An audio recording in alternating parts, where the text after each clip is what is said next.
Sup, my fellas, don't forget to leave feedback, and enjoy the story. Cries of the main character's name Don could be heard. He lay on the ground, all wounded and exhausted, sighing heavily in the sweat of his brow. He didn't understand what had happened. The protagonist looked up in shock, opening his mouth wide, trying to inhale more air. He bared his teeth strongly and examined his lying body on iron spikes from the ground, completely covered in blood. The realization dawned on him that right now he was inside a dungeon. His friends crowded over the pit and tried to call out to him. The rabbit laughed maliciously, noting that Trap 7 still had an amazing effect. They were perplexed that there was also a trap at the bottom of the dungeon. The guys were very indignant because such things should have been reported in advance. The archer clutched his weapon tightly and looked at his embittered friend, who was peering into the hole where his friend lay. The archer shouted to his friend named Seung-woo that they were running out of time as the enemies were already approaching them. Seung-woo was very angry because he realized that he could not help his friend. Seung-woo anxiously turned towards the pit, preparing to leave. He apologized to Don with a shake in his head and was about to leave. The main character was thinking deeply about whether people really die this way. Covered in blood, Don grabbed the iron bars and tried to stand up, experiencing severe pain. He clutched the iron rod tightly with his hand, full of blood and sobbing heavily. Being completely covered in blood, he climbed out of the trap and leaned his hand on the ground, greatly indignant at the situation. His hand shook violently as he pressed it against the ground, bleeding. He felt that his senses were dulled and that he had lost too much blood. It dawned on him that now this whole situation seemed unreal to him and he could not believe it. The devastated protagonist, with a suffering look, twisted his face greatly in pain and sighed heavily. He felt that everything was different from reality from the very beginning, right from the very moment he was called into this terrible world. He realized that it was then that this cruel reality began. Fast forward to a month ago, the protagonist walked along a crowded sidewalk and talked on the phone with his hands in his pocket. From the day when he still knew nothing and was forcibly summoned to an unknown world called the dungeons. He suddenly widened his eyes and removed the phone from his ear as a blue aura began to appear next to him. A portal with a blue light appeared right below him and was about to suck him in. He looked frantically as his silhouette began to evaporate, and he did not understand what was happening. He bared his teeth violently as he was completely absorbed by the teleportation path. The blue hologram and portal pixels represented a teleport. The blue space of the portal found itself in a forested area hidden by dense trees. The main character landed on the ground after teleportation, experiencing overload. He raised his head and saw a crowd of people who were carefully examining him. A group of people, among whom stood a guy with glasses and a telephone, looked warily at the new guest. They realized that another person had appeared here and they were trying to understand what was happening around them. At that time, Seung-woo's friend, still unknown to the protagonist, looked at the guy carefully, thinking about whether all the people around him were under hypnosis. Don sighed heavily and, sweating, looked at the people from under his brows with a bit of fear. He did not understand what was happening around him and why all the people had gathered here. The protagonist stood up and looked carefully at the indignant crowd of people who were holding their heads. The guy in the suit was very shocked by what was happening, realizing that he was going for an interview and found himself in an incomprehensible place. Another guy in a white t-shirt was trying to peer at his phone, trying to see if he could pinpoint his location on the maps. A notification popped up congratulating them on being welcomed into the dungeon. Suddenly the main character turned back with a slight fright, frowning deeply. A white rabbit wearing a suit and hat appeared in front of them, emitting a bright aura. He introduced himself as a guide for this game, noting that all these people were invited to the game. The rabbit put his hand to his cheek and asked the guys about that.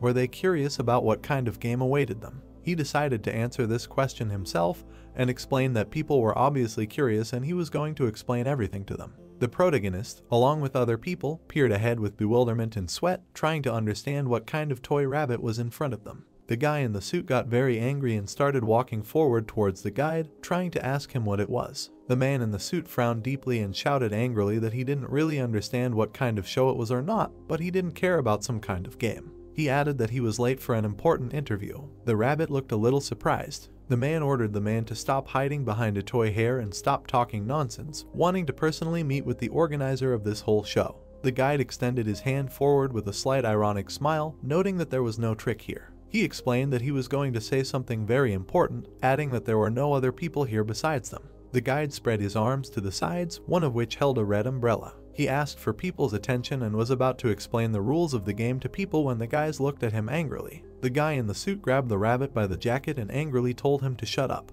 The guy told the rabbit to talk nonsense and asked him to call a taxi or another car at the same time. The guide grinned maliciously and began to explain that first he would tell us about the rules of the game.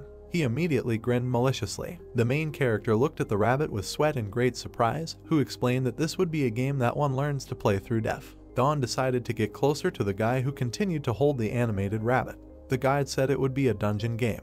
The man in the suit continued to look angrily at the rabbit, which he raised above his head. The rabbit explained that for the sake of the impatient man, he would first have to tell about the most important rules of the game because there was no one here except himself and these people. Dawn reflected that he honestly thought he was dreaming the whole thing.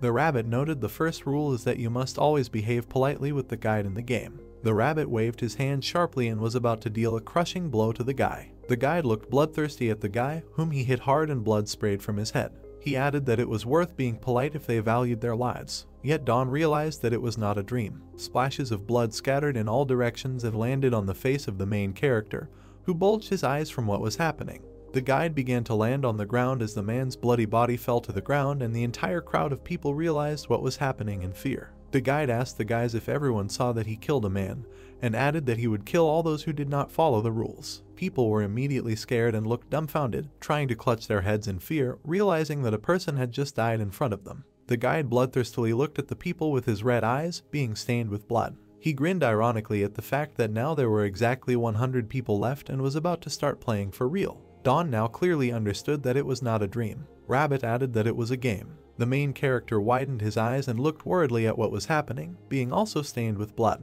A dead man in a suit lay with his eyes open on the ground in a pool of his blood. The guide explained that it was a game that one learns to play through death. It was still a reality they had to accept. The protagonist drooped and began to fall convulsively to the ground. Dawn rested his hands on the ground and looked at the man's corpse with a downcast gaze when the rest of the people rushed to run around without looking back. The bloodthirsty rabbit took off his hat while covered in blood, raising his index finger. He explained that the surrounding area would be dangerous, and since he was already calling himself a guide, he was going to give them some basic equipment.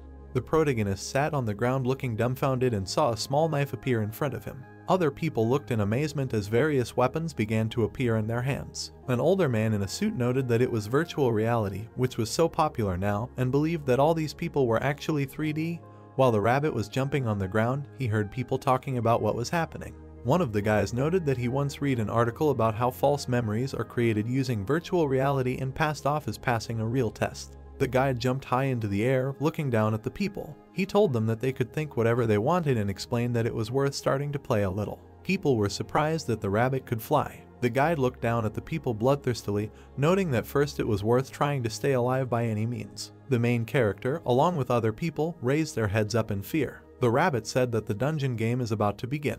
Dawn realized that this is how the game began, like a game in hell. He recalled how huge monsters appeared in front of the players. Every minute different monsters crawled out of the darkness. Monsters with tentacles grabbed people. He recalled how a bunch of dead people fell into death traps. Monsters with tentacles continued to attack the remaining people. Time passed and people continued to die, and if he was careless, he died, he made a mistake and also died. Sometimes there were situations where it was necessary to kill each other in order to survive, and it was a game of survival. One guy kicked the main character, trying to take resources from him. The protagonist, in front of whom was a blue screen, looked dumbfounded at a man with glasses who was greedily eating a piece of meat. Dawn turned to the guy in alarm, telling him that they left this food for everyone. The guy was perplexed, noting that the main character was of no use. The protagonist hung his head in disappointment while in front of the inventory screen. The guy told him that fighters like him risk their lives to protect pathetic guys like Dawn, who doesn't even know how to fight. He explained that if Dawn was told to bring something, then he had to give it away silently, without any strange exclamations. 2 glowing skill cards appeared. These were skills, another weapon provided by the participants in the dungeon game.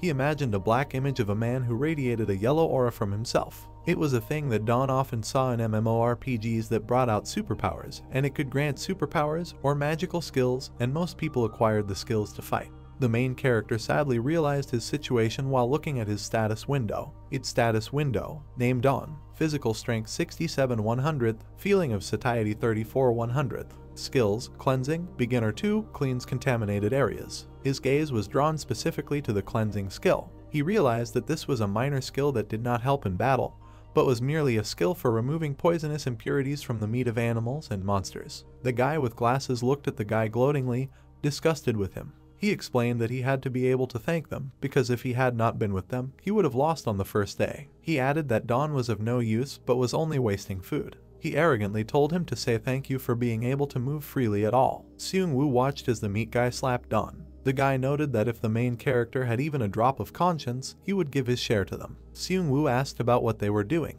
The nasty guy with glasses and Don turned towards Seung-woo, who explained that they had agreed to distribute the food the next day. Seung-woo glared at the guy, who grinned ironically while scratching the back of his head. He replied that today was a hot battle, so he was going to regain his strength a little. Seung-woo clarified that there were no exceptions. Seung-woo widened his eyes and menacingly told the guy to wait for tomorrow's distribution. Seung-woo and Don watched as the guy got very angry and was about to leave. Seung-woo lent a helping hand to the main character and asked him if he was okay. Don thanked his defender with joy on his face. Seung-woo looked at his friend with slight concern so that he wouldn't think about it, because everyone just became rude, that's why this happened. Seung-woo looked at the guy, who laughed lightly and scratched the back of his head. He replied that he hadn't thought about it and that everything was fine. Seung-woo told Don to get some sleep as they would be performing early tomorrow morning.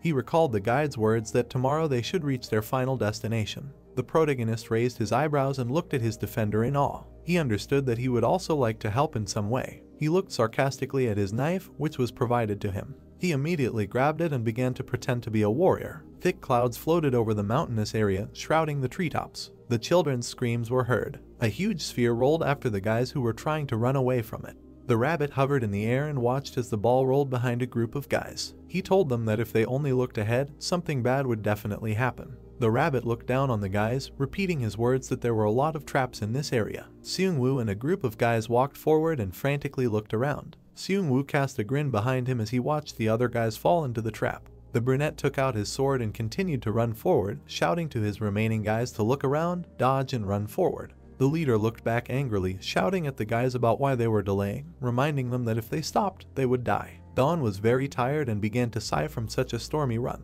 He began to get very tired and was out of breath in a sweat. He understood that his strength was running out. The silhouettes of the guys blurred in his eyes from fatigue. He knew he had to run after them. Suddenly, he stepped onto the platform, realizing that he had fallen into a trap. He looked down in shock, realizing that the ground was crumbling in front of him. His gaze immediately dropped, and he looked at what was happening in horror. Seung-woo looked back and saw that their friend had fallen into the hole. The brunette immediately became alarmed, trying to call out to his missing friend. The rabbit was floating in the air, waving his arms, when a crowd of guys came back and inspected the pit. He mentioned to them that Trap 7 had an amazing effect, and he told them that there were traps in the ground too. The guy with the axe said that such things should have been warned in advance. The rabbit looked at the guys bloodthirstily, adding that the probability of surviving in this trap was 0%.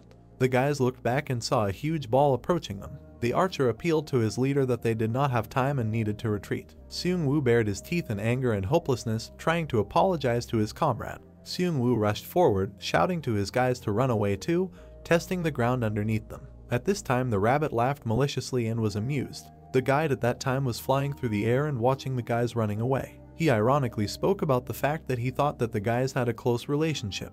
He noticed that Mr. Seung-woo's composure was surprising to him. The brunette, with tears in his eyes and very embittered, continued to run forward with pain in his soul for his friend. He mentally apologized to Don. The main character was sitting in a pit with spikes, very exhausted and covering his stomach with his hand. The guide at this time praised the guys, explaining that it had not happened for a long time that more than 10 people reached the end, noting a possible reason in the active decisions of the leader Seung-woo. The wounded Don already looked half dead and sweat was flowing down his face. The rabbit at this time told the guys to be careful. The protagonist understood that he still heard the voices of the guide, so he felt still alive. Don's bloody hand lay on the ground next to his knife that appeared. The guide at this time said that there should be a boss in this round. He decided to officially introduce the final boss of this round. The protagonist sighed heavily, feeling the serenity of the situation with suffering. The guy was sitting in a hole near the iron spikes with his hands down and his head covered in his blood. He remembered his guys, thinking that the end had come for him. Screams were heard that the guys were fighting the monster in the same spirit.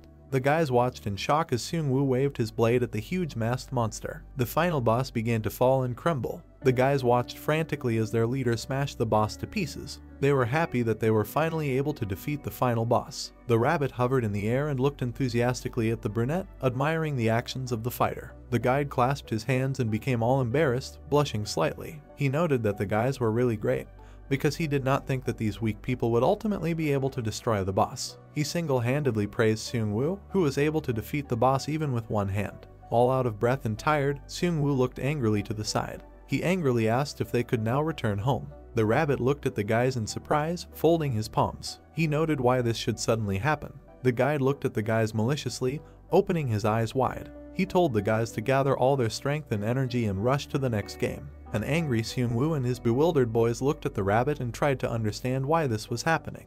The brunette became very angry and looked at the rabbit in the sky. He shouted to him about what the guide told them last time. As soon as they finish the mission with the boss, the dungeon will be completed. He replied that that was why they finished the first round and now they had to go to another dungeon. The leader bared his teeth from the hopelessness of the situation. When the exhausted guys looked at each other in shock, the guy with the scar on his face asked about the next dungeon. The girl wondered about that. Was it really just one round? The rabbit raised his index finger with a joyful expression on his face. He ironically asked them if they really thought that this was the end. He apologized sarcastically and explained that he had completely forgotten to tell them. Seung-woo grabbed his sword and glared up at the rabbit while his guys looked tired. He apologized for disappointing them and noted that the real game of the dungeon would begin right now. The brunette bared his teeth and looked angrily at the rabbit along with the dumbfounded guys. He explained that it would be uninteresting when the game only had one round. He called them amateurs who had never played games since they were not happy about such a continuation of the mortal fight. Seung-woo, baring his teeth heavily, furrowed his eyebrows and looked at the rabbit. He said that they did not even have time to rest and did not have time to rest. He notified that the game was a dungeon that had to be mastered through death, so he was going to open the gate for a new round. The guide looked at the guys with enthusiasm, exclaiming why they were so sad. The guys fell to the ground and tried to catch their breath, clearly showing by their appearance that they had no strength. He realized that they were tired and had no strength, which put him into a stupor. The guide spread his arms to the sides and looked at the guys maliciously, being high in the sky. He said that for such an occasion there was a reward for completing the dungeon. The guys immediately jumped up and began to look around, trying to understand why the aura with healing was glowing all around.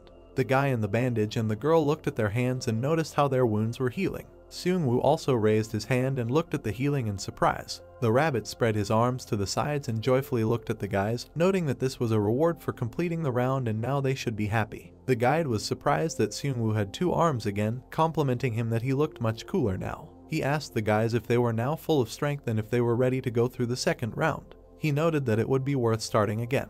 Dawn sat in the hole, half dead, completely bloodied and exhausted. A notification appeared that the reward for one round is the full restoration of surviving players. The main character looked painfully at his hand, which began to heal. He examined his hands in amazement with the sweat of his brow, not understanding how his wounds could heal. A bright flash of light emitted rays of healing. The protagonist opened his mouth in surprise and examined his healed body. The rabbit asked the guys if everyone was happy now and told them to hurry up in order to quickly move on to the next second round.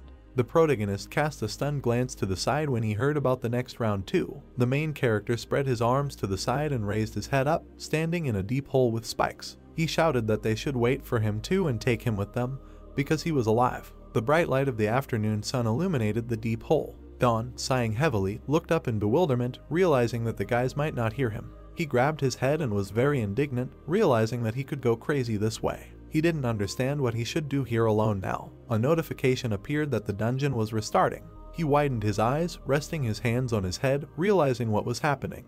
He frantically looked at the yellow notification that the level was restarting that had popped up, standing in front of the bloody spikes. Drops of blood dripped from the spikes onto the ground. He watched in alarm as his blood began to float into the air and evaporate. He noticed this phenomenon and realized that his blood simply began to evaporate. He looked up with fear in his eyes and noticed that his hole was beginning to close. He realized that the trap entrance was closing again and the dungeon was restarting. He grabbed his knife as the ground began to crumble above him. Everything became clear to him because the rabbit said that there were previous participants. He frowned deeply and stated with his mouth open that preparations were underway for the next round for the other participants. The protagonist clutched a stone in his hand, being in a dark closed pit with spikes. He immediately tensed up and cast an angry glance upward, about to throw a stone. He sharply threw the stone upward, intending to make himself known. The stone made a hole in the hole and the bright light of the sun began to make its way into the dark hole. He covered himself with his hand as small fragments of stones and earth began to crumble. He looked out from under his long bangs and his arms up into the bright light of the sun. He understood that first he had to set off the trap device and was thinking about how he could get out of the hole, thinking about the rope. He cast an alarmed glance at the sharp thorns, realizing that if he crawled up, he might fall and die. He crossed his arms and touched his chin, puzzled, as he thought about the situation he found himself in. Suddenly he widened his eyes, feeling fear and convulsion on his face. The rabbit did not understand what was happening. The guide flew into the hole and the main character noticed him. The rabbit wondered why Dawn had not died yet. The protagonist looked dumbfounded at the rabbit, which was floating in the air. The guide replied that he came to this place because the trap suddenly started working, so he became curious about how Dawn was able to survive. He replied that he was almost dead, but he managed to live to be healed. The guide became very angry and clenched his paws. Dawn reminded him that in the event of a reward, there was a full restoration of the surviving players. The main character waved his arms and looked in bewilderment at the rabbit, who was frantically holding his head. The guide did not understand how this could happen, because all the people who fell into this trap were immediately knocked out of the game and instant death occurred, because it was very painful to fall. The protagonist replied that he survived anyway, so he had to be escorted to the other guys. The rabbit landed on the rocks and held his head worriedly as Dawn looked at him. The rabbit noted that it was not as easy as he thought. The main character was curious about what was so difficult about it. The rabbit flew up behind Dawn, who glanced at him. The guide realized that everything was confusing, so he told him to open his status window for a moment. The protagonist wondered why this had to be done. The guide told us not to ask unnecessary questions and to do as told. The status window popped up. The name was unknown. Physical strength and feeling of satiety were at maximum and the beginner's cleansing skill was level 7. The rabbit looked puzzled at the status window in front of which the guy stood. The guide realized that he had assumed that according to the rules of the dungeon he was listed as dead, not among survivors. The main character looked at the guide with enthusiasm, asking him that now he was not a participant and could return back to his world. Rabbit said that this is why Dawn must die here. The guide turned his back to the main character and was about to move away while Dawn was very indignant and angry. He did not understand the reason for this decision. The rabbit replied that these were mistakes that could not be corrected, so they had to be hushed up. The protagonist tried to reach with his hand the rabbit, which briefly stopped in the air and angrily inspected its umbrella. Rabbit said it should look as natural as possible. The protagonist did not understand how this was possible. The main character looked frantically at the guide as spikes protruded from behind him. The guide noted that Dawn was still doing chores behind Seung-woo's back and still wouldn't be able to get out of here without the skills. The guide waved his umbrella and looked at the guy happily. He noted that the dungeon restart did not only occur in the trap. Dawn, being in the depths of the pit, watched the guide, who was about to fly out of the pit. The guide looked down at the guy bloodthirstily, holding a red umbrella. He noted that even if Dawn could get out, there would still be complete hell going on at the top, so he suggested that he just die peacefully from hunger. He told him not to interfere with other people's games and to just die alone. The rabbit, with an ironic expression on his face, rushed to fly away from the pit when the main character tried to call him. The bright light of the sun penetrated into the deep hole. The main character angrily looked up from under his brows, realizing that he was not going to die quietly here. He remembered the image of a rabbit holding his umbrella. He realized that he was not worthy of such a death because he was simply doing chores. He also remembered a nasty guy with glasses who despised him. He recalled his situation when he looked upset. He was in a deep hole and a blue screen with an inventory of things appeared in front of him. He smirked about how someone could just die just if asked. He told the guide not to dare to despise him just because he was an ordinary worker. He took out a piece of meat and held the bone tightly. He bloodthirstily grabbed the meat with his teeth and noted that he would definitely survive. Remains of food and several bones, including fish, lay on the ground. The protagonist sighed with relief, holding his full belly with his hand, realizing that he had eaten very well. It seemed to him that this was the first time in the last month that he had been able to eat in peace. He looked up with slight bewilderment, holding his full belly. He understood that this situation seemed ironic, because this was just paradise compared to the time when he was constantly running away from monsters and he had to stand on the night watch. The main character rested his hand on the ground and looked up at the exit from the pit. He realized that he could not stay here and sit like this all his life and then rot. He abruptly crossed his arms and closed his eyes, looking puzzled. He did not understand what to do in this case. He understood that even if he somehow managed to rise, monsters would immediately await him, but the pit had a high ceiling and strong walls around it. He bent slightly in front of the sharp thorns. His gaze caught on a small empty plot of land. He looked back carefully, realizing that he could dig a hole. He imagined how he dug a tunnel out of a terrible place and freed himself out. He understood that first he had to dig down and then to the side. He realized that if he moved away from the stone wall, he could get out. He bent over the ground and clasped his hands, realizing that it might look reckless. He immediately contorted his face and looked angry. He understood that there was nothing to do here anyway, and even more so it would be safer in another place, so he still decided to try his luck. He was wiping the sweat from his face, looking very tired after deciding to dig a tunnel. With a joyful expression on his face, he turned back, adjusting his collar, looking very out of breath. He wondered, when you constantly feel a threat to your life, your head might start to work worse. He didn't understand what was so fun about this action, which is why he wasn't a little excited. He examined his palms and saw bloody calluses on them. He saw that he had torn off all his hands, but he had no choice and therefore he had to survive. Suddenly a small stone fell on his head and he became slightly angry. He sat near the dug cave and held his head. He saw that now he had a problem with the ground and thus he could completely bury himself alive. Suddenly the realization hit him and he turned back, puzzled, holding his head. He was interested to know if it was possible to keep the land in inventory. He reached his hand towards the blue inventory screen. He threw a piece of earth into the blue screen and looked at it dumbfounded. He saw that the inventory had been replenished by 1 lump of earth. He was slightly surprised that it could actually be used. He looked gloatingly at the blue inventory screen, placing his hands on his belt. He exhaled and understood that now there was no need to worry that he would bury himself alive, because now the work would go faster. He squeezed a piece of earth tightly in his hands. He began to sharply dig a tunnel, throwing pieces of earth into the inventory screen. He looked at the glowing blue screen with enthusiasm. He was glad that the inventory reflected the amount of earth he had dug. He realized that this was 100 times more fun than constantly running away from someone. He sweatily looked at his hands, trying to understand what was happening to him. A notification appeared saying that this was the first achievement and he had acquired a new skill. He stared wide-eyed and concerned at what was happening, realizing he had acquired a new skill. It was a yellow notice with the process of creating a new skill. He spread his arms to the sides and felt the radiance of the aura on himself with peace, understanding the brutality of the achievement. This was the first time he had experienced such sensations. He bulged his eyes and looked forward angrily, realizing that in this state he could break everyone. He laughed hard at what was happening. A skill card came out, Earthball Master, and now he could dig earthballs even better. He collapsed to the ground, as if exhausted, in front of the yellow skill screen. He bared his teeth slightly and frowned indignantly. He didn't understand what this skill was. A card with a description of the skill appeared in front of him. He could roll earthen lumps even faster and better and, as the level increased, make harder and larger lumps. He understood that his first skill was very simple, so he couldn't even talk about this improved skill because he considered it shameful. He reflected that he might not have been meant to fight. He frowned slightly and raised his exhausted palms upward, sighing heavily. He understood in general why he acquired this particular skill, because he still dug the ground. He closed his eyes and sighed languidly, thinking about whether he would never have such fighting skills as Seung-woo, because he knew that his leader had cool skills. His gaze was very downcast.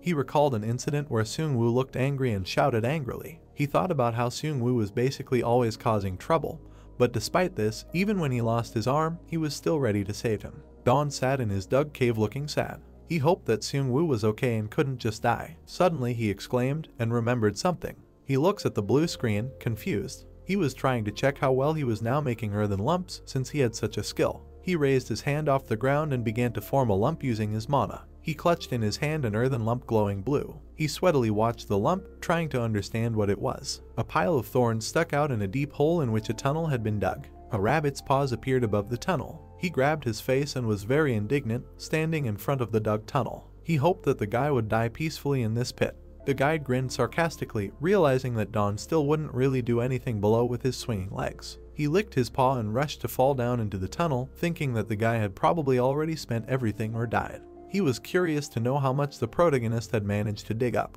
The guide continued to fly into the deep hole, surprised that he had already dug a decent amount. The rabbit continued to gallop along the deep tunnel, realizing the stamina and strength of the main character. He understood that Dawn could stay alive for so long without having any abilities. He thought that this could all happen thanks to Seung-woo's skills. The guide jumped off the ground deep into the pit. He believed that the player would fail. The guide continued to follow the tunnel, trying to make ironic jokes about whether the guy had turned into a cat. The guide was slightly stunned as he flew through the expanses of the tunnel. He thought he saw a body. The guide, sweating, looked ahead in horror, realizing that the passage into the tunnel was becoming wider. The rabbit examined the burning torch in horror. He didn't understand what was really happening. He flew past the burning row of torches in horror. He didn't understand why he needed all these unnecessary things. Suddenly, the main character walked with a contented gait in front of the rabbit with a plate of meat. Dawn cast a stunned glance to the side when he saw the guide. The protagonist timidly waved his hand to the rabbit as a sign of greeting, causing the guide to fall into a stupor. The guide was very indignant and waved his fists, while the protagonist ironically looked away. The rabbit did not understand why the guy had not died yet and how it all happened.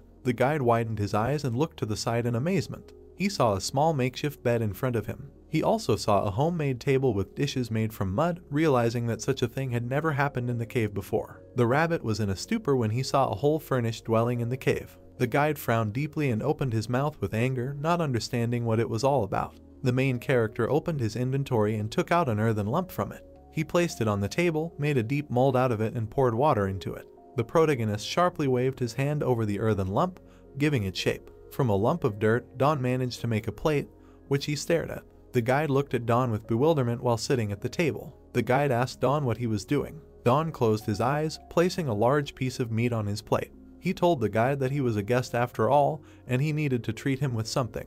The guide rested his head on his paw, watching as Don cut off a piece of meat. The guide was shocked that the cave had already become his home, asking that he really had to eat this. The guide narrowed his eyes, looking displeased at the main character. The guide said that if you think about it, then the protagonist was a worker in charge of food, then asked him that he had food, that's why he behaved like that. The main character looked at the guide in confusion, raising his eyebrows. The guide noted that the protagonist must have acquired some kind of skill. The guide asked the main character what skill he had acquired. The protagonist looked to the side in embarrassment, raising his hand to his mouth. He said that he had acquired the skill of rolling earthen lumps. The rabbit laughed at what he heard. He slammed his paw on the table, smiling widely and pointing his finger at the protagonist. The rabbit noted that he still could not understand that he had made everything so well. The rabbit waved its tail, looking at the main character. He asked the protagonist that he was really gaining useless skills. The main character clenched his lips, looking displeasedly at the guide. The guide said that the first purification skill was also very strange, noting that it was interesting, although in the end all the efforts were in vain.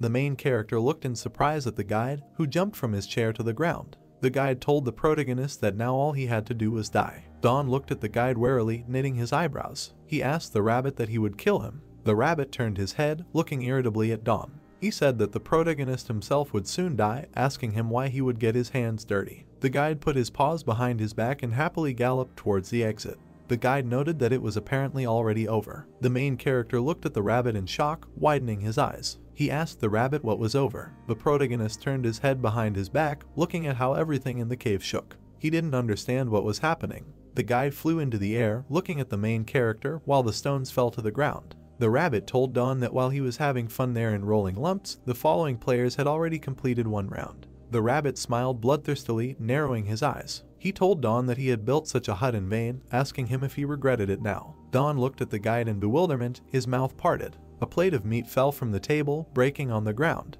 The main character widened his eyes, looking down. Don looked at the passage of the cave where huge stones were falling. Don was confused, not understanding why he didn't think of it, and while he was digging a hole, he completely forgot.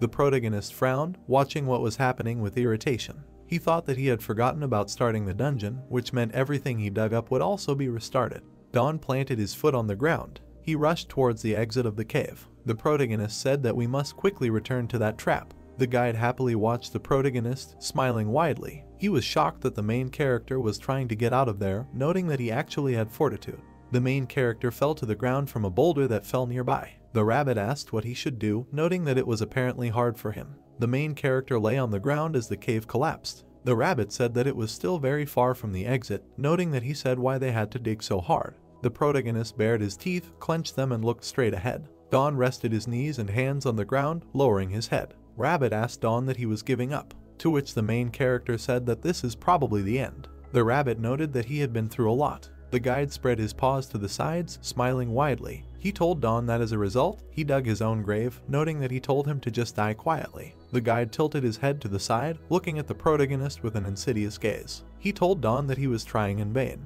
The guide turned his head to the side, looking at the walls of the cave. The main character looked shabby, looking at what was happening in bewilderment. The main character widened his eyes in surprise. He noted that everything had stopped. The rabbit looked at what was happening in confusion, his mouth slightly open. He said that this could not happen, not understanding how this was possible. The rabbit grabbed his head with his paws, while Don looked at him dumbfounded. The rabbit noted that the reboot was over, but everything in the cave remained the same. The main character widened his eyes while a system window with symbols and the name line was open in front of him. Rabbit noted that it was a mistake due to this stupid mistake, wondering if this applies to the rules of the dungeon as well. The rabbit nervously waved its paws in the air as the main character rose to his feet. Don asked the rabbit that the reboot was already over, to which the guide replied that he did not know and should not ask him. The protagonist knitted his eyebrows, looking to the side at the cave. The guide said that it infuriates him, not understanding what it is. The main character smiled with relief, looking at the whole cave. He thought everything was a mess, but it didn't reboot. The main character lowered his gaze, looking down dejectedly. He didn't understand why, thinking it was because he was a mistake. The main character recalled the moment when a light aura began to emanate from him, after which he widened his eyes. He thought that it might be that due to a mistake, the rules of the dungeon now did not apply to him, noting that he had received a reward after all. Dawn thought that, in general, he is a player but does not count as a player. The guide approached the main character from behind, looking displeasedly at the back of his head. The guide asked Dawn what he was thinking about so intently. The rabbit narrowed his eyes, looking angrily at the protagonist. He said that there is no need to be so happy, in any case, he will die sooner or later. Dawn narrowed his eyes slightly and turned his head behind his back, looking at the angry rabbit. The guide said that perhaps during the next reboot everything there would be destroyed, or huge monsters would be discovered underground. The main character looked at the rabbit indifferently. The guide told Dawn that he would definitely die eventually, asking him what his facial expression was and that he was so afraid that he couldn't even control his facial expressions. Dawn opened his mouth slightly, looking at the rabbit with narrowed eyes, which made him surprised. Dawn asked the guide that he couldn't kill him. The guide looked at the protagonist in confusion, raising his paws in front of him. Dawn said that it's true, if he so wants his death, then he can, like that time, cut his throat, and that's all. The protagonist walked back to his cave with an imposing step, whistling a melody while the rabbit was furious. The guide said that he could cut his throat, noting that he was simply ridiculous, asking how he even thought of such a thing. The rabbit said that he just didn't want to get his hands dirty. The rabbit waved its paws furiously while the protagonist walked with an indifferent expression on his face. Rabbit asked Dawn why he was ignoring him, noting that he would actually cut him off. The rabbit asked Dawn if he could really cut his throat. The main character smiled insidiously, baring his teeth and looking at the rabbit. He thought that he didn't know for what reason, but he couldn't kill him himself. The guide stopped waving his arms, looking at the protagonist's back. The guide looked downcast, his lips pursed. He thought it was a failure. A small pebble bounced off the wall, bouncing across the floor. Everything happened as Dawn expected. The rabbit had only one right to kill the player. The guide clutched his head in confusion, looking down in shock. He used it at the very beginning to take control, and now there was no way to personally harm Dawn. The main character looked behind him at the guide, putting his hands in his pockets. The guide thought that if Dawn really came out, noting that if they found out about his mistake from above, then he would be finished. The protagonist told the rabbit that he would have dinner, asking him if he really didn't want it.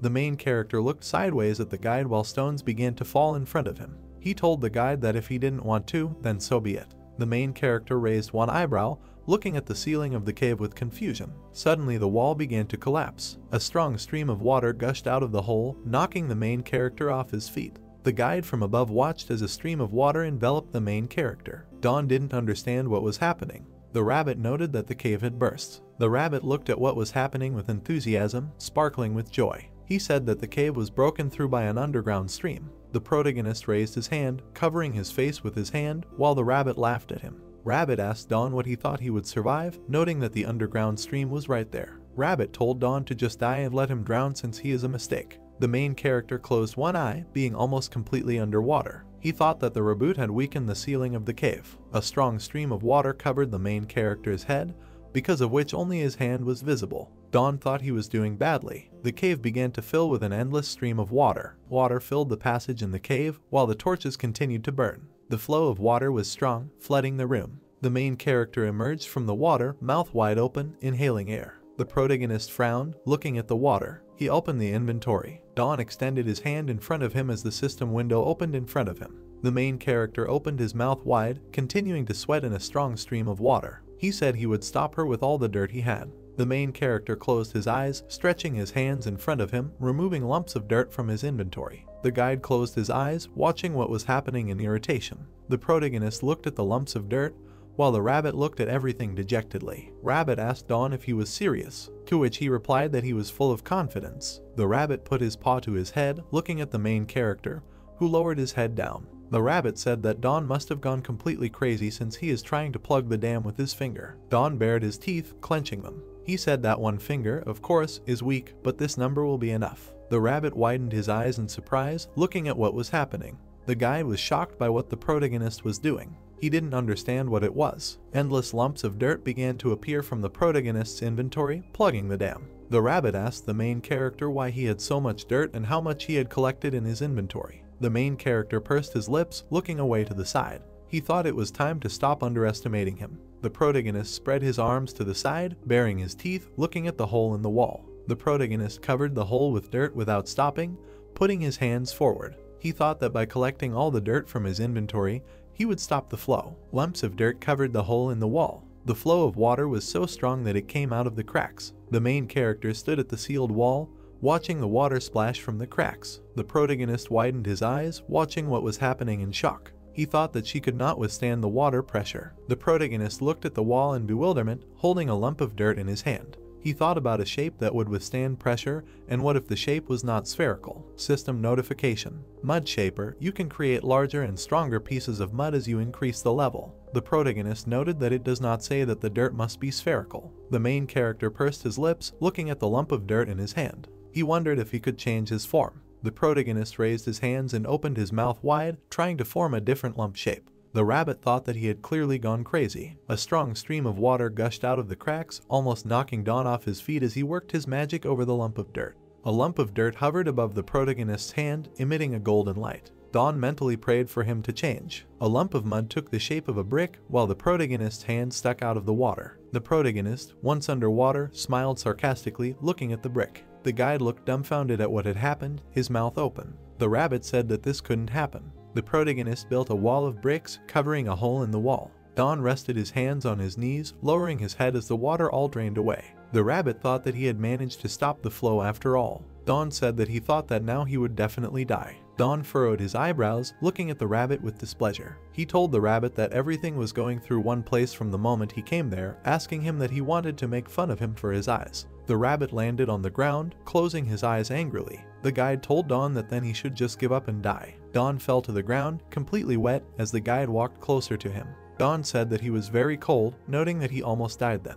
The guide said that the protagonist is tenacious, like a cockroach. The guide looked at the tired and wet main character, who was sitting in a puddle of water. The guide thought that he had stopped the flow from the water vein. The rabbit turned his gaze to the wall he had built of lumps of dirt. The guide thought that he was making this a skill that allowed him to change the shape of dirt, noting that this was impossible even with combat skills. The guide narrowed his eyes, watching the main character. The guide said Don was too dangerous to be kept alive. The main character went to his maid room, waving to the guide. Don called out to the guide, saying that this was cool. The guide asked the player that they were now friends. The player smiled contentedly and raised his eyebrows. He said he was calm now. The guy came out of the tunnel, noticing a small body of water while the guide hovered behind him. The guy was surprised that a pond appeared there. The guide asked the guy what if she was poisoned. The rabbit added that he would probably get diarrhea and die from stomach pain. The protagonist squatted down, leaning towards the water, while the guide trembled convulsively. The main character extended his hand to the pond, after which it lit up.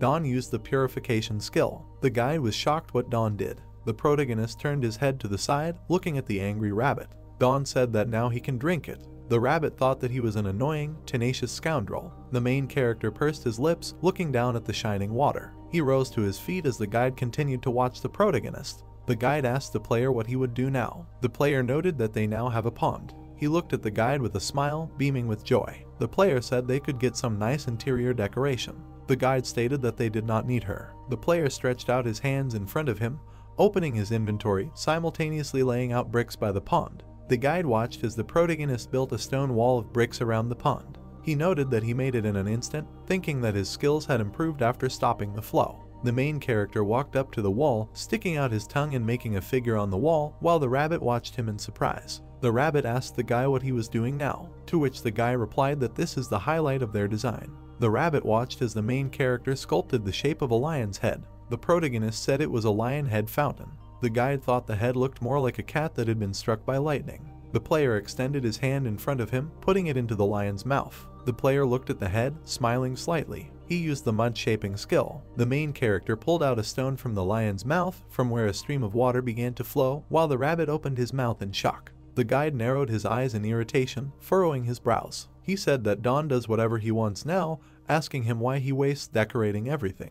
The main character looked at the rabbit with bewilderment, holding a lump of dirt in his hand. He asked the rabbit in what sense he was doing this in vain, and whether he understood how scientific the design was. A pipe was visible in the pond, attached to the wall. The protagonist asked the rabbit if he could see the pipe, noting that it connected to the water vein where the water came from.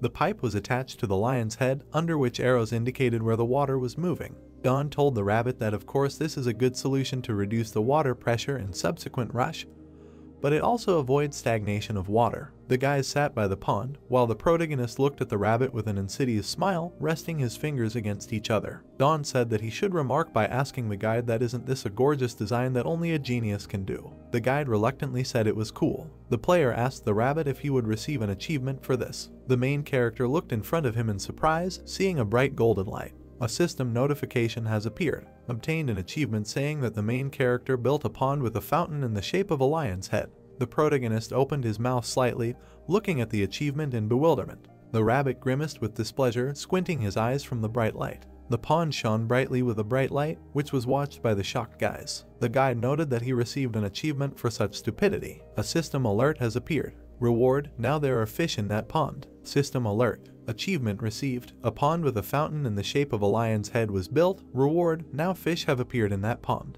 The main character looked at the achievement in surprise. The rabbit watched what was happening with displeasure. The main character collapsed to the ground, while the rabbit covered his face with his paws from the bright light. A small fish appeared in the pond. Don leaned towards the water, happily watching the fish, while the guide looked sadly into the pond. Don noted that there are fish in the pond. The guide said it was impossible, not understanding how it even happened. Don smiled widely, looking at the guide with sparkling eyes. Don said that this is really cool and now he won't die of hunger, noting that he has water and fish. The guide thought he should just die. Don closed his eyes, wiping away tears with his hand and biting his lower lip. He said his efforts have reached the skies. The protagonist spread his hands to the sides, clenching them into a fist, while the guide looked at him indignantly. The player said that the gods were helping him, to which the guide told him to stop hoping. An orange sunset could be seen in the sky while a column of smoke came from the forest. A column of steam rose from the pit and was located in the middle of the forest. The main character stood by the fire, frying food on a grid of sticks, while the guide dejectedly watched what was happening, sitting against the wall. Don noted that this is instant barbecue, asking the bunny if it didn't look delicious. The rabbit rested his head on his paw, wearily watching the cooking. Rabbit noted that the valuable equipment of the dungeon is used to grill meat. The guy put a piece of meat on a stick, looking at the rabbit. The guy asked the guide that he was wondering why he hadn't thought of this before, to which the rabbit replied that it was probably because he was stupid. The protagonist closed his eyes, drooling over the juicy meat. He said that at least now he knows what makes him happy. The player placed the meat on the grill, turning his head towards the guide, who looked at him in surprise. The player asked the guide what must be wrong. He was hungry. The guy noted that it was he who suggested that he fry the meat over the fire. The guide moved his paw to the side, closing one eye, looking at Don. The guide asked Don if that wasn't how everyone ate, noting that it gave the food a smoky flavor or something like that. The guy looked indifferently at the guide, who clenched his paws into a fist. The guy told the guide that if he wasn't hungry, he could just leave. The rabbit said that he would do whatever he wanted and would leave after seeing his corpse. The player closed his eyes slightly, looking at the rabbit with a smile. She thanked the guide, noting that he was already starting to get tired of the monotonous food. The rabbit looked at the main character relaxed. The main character approached the rabbit, squatting down and handing him meat on a stick. The main character told the rabbit that since he gave him the idea, he should thank him. The rabbit narrowed his eyes slightly, looking at the meat with indifference. After a moment, the rabbit began to salivate, looking at the juicy and tasty meat. The guide closed his eyes, wiping the saliva with his paw and pointing his finger at the main character. The guide refused the meat, telling the protagonist to put it away as he was not interested in what he was eating. The main character confusedly asked the guide if this was true, to which the guide replied that he does not eat such crappy food. The protagonist widened his eyes and opened his mouth slightly, as if it had dawned on him. He rose to his feet, holding the bridge of his nose with his hand and closing his eyes, while the rabbit looked at him angrily, clenching his paws into a fist. The protagonist said that he was a little stupid, noting that rabbits are herbivores, and asked the guide for forgiveness. The guide said that he could eat meat since he was a special rabbit so he could feed on it, noting that he just didn't want to. The protagonist turned to the fire while the rabbit stomped its paws in anger. The main character noted that there was no grass there either. The guide asked Don that he was now making fun of him. The guide asked the protagonist what he really thinks, that he can't just kill him, and whether he understands this. The fire continued to burn, slowly dying out. There were bones and water bottles on the floor. The protagonist was fast asleep on the bed while the guide watched over him. The guide got closer to the main character, who was sleeping carefree. The rabbit noted that just by looking at him, he must be the calmest participant in the entire history of the dungeon. The main character shook his head in his sleep and muttered, which made the rabbit surprised. The main character talked to Seung-woo in his sleep. The rabbit squinted at the protagonist, wondering what kind of dream he was having. The guide raised his paws, flying into the air, leaving his shadow on the floor. The guide said everything was fine. The guide smiled insidiously, putting his paws together, looking at the guy. The guide noted that it is easy to sleep in this world. Smoke was coming from a small fire while bones were scattered around it.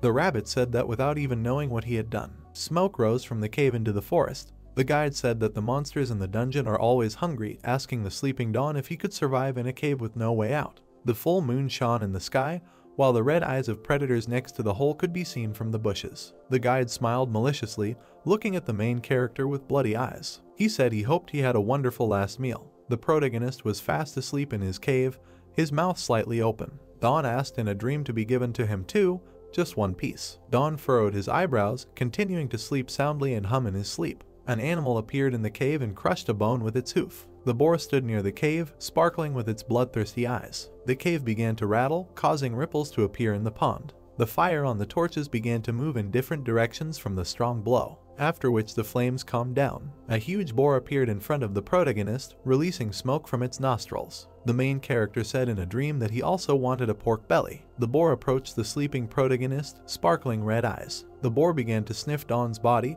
causing him to slightly turn onto his back. Dawn muttered to the man in his sleep to forget and not touch him. The boar brought its nose close to the face of the protagonist, who opened his mouth slightly. He said he's not crazy. The main character jumped up in his sleep, violently hitting the boar on the head. Dawn said that he is not crazy and let him eat his own pork belly. Dawn woke up from his sleep, rubbing his hand over one eye and looking at the boar. The protagonist's eyes seemed to fly out, seeing a huge and angry boar in front of him.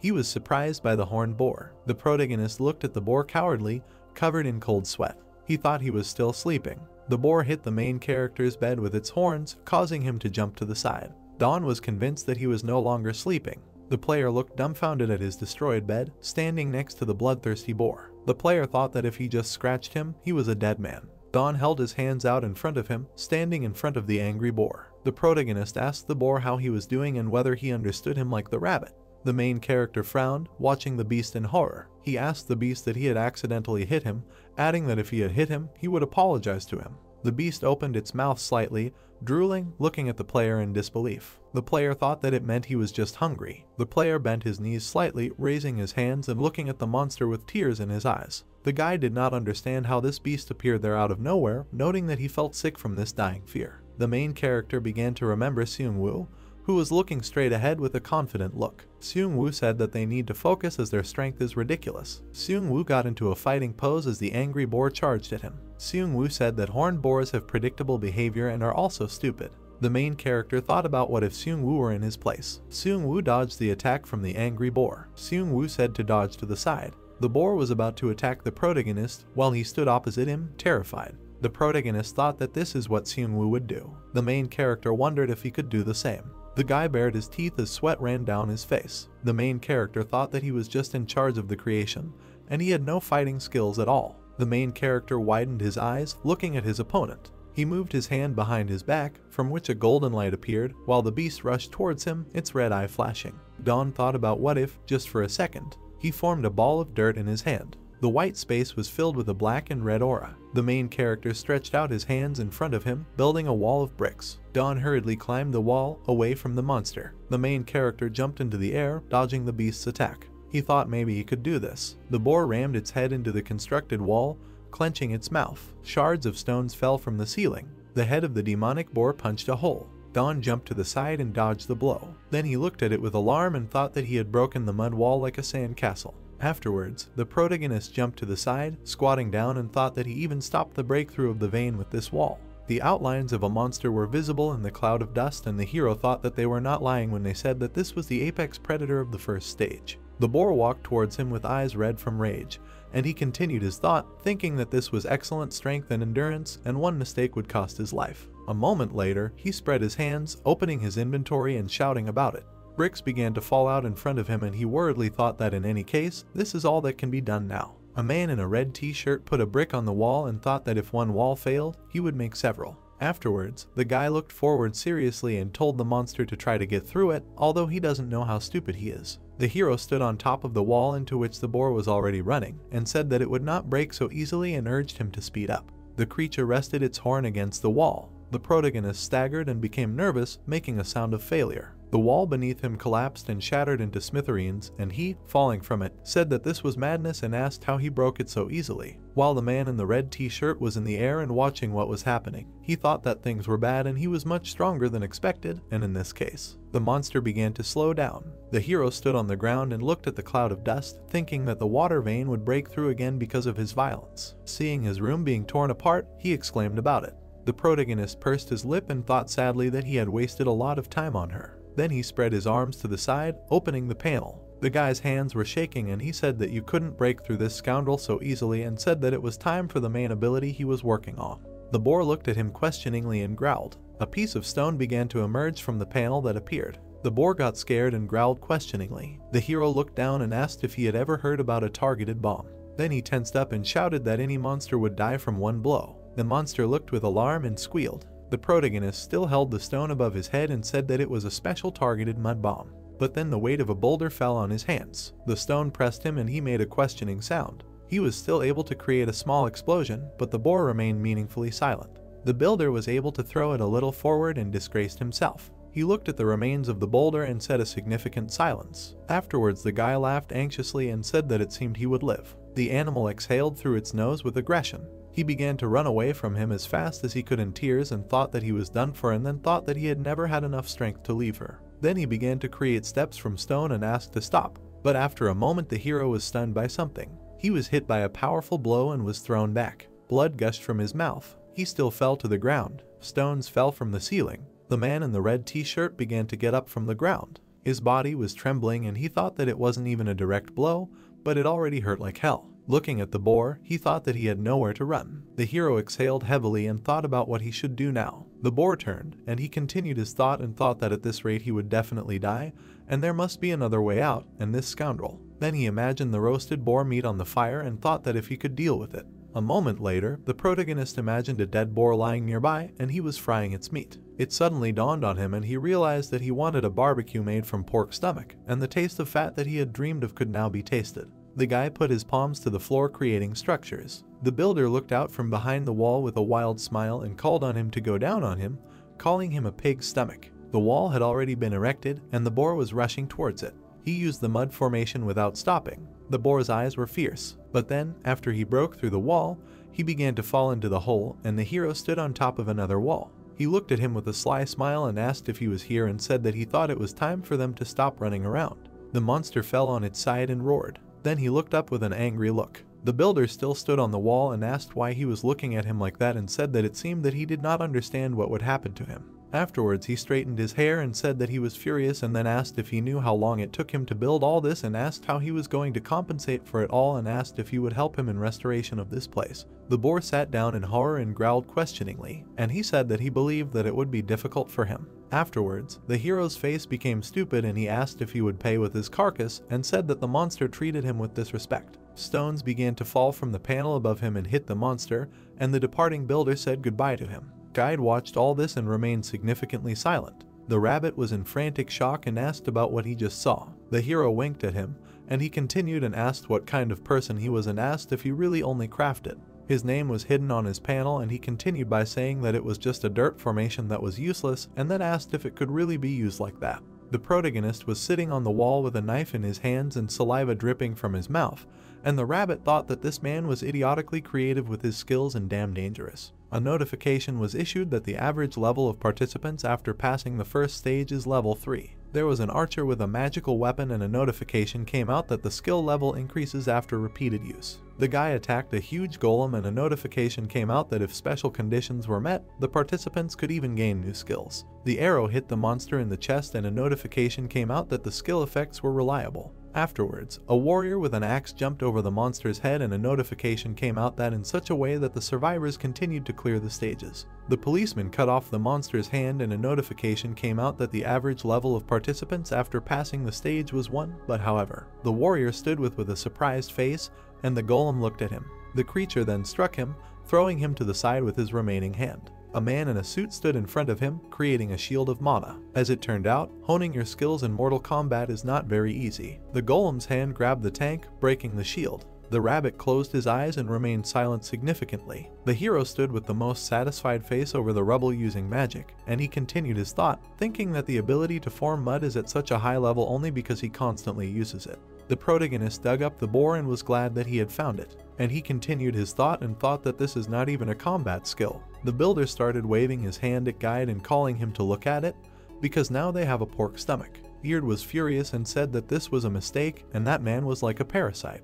Don sharpened his dagger with a stone. Afterwards, he placed 2 daggers in front of the boar's carcass and asked if they would start. The guy began to slowly bring the dagger to the carcass and carefully stuck out his tongue, thinking that in slaughter everything depends on time. Having made an incision, he continued his thought and thought that even 2 hours after death. Having twirled the dagger, the hero said that meat could easily spoil. He had already separated a piece of the carcass and said that, of course, he could get rid of parasites with the skill of cleansing, but meat that had already spoiled would not be so tasty. Afterwards, the builder pulled the tendon and thought that he needed to separate the lean meat from the fat and remove the tendons. Afterwards, neatly cut pieces of meat lay on the table, and he gladly asked about the rabbit's impressions, to which he meaningfully remained silent. Guide got angry and put his paws down and said that he was noisy and asked who he was talking to. The hero exhaled, looking to the side and at first keeping a significant silence. He told him to try to live in such a place alone, and if you don't talk all the time, it will become very boring.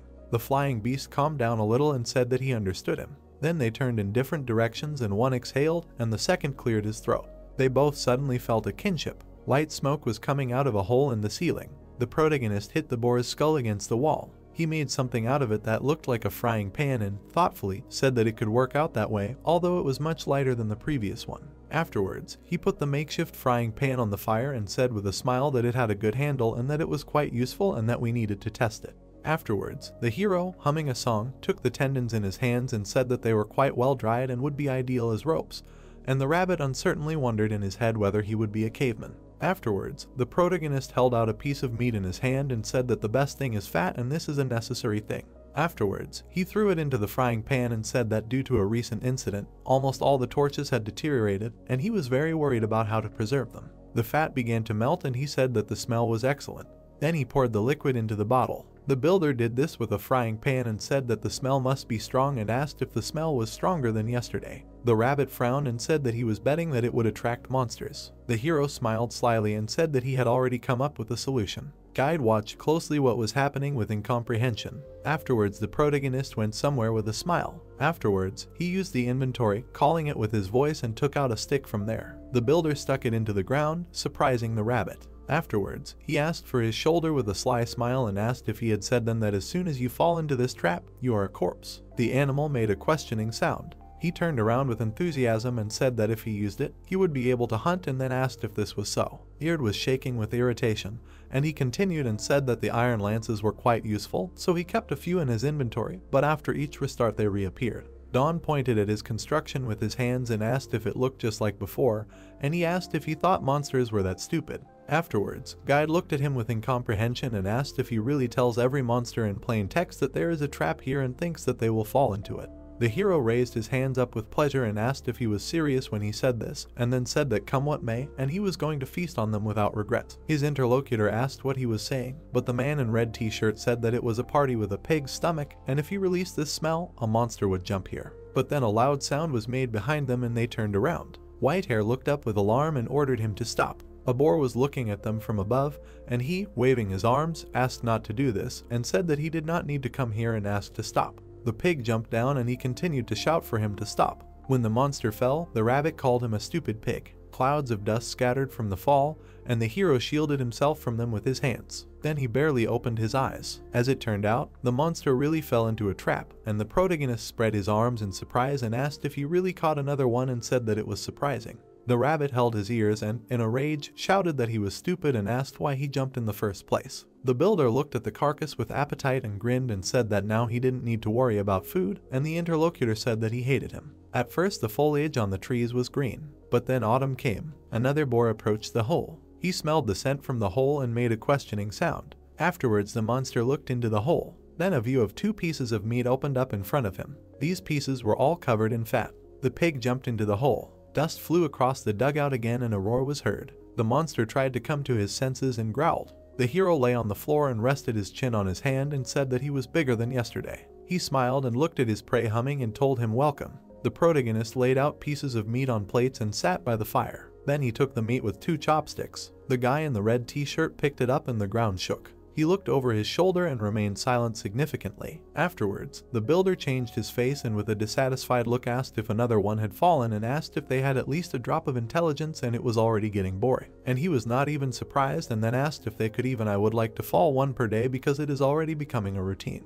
The boar lay pierced with spikes, and he continued by saying that they should at least be tasteless because they can make you fat, and when he pulls it out and butchers it. There was an explosion behind him. Seung-woo stood with bloody blades and said that they were finally finished. He stood covered in blood and tried to catch his breath, and then said that they almost died. Afterwards, the guy wiped his forehead, and his comrades called him and asked if he was okay. An alarmed archer approached him, and he asked that this was so and asked if the others were safe, and he said that everything was in order, but then asked what it was. The team looked at the pile of boars and asked how many there were and whether the tailed one himself killed them. He smiled and said that fortunately he was not seriously injured, but he was close to it, and asked how everything went at Hoyol. The warrior looked at him and said that they had a lot of people and said to forget, because he was sorry that they could not help when he was attacked, because they were isolated. The damage dealer sheathed his blades and said with a smile that everything was fine and said that he even got something for it. Everyone immediately asked what exactly. He flicked his finger across the panel and said that he had killed 100 horned boars, including these, and was awarded the skill. A notification has been issued about receiving the achievement and the reward in the form of the horned boar strength skill. His comrades immediately surrounded him, and one of them loudly asked whether such skills exist, and he said that it was similar, and even though he was of the first level. The warrior approached him from behind and asked about can his body use the power of a horned boar, and he said that the skill is limited and lasts 10 seconds, and the cooldown is 100 seconds. In front of them was a notice with a reward, and a comrade told him that even so his physical characteristics had doubled, and another asked if it increased his strength and endurance. The man in the t-shirt looked worried and said that if this is actually the case, then this is a cool skill, and said that Seung-woo is becoming more and more like a monster. He looked at him and with a smile asked how to understand the fact that he looked like a monster and asked how he should react to this. The archer stood in a winning stance and said that the technician whose strength was a monster was incredible and it was like giving wings to a tiger. And the warrior said with a smile that this was an ideal comparison. The guy with the bowl haircut was happy and said that it was cool and good that Seung-woo was on their side. The man in the t-shirt put out his finger and noticed that if the skill level increases, the duration of the action will become longer and the cooldown will decrease. And he asked whether the warrior really thought so, to which he said that Hoyol had said that this could be so, and the characteristics would also increase. The archer hugged the damage dealer and told him to continue in the same spirit. The tailed one mentioned the guy, and the warrior laughed and said not to forget about him, to which Seung-woo asked why they were saying that and said that he was uncomfortable being in the spotlight. Then the dark-haired man turned around and looked over his shoulder. He did not take his eyes off some point and said that they needed to return to the cave. And the man in the t-shirt said that this was right and they needed to hurry up. The archer exhaled and said that it was as if they were doing it in vain. He got upset and lowered his head and said that they would leave them here, and if they butchered them, they would get a lot of meat. A man with glasses rubbed his neck and said that they really hadn't eaten good meat for a long time and asked why all monsters are poisonous. Looking at the bunch of boars, he continued and said that the dungeon was telling them to die, because food was in short supply and the monsters were endless, and then asked how they should fight. The boy looked down and said that if only they had Dawn with his purification skill. The warrior was surprised by his words and was dumbfounded. Then he called out to him loudly, and he became alarmed. Jinsu scratched the back of his head and laughed anxiously, saying that he would never have thought that the loss of a builder would be so difficult, although he was just preparing food. Seung-woo got upset and asked if he was really just cooking food, and then asked the archer if he really thought so, and then said that the goal of the game is to survive and not win in battle. After that, he presented their battles and said about that if this were the goal, then combat would be most suitable, because there is a clear goal and you immediately see the results. Afterwards, the dark-haired man imagined how they were sitting under a tree and asked what would happen if they could no longer fight. Afterwards, the tailed one remembered how Dawn took care of the members of the squad. The hero brought food for the damage dealer and held it out with a smile. There was something hot in his hand, and he continued the story, saying that while they were weak, the protagonist fought. Everyone hung their heads and he said that Dawn was the strongest of them. Hoyol smiled, holding a stone in his hand, and said that this sharpening stone was also made by that person, and if it were not for the stone, he would have swung a blunt axe and would have died a long time ago. The archer bowed and asked for forgiveness, and explained that he was just thinking about what would happen if a hero were with them and said that this would not happen again. The tailed one smiled and asked why don't they return. The crowd headed towards the camp and someone said that they needed to go back and eat potatoes, and then added that Dawn was the first to find potatoes, and someone noticed that this name was heard again. Meat was being fried on the grill. The protagonist looked at this with wild appetite and said that this is life. The rabbit started freaking out again and said that he was too noisy and asked if he had gone crazy talking to himself, and then said that he wouldn't stop talking even for a second.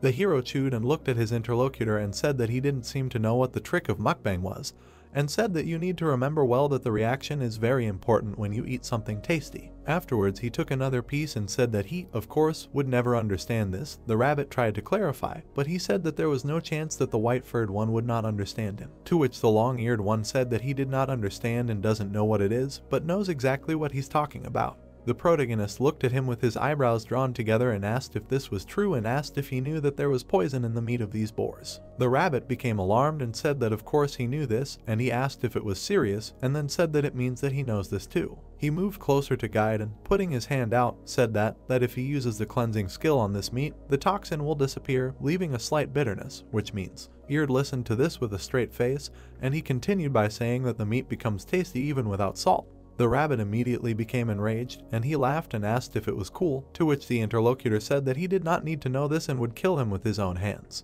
But then an explosion occurred behind them. The hero looked at the fallen boar and said that another one had pecked. He began to warm up while walking towards the prey, and the eared one screamed in rage and mentioned stupid boars and said that it was time for them to stop jumping. He started taking out metal sticks and said that these guys are restarting along with the dungeon, and after each restart, he receives 2-3 of them a day, and it's tiring.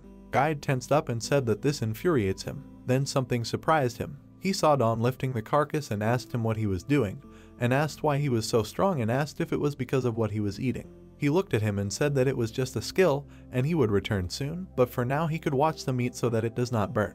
The rabbit fell on his butt and asked what this skill was, and he said that it was called the strength of a horned boar, but in any case he would return soon. White-haired looked with alarm and asked about the name and asked what this scoundrel was doing, and then asked if he was talking about the achievement of the killer of horned boars. The protagonist smiled contentedly and asked if he had really become stronger, and he continued by asking how this weakling who always crafted got it and said that it was impossible. The hero nodded and said that it was terribly tiring, and he needed to build some kind of structure for the entrance. Afterwards, he entered the room and found the eared one upset, and was wildly surprised when he asked what was happening. Whitehair sat with a downcast face and said about the skill he mentioned, and then asked if he talked about the achievement of being a killer of horned boars. Dawn looked at him with concern and hesitantly said that this was so, and he asked how it happened and asked if he had single-handedly killed 100 horned boars. Afterwards, a man in a red t-shirt sat next to him and said that perhaps it was because he killed them with his trap, and he asked if this was strange. The protagonist looked with a questioning expression on his face, and he asked if the builder had experienced several reboots. He began to get up and asked in surprise what he meant,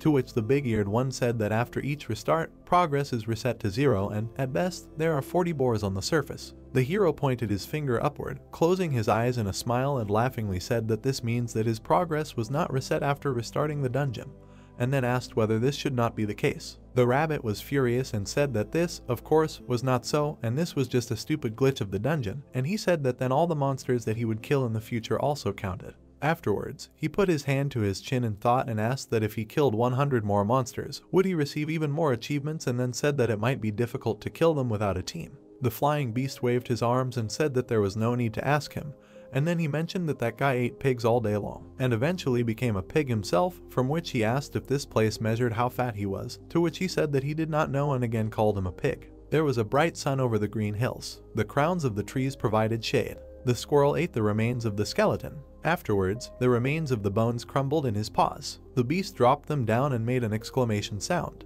He immediately rushed to catch up, but when he got ready, they were already below and looking into some hole in the ground. One of them looked down with alarm. Wooly stuck his head into the gorge. After some time he dug through the wall. Squirrel stuck his head out and made a questioning sound. There were many torches visible in the cave. The rodent ran along long corridors. The bright light blinded him, and the creature covered itself with its paw. Afterwards he was amazed by his surroundings and actively looked around. Then the woolen one noticed a piece of bone. He took his bone and tried to run away making sounds. But then something caught his attention. Belka saw a pile of bones on the table and dropped his find. The beast immediately blurred in pleasure and made a dreaming sound. Leaves were falling on the surface. The rodent squeaked and quickly climbed up the tree. He grabbed his bone and squeaked happily. Later in the evening the woolly one ran into the hole again. Night fell and he was still jumping. The light again covered the treetops. The Belkai lived their own lives, and the one who went down looked at them with dissatisfaction and exhaled. He dived back into his hole. Afterwards, the squirrel ran humming along the corridor. In front of him was a path of stones. The beast ran from one bone to another and squealed. Having eaten another bone, the animal saw something. In front of him was a plate of bones, and the woolen one made an exclamation sound. The beast jumped on the sleeping hero with a joyful sound. Squirrel took the bone in his paws. Then he began to examine her, making a questioning sound. The animal bit her. Afterwards, he felt a previously unknown feeling, and it was as if an explosion had occurred inside him. The beast fell on its butt and exhaled. Afterwards, he gnawed bones from the bowl, making happy sounds. His face expressed extreme pleasure. The creature continued to eat. The animal made noise, waving its paws and making sounds. While finishing the next bone, he noticed something. Belka saw that he was sitting on the protagonist. He, in turn, slept peacefully, and the woolly one looked at him with alarm and remembered how the old squirrel talked about people. The beast imagined how he would attack him and quietly left. But after that, the plate began to attract him even more. Belka began to hold his head and shook his head. Then he frowned. His eyes were full of confidence, and his cheeks were full of food. Don watched this with emotion and thought that it worked, and the animal made sounds. After it left, he watched it and thought that he had been living in this cave for a long time, and finally saw another animal. While the beast was enjoying the food, he was thinking about how to make friends with him, because he looks shy and it's good that he eats mostly bones. Afterwards, when he was sitting on his stomach, their gazes crossed, and the hero thought that he should try to make friends with him. Squirrel looked at him and remained meaningfully silent while he chewed, and he wondered if it would run away. The beast began to eat again and made a sound. Don watched him with emotion and covered his mouth with his hand, and he kept making sounds while he ate. The hero thought that this was just a cute creature. He raised his hand to him, which was shaking, and thought that he wanted to stroke him and asked him to wait at least for a second. The beast noticed this and stopped eating. But then a hand touched his ear. The protagonist stroked his head and thought about what he had done, and he made satisfied sounds. And then a strange glow appeared in front of him, and the builder was surprised. The man in the red t-shirt raised his hand to his stomach and asked what it was. A notification came out about the first achievement called Balkan's Friend, and he asked about receiving another achievement. The man sat on a stone and looked at the notice, and then asked that they really shouldn't appear so often, and then said that he didn't remember receiving them when he was on a team with the guys. He looked there in bewilderment and asked his friend about the name. Afterwards, the builder took his new friend in his palm and said that he didn't know what was so special about this achievement, but it was very nice to have friends. Then he looked at him with a smile and asked if he could call him Pakuo. Squirrel nodded, making a sound, and he thought about it. Then he became alarmed and asked if he understood what he said, to which his new friend made an exclamation sound. The hero continued and asked to wait a second, and then asked again whether this thing understood him. Then he looked at him with slight concern and ordered him to sit, and then said that it must be a little difficult to do this for the first time. The squirrel fell on its butt and made a question mark. The torches glowed in the wall, and he said with surprise that he really understood him, and ordered him to stand up, after which he was surprised again. The protagonist looked at him with concern and asked how about he show him how he got here. The beast jumped out of his hands and ran, and he asked him where he was going.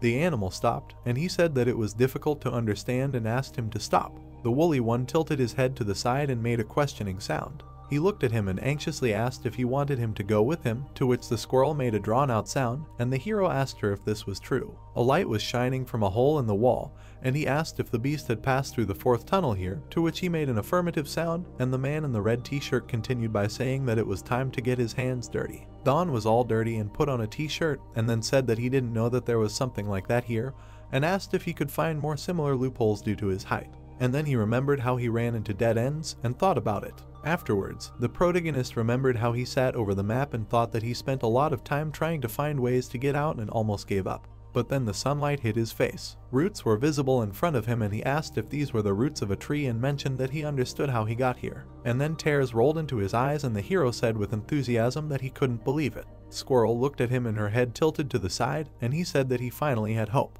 The protagonist touched the roots and said that all he needed to do was climb the roots and he would finally be able to get out. The man in the mud ran up with a smile, thinking that the endless days of life underground would end. He began to crawl up and said what he saw. His hand reached for the branch. Mick shielded himself from the bright rays of the sun and exhaled. Then he relaxed his hand and became alarmed. A view of a sunny clearing opened before him. Birds were flying in the sky. His hand touched the grass. Don bent over and said anxiously that he now sees what nature looks like, and the squirrel made a questioning sound with misunderstanding. The hero cried with happiness and said that the endless blue sky with white clouds and green grass. Afterwards, he rubbed his eyes while there were 3 sheep in front of them and said that this was an ordinary landscape that he never appreciated. And then the wolf grabbed one of them, and he continued by saying that it was so warm here. And the squirrel made a questioning sound. The wolf's eyes glowed and left a mark, and he himself growled. Yellow eyes were visible behind the confused guy. He laughed and said that these are the laws of nature, and this is also characteristic of wild nature. The wolf moved forward and Don spoke about the feeling of being alive. The huge animals moved forward, bypassing the McFrozen in place, and Pakyu fell to the ground. The brunette thought about what didn't have to be so bright. The hero sweated and pursed his lips, thinking that these wolves are known for being merciless, and he couldn't believe that he would die as soon as he got out. The predators growled and barked. The guy bent down to the ground, trying to dodge them. The wolves rushed forward screaming, and the squirrel and Manga covered them with their hands. He looked forward, holding his head with his hands and asking about what had happened, and the animals ran forward, also barking.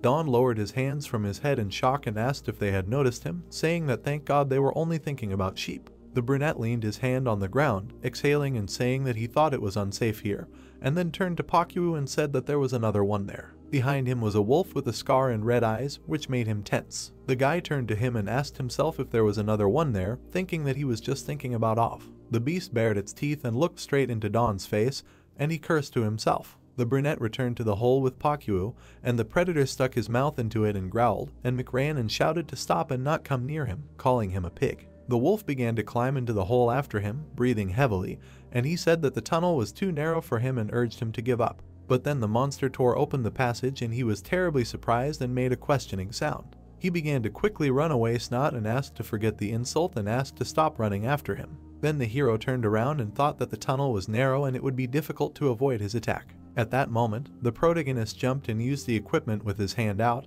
and then thought that it was good that the command consisted of only one word. Afterwards, the builder put out both hands and thought that he would not let him through and the attacks should be weaker than those of the boar. But then the monster struck with its paw, bypassing the wall. Blood appeared on MC's cheek and he made a questioning sound in surprise. Chips appeared on the wall and he cursed in his thoughts. The wolf landed behind him, and he continued his thought and wondered why he was so fast. The hero stood behind clouds of dust and thought that things were bad. Afterwards, he put his hand to his cheek with a dissatisfied face and thought that it was good that he just scratched him, but with the next attack, he could kill him. The protagonist squatted down and wondered if he could escape, and then thought that he had to find a way out. The monster bared his teeth, and he continued his thought and thought that judging by his speed, he would not last long, and he urgently needed to come up with something. Then the man in the t-shirt moved his hand away from his cheek and it dawned on him, and then he made a questioning sound. Afterwards, he lowered his head and said that he had completely forgotten that in any case he had no choice. The beast rushed at him with its mouth open. Manga covered himself in a haze and, gritting his teeth and knitting his eyebrows, said that he didn't care about anything anymore. Then he struck the wolf in the chin, with which he threw him up and thought that he had used the power of a horned boar. The blow sent the large wolf flying to the side.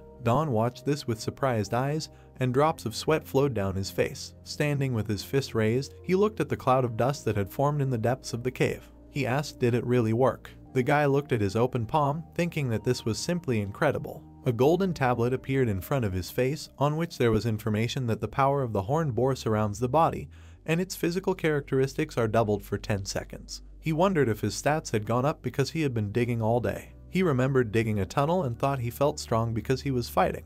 Rising from the ground, the wolf bared its teeth and growled loudly. Don gritted his teeth and clenched his hand into a fist, thinking that his opponent had definitely taken damage. Frowning his brows, he lowered his puzzled gaze to the floor, mentally noting that one blow was not enough. Looking at the glowing screen, on which it was noted that the remaining effect of the skill was 7 seconds, the guy thought that the downside of this ability was the long cooldown. When the counter changed to 6 seconds, the brown-haired man, grinning and clenching his hands into fists, ran towards the monster, thinking that he could not continue to waste time. Don quickly ran straight towards the wolf, but as he approached, he jumped to the side. The guy ran past the beast, and it looked at him with its burning eyes. Leaning down, the brown-haired man sharply punched his opponent in the stomach, releasing energy. He furrowed his dark eyebrows, wishing the wolf to die. Screaming loudly, he launched a flurry of powerful blows at the beast. A giant cloud of dust rose from the ground. Bent over, the guy froze and began to breathe heavily. The effect of his ability at the moment was 3 seconds. Opening its toothy mouth, the wolf jumped on the guy. His big paws touched the ground.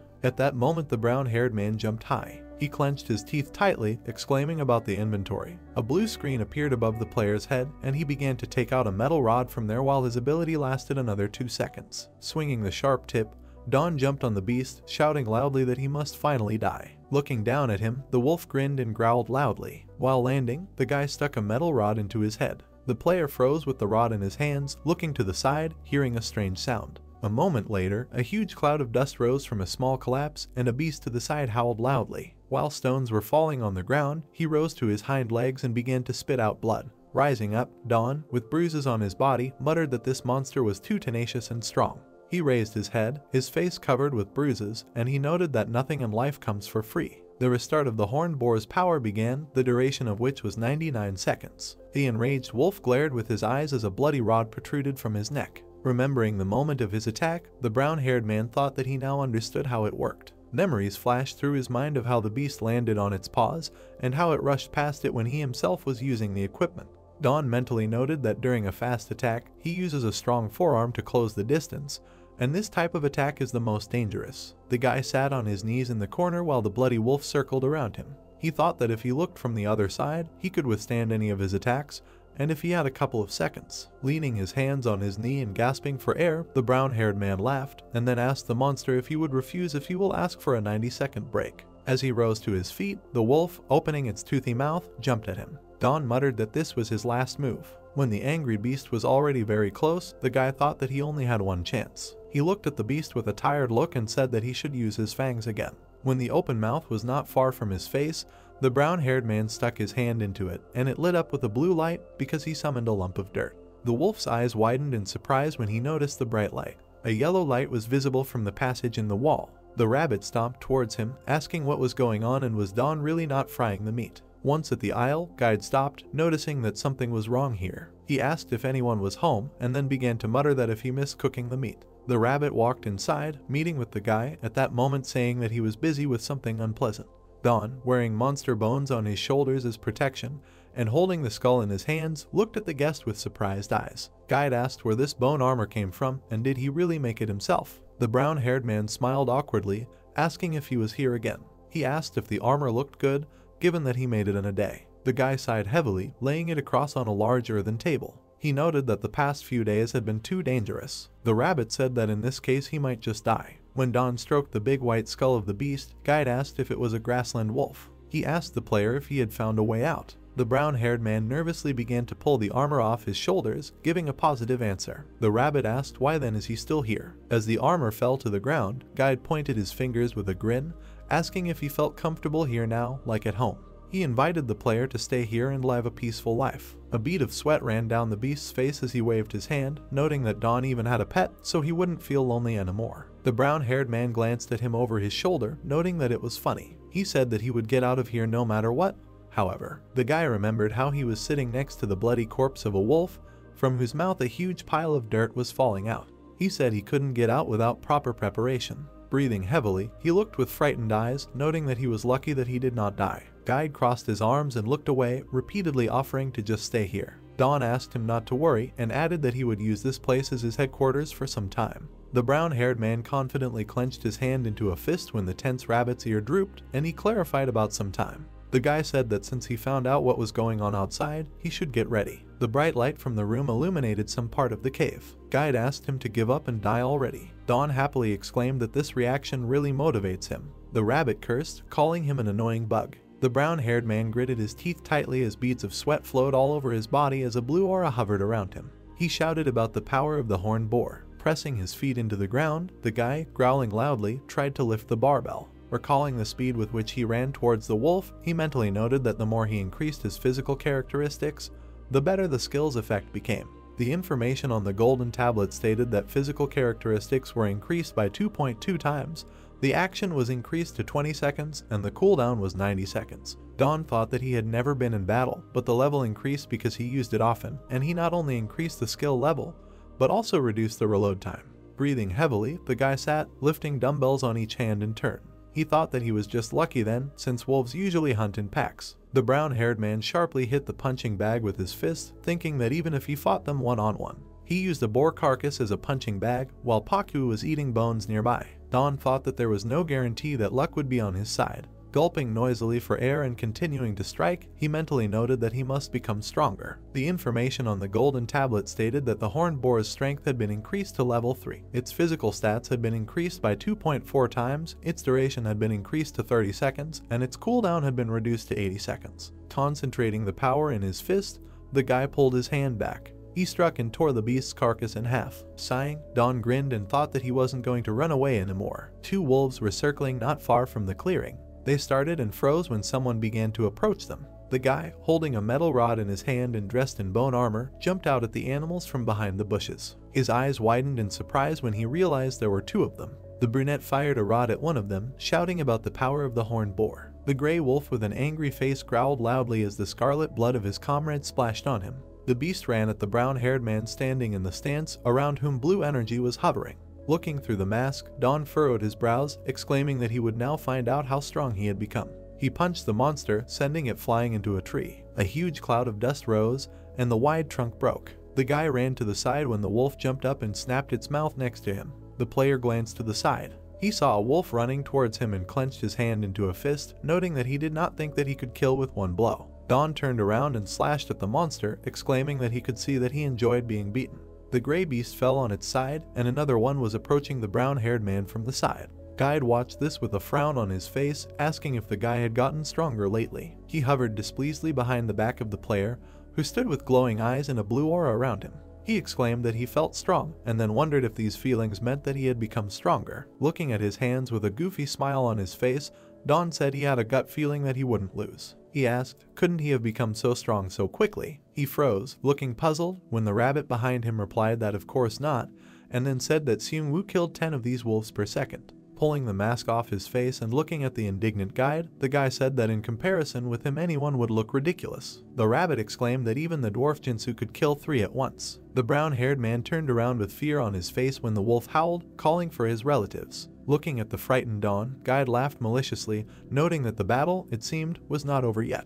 The furry beast happily spread his arms to the sides, looming over the player and saying that he senses 3 more wolves coming here when there are usually 5 of them. The rabbit rubbed his palms with an angry expression, saying that he would be interested to see how the guy would cope with all this, noting that this was a great chance to find out the limits of his capabilities. Don turned around with a puzzled face and looked into the bushes, asking Guide if he knew about the effects that his skill gives. He read the information on the golden tablet about his horned boar strength skill. Brown said that right now his strength has increased by 4 times. Running into the forest with Pakyu and leaving the rabbit alone, he exclaimed that this meant that he could run 2.4 times faster. The furry animal looked at him with puzzled eyes, asking what kind of person he was if he just ran away like that.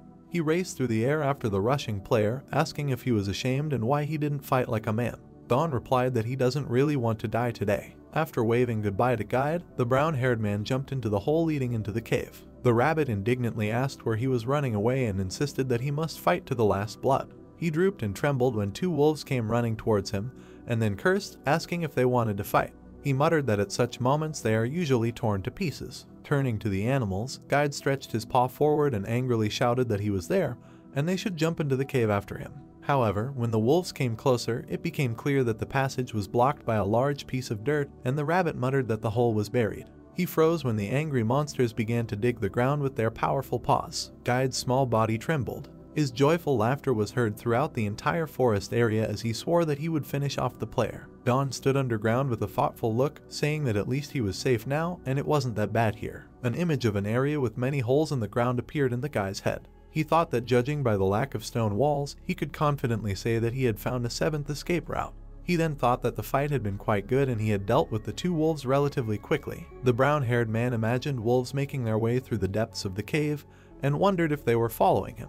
He thought about what would happen if they pursued him even with the passage blocked. He imagined them all running underground towards him, mentally noting that then they most likely found the entrance, and there wasn't much room here to escape from them. Don looked with a puzzled look at Pakyu, who jumped onto his hand. He said that in this case he would have to fight them, and then asked a friend for help. Chipmunk looked in surprise at the guy who asked him to find the 3 wolves that were chasing them. When the beast ran through the tunnel, the brown-haired man told him not to approach them and to be careful. Don began to pull the skeleton helmet onto his head, saying that now is the time to get ready. At this time, the wolves above were eating the sheep. The player stood at some distance from them, noting that he would try to kill these 3, and the distance between them was suitable. A blue inventory screen opened in front of the brown-haired man. While Don was pressing the buttons, Guide appeared behind him and began to ask what he was doing, and then asked how many tunnels he had dug. The guy, turning to him, asked him to stop appearing out of nowhere and scaring him because it was annoying.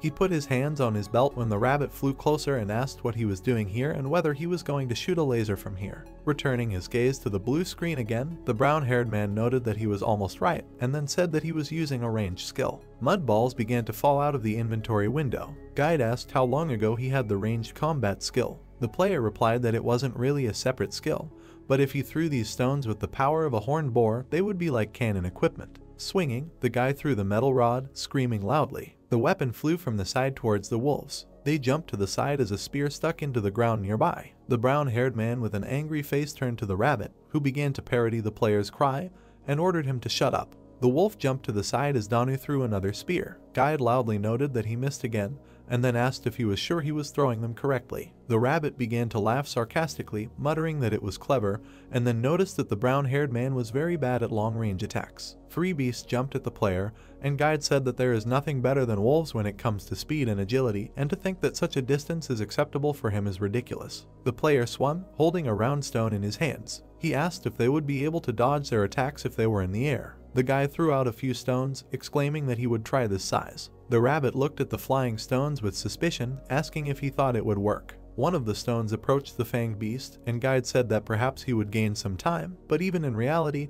this meager amount was not enough for. A round piece crashed into the wolf's muzzle. At this moment, the rabbit's face contorted in shock. Don grabbed another stone with his hands and grinned, saying that he thought he was underestimating these cobblestones, but they were much stronger and heavier than one might think. The guy frowned, and a blue aura began to hover around him. He said they weigh 20 kilograms and will do more damage than a scratch. He added that with the boost from the horned boar, they would get an unforgettable experience. Hearing all these words, Guide looked at him with shocked eyes, asking if she really weighed 20 kilograms. Looking at the wolf struck by the blow, the brown-haired man noted that there were 2 fewer of them, and then asked where the last one had gone. The rabbit looked with a dissatisfied face, frowning his imperceptible eyebrows. He thought it was amazing that the player managed at least 2, but not knowing about wolf attacks would kill him. The guy stood with his back, not noticing what was happening. A huge wolf jumped on him from behind, and Guide thought it was the end. The brown-haired man looked at the approaching monster with frightened eyes and cursed to himself. He flexed his arm, trying to block the blow. The player flew to the side, and the beast began to circle nearby.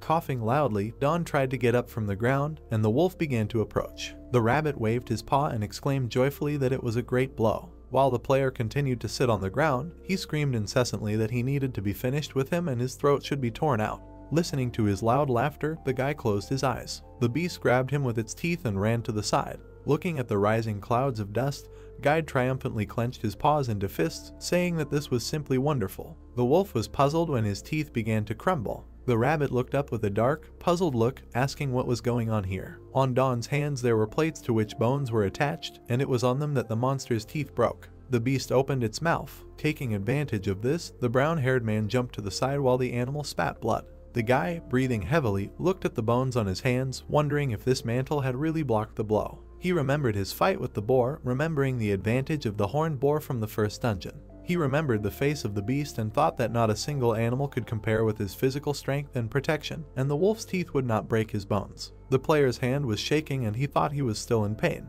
A golden tablet appeared in front of his face, and the wolf began to approach again. Staring intently at his enemy, Don mentally noted that he had completely forgotten about the timer. He began to form a mudstone in his hand, thinking that 8 seconds should be enough for him to grab it. Running forward, he suddenly stopped and swung a stone. Screaming loudly, he looked at the animal standing nearby and swung his arms. The wolf stood not far from the tree, and blood flowed profusely from its mouth. A moment later there was a loud explosion. Guide watched what was happening with frightened eyes, covering his mouth with his paws, hearing the brown-haired man's threats that he would crush the monster's skull. He exclaimed that this was simply terrible. Looking at the torn corpse of the beast and the guy standing next to him, the rabbit said that he was just crazy, who always sees things through to the end. Frowning, he crossed his arms over his chest offendedly, muttering that this fool didn't want to die at all. Don, with a spear in his hands, looked out of a hole in the ground, pointing the weapon at the monsters. Guide noted that his strategy worked perfectly, and using tunnels and pits, his method proved to be the best form of guerrilla warfare. Running out of the next hole,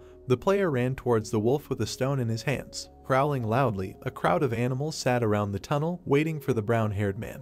The rabbit noticed that the herding wolves, having escaped his anger and rage, began to wait for him at random pits in order to tear him apart. They looked up with their sparkling eyes when they saw a chipmunk watching them from a tree branch above. Don, who was doing push-ups in the cave, smiled and thanked his little buddy for telling him what was happening up there. Using information from Paku's reconnaissance missions, the brown-haired man knew where the wolves were waiting for him. The guy, beads of sweat flowing down his body, bent to the ground while doing push-ups, and as he began to train, his skill level continually improved. He became so strong that the wolves did not even dream of hunting him. The player looked at the blue daytime sky. Don, holding a metal spear in his hand, threw several round stones at the beast. Guide watched with an irritated expression the death of another predator. His body was stuck, and thick veins appeared on his forehead, and clenching his fists in anger, he exclaimed that this was not fair, and he wanted to tear him apart himself. He looked at the guy standing with a spear in his hands, who was clenching his teeth tightly. The rabbit was outraged that he was only fighting 2-3 wolves at a time.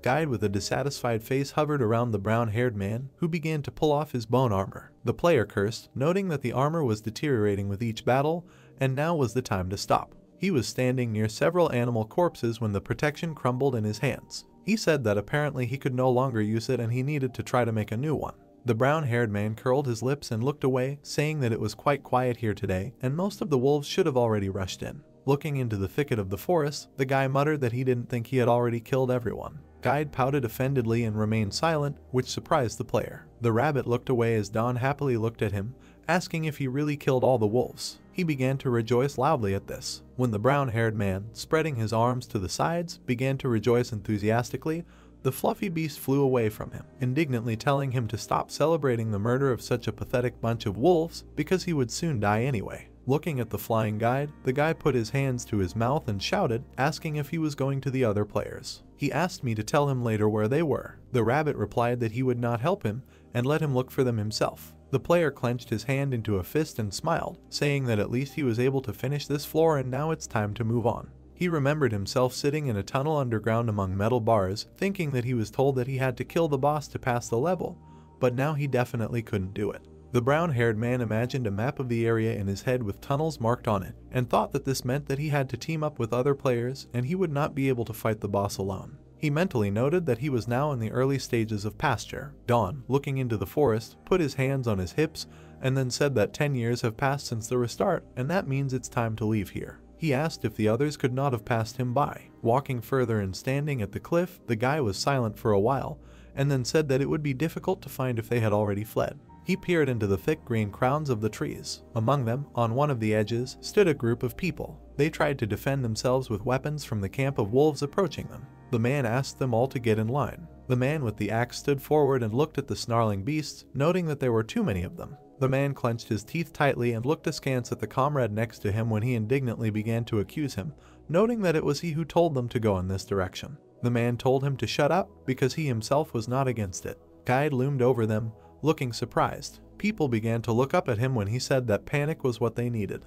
He closed his eyes and muttered that this atmosphere needed to be maintained. The player jumped back as one of the wolves attacked him. The rabbit happily spread his paws to the sides and began to laugh, wishing them all death. He clenched his fists tightly and smiled madly with a gloomy face, saying that no one should be left alive and everyone should reap the fruits of their mistakes. A powerful blow threw the wolf aside. A man with an axe in his hands attacked the beast, and Guide noted that not all of them are weaklings. He furrowed one eyebrow and rubbed his chin, saying that this was the so-called leader of the group, then asked if he had been hiding his skill all this time. The dark-haired man with a mustache furrowed his eyebrows in anger, and the rabbit noticed that thanks to his skill Roaring Wind, he became stronger when he swung his weapon. He swung the axe around himself, hitting his comrades with the blade. Guide asked if it turns out that this skill does not divide those around you into enemies and allies. The rest of the players, having moved some distance away, stretched their hands towards the raging man, loudly asking him to stop, because otherwise he would kill everyone. The man ordered them to be silent. With an enraged face, he pointed his weapon and shouted loudly that at this rate they would all have died anyway,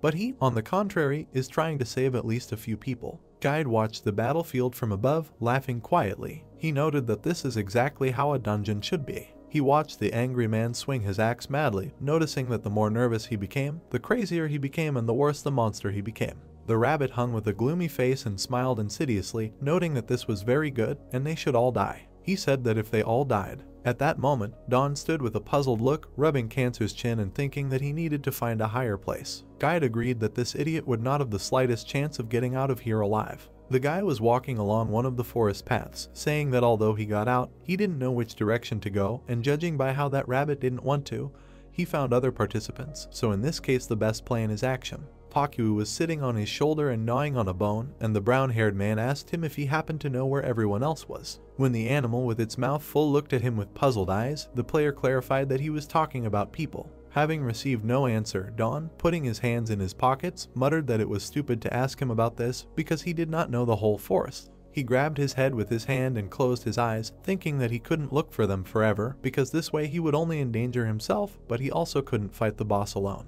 The guy looked up, puzzled, wondering if he should do something that would help him notice them. He thought it would be better if he built some kind of observation post. The brown-haired man pulled off his red t-shirt and threw it on the ground, exclaiming that he needed to try it and stop wasting time thinking about it.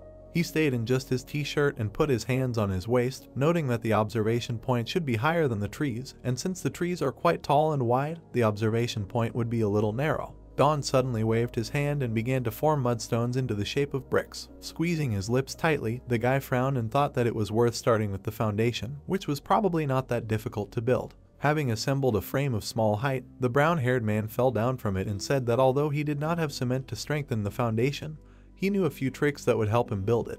The player, with a smile on his face, stroked the sides of the building, creating a new lump of dirt.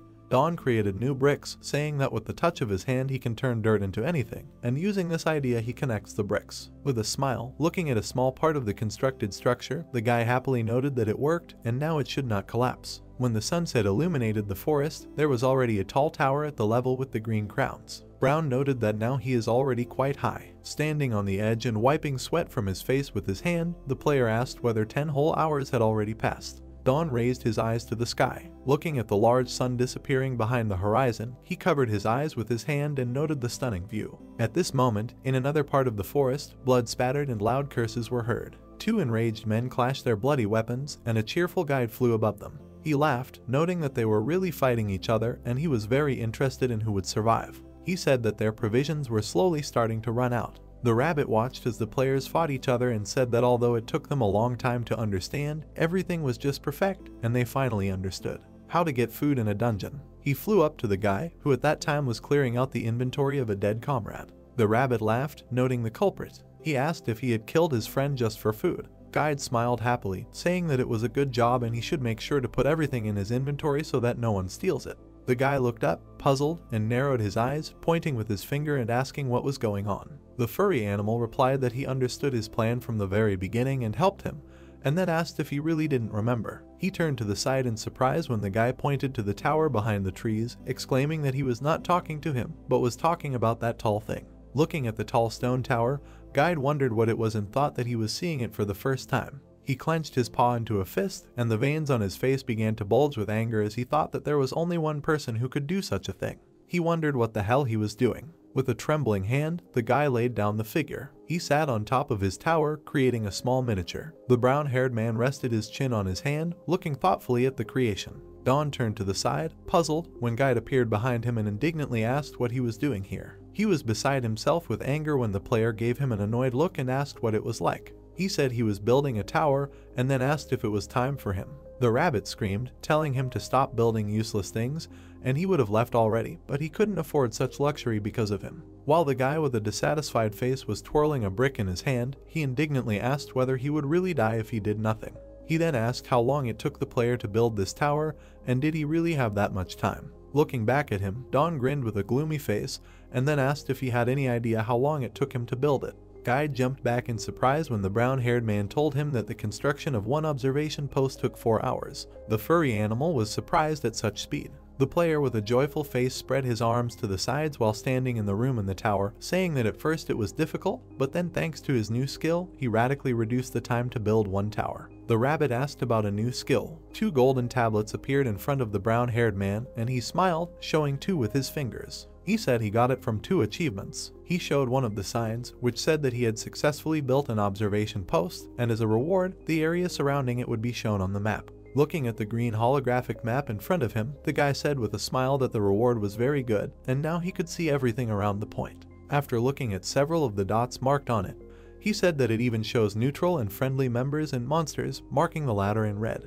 He noted that all this is shown in real time on his mini-map. Don touched his chin with a smug look as guide next to him shouted that there was no point in this. The brown-haired man said that this was true and that he had already checked the accuracy of the map. The rabbit looked with shocked eyes with a gloomy face and then asked what the second achievement was. The guy remembered how a bright ray of sunlight pierced his tower. He said he thought he discovered it after the points were erected. The player spread his arms with surprised eyes, standing in the bright light. He told what happened and said that after this new achievements were discovered. He showed a second golden achievement plaque, which was called Building Contractor, and gave him a new skill in construction. He now has a level 1 observation platform and the construction time has been halved. The rabbit was very puzzled by the reward. Looking at his uncomprehending gloomy face, Don said that this acceleration worked quite well for him and he did not pause in the construction of these platforms. The guy, standing on the edge with a joyful face, spread his arms to the sides, exclaiming that thanks to this he could build the points one by one, and for the rest of the time he came up with the interior. Covering his mouth with his hand, he looked at the irritated guide with a malicious smile and pointed his finger to the side, saying that there would be a bed here. The rabbit was shaking with anger,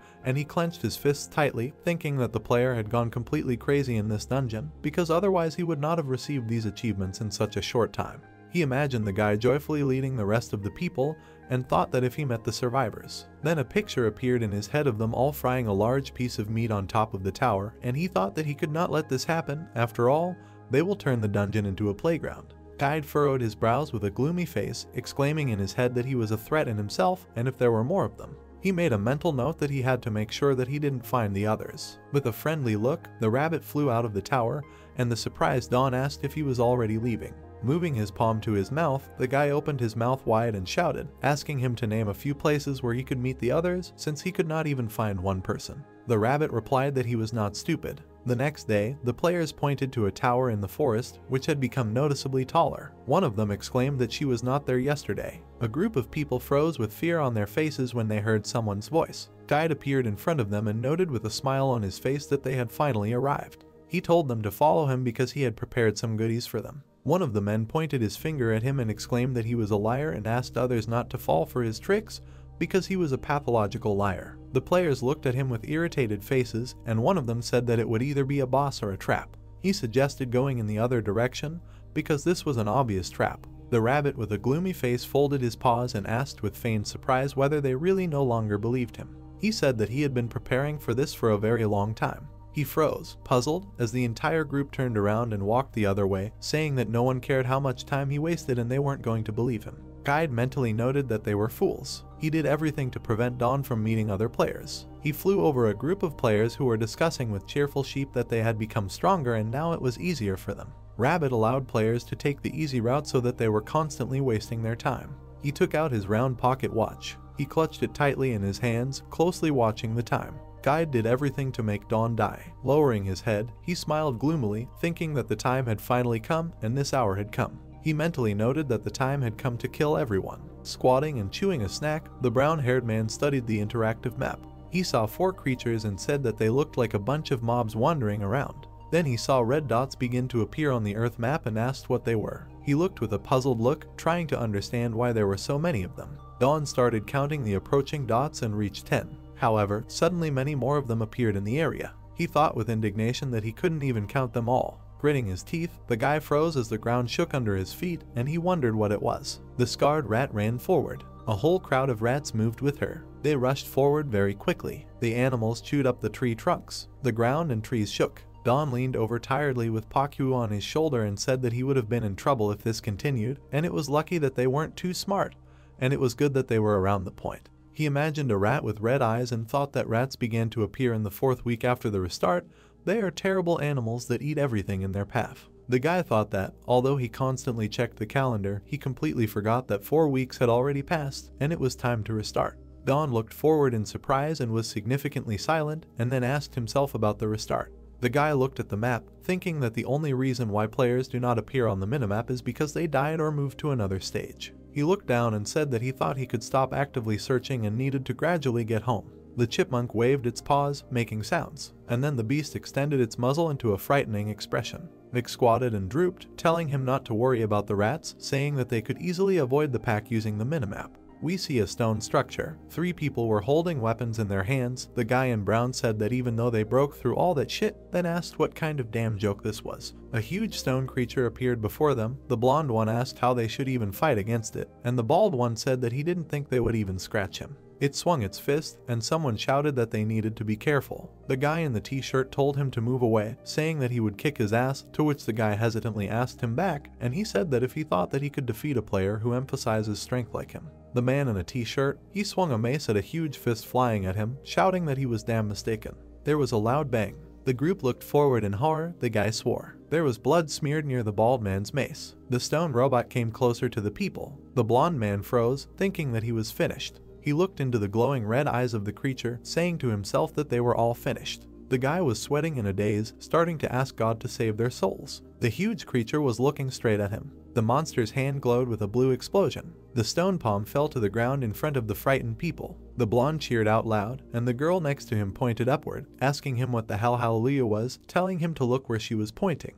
Some rectangular stone was flying in the air. Dawn caught a small object using the horn bore strength and mud shaping, control skill, and said that it seemed like they were not too late yet. He looked at the map, saying that on the minimap he looked different from ordinary monsters, which meant. The guy looked at the huge creature, thinking that this meant that he was the boss. The fair-haired man was distracted by the guy, and the girl next to him looked forward in fear. He asked who it was and why he was so strong, and the girl told him to be careful. Stone attacked a group of people, and they screamed and ran away from the attack. The hero swung the rectangle, shouting to the boss to receive. He threw it at the boss's head, and the object broke into fragments. A hole appeared in the stone man's head, from which white flames oozed. He turned towards the guy. The robot waved its arms. Don knitted his eyebrows and raised his hand with another stone, asking himself that they probably should run.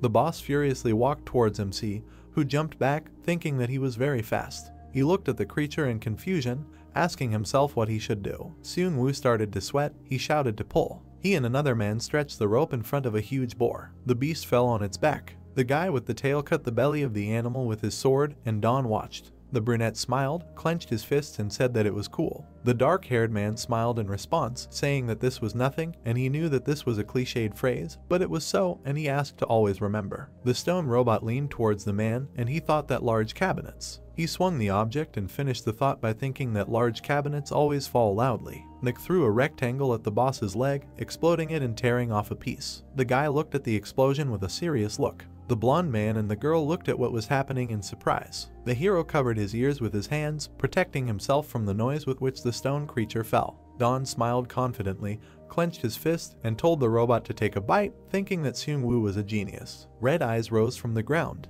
The brunette looked at the stone one, and his leg was glowing with white fire. He asked why he wasn't moving, then said that he was probably trying to regenerate. The small object was again in the guy's hand. The chipmunk raised his paw up in approval, and he loudly said that there was no difference and they could kick his ass all day long. He threw an object at the robot, but it bounced away from him. The rectangle fell to the ground, and Mick remained meaningfully silent, looking at it. The guy put his hands on his face in fear and looked at the banner that had flashed in front of him, cursing to himself. The banner stated that the skill level 4 horn bore strength had a cooldown of 70 seconds. The boss rose to his feet, and he grabbed his head, loudly asking whether he had already finished regenerating. The creature struck the ground, causing the guy to jump to the side, screaming. He landed on the ground on his feet. Don used mud formation and the item appeared in his hand again. The brunette threw it at the stone one's chest, but it flew away from the robot again. The red-eyed man pressed his hands to himself. The guy in red and Pakyu looked at the boss in confusion. The enemy growled, looking at his hands, and then he raised his hands angrily, about to attack. The creature hit the ground, causing a huge shock wave. The blonde man and the girl looked at what had happened in shock. He loudly asked what the hell happened to him, and she remained meaningfully silent. The purple-haired girl raised her eyebrows, asking if something had gone wrong and if they would just watch. The guy frowned, saying that, again.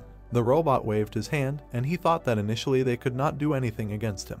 The girl rushed forward, to which the fair-haired man was extremely surprised. She ran towards the robot, and he extended his hand towards her, asking where she was going. Don rested his hands on the ground among the punched holes and said that he just needed a little more time. Someone hit the stone man powerfully on the head. The purple-haired girl stood between her boss and the chipmunk guy, asking him if he was okay, who responded approvingly. The blue-eyed girl turned around and asked how she could help her in the battle against the robot. Mick and Pakyu looked at her in confusion with their mouths open, and the guy said that he needed a little time, just 1 minute. The girl raised one eyebrow and uncertainly asked herself about 1 minute, then asked the guy if he could manage it in 10 seconds. Don scarily pointed forward and said that this was not the point, he needed it. The guy sharply shouted to the girl to be careful. The stone robot swung at the girl. The impact raised a shock wave and dust. The frightened blue-eyed girl covered herself from the blow with her hand and closed her eyes. Her hand shook and she opened one eye. The purple-haired girl raised her eyebrows and joyfully called out to the guys, and they attacked the robot, clinging to it from different sides and trying to attack with their weapons, distracting the enemy. The blonde man turned to the girl and said that they were a team, they couldn't leave her to die, and asked about the best way to attack. She looked at Don, who frowned and said that it was the solar plexus. The blue-eyed one asked about his words, and he said that it was the chest and ordered to attack him in the chest. The hero remembered how the robot pressed his hands to his chest, and with a serious look thought that this area was almost impossible to attack, but judging by the way he was defending it, there must be something important in that place. The group tried to hold on to the struggling boss and screamed, and the girl walked towards them, telling them to hold on and that she would help them. The mage launched a fireball using her staff. She hit the stone one in the chest. The hole remained in the middle of his body, white steam came out of it and yellow light poured out. The creature covered the wound with its hands to the surprised reaction of the team. Don furrowed his eyebrows, confirming his thoughts. The fair-haired man looked forward uncertainly and asked if he was the only one who saw this. The guys rushed at the boss, swinging their weapons, and the guy shouted to attack him in the chest. Mick opened the skill information, looking at it intensely. The group attacked the stone one, but he defended himself from blows to the chest. The attackers could not break through him. Someone cursed and shouted that he was too strong. The hero saw that the guy's weapons were stuck in the creature's body and wondered if it was dirt. He frowned, wondering if it was dirt. He looked forward, thinking that his body was made of dirt. A green light appeared in Don's hand, and he asked himself if this was the case, then whether he could control the boss. The red-eyed monster threw the group into the air, and they screamed loudly because of it. Mick rushed forward under the surprised look of the girl. She raised her eyebrows and asked him loudly whether a minute had already passed. The guy raised his finger up, and the chipmunk looked at her confidently. The hero quickly ran forward, thinking that in fact it had passed a long time ago, but he did not have enough information to launch an attack, so he decided to wait.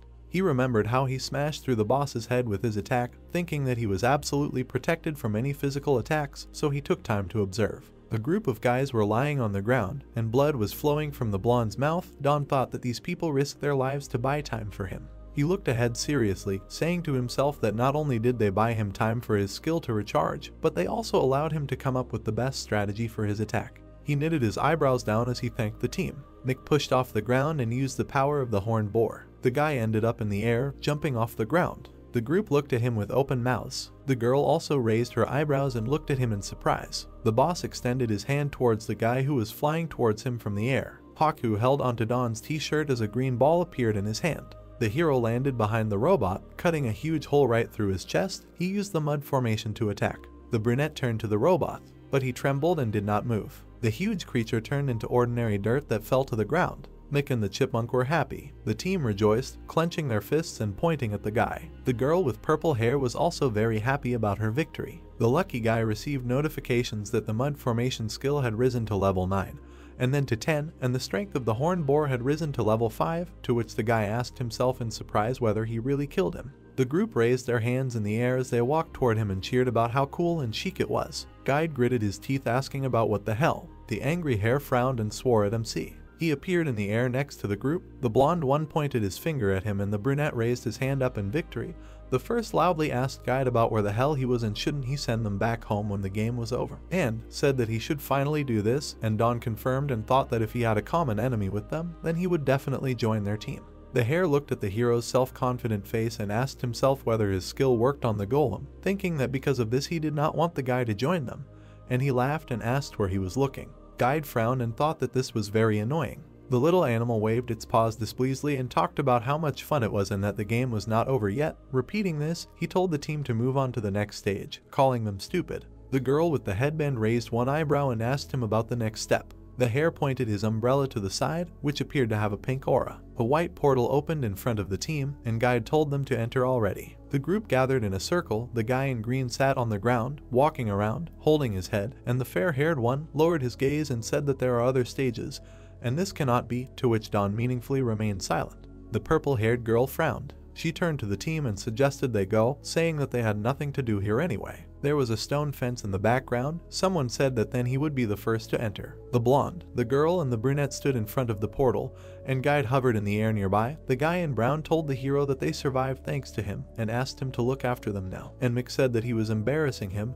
and asked in response, then they should look after him, and the hare asked them if they would stop chatting and maybe enter the portal. The girl with purple hair said that Dawn was good in battle back then and thanked him. The guy with the chipmunk was embarrassed, putting his hand on the back of his head, thanked her in return and said that she could enter first. The two headed into the portal, leaving the hero behind, and the girl said that they would see each other soon. The brunette stretched his hands and said that now it was his turn, and he was going after Seung-woo. He waved to Guide and headed into the portal, saying that he had gone, wishing him happiness, and he asked if he was still here. Dawn crashed face first into the portal. An error appeared, informing him that he could not enter the game, and the hare asked in surprise about the error. The guy pointed at him displeasedly, loudly asking why he couldn't come in and telling him to do something, and he responded by saying that the system was rejecting him and asking what he thought he should do. Nick furrowed his eyebrows and annoyedly asked about what the hell and what he should do. They both turned to the portal, and Guide said that these were his words. Taking place a week after the restart, the cave was Dawn's hideout. His red jacket was lying on the floor. Besides her, bones were also lying on the ground.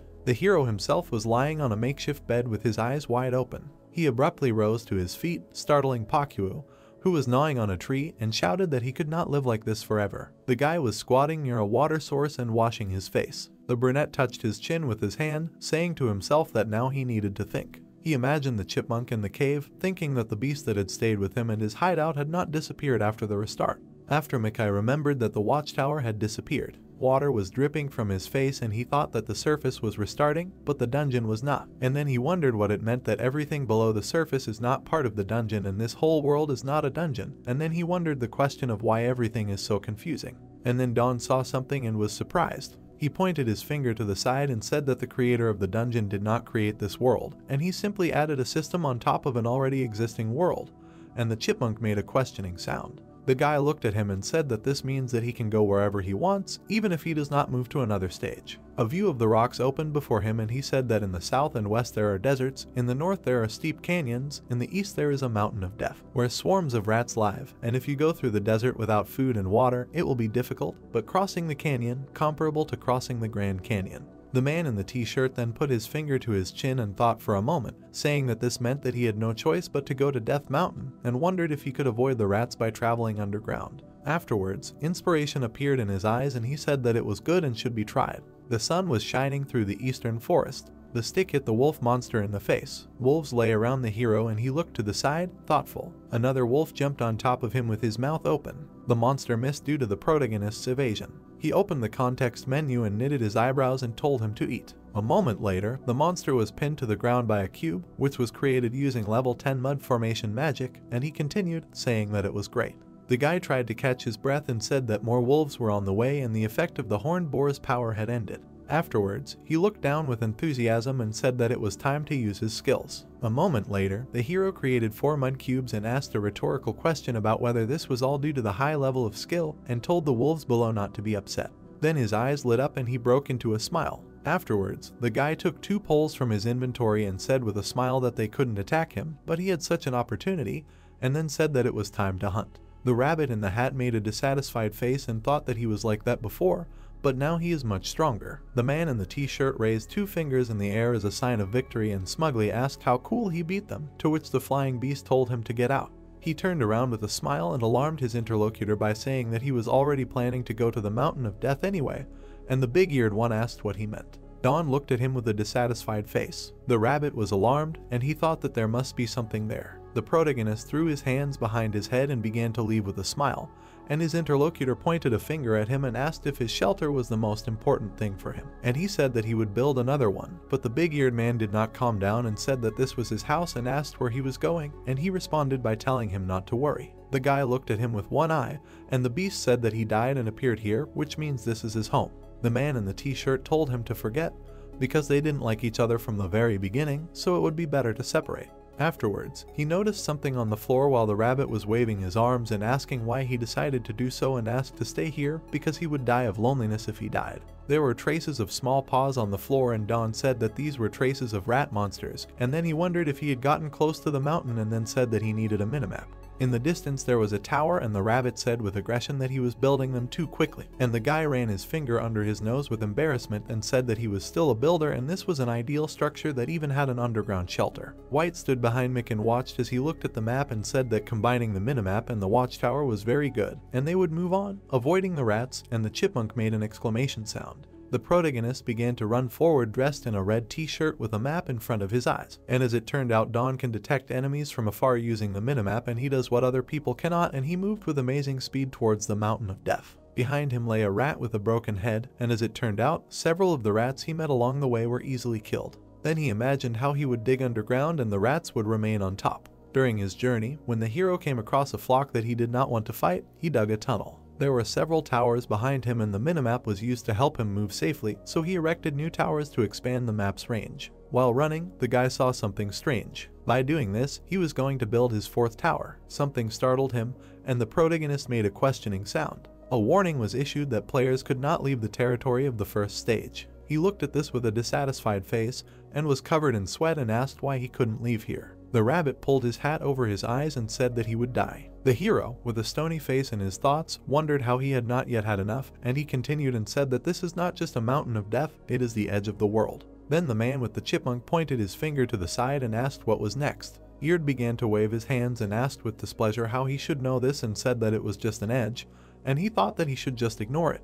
He looked at his feet in surprise and wondered in his mind what it was. There was a purple stripe near his leg. The man looked in front of him and thought that the earth had a different color. The flying beast waved its arms even faster and said that this was the territory of the rat monsters and that it would still not be able to go further. The hero crossed the border and said that he had already passed with a smile. And he said with horror that he was crazy. A notification was issued that he had left the territory of the first stage. The rabbit clenched his fists in horror and said that he really had passed and ordered him to return.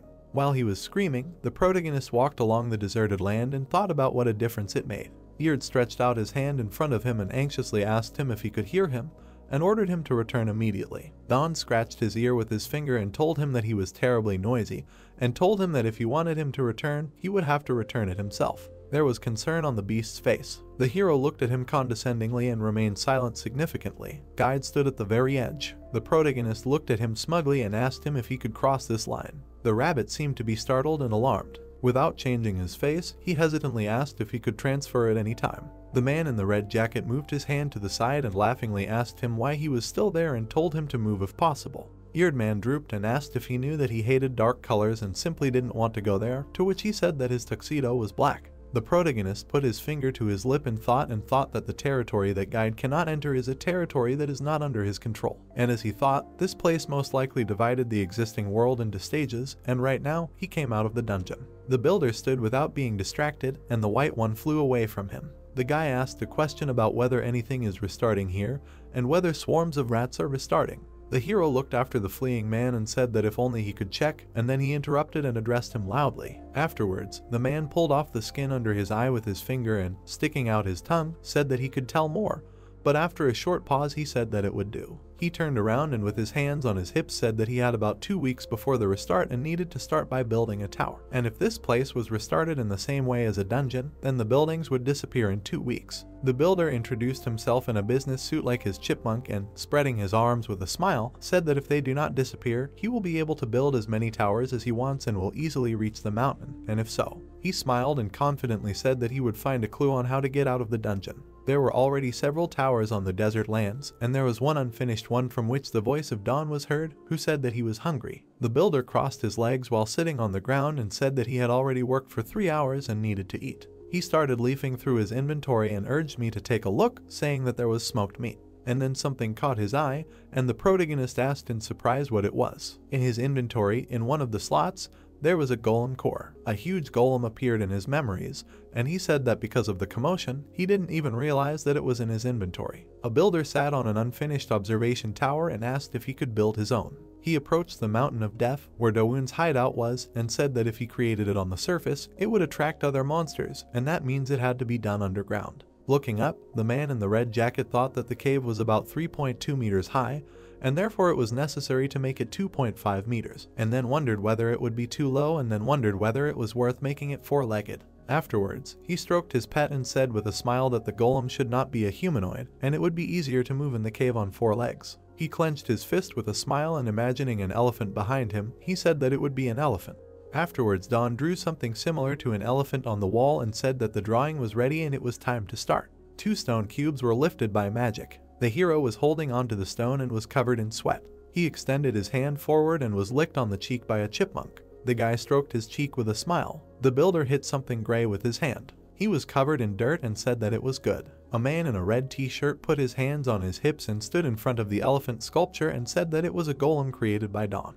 But after a moment, the golem, version 1.0, was destroyed, and he looked at it in horror, wondering what happened. He put his hand to his chin in thought, and imagining the destruction of the elephant said that he fell apart because there was nothing supporting his stomach, and perhaps if he shortened the distance in the stomach and made it stronger, it might look a little strange. After 1 hour, he stood with his eyebrows drawn together, covered in sweat, and said that it was good. First, a hole appeared and he said that he had made his torso lighter and now he could use the free space as a trunk, and he also added a pair of legs to improve his stability. There was an elephant with 6 legs and it was a golem, version 2.0 hex-shaped. The guy created a ladder and, having climbed it, said that it was a ladder made of mud cubes. He brought the cannonball to the elephant's head. The core then sank into the golem's head. The protagonist jumped down the steps. The hero walked away behind the steps. Then he stood up with his hands on his hips and said a significant silence. Afterwards, the guy scratched his cheek with his finger and thought that this was a failure again. And then the elephant's eyes began to glow with light. Afterwards, the golem rose on its hind legs and surprised everyone.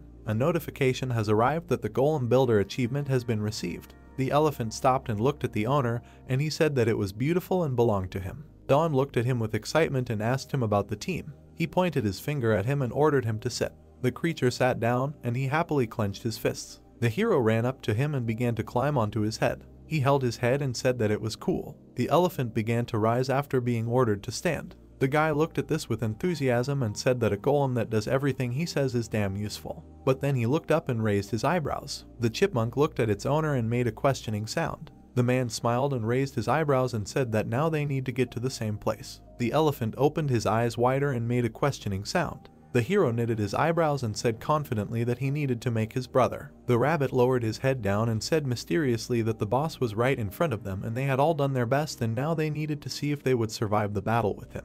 2 warriors were climbing the stairs and the girl said that if they defeat him, and the second one interrupted her and said that it was time for them to start. The light blinded the team. Afterwards, they all opened their eyes and were surprised. In front of them lay a pile of stones and the dark-haired woman said that there was. But she was interrupted by a man in a hat and asked if there was really nothing here. Geard stood in horror and thought about where the final boss was. And then he remembered the protagonist's face and exhaled with a dissatisfied face. Birds flew over the building, and he loudly asked where this scoundrel was, and one of the adventurers asked the rabbit if they could go home already. The golem ran along the corridor, and an order was heard for it to run. The creature quickly moved its 6 paws, and the builder laughed and said that he made it thanks to the 10th level of mud formation and a direct underground passage that connects the ruins and Death Mountain. Then he imagined this path on the map. The protagonist put his hand to his face and remembered how he made the passage, and then said that he built it for a whole week, but it was worth it. In the passage there were clouds of dust from the run and an order was heard from the man for them to go back, and the elephant made an agreeing sound.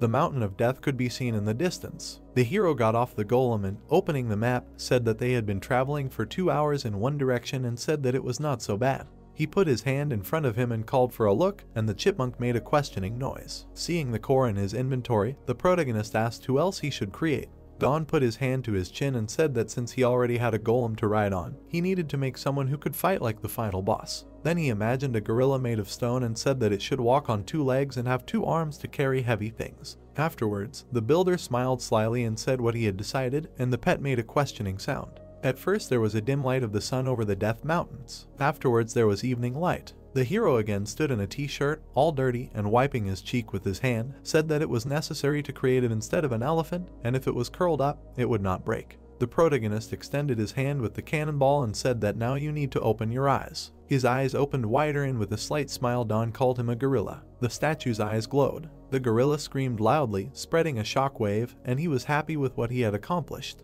Afterwards, the guy pointed his finger at the descending creature and ordered him to go down, and then in a hurry he said that he needed to get up. The gorilla hit his head on the ceiling and the protagonist looked up worriedly and mentioned the ceiling several times and talked about sneaking around, and the golem made a questioning sound. The hero pointed his hand at him and turning his head towards the elephant, told him that this was his brother, and he made a questioning sound. The chipmunk began to jump on his shoulder and make exclamation sounds, and the owner mentioned with a smile that the animal was the oldest here. Afterwards, the builder stretched his hands and, covering one eye, urged them to look at how strong they were. A flock of rats ran past one of the observation towers. Then the rodents wiggled their ears and noticed something. At first the passage was empty. Afterwards the hero's team came out. The monsters became aggressive and began to squeak loudly. Roy rushed towards the building, screaming wildly. The protagonist looked down and ordered an attack. The gorilla jumped over his head and crossed his arms. Then she swung them over her head. There was a sharp impact on the ground and the rats scattered in different directions. But then they started running towards the creature again. The golem waved them away with his hand. From many impacts, a crater formed around him. The builder looked at it with a smile and was surprised at how strong he was, and then said that this was the strength of the final boss of the first stage. The gorilla fought with a huge crowd of rodents. Don looked at the map with alarm and wondered if more and more of them were really coming. The monsters were already approaching the elephant's paw. The hero got scared and ordered to make sure that they did not climb on them. The elephant hit the ground with its paws and made a sound with its trunk. The rats got into a fighting stance and screamed at them. The man looked at them with alarm and thought that there were too many of them, and thought about how he could attack differently, and thought that an attack of mass destruction was needed. Then he looked lower and, with less anxiety, thought again about mass defeat. Then an idea came into his head and the builder opened his eyes wider. The hero turned to the gorilla standing in the crowd of enemies and said to catch something. Then a cube from the ground fell into the golem's hand and he made a questioning sound. The protagonist tensed while shouting and said to quit. The gorilla looked at him with incomprehension and, swinging the cube over his head, made a questioning sound. The projectile quickly flew into the air. The impact from it scattered the rats in different directions. Don clenched his fist in joy of victory and told the elephant to come closer to his brother. Afterwards, the hero switched to a battle golem. Sitting on his hand, he said to give his hand. Afterwards, the guy spread his arms to the sides and created another cube out of dirt and said that this was a reload. The hero bent down a little lower and ordered to destroy them all. The gorilla screamed, swinging the cube. Then she threw it, thereby creating an explosion. The protagonist created a new projectile with a smile. She swung the cube again. Then the golem jumped up, throwing a stone. Don's hair is flying in the wind and he said with a smile that it was wonderful, but he had a better idea. The monkey approached the elephant. The builder created a lot of projectiles and put them in the trunk, and then said that elephants often use their trunks as hands, and he would be able to throw them too. Explosions now occurred twice as often. The hero looked at the mini-map and while sweat was dripping from him he said that it was good and they killed almost everyone, and it turned out to be much easier than he expected. But a moment later a notification came out that the dungeon was restarting. Don was surprised to see this and made a questioning sound. Pakyu and Don looked in front of them in surprise. The young man realized that the restart had already happened. The earth monsters stood in front of the army of rodents. The ground began to shake under their feet. The rats opened their mouths and squealed loudly. The rodents began to rush chaotically around the earth animals. The young man wondered why they were so afraid and going crazy. He looked worriedly at his pet, trembling on his shoulder, and, raising a finger to it, asked if he was afraid and what was wrong with them. Frightenedly looking into the owner's face, the chipmunk quietly squeaked. The young man watched as his pet clung to him with his eyes closed. Don said that during the previous restart they were not so afraid. The young man raised his hand and, with the help of a command, opened the mini-map. The marked pillars and the blue dotted line were clearly displayed on the tablet. The part of the map to the right of the blue dotted line began to become cloudy. The young man said that the area near the first stage was becoming darker. The outline of the map in this place completely disappeared. The young man noticed that the towers were also disappearing, after which he said that, as it seemed to him, everything in this place was disappearing, but at least they were at a safe distance. Suddenly something caught his attention. He looked at the map in surprise. The dotted line became covered with golden dots. The guy wondered if they were monsters. He looked at the elephant, frowned slightly and ordered everyone to get ready because they had to get out of there. The young man's tower stood in the middle of an empty field. The guy explained that they would put an elephant at the base and a gorilla on the roof. Don stood next to the gorilla, looking down from the roof. He grinned slightly, saying that although it was not an earthquake, but a drop of sweat appeared on the young man's face. He smiled wider and ended the sentence by saying that everything was shaking from one noise. A huge number of small monsters were heading towards the young man's tower. The guy said that all the monsters that had erased other areas were coming towards them. He smiled slightly, looked down and said that he would not let such an opportunity slip away from him. The guy raised his hand slightly, activating the power of the horned boar. The mana in his hand began to emit a bright light. The young man called this an ideal chance to improve his skills. The young man took out the mud cubes with the help of the team. He looked at the earthen bricks with a smile, folded his hands and told the gorilla to start throwing these stones at the monsters, just like rockets. The young man took one of the stones. A blue aura enveloped his body. He thought that everything was going perfectly, after which he decided to make bars of such weight that he could also throw them. The young man threw one of the blocks while the gorilla prepared for his throw. The rodent frowned and raised his head up. The shadow of the cobblestone covered him. A piece of dirt flew at the monsters at high speed. He fell to the ground with great force, creating a flash of light. At the moment when the young man and the gorilla began throwing stones at the crowds of monsters, the rats were helpless. The young man gritted his teeth, frowned and confidently looked at the shining block in his hands, thinking that the effect of the skill had ended. The narrator added that, however, such an effective strategy entails critical consequences, and despite the power of the horned boar, giving him incredible power for a certain period of time. The guy looked up tiredly, drops of sweat were running down his face. The narrator ended the sentence by saying that the problem was limited time because Don quickly ran out of strength. Gorilla threw another block onto the ground, creating a flash of light under the tower. The voiceover added that this time it was different, because the solidly built tower allowed him to regain his skills, so these ingeniously constructed buildings saved their lives. The rat opened its mouth, squeaking loudly. The rodents began to climb on top of each other, rising upward. The column of small rats grew higher and higher, its edge heading towards the top of the tower. The young man sat down on the edge of the building, leaned his hands on the corner and, looking down, said that they stood on top of each other to climb onto the roof, after which he noticed that they could not even throw stones because the rats were already close. The young man put his hand to the side, frowned and took food out of his inventory, saying that it was necessary to chop off the rats at the beginning. He looked at his pet with a smile, saying that they would destroy them at the very base. The young man threw a handful of food. The line tower of rodents reached for food. The column of rats began to stagger. Then the rodents finally collapsed to the ground, raising dust into the air. The guy crossed his arms, frowned and said with a smile that they needed to finish what they started. With his arms spread out to the sides, he used the shaping skill. A giant cube of dirt appeared in front of the young man, who waved his hand. He looked at his creation with confidence, saying that he had to do it again. The guy pulled his hand back. Sharp spikes appeared on the cube, shrouded in aura. Don opened his eyes wide and said with excitement that now it was the gorilla's turn.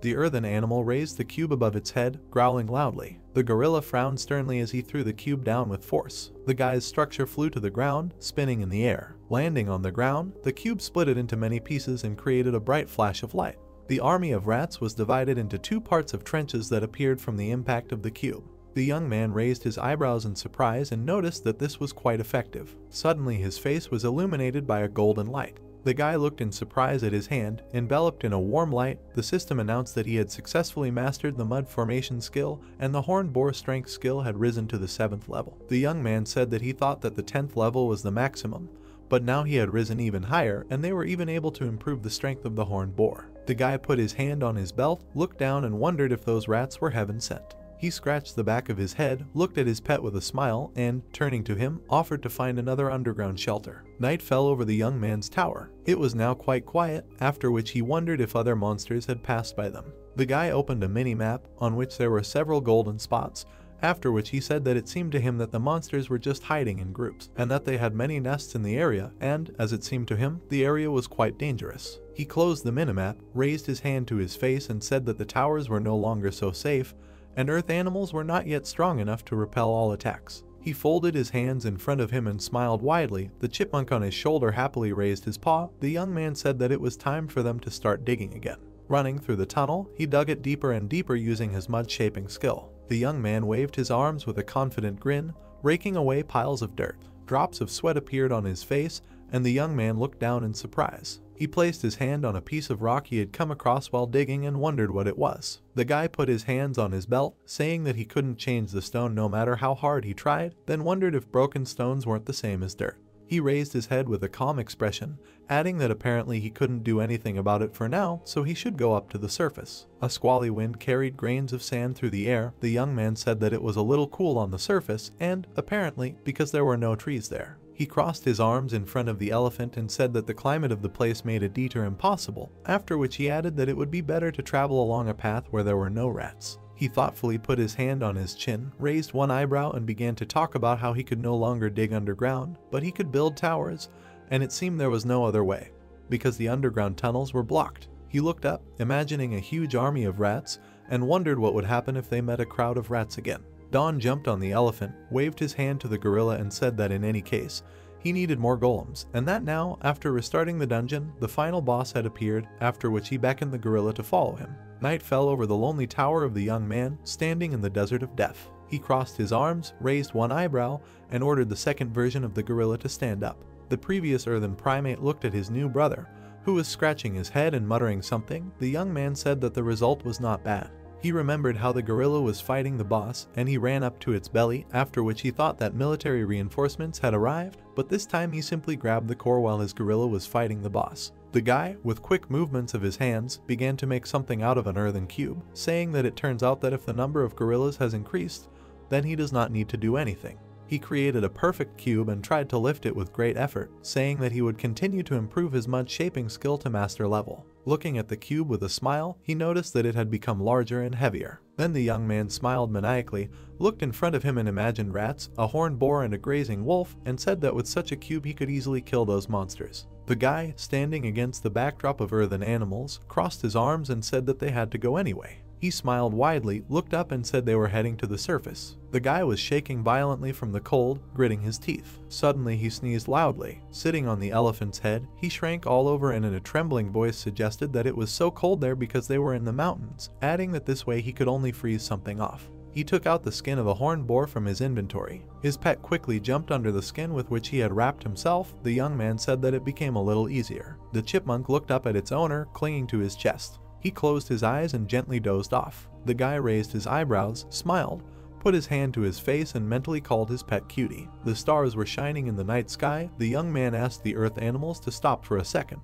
The guy fell onto his back on the back of the elephant and said with a smile that the wind would not be so strong if they were there. Look at the night sky. He began to post that perhaps the ceiling would be warmer. He furrowed his brows slightly as he stood up and held his hands out in front of him, deciding that he needed to give it a try. The young man pointed his hand at the gorilla, telling them to be on their guard. He needed a lump of dirt in his hands, saying that it needed to be made wider. The young man curled his fingers, brought his hand to the dirt and used the formation. Suddenly, a bright flash erupted from under the guy's hand. The mud took the shape of a thin circle. The young man said that before it was more difficult to make it so thin, and, probably, it became easier due to the fact that the skill is now at the level of a master. He walked his fingers along the surface of the slab.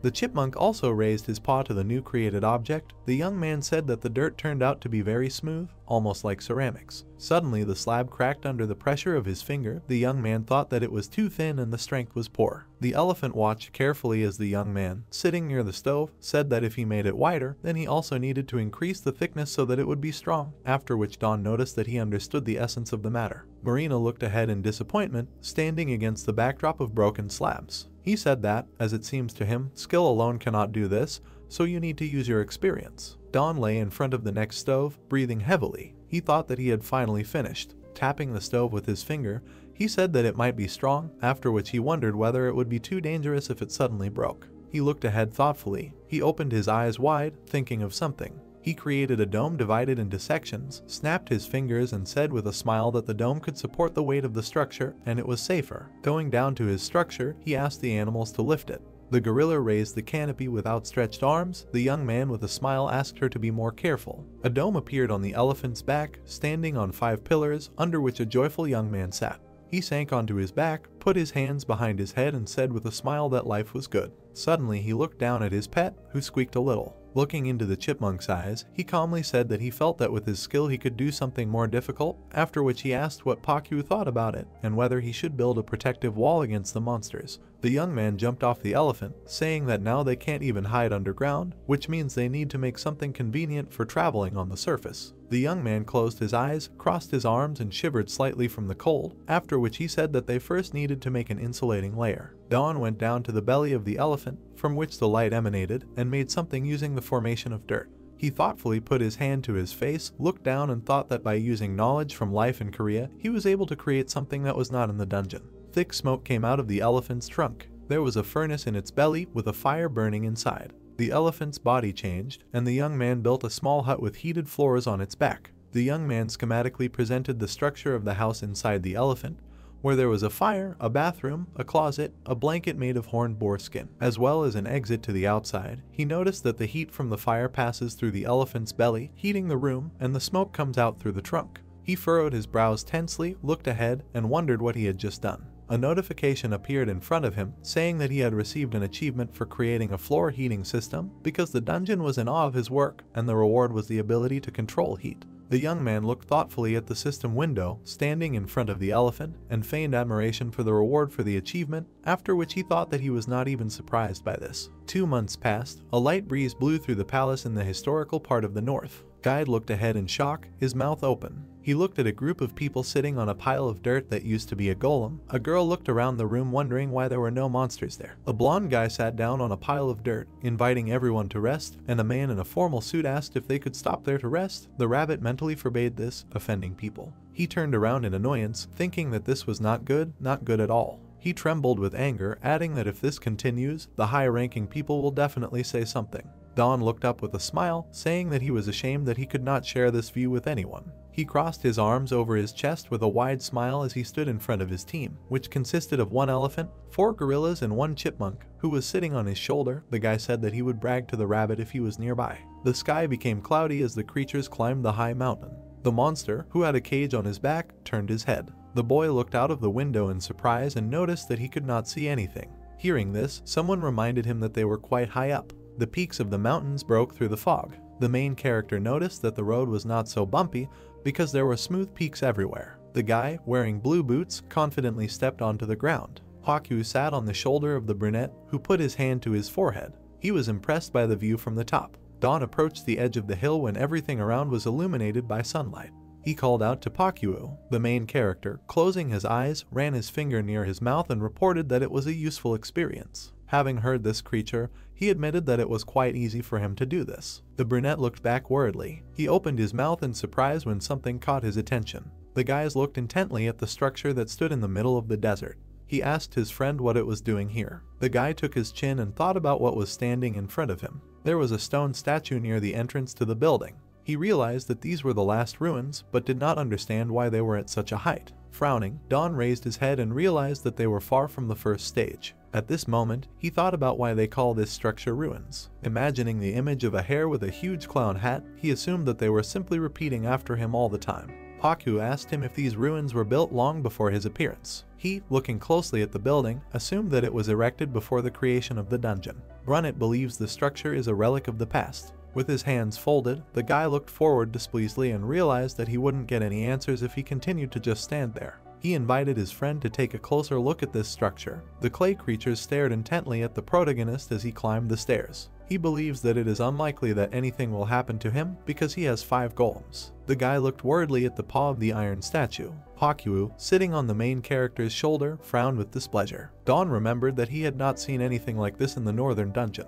After which the chipmunk asked him why this statue was standing near the entrance to the building. An iron creature with huge fangs looked forward. In the hands of the statue was some kind of stick, seeing which the brunette assumed that it was made of stone. The monster had a long tail consisting of segments. The main character noticed that the stone had a rather strange shade. Standing next to the statue, he opened his mouth in surprise because he did not expect that it would be done so well. Don, who had the creature sitting on his shoulder, turned his head. The stone statue suddenly came to life. A huge explosion occurred near the dungeon. The brunette's hair stood up when someone stuck a weapon into the ground next to him. The monster, whose eyes sparkled with purple flame, decided to attack the guy. Drops of sweat began to flow down the protagonist's worried face. The stone creature flapped its wings. The brunette tried to grab onto the ground as the monster flew into the air. He did not understand why an ordinary statue turned out to be alive. Deja trident in hand, the stone creature looked down. Frightened, the main character bared his teeth and realized that his end had come. Accelerating, the monster quickly headed towards its opponent.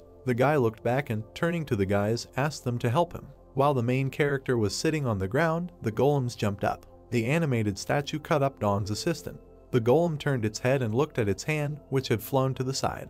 He showed his fangs. The iron statue was looking intently somewhere. The monster began to fall to the ground. His eyes glowed with bright flames as he flew after the golems. Hitting his opponent with his tail, he crushed him into fragments. The golem fell headfirst to the ground. The creature exhaled heavily and looked back menacingly. A drop of sweat began to flow from the brunette's face. He realized that his opponent was too strong.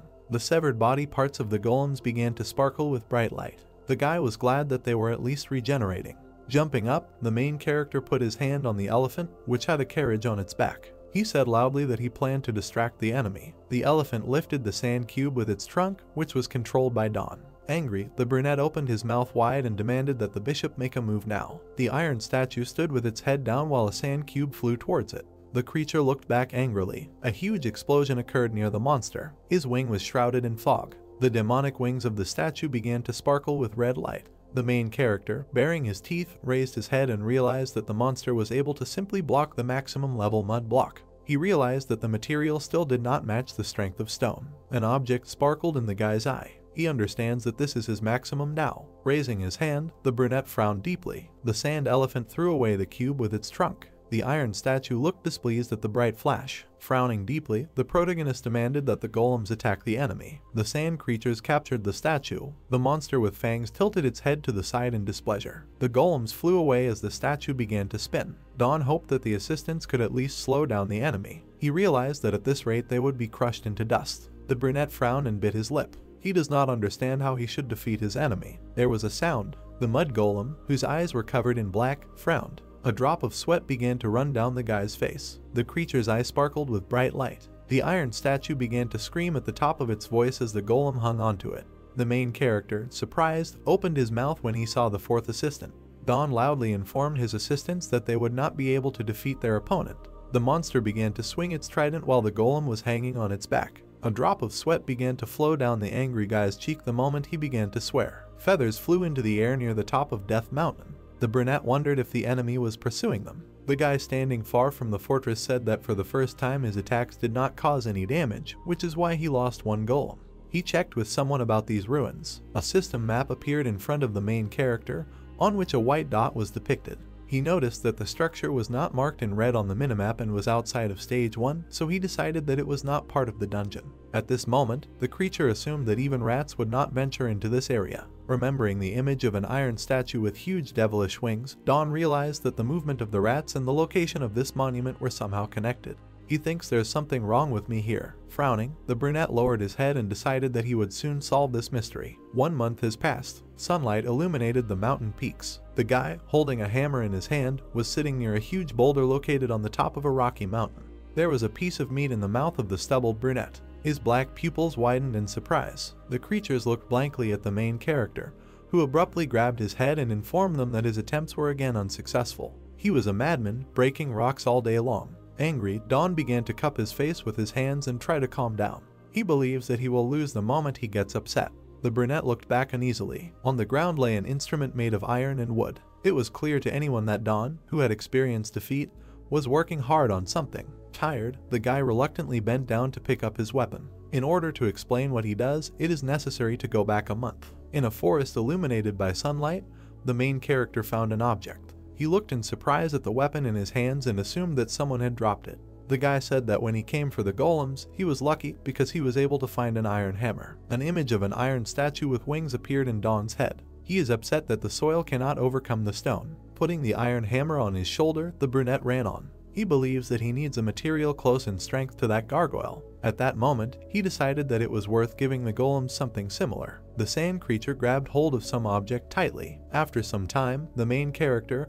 having found the answer to his question, gave the golems their own weapons. A slight smile appeared on the guy's face because with a plan firmly lodged in his head, he went to the future. Sunlight fell on the rocky terrain. The brunette, holding the hammer on his shoulder, touched the block. The weapons he created were not yet of such high quality as the iron hammer. Having seen similar material, he decided to give it a chance. A window with iron lances sparkled in the inventory. Dawn confidently grabbed the handle of the gun. He understood that the tools were enough to give shape to the material he found, making the weapon not one for destruction, but something more. The main character had one advantage. Holding an iron object with his first hand, he swung his hammer hard. Dawn had a strong imagination. Drops of sweat began to flow down the brunette's tired face. He supposed he had done enough already. Near the guy stood a piece of iron, which he gave a certain shape to. He looked back at the joyful chipmunk and asked him if he had done well. The guy believes that his efforts have finally borne fruit. A wide smile appeared on the brunette's face because he was able to give the gorilla one of the stones that he had so carefully shaped. The guy's whole face was covered with sweat because he was diligently swinging his hammer. Until this day, Don had never worked with stones, but despite this, he hollowed them out for a whole month. The brunette's body began to tremble as he continued to form the 5th stone fist. He believes that he needs 3 more items in order to give each golem a pair of stones. Throwing the hammer over his shoulder, the main character approached the block. He realizes that with each blow of his hammer, a pea-sized stone breaks off. At that moment, he realized that just the thought of it was tiring him. Swinging, the brunette hit the material with all his might. A bright light began to sparkle from the stone. A system notification has appeared about receiving the first achievement, thanks to which the stone cutting skill was issued. The iron hammer fell to the ground as Don was very surprised. He noticed that achievements were falling on him from all sides. Sitting near the elephant, the guy was intently examining something in the profile. He remembered that he had once worked just as hard with mud. The brunette put his hand on the material and thought about how he could use his new skill. He said loudly, "Stone breaking," after which he realized that nothing had happened. Paku jumped back when the main character clenched his hand tightly into a fist. He decided to hit the stone, which is why he got hurt. Looking closely at the material, Don touched the handle of the iron hammer and decided to try again.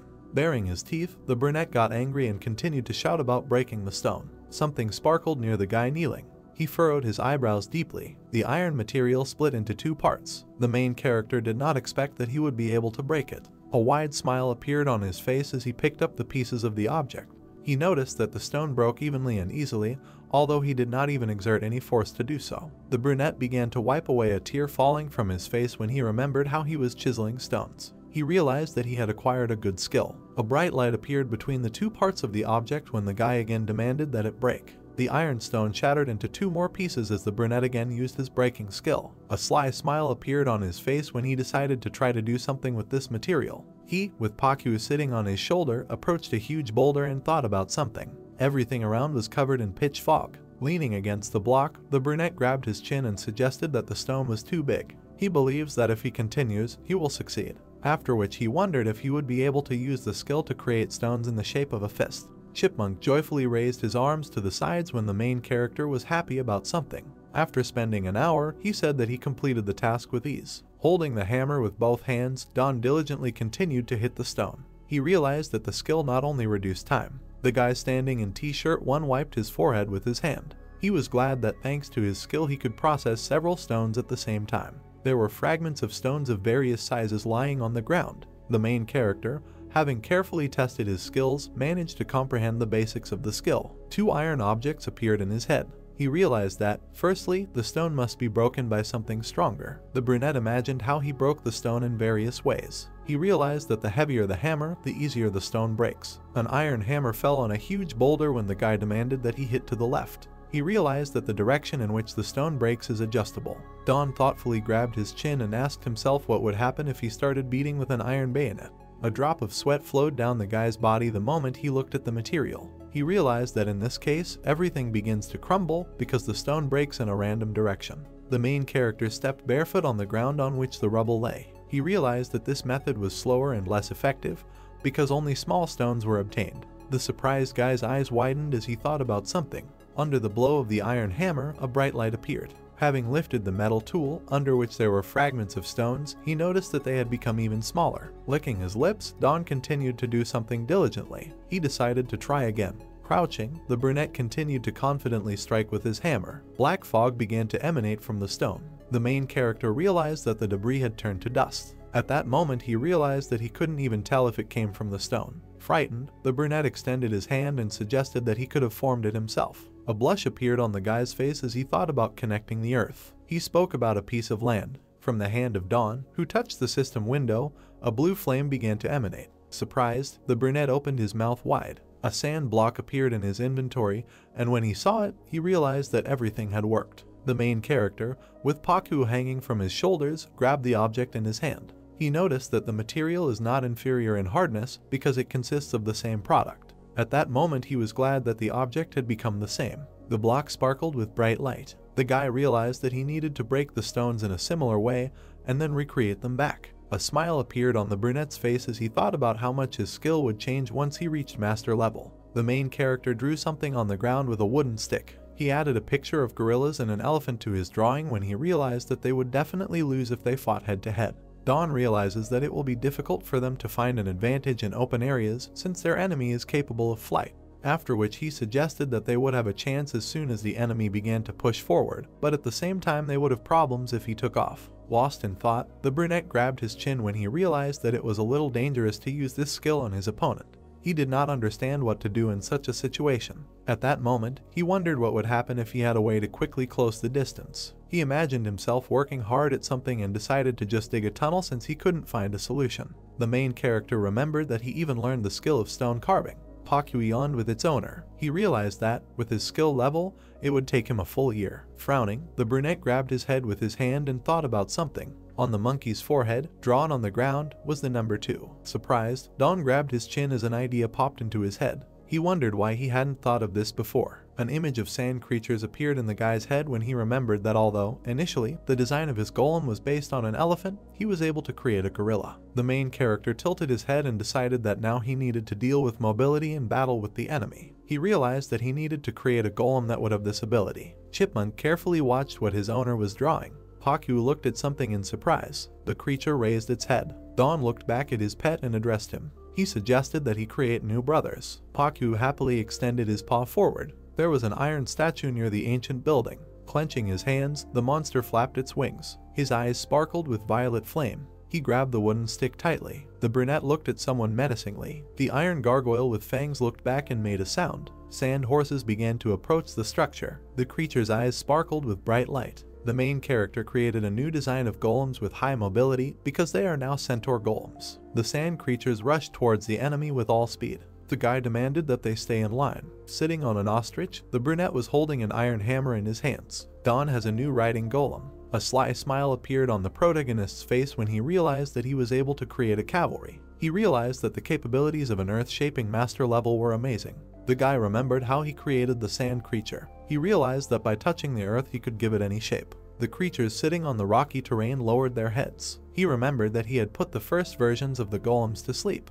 At that moment, he realized that if he needed them, he could simply insert the core into them. The gargoyle, holding a trident in his hand, flew in the air and made sounds. Dawn raised his head and, turning to the lizard, promised to make it cry. The golem centaurs began to approach the stones. A bright light flashed through their masks. The guy demanded that they pick up the boulders. The monsters simultaneously raised huge stones above their heads. Frowning deeply, the brunette opened his mouth wide and decided to check something. He said loudly, "Fire." The creature bent down as it threw the item away. 4 stones simultaneously flew towards the gargoyle. The flying monster flew past the shells. He looked menacingly at some object. An explosion occurred above an ancient building. The guy noted the excellent hit of the assistants. The wing of the monster hiding behind him began to crack. Dawn put his palm to his forehead with displeasure. He noticed that the enemy was now starting to take damage due to their rock attacks. The gargoyle, holding a trident, flapped its wings angrily. The main character realized that their enemy was not recovering. He assumed that they could defeat him since he had no core. Pointing to the stones, the brunette turned to the guys and demanded that they take them.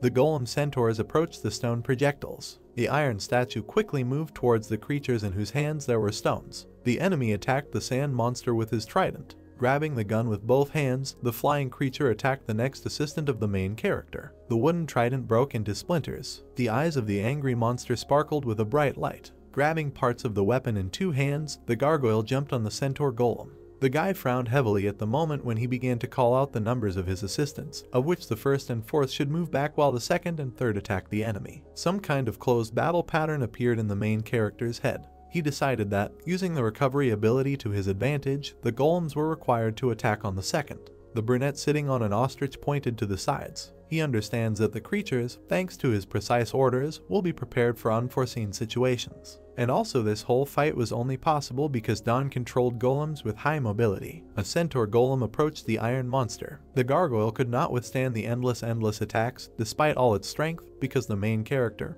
who was in search of the enemy's weaknesses, noticed her. The brunette opened his mouth in surprise when he realized that the monster had become closer to the ground. The flying creature had huge claws. The guy frowned deeply and demanded that his comrades grab the enemy by the legs. The golem centaurs grabbed the enemy's leg. An ostrich ran up to the creatures, with Dawn on its back. A moment from life appeared in the brunette's head as they tried to lead the boar astray. He believes that he must do something. The iron creature began to fall to the ground from the guy's blow. A drop of sweat began to flow down the face of the brunette, who bared his teeth. He decided that first he needed to upset the enemy's balance. A tower of sand blocks appeared near the monster as the main character jumped high. The centaur golem lowered its head as its master demanded that it pull. Opening its mouth, the gargoyle began to fall to the ground. Clenching his hands into fists, Don decided to attack the enemy from above. A system window appeared in front of his face as he asked for the inventory to open. Sand blocks flew onto the iron statue at the moment when the main character decided to clean it. The creature's eyes sparkled brighter as the attacking projectiles approached it. The stones that fell on the gargoyle raised a huge fog. The body of the monster lying under the sand block began to crack. He opened his toothy mouth wide. A bead of sweat started dripping from the angry guy's face as he summoned mud blocks. Stretching his hand forward, the brunette controlled the projectile. He tensed all his muscles when he realized that the compressed dirt was not enough. At that moment he realized what he needed to do. A window with a stone block appeared in the inventory. Swinging his hand back strongly, the main character decided to use this item. The creature's eye glowed with a brighter purple light. His teeth began to crack due to the stone block in his mouth. Don tilted his head and realized that all his assistants had done a great job. A strong aura emanated from the golem centaurs holding the gargoyle's leg. Paku jumped high above the ostrich's head. Opening his mouth, the guy swung the weapon with all his might. He summoned a rock rift. Standing on the block, the brunette hit the gargoyle with his hammer. The monster's body began to crack from the weapon pressing on it. The sand monsters ran to the sides as the enemy lost consciousness. Everything around was covered in pitch fog. Paku, sitting on the ostrich's head, was looking at something worriedly. The enemy's hand began to tremble. The creature tried to clench its hand into a fist. A joyful smile appeared on the chipmunk's face. The main character tightly grabbed the handle of the hammer when a notification appeared that he had reached the second level of the stone breaking skill, after which a system alert appeared stating that the same ability had reached level 3. The guy confidently stepped on the enemy's body. A notification has appeared indicating that the stone breaking skill has reached level 4. A wide smile appeared on the brunette's face when he realized that he had succeeded. Guide, who was wearing a black hat, became worried. The creature with hairy arms began to move and addressed Mr. Rabbit. A monster with a huge red nose asked him how he was doing. The monkey in the black suit touched his hat. Guide noticed that Mr. Baboon had arrived, after which he thought about why the second stage assistant came close to him. A diagram of the dungeon stages appeared in someone's head. In the dungeon there is a rank hierarchy among assistants, which depends on the number of stages controlled by the main person. The eyes of the gorilla in the black suit sparkled. Baboon, who runs 2 dungeons, is 1 rank above the rabbit, giving him the most power. Guide felt uneasy when his partner looked at him intently. The power of the second dungeon manager is further strengthened by the fact that the rabbit was a nameless assistant while Baboon had a name. With his hands folded, the creature raised his head and asked his interlocutor why such an influential assistant like him had come to such a miserable dungeon. Baring its mouth, the monkey gazed at Guide. She asked him if he was serious about his work. The bunny's face became sweaty as he admitted that he was trying his best. At that moment, he realized that the manager of the second dungeon was evil. The gorilla, standing on 4 legs, began to approach Guide. She asked him if he was sure of his words, to which she received a positive answer. The rabbit, frightened, cowered when his interlocutor's drool flew at him. Baboon asked him why the number of participants who qualified for the second stage doubled. He doesn't understand how lazy the dungeon owner must be for this to happen. Hearing this, Guide realized that it was foolish to hope that they would not notice his antics. A smile appeared on the rabbit's face as he promised to try harder. He understands that he is not playing with toys, because this happened because of the murder of the boss. The creature's yellow eye glowed brighter as it demanded that its partner listen to it.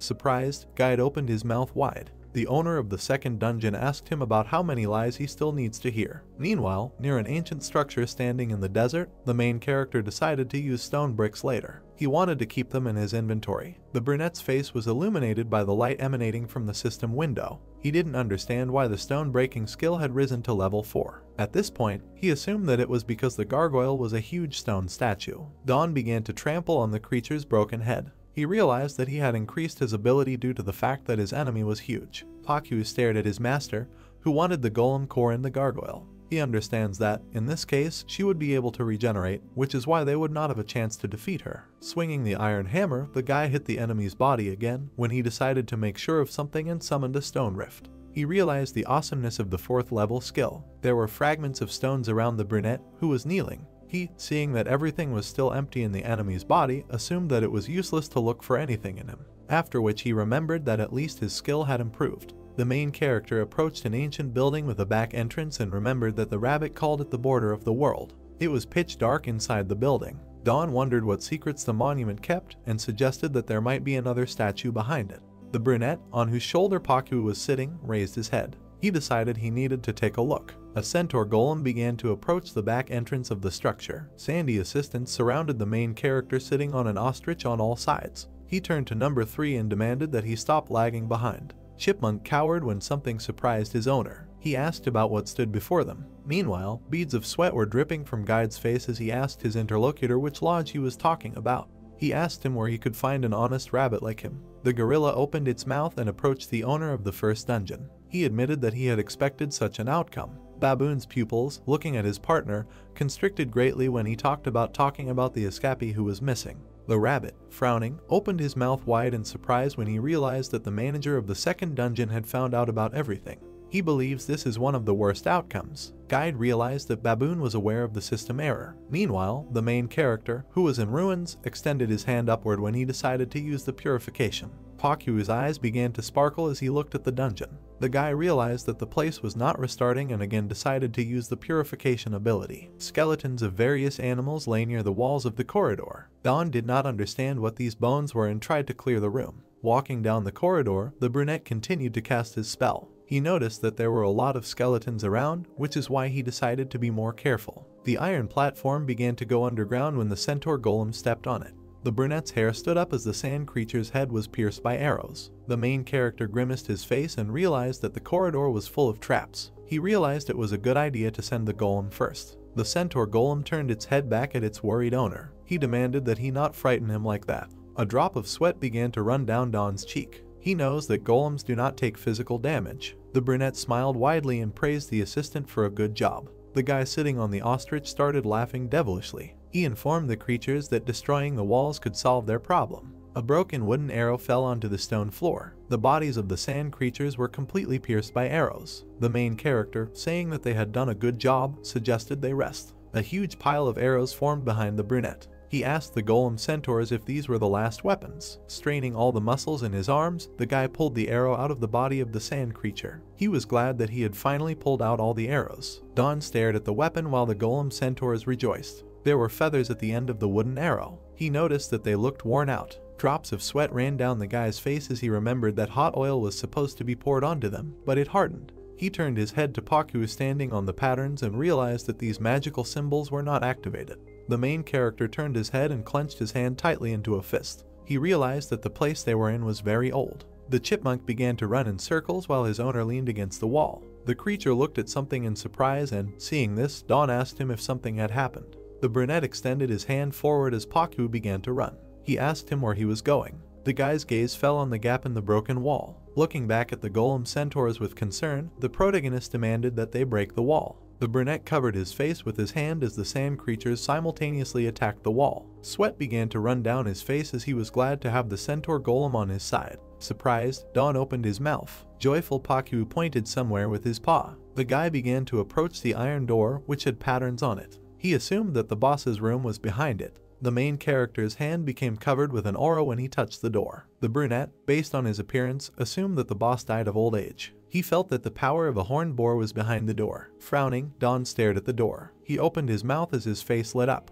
In the center of the room stood the skeleton of a monster. The joyful Paku started drooling from his mouth. The main character grabbed the creature's head and told him that it was dangerous. He realized that the chipmunk was definitely not looking for a door, but for bones. Tears came to Paku's eyes when his master allowed the golem centaurs to enter. He told them that they had not yet scouted the place. Sitting on an ostrich, the brunette approached the skeleton. He turned to the pet and asked him to calm down because they needed to approach slowly. Paku began to wave his arms when he saw the boss's face. The main character noticed that the monster looked bigger with every step. Hearts appeared in the creature's eyes. Near the boss there was a stone table with some inscriptions. The brunette assumed it was a tombstone. The inside of the table was engraved with golden hieroglyphs. He wondered what these inscriptions meant. Taking his chin, Dawn leaned towards the tombstone. He squeezed Paku as a bright light began to emanate from the object. Having thrown out the creature, the brunette began to fall and spoke about his eyes. The guy, sitting on the stone floor, covered his face with his hand. He assumed that this was another trap. The whole room sparkled with light. A drop of sweat began to flow down the protagonist's surprised face. A system window appeared and greeted the qualified person. The main character, noticing the change in words, assumed that they were addressed to him. A new message appeared, which said that they were talking to Dawn. Grabbing all his weapons, the brunette began to twist his head. He asked loudly about who was in the room and where the voice was coming from. The guy holding the iron hammer raised his head when someone told him that he was the guardian of the dragon temple he was currently in. The main character clarified whether the bones belonged to the owner of this place. The monster's skeleton had huge teeth. The keeper reported that these bones belonged to Earthia, which is currently hibernating. The brunette rolled his eyes and leaned back. He assumed that the creature was not going to wake up. The guardian told Dawn that this was not the case. Light began to emanate from the tombstone next to which the main character stood. Someone said that for an immortal being, death is a dream, after which he reported that Earthia's life force was running out due to the last war. The main character made a dissatisfied face. He guessed that the custodian of this place did not accept the fact that its owner was long dead. The brunette, touched, burst into tears and admitted that he was sorry. The guardian asked him to stop making such a face because Earthia was not dead. The guy approached the wall and asked someone why he was so serious. The guardian thinks that the main character annoys him. Dawn threw his hand aside when he was told that Earthia will be immortal as long as this temple exists, which serves to resurrect the dragon. The brunette asked him why he couldn't resurrect the owner. Hearing this, the keeper said that he could not do this yet because Earthia's life force was at its limit. With a wink, the main character touched his face. He believes that for this reason alone no one will be able to resurrect the owner of the temple. At this point, the keeper admitted that if Dawn were not qualified, he would have sacrificed him. Raising an eyebrow, the guy looked at his interlocutor in confusion. He asked him what he did to become qualified. A system screen appeared above the tombstone. The guardian told him that he had successfully completed all the tests in order to meet the dragon, after which he said that this in itself is considered a qualification. The brunette folded his hands displeasedly and asked his interlocutor about when he passed these tests. Surprised, the main character opened his mouth when the keeper asked him if he remembered what he did to get into the temple. Moments from his life appeared in the guy's head when he diligently fought with the gargoyle. At that moment he realized what the trials were. Standing near the tombstone, the brunette raised his head as the guardian praised him for using strength, wisdom and courage to overcome many trials. He told him that he completed all the tests with excellent results. Hearing this, Dawn assumed that he wanted to give him something. The main character's eyes sparkled when he presented a chest of gold and realized that he would soon receive a reward. The guardian said that he relies on the highest word of Earthia himself. A wide smile appeared on the guy's face when he was informed that he would inherit the sacred temple. He was very happy about this award. A bead of sweat began to run down Dawn's forehead as he asked the guardian to wait a minute. From the stone building came the question, what will he get if he inherits this place? The dragon skeleton replied that there was good joy in owning such a temple. This mission was honorable and noble. Dawn turned away, asking, and that's it? No. Earthia said that in fact his time would come soon. The guy looked askance and thought that now he was embarrassed. The skeleton continued that although only his soul remained from him, and he was trying not to think about it, his reprieve from death was ending. The hero exhaled and scratched his head. He turned to his interlocutor and said that he had no desire to linger here since the circumstances were so gloomy. Although it wasn't obvious from him, he was a busy man. The guy stood in front of a cabinet, above which a golden luminous inscription hovered with the question, what attracts him more than such a noble status? Dawn exclaimed with a smile that, of course, his guys. He looked forward in surprise, asking himself, is this his real goal? Looking at the inscription, he said no, it's a house. He asked for the name again. The guy thought that yes, most of all he wanted to go home. Without getting acquainted with the contract, he went to this strange world and fought for survival every minute. When emotions threatened to flare up, his heart, mind and barely preserved sanity rattle. Dawn looked down, saying that yes, he swears he will get home. Earthia replied that if so, then he needed to accept this temple. The brunette raised his head, asking what? The skeleton replied that if he became the owner of the temple, he would have access to the power of the dragon. Looking in surprise, the guy asked, what is this? The dragon spirit stood before him and told him that this was the power he would need to achieve his goal, known as gate setting. Dawn lay on the tiled floor with his hands behind his head and made an admiring sound. Above his head was a golden information window that stated that his title was the owner of the temple,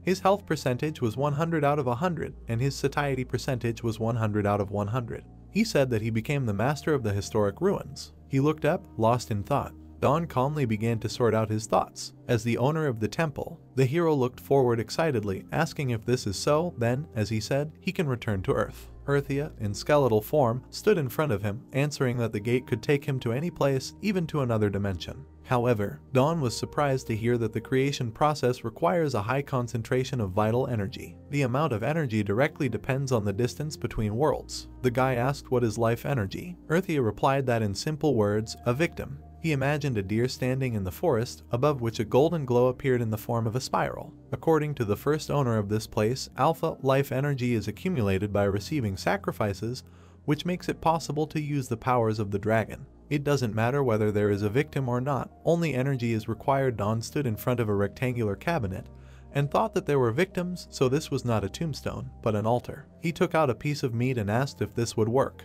Earthia said that it was a piece of a dead animal. Let him try to put it on the altar. He swallowed. The guy recoiled screaming from the altar, the surface of which lit up with a bright flame, and asked in fear, a sip. The hero heard the spirit say that this was the thigh of a horned boar, processed in smoke and filled with energy, an excellent sacrifice. He asked displeasedly, is he a mukbang host? Can he open the gate now? To this the guy received the answer that although this was a good sacrifice, one piece was not enough. Dawn opened his inventory, which contained many slots with smoked meat, and asked, does that mean it is like that? With a wave of his hands, he sent a mountain of meat onto the altar, asking with a smile, how about this? The dragon spirit was amazed. The golden information window shone brightly.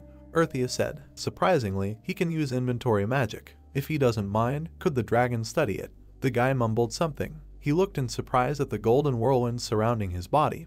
Earthia replied that this is it, now he is beginning to understand. The guy looked in surprise at the status window that appeared in front of him. On it was written that his name was a set of characters, an error, health 91 out of 100, satiety 76 out of 100.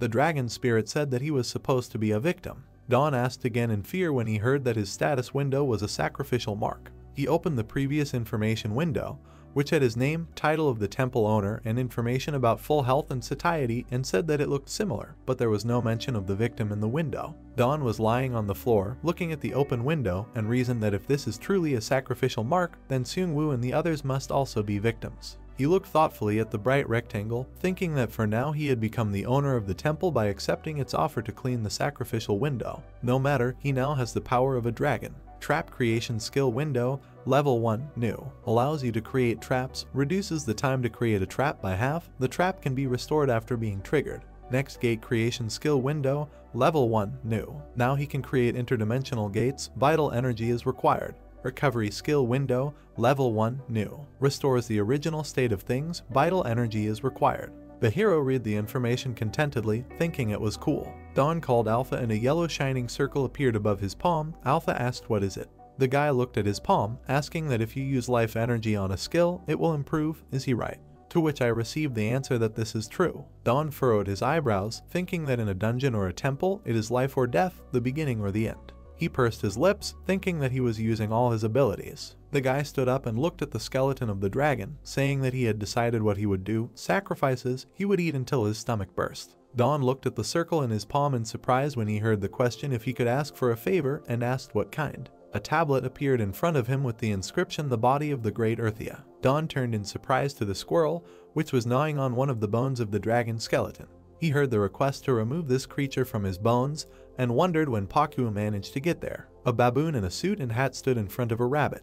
The rabbit trembled in fear, asking if he had been demoted. The baboon touched his hat and said that since he had lost the dungeon participants who were supposed to be victims, he was removed from his role as a guide. The frightened guide of the first dungeon asked if this decision could be final. The baboon pointed his finger at him, saying that yes, he knows, why did he come here in person? Then to deprive him of all privileges. The rabbit frowned, gloomily lowering his gaze, and thought that this bad guy thinks that he doesn't know what his true intentions are. I've been following him for so long, and now I've found a good reason. The baboon looked at the guide with a shining gaze and said that now this zone is his, let him disappear. The white rabbit touched his hat in fear and exclaimed that this was his home, where should he go? The baboon was pointing his finger at him, asking what goes around comes around, right? The rabbit asked in fear, what? The baboon's eye glowed angrily. He said that the former guide will be assigned to the one who has gone beyond this stage, let him lead him to him. The rabbit stood in front of the senior guide, asking how he could do this. The baboon's claws dug into the floor, breaking it. He replied that as he usually solves problems, let him use magic.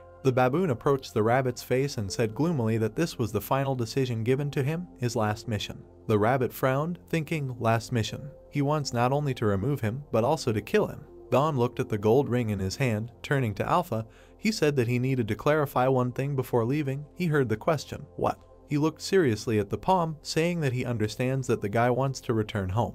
Alpha replied that he knew that. The guy brought his palm to his eyes, asking, will he let him go unhindered? Alpha replied that he was not sure, however, everything should be fine if he finds another person to give him the temple. The guy groaned. He pointed his finger somewhere behind him, asking if he could then go look for him now. Here he has no one to ask. Don looked ahead thoughtfully, thinking that this is a great reason. While he wants to go home, he can't leave Seungwoo, and he wonders what lies beyond the ridge of Death Mountain. The sun appeared over the mountain peaks the next day at the ridge of Death Mountain. A disgruntled rabbit hovered in the air. He winced angrily, asking how far he had gone, where he could be hiding, and then exclaimed. The rabbit saw stone towers among the mountains and said that anyone would understand where he was going. He leaves traces everywhere. There was a mountain of pieces of meat on the altar. Don folded his hands, contentedly watching as the meat burst into flames in the fire of the altar. He looked ahead, asking if it was possible to obtain life energy with so many victims, to which he received the answer that yes, it was possible. He lowered his gaze thoughtfully, saying that the dragon's power gave him 3 skills and one of them was very important. Creation of gates. A guy with a squirrel on his shoulder was squatting next to a huge shining golden gate. He looked at them carefully, asking, are they the ones where this gate leads? He presented a diagram in the form of a person who enters a gate and an arrow leading to a person who exits the gate. He heard that in this state the gate does not lead anywhere. For teleportation, a second gate must be created. Don waved his hand displeasedly, asking, he wants to say that he should create a portal in front of his house, then what is the meaning of this gate? Thoughtfully, he heard that it's all about limiting the skill. If he has a master level in creating gates, then he can get to any place. A golden glow swirled in the center of the tall gate. Alpha reported that if he mines the same amount of resources, he will reach this level in 20 years. The hero grimaced with displeasure and thought, is he some kind of joke for them? Don created a second gate nearby and said that he would try the rest of the skills and use gate creation. He received notification that the gate was now connected. The guy looked in admiration at 2 identical shining gates in which a golden glow swirled. Alpha said that if he enters one gate, he will exit the other. The guy happily ran into the first ones, shouting that he needed to try. A moment later, he ran out of the second gate. While Pakyu hit an invisible barrier, the guy shouted that it was cool. The squirrel rested its cheek on the golden substance and screamed displeasedly. The guy sat down to the squirrel and asked why Pakyu couldn't go through the portal, to which I received the answer that other creatures cannot use the portal until its owner gives permission. Don said that he then allows Pakyu to use the portals. A small squirrel screamed and jumped into one portal, and a second later immediately jumped out of another. Don confusedly thought that maybe this was not the best idea. I remembered my earthen golems and asked if it would work with them too, to which I heard that it would require a little magic, but it would work with them. With a satisfied smile, the guy imagined the golems coming out of the gate behind him and thought about how he could call them at any moment. Alpha asked if he could summon golems, but wouldn't it be better to use the portal when he was in danger? The guy replied that this was also a good idea. Don stretched, holding the other with one hand, and said that all his muscles were numb. He would come out. It was too stuffy in here. He stopped at the threshold of the temple on the top of the mountain and said that it was very fresh here. Steam was coming from the guy's mouth. The squirrel on his shoulder was trembling. He asked that there should be something behind the ridge zero he had been interested in from the very beginning. He quickly walked to the edge of the ridge, saying that he needed to take a look. The guy and Pakyu looked down with interest. The guy's eyes widened with admiration. He made an admiring sound. There were a lot of thick white clouds floating near the ridge. Don said that it was a sea of clouds, to which Alpha asked if it wasn't beautiful. The guy agreed that it was pretty cool here. Don looked at the circle in his palm and asked Alpha if he knew what was under the clouds, to which he received the answer that he was not sure. He was not interested in everything that was outside the temple. The hero closed his eyes with a smile and said that ordinary people would be surprised by what happened in recent days. But he is different. He has encountered this more than once. Alpha sarcastically said that no one asked him. Don decisively opened his eyes, saying that he needed to move forward and use the skill of creating an observatory. When a tall stone tower appeared on the ridge, the guy standing on top of it spread his arms and joyfully said that it was a different matter. He touched his fingers to the map that appeared in front of him and said, "Great, now the area is shown on the minimap." He looked at the different colored zones, saying that gray means mountainous terrain, brown means dirt, and green trees. It turns out they are surrounded by trees. Alpha replied that it looked like it was. The guy, with Pakyu on his shoulder, looked at the map with interest, saying that he was worried that this was the end of the world, but it looks like there are plains around them. Alpha asked in surprise if he was really thinking about going down the mountain. He added that he did not want to lose the owner of the temple. The guy at the top of the tower looked down and asked if they had come so far in vain. It's like giving up a great knife, which meant finishing what you started. Alpha told him to use this knife, but not to risk his life, to which Don replied that he was very nasty. The hero descended from the tower and approached the edge of the cliff. He heard the question, why does he want to go down the mountain? The guy clarified. He told him to take care of himself, so let him wait then. He is thinking about it. Reaching out his hand, Don took out a metal hammer from the blue inventory window. He picked up a hammer and a pin, asking, "Is this enough?" To which he received the question, "What is he going to do?" The guy looked down and replied that he was making a ladder. Squatting down, he hit a metal pin with a hammer and heard the question, "How would he make it here?" A square was carved into the stone with the corners marked. The hero said that his stone destruction skill is now at the 4th level. He can control the direction and depth of destruction. When the guy heard that it didn't look like a staircase, he smiled and told me to take a closer look. Place your palm in the center of the drawn square. Then he used the storage skill. The square glowed with bright light. A stone brick appeared among the windows in the guy's inventory. He exclaimed that this was a success. Alpha said that it would actually be possible to go down the mountain using stairs. The guy looked over with a smile and said that he knows, but its creation may take some time. In the process, he will develop his skill. With tools in hand, he raised his hands and exclaimed, "Let's go." People were walking along a forest path. The girl looked around, asking where they were. Behind her, a man with glasses was looking around the area. She looked to the side and thought that she was scared. Seung-woo approached her from behind and asked with a smile. She recovered. The girl turned to him. The guy looked at her and said that, to be honest, it is quite natural to be afraid of unknown enemies. He remembered how they defeated the monster and said that they had faith in their team. They had made it this far. Seung-woo remembered how the heroes stood by a huge mountain of boar carcasses and said that they had become stronger. He gripped the hilt of the sword in his hand and added that he needed to work a little harder. Turning around, he confidently said that no matter where they go, they must survive. The system window reported that he is a master of indomitable fighting spirit. Even in the most difficult situations, his mind will not shake. Even if he receives a wound, his strength will decrease slowly. The team members looked at him in surprise. His voice is soft, although filled with unshakable faith. People smiled. He calms their fragile minds. A girl with long hair was holding a bag in her hands and asked if she should plant underground potatoes. Seung-woo turned around and replied that of course, why not? But then he silently looked the other way. He stood holding a sword in his hand and looked at the mountain rising in the distance, saying that it looked familiar. Where did he see her? Suddenly a golden window of the system appeared in front of the guy. It said, "Welcome to the 4th stage." The top of the mountain was illuminated by the sun and stood among the clouds. Dawn exhaled tiredly, wiping his hand under his forehead and saying that he needed to take a break. He sat on one step of the stairs with a squirrel on his shoulder and said that this was radically different from everything he had done before, even from digging the earth, and added that it is exciting. He remembered how tiredly he went down the stairs and said that he seemed to be seeing progress, but the endless descent and ascent would waste a lot of energy. He stopped at one of the steps and began knocking on it, saying that he was right here. Alpha asked, "Is he hollowing out a new passage?" The guy stood at the golden gate that appeared at the steps and replied that he wanted to create a gate here. Alpha said it was a great idea and a smart move. Suddenly the guy screamed in fear that his life energy was gone.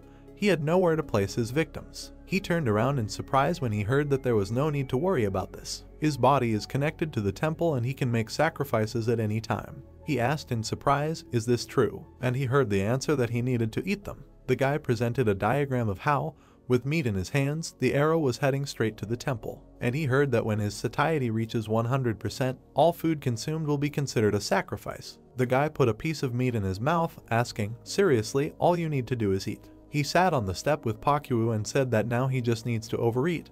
He likes it. Alpha said he seemed to like it. Don, with his mouth full of food, extended his palm forward and replied that he was right and used the skill of creating a gate. A rabbit was climbing to the top of the mountain. He was tired and rested his hands on the surface. Tears were dripping from the rabbit's eyes. He was trembling, saying that he was very hungry. There were towers among the hills. The rabbit said that it was very far and so high. He frowned menacingly and shouted that hiking was disgusting. The former guide looked at his information window, where it was written that he had no name, position, demoted guide, health 21 out of 100, satiety 16 out of 100. And he said that he was very cold and hungry. He was tired. When was the last time he received a salary? He remembered how he dealt with the man who grabbed him and turned into a healthy rabbit, thinking that his salary, the only right to kill, was given at the beginning of each game. But the vital energy obtained thanks to the right to kill passed on to the guide. The rabbit exhaled dissatisfiedly, saying that in any case, it was all the fault of that bug. Breathing heavily, he floated in the air and noticed a rat sitting on a stone. A gray rat with red glowing eyes squeaked angrily at him. The rabbit began to sweat with fear, thinking, "Is she seeing him?" The rats ran up the stones, and the rabbit turned around at them with displeasure, thinking that he was scared. For a second it seemed to him that she saw him. Slowly he floated further, thinking that it was still tolerable, but if he lost a little more strength, he might become food for them. The health value in the information window was 20% out of 100. Then the number changed and became 19. With a cry, the beast fell flat on the rock. Rising up, he exclaimed dissatisfiedly, "Has he lost the ability to fly?" 3 rats ran up to the kneeling rabbit. Opening his mouth in fear,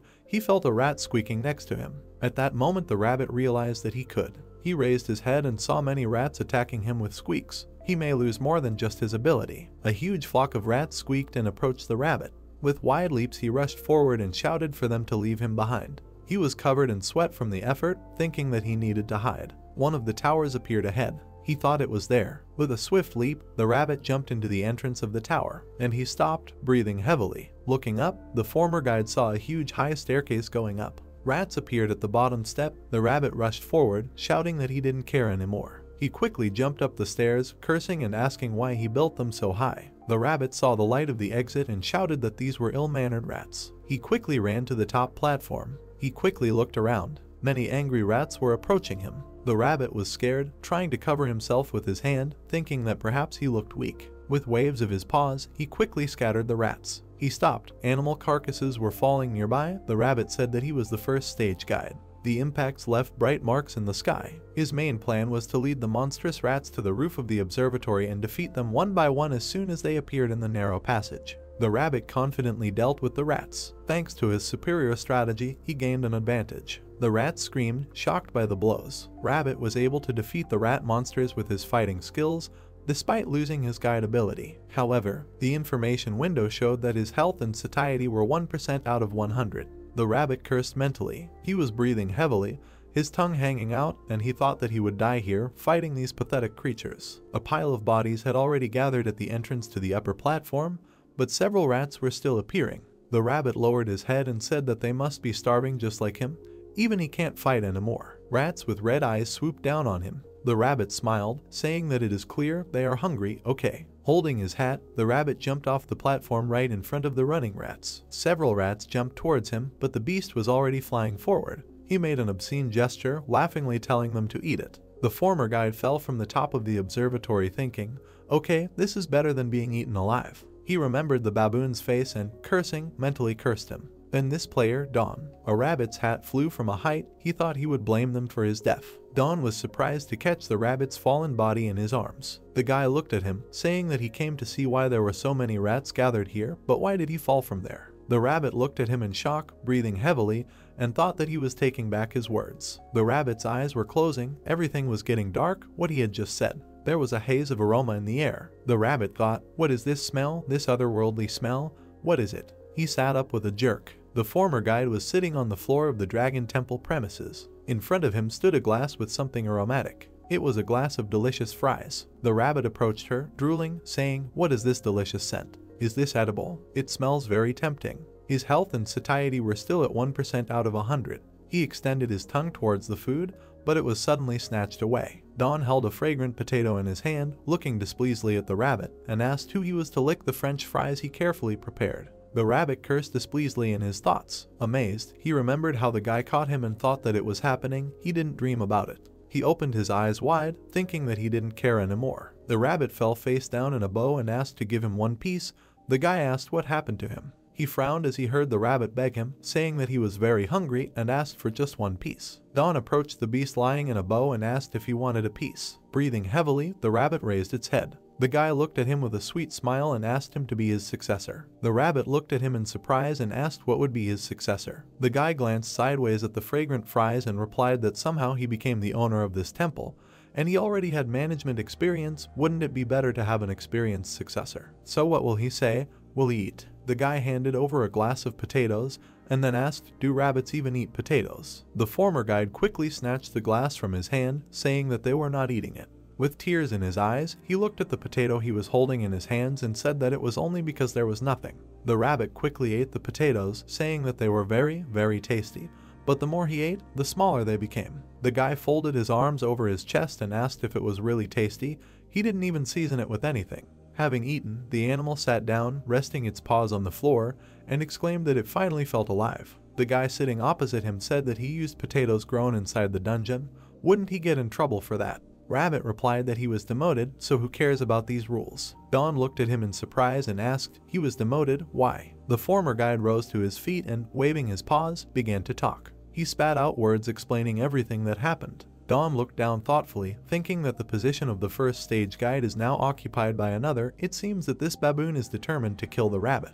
The guy looked at the beast and asked, "Didn't he say that he came all this way to bring him back? Is he sure that he can tell him all this?" The former guide looked down thoughtfully, thinking that he had made his choice. There was no going back. He closed his eyes and thought that in any case, he was completely screwed. He rose to his feet, telling the guy what he said. He asked again, and the rabbit continued, his successor. He thought that in every crisis there was an opportunity. The rabbit resolutely extended his paw upward, shouting to be allowed to greet him sincerely. A yellow glow appeared in front of the guy. Alpha asked if he could greet him. The guy asked Alpha in surprise. The rabbit repeated questioningly, and then he opened his mouth in fear, thinking that this is the emblem of the dragon of life. Let him not tell him that he is in the Earthia temple. The rabbit followed the guy, having heard the offer to go first to the altar. He asked if they wanted to sacrifice him as an offering. Alpha asked what was the use of one rabbit, and the guy replied that no, let him follow them. They walked through a hole in the wall to a gray gate. The rabbit asked if this door could really be opened. The guy said what if it surprised him. He opened the door and continued, telling the surprised rabbit that he would be amazed when he saw what was on the other side. The rabbit gasped in amazement.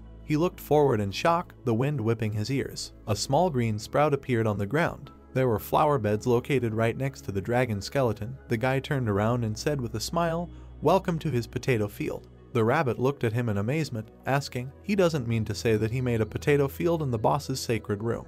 And I thought, "Bones, is this Earthia?" Dawn answered with a smile that everyone needs to eat to survive. The guy said she was very fertile. Earthia must be delighted too. The rabbit, at the same time as the spirit, shouted angrily that he was not happy about anything. The spirit said that he would now cry tears of happiness because the newcomer had common sense. Dawn pouts with displeasure, asking what's wrong with them. The rabbit looked at him in shock, asking, has he lived like this all this time? The guy remembered how he made the stairs and said that he cut out the steps. He remembered the potato patch and said that he was looking after the field. He remembered sitting on an elephant golem, chasing rats, and said that sometimes he killed them to make a sacrifice. He smiled contentedly, throwing his hands behind his head, and said that this is how he met him. The rabbit was sweating, thinking that this was simply incredible. Wrinkling his face, he looked at the guy and asked how he killed the rats. The guy opened his mouth and called someone. Earth golems, centaurs, appeared in front of him. Dawn looked at them contentedly and asked how he liked them. Don't they look nice? The rabbit thought in surprise that he created these things when he was defending the boss's room.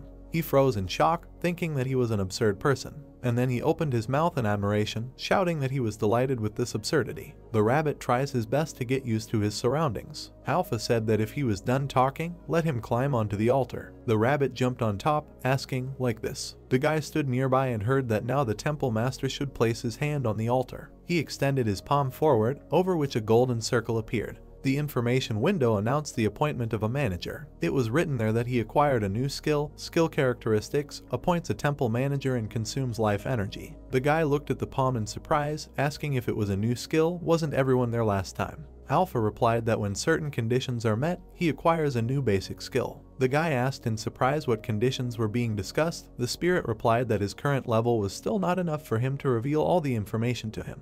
The guy thoughtfully asked, level and sacrifice. Dawn thought that, most likely, he would have to try everything. The rabbit waved its paws while standing on the altar and asked, is something wrong? The hero touched his chin thoughtfully, wondering whether to say that he was lucky or unlucky. To think that he's getting into something with this rabbit. He extended his palm forward. The circle was frozen with a bright radiance. He used the command to appoint a manager. A bright light surrounded the rabbit, his suit glowing and turning white. The rabbit exhaled in surprise, saying that he was bursting with energy. He extended his paw, his sleeve glowing with bright colors. Then the sleeve turned brown. The system window said that he did not have a name, but the position was intermediate manager. A suit with a green vest, brown jacket and hat appeared on the rabbit's body. He exclaimed that this was incredible, no longer a guide, but an intermediate manager. Alpha said that his experience was recognized and taken into account, and fragile ranks like guides do not exist here. The rabbit looked forward in admiration and exclaimed that this is true. How is this possible in this world? Dawn looked at him, asking, is he that happy? The rabbit jumped down from the altar and bowed to the guy, saying that he could be sure of his loyalty, master. The guy tried to stop him, saying that it was awkward,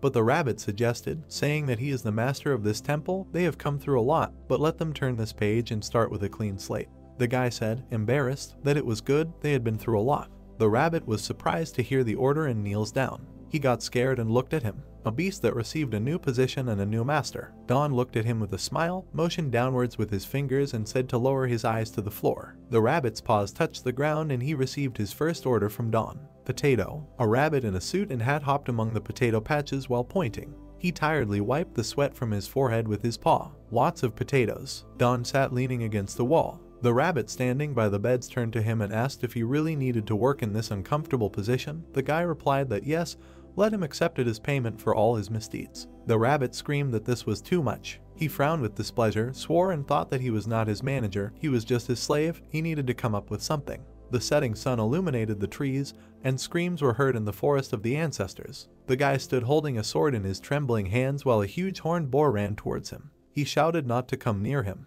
The blonde man with the cap turned upside down looked in fear. Blood sprayed. The boar stood by the tree. A baboon hovered in the sky above him and said that the participants in this round were dying beautifully. Suddenly he looked away. He said the rabbit's mark had been erased. The baboon held a cane in his hands, asking what happened to him. There was a bowl of hot potatoes on the floor. The rabbit and Don were sitting at the plate. The manager asked, he calls it a potato, but isn't it the roots of man-eating plants? Human adaptability is incredible. The guy said what they won't do to survive. The beast felt the warmth with its paws and asked whether it was just him or whether the floor of this room had become warmer. He heard that this is a floor heating system. He made it to do farming here, the rabbit exclaimed in amazement. He remembered the winking squirrel and asked did he get rid of that squirrel that followed him everywhere. Don turned away and asked, Pakyu, the devil knows, and he will appear. An angry squirrel with swollen cheeks appeared in front of them.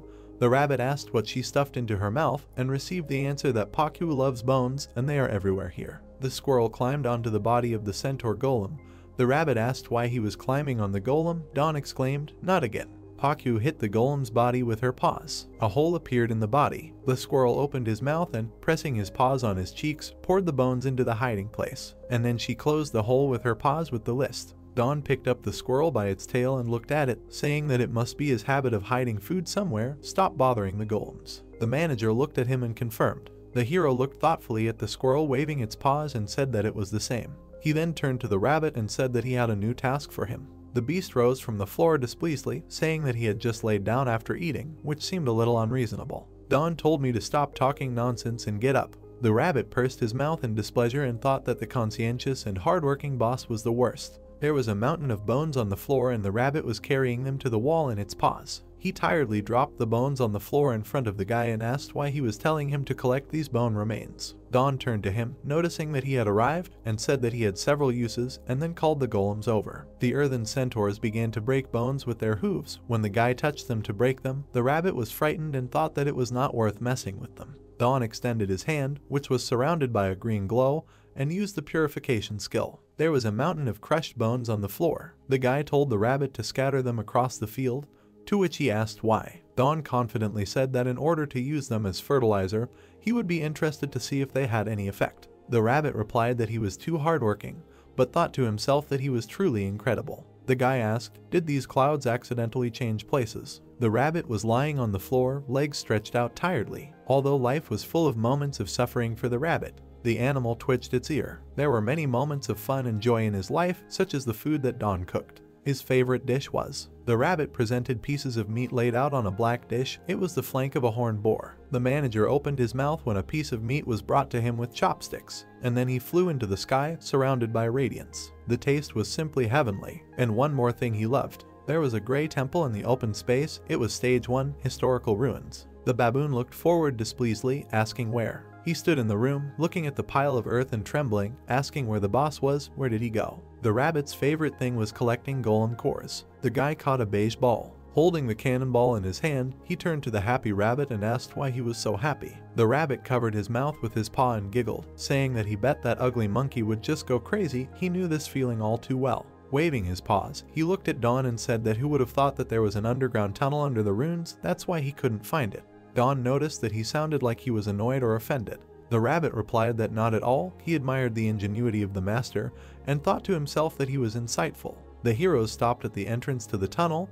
The beast asked if he would come here often. Should a gate be installed here? Don looked at him, pointed his finger and said that this was a great idea. The golden gate shone in the room. Don came out with a rabbit, saying that they were back. Alpha asked, were they wasting life energy again? The guy objected that this is not a waste, it is an investment. Raising his eyebrows, he said anyway. He stood by a bed of grown plants, some of which had orange buds. He asked if they had grown too much. The rabbit replied that they had completely turned into carnivorous plants, to which the guy asked if the fertilizers were too effective. The plants stretched their shoots towards the guy. He said that it was sad that what he grew with love and care was trying to eat him.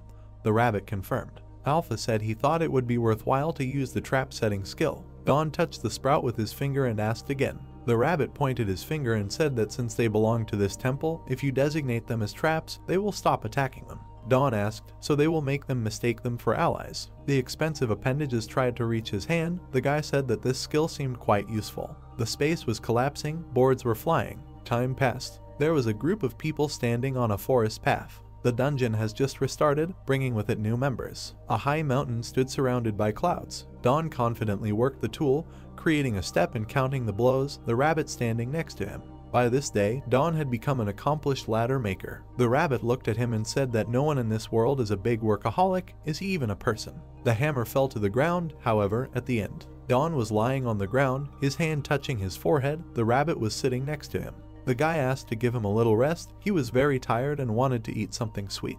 He went on strike. The guy looked at the rabbit, who thoughtfully touched his face with his paw and asked, anything sweet. The setting sun illuminated the trees. It was the forest of our ancestors. The guy walked next to the manager and asked, in the ancestral forest there is a certain type of carnivorous flower that has honey inside. Rabbit confirmed and said that he once heard a participant scream as if he was being eaten alive. Don pushed the branch back, and then he stared forward in shock. In front of him was a plant whose bud resembled a toothy pot of honey. The guy looked out from behind the leaves and asked, is this the flower with honey inside? The rabbit looked at him and said yes, but they will attack if you approach them. The hero put his fingers to his chin and chuckled, thinking. The golem's hands tore the plants out of the ground. The guy sat behind a bush with a satisfied look and told the amazed rabbit that he already had the technique of capturing from afar. The gorilla golem carried the surprise plants to the gate. Don got corn syrup. He corrected the rabbit saying it wasn't honey.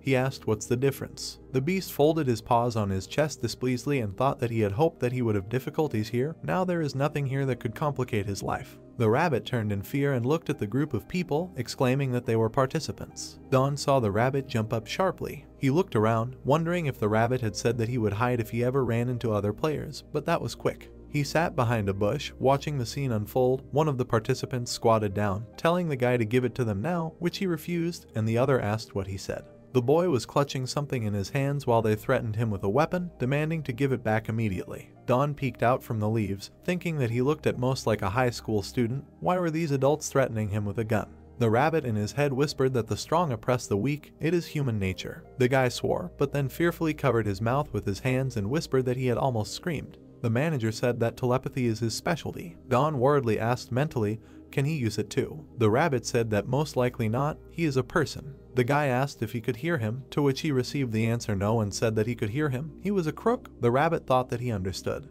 Alpha said that they belong to the same thing, so they can communicate in a similar way if they concentrate. The guy looked ahead thoughtfully, thinking that in this case he believed that he might not have to worry about anyone reading his thoughts. He mentally asked, in any case, what he should do, to which he received the question, what does he mean? The guy stood hidden in the bushes, thoughtfully putting his hand and said that if they do anything, they make a noise, this baboon can catch them, right? He saw a trembling boy clutching a bundle in his hands and thought that it doesn't matter how harsh this world is. Don remembered how one of the players took his food, how he swung at him. He silently lowered his gaze. And then, on the contrary, he looked up, wondering, now that he thinks about it, was it here? The time is right. The man said that if the boy continued in the same spirit, he would have no choice but to start bullying.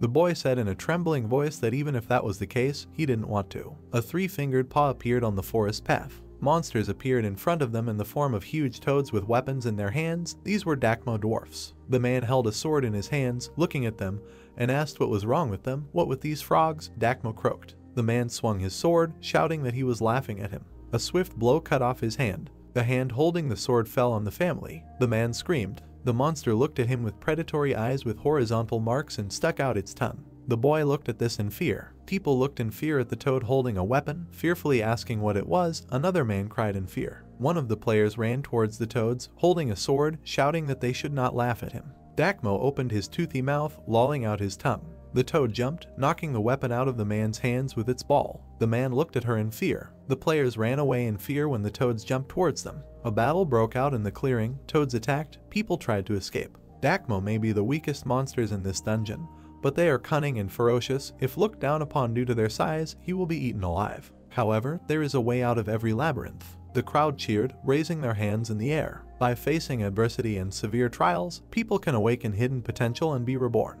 The guy remembered Seung-woo's face and thought that he was just like him. Don closed his eyes with a smile, clenching his fist, and thought that this child could possibly become like a name. Suddenly the child flew at him, hitting him in the face with his head. They fell straight onto the path. Don jumped up to hold his cheek with his palm and shouted what it was. He swore, thinking that he almost cried from pain. Alpha said that he was already crying. The boy winced. Turning to the guy, he looked at him with eyes full of tears and asked to save him. Don remembered that this was the same child. He looked up to him, telling him to gather his thoughts when he heard croaking. 2 Dakmo appeared in the clearing. Don clenched his teeth looking at them. He frowned resolutely. Then the enemy struck with his cowlek, calling on the power of the horned boar. The child was lying on the ground, looking at the guy clenching his fists, thinking that he was. He looked at the guy standing in a confident pose and thought that he was very strong. The toad grinned at them. The guy noticed several opponents rushing towards him. One of the Dakmo jumped, teeth chattering very close. The guy looked at her in fear. Don struck swiftly. He clenched his fists as he noticed the toad approaching. He grabbed her head with his hand, and then, raising his hand, he threw it. His blow caused Dakmo to collide with another. Another monster with a weapon in his hands flew out of the bushes before him. Don dodged, making a sharp move. Then he swung at an enemy flying past. With a sharp blow, the Og threw the monster back. Behind the guy stood Dakmo, holding a weapon in both paws. With a predatory smile, he rushed towards him from behind. The boy screamed in tears from behind. Don turned around. With a movement of his hand, he opened the inventory, which contained many bricks. With a swift movement, he threw a huge stone block. The toads croaked as they looked at this. Don turned and watched them run away in panic. The bodies of defeated monsters lay on the ground. The guy looked at them and asked if they were finished. He looked forward, wondering why he felt goosebumps. The boy sitting behind held a bundle in his hand and looked at it with a bright, shining gaze, so that Don winced, thinking that it was him. The boy looked at the guy standing in front of him with a shining gaze. Don turned around and looked at him silently. The boy followed him along the path and stopped abruptly. Turning around, the elder looked and told the guy that he had better not follow him. He was heading into the danger zone. Let him stop following him. He pursed his lips displeasedly and said that since he used his power, now he has no energy to protect it. He will now die from low sugar levels. The boy opened his eyes, looked at him and asked, "Sugar, is he talking about sweets?" He reached his hand into the bag he was holding and said, "What then?" He took something from the bag and handed it to the guy, asking if it might help. On the path, a boy was handing something to a guy. Don's eyes widened. He repeated what it was. In the deserted dungeon, food was a luxury that allowed Don to have peace of mind. There were berries, root vegetables, meat and cereals on the table. Unfortunately, the food he cooked tasted of raw ingredients. Don remembered the rabbit who looked admiringly at the plants with syrup. Therefore, Don recently became interested in obtaining various seasonings for this reason, and he did not hesitate to follow the rabbit to find them. The guy remembered chocolates, sweets and caramel. Sweetness was synonymous with happiness. He yearned for the old nostalgic tastes. Don pursed his lips. That's why this time the offer was too good to refuse. The boy handed him a green bottle with a bright label. This kid had soda. The volume was written on the bottle. Moreover, it was a 1.5 liter bottle. The boy said with a smile that he had 2 more bottles. The guy thought it was so unfair. Don opened his eyes and said 1 bottle a day for 3 whole days. The boy held out the bottle and asked in surprise, "What?" Don folded his arms across his chest and stated that he had special training. The boy asked in surprise, "What?" The rabbit's words sounded in the guy's head, saying that he quickly changed his mind. An admiring cry was heard from the tower, which was illuminated by the setting sun. The guy stood at the top of the tower with an open map and said that good, now these territories are on the mini-map. The finger stood below, admiring, and asked who the guy really was. He built this building so quickly. Don came down and took a sip from the bottle, saying that he is a man like him. Now they are all ready to go down, the boy asked in surprise. The hero drank, thinking that the child was tired. Speaking from his experience, the underground area is the safest. The boy looked forward in admiration, making an admiring sound. He stood in the room, looking at the guy who threw a pillow on the bed. Next to him stood a shelving unit and a table. Don asked if he wanted a high pillow or a low one. The boy replied that it was low, and the guy said that he should take this one. The boy thought that he had instantly created such a cozy place. The night sky was strewn with stars. Don looked at the boy and asked if he was called when he was leaving the supermarket. He replied that yes, he was carrying out his mother's errand. The boy was sitting on the bed with a bundle in his arms. His name is Odongman, 2nd year of high school, 14-year-old boy. Unlike his first impression of being timid, he turned out to be a smart child. Don sat on the floor next to him with his arms crossed over his chest. Although he may behave this way on purpose, he is probably simply afraid that the first adult who helped him in this world will not like him. Don closed his eyes, touching his chin with his fingers, and said that he completely understands this feeling. He must be his savior. Dongmin trembled as he looked at him and thought that he had been talking to himself for ages. He needed to be careful. Dongmin looked at the elder in surprise and asked, "Did he use some kind of skill to build that tower in that room?" Don put his elbow on the table and said that this is not something like a skill, it is a skill. The boy asked what kind of skill. The elder extended his palm, and the ground beneath it rose. He said that this is an earth-controlling skill. Dongmin exclaimed in admiration. He heard the question of what his main skill was, the one he received when he was called here. He nodded, and answered that it was called the God of Food. Dongmin opened the information window, which said, God of Food, he gains strength when he feels full, his physical abilities double when the lighting is 100%. He said that with such effects, Don opened his mouth in surprise, saying that he didn't know such skills existed, so he becomes weaker if he feels hungry. He thought it was a skill for improving physical abilities, like the strength of a horned boar. Dongmin scratched the back of his head, smilingly saying that he had never used it before, had never felt 100% full, and was getting hungry pretty quickly. Don closed his eyes thoughtfully, thinking that this is sad. He understands that in these 3 days he will help him grow significantly. Food appeared on the table in front of them. The elder threw up his hands and said that first, let them eat as much as they want. Dongmin exclaimed in admiration. The moon illuminated the trees. The rabbit, surrounded by leaves like a camouflage, stood on the path, thinking that he even asked him to find rock salt in the middle of the night. Too merciless. A bunny's ears were sticking out of the leaves.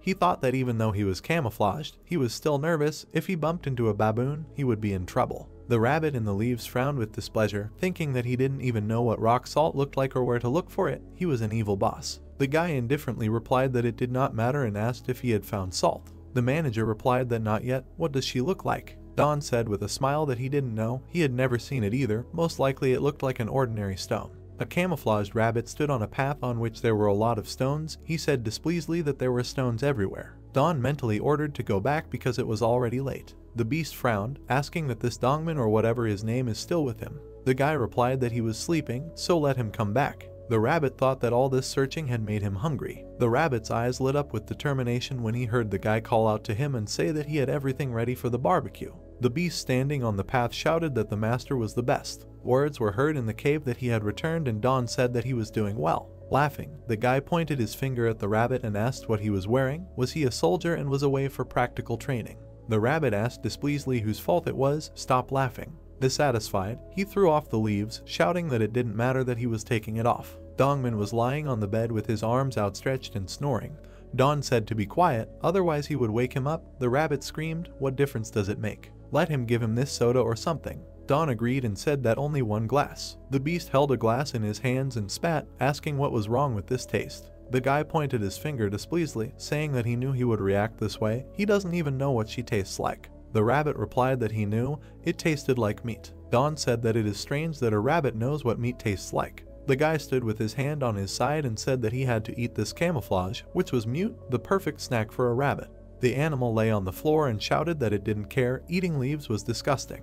The guy looked at the flying leaves that he was scattering and said that he was making a mess. Let him stop. Suddenly he looked at him in surprise. The guy extended his hand. The rabbit got scared and asked what he was doing, trying to apologize. The guy raised his hand to the face of the beast, which screamed and begged for mercy. Don removed the sheet from his forehead. He looked in surprise. The guy chewed a piece of paper thoughtfully. The rabbit asked, did he say that he didn't like to fill his stomach with fruits and vegetables? The chopsticks held a piece of meat. The rabbit called out to the master. He shouted in surprise that he would end up with leaves on the meat. The guy contentedly put a piece of meat on the leaf and said that he would show him what heaven tastes like. He handed him a package of meat and a leaf, saying that he had finished wrapping it. With a movement of his hand, he shoved the treat into the rabbit's mouth. He held his cheeks with his paws in admiration, saying that this aroma and unique texture improves the taste of meat. What is it? Don looked at him with a smile, asking, much better, right? This is a sheet of railing. It actually had railing leaves on it. The rabbit was lying next to many leaves. Thus, Don received additional leaves of the railing, loading the rabbit with painful overtime work. The beast said that at least he would eat too. The dish contained cooked brown food. After sorting the leaves, he used the remaining seeds by frying them. The guy mixed the seeds standing on the fire. He squeezed the fabric, from which liquid was released. Finally, strength. A brown liquid dripped into the plate. It was perilla oil. The guy was sitting at a table with plates of food on it and said he had found seeds and leaves, so now all he needed was salt to make the sauce. The rabbit asked, "Cook what?" The guy replied that he would see, he just needed to get some rock salt. After hard work, the two sat opposite the folded leaves of the railing and everything went on as usual, as if nothing had happened. The morning sun illuminated the tower. Dongman stood with meat in his mouth and held a metal rod in his hands. Don looked at him and sternly told him to concentrate. Here he is. A toad flew at the boy. Don furrowed his brows, shouting at him not to worry and to remember that when he is full, he is strong. A tower rose among the trees. The guy bandaged the fingers of Dongman, who apologized, to which he received the answer that it was not necessary. No one succeeds the first time. The boy remembered how the guy stood with Dakmo in his hands and said that it was time to train. Dongman said that he surprised him when he returned by catching one of them. Don sat on the floor in front of the bed and told the boy that the place he was going to was still too dangerous to take him with him, so he better train hard while he was still here. He has excellent skill, so they'll start by teaching him how to fight while fed. The elder looked at the child and said that he had prepared food for him so that he would not starve. Let him keep it safe in his inventory and eat when needed. Dongman asked, "What is inventory?" Don looked at him and said that of course this is a private storage place. The guy didn't tell him about it. The boy replied no. The guy presented the image of a baboon in a hat and said that it was not surprising. He just wanted to know why he was carrying everything on himself instead of putting it in his inventory. The rabbit mentally said that it seemed like he was deliberately keeping the information to himself. Don said that he is a tyrant. Why is he doing this? Many people entered the shining purple gate. The rabbit mentally said that he was not trying to protect him, but thought that it was because of the master. Because the boss monster keeps disappearing, too many people are clearing the first stage. He thinks he is increasing the difficulty of the stage using such insidious methods. Don involuntarily exclaimed, "Why is it his fault?" Dongman felt embarrassed and thought that he was talking to himself again. Words were heard that okay, it's time to continue training with Dongman. So time passed. The dissatisfied rabbit was collecting leaves, thinking that in the end he had given up as a leaf collector. Don shouted joyfully. Dongman managed to defeat the toad by hitting it with a pole. The boy stood beaming with joy as information appeared in front of him that the food god skill had developed to the second entry level. The boy defeated Dakmo in the depths of the cave and waved his hand to the guy standing in front. Don stood looking at him contentedly. Got the last day of Dongman with Dawn. The sun was shining brightly in the blue sky, a place where the sun scorches the earth. The heroes stood among the golden sands of the fiery desert. In light clothes, they sweated, looking ahead. 2 people and 1 rabbit. The rabbit hovered over them. He was also hot. He asked why him. Don teased the rabbit with the rolled up meat while Dongman yawned on the bed. After they learned that he had seen the salt desert, they asked him to take them there. The guys and the rabbit looked around among the trees. Don looked sideways with displeasure and told the guy that if they didn't get the salt here, he would be very angry. The boy fearfully remembered the appearance of the desert and said that one guy from their team said that there was a place nearby that turns into a desert when the water recedes, like a dairy desert. The disgruntled guy presented the bottle and said okay, and thought that thanks to the seeds picked up by the rabbit, they were finally able to squeeze out a whole bottle of railing oil, now only one ingredient needed. Don walked forward decisively and, turning to the boy, said that he had made a decision. Turning to the younger one, he resolutely clenched his teeth,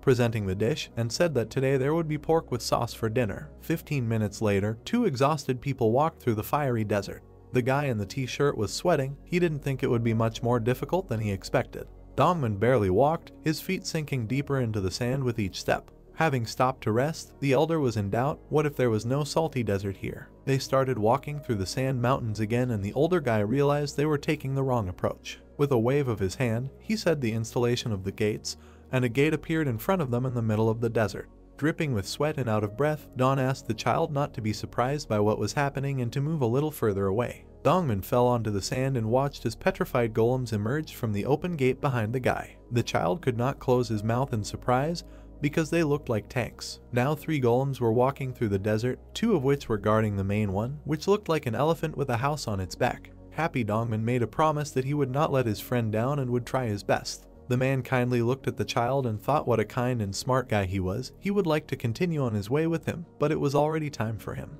Here a barely breathing rabbit, who was very hot, entered into a dialogue between the 2 guys. The master asked him to understand, since there was sand all around and it was impossible to make a watchtower, and suggested that guide rest on the golem. Exhausted, the rabbit began to descend to at least take a little break from the sultry heat. The white animal sat on the head of the elephant golem. He did not understand why they were working so hard for some incomprehensible salt. The rabbit stuck out his tongue from the never-ending heat. He was dizzy, but he continued to watch what was happening around him. He couldn't believe it. Rubbing his eyes, the rabbit didn't understand whether he was hallucinating or whether it was true that he saw something ahead. Guide continued to watch without taking his eyes off. In front of them walked dark purple scorpions with red bellies and camels with one horn on their heads. They all walked forward one after another in their separate groups. The rabbit shouted to the master sitting in the house to look at what was happening outside. The two guys looked out and couldn't say anything from what they saw. At the foot of the mountain they found the same salty desert where the traveling animals were already standing. A sign appeared that told about the achievement received for finding a salty desert. Its reward was an increased taste of salt.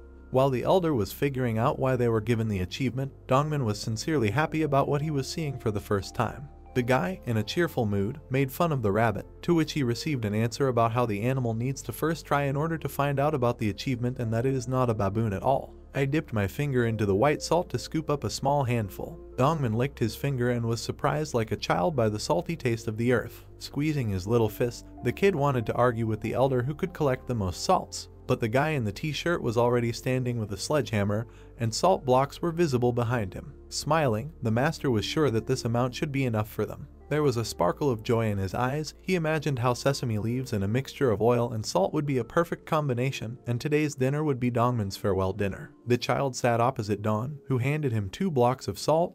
This should be enough until his death. The guy stroked the baby and thanked him, because thanks to him they were able to find the salty desert. Dongmin was happy for the praise, but something interrupted his attention. It was a sign that said that the requirement had been fulfilled. The man could not budge, because he had read that the kid's goal was to help the owner of the temple and get his sincere impression. Since the requirement was fulfilled, he became the dragon apostle. At this moment, Guide appeared and scared Dongmin. Pointing his finger, the rabbit told the small boy to shut up. The elder put his hand over the talking rabbit. He continued to read the text on the tablet, informing about his kind of test, which is small but similar to the dragon test. Standing up, the brunette removed his hand from Dongmin and wondered if the child becomes the dragon apostle, will his mark left by the death dragon be erased, and can he enter his temple? The newly appeared sign above the master's head stated that the baby did not have such privileges, to which he doubted that there was any good in this at all. New notices appeared in front of the brunette, saying that this was good for everyone, and especially for the master himself. A drop of sweat ran down Don's face, but he did not understand why the apostle was good for him.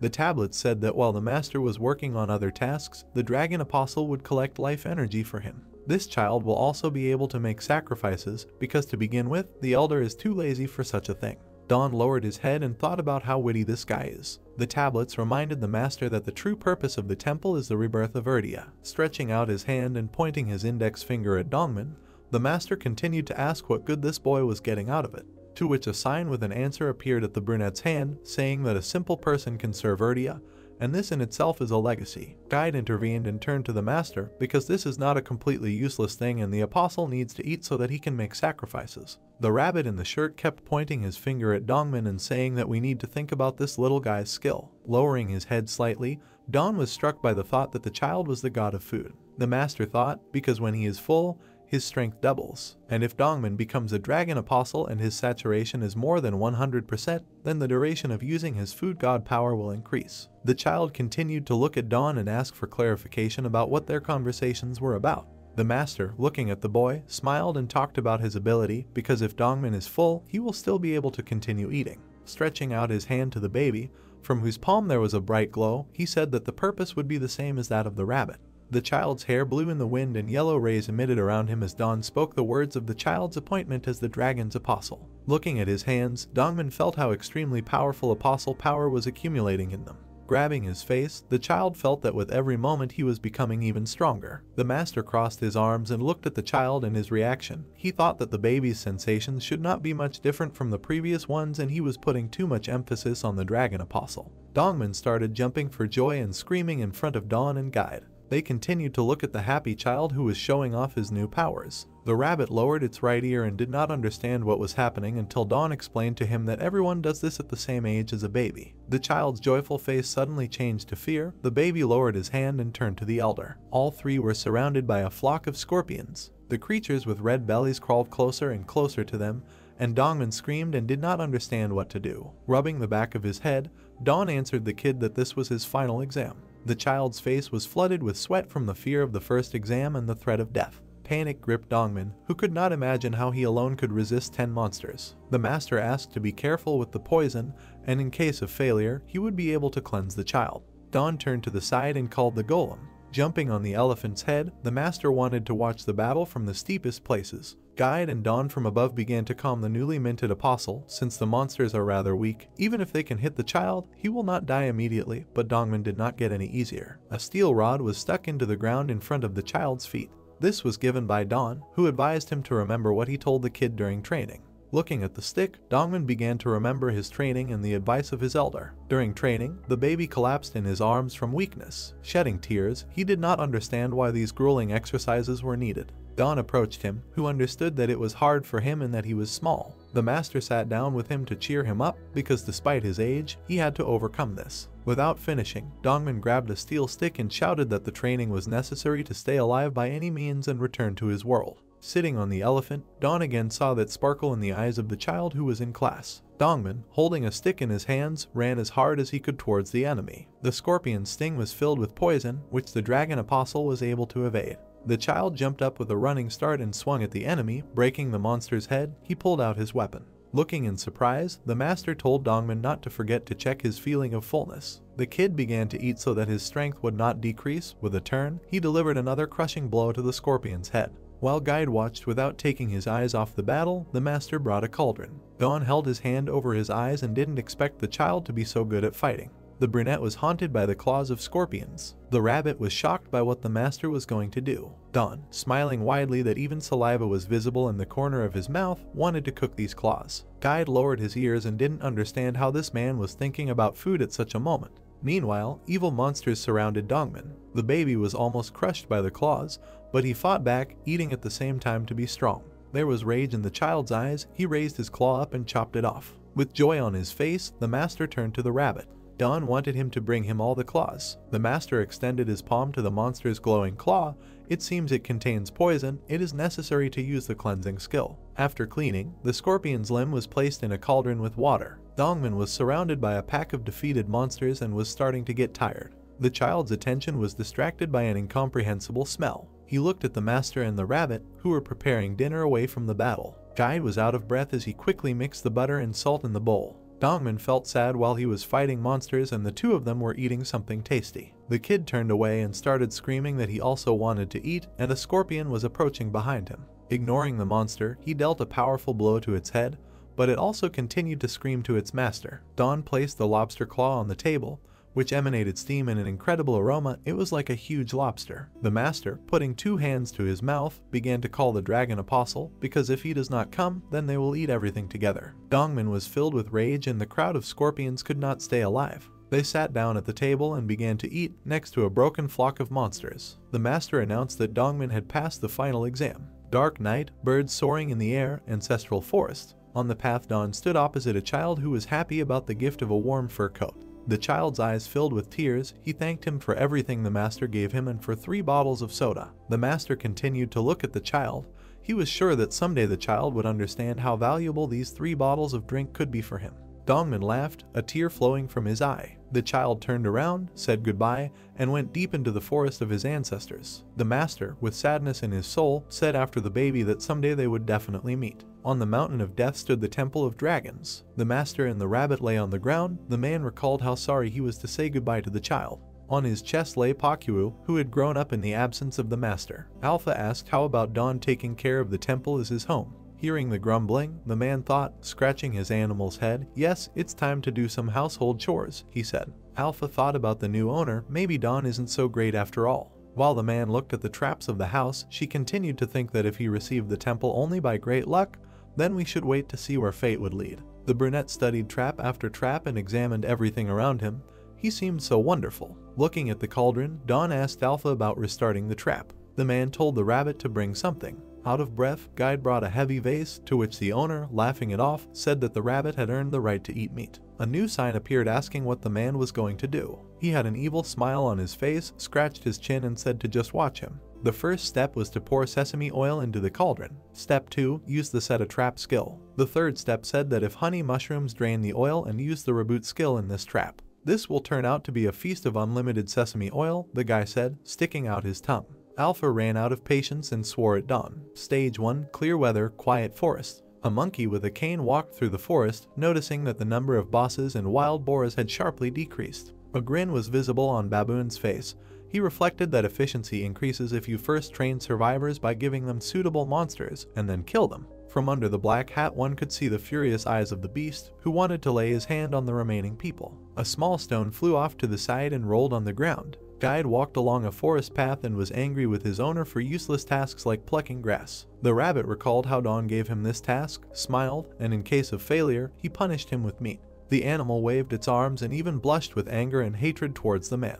But his attention was distracted by a strange sound from far away in the forest. These were 3 creatures that looked like frogs. Guide hid in the bushes, only the muzzle and ears were visible. It seemed to him that the Dakmos were equipped with swords. Looking closely, the rabbit remembered that there were no such weapons at the first stage. Baboon came out behind him, growling angrily. Guide's eyes were filled with horror and fear. He could only sit quietly and not make any sounds. The attentive Baboon heard a cowardly rustle and turned around. White fluff was sticking out of the bushes, and looking closer, he realized that he had seen these ears before. Guide continued to sit in the bushes and realized that his end was near. Baboon's paw suddenly reached out to the bushes, and he grabbed the rabbit by the ears. But another rabbit appeared in front of his face, chewing grass. The monkey threw the white animal away from him onto the path with his muzzle. The rabbit continued to lie with his back up on the road in the forest. Dakmos came out from behind the bushes and were going after their prey. One of the frogs swung his club, but the terribly angry rabbit scattered their gang to the sides. The other side of Death Mountain. The brunette looked down, a bead of sweat running down his face. The man was climbing a mountain. He did not understand why people engage in such an extreme sport. In case of danger, Dawn took an ostrich golem with him. The man diligently hammered the steps, descending lower and lower. Veins were visible in his strong hand, which held the instrument tightly. His skill in breaking stones has already reached level 7. Dawn did not want to deal with the repair of his temple, and it was not so difficult for him to perform monotonous movements. A yellow sign appeared, which said that the brunette had entered the territory of Stage 4. The man was very surprised at how abruptly he moved from Stage 1 to Stage 4. He asked Alpha about the stage boundaries, to which he received an ambiguous answer. Rubbing his chin, the guy noticed something strange on the other side of him. The fog that passed by them changed color. Before he could even finish his words, Dawn felt light. He collapsed on the steps, seeing the last thing only as an ostrich golem. After the man came to his senses, he grabbed his head. He felt uneasy. Alpha told how there was a sleeping poison in the fog. Fortunately, the ostrich saved the guy from falling down the mountain. Closing his eyes, Dawn thought that the fog was necessary to separate the stages, but why exactly the sleeping poison was used? Suddenly, a stunning thought struck the brunette. Alpha began to dissuade him from going down while he was looking for something in his pocket. Dawn found a rag. He was not going to give up and wanted to destroy this poison. Dawn tied a bandage on his face. Alpha asked if he wanted to break through the poisonous cloud with a piece of cloth. The young man brought his hand to his face. Using his purification skill, a blue aura covered his mask. He answered in the negative, saying that if he applied his purification skill to this, it would turn out to be a simple gas mask. The young man headed up the stairs. The narrator said that, naturally, it was not out of a simple desire to win, and that one of the guy's abilities was purification. The guy raised his hand, shrouded in an aura, to the mushroom. The voiceover added that at a low level he could clear the poisonous mushroom and thus accumulate points. But at some point the skill stopped at one level and was almost useless. Fluffy clouds floated across the sky. The narrator said that strategies alone could not achieve anything, and so a whole poisonous cloud appeared in front of the guy. The young man frowned, looked confidently in front of him and walked forward, saying that the guy had made a simple gas mask with minimal insurance. The guy put his hand forward, dispelling the cloud of gas in front of him. The voiceover said that the young man's true goal was to cleanse the cloud itself. The flash created by the young man pushed away part of the poisonous cloud. The guy used purification. He turned around at the holes that had appeared in the cloud and began to think that if the gas was cleared once, it would no longer appear, after which he noticed that this was a great relief, because it was even easier to see. Dawn cleared another part of the cloud, after which he swung his hammer. The narrator explained that the young man cleared the poisonous cloud and continued to hammer the walls, descending lower and lower. The guy put his hand in front of him, holding the hammer behind his head. The voiceover added that perhaps this would be hard for someone. Dawn looked at the cloud of poisonous gas with a calm expression. The narrator ended the sentence by saying that the hero was not just by someone. The young man stood at the edge of the stairs and looked with enthusiasm at the opening landscape. The voiceover said that finally the poisonous cloud, which turned out to be an entire ocean, became smaller, and vast expanses appeared before the young man. A system window appeared, on which it was written that the level of the purification skill was 10. The young man said that in one day he rose 10 levels, after which he began to think that if he had a beginner, then he also had an average rank. He raised his hands above his head, saying that if he only had enough hands, he would clear all these clouds, calling them pieces of experience. A lone bird flew under the sky. The young man noticed that the view was beautiful and the birds were flying. The young man noticed the approaching bird, wondering what it was. He narrowed his eyes, looked at her and said that she was somehow too big. The griffin looked at the young man with an angry look. Approaching him, the guy exclaimed in surprise. The beast pulled out its claws, pointing them at the guy. Dust rose from his impact. The guy created an earthen cube in front of him, protecting himself from the bird's strike. He let go of his structure, quickly running up the stairs. He sat on his ostrich, pointed his finger in front of him and ordered him to run upstairs. The griffin watched as the earthen bird moved away towards the top. He floated in a space where there was no poisonous gas. The eagle followed the guy. Suddenly he stopped, coughing heavily due to the poisonous gas. The young man looked at him in surprise, saying that the griffin could not break through the poisonous cloud, after which he noted that this was not surprising because the cloud separated the stages. The griffin began to move away. The young man joyfully said that he was flying away. Jumping off his ostrich, he wondered if there might be many of them in the 4th stage, after which he decided that it was too dangerous there. The griffin sank lower, heading towards the rock. He stood on her with his paws, grabbing her with his claws. Monster looked up at the young man's staircase, visible from behind the poisonous cloud. Slowly, step by step, he began to rise towards his goal. He grabbed the wall with his paw and climbed up the stairs. The monster slowly climbed up the stairs. The young man was breaking the rock with tools, slightly frowning his eyebrows. The narrator explained that on one side there was an unsuspecting hero who continued to chisel the steps in the rock. A system window appeared, announcing that the skill of breaking stone had risen to the 8th level. The young man looked at him with a smile, saying that this way he could go down faster. The rabbit wearily walked towards the dragon temple,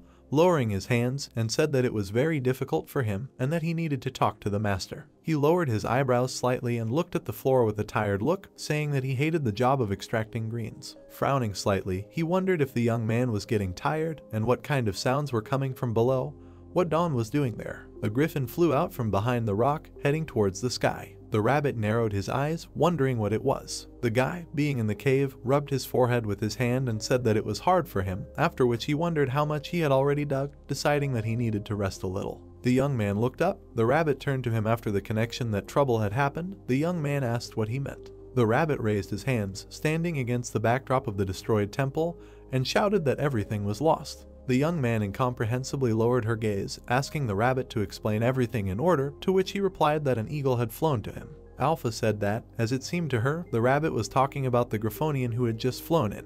While the rabbit ran away in fear from the griffin sitting on the rubble, Alpha said that it seemed that the bird had reached the temple, so the young men should quickly return to stop the griffin, because if the temple collapses, restrictions will arise. The young man looked up thoughtfully, asking what the restrictions were. The young man opened his eyes in fear, instantly covered in sweat, because of the words that the temple's abilities would be lost. The guy exclaimed that this could not be allowed. The griffin rose into the air, looking at the rabbit. He headed down at high speed. Hitting the temple again, it scattered blocks of stone and debris and also raised dust. The rabbit was thrown aside. Lying on the floor, he furrowed his brows and wondered if he should run away. The rabbit turned over on his back, looked at the sky and thought that the guy was constantly harnessing him for small matters, after which he began to think about if he could find a place to live. Suddenly he fell silent for a second. Rising to his feet, he furrowed his brows and wondered aloud what kind of stupid thoughts these were, adding that now this place. The rabbit frowned angrily, loudly saying that this was his home. He stopped in surprise after the guy patted him on the head, saying that it was a very touching speech, even though there were some things wrong. The young man came forward, holding a hammer in his hands, and began to talk about the temple. Frowning confidently, he looked up at the bird and called this place their home. And suddenly the young man shouted loudly. A vein appeared on his neck. He ordered all the golems to gather. Earth golems appeared next to the guy and began to walk forward. The eagle hovered in the air, looking down. The young man frowned, smiled slightly and asked if the griffin remembered him, after which he said that the bird could descend. The monster angrily opened its mouth and let out a loud scream. The young man began to place earthen cubes on the ground, telling the griffin to wait a little. He pointed his finger at the bird. The golem was raised with cubes above its head. The young man ordered them to launch cobblestones. The chunks hit the bird, scattering into pieces. Dust hung in the air. Suddenly, a griffin appeared from the emerging cloud. The young man smiled slightly, calling him monster resistant. He looked at the rabbit, Hoop, clasping his hands, said that the young man was still able to touch the monster, after which he asked if he had anything sharp, because this is the most suitable thing for such hardy ones. The guy clicked on the image of the iron spikes in his inventory. Swinging his makeshift spear, he gritted his teeth and used the strength of the boar. Don threw the weapon straight at the bird with great force. The pike pierced the monster's body. The young man furrowed his eyebrows, thinking that he had gotten into trouble. The monster hovered in the air, trying to reach the weapon with its paw. The iron lance fell from his body. The young man looked up with a calm expression on his face, saying that after all, his strength alone was not enough, although. The rabbit and the guy looked in confusion at the monster raging in the sky. The young man wondered if it looked like the griffin would get even more angry. The rabbit replied that, "It seems like this is so." The monster again hit the building with great force. The young man exclaimed that the griffin was attacking the temple again. The young man looked away with annoyance after Alpha's words that there was something strange in the monster's behavior, because he was supposed to hunt a guy, but for some reason he was attacking a temple. The guy asked what she was saying. He looked at the ruins of the building. The girl suggested that this monster could be hunting Arthrea. The guy replied that he continued to attack in this direction with his vulture. Pieces of stones fell to the ground. The young man fearfully realized that this was the boss's room. The rabbit furrowed his eyebrows, introduced the altar, and said that the monster was definitely targeting him. The guy looked down at his ally, frowned slightly, and asked why the monster needed an altar. The rabbit replied that the ruins of the altar contained the energy of all living things, and the monster guarding the borders required vital energy. The guy frowned slightly, thinking about what it means his goal is this boss room, and if so, perhaps he can stop him. The young man saddled his ostrich, heading towards the temple. The rabbit was confused but waved his hands. Looking at him, the guy told him to control the golems. The rabbit exclaimed that they didn't really listen to him.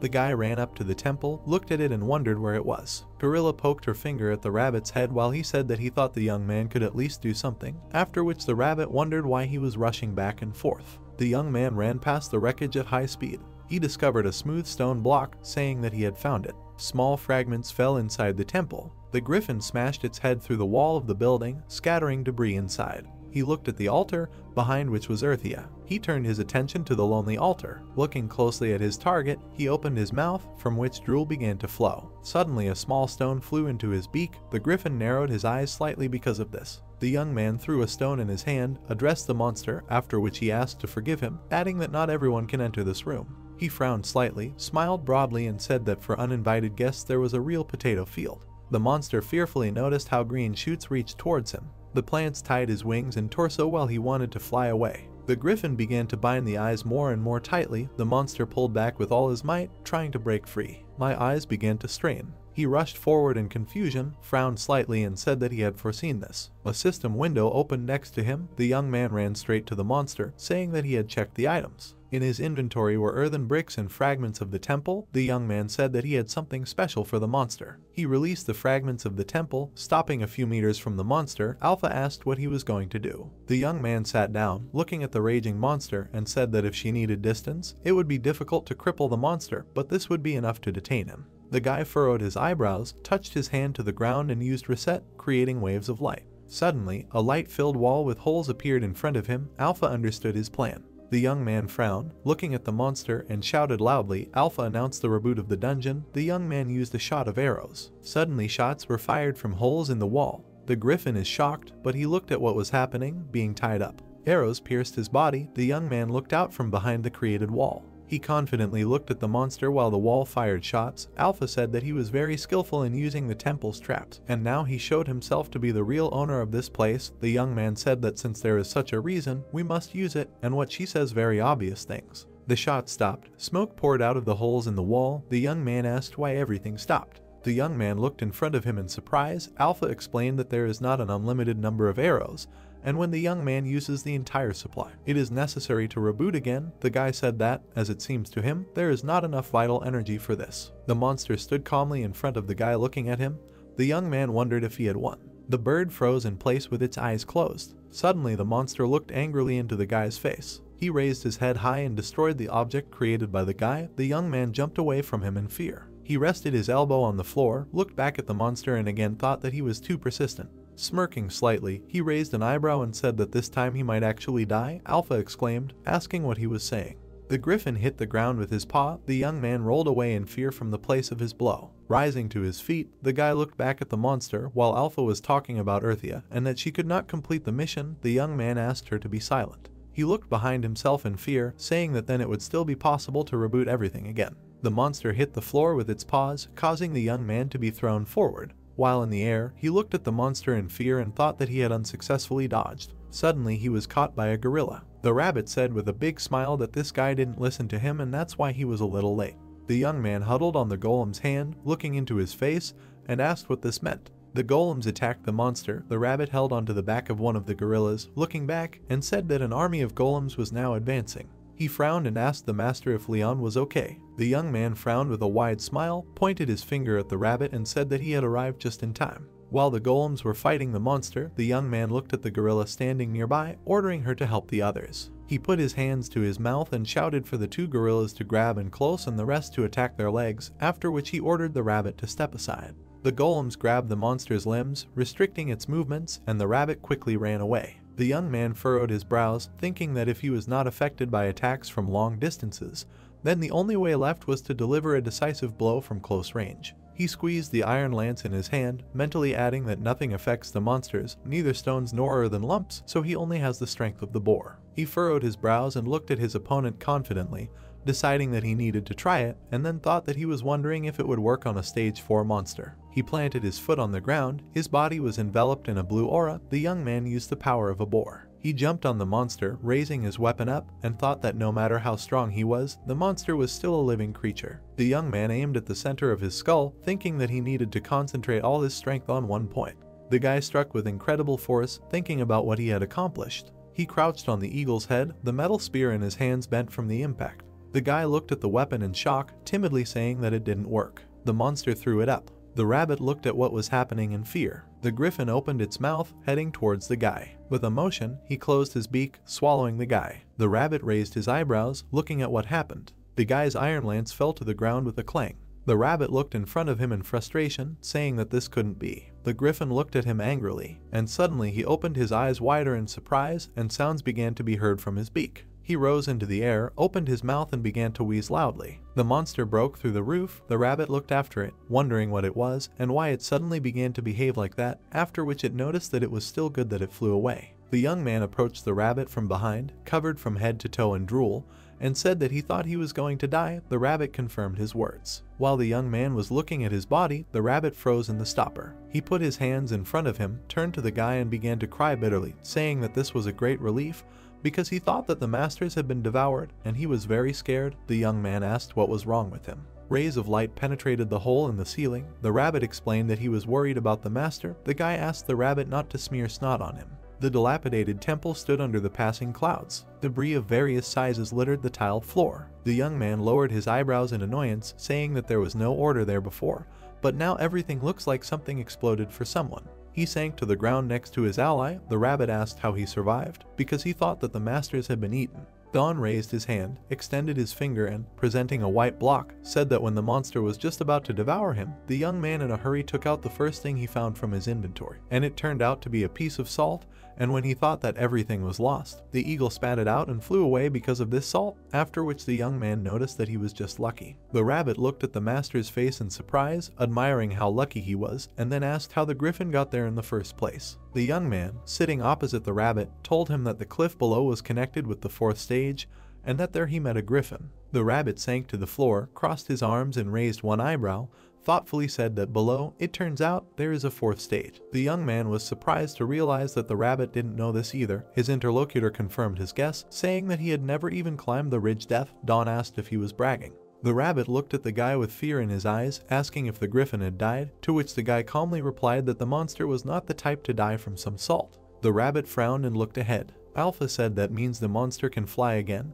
The rabbit said that the poisonous cloud can also restart, but if the restart does not work, then the griffin can fly to them again, and then there is no way out, because now he knows the way there. The young man crossed his arms over his chest, asking the rabbit if he knew when the 4th stage restarted. The animal answered in the negative. The young man thoughtfully put his hand to his chin, saying that, in this case, they first need to build a protective device in case he flies in again. The young man put on a red t-shirt, put his hand in front of him and began to restore the wall. The narrator explained that first the guy restarted the system to protect the temple, and that most of the devices in the temple were restored after the restart. The guy opened his palm, on which a golden aura was spinning. The voiceover said that another problem had arisen because the guy did not have enough vital energy. The young man folded his hands in his lap, looked up and wondered if he should hunt and how many victims he would need to restore everything. He looked down at the rabbit, who asked Alpha if they could sacrifice inedible things. The spirit replied that it made no difference whether it was an animal or a plant, because the main thing was that they had vital energy. The animal poured some weapons onto the ground. The young man asked what he was doing. The objects on the ground were covered in a purple aura. The young man asked what these things were. Alpha explained that they were fortification weapons and that they could also be used as sacrifices. The young man asked what that meant. The rabbit pursed his lips, frowned and looked at the young man. Alpha explained that these are weapons that contain special magic, invested in them with the help of life energy. The guy suspiciously asked where the rabbit got it, to which the animal replied that he took them from the Dakmo dwarfs, adding that these are weapons from the second stage, but the baboon dragged them there. The young man took a knife in his hand, asking how they work. The system announced a new achievement, the acquisition of amplifying devices. The reward for this achievement was information. Holding the blade in his hand, the young man opened an information window, saying that this was a rusty Dakmo dagger, the durability of which was 14%.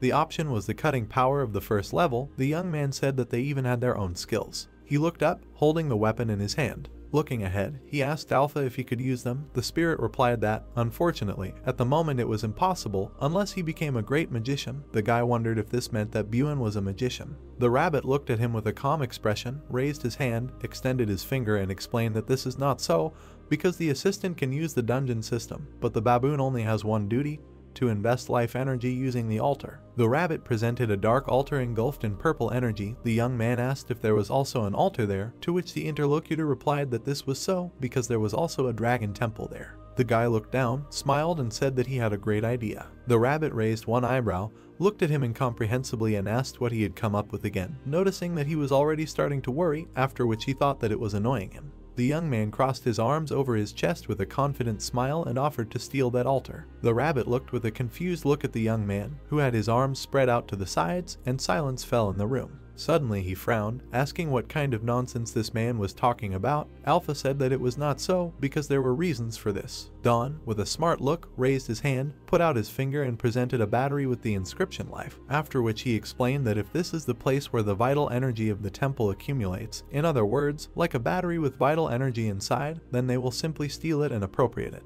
The young man put his hand to a smile, frowned and closed his eyes after the spirit's words that touching the altar is very disrespectful. But this is an apocalyptic dragon. The guy said that she understood him, after which he asked the rabbit what he thought. The rabbit thought a little, looked up and imagined an angry baboon, thinking that if the altar disappeared, he would be beside himself. The rabbit smiled evilly, frowned and began to rub his paws together, saying that this was an amazing idea. Suddenly he looked up with annoyance at the guy who said that, in that case, there was an important task for him. The rabbit asked what he meant. The rabbit was pouring the mixture from the pot. Spilling it on the ground, he said something. Straightening his back, he wiped his face with his hand and said that now he was forced to do this as well, and that he did not think it would come to this. The video remembered how the young man said with a confused expression that the epic can make weapons stronger, and he is constantly spinning around the altar, so if they are just rushing there, he will catch them. The guy pointed his finger in his face and repeated again that there was work for him. The young man furrowed his eyebrows, grinned and said that he should set the fire. The rabbit is puzzled, but looked into his eyes, asking what he meant. As he struck a spark, he furrowed his brow and said he was simply doing what he was told. The grass in the clearing burst into flames, and the rabbit quickly began to run away. The baboon looked at the flames in confusion, wondering what was going on. He quickly ran towards the burning forest, exclaiming what was happening again. The young man looked ahead in annoyance. The rabbit contacted him and said that he had set everything on fire, and that he found it more interesting than he had expected. The guy thought about why everything was in this form. The young man sat alone in an empty room. There was a ventilation passage in the ceiling. Haku ran out of the hole in the ceiling, squeaking happily. The young man looked at the pet, raised his eyebrows and thought that the baboon had left the temple. The guy climbed to the surface, sat down on the ground, looked at the temple and said that it was time for them to take action. Don quickly ran into the temple, finding what he was looking for. He looked at the item incomprehensibly, saying that he did not think that it would be left like that, after which he added that, in principle, this is natural, because who will take care of it when there is a boss? Looking at the altar, which had a glowing purple sphere on it, he noticed that something was wrong there. He looked away when he heard the voice of Alpha, who said that it was life energy. The young man asked why it was outside. The spirit replied that the altar had been changed so that anyone could use the power of strengthening, and that she did not want to admit it, but the apocalyptic dragon came up with this well. The young man put his hands on his belt, looked at the sphere and repeated her words that anyone, even a non-magician, can use it. After which he asked if this means that he will succeed. The spirit replied that this will happen if he will gain power. The young man smiled awkwardly, thinking that Alpha was very excited and that he understood her because she so wanted to get this energy, and now this thing is right in front of her nose. The guy began to strike the floor with a hammer, saying that, in that case, they would do it like this, and that he would try to cut the floor there and take away the altar. The young man stopped and looked up, hearing the baboon groan, after which he wondered if he already arrived. He looked to the side with a calm expression. The rabbit contacted him and said that he need not worry. The young man asked what was the matter and what was happening. The rabbit ran away from the baboon with an evil smile and said that this was the crying of the baboon, who was impressed by his masterpiece because he had tied him up, and therefore the young man did not have to worry. The narrator explained that the rabbit had developed an interest in arson. The young man stood in front of the altar, the floor around which was broken, and said that he seemed to have everything prepared for the transfer, after which he asked if Alpha could call the golems. A gate with a golden portal appeared behind the young man, from which golems appeared. He crossed his arms with a satisfied smile and closed his eyes. The centaurs carried away the altar along with a piece of floor. The young man sat down on the ground and began to coordinate the golems, telling them to be especially careful with the bead on top. He raised an eyebrow and looked to the side, saying that now it was time for them to leave. Alpha said that the baboon would still guess even if they destroyed the gate, after which she added that he needed to destroy all traces of magic. The young man asked what they wanted this needs to be done. The spirit explained that it is possible to cover up the tracks with other larger tracks. The guy smiled awkwardly and looked away after she said that since this happened, they could just destroy everything. The guy asked if she had always been so extreme, adding that it was very unusual for him. The golems came out of the portal again, following the guy after his command to return. The young man thought that he needed to destroy everything around him and show the baboon where the crayfish hibernate. He squeezed the handle of the hammer, smilingly saying that he was a master at breaking stones. The baboon opened his eyes wide, looking ahead furiously. He wondered what was going on. In the distance behind the forest he saw a pillar. Realizing that it was a temple, he wondered why they were destroying everything. Quickly rushing forward, he furrowed his brows and wondered what was wrong with the altar, whether it was for safety reasons. And suddenly his paws stepped on the ground, which became covered with cracks. The baboon looked down nervously. The ground beneath his feet gave way, throwing him backwards, causing the baboon to scream loudly. A group of people looked at the sky. The guy wondered what those sounds were. Dongman looked thoughtfully at the sky, imagining the image of a young man, and thought that it was the voice of an assistant, and that the guy himself said to walk slowly, after which he noticed that Dawn was probably doing something unthinkable. Suddenly he turned in fear at a rabbit that appeared from the vegetation. The animal said that they had not seen each other for a long time. The boy exclaimed that he scared him. Dongman stood up fussily looking around, put his hands in front of him and said that others could see him. The rabbit said that that's why he needed to sit quietly and listen. The rabbit frowned, looked into the boy's face and said that they were almost finished, and when the fire went out, he needed to move on. And if they came across any normal weapons, then he should take it for himself, and besides that, it was burnt into wolf meat, so he shouldn't eat everything. The boy looked after the departing rabbit, who said that he had become king. They had finished, and it was time for him to leave. The young man thought that he had very quickly given him valuable tips. Dongman put his hands to his mouth with a smile and thanked the rabbit. The animal looked back at the boy. The rabbit turned away from him, looking ahead. Moving away from the boy, he thought that he had started an arson and also destroyed the temple. While in the air, he added that besides this, he lived to see. Looking ahead with a smile, he finished his thought by saying that the participant was thanking him. At night it fell over the temple. The young man's hammer was enveloped in a golden aura, and his skill in breaking stones rose to level 10. The guy stood with his eyes closed. The system window announced the receipt of a new achievement, the Destroyer of Ruins. The reward was unknown. The narrator explained that this time about the guy who achieved excellent results thanks to the theft of the altar. The young man, standing in front of the altar, crossed his arms on his chest and slightly smiled. The voiceover finished the phrase with the topic that he had a new task. Don smiled widely, pointed his finger in front of him and called it a double altar. Alpha called this expression to the groups. The guy scratched his cheek, apologized and asked where they would start. The spirit explained that first they needed to put a bead on the altar, which contained vital energy. The young man put one hand on his belt, looked at the stolen altar and said that then it would be impossible to use the amplification system. The girl added that you could only take half the energy and then return it to its place. The young man carefully took the purple bead, wondering if it was all life energy, after which he said that this could resurrect Earthia. Alpha replied that there was not that much in the bead. The rabbit closed his eyes with a smile, pointed his finger at the guy and said that this was too much, because they shouldn't spend all their energy on this, because periodically they need to give it upstairs. The guy asked when he arrived. Rays of moonlight penetrated the hole in the ceiling. The spirit said that this was enough to restore the temple. The young man calmly agreed with her words, saying that now they had no time for that, because first they needed to fix everything. He carefully placed the bead on his altar. Opening his eyes wide, he looked down at the bead and said that he had put it down. Suddenly the bead began to emit a bright light. The young man asked what was happening.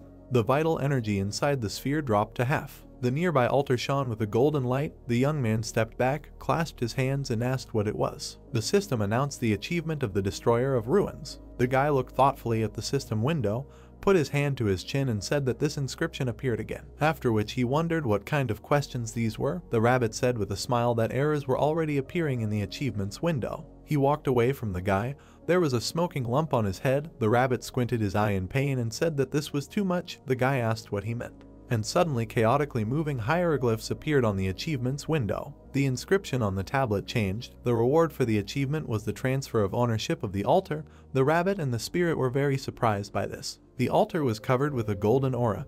Alpha said that the altar of the last days has become an altar in life. The young man asked if this was due to a mistake. The girl replied that the altar now belongs to them, so they can rejoice. The rabbit frowned, smiled broadly and raised his hands, saying that now they have 2 altars, which means that they need to build another temple. The guy crossed his arms over his chest, asking if this looked like a variety, and if there was any point in this. Since he was still going back and forth through the gates, the rabbit wanted to answer something. The bead shone while standing on the surface of the altar. The young man asked if he could use the strengthening system. The spirit answered in the affirmative, explaining that the functions were preserved in the same form. The guy said that, in that case, he would first begin to restore the temple. Time after time, the young man used the restart. He tiredly lowered his gaze, raised his eyebrows and asked if there was really a way to restart everything at once. Alpha replied that when he raises the level of his skills, everything will work out, and for this he needs. The stars shone in the sky above the temple. The young man interrupted her, saying, "That knows this." The sky began to brighten. The temple was completely restored. The narrator explained that after some time the dragon temple was completely restored. The guys exclaimed joyfully.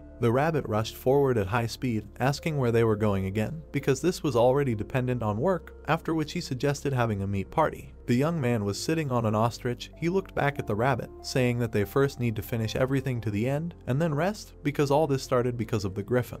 The golems were dragging heavy buildings after them. The rabbit asked if it was really necessary to take all this with you in order to set traps. The young man turned to the spirit, asking if there was any way to set traps at once. Alpha explained that this was only for magicians, but he is not capable of this. The young man raised his eyebrows in frustration, asking what he could do and whether the temple was intended only for magicians. The girl explained that there were not only magicians there, because some hired slaves and built themselves like him. The young man put his hand on the nearby building, looked at the cliff and said that they would follow the path that he had hollowed out, after which he asked if this would be enough and how he should make a fortification. He looked at the rabbit, which he raised his hand, presented 2 altars and explained that according to his strengthening instructions, it depended on the number of altars. The guy looked at the instructions that opened in front of him. The rabbit added that you can also add options there at your discretion. The young man called it a cool function. The guy put his hands on his belt and looked puzzled at the sphere in which the level of vital energy had decreased. The rabbit added that depending on the amount of strengthening required, more energy may be required. The young man corrected himself, saying that in that case, it's not fun.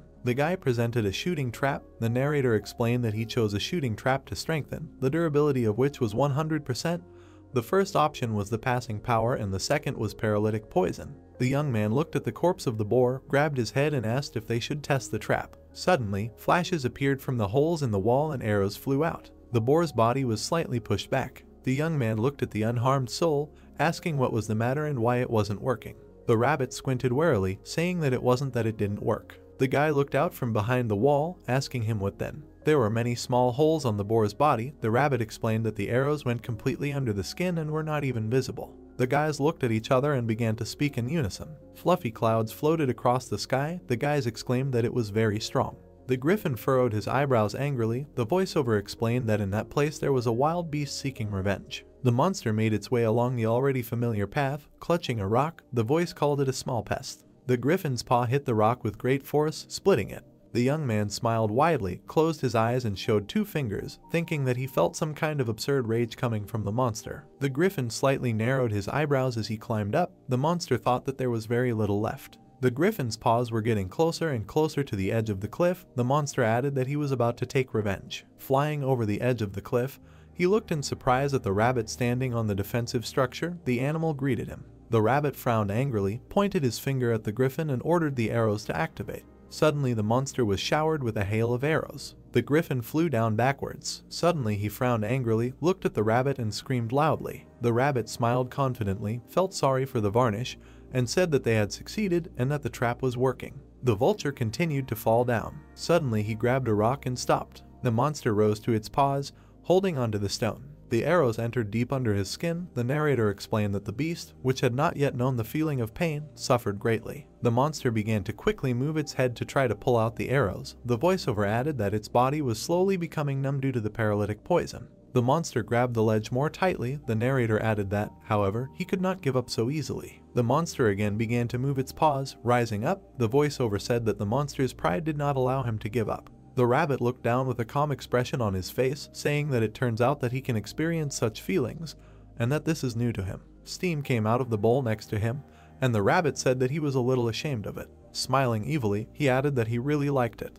The rabbit threw the bowl of boiling contents onto the monster, ending the sentence by saying that he liked it. In the temple there is a large round staircase leading down. Descending under her, Don looked up in surprise when he heard a scream. He asked what was happening. He raised his eyebrows and opened his mouth slightly when the rabbit exclaimed that the enemy had been caught, and then asked if he had seen the shell. The guy replied that he had only heard, and then asked if he had died. Guide sat at the top of the temple and looked down, answering that he did not know, and if not, then he would rise again, and then he would teach him a lesson again. The brown-haired man takes a sledgehammer to the stairs, praising his furry companion. He said the boost seemed to work better than he did at home. Looking with surprised eyes at the bright sparkling light, he asked if it was cracking. The player sat on the edge, looking at the huge hole. He asked, "What is this?" When Don jumped over the hole and landed on the ground, Alpha asked if it was worth coming here. He replied that of course, although it is not necessary. The guy raised his eyes and pointed his finger to the side, asking him to look there. At the end of the dark, gloomy room, he saw a beam of light breaking through the stones. Speaking of him,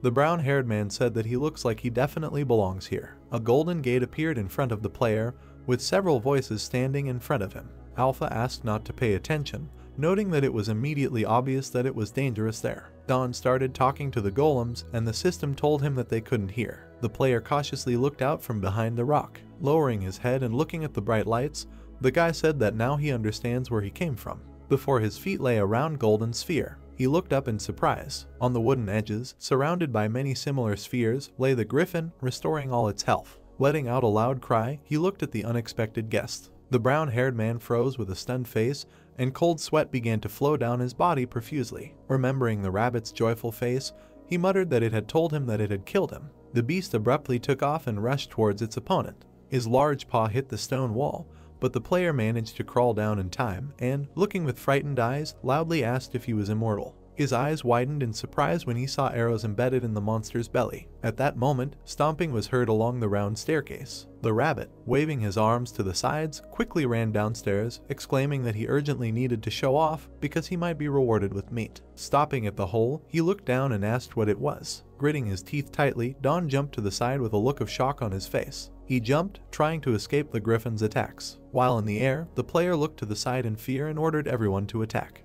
A crowd of golems ran out towards the beast from the side. The brown-haired man clutched the sledgehammer in his hand as his minions tried to climb onto the monster. A rabbit came running and froze, its mouth wide open in horror. He asked loudly what is happening here. Guy grabbed the bump on his head with his paw after the player hit him and indignantly asked where he was all this time and why didn't he finish the job. The rabbit with a bump on his forehead trembled, and tears appeared in the corners of his eyes when he remembered the falling monster and said that he himself heard his cry of victory and did not know that his nest was here. A sharp flap of the wing cut the golem in half. A piece of stone fell to the ground. Another stone monster was running towards the beast from the side. The griffin waved his paw and broke it into pieces. Dawn and the rabbit sat to the side, watching the monster and the prone golems lying around it. The guy looked with surprised eyes, his mouth slightly open. He thought that they were of no use, and all that remained was. Guide froze, his face contorting in shock. He exclaimed that stage 4 is a completely different level, and this griffin demolished the earthen golems in one fell swoop. The brown-haired man looked at him with a puzzled look, pursing his lips. Waving his arms, the rabbit began to scream loudly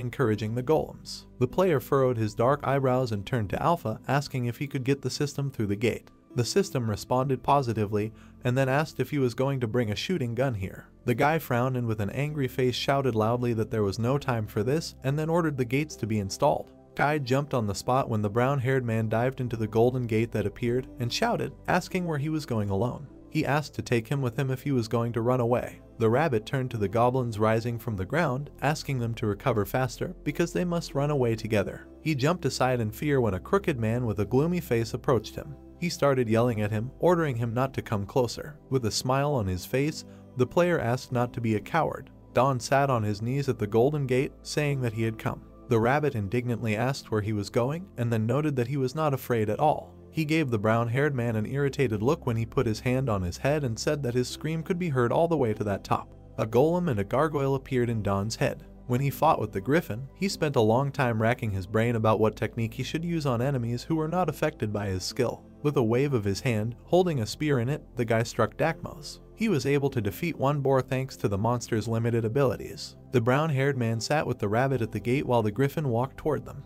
Guide asked why he was holding his head. He needed the ability to block an enemy of any level. The beast continued to slowly approach. No matter how much the guy racked his brain, he could not find the answer. A bright golden sphere shone in all directions. That was until he obtained life energy, which was a resource for using the temple's skills. The rabbit looked with a puzzled look at the player whose hand was on his head. Don told him to go to bed. Pressing down on the rabbit, he began to descend sharply with a confident face and then ordered to shoot.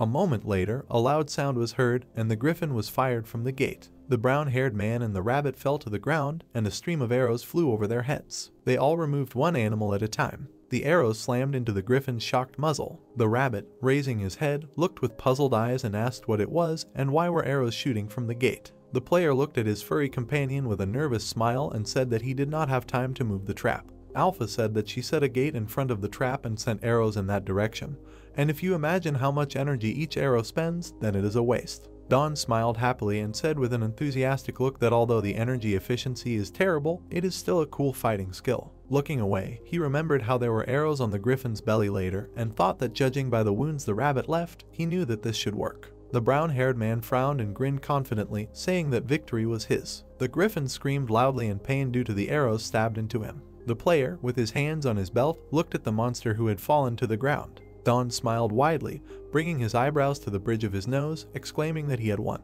A golden plaque revealed a new achievement called Eagle Hunter, and as a reward he would become as brave as him. The guy looked at the screen with irritated eyes, muttering that courage is a very useless thing. Guide also did not appreciate the reward. The player also received an achievement called Destruction of a Flying Bird with an Arrow, and as a reward he will now see a target. The rabbit clenched his fists as the brown-haired man put his hand on his chin with a thoughtful look, asking why the second table talks about the first achievement and what kind of reward this is. He noted that the monster was somehow very scary. Guide exclaimed that this could not be because he separated the stages and therefore had to be special. The player looked with surprised eyes, raising his eyebrows. He said that it was not a combat skill and then suggested checking it once. A red dot was visible on the wall of the cave. Then it began to hover in different directions, and Don noted that when you raise the gun, it becomes visible. He stood with a bow in his hands and aimed an arrow, and next to him was an irritated rabbit asking if he was still checking the reward. The brown-haired man replied that he seemed to understand. The guy looked at the stone wall on which there was a dot. He said that this dot indicated the point of impact of the projectile, and this dot does not appear on the target. Guide, looking at his comrade with puzzled eyes, finally offered to shoot. The player pulled the bowstring, saying that he would try now. Dawn shot an arrow. She hit the ground and flew up. The arrow flew off the wall and spun in the air. The guy grimaced with dissatisfaction, and the rabbit pointed his finger at him and smiled broadly, calling him a mongrel. There was a red dot on the cave floor again. Another arrow landed exactly on her. The brown-haired man smiled nervously and put his hand behind his head, asking if he really calculated the trajectory himself, since he himself is not very good at it. He added that he should practice a little. With a smile on his face, the player turned to his furry friend and suggested they go check out the trophy. He asked the rabbit if he did what he asked him to do. The excited guide put his hand to his temple and exclaimed that he had pulled out all the feathers and then asked what they were for. The guy smiled widely and pointed, exclaiming that they were having chicken today. Alpha and the rabbit were surprised. The brown-haired man imagined in his head a griffin with marks on the body and mentally noted that this animal is a fusion of a bird and a lion, and only the wings and hind legs are edible. After a while, he was sitting with large pieces of meat, butchering them, and thought that the remaining parts were too tough, so he kept them in reserve just in case. With a puzzled face, the player sprinkled salt on the meat, saying that he had marinated it, but since frying it most likely would not work, he could try baking it. He added that it would be good if the fire was stronger. Don pointed his hand at the golden sphere lying in pieces when Alpha said that if you add a little sunstone, the fire will become stronger. The guy asked if he meant that glowing stone. The brown-haired man turned his gaze to the golden ball. The system said that this stone contains the energy of the sun, and an eternal fire burns in it, so it is a very valuable treasure. The player was surprised that it was useful. He walked with several stones lying on the ground in the small grass and said that the grass next to them was growing because it had the energy of the sun and he needed to take it with him. Don stepped on a leaf of a growing plant. Hearing a loud scream, he jumped to the side with wild fear on his face. When the brown-haired man fell to the ground, a rabbit ran up to him. The guy said that he was very scared and then asked what that scream was. Guide story that this plant makes similar sounds if you touch it. Putting his paw to his mouth, he whispered that they say it tastes a little sticky, but it's sweet. The brown-haired man asked how he knew this. The rabbit actually tried it while looking for perilla leaves. Don grabbed the foliage with his hands and pulled out a root vegetable that looked like a radish. Guide told his friend that if he wanted to clean them and pulled them out of the ground, they most likely would not squeal. The player was surprised by the radish and said that if he had vinegar, he could pickle it. A delicious smell hit the rabbit's nose, causing him to drool. Looking at the finished smoked griffin legs, he exclaimed joyfully. Guide and the brown-haired man with happy faces arranged a feast here and began to eat meat. Furry said that he would follow the guy all his life, and Alpha said that he felt like an outcast. So time passed and a special day arrived. Clouds shrouded the 100th mountain. Several stones fell to the ground. Don stopped. He smiled widely and began to exclaim that he had finally done it. Standing below, he threw his arms in different directions and joyfully shouted that he was below. In just a few months he was able to cut an entrance into the rock. On the golden tablet, he saw that his stone-breaking skill had been increased to level 9 and then to level 10, and was surprised that it had jumped so much. Rabbit said it seemed like the system accepted his results. He extended his paw to the guy, who immediately ran up to the rock and began hitting it. Guide muttered that he was breaking something again. Don put a metal rod towards the herd and began to hit it with a sledgehammer, saying that one should not relax and first they need to make a shelter. He made a small passage in the wall, and nearby there was a yellow gate at which stood 2 goblins and a rabbit. The brown-haired man asked his furry comrade not to stand idle and take the earthen guys with him and look around. After a while, the player put the sunstone on the stand with a smile on his face, saying that this is where he belongs. Putting his hands on his belt, he looked around his stone shelter with a high ceiling and columns lined up in 2 lines, next to which there were sunstones on stands. The guy asked if he had gone too far. Alpha suggested that he decorate the temple in the same way. Coming outside, Don examined the entrance to the shelter and said that it was somewhat empty and should also be decorated. The system asked what would happen if suddenly someone noticed a bright entrance and came in.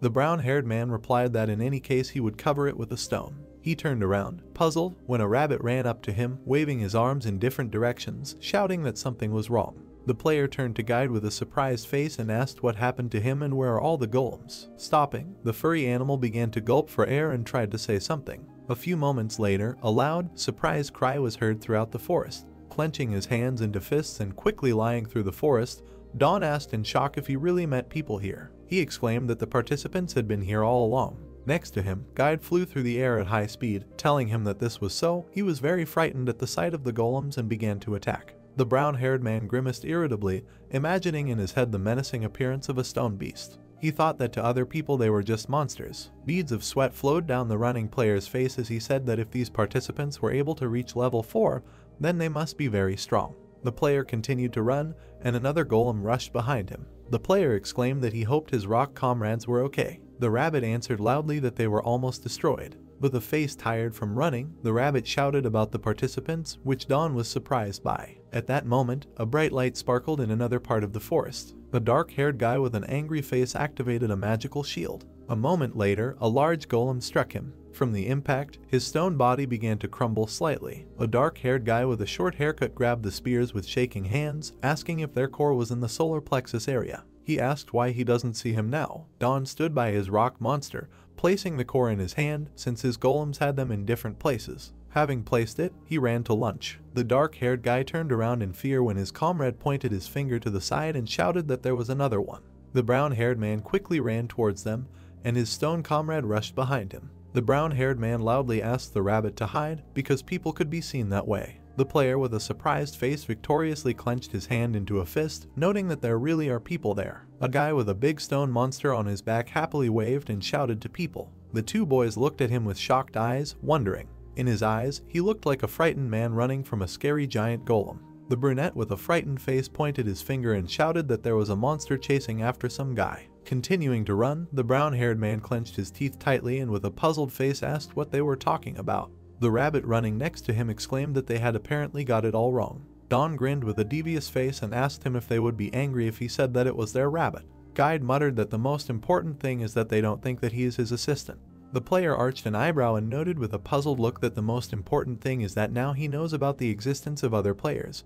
But for now, people put out their weapons. When an unknown person approached them with a golem behind them, they began shouting to him to look back, but not seeing the reaction, they noted his lack of understanding. The invisible rabbit asked his friend what he was offering. The guy gritted his teeth and replied that he would just run. He raised his index finger. All the golems nearby became active. They kicked the ground and ran. People looked in surprise as the monsters, skirting them, rushed after a person unknown to them. A dark-haired guy with surprised eyes said that they all ran away. Looking after the crowd of monsters, a brunette approached him and asked what it was. The misled guy covered his mouth with his hands and, almost crying, exclaimed that he was very touched that this man distracted the golems to save them. In a large clearing there was a small settlement surrounded by a wooden fence. The dark-haired guy looked puzzled at the man opposite him when he asked whether the information about the discovery of new ruins was reliable. He asked for more details. The brunette crossed his arms over his chest and looked down, saying that he couldn't stop thinking, so he ran after him. The man opposite clarified whether he was talking about the player who distracted the golems. The guy answered positively and said that the tracks of the stone monsters led to the mountain. He imagined in his head a rectangular entrance to a cave at the foot of the mountain when the man asked if there were ruins right there. The brunette answered in the affirmative and said that the entrance was unusual, and although he was ashamed to talk about it, he was afraid and could not go inside to check everything. The elderly man pursed his lips and lowered his head, saying that he understood. He thought that not only had the search party failed to get food, but there were also some ruins of golems. The old man drooped and lowered his sad gaze, thinking that with his skills it would be difficult to destroy them. The lips on his gloomy face stretched slightly, a noticeable smile when he said that since this happened, it was worth entrusting this task to newcomers. When he turned around and walked to the side, the brunette looked at him with surprised eyes and said that it was dangerous. The man replied that this is why it is worth sending new ones. The old man turned his head and cast a darkened look at him, saying that there were daring guys among them, and at the same time they could show who was in charge here. The guy looked after him with blank eyes. Sunlight illuminated the mountain. Don put his hand in front of the golem and asked him and his comrades to wait here. The large stone door slammed shut. With his hands in his pockets, the brown-haired man walked along the path with the rabbit, and Pakyu sat on his shoulder. Guide asked if they could manage without their earthen friends. The guy replied that he did not want to mislead people even more. The furry animal looked up at him with its puzzled eyes and asked if he really listened to this squirrel, and then asked how he even understood what she said. Pakyu crawled up Don's chest, and he, looking at him, answered in the affirmative, and then asked the animal exactly, or did he see a place where there were a lot of people? The squirrel squeaked in response. Looking at Pakyu with a smile on his face, the brown-haired man said that according to him, there was a stone bridge there, and he even tried to cross it. After some time, they stood on a stone tower, and the player asked the mini-map to open. The rabbit noted to himself his amazing speed of construction. Looking thoughtfully at the green screen, Don carefully explored the surroundings, after which he slowly headed in that direction. The three of them headed down the path to where Pakyu had previously told them to go. The information on the golden tablet stated that the player had left the dungeon and entered a crevice space called the Land of the Dead. With his hand frozen in the air, the brown-haired man froze and asked in surprise what a crevice space was, and was the dungeon really over already. The rabbit started laughing loudly, pointing his finger at him and asking if he didn't even know that. Putting another bump on Guide's forehead, Don squatted down and smiled broadly, saying, since he's so kind, let him explain it to him. The furry beast presented 4 structures with entrances, and began to tell that he had already said that as the level increases, the number of dungeons increases, and thus, at level 4 there are 4 dungeons. These structures were located at some distance from each other, creating free space. Guide said that the dungeons are located at some distance from each other, so there are passages between them, which are called cracks. The player sat down on the ground opposite him and noted that a gap was the name given to the space between dungeons. The rabbit confirmed his conclusions. He imagined an area in the middle of the structures in which a group of people stood. He said that the members use this place as their base and take turns raiding the dungeons. He added that it is impossible to get out of the level, but if you fail in the dungeon, you can return to this place. Donu frowned and touched his chin with his hand, asking if it could be because the dungeon is part of the level. Since he only had experience with level 1, he added that it was a bit confusing for him. Guide frowned and pointed his finger, noting that in short, the participants call this space the village. Hearing this, the brown-haired man smiled widely and asked if it turns out that Pakyu saw the village. He said that based on the rabbit's explanation, this was some kind of safe zone. Suddenly Guide started up, and fear appeared on his face. He jumped on the guy and, pushing, shouted that he needed to move aside. The brown-haired man sat on the ground with a surprised look, and next to him stood a frightened Guide, behind whose back a black and purple spot appeared on the ground. He said that now he understands why people left here. A tombstone began to appear from a spot on the ground. The rabbit muttered about the village and the safe zone. Approaching the shocked Dawn, Guide frowned and stuck out his hand in his direction, saying that he didn't know what, but there couldn't be such a place in this dungeon. The player furrowed his eyebrows and covered his nose with his hand, mentally noting that he smelled like a corpse. A bone hand appeared from the spot. The brown-haired man put out a metal rod when a skeleton crawled out from under the ground. He said that he now understood why this territory was called the Land of the Dead. When Pakyu jumped on the skeleton with a fascinated look, the player said that it couldn't be eaten because his stomach would hurt. Frowning, Don swung his spear sharply. Blowing away the dead man's skull, he shouted about the strength of the horned boar. The player smiled happily,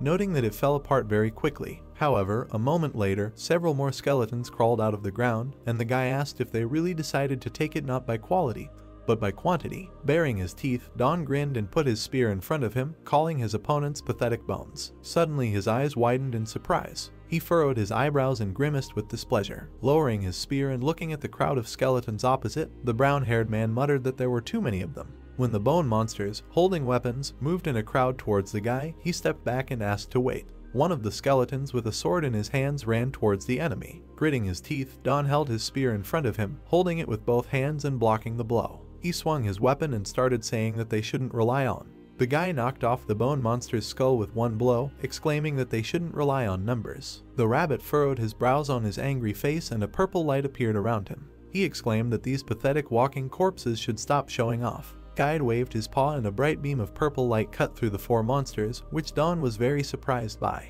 The brown-haired man smiled joyfully, and a drop of sweat rolled down his cheek. He noted that, apparently, the abilities of the furry comrade had not yet disappeared after being excluded from management. Smiling evilly, the rabbit swung its paws, demolishing another skull. He loudly asked to see his fighting qualities. As various bones began to fall around him, Guide smiled joyfully and began waving his paws, asking for praise for his strength. The player smiled enthusiastically and clenched his hand into a fist, exclaiming that the rabbit was great and very cool. He mentally noted that this could be solved even more easily than he thought. With his finger out, Guide gasped for air. The terrified guy pointed his finger at him as the rabbit fell face down into the ground, saying he was tired. Don exclaimed that he ran out of energy too quickly. Grabbing his furry friend by the ears, the brown-haired man ran, trying to hide from the skeletons pursuing them, exclaiming that when Guide is needed, it is of no use and it only creates excess weight. The bone monster with glowing eyes swung its spear. He sharply fired it at the fleeing enemy. The spear stuck into the ground, right at the brown-haired man's feet. Taking a step forward, he tripped over it.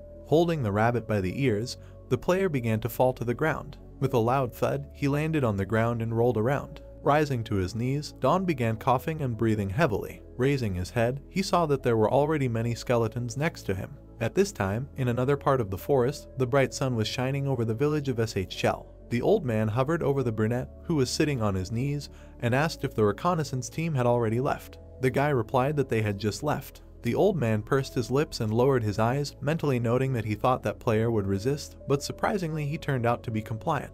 He thought he looked like a leader. The dark-haired boy's face was illuminated with blue light as he used the electric petrification skill. Several electrical discharges pierced the skeletons, and they fell onto the bones. Seung-woo with two blades stood next to Don sitting on the ground. Lightning continued to sparkle around the brunette's body, and he asked the player if he was okay, asking not to worry and noting that they were a reconnaissance group. The guy stood and looked to the side, saying that there was a village nearby that was safe. The brown-haired man quietly called his friend. Hearing the familiar voice, Seung-woo glanced to the side in surprise. He saw Don's sad face in front of him, tears streaming down his cheeks profusely. The brunette looked at him with a shocked look and called his comrade by name. After some time they returned to the village. The voice shouted that he was absolutely sure, to which the man replied that he was very hungry and had no strength. A tearful Jinsu pulled the hand of a puzzled Hoyal, who, throwing his hand behind his head, asked why he was crying. The guy exclaimed that it didn't matter now, and then shouted that he was back. The man looked at him with a blank look and asked if he was talking about Seung-woo. Standing nearby, the brunette who Don was with waved his hand, and Jinsu told his friend who had actually returned. Cold sweat began to flow down Hoyal's worried face and he began to mutter his comrade's name. Tears flowed abundantly from his eyes and he cried out loudly. When the crying man pounced on the brown-haired man and began to hug him, Jinsu wiped his tears with his hand and noted that he was crying even more than him. People began to gather in response to loud screams, but Hoyal continued to hug the player, asking if he was right and what kind of magic this was. Seung-woo said that he sees Don here too, and the guy exclaimed that it was definitely him. Local residents began to look at each other and ask what happened. The person suggested that it might be their colleague living there. The three players stood with cheerful faces as Hoyal wiped away his tears. He said that tears flow on their own, and then asked why it's not like that for him. The brown-haired man replied that he had already cried with Seung-woo. A man's foot stepped towards them, and a loud voice asked them to make way, marking the arrival of a new guest. All the people moved to the sides in front of the fair-haired old man and began to greet the elder and bow. The man asked where this guest was, to which he received the answer that he was there. Seung-woo looked at the old man and called him. Standing in front of the brown-haired man, he waved his hand when the elder approached him and told him that he had met him during reconnaissance. Don glanced at the invisible rabbit next to him, who rubbed his chin with a paw, thinking aloud about the village leader. The guy quietly asked him who he was and if he knew him. Guide, rubbing his chin, frowned and answered in the negative, and then mentally noted that he had heard something. Seung-woo stepped aside as the elder approached the brown-haired man. With his hands folded at his sides, the guy bowed low and greeted loudly, after which he said his name. With a soft smile on his face, the old man came very close to the player, which made him feel uneasy. He wondered what was the matter and what kind of person this was. There was only one man in the dungeon. The male dark silhouette trembled with fear. He was very weak and cowardly, so he thought that he would soon die in this dungeon. His violet eyes opened wide. He had a very unusual skill. His skill was cleverness. The man sat to the side, leaning his hand on his elbow and holding his head with his palm. When he first acquired this skill, he was very disappointed. He looked with his big purple eyes when, as the level increased, his eyes glowed with a bright light and the skill began to manifest itself. The man was in a large stone dungeon with high ceilings. In this dungeon full of danger, the man attacked some monsters directly while waiting for others for some time in ambush. He began to discern the weaknesses of opponents, how they should be attacked, and could even determine the strength of monsters. However, a dark male silhouette stood with glowing violet eyes and clenched his teeth tightly. This invincible man suddenly realized that stage 4 was the last. Drops of sweat flowed down his shocked face profusely. He realized that if he entered it, he would die. Clenching his hands into fists, the man quickly fled from the dungeon, abandoning his comrades. Stopping after a while, he began to breathe heavily. The man has given up his past and will stop at an in-between place. The standing man in a white shirt, gasping for air, is the founder of the village of S1-4 and became its head. The blonde-haired player furrowed his brows and grinned while his face was covered in sweat. His name is Oh Chang-seok. The old man, who is this Oh Chang-seok, looked at the brown-haired man's tense face with a smile on his lips. Using his skill, his eyes glowed with a purple light as the man was now trying to recognize Don's essence. Chang-seok's eyes glowed with a strange purple light. Don frowned, worriedly wondering why he was looking like that. The man approached the guy with a smile and said that he was pleased to meet you. Then he walked in the other direction and, turning around, said that he would arrange a greeting in the square. Let him come. Chang-seok looked down, wondering if he was dangerous or not. The elder's hands were folded behind his back. He reasoned that determining the danger of a person is his way of life and way of survival. Don leaned towards his smiling friend, saying that this man was a little strange. The elder frowned excitedly, saying that the guy was incomprehensible. Don awkwardly pointed his finger and told Seung-woo to go ahead and he would catch up. He agreed. Jinsu followed the others and turned around, shouting to the guy that he would see him soon. The hero with a squirrel on his shoulder replied that it was good. A rabbit with a sly, satisfied face appeared in front of him and asked if he was glad that he finally met people, cried, made snot. It was so nice to watch. The rabbit held his lump-covered head in tears. Don clenched his fist, saying that he was being teased again. The guy looked ahead, saying that this is not the time to chat, we need to explore this village. He saw sharpened logs tied together and said that the barriers were too weak to prevent the monsters from attacking. There were several tents nearby, one of which had patches on it. The hero asked what kind of tent was so shaky. Don folded his arms across his chest, asking if they made him this way on purpose. The rabbit standing next to him exclaimed that this couldn't happen. The rabbit looked, saying that even the materials from which it is made look shabby. Don thoughtfully rubbed his chin and asked, is it so? But he didn't see anything on the way here. The beast noticed that he was talking about his own business again. He raised his finger, representing a pack of rats, and said that if you don't complete the level on time, there will be a punishment. The punishment in the first stage is a pack of rats. There was a skull and bones on the ground. The beast continued that the fourth stage was famine. He walked next to the guy with his head down and said that when there is not even food, where will the building materials come from? The hero agreed with this. Suddenly, a guy with a squirrel on his shoulder stopped and asked, "What does this mean? All these people are starving." Words were heard among the tents that the elder told everyone to gather. The villagers gathered around the hero, standing on the platform between the tents. Changseok stood next to him and raised his hand to greet Dawn. The residents applauded. The guy thought it was very awkward. The elder, closing one eye, looked at the guy and thought that this preparation was completed. It was time to begin the main part. He looked at the guy's shining skin and thought that, judging by his smooth skin and fatness, he had food in stock. The elder grabbed Dawn by the forearm. Turning to him, the guy gasped in surprise and asked what. Changseok turned to him with a smile and said that he had something to tell him. The confused hero agreed and thought, what does he want to talk about? Smiling sweetly, the old man said that in order to get into the community, everyone must share their food supplies. He opened one eye slightly and said that he was not asking to lay out everything he had. Don't let anyone misunderstand what the community meant by it. The guy didn't listen and said what if he was talking about this. He opened his inventory and clicked on one of the slots, asking, will this be enough? A bird's head and parts of the carcass appeared in front of the stunned residents. Someone looked at the head and exclaimed that it was an eagle. Changseok looked at him in surprise, wondering where he got this eagle from. The man opened his mouth and shouted the word food in a drawn-out voice. People cheered, raising their hands in the air. Changseok looked at the guy sternly and asked where he got this eagle from. Dawn scratched his cheek and replied that he just met him and caught him. The villagers were surprised, saying that he said he caught him.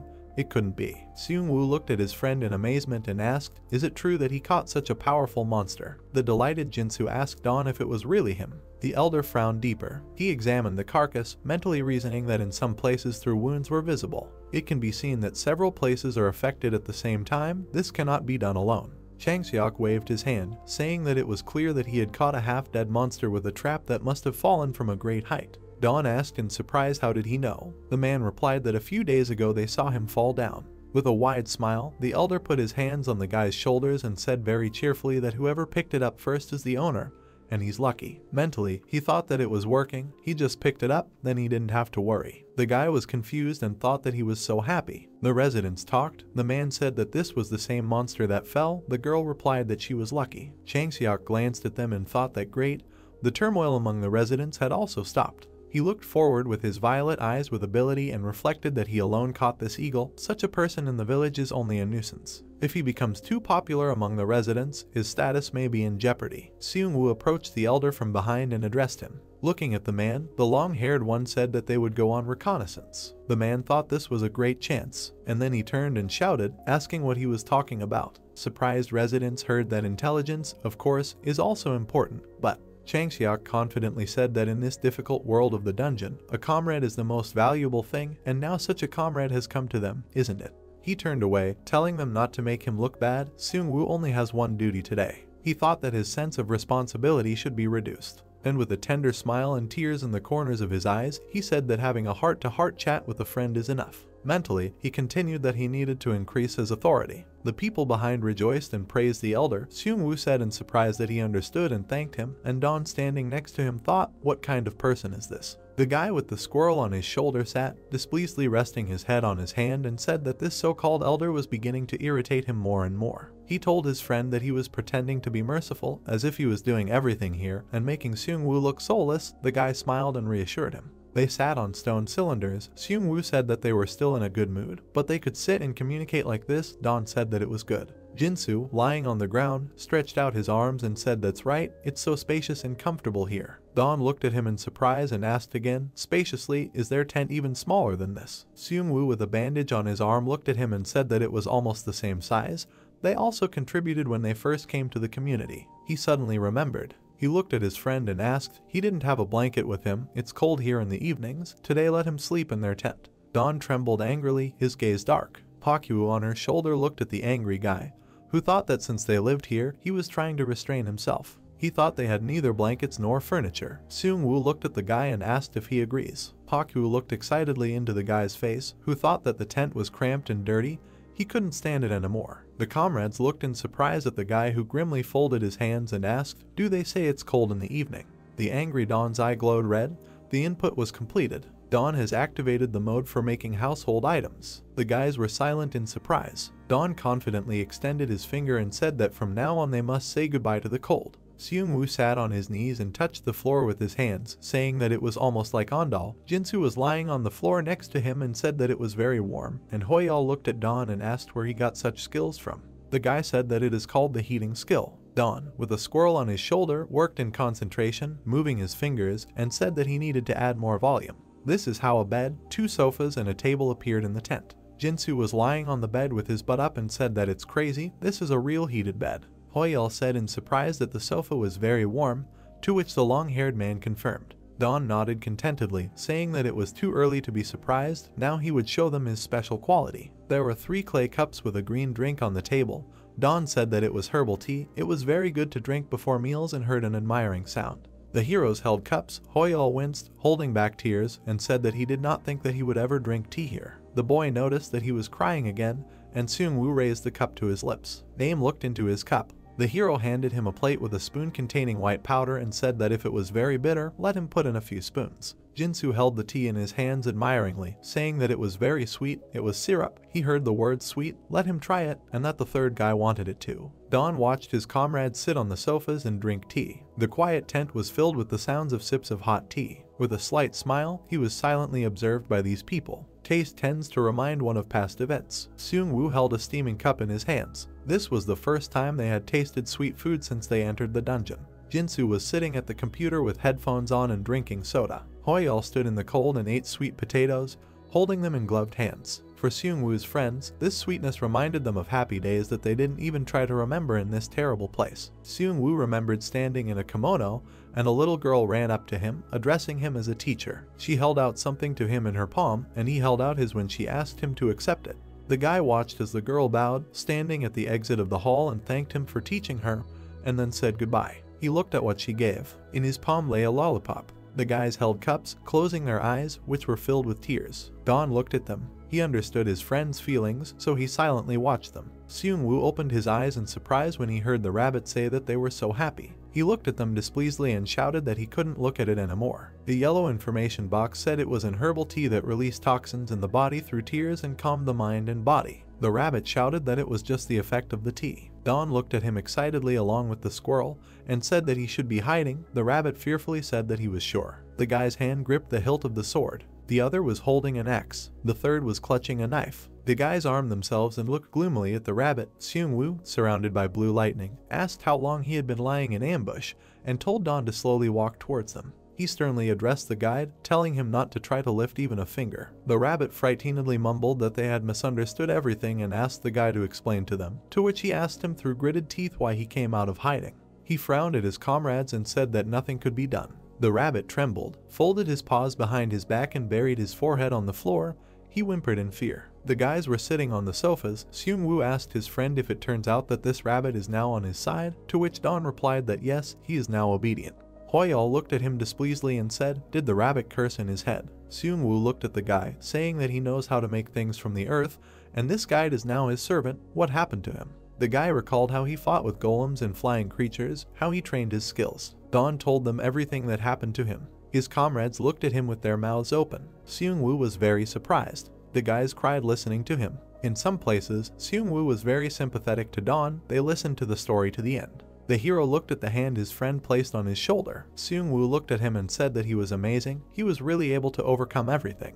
Dawn looked at him in surprise, and then he wiped away a tear with his finger, asking why he was making him cry. Jinsu patted the crying Hoyal's hand comfortingly as he wiped away his tears, saying that he had indeed been through a lot. Why is he crying all the time? Perhaps the tea is still working. The heroes heard the rabbit address them. He apologized for interrupting on such a sentimental note, but he also regretted his time as a tour guide. The guys looked at the trembling rabbit, who was still standing with his head buried in the floor, and said that if he continued to stand like that, his neck would fall off. The sky above the settlement turned pink. The rabbit lay on his back with his paws outstretched and said that it was hard, how good it was to lie on your back. Jinsu looked at him and said that he realized at the first stage that he was shameless. The boy exhaled, closing his eyes, and said that today they met Dawn, and the rabbit now became his servant. He was surprised so much today that he no longer had the strength to be surprised. Dawn closed his eyes, smiling insidiously, and asked, "Are you sure he won't be surprised anymore?" Plates with meat and snacks and a rectangular frying pan appeared on the table.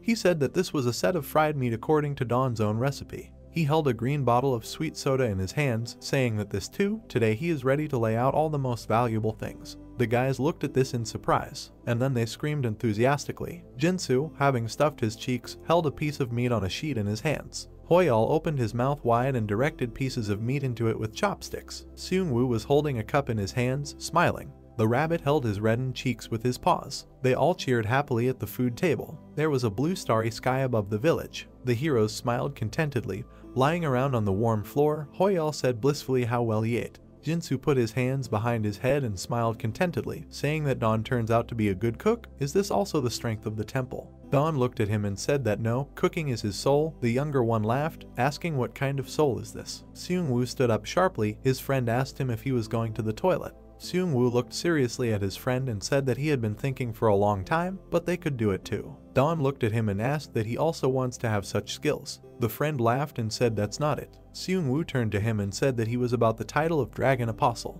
Don stood up and sat down next to him, asking in surprise, Dragon Apostle. Suddenly he froze, hearing a mental voice asking how he was doing and saying that he had just discovered something very interesting. The guy clarified, is this Dongban? What is there? An object? A monster? The guys looked in surprise at the standing Don. The long-haired one asked who he was talking to. The rabbit replied that this is called whispering in the ear and laughed. Dongman looked at the spikelets of the plants and asked the elder, does he happen to know how to cook it? Seungwoo looked ahead in surprise. A golden gate appeared in the tent, from which a rabbit and Don came out, pushing a box of ears of grain forward. The guy said to push a little. Hoyal asked, is this the gate? Don looked at his friend and explained that while there was food, he needed to stock up, and then apologized for interrupting. Seungwoo replied that it was okay. He was so good. The guy in the red jacket asked where they were. Dragon Apostle. Don called Alpha. The spirit asked, does he also want to serve the name? Seungwoo looked at him and asked. He said Alpha, so it's possible. He thinks that such abilities will be very useful in the dungeon. The guy heard the words of the spirit that this was for the sake of skills. He seriously replied that he would not lie, that this was a whisper and a gate. Seungwoo stood resolutely in front of his friend and said that good communication would effectively reduce the threat from the enemy, and the ability to open the gate would help if someone suddenly got into trouble. Don opened his eyes in shock and stood at the gate when he heard his friend say that he no longer wanted to lose his partners. He smiled. Seungwoo looked down and said that's why he needed this skill. His friends looked at him touched. Don stood at the flaming gate and asked Alpha what he thought. He was touched by his words. Is this possible? The spirit declared that it was impossible. The guy screamed asking why. He said that he was very touched by his words. With Dongman this was the only condition. The guys heard that this condition, of course, is also necessary, but the problem is the limited number of applicants for this skill. Don dissatisfiedly asked if there were restrictions, to which he received the answer that at the moment it was impossible to simply increase the number of Dragon Apostles. He folded his arms across his chest and swore, saying that just when it was necessary, nothing was working out. Seungwoo extended his hand, trying to calm him down and told him not to worry too much. Alpha drawled thoughtfully though. Don looked sideways and asked what. In response he heard that there is one way. Small tents and tents stood around a larger tent located in the center for the morning of the next day. The residents came out with a smile and gathered together. Changxiok looked at them with one eye closed and said that it seemed like everyone had gathered. He stood in front of a huge piece of meat and rolled up his sleeves. He picked up a knife. With a deft movement he spun it in his hand. And then he grabbed the handle. The rapid movement of the knife ripped open the meat. Changxiok wielded the knife with a confident look. As a result, there were several even pieces in front of him. The man waved his hand while holding a knife. With a smile, he turned to the others and said that he would now distribute them in order, and by the way. He pointed his finger at the surprised hero and said that he was grateful to Don, who so willingly shared his supplies with him. People looked at him joyfully and rejoiced. The man smiled and thought that it takes a lot of effort, but such an ostentatious performance has a great effect on the crowd. Don looked at him thoughtfully and said that this elder was so good with a knife, with such abilities he could catch an eagle single-handedly. The rabbit laughed insidiously and said that not to that extent, this is 100% skill in slaughtering animals. The knife was covered with a magical haze. The rabbit said that this knife was an improved weapon, about 3 times or even more. Perhaps this skill extends to the knife. The guy looked admiringly and said that it was cool.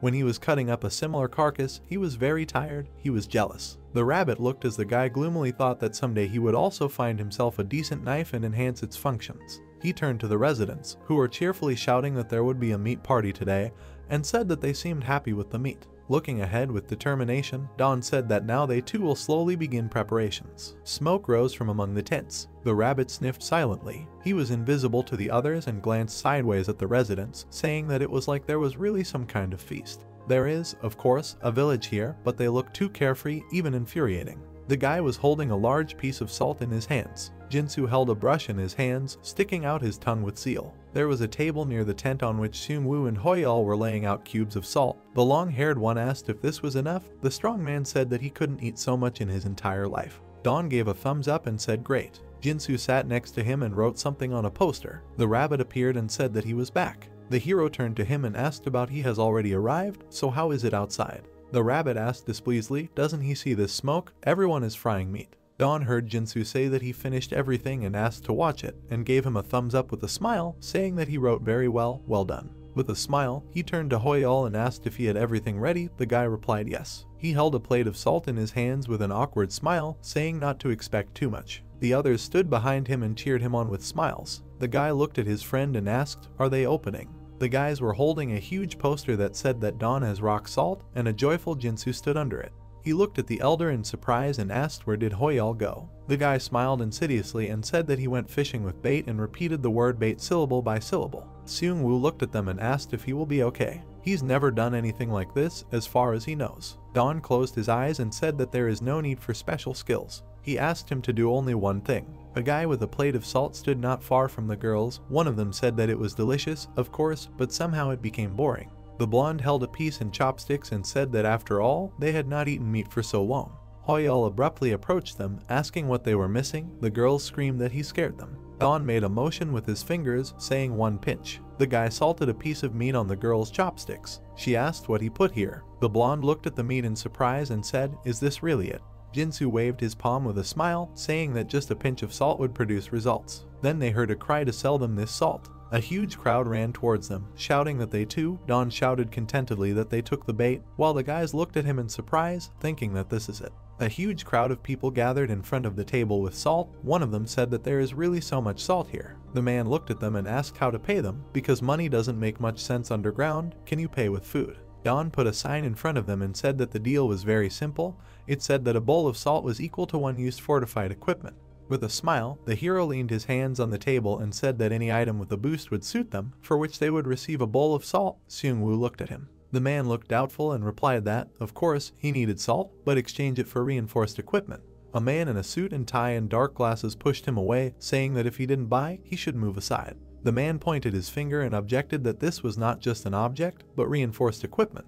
The guy with glasses turned to him and said that he knew a way to get such equipment, but with salt things were different. Those who reached the 4th level had on average 1 or 2 fortified weapons. The guy enthusiastically held the sword in his hands. Considering what they had to go through for him, it's certainly a shame to give it away. The hero presented the ancient thinker in the form of a statue. Salt is needed, but it's also a shame to part with weapons. Most of the people present here think so. He imagined a pot of water that was on the stove. Now their hearts are 99 degrees hot, but until the water reaches a temperature of 100 degrees, it will not boil. However, the brave act of just one man. The man put the axe on the table, telling him to give him 1 bowl of salt. People looked as the man with glasses smiled contentedly while holding the salt. He will add that missing degree. The residents frowned in thought. The guys were sweating, barely managing to hand out bowls of salt to everyone who bought them. The trade was a success. Smoke also rose from among the tents. Changseok, covering one eye, exclaimed in surprise that he was selling salt. He walked through the village and looked at the people who were holding bowls in their hands and thought that, for sure,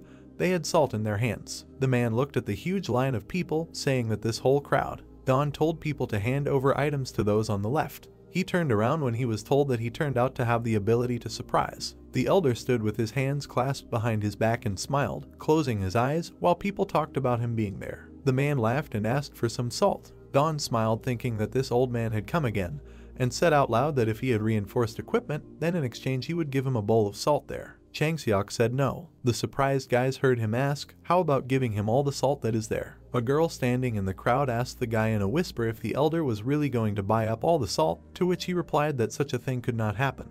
Changxiak thought that they were very quick-witted and answered with a smile that he was going to distribute the salt and food equally among the villagers. Those weapons that they are going to leave here, they are filled with memories, aren't they? The guy looked at him displeasedly and said that he was speaking just in case. No matter how good his goal was, he did not make a discount. The old man told him not to worry about it, he buys everything with his own money. But I thought to myself that he was a fool, because he had so many cheap weapons that were no longer useful. Changxiak thought gloomily that besides, it was not worth the salt. His main concern was that with his salt he had attracted all the attention of the crowd. Don put his hands on his hips and said that there was quite a lot here. The man waved his hand, saying that it was nothing, but thought to himself that he could make such sacrifices. Don pursed his lips thoughtfully, wondering what he was relying on to act so confidently. The guy smiled insidiously, thinking that he had come across a stupid buyer. He scratched his head, saying that it wasn't like he suspected him of anything, but could he buy it all? Don thought he needed to warm it up a little more. Changxiak exclaimed that he told him not to worry about it. Don closed his eyes and said that he just thought it would be too much for him. The man replied with a smile that he was not just throwing out loud words in front of all these people. He opened his eyes and confidently declared that he would buy everything he promised. There were cubes of salt in front of him. The elder was not bluffing. He quickly checked the amount of salt using his skill and compared it with the weapon he had. However, there was one thing the elder still couldn't see using his skill. Don said with a wide smile that then he would believe him and take out all the salt. With the same smile, Changxiak awkwardly asked what, will he pull it out? The guy opened his inventory, touched one of the squares, saying that he had been waiting for this for so long. He pointed his hand at a huge statue of an old man in a hat made of salt and declared that this statue was 100% made of salt. Changxiak opened his mouth in shock, asking, is she all salt? The hero closed his eyes and confidently said that, to be precise, this is 100% pure natural rock salt. If he wants, he can try it. He opened his eyes and asked gloomily if that wasn't what his question was about. He wasn't going to take back his words, was he? With a sly smile, he continued, because no, he has great authority. Changxiak grimaced in fear, baring his teeth. A girl from the crowd covered her mouth with her hand, saying that the elder seemed a little surprised. The guy turned to her and said, okay, their elder is not that kind of person. The man stood in shock, sweating profusely. The stars were shining in the sky. Night fell on the small tents. Don stood with his hands folded contentedly on his chest and his nose in the air when he heard that Alpha said that he was doing well. For the first time he showed himself worthy, as befits the owner of the temple. The guys gathered and looked down. Seung-woo said that, of course, it was of a low level, but still. Jinsu exhaled in admiration, and Hoyal asked if all this was really obtained for salt. Knives, gloves, boots and other equipment lay in front of them. The elder contributed about a sixth. Jinsu looked at all this mountain of weapons and said that they looked useless. Seung-woo sat in front of a pile of swords and handed the guy pink gloves, saying that if you look hard enough, you can find something like this. Let Don take a look at it. He heard that it seemed to look good. It would come in handy when he needed to destroy some hot trap. Don took the gloves. An information window appeared next to them, saying that these are Fire Demon gloves +2, durability 7 out of 100, properties fire resistance of the 2nd level. He said that this was exactly what was needed to install the grate on the grill, which surprised his friend. The guys thoughtfully examined the mountain of things. Most of the items that the villagers brought were about the same. Don was holding one of the swords in his hand, which looked worn. What looked good had a short shelf life. He was holding a stone in his hands. If they were durable, they turned out to be practically useless in use. Jinsu held the knife with his fingers with displeasure and said that this was too much. Although they said that any would do, they all gave away the worst items. Don sat next to him and with a smile told the upset junior that they couldn't blame them for this. They couldn't give away a good weapon that they needed to protect their own lives. He sat on the floor and, pointing his finger, said that, moreover, initially the sale of salt for equipment had another very important purpose. The guys looked at him and thought, that's right, the Dragon Apostle. Don looked at them decisively and said that now they have all the items he was talking about, it's Alpha's turn. Don gloated, saying that now it was the Alpha's turn. The guy looked up, asking if this was enough. Jinsu looked at the pile of weapons, saying it was a bit of a mess. The Alpha said he wanted to tell him how to use all this equipment.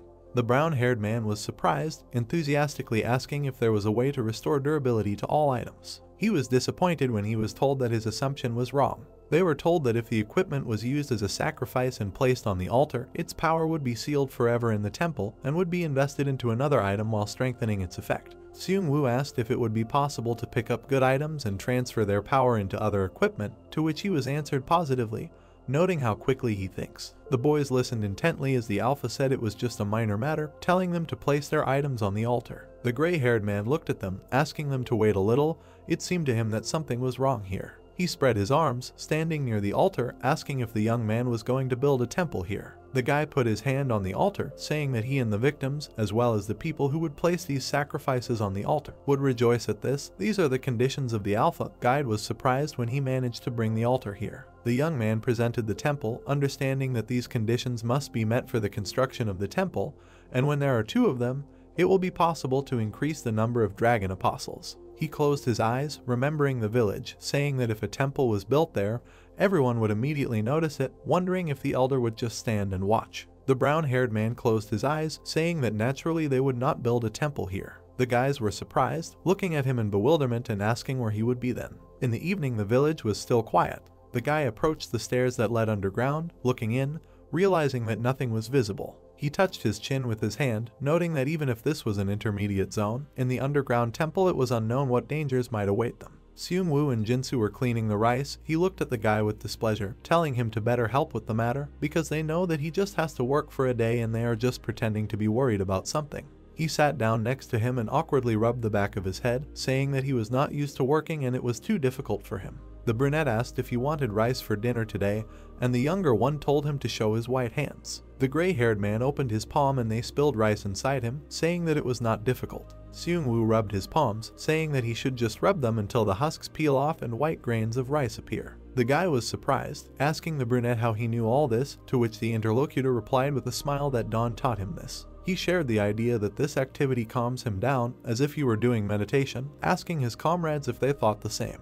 The guy looked at the brunette, feeling awkward. He and Guide understood that they were all somehow strange here. The rabbit joined in, saying that he understands him very well.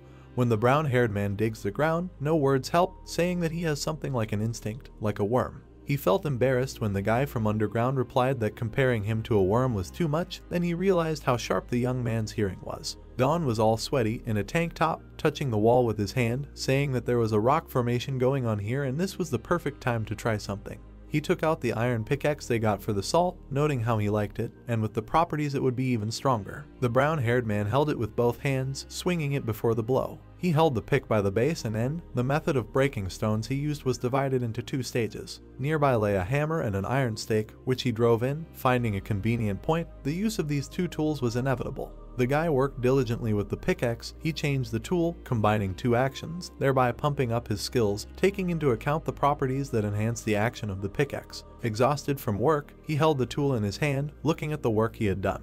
He looked at the temple he had built with his own hands, realizing that he had gotten carried away, wondering if he had made it too spacious. The guy looked up, hearing the conversation of his comrades, realizing that they could be heard even here, assuming that this was due to the fact that the cave was artificial. The brown-haired man shouted for someone to come downstairs to him, leaving one to prepare dinner, to which he received a positive response. Seung-woo and Jinsu went downstairs. The gray-haired one told them not to worry about dinner and be careful.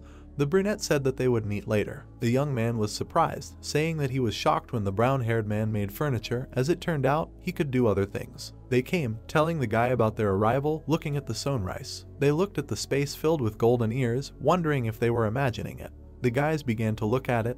The eldest asked if it was a field, saying that he thought that all the rice he gave was all his reserves. Dawn awkwardly rubbed the back of his head, saying that since there was an opportunity, he sewed it better because he could still be taken out of his inventory at any time. He felt sorry for leaving all this space empty. They approached him. Seung-woo folded his arms across his chest, asking what they should do, assuming that he called them for a reason. The young man looked at them, saying that he and Seung-woo would collect empty cereals, and Jinsu would cover them, because skeletons could appear there. The brunette sat down, looking at the guy, saying that he didn't expect him to be careful because of the skeletons. The brown-haired man awkwardly replied that he did not consider them scary, but did not want them to get close to the precious grains. Jinsu admired him, saying that a farmer lived in him. Dawn calmly tore out the ears of corn. Seung-woo walked the aisles, also looking for empty cereals. Jinsu kept his hand and arrow at the ready, drawing the bowstring. The young man, sweating, noticed someone shifting his gaze. A gray-haired man came to them with an iron container in his hands. He joyfully came to them with rice, wearing oven mitts. Opening the lid revealed fresh, just cooked white rice. The guys were very happy to see him.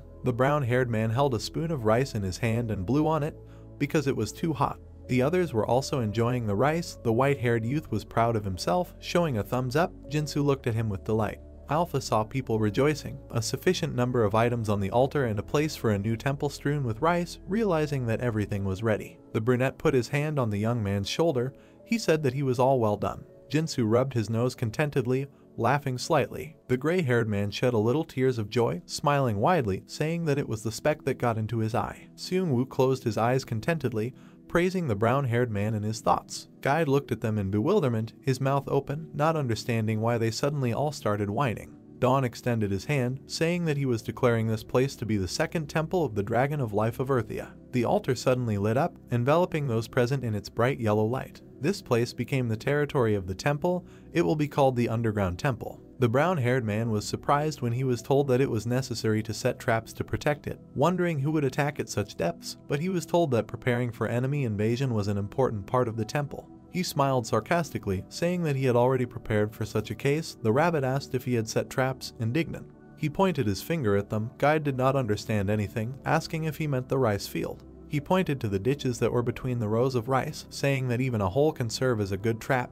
Besides, it is not visible due to the ears, so it is quite easy to fall. The rabbit doubted, but the guy stretched out his hand and was indignant, saying that if he had only made holes, then perhaps he would have agreed with him and then ordered to set a trap. Guide pursed his lips, nervously thinking about how the brown-haired man wanted this rice field to be renewed every time it was restarted. Dawn asked what was next with a smile, assuming that was the end of it. They all looked at the altar. The alpha told him that it was worth appointing a manager who would look after this place. The rabbit smiled joyfully, beaming with happiness. The guy looked at him awkwardly, asking why he was sending him such mixed looks, noticing how he was glowing with joy. He turned back, angering Guide with the fact that he was going to appoint Seung-woo as manager. The brunette was surprised, while the rabbit behind him was angry, waving his arms to the sides, saying that he was against it. The guy asked if he wanted him to be the manager. The brown-haired man was surprised when he was told that this was impossible, asking why. Guide pointed his finger at the confused young man with displeasure, confirming that this was impossible, asking if he believed that anyone could be a manager. He pointed at himself displeasedly, shouting that he was a special rabbit,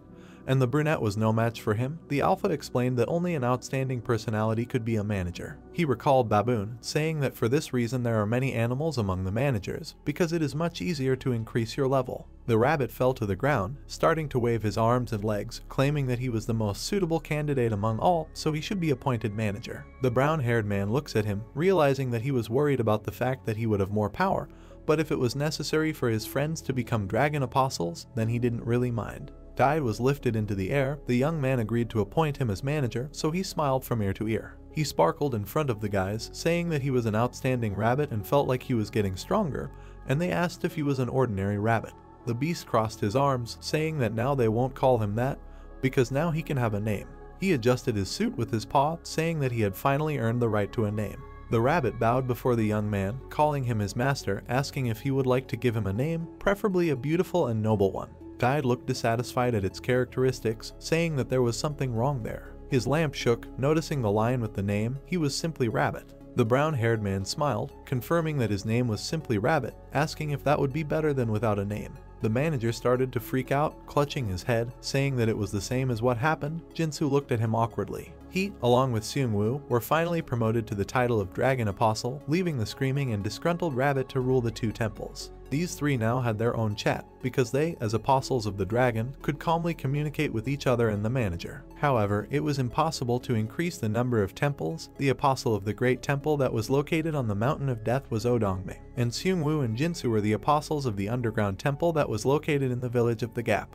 Hoyol gave them his place. Previously their task was to fight on the battlefield. Jinsu pointed his finger at him, saying how noble he was. The guy said that he was still a tank. They were all having fun, because this was the end of the process of obtaining the title of Dragon Apostle. At this time in ancient times one person could not sleep, although it was already night outside. His hand tapped his fingers displeasedly on the flat surface. The man sat dissatisfied on his throne, continuing to tap his fingers. He tensed. Some strange feeling came over him, and later he realized that, to be more precise, it was anxiety. The man closed his eyes, beginning to judge from experience, realizing that this meant that he was in some kind of danger. He remembered the piece of meat he had eaten today, assuming that it was spoiled, although tasty. Then he remembered a handful of salt, wondering if there could be poison in the salt, although he later realized that it was just salty. The man suddenly opened his eyes, suddenly realizing what he was talking about. The elder looked at his hand, emitting light. His abilities finally began to manifest. At the very moment when he began to feel uneasy, then he realized the reason for this unrest. He remembered the brown-haired man. He assumed that it was all because of dawn. It was a clear night sky. One guy asked another how he was able to defeat those skeletons. The man misunderstood, saying that the guy had been here for a long time, to which he was told that he was most often in reconnaissance, and now he was in security for the first time. The guard pointed his finger at him, urging him to listen carefully, because if his partner behaved incorrectly, then he himself could be in danger. They looked at each other. The newcomer was told about the existence of special signs of their appearance. The man recalled, talking about tombstones that begin to appear from the ground. He imagined how skeletons were crawling out of the ground. He did not know how or why they appeared, but if tombstones appear, then skeleton warriors would begin to appear, so it was better to start doing something when the tombstones began to appear. The man in the helmet tensed, saying that even if you break their legs, arms, and smash their heads, they still won't die because they are already dead. The guy folded his arms across his chest while they told him that the longer the battle lasted, the faster they would get tired, that is, it would be worse for themselves. The guard angrily told him to stop thinking about the dead, advising him to look for tombstones and immediately break them, because this is the way to capture them. The young man awkwardly noted that if he had not recognized this, he would have fought in vain, and then asked what these plates looked like. The man cautiously pointed his finger to the side, saying that they were just in that direction. He was shocked by what he saw, his eyes widening in surprise. The guards looked in shock at the floor made of tombstones. The man was indignant, because this simply could not happen.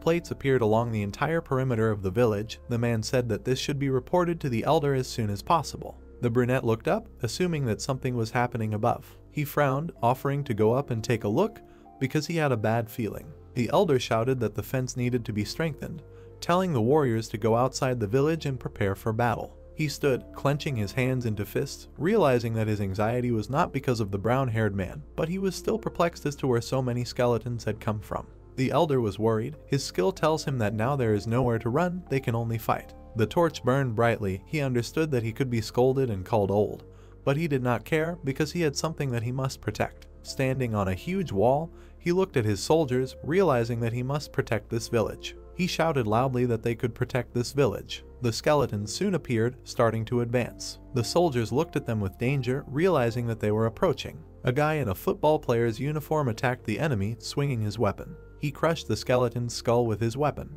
Behind his victim stood another skeleton, which the young man noticed later. He began to use his skill, holding a sword in his hands while wearing black gloves. The young man pierced his opponent right through with it, causing him to jump back. The rest of the soldiers also rushed into battle screaming. The bald man also stabbed the skeleton, confidently holding the weapon in his hands. The girl also confidently fought back with fists. She had brass knuckles on her hands. A rather muscular brunette with a bandage on his head swung his spear. He threw it straight at the skeleton, driving the stake right into its skull. The villagers fought desperately against these dead men.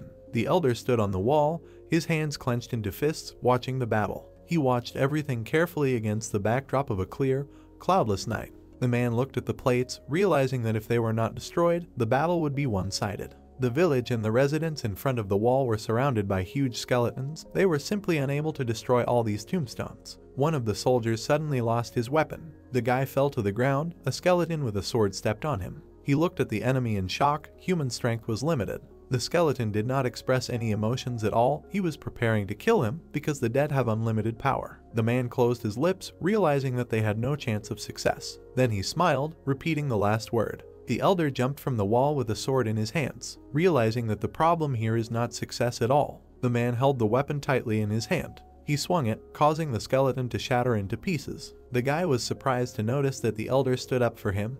He understood that this was a problem of survival, so he told him to prepare his weapon for battle. He looked away. One of the soldiers was already exhausted, covered in sweat. He clearly thought that there were too many of them. Then the man looked in the other direction. The girl clenched her hands into fists. She was also tired, trying to catch her breath. The skeletons kept advancing. The man thought that a long battle with the skeletons was unprofitable. Every resident of the village knew about this, and this was what became the problem. The brunette was already completely exhausted. The more time passed, the more pressure the residents felt, namely, fear. The young man's legs trembled and gave way, because as soon as a person feels fear, the body stops moving and falls into a stupor. The guy barely managed to put his blade out to hold off the skeleton's attack. Fear meant numbness and the inability to show his abilities. The elder frowned, immediately recognizing the resident's concerns. His eyes lit up with his ability. He realized that in order to overcome this desperate situation, it was necessary to defuse the situation. He clenched his hands into fists and took more air into his lungs, inhaling deeply. The next moment, the elder shouted loudly, addressing the residents of the village. The topless man was distracted by the elder, holding a hammer in his hand. The old man announced that a fierce struggle awaits them all, and he knows that there will be those who will not withstand the onslaught and will break. The short-haired girl held a halberd in her hand, wondering if the elder would fight them on the front line. Meanwhile, he urged them to remember one thing. She remembered how she bandaged her hands after hunting a wild boar. The old man talked about how their tenacity and courage, thanks to which they survived, are still alive. The man recalled the village, calling it a place that became a haven for everyone. The guys looked in bewilderment at the one who was shouting about the reason why they had to survive and return home.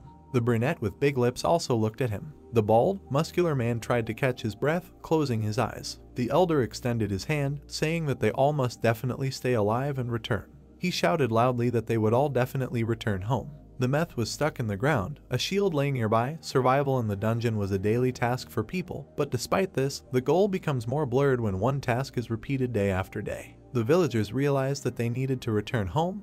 The elder's cry reminded everyone of their goal. The skeletons continued to advance in droves. The man in the helmet thought that the end would come for them and that there would be nothing left in this battle except losing, but now it had become a battle in which they could not be defeated. The soldiers courageously rushed forward towards the dead.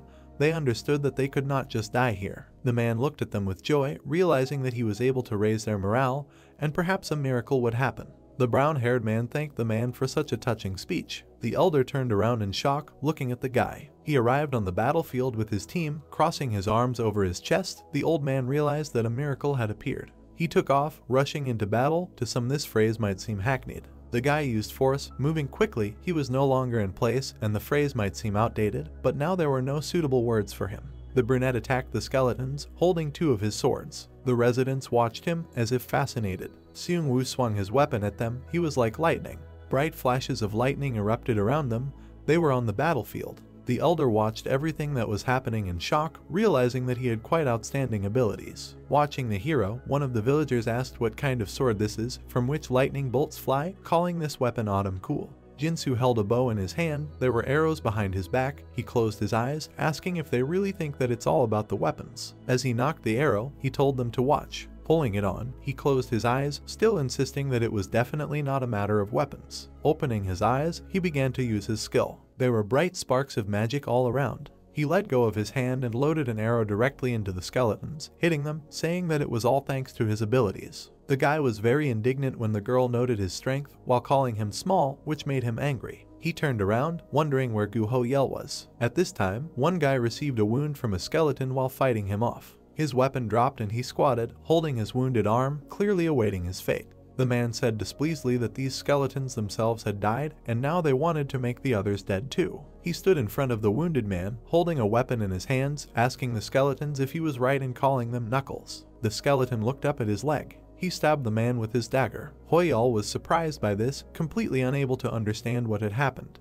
The gray-haired man pretended to worry about being wounded. The dead man chuckled contentedly, opening his jaw. Hoyal smiled at him, asking why he was so happy, saying that it was a joke. The man swung his weapon with all his might, causing the dead man to fall into pieces. Even the wounded guy behind him was surprised at such a sight. The brunette looked at the man in front of him who had put his weapon on his shoulder, wondering how he survived being stabbed with a knife. The brown-haired man happily stated that his skill was revival, considering it the most suitable ability for a tank. He stood next to a man who excitedly stated that he thought he was just a newbie. Seung-woo still fought. Lightning flew off his sword. He was an attacker both in life and on the battlefield. Jinsu would reach for the next arrow to attack. He was the one who would set the approaching enemies on fire in advance. Hoyal rushed to attack with a shout. He was the one who had amazing recovery power and was responsible for the safety of the warriors during the battle. The elder was amazed. He opened his mouth, realizing that each of them had outstanding abilities, and the three of them created amazing synergy. This trio together made up a team of the strongest. The brown-haired man asked why they were fighting outside, asking whether it would be better to fight behind the fence. After all, they tried so hard, they made this palisade, offering to use it. The old man looked at the guy who crossed his arms over his chest, telling him that this was their tactic. He looked at the stockade, saying that it was hard to find good wood in this dead land. It looked strong, however, it was made from rotten logs, so it was not that strong. In addition, there are many villagers who use hand-to-hand combat. It would be pointless for them to be behind the wall, so fighting behind the fence is a waste of energy. Changseok killed another skeleton. The guy asked if there was any benefit from this stockade, to which he replied that there was still some benefit. He explained that when fighting so many enemies, the stockade helps to at least slightly reduce the possible sides of the attack. The elder raised his finger, saying that as a newbie, he might think it was too dangerous. The young man said that it was all too complicated and too confusing. The man got angry, asking what was confusing for him. The brown-haired man looked at him, looking into his inventory, asking if erecting a huge barricade would be enough. Don stretched his hands as he asked, "Do skeletons know how to jump?" But the man answered him that guys mostly attack by attack, and they are weak in jumping. The elder was about to look at him and asked what he was going to do. Looking up, the old man was shocked by what he saw. The brown-haired man quickly moved around the area, building a wall using his ability. The skeletons ran onto this clay wall. The guy looked triumphantly at the crowd of skeletons behind the wall, saying that they would push her all their lives, asking them to wait there a little. The guy looked closer, realizing that there was only one thing left. He contacted his comrades, asking if they could hear him. Jinsu and Seung-woo replied that they could hear him, asking what happened. The young man continued to build the wall, saying that he is going to protect the villagers from these skeletons by asking if they can help him. He asked the brunette to come to him and told the archer to find the gray-haired guy. Jinsu doubtfully asked how he should find the man. The main character frowned, saying to look around, a sign should appear that he would immediately see. The brunette looked up in bewilderment. The archer was also surprised, his eyes widening, asking what it was. Hoyol made a visor out of his hand, also looking up, not understanding what was happening. The elder was the most shocked. All the residents looked in shock at the tower, on top of which stood the brown-haired man himself, asking if the tower had appeared. He confidently said to turn on the minimap. The young man looked at the map, noticing many skeletons, assuming that the blue dots were his comrades. He looked at the manager, who was all out of breath while climbing up this tower. The guy asked where he was, to which he was displeasedly answered that he knew how hard he had to try not to be noticed. The rabbit began to be sarcastic, asking the guy if the advice was eating him. He blamed him for everything that happened, saying that he knew about it. They looked down together. The guy asked how he could know that these dead people would appear from behind the Temple of Life. The rabbit asked what the temple had to do with it. Dawn asked the alpha if he knew that everything would happen like this when he said that the dead do not like all living things. That's why they react to the temple this way, answering the question in the negative. Seung-woo made his way to the tower through the crowd of skeletons like lightning. He found himself at the top. The brown-haired man noted how fast he was. The brunette said that he could say the same about him, asking how he built this powerful wall in such a short time. He told how on the way he met a gray-haired man and told him that they wanted to protect the villagers, asking if he had spoken about this clay wall. The brown-haired man responded positively, saying that the guy should help him. The rabbit watched as they discussed the plan of action, standing opposite each other. The brunette answered uncertainly that he understood everything. Dawn contacted Jinsu. He said he still hasn't found Hoyol. He suddenly stopped. He was told to close the chapter and he was not a little surprised. The brunette stood on the edge of the tower, spreading his arms with swords to the sides. He looked at the young man, honestly admitting that during the battle he realized that even with food it would be difficult to cope with these skeletons. He was asked if he was sure that everything would be okay and he answered yes. The brown-haired man looked at him, saying that they would see each other downstairs. The brunette closed his eyes and he told him to hurry up. Summoning lightning with his eyes closed, he reminded him that he too could get hurt. Seung-woo asked in confusion if he had his lightning skill. The main character replied that he should take it with all the power he could and make a neon sign. The brunette worried if it would be a waste by asking, "Wouldn't it be better to direct your strength to the battle with the skeletons?" Dawn replied with a smile that it was not a waste. With his skill he would be able to attract the attention of all the villagers. The guy remembered the elder's speech, during which he thought that he was shouting loudly. But not everyone could hear him, because no matter how loudly he spoke, there would still be a feeling of turmoil. He also introduced a bright light, suggesting that with it they could get everyone's attention, and he means every single one of them. Standing high on the tower, the young man again asked him for help, saying that he wanted to save them all. The brunette looked at the brown-haired man in amazement. Then he closed his lips and smiled. He understood that at some point he had become too accustomed to the dungeon. He remembered how he tried to stick together with others. He recalled how he ran away from monsters, how they killed someone every day. His eyes widened in realization. He soon covered them up, trying to concentrate as he believed there was nothing he could do when he found himself in a situation that couldn't be avoided, suggesting that it made him think more rationally. Seung-woo gathered energy, remembering how he said that he wanted to save everyone. He stood with his arms raised and his arms raised. Clutching swords charged with lightning in his hands, he said that he would try to repay the debt. Suddenly, one soldier's hair stood on end. He raised his hand with a dagger, looking at them. The brown-haired man and his comrades looked up. They told him that the brunette was already ready, so he gave the order to get ready. Seung-woo turned the sword with the blade facing down. It was emitting enough lightning. Using the opportunity, he summoned the ability. Soon he crouched down, his swords flashing brightly with lightning. This bright light at the top of the tower came from all corners. The girl in the helmet turned her attention to him. The other soldiers turned around, looking at the flash of light. Lightning was all over the sky. It was a very bright and at the same time beautiful light, piercing the night sky above the village. The villagers who had been fighting to protect the village suddenly turned their attention to the direction of the bright light. It was a moment when they all looked intently in the same direction. The brunette clenched his hand into a fist, shouting for them to look at the clay wall next to the fence. People wondered if that man was God, and when they managed to build this wall so quickly, Seung-woo shouted that he asked everyone to take cover behind the wall, because once they were safe, their battle would end. The residents did not understand what he was talking about, assuming that he wanted to fight all these skeletons alone. The girl turned around, assuming that he had some kind of plan, so they should first run there. Residents began to cross the wall, helping the wounded first, telling those who did not get over to cover the others. The brunette crouched down, holding his sword, saying that he thought he had overdone it. He smiled, telling him to leave the rest to him. The brown-haired man and the others were the last to run to the wall. The skeletons were still advancing. Hoyul looked at the dead, asking if they had begun to move worse, suggesting that they were affected by the power of Seung-woo's lightning. The brown-haired man ran on, saying what a great brunette and generally the best. They ran to the wall. The archer asked what they would do now. The guy said that he was going to run around the perimeter, checking if all the residents were safe. He couldn't do it alone, so he asked them to cover him. The archer looked at him with a smile, realizing that it was not a bluff, saying that he did not know that the guy had such a kind heart. The young man replied that this was not for the sake of sentiment, because now all the villagers would be in his debt. The archer looked at him awkwardly, dissatisfied, clearly disappointed. The brown-haired man grinned angrily, saying that they all owe him the most precious thing in the world, namely, their lives. He joyfully shouted that when the battle was over, he would receive at least a power level 2 weapon from each villager. Seung-woo crouched in the middle of the tower, dust flying off of him. He trembled a little, looking at the floor. Standing up, he asked if he had lost consciousness, suggesting that he had worked too hard. Jinsu ran to the guy with tears in his eyes. He attacked the brunette, glad that he was alive. The archer looked at him with tear-stained eyes, saying how he began to worry because he had been gone for a long time, asking what he had been doing all this time. He looked away, saying that he was touched by the brown-haired man's words and overdid it a little and lay unconscious for some time. A realization suddenly came to him. He frantically began to ask what happened to the guy and the skeletons, whether the village was safe. The archer crossed his arms over his chest, telling the guy to calm down. Jinsu raised his hand and closed his eyes, telling the other person to calm down and listen. The brunette listened, not understanding what it was. He turned around when he heard people exclaiming the main character's name. Seung-woo didn't understand if he had heard it. He asked about it, to which the archer put his hands behind his head, saying that he could check it himself. He walked to the edge, looking down. The brunette watched what was happening with a sparkle in his eyes, wondering when the guy would surprise him again. The soldiers exclaimed "Dawn." The girls did not lag behind and also called his name. All the townspeople joyfully shouted the brown-haired man's name.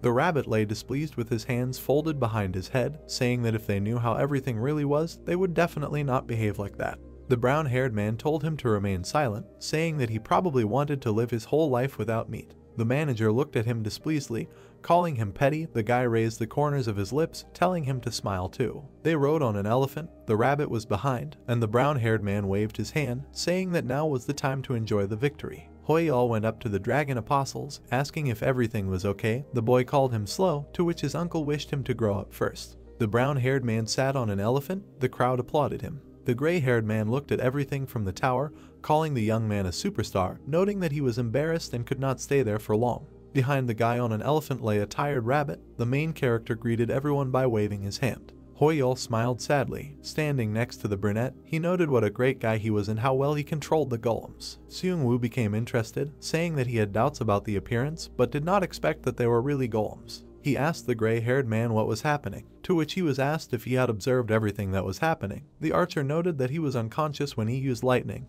He was told that he missed the most interesting part.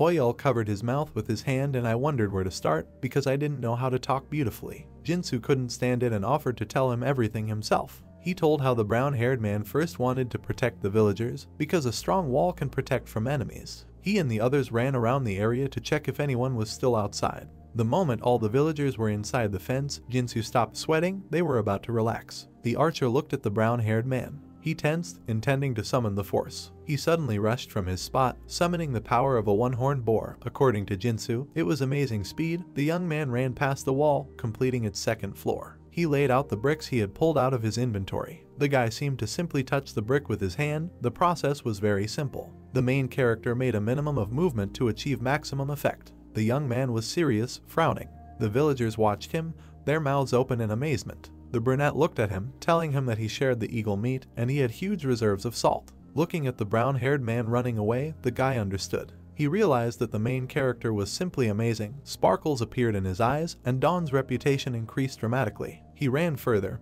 His plans did not end at the barricades. Along the way, he contacted the rabbit, asking where he had installed it. The manager grumbled, telling him to look at the map. He established where he was, noting how he had to sweat to do it secretly from everyone. He opened the card, praising the rabbit. Don was unable to participate in the battle because the residents could be harmed by his actions.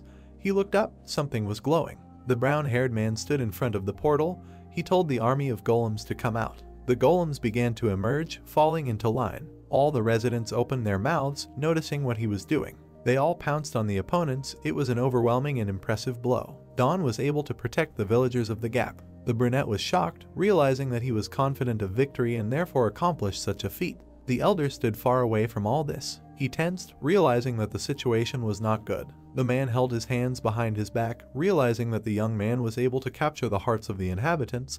He did not like it, but he could not do anything if he wanted to survive. Sitting on the golem, the brown-haired man noticed the old man from above. The elder's eyes turned black. He considered this a matter of life and death. Changseok showed him hearts, saying with joy and a smile what a great guy Don is. A clear sky hung over the village. The guy was thoughtful that day. Passers-by asked him if he had gotten enough sleep, surprised that they were able to meet him. The villagers have become very close after the extremely strong shock they experienced last night. All people's conversations came down only to yesterday's events. The brunette was of course incredible thanks to his attack, but more attention was focused on the brown-haired man who won this battle. The rabbit grumbled, crossing his arms over his chest, asking thanks to whom all this happened, to which the young man said that the main thing was that everyone remained alive and unharmed. He noted that Seung-woo already felt guilty. The manager found fault, saying that he had a conscience. The next moment the rabbit gets a bump on his head from the guy who was walking further. He communicated with the alpha, who asked when they were going to go collect weapons. The brown-haired man did not understand him at first. The main character was reminded about the weapons that the skeletons had, saying that if they put all this on the altar, they would get another temple. He asked if the broken weapon would do. Alpha answered positively, provided that there was at least some vital energy left in him. First, it was worth collecting and checking in what condition he was. The brown-haired man put his hand behind his head, saying that he understood. An invisible rabbit followed him, asking where he was going. The guy was very surprised, looking at what was happening. The elder worshipped, then the young man decided to ask why he was doing this. The old man bowed before him, calling him master. The young man, in bewilderment with the rabbit, did not understand what was the matter. The elder looked at him, saying that thanks to him such a strong wall had appeared and they were now safe. The situation in their village had completely changed. The young man looked at him in bewilderment, asking how she had changed. Changseok stood up, saying that after yesterday's battle, a whole army of skeletons had risen outside. It had become much more dangerous there than before. The man said that they are now in isolation. The elder frowned, saying that because of this there was a problem with food. The guards were several times smaller than the skeletons. Previously they got their food in the dungeon, but now they will also have to fight the horde of the undead every time. The rabbit appeared asking what he wanted, scaring him. The brown-haired man looked at him displeasedly, saying that he was not listening again, but the rabbit said that they were alone and there was no one else. The man panicked greatly, wondering who the guy really was. He introduced the hellish talking rabbit. There was not a single participant who did not know about him. Everyone remembered the stage when they found themselves in the dungeon. The brown-haired man again left a bump on his head. The manager was indignant while the old man looked at them, realizing that the rabbit was on the same side as her. The guy looked at the man, assuming he had what he was asking for, so he could ask what he could. The elder remembered the wall, talking about what he thought while looking at it. He seriously asked the guy to build a bridge for them. The young man stood opposite, crossing his arms over his chest. The old man said that if he could make the walls at the height of this wall, then the skeletons would have a problem, so you just need to be offended. They imagined how the soldiers were running on a sortie through the fortress, on the other side of which there were skeletons. Changseok said that they would have a road, and they would again be able to get food in the dungeon. The rabbit crossed his arms, asking if he wanted to make a bridge to get food, asking if he could spend as much time on the release and still be. The man twirled his finger. He was asked how long the road takes from the dungeon. He replied that 2 or 3 circles around the village. The young man thought about it, realizing that the bridge could be built without any problems. He smiled sarcastically, realizing that he couldn't do it for free. He kindly invited him to come out and draw up an estimate together. They came out. People greeted the elder, being scared of the rabbit next to them. They were urged not to be scared, because he is with Dawn. The man looked at the guy with a smile, calling it amazing that as soon as you say a word about the brown-haired man, everyone immediately accepts and agrees. He went on, saying that if he cooked red beans instead of green ones, they would still trust him. The rabbit thought about how difficult it was for him, because he was still a talker. They approached the wall. The old man called it strong, which the guy himself confirmed, saying that he tried his best, while passers-by were discussing the rabbit behind him. Dawn asked the elder if he knew what it was, saying that it was something he had been collecting with such effort all this time. The man looked in shock at the young man who was showing his hand, saying that it was with it that he had collected all this. The guy looked at her with a smile, saying that this is his life in the dungeon after all he does is create and build things. The old man was surprised, looking at the young man, that he was seriously thinking. The old man tried to apologize, saying that he responded too carelessly, but the main character said that everything was fine. Dawn looked at him unkindly, suggesting it would be better to talk about the estimate. He smiled mysteriously, saying that if he had to use his expensive items, then he would have to get something in return.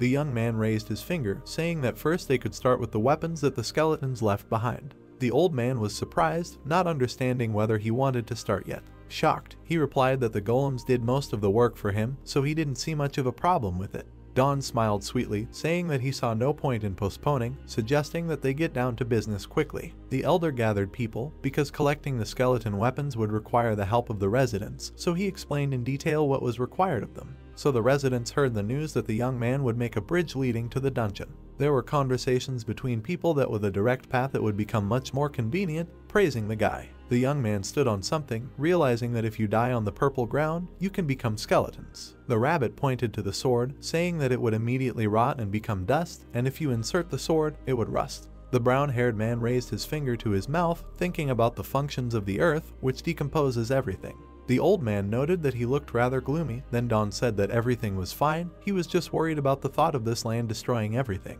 He looked at her, saying that the walls were on ordinary soil, so it was no big deal, but if you build slabs on purple soil, it could have a bad effect. The old man thought about it. When he realized that there was something in this, he suggested testing the soil for the construction of a bridge. The brown-haired man opened his inventory, taking something from there. He seriously suggested trying it regardless of whether it suits her or not. The clay brick was placed on purple soil. Dawn watched him with the rabbit, arms at his sides. They were shocked to notice that the brick had changed, also turning purple. The guy raised his hand, about to use his power, saying that he wanted to try something. He began to try to use the purifying skill, repeating several times. The elder was surprised to see how the purple color seemed to disappear a little. The brick did not return to its natural color, it was emitting smoke, and everyone noticed this. The guy thought about it, realizing that this decomposition was too poisonous. The man noted how quickly he decomposed. He looked at the rabbit who was screaming that this was all a real curse. The manager raised his finger, saying that this is a curse, it turns the earth into hell. He began to ominously tell that because of him,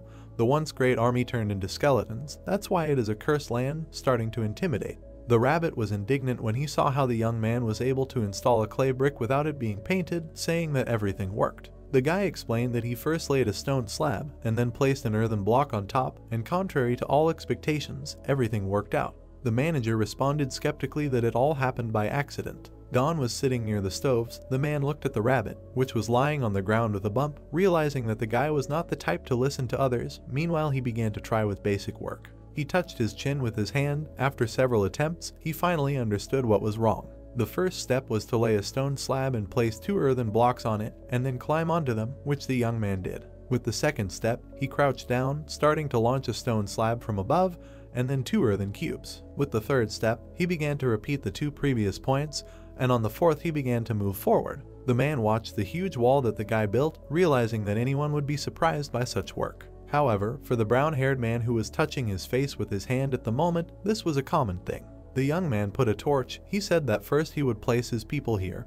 and then they would figure it out themselves, for which the man thanked him, but he added that he was not doing this for universal recognition. The elder was surprised by his words, realizing that he really just liked it. Changseok burst into tears, saying that the guy had a good heart, and he was ashamed that he constantly cheated to survive. The young man awkwardly rubbed his head, indignant at his reaction because of the torches that he had in bulk. The rabbit was also indignant. The brown-haired man smiled slyly, saying that since he himself wanted to thank him, mentioning the knife he used to cut the meat, which looked quite good. The man clarified whether he was talking about a butcher knife, calling it his treasure because it has functions that are related to his skills. He looked at the guy contemptuously, narrowing his eyes. The brown-haired man felt embarrassed. He hoped that it was not obvious from him how much he wanted this knife. The rabbit looked at him contemptuously. The next moment, Changseok shouted that danger was coming. The young man and the rabbit were perplexed while the elder shouted about the yellow and round shells behind them. The guy was shocked, turning his head, noticing some movement behind him. Noticing the peas, he was shocked. Dodging, he looked at the place where the shell fell, breaking the earthen slab. The manager was perplexed what it was and how the brown-haired man managed to dodge it. The main character looked at the next falling shell, repeating his own question, saying that it was obvious where he would fly. Suddenly, he grabbed the rabbit by the base of its ears, which the animal itself did not expect. He calmly picked it up, while a shell flew into the place where he had stood before, again breaking the surface of the slab. Don pointed his finger at the rabbit, telling him with a malicious smile to remember this because he saved his life. He looked at the round bright yellow shell, trying to understand what it reminded him of. The elder excitedly warned the guy that more shells were flying there, looking up. The young man opened the inventory, still holding the manager by the ears. The brown-haired man sat down, placing two slabs on top of each other without letting go of the poor rabbit. Don hid behind the wall where all these shells hit. The attacks continued. He called the elder, who was already there, and together they continued to hide from them. The guy looked at the wall in bewilderment, pressing his back against it, mentioning that they looked similar to something. The rabbit was indignant, completely not understanding what these shells could even remind him of. He looked at the shell that lay in the hole, realizing that it reminded him of a pea, albeit a little larger. The man presented pea pods, noting the young man's excellent vision, noting that this was one of the most dangerous traps in the dungeon because such a pea could crush bones. The guy was about to ask something. Satisfied, the young man with a smile and closed eyes asked if he could eat them. Changseok looked at him awkwardly, saying that these are poisonous peas and if you eat them, your stomach will hurt. The brown-haired man took a closer look at them, saying that if his stomach just hurts, then in general he could try it. He extended his hand, beginning to use his purification ability on this pea. The elder raised his finger up, surprised that the guy could cleanse not only the curse, but also poisoned objects. Don began to eat it, noting that it was a little hard, but tasted like peas. The man looked at the guy who was eating, apologizing for interrupting him, stating that nothing else was flying from above, to which the young man asked why. They explained to him that it takes time for the peas to ripen. They must ripen, then he will be charged again. The brown-haired man smiled contentedly with his mouth full, and then turned to the rabbit, whom he had been holding by the ears all this time. The manager glared at him when he was told to go and pick up the peas that had fallen to the ground, mentally swearing at him. He collected them with displeasure. Don, on the other hand, crossed his arms over his chest, saying that he wanted to try unripe peas too. The man suggested that he go himself. It was already safe. The brown-haired man kindly offered to go together, suggesting that they might come across something. The long wall stretched far. The brunette looked at this with his hands at his sides, asking if Don had done something great again. The man walked through the forest in bewilderment. Tired but satisfied, the brown-haired man rubbed his hands, looking at his inventory, believing that this could be the end of it. He stood in front of a huge hole. The man wondered how he was able to collect so much earth. The elder thought for a moment, realizing that he didn't want to get close to him at all. Changseok tensed, realizing that the desire to make him his enemy was even less. The brown-haired man suggested going back, because it was already getting dark, to which the old man agreed. The setting sun illuminated the earth with its last rays. They were returning back. At the foot of the bridge, skeletons were still reaching out to them. The man was thinking about how the main character managed to build a bridge in just a day, whose design copes with its task perfectly. The brown-haired man was surprised to notice something in front. In the distance of the bridge, bright lightning was approaching them. He became very happy when he saw Seung-woo appear. The brunette put his hand on the guy's shoulder, admiring him, because not only did he build a road and save them from hunger, but he did all this in a day. People are crazy about him. The guy said that it was time for them to return. The brown-haired man asked why the brunette met him, asking if something had happened. Seung-woo smiled, saying that they collected all the trophies that were left from the skeletons. They were all in the underground temple, standing near a pile of weapons. Jinsu held his nose, indignant at the terrible smell coming from the weapons. Hoyeol stood next to Seung-woo,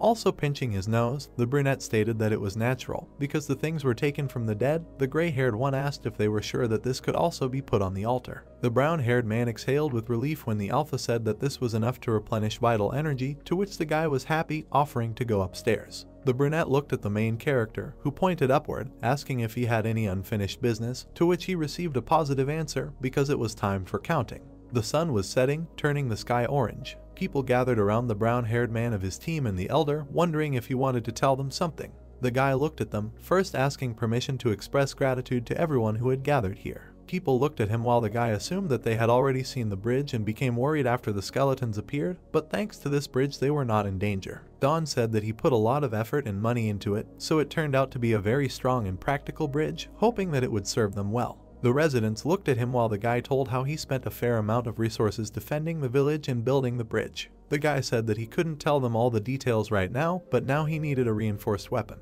People looked at him when he said that he wanted to ask them for help. They were very surprised when the brown-haired man asked to sacrifice weapons of the second or higher level of enhancement. The villagers began to hesitate. Don thought that they were grateful to him for everything he had done, but he was going to get his wages for his work. The young man tensed, realizing that he would be grateful for the voluntary contribution, but if it didn't work out that way, he would have to be more persistent. There was silence around, no one dared to do anything. Suddenly, someone's enchanted sword fell to the ground. The brown-haired man turned his attention to him, lowering his gaze. It was a girl. She said that this sword used to be like a second hand to her. It was just the second level, but now she has a better weapon. She stopped using it, keeping it as a souvenir. She had a large scar all over her face. She said with a smile that if it weren't for the brown-haired man, last night would have been their last, so she owed him her life. Closing her eyes, she asked him to accept it, because no matter what difficulties awaited them in the dungeon, debts must be repaid. People suddenly perked up when she crossed her arms over her chest and confidently asked if the others felt the same way. Dawn was surprised to notice how people were willingly giving away a bunch of their weapons. They thanked him, asking him to accept it all from them so that he would use it for a good cause. It was already dark outside, and so another day passed in the village of S1-4. The next morning the men gathered and sat in a circle. The brunette excitedly asked if the guy was sane, not understanding why he was telling them to go to the dungeon without him. Jinsu began to shake him worriedly, asking what was wrong with him, since they met with such difficulty, asking him to go together on the condition that they would protect him. Hoyeol calmly asked them to wait, assuming that the young man had a good reason. The guy mysteriously covered his mouth, saying that he would be ashamed if nothing worked out. He would show them when they returned from the dungeon. The man grabbed him, starting to rub his head, joyfully declaring that by his smile you could understand that it was nothing serious.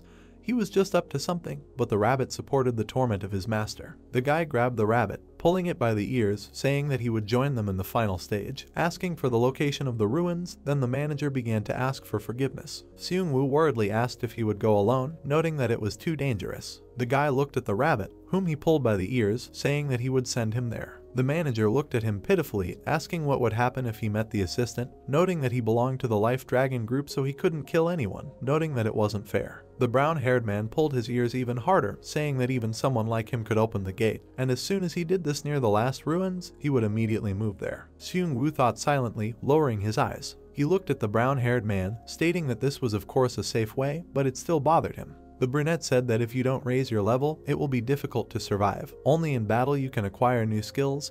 Perhaps the guy will interfere with himself. Dawn told him not to worry. He crossed his arms, stating that he had an idea about it, so he offered to split up, asking him to trust him, promising to join in the ruins. Seung-woo looked at the guy in surprise. He calmly closed his eyes and smiled, agreeing with him, saying that he would no longer come to him with advice. A team of 10 people, including Seung-woo, left the brown-haired man and moved towards the dungeon. The guy with the rabbit went downstairs. The manager asked if he was okay, because they met with such difficulty and parted again, but Dawn said that they would meet again soon. The rabbit came down after him, asking for a reason to stay in the village. The young man said that just rice was not enough for him as a merit. He entered the temple, saying that he realized that he was missing one important thing. The rabbit asked what the young man meant. The brown-haired man looked into the inventory. The guy installed it, the manager. Like the alpha, in a panic they began to ask where the cursed land came from and when he managed to pick it up. Don looked at the beast, noting that he had already said that something important was missing. Then the rabbit excitedly asked if he meant the curse of destruction. The brown-haired man replied with a smile that soup is important for every Korean. The manager asked again in bewilderment, but the alpha said that he had not heard. The peas were in the water. The young man put firewood under the pan where it was all being cooked, and the manager watched it all. The rabbit asked what he was doing, asking if there would be beans for dinner today. The brown-haired man answered something indistinctly. He said with a smile what would happen if they were boiled thoroughly. The guy touched his chin with his hand, noting that if you add purple earth, you will get what you need. The rabbit, perplexed, asked how to understand his words. When the brown-haired man found beans in the dungeon, the first thing that came to his mind was Meju. The manager was indignant, asking if he was going to eat spoiled beans, but the brown-haired man objected to him, saying that this was called fermentation. The guy answered the alpha that he asked if this word was somehow ancient, that the recipe had actually been passed down from generation to generation. He stood over the pan, with his hands at his sides, saying that if everything worked out, it would be possible to prepare a very tasty dish.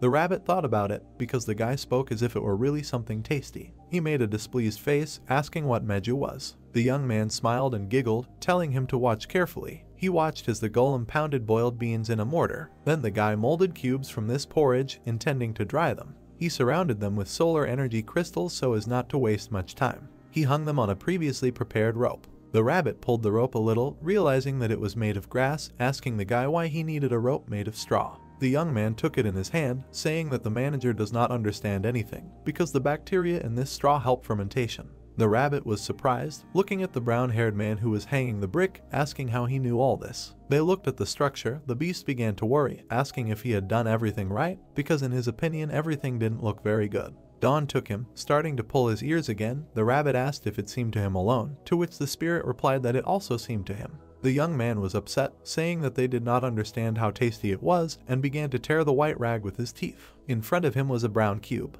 The guy thought, putting his finger to his chin, now the most important thing is how to use the destructive power of the earth, because if he could control the power of destruction, he could speed up the fermentation. The young man sat down in front of the brick. The rabbit asked whether it was necessary to speed up the process, to which he was told that they could not sit here day and night until it fermented. He looked at the iron parka, realizing that the stone was fine, but the iron was destroyed. The force of destruction was quite powerful, but it would not be possible to completely remove it with the help of a skill. The rabbit suggested mixing this earth with stone, but at first the brown-haired man did not understand how he would do this. Suddenly a realization came to Dawn. He hugged the manager tightly, calling him dear, but the rabbit didn't like it and asked if he was crazy. The beast tried to move away, because he just said it, and they couldn't mix earth and stone. The young man looked into his inventory, noticing a stone there, which he first turned into dust and then into a brick. The guy happily said that they succeeded, because the stone was able to reduce the power of the curse. They looked at the structure again. The brown-haired man placed stones under the hanging bean jugs, thanks to which the fermentation process went much faster. Several days passed like this. The residents raised the alarm and told all those who were capable of fighting to gather towards the outer wall.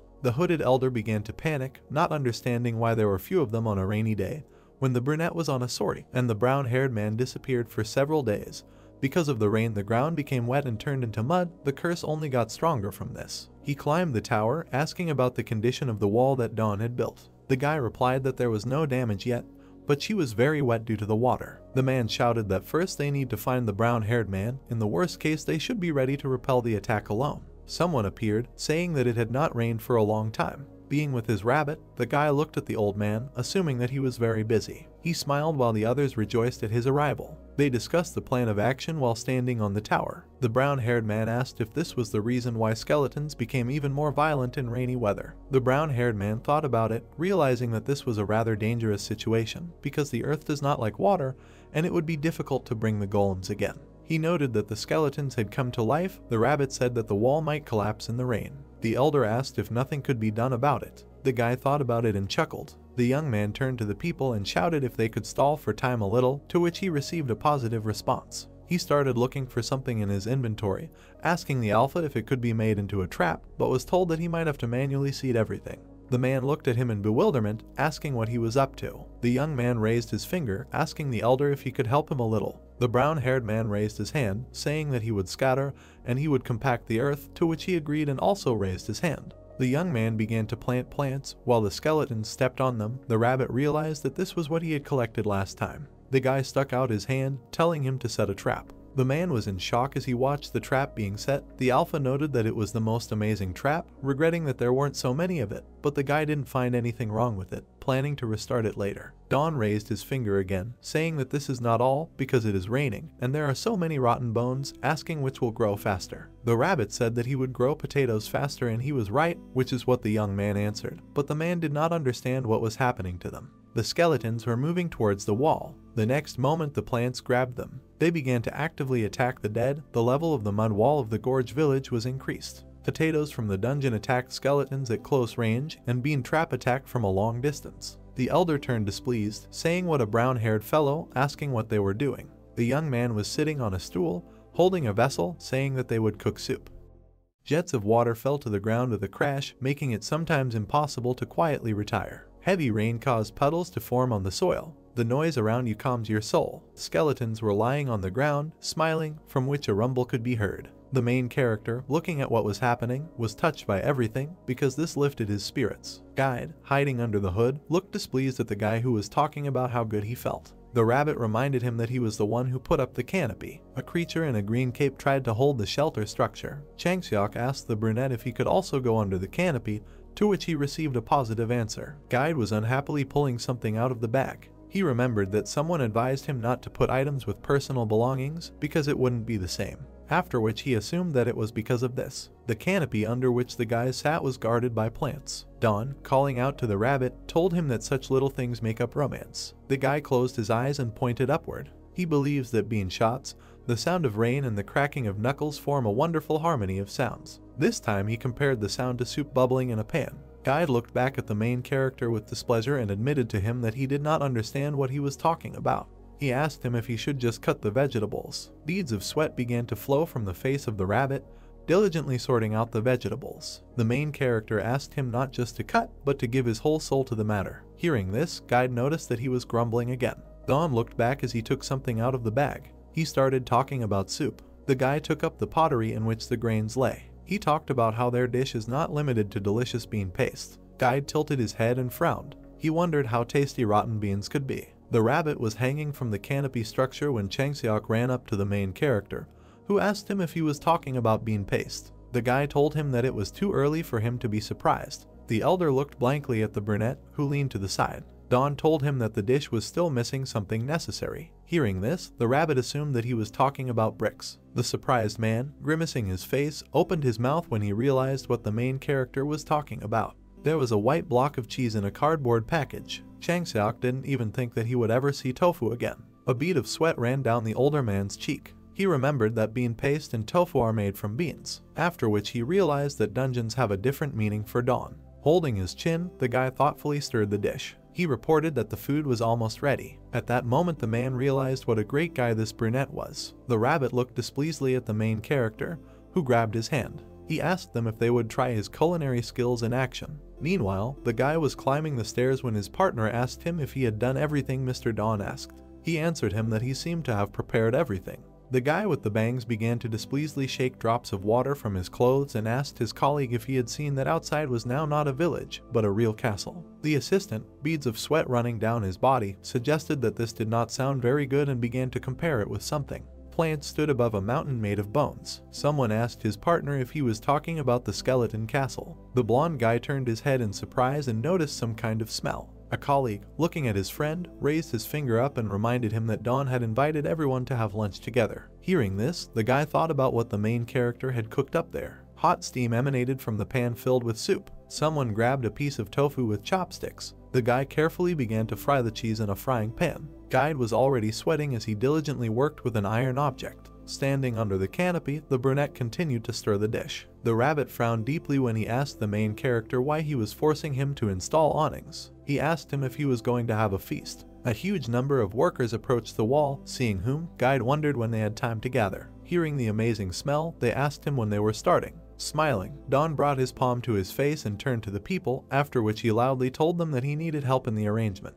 The guys agreed with the gentleman's proposal. Sitting under the awning, people awkwardly looked at their dishes. The black-haired guy, beads of sweat running down his face, grimaced. Someone stuck out his tongue. A slight smile appeared on the protagonist's face when he assumed that all the assistants were assembled. Closing his eyes, the brunette raised his head and wished everyone a bon appetit. The guys, who began to devour the dishes prepared by the gentleman, wished him bon appetit. The man pouted as he held a plate of rice. He admitted that every grain of rice seemed to be dancing in his mouth. The worker made a surprised face as he grabbed a piece of cheese with his chopsticks. He did not expect to ever eat tofu, after which he said that it was tender and tasty. Looking at the huge plate filled with bean paste soup, he realized that it was the most important dish. He realized that the sight of him was sending goosebumps across his skin. Don had a wide smile on his face as the man wondered where he got all the ingredients. He suggested that the main character is a god. The guy looked blankly at the angry rabbit, who did not understand why people were making noise. He asked him if soup could make feelings melt so much. Guide got angry when the brunette, who looked back at him,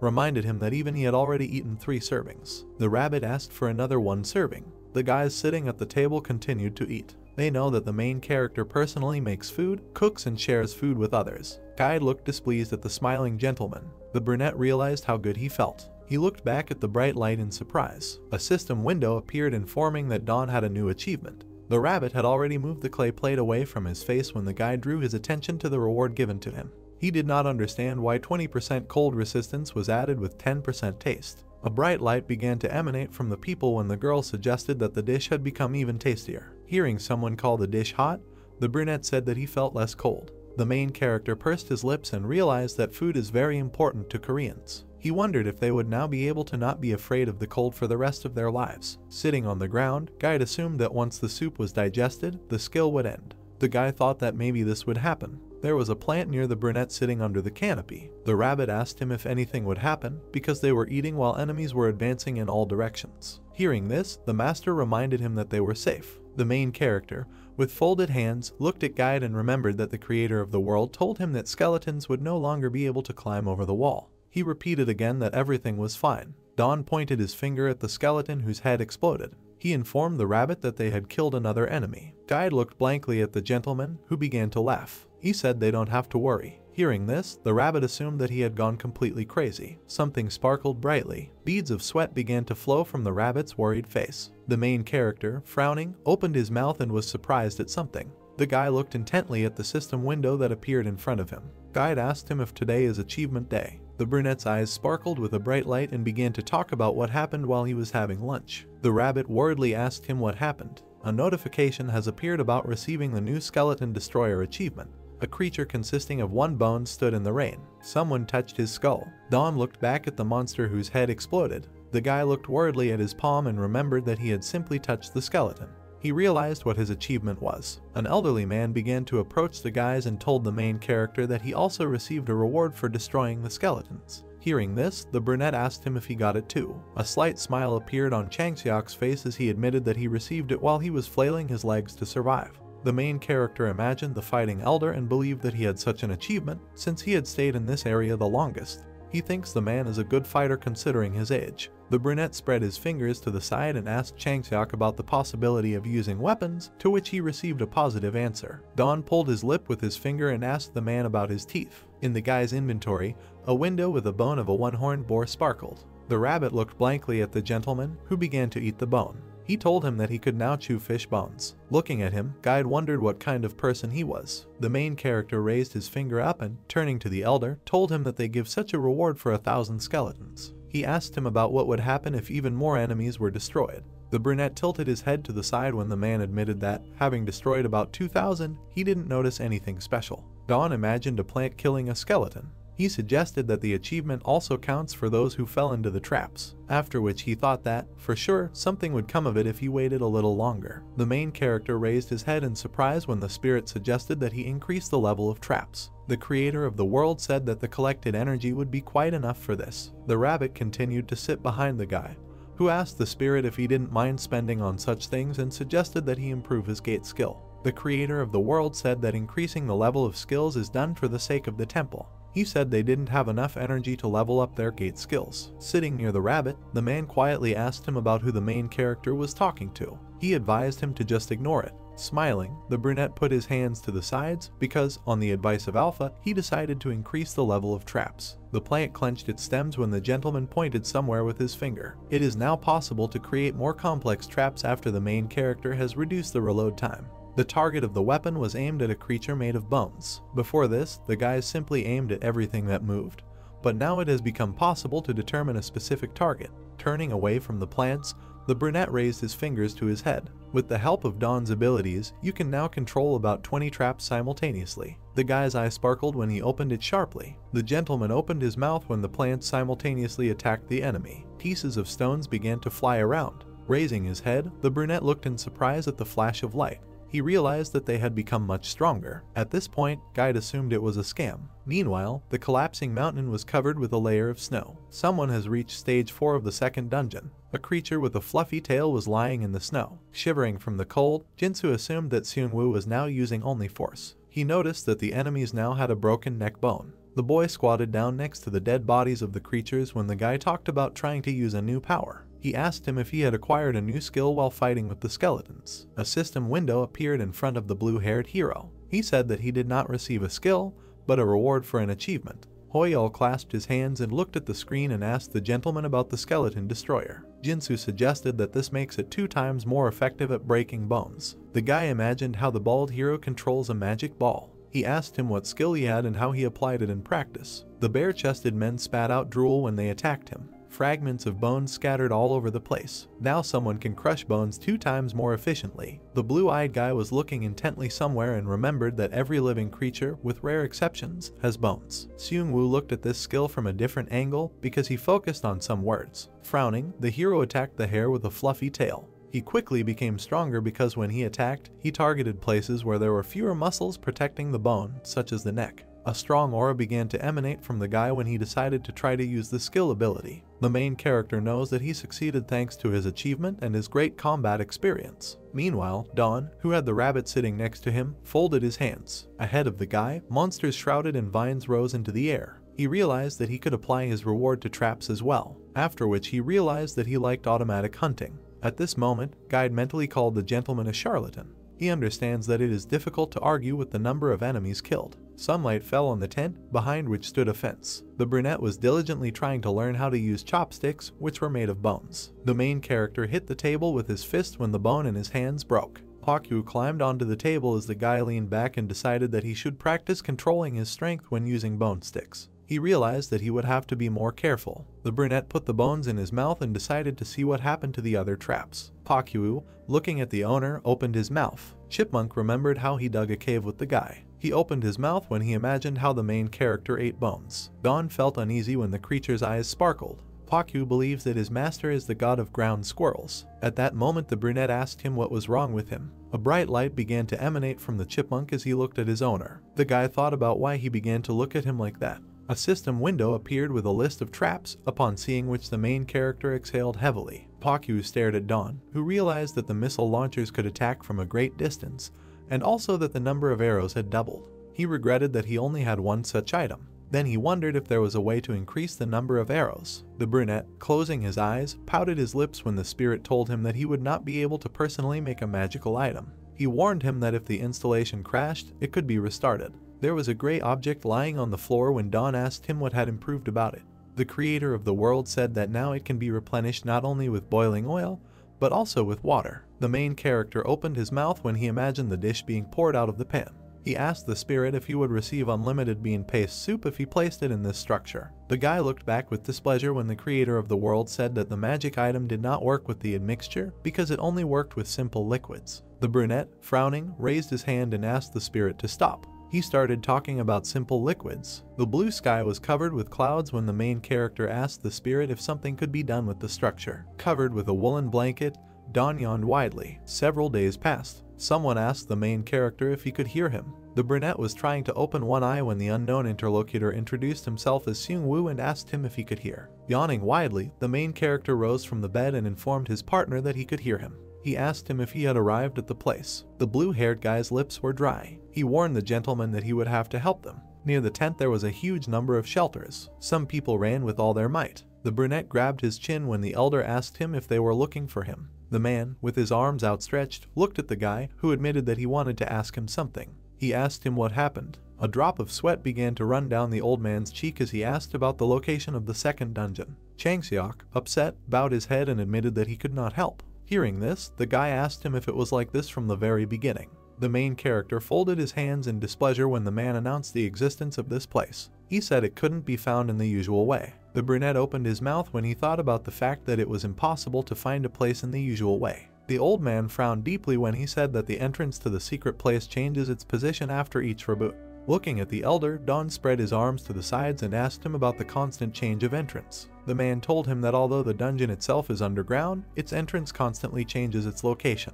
The brunette raised his eyebrows in surprise when he realized that the elder had extensive experience in taking over dungeons. He believes that if the man went with them, he would help them a lot. Changxiak closed his eyes, folded his hands, and admitted that he himself wanted this. He said that after conquering a dungeon once, he can no longer see information about it. The main character thoughtfully grabbed his chin and thought about whether it was a clue that the dungeon was underground. Don raised his head sharply when the man called him by name and asked to listen. The elderly man extended his hand forward and said that although he could not personally go with them, he would tell him the battle strategy. A drop of sweat ran down the gentleman's cheek when he asked about the strategy. A rabbit was running through the dense forest, being in the 4th stage, not far from Dungeon 2. Did guide check with someone where it is? Hoyal spat out something while Jinsu, standing nearby, told someone to follow the road. He said that on his way, seeing the fog, he would feel cold. The rabbit flew over the forest path and did not understand how it could be cold in such a place. He didn't understand why only one had to endure everything all the time. Guide's face became covered with sweat when he realized that they really wanted to send him first. The brunette, who had Pakyu sitting on his shoulder, smiled slightly. He said that the rabbit must arrive at the place first and open the gate. Raising his eyebrows, the guy looked down. He pointed his finger at someone. The trap turned its head towards the main character, who asked her if she wanted something. The rabbit felt uneasy when he looked at something. Guide clenched his ears as the monsters turned their jaws on him. He said that no one could do this job better than him. The rabbit stepped on a path covered with leaves. He realized that he would have to endure. Guide, frightened, raised his head up. After passing through the forest, the rabbit came across pitch black fog. The rabbit stepped on white snow. His nose turned red when he tried to walk through the snowy area because he did not like the weather. There were guys standing away from him who started waving at him. They loudly told him that they were nearby. The brunette raised his head and opened his mouth when Guide informed him that he was beginning to open the gate. The guy asked him if he had already found the guys. The joyful protagonist came out of the portal and asked his assistants how they were doing. He asked them if they knew what he did while they were away. Don suddenly shrank, began to tremble, and asked them why it was so cold here. He called this area the Snow Kingdom. The brunette looked back at the assistant, who asked him if he was cool. He realized that they should have told him in order for the gentleman to throw something on himself. The guys began to tremble more strongly from the wind. Don asked them what was wrong with them. Paku made a displeased face when the owner, baring his teeth, suggested that the guys first warm up before discussing anything. A column of smoke rose in the snowy area. The eyes of the elephant, with smoke coming out of its trunk, sparkled. The guys opened their mouths because they stopped shivering from the cold. The entire room was shrouded in fog as Hoyal realized that they were in heaven. The main character knows that heated floors always work perfectly. Jumping onto the snowy path, the guy loudly said that he would be back soon. Pakyu, hiding under a fur blanket, poked his head out. The brunette decided that while the guys were resting, he needed to build an observation post. An iron object was stuck into the ground near the elephant. Don informed the guys that he had prepared everything. Hearing this, Guide thought it would be nice to also make a minimap. Dressed in a fur cape, the rabbit opened his mouth when he invited the master to open the gate under the observation post. The guy called this idea a good one and said that, in this case, he would stay after the restart. A strong frosty wind enveloped the guys when the rabbit asked the main character to make a hole, and he decided to open the gate because he and Don had become a well-coordinated team. Someone handed his partner a clay cup filled with a hot drink and asked him to take it. Guide was already lying down on the red carpet when someone asked the gentleman about tea. The brunette said that this is not tea, but a rice drink. Hoyal, closing his eyes, leaned back and said that he immediately felt warm. Jinsu admitted that being with Don feels like being in a village house. Frowning, Seung-woo turned his head and called out the main character's name. The guy felt awkward when his blue-haired partner asked him to pour more. Guide assumed that the guys called them because they were cold. A bright light pierced through the iron object. Pakyu looked at the main character, who opened his mouth. He remembered that the elder explained the strategy to him and told him that they needed to find the entrance to the dungeon. A bead of sweat began to run down Seung-woo's cheek as he admitted that they couldn't find the entrance. The brunette asked him if they had found some kind of stone slab. Pakyu covered his eyes with his paws and said that the elder told him about this. He asked him if he would show him. The guy pulled out a slab with a picture of the sun. Don said she looks a little weird. At this moment, his partner asked whether the slab was connected to the dungeon. The guys, sitting on the carpet, gathered in a circle when the rabbit told them that the stone was a key that would glow brighter with blue light when approaching the entrance to the dungeon. Hearing this, Seung-woo realized what was wrong. Looking at the stone slab, the main character raised his eyebrows and noticed that it was not glowing now. He asked the guys if it was broken. The blue-haired guy tilted his head and said that the light was only visible at night. He said that he kept this stove just in case because he thought that it might be useful, after which he said that this item was a navigator. Don folded his hands in displeasure and asked his partner how a stone slab could only glow at night. Guide, frowning, raised his finger up and said that, in such a situation, they would not do anything. He suggested that the object was made of moonstone. The brunette looked at the rabbit in surprise and asked him if the moonstone was a sunstone. Guide replied that they were very similar because he suggested that it contained magic that manifested itself when approaching the sunstone. The rabbit looked back at the brunette with displeasure, who suggested that there was a sunstone at the entrance of the dungeon. Hoyal was staring at the lamp when the gentleman brought the object to him. The main character asked them why he does not react to the sunstone. The rabbit felt awkward and, looking at his partner, explained to him that the object was not a radar for recognizing the location of sunstones.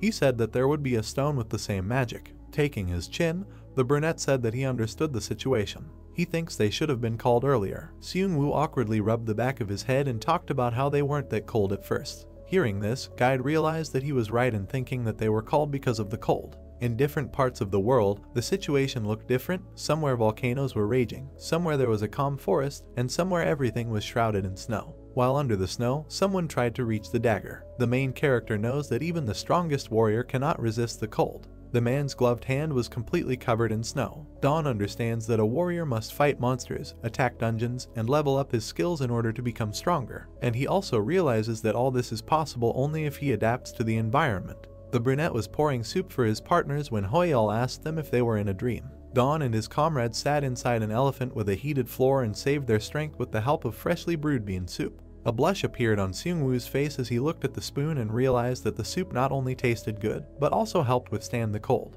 The effect of this soup had an amazing effect on the guys. Pakyu, having eaten, lay down on the red carpet because now he too can withstand the cold. The main character poked the creatures on the cheek and decided that they should wait inside the elephant until nightfall. He said that when the moonstone began to glow, they would set out. The blue-haired guy raised his head and admitted that he himself wanted everything to turn out this way. Someone stepped on the snow. The eared creatures looked at the elephant passing by. The monster's eyes sparkled brightly. The monster opened its mouth wide and began to make sounds. Dawn turned his head with displeasure and asked his partners about the noise. Seung-woo frowned, looked down and told the guys to prepare for battle. Jinsu jumped from cover as the blue-haired guy looked into the distance. The brunette, on whose shoulder Pakyu was sitting, swung his hand strongly. He asked the guys to take some item that would be useful to them. Someone took off his fur coat. The blue-haired guy put on his cape and thanked Dawn. A flock of creatures with ears was staring at someone. The guys, armed, began to move away from the elephant. A bead of sweat began to run down the brunette's face as he realized that the monsters didn't look too strong.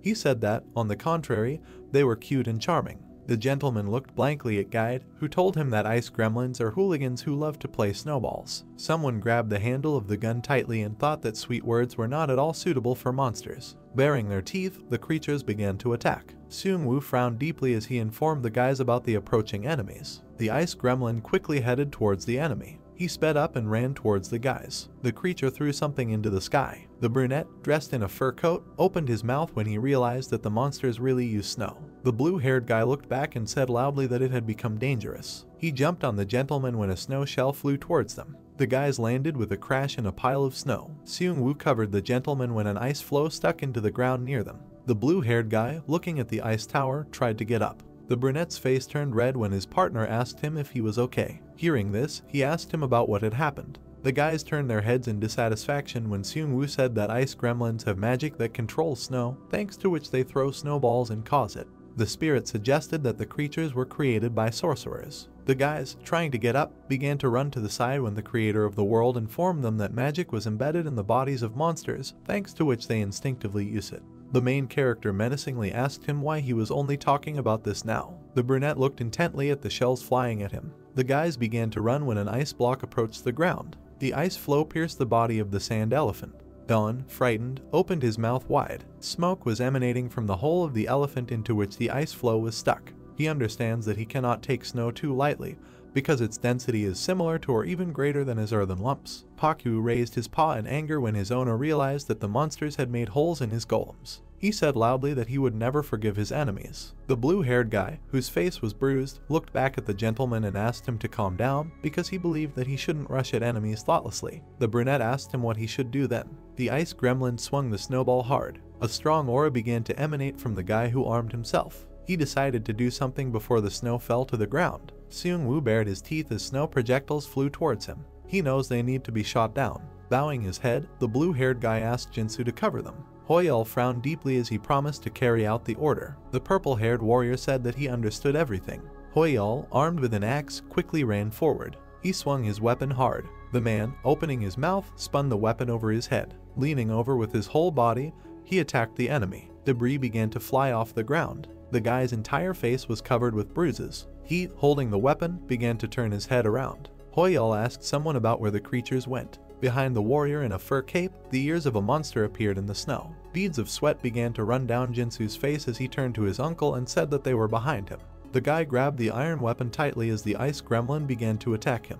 The creature, stretching out its paw, began to mock. His bones cracked when someone stepped on him.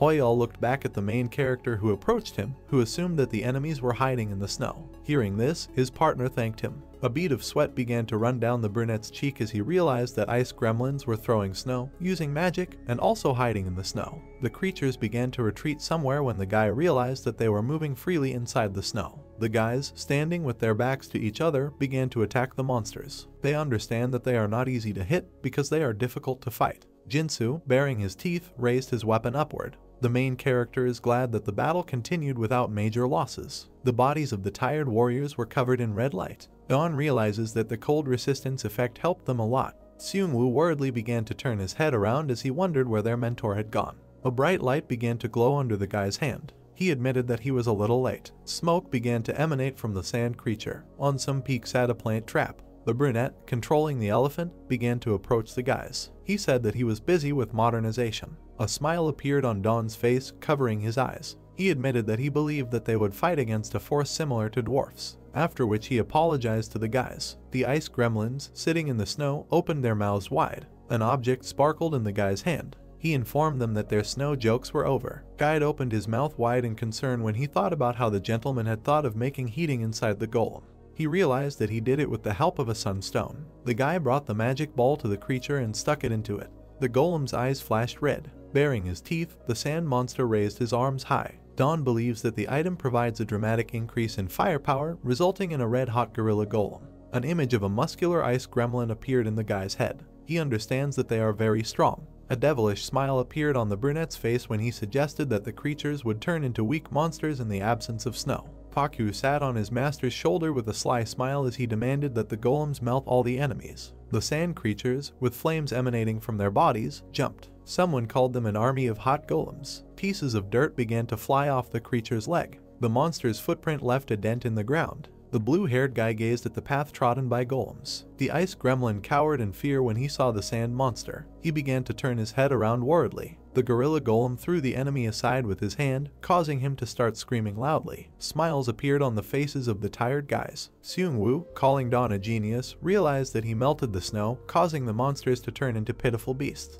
At this point, Jinsu suggested that only the main character could come up with such a thing. The ice gremlins scattered as the golem attacked them. The creature's eyes sparkled blue. He opened his mouth so wide that he started drooling. The partners looked at the enraged creature in disbelief. They all jumped into the air together. Ice gremlins slammed their heads into the snow. Smiling slyly, the brunette grabbed his chin when he realized that the remaining monsters had disappeared into the snow. He didn't expect them to run away. Meanwhile, while the snow was falling, a howl was heard. The main character, a drop of sweat began to flow down his cheek, began to tremble. Seung-woo raised his head in concern and asked his partners about what was happening. The snow was flying all over the place when a creature with a huge paw stepped on it. Magic stones sparkled on the monster's shoulders. The guy covered himself with his hand as the giant gremlin raised its head. The brunette, frowning, looked intently forward. He realized that a snow golem was standing in front of him. The sand monster's eyes sparkled. The creatures grabbed each other's paws. The giant gremlin opened its mouth and showed its fangs. The golem looked menacingly at its opponent.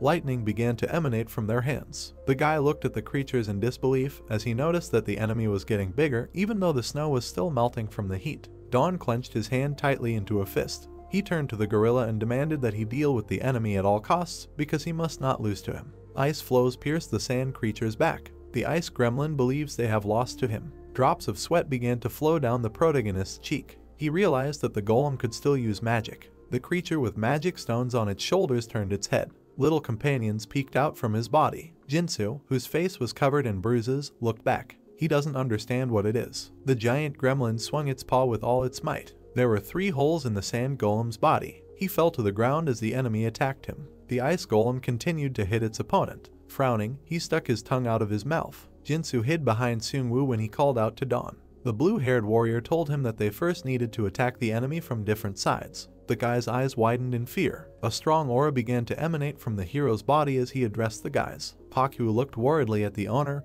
who assumed that they had destroyed again. The blue-haired warrior looked back at Jinsu, who began to whisper something in his ear. He turned his head sharply when he learned that those small gremlins had fused together into one large golem. Stretching his head forward, the guy loudly called out to Dawn. The main character put his hand on something when he talked about how the density of gremlins is higher than that of his golems. Many hands began to push some object. The brunette understands that he will not be able to win in a one-on-one duel. Looking intently at something, the guy raised his hand. He believes that this will happen if they are in the first weight category. Flames began to emanate from the sandy object. Someone suggested increasing the weight. Opening his mouth, Jinsu raised his hand. There was a ball of sand standing near Dawn when the guy suggested that some creature could sweep away everything around him. Frowning, Guy looked at something in surprise and admitted that he had never seen such a size in his life. The giant gremlin opened his mouth wide. Frowning deeply, Dawn clenched his hand into a fist and demanded that the assistants roll the stone. Hoyul imagined a piece of dirt when he wondered what kind of stone the gentleman was talking about.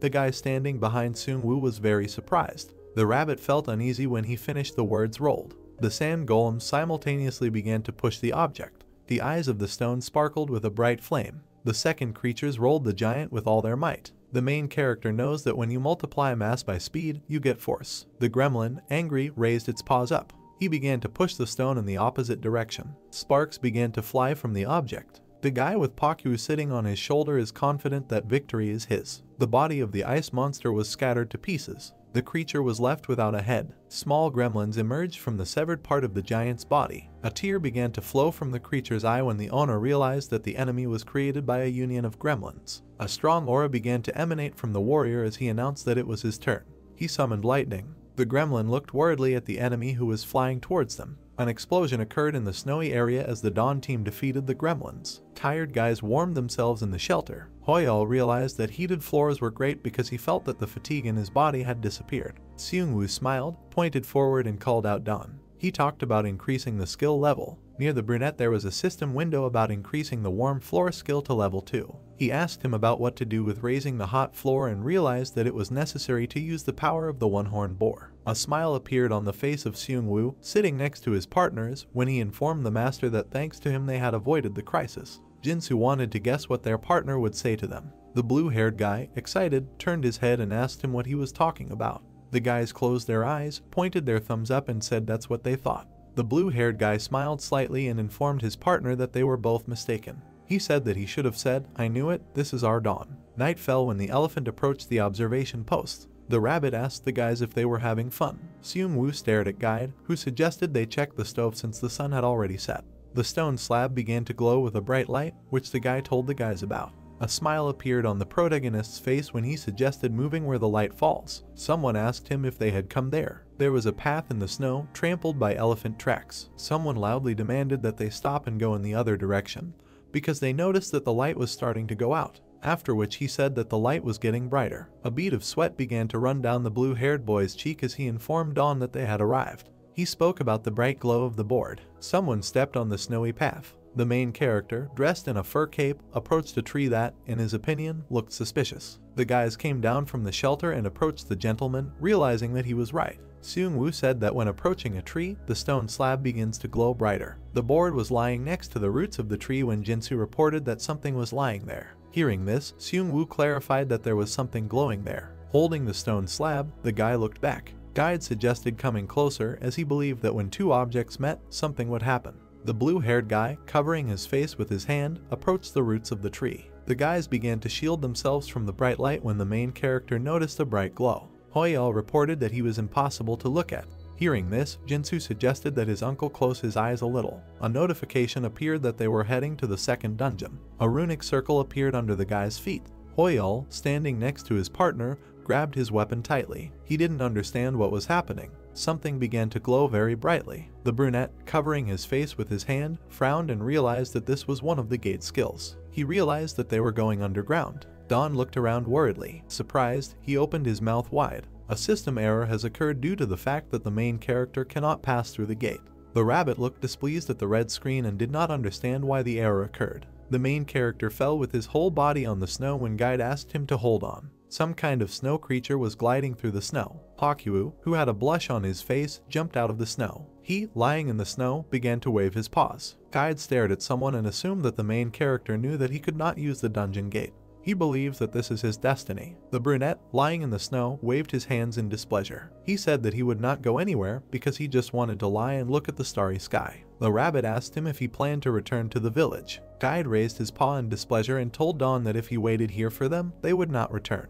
After which he suggested that the gentleman might die. The guy turned his head to the side and smiled when he admitted that he wanted to be one. He asked the rabbit if he could come out. Hearing this, Guide reminded them that they were already on the street. Stretching his arms forward, the main character stood up abruptly, which frightened his partner. Guide ran after the guy who was heading somewhere. He asked him where he was going. During the night it snowed heavily. Frowning, the rabbit looked at something incomprehensibly. He assumed that this man was definitely not himself. There were a huge number of iron pillars in front of Guide. He thought about how many towers the main character had built. The rabbit approached the observation posts and realized that Don was causing him a lot of trouble. There was a bright flash at the top of the tower. There was a system window in front of the satisfied brunette as he realized that his observation tower skill had increased to level 2. He didn't understand what to do about it because no one but him could see them. The guy lay down on the top of the tower when the rabbit told him that he was not saving earthen lumps at all because after a reboot everything would disappear. He advised him to wash his face with cold water in order to come to his senses. The chipmunk sat near the head of its owner, who said that the cold water would freeze and die. He thought about a hot bath. The main character was lying on top, looking up, when he thought about a hot bath again.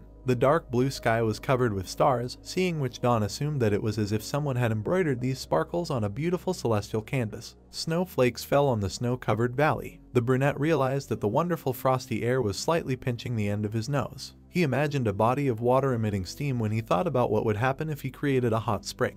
The frowning brunette's eyes turned black when he made a decision. Don, opening his mouth, tightly clenched his hand into a fist and loudly said that only a hot bath could cure his melancholy. Hearing this, Guide asked him why he thought so. The main character stood on a square tower and was about to make a foundation for a bathroom while a rabbit watched him. Don noted that this shape of the bathroom was just right. The protagonist glanced back at the blue basin standing on the platform. The protagonist looked dumbfounded at the basin along with the animal on his shoulder. He wondered whether it was worth boiling the water now and realized that it was necessary to set a trap. He stuck his hand into the hot water, from which steam came out. It was the right temperature for him. The guide was very angry and confused about what was happening. Don noted for the rabbit, when the water becomes warm, then have him pour everything into the platform and restart the trap without interruption. The main character shouted to everyone to step aside and quickly undressed, spreading out his things. He immediately felt a sense of euphoria, sighing with relief after climbing into the hot tub and lifting his head. Don imposingly stretched out in the hot water with Pakyu and they had a blast. The main character grimaced with pleasure and closed his eyes, realizing that this was bliss. He understood that there was no other heaven on earth. The rabbit looked in bewilderment at the protagonist resting in the bathroom, who looked satisfied. He saw that steam was coming from the bathroom and did not understand how Don liked such a steam room. At this time, the protagonist made sounds of happiness and noted that it was great bliss. The guide thought there might be some kind of magic here. All this happened under the cover of the starry night sky. The rabbit decided to touch the water and got burned when the protagonist did not understand the rabbit's actions. They continued to walk forward through the snowstorm across the empty field. Don said he felt better, explaining that the hot bath was a cool thing. The guide said he almost got burned. The protagonist joked with irony that the rabbit did not understand anything about this. The main character cast a puzzled glance at the guide, who was slightly indignant and decided to forget about the situation with the bathroom. He asked the guys what they were going to do next, thinking that they could return to the village. The main character was already moving away from the high towers and put his hand to his ear, intending to contact his guys. Before asking how Jinsu and Seungwoo were doing, he told the rabbit that the decision would be unfair. At this time they fought with white gremlins, which were smashed to pieces. At this time, the out-of-breath Seung-woo frowned upward. Seung-woo replied that they heard him and said that he was fine. The main character explained that everything was okay with him and he asked his guys if everything was okay with them. A clear line of seam on the tiles in the building was visible in the form of steps. She suddenly began to shift. A brunette with long hair cast a contemptuous glance upward, saying that the fuss had begun again. Don raised his eyebrows and widened his eyes, trying to ask his friend what exactly was going on between them. Seung-woo observed the movement of the space on the building, indicating that the dungeon began to change. The rabbit looked dumbfounded at the main character, who was trying to call out to his friends through the connection.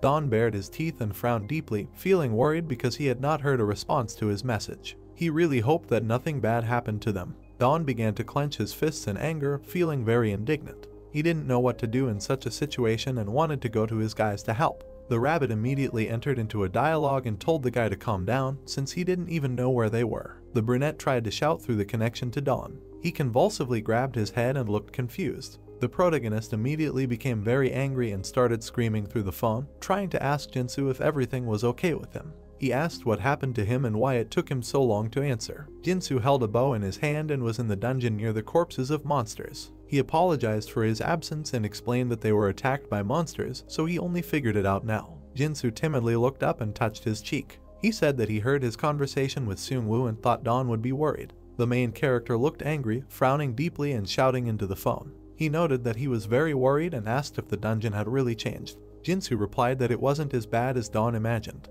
3 silhouettes of the guys were in separate rooms. The guy replied that they should go to another place. He imagined an image of the intersecting lines of a dungeon. Jinsu added that the dungeon took the form of a labyrinth. The blocks from the dungeon began to shift. Jinsu replied that the shape kept changing every certain cycle. Jinsu suddenly wondered if Don would come to their labyrinth. With a sarcastic expression on his face, he replied that he had some problems, so he told his friend to talk further. Trapped in space, Jinsu hit the wall with a dumbfounded look. He hesitated slightly to answer and noted that they could only wander in this place. Fortunately, it was not dangerous there, as it seemed to him. The main character lowered his eyebrows and looked forward in bewilderment. He grinned and said that he thought Seung-woo was in some kind of critical situation. Seung-woo was also locked in space and banging his hands against the wall. Jinsu started laughing, saying that this was a critical situation for Seung-woo because it was his weak point. The protagonist did not understand what exactly his friend meant. Seung-woo made a face, slightly embarrassed, and cleared his throat a little. Jinsu replied that their friend was very unfamiliar with the area and asked Seung-woo for confirmation. Heavy snow covered the surroundings of the empty field. Don breathed a sigh of relief, realizing that nothing bad had happened. The main character watched with the rabbit as Pakyu followed through the snow. The rabbit was surprised that Ryu also had flaws. This was a relief for Don because he thought something bad had happened to them. Pakyu looked forward in shock, his eyes bulging. He saw a small snow mound in front of him, thinking it was a monster. Suddenly movement began, and the animal became very frightened and jumped back. Pakyu waved his paws and looked scared, trying to scream. Suddenly he calmed down and looked ahead in surprise. He saw in front of him a whole crowd of his relatives with white fur and red eyes. The protagonist and the guide headed towards Pakyu, who saw in front of him a whole crowd of his relatives. Don noticed that Pakyu had buddies who had white fur. He realized that they lived in the cold. Pakyu leaned to the side and looked slightly puzzled. The crowd of his comrades also leaned to the side and looked confused. The protagonist looked at Pakyu with confusion in his eyes, who was very happy and waving his paws. The main character turned to the rabbit, who covered his ears with his paws and was very angry. He didn't like that the animals were making noise, so he suggested that Don leave Pakyu with them, and they themselves would go back. The guide added that they could not dig up everything in this area in search of a dungeon. Don raised his eyebrows and opened his eyes, noting that the rabbit was right and yet he would not be able to dig up everything here. Pakyu decided to come closer to his animal relatives, who greeted him joyfully. The main character thought that these white animals might know something. Don snapped his fingers and looked at the animals with enthusiasm, realizing that it would be worth asking them about where the place was where the underground monsters lived. He closed his eyes and broke into a satisfied smile. He was about to begin and asked Pakyu to come to him. The main character raised his hands and, using magic, lifted the remains of the bones into the air, considering himself an investor. He presented Pakyu as a translator and businessman in a suit and glasses. The main character looked with Pakyu at the rabbit, who threw his hands behind his head and looked angry. The protagonist asked the rabbit to just stand still. Pakyu stood opposite his white relative against the backdrop of the shining remains of bones, trying to make a deal. The animals shook their paws and made a deal. The protagonist, along with the rabbit and Pakyu, followed the white beast, which was waving its arms. The main character realized that the beast wanted to lead him along. The white beast continued to wave its arms, trying to lead. The protagonist realized that it was very simple because the snow squirrel showed the way. The protagonist dug a tunnel together with the white beast, following them. However, things didn't go according to plan. The main character watched with sweat as the white beast led them to the cicada larva. After a while, the white beast, with a joyful cry, led them to the blue dead frog. Don raised his eyebrows and was greatly amazed along with Pakyu, realizing that there were so many nasty things underground. He hoped that he would be able to get to the dungeon without any problems and dug so much, but everything did not go according to plan. The protagonist stood in a dug cave, which were connected by tunnels. The rabbit noted that all their labors now looked like an ant cave. The main character held his hand, smiling sarcastically towards the rabbit. He noted that there was no point in stopping anyway because he was an expert in digging earth. The rabbit appreciated his friend's humor and the earth crackled. Don crossed his arms and smiled sarcastically when suddenly there was a crack in the ground. He frowned sharply and watched what was happening in alarm. He saw a huge black ant in front of him. He didn't understand where this monster came from. The ant continued to look forward bloodthirstily. The protagonist and Pakyu looked at the monster with disgust, trying to understand where he came from. The main character turned back angrily at the indignant rabbit. The guide ironically joked that he considered himself a fortune teller because it was an ant cave, which is why the ants came out. Don sarcastically said that it would be worth talking about this later. The guys immediately rushed to run away from the huge ant without looking back. At this time, the rabbit turned back and asked his friend to do at least something. Don cast a frightened glance back at the monster as he continued to run. He noted that he had no chance to fight the ant since it suddenly came out of nowhere. The spirit in the yellow tablet explained that it was an unusual ant and was quite surprised. The protagonist grinned at the fact that he already saw very well that the monster was huge. The spirit said that this ant was one of the experiments because they bred a hybrid from an ordinary ant. The main character continued to run away from the ant along with the rabbit through a narrow cave. Don said angrily that it wasn't that important right now. The protagonist grimaced his face and bared his teeth, looking back in horror. For him, the biggest problem was that he needed to find ways to fight the monster. He suddenly stopped and waved his hands, clenching his fists. He came to his senses and realized that in this situation he should not have run away, so he activated the eagle's valor. He tilted his head and furrowed his brows deeply. Don swung his leg and hit the ant on the head, using the strength of a one-horned boar. He looked at his victim with contempt. After the blow, the main character grabbed his leg, looking at the monster in bewilderment. The rabbit asked his friend in bewilderment if he was like Ryu in that case. The guide pointed his finger forward with an evil grin. He noticed that more ants were running to the monster's aid and realized that it was worth closing the passage. A huge herd of ants rushed towards the main character and his comrades. The protagonist swung a blue spear from his inventory and was about to throw it, realizing that the ants were too close and it was necessary to stop them first. He quickly threw his spear and hit the ant's head. He immediately noticed how the spear bounced off and pierced the wall of the cave, ricocheting. He was immediately surprised and opened his mouth at this phenomenon. He took out a bunch of other copies and was going to launch them all. He waved his arms and released spears in a circle so that they blocked the passage of the monsters. After what he saw, the rabbit became hysterical and started yelling when the protagonist looked cold-blooded. The rabbit explained that even if Don launches a whole bunch, it still won't achieve much effect, so he didn't understand his actions. Don asked to just wait. An angry monster ant was approaching them. He immediately fell into a trap of spears and was pinned to the ground. The main character clenched his fists and rejoiced at his idea, while the ants were imprisoned by his copies and could not get closer. The rabbit looked at all this with amazement. The rabbit opened his mouth and presented the image of Don, who closed the entrance to the ants with the help of his idea. He realized that the protagonist installed these sticks to stop the monster, since the ants were still crawling on the ground and this could make sense. Rabbit added that such a scheme would not work for long. Don tilted his head and grinned maliciously, agreeing with the rabbit's exclamations that this trap would not last long, but he noted that this was exactly the plan he needed. The rabbit standing behind watched the guy, who waved his hands and opened a blue corridor of aura. The rabbit thought it was a stone wall and saw a hole in the middle. Don, with an angry look, imagined a flock of ants rushing towards the blue light at the end of the corridor. He noted that if you block all the passages, the ants will start making holes on all sides, and this will be even more dangerous. He explained that with the help of this hole he would lure the ants to where he wanted them to go. The guide, sweating and looking lost, wondered what kind of plan his friend had. The protagonist suddenly waved his hand and scattered plant-shaped traps throughout the cave. The main character was observing a hole in a cave surrounded by several green tubers. Realization began to dawn on the rabbit. One of the impudent ants decided to crawl out of the hole. He immediately received a shot from the plant. Don crossed his arms and stood with his back to the epicenter of events with a malicious face while the plants fired at the ants. Rabbit noted for himself that Don came up with such a plan in a matter of time and appreciated his mentality. However, he still did not want to feel like a living bait. The main character saw in front of him a white relative of Pakyu, who was waving his paws. He immediately began to follow forward, trying to invite Don to follow him. The protagonist realized that the beast wanted to take him somewhere. The rabbit looked back in anger as he saw Don decide to run after the beast. A dim light came from the cave. Don raised his eyebrows and opened his mouth in surprise, seeing something unimaginable in front of him. He saw a chest in front of him, which was covered with hay while the white beast was lying on it. He did not understand where there was a chest and all these objects in such a place, thinking that a person could live in this place. The rabbit raised his index finger and pointed to a black cave in the distance. The guide suggested that it was not a person, because judging by the shape of the hole, it was also an ant cave, so they could have brought these items. Don cast a puzzled glance to the side along with Pakyu, trying to understand why the ants needed human objects. The rabbit decided that these ants did not understand anything, because they were simply following their orders. Don continued to peer into the chest along with the rabbit and Pakyu while the white beast lay inside it.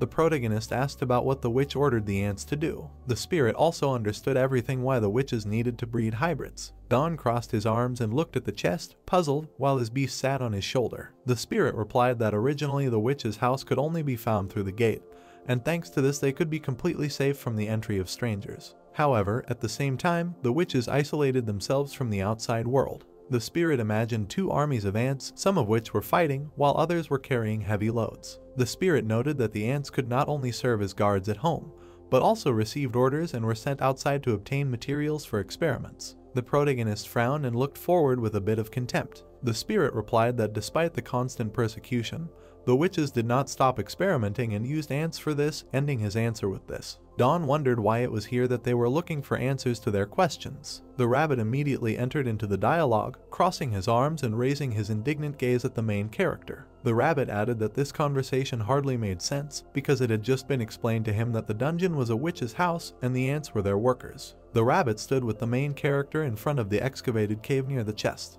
The rabbit concluded that if you go through the entire ant cave, then at the end there could be a dungeon. Suddenly the protagonist was stunned and opened his eyes. He opened his mouth slightly and agreed with the rabbit's words. Inside the cave there was an earthen swarm that looked like a house. The bloodthirsty arrow plants were at the ready. They were all seated in a heap along the stone tunnel in front of the hole, from which the ants were supposed to climb. The rabbit furrowed one eyebrow and was puzzled by what Don was up to this time. At this time, the main character was dressed in armor and looked up sarcastically. A notification popped up saying it was +2 armor, 78 out of 100 durability, elasticity option, and another shock absorption option. In addition, there were leather boots +2, the strength of which was 65 out of 100, the option of friction and shock absorption. There was also an iron shield +2, with the option of hardness and lightness. The rabbit, in rage, pointed his finger at the main character's weapon, which he was clutching in his hands. It was a +2 iron skewer, 100 out of 100 durability, and a level 2 penetration power option.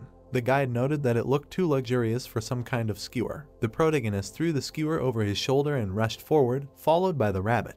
Don explained that safety was paramount. The spirit noted that vital energy had been lacking recently, so safety came first. With a confident gait, the main character walked forward with the understanding that from that moment on he planned to grow up a little. The rabbit was very amazed when he heard the speech about growth. Don continued to move forward. He sharpened his skewer and covered himself with his shield, standing near the hole in the wall. He continued to be on guard, anticipating a fight with the ant. A sound was heard from the square-shaped black hole. The protagonist sharpened his gaze and was about to not hesitate to attack. He immediately stuck a skewer into the ant that emerged from the hole. The rabbit realized that this was a bare-handed hunt. Don continued to stand at the hole with his skewer pointed, realizing that he needed to wait. As soon as another ant came out, he immediately pierced it with his skewer. Don was on edge when the ant started falling into the blue puddle. The ant began to drown in a blue pool of blood. The main character knew that he needed to finish off the ant. The protagonist frowned forward in the form of a one-horned boar nearby. Don repeated over and over again, using the power of the boar,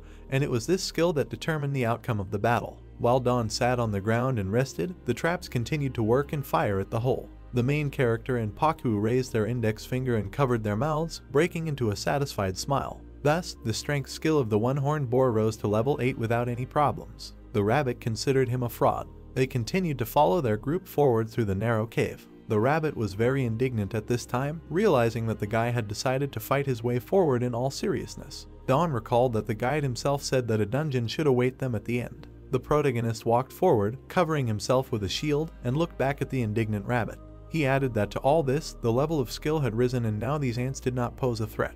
The guide felt that there was anxiety in his soul. They walked past the chest with weapons and looked at it. Dawn asked the rabbit to grab these items too. The main character saw an approaching ant in the distance and immediately raised his gun. He stuck to his original plan. Dawn rushed to attack the ant with his skewer. The main character turned back and saw the rabbit walking past the dead ant in fear. The protagonist went deeper and deeper into the cave. The rabbit spread his arms and looked ahead in confusion. He asked why they created problems for themselves and worked so hard if they could have summoned golems. The protagonist continued to follow forward through the cave, passing by the corpses of ants. Dawn explained that the passage was quite narrow and, moreover, the soil was very loose. He hoped that they would be lucky and would not bury themselves alive if the soil did not crumble. Dawn glanced back and explained that they should have thought about the good, because it's not every day that they give the opportunity to improve their skills so easily. While the rabbit was very indignant and hysterical, Pakyu and his owner made indifferent glances. The rabbit shouted that it was good for them, but he himself suffered. Dawn twisted his face and furrowed his brows, realizing that if he thought about it, he had already fought with a lot of people, but he still didn't have the appropriate skills like piercing or slaughter. The rabbit began to laugh maliciously, holding his face. He ironically told the main character to forget about this thought, noting that from the very beginning he did not have the talent to fight, and if you force someone to sing without a break, in this case the bear will step on his ear and nothing will change. The main character turned back with a contemptuous look, raising the skewer above his head. He angrily replied that anyone can train hard and sing. The rabbit grinned ironically, if you study a lot, you can do a lot, and if you sing, you can become an ordinary person. He suggested that Dawn first try to reach the level of an ordinary person. The main character left the rabbit, putting a bump on his head. Sounds were heard from the black cave and Dawn noticed it. The protagonist looked up and screamed for the rabbit to be careful, because the monsters were approaching again. He tilted his head and frowned sarcastically, looking forward to a duel with the ant. A huge black muzzle of an ant appeared. The main character was completely frightened and hung down when he saw something terrible. It was a huge, even larger chimera soldier ant. The rabbit behind him pointed his finger forward, also frightened. He told the guy to be careful, because this chimera was different from those they had already encountered. Dawn asked in horror that before that they had fought with ordinary hard-working ants. Dawn immediately reached into his inventory with his fingers. He immediately spread traps in the form of plant arrows throughout the cave. He simultaneously shouted to the rabbit about why he did not warn in advance that before that they had fought with ordinary ants. He was going to set a trap right away. The main character became very angry and angrily shouted for the traps to open fire. Shots began to fly at the black chimera monster from all sides. Dawn looked on with excitement while the rabbit looked angry. Dawn didn't expect to see that there wouldn't be even a scratch on the ant. The rabbit shouted for them to concentrate and pull themselves together. He suddenly flew into a rage and frowned sharply, shouting that he already knew everything and was therefore going to use the boar strength skill. He rushed into battle with a shield and skewer, trying to defeat the ant alone. The tip of the weapon was directly in front of the ant's face. The protagonist, with a malicious grin and the sweat of his brow, realized that his weapon would not work either. The ant immediately grabbed the skewer. He snatched it from Dawn's hands and was about to bite it. The moment happened. Dawn, together with the rabbit, watched in numbness as the ant bit their skewer into two parts. He frantically looked ahead and was stunned, asking the rabbit if he had seen the same thing. The guide immediately turned back and was about to run away as fast as he could. He noted with irony that he naturally saw everything and wondered why they froze, because it was already worth running away. The rabbit looked back in bewilderment, frowning deeply after Dawn's words that the weapon had split into two parts. The protagonist and Pakyu watched what was happening. He replied that the ant had split the spear in half and didn't even care about the iron. He wished for himself the same skill. The rabbit lowered one ear in constant indignation, not understanding what they were talking about. Dawn looked forward bloodthirstily, his eyes wide. He shouted that he wanted everything that this ant had. The rabbit watched in numbness as Dawn wanted to set traps again. The rabbit stood emotionless, greatly shocked, while the protagonist tried to tie the ant into a potato. The rabbit immediately became stupefied and stopped thinking. We were transported to dungeon number 2. It was a long tunnel with an exit. Seung-woo was holding his gun at this time and furrowed his brows angrily while using his lightning skill. He immediately rushed to run forward under the lightning bolts. The brunette turned back, asking Jinsu about what he heard. Seung-woo looked around, being locked in space. He realized that the dungeon had begun to change again. Jinsu at this time was running as fast as he could with a bow in his hands. He replied that he heard some sound, but the shape of the labyrinth began to change again. He added that Seung-woo should try to stay put. At this time, Seung-woo was about to run when he suddenly stopped. Seung-woo raised his eyebrows and exclaimed a little when he heard Jinsu's sound. His friend asked him to make some sound so that it would be easier to find him. Seung-woo immediately smiled maliciously, realizing that he could do this with the help of his lightning aura. The sharp thorns of the grass vine stretched across the space. A huge monster orange plant stretched upward. An ant was about to plop down on top of this plant. To be more precise, this monster spat out the head of an ant. The protagonist grabbed the monster's head. The rabbit watched with malice as the main character, all beaming and smiling, grabbed the ant's head. He realized that there was nothing left of the ant except the head. The rabbit felt sorry for the ant. Dawn has completed destroying the ant cave. The main character, along with Pakyu, cast their contemptuous glances back, not understanding whose side the rabbit was on. As Dawn continued to watch the rabbit closely, a bright light shone right in front of his face. A card came out with the achievement of destroying the ant cave. The rabbit looked with envy at the stunned face of the protagonist, who realized that this was a reward. The card described that the reward was in the form of an ant egg. A small ant was sitting on Dawn's finger. The protagonist looked carefully at the little ant on his finger and gave him all sorts of commands. He asked him to raise his antennas one by one, first the left and then the right. He was surprised that the ant listened to him very well. The rabbit looked at the little ant on his hand and the main character with bewilderment. The protagonist ironically noted that he still did not have any attacking skills, but he still listened to commands well. He noted that if the ant were at least bigger, it would be of some use. The rabbit with a malicious smile was about to take the ant in, realizing that here they would need the size of an adult. The little ant bit the rabbit's finger, causing him to become slightly angry. He realized that the little monster had character. He wondered that this ant could hardly look larger than an ordinary ant. The main character stood opposite the rabbit in the cave space between the plants. The spirit noted that this animal was definitely a baby chimera ant, and its armor looked the same as those of those monsters. The main character with a malicious expression on his face was holding an insect on his finger. He was glad that he came across an ant that would not die if you stepped on it. The rabbit and the spirit did not know what to answer to this. The little ant looked around widely with its red eyes. The protagonist replied that the ants communicated using pheromones, so he asked the ant if he knew the way home.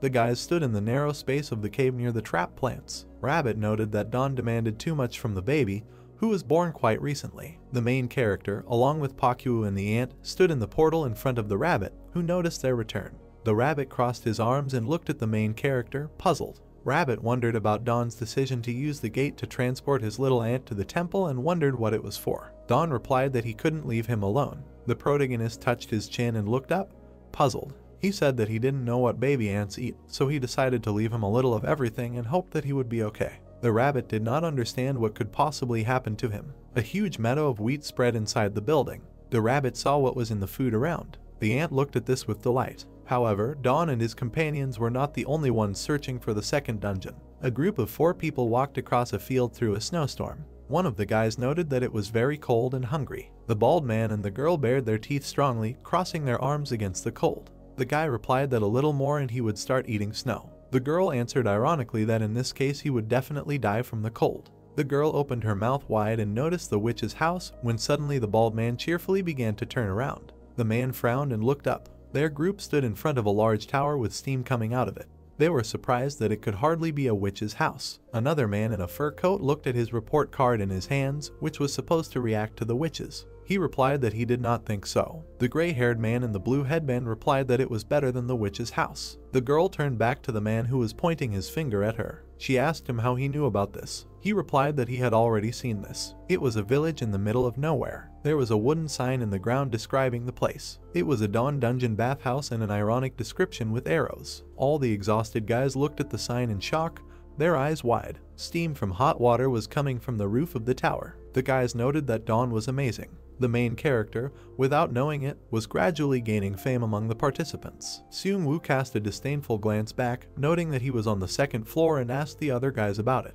Jinsu looked scared, not understanding how Seung-woo ended up in that place since he asked him to stay put. Seung-woo apologized and explained that when he arrived, he was already on the second floor. The brunette stood with 2 swords in the tunnel. He wondered where Dawn was and what he was doing, realizing that it would be dangerous alone and intended to return to the village. The protagonist looked up in shock. Angry words appeared that someone dared to awaken the demon.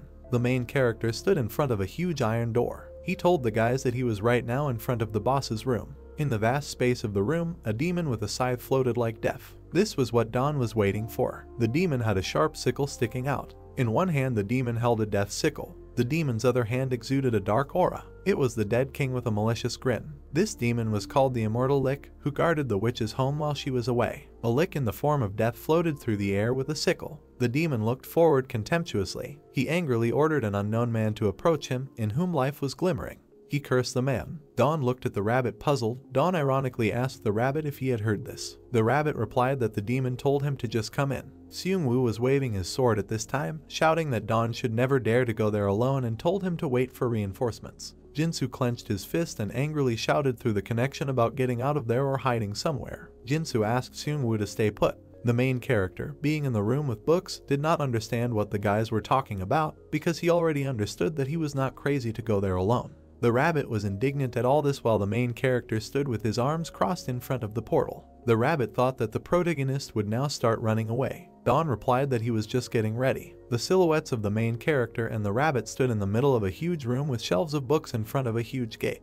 Dawn noted that he recently thought that the witch herself could be inside, and it all looked strange, because this place was called the witch's house, although it looked like a laboratory. The main character looked at the rabbit, who continued to radiate pessimism, and lowered his ears. Dawn asked why there were no monsters near them. The rabbit replied that this could mean that there was a dangerous demon behind the door. The evil old man looked ahead. He said that the boss of Dungeon 2 was the king of the dead and could not be defeated in the usual way. The main character, along with the rabbit and Poco, listened to the old man. The old man looked at the guys carefully and told them about the vessel of life. He presented a purple aura ball. The old man explained that it was a so-called vessel that contained a soul with the energy of a lick. He hid it in a secluded place that no one knew about. The protagonist and his boys crossed their arms and looked attentively at the old man. He told them if they could break this vessel, they could defeat the lick. The rabbit looked ahead puzzled, realizing that first they should have found the vessel. The guide immediately frowned and lowered his eyebrows. The protagonist leaned in front of the blue inventory screen and began to collect the witch's test tubes there with a satisfied expression on his face. He happily noted that this place had a lot of things he needed and was going to take everything with him.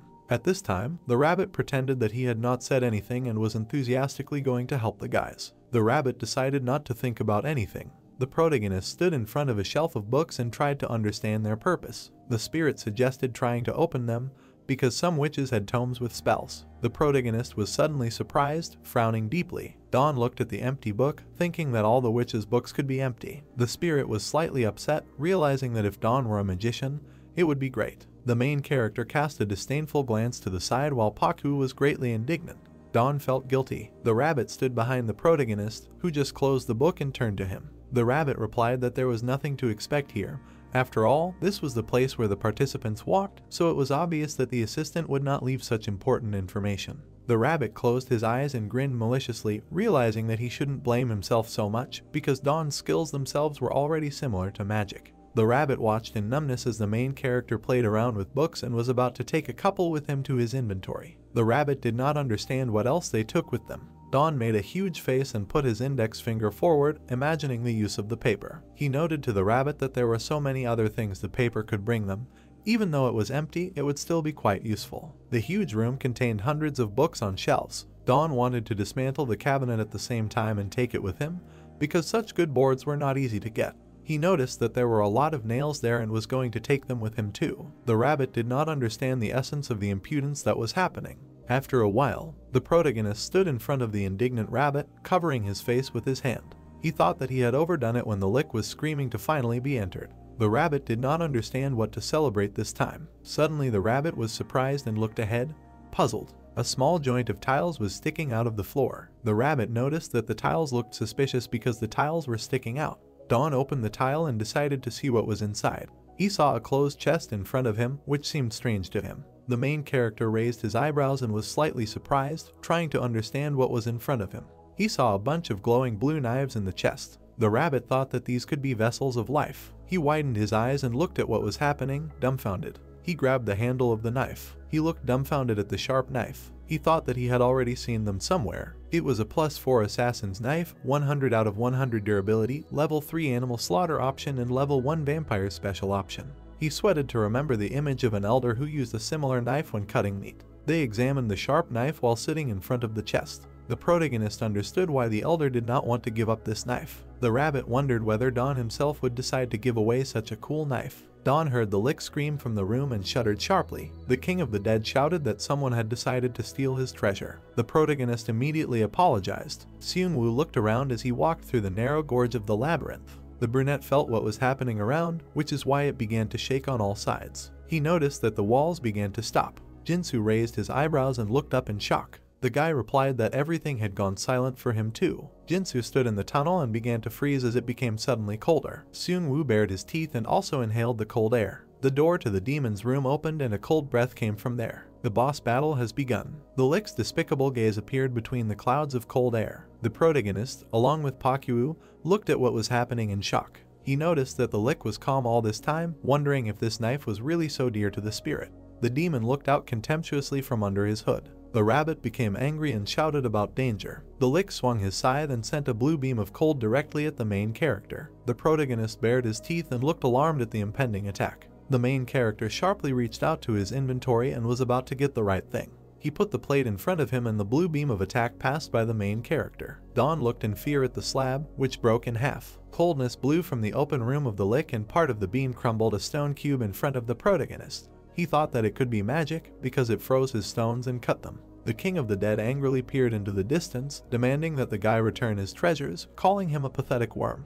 The rabbit shouted angrily at the main character, who looked at his friend with puzzlement. The rabbit asked to just listen to the Lick and give him things. Don thought that the rabbit said nonsense because he was going to take such a knife for himself. The protagonist turned back and saw a frozen piece of ice with tentacles. The main character, along with Pakyu, looked dumbfounded at the demon that hovered in front of them. The immortal Lick swung his sickle and explained that whoever covets his treasures will face death. He ducked sharply as the Lick was about to stab him with his sickle. The demon looked to the side maliciously, squinting heavily. He said that he was the king of the immortals of all the invaders and death awaited them. Don lowered his head with a sad look. Don, along with the rabbit and Pakyu, looked in surprise at the Lick, who looked like a very small spirit. He was surprised that the spirit was too small. The Lick swung his sickle again and sent a blue beam of cold at the guys who managed to dodge it. The guys rushed to run from the Lick, who followed them like a ghost. The rabbit grinned that Don decided to run alone and therefore ran after him. A powerful stream of energy spectrum rushed past the main character and the rabbit, who looked around anxiously. The mortal king floated into the air after the boys, angrily asking them to return their treasure. Don looked back angrily as he continued to run. He understood that a long-range attack would be lethal, however,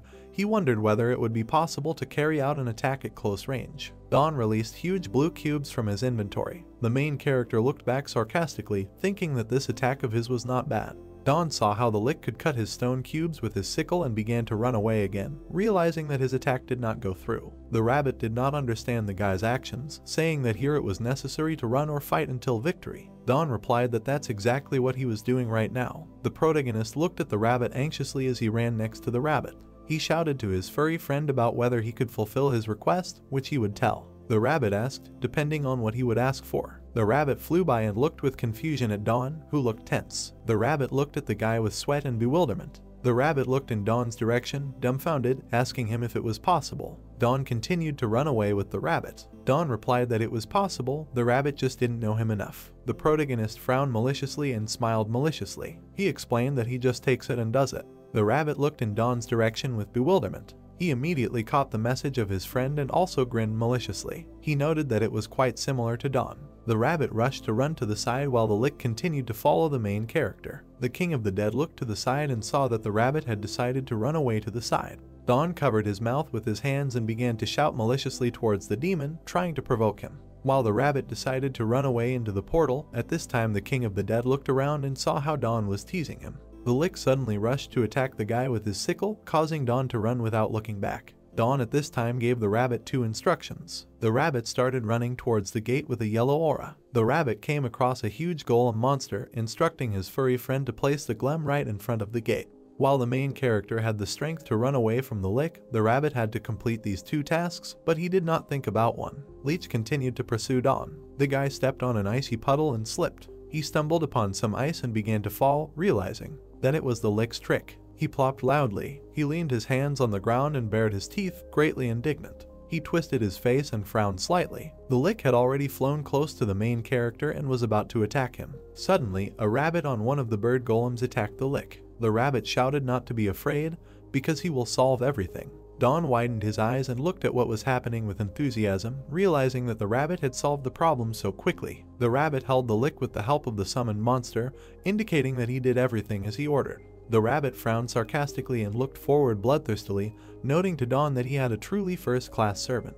He quickly jumped away from the golem and decided to carry out the plan. The rabbit swung its paw and hovered angrily in the air. He struck the lick with a crushing blow, shouting that now there was no need to be afraid. Torn pieces of clothing floated in the air. Don looked at the lick in surprise, raising his eyebrows. He didn't understand what was happening. The rabbit landed on the ground, next to the shocked protagonist. The rabbit said that after all, his guesses were correct and the lick turned out to be it. The lick hovered in the air, watching the guys with narrowed eyes. The guide said that he was an experiment of the witches. The lick sparkled with his blue evil eyes. The guide noted that he is also the king of the gremlins. The dungeon boss was furious, opening his mouth wide. He told the main character to give him his treasure. The main character and the rabbit looked at the dungeon boss with emotion. The boss suddenly rushed towards Don, intending to attack him. The guide looked at the monster in panic, his mouth wide open. He said the boss was coming. Don jumped onto the mount, grabbing the rabbit by the ears. The guide looked in bewilderment at Don, who was running away from the angry lick. The guide asked Don that he would just take it and run away. Don told the guide that there would be no escape as he had prepared everything for the fight.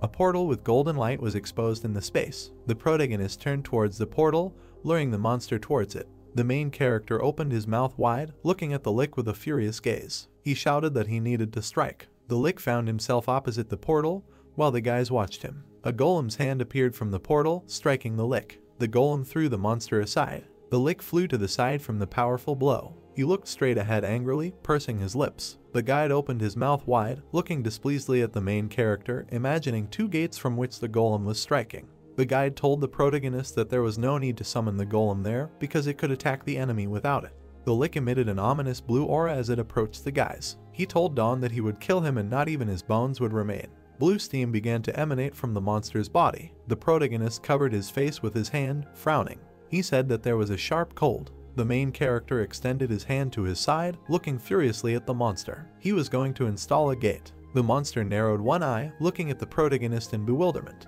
He sharply pushed himself out of the air, heading towards the main character. The protagonist and Pakyu looked at the lick in shock. The lick swung his scythe. He attacked the gate with his blue aura. In front of the main character, the gate was destroyed by the lick's attack. The protagonist looked at the monster in bewilderment, his mouth slightly open. He thought that this friend had realized that the gate was dangerous for him, and now it would not be easy to open it again. The protagonist looked sideways behind him, where the rabbit was sitting. The guy said he needed to get down. The guy didn't understand why he should do this. The player said that he needed to distract him while he installed the gate. Don jumped off the mount, leaving the rabbit on it. The guide asked Don where he should open them. The main character answered the rabbit that he sees what is happening, and he just needs to think and set it where it is necessary. The main character looked at the rabbit with a smile. He told the guide that he was experienced. The guide looked at the main character confusedly, pursing his lips and blushing slightly. The protagonist opened his mouth wide while Pakyu sat on his shoulder with a menacing look. The main character shouted to the rabbit to be faster. Don held a sword in his hand, standing in front of the lick.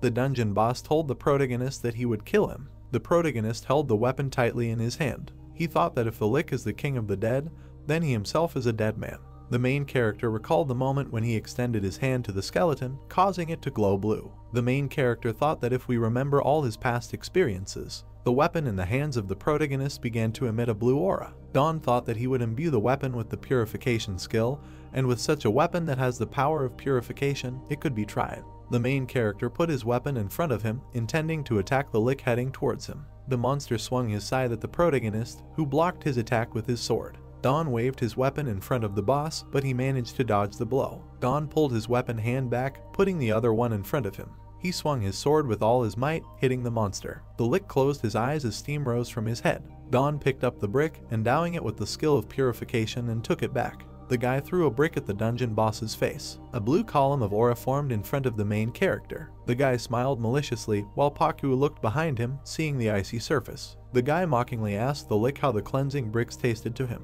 Pakyu, in a panic, began to touch the main character's face and scream convulsively. A lick emerged from the icy surface, hitting the main character with his scythe, but he managed to dodge the attack. The main character noted that he attacked with this again. The player held his sword in front of him, blocking the lick's attack. He thought that the monster moved using ice. The main character waved his weapon in front of the monster's face, which he managed to dodge. The player extended his palm, shrouded in a blue aura, towards the boss's face. The guy frowned, looking at his boss with a menacing look. He used the purification skill. A bright blue light appeared from the protagonist's hand, slightly dissolving the Lick's robe. The guy bared his teeth, looking at his opponent in bewilderment. He thought that because of his robe it was unclear where his body was. The monster narrowed its eyes, looking at the player irritably. The player smiled slightly, looking confidently at his opponent. He asked the Lick what made him angry, adding that he should attack. The Lick grinned maliciously. He attacked the main character with a column of blue energy. The main character looked in bewilderment at the weapon destroyed by the monster's attack.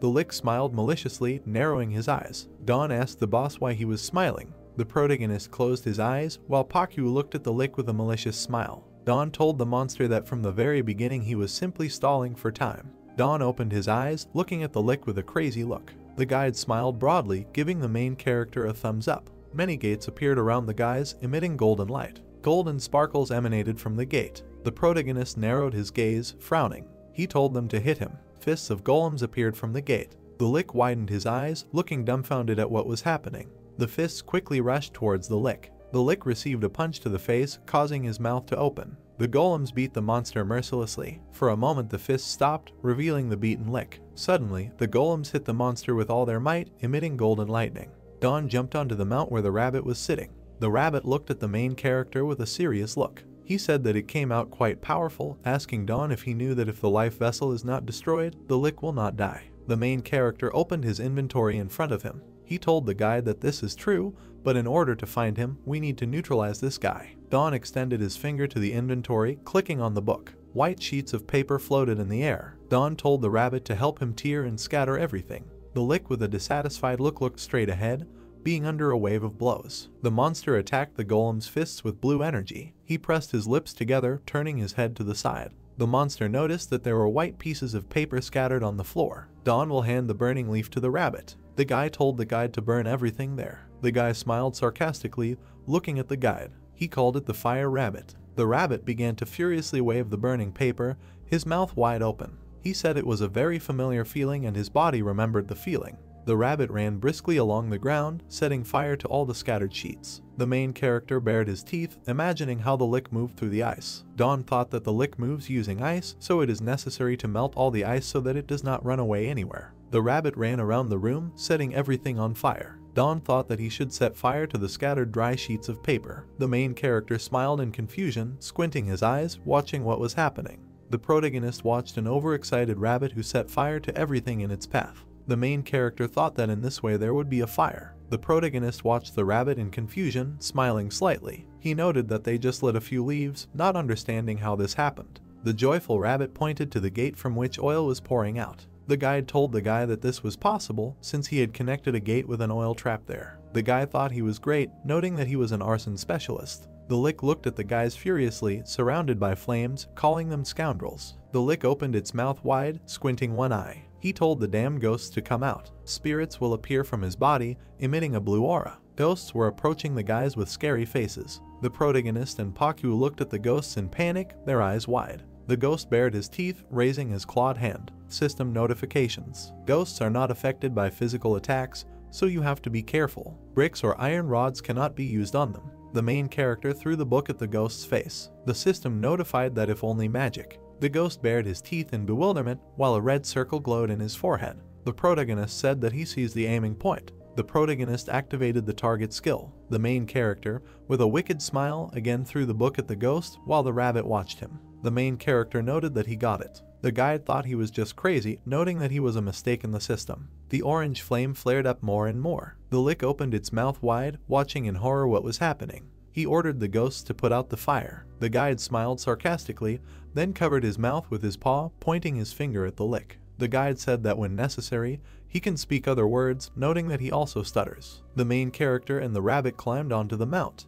Dawn told the guide that while they were confused, they should run. The guide asked the main character where they should run, to which the guy replied that anywhere, the main thing is away from there. The monster suddenly headed towards the main character with the ghosts as they ran away. The main character said that he was catching up and needed to run. The guide looked at the Lick in panic, while the main character looked at the guide dejectedly. The rabbit said that if he catches them, the main character will definitely not die gracefully. To which the guy replied that it was he who poured the oil. The guide smiled sarcastically, raising his paw, while the main character bared his teeth. The guide said that he was not to blame for anything and he was only following his orders. The player noted that he did not force him and simply watched. Looking at them bickering in such a situation, he had not yet started to feel nervous. The guys ran along the corridor, riding a beast. Don said that we should go to Seung-woo as he will think of something. Don contacted Seung-woo, saying that they had an immortal boss, asking him if he could defeat him. Seung-woo looked up in confusion, raising an eyebrow. He asked Don how to defeat an immortal.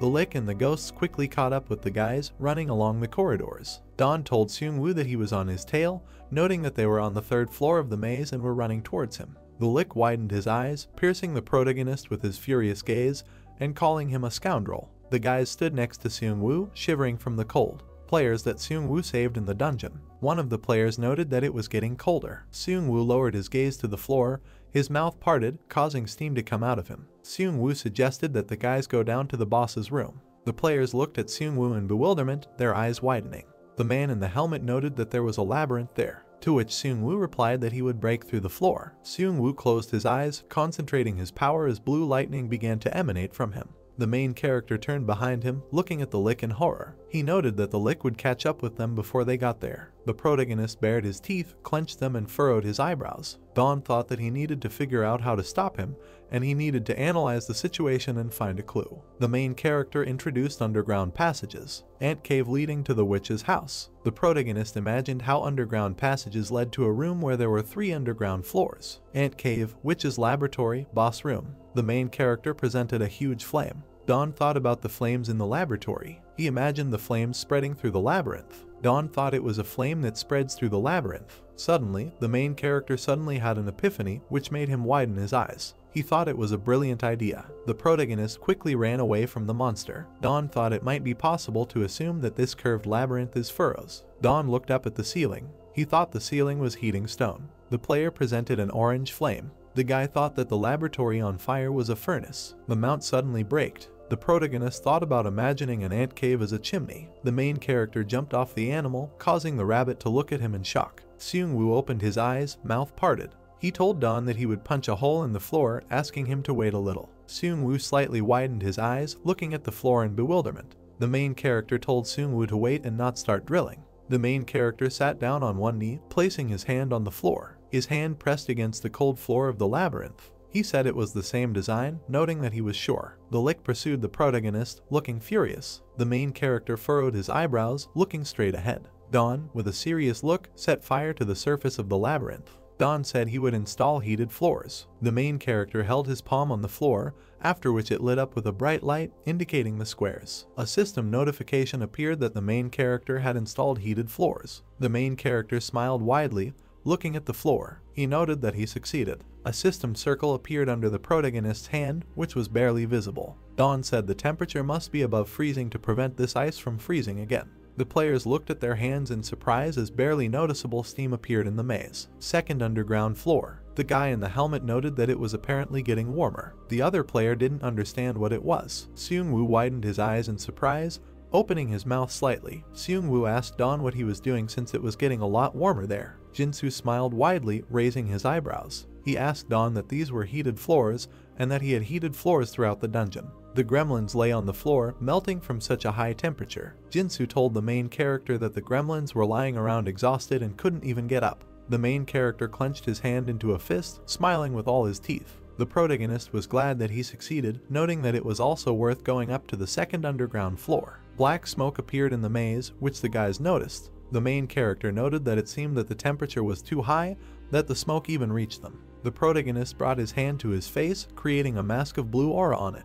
He said that then he should use the cleansing skill on his face, and he would receive a temporary gas mask. The rabbit and Pakyu looked at the main character with a pitiful look, asking him to do the same to them. The guide and Pakyu climbed onto the back of the main character, after which he extended the effect of the gas mask, which emitted a blue aura. The Lick continued to pursue the main character, holding his scythe in his hand. The protagonist turned behind him, looking at the dungeon boss with a malicious smile. He told the monster that this was no longer his territory and he must taste it. The protagonist threw the orange sphere behind his back. The sphere approached the Lick's face, causing him to look at it in shock. An orange sphere exploded right in front of the boss's face. The dungeon boss narrowed his eyes, looking slightly worse for wear after the explosion. The guys watched the boss closely. Dawn asked that even immortals can be hurt. The rabbit noted that it was immediately clear that he had the properties of darkness and cold. Dawn looked up at the ceiling, mouth parted. He said that the labyrinth is confusing and we need to break a hole, climb up and patch it up. Dawn stood up on his mount. The rabbit didn't understand what he was doing. Dawn gripped the weapon tightly in his hands, aiming it at the ceiling. He said that we need to break the stone. The protagonist struck the ceiling over and over again, saying that the stone needed to be broken. A round hole appeared in the ceiling. Dawn said they had to go. The guys jumped into this hole, reaching the 3rd floor. The lick narrowed his eyes, looking dumbfounded at what was happening. The boss rushed sharply in their direction, trying to catch up with the guys. He asked them to stop. The protagonist sat near the hole with a malicious smile, opening the system window. Dawn asked the lick if he would have stopped himself. The main character closed his eyes and smiled with all his teeth. The main character used earthen bricks. Huge bricks fell out of a hole in the ceiling, falling onto the lick's head. The protagonist sat at the closed hole, dusting his hands. He said that he would have a hard time getting out of this, and now he had to find Seung-woo. Hoyol opened his mouth slightly, looking at the main character in surprise. He asked the protagonist where he suddenly appeared from. The protagonist looked at Hoyol, raising his eyebrows in confusion. He asked Hoyol what he was doing there, to which Hoyol replied that he wanted to ask. The protagonist said that he was there. The main character narrowed his eyes, looking at Hoyol in bewilderment. The main character saw how he was holding a girl's hand. He asked Hoyol who was next to him.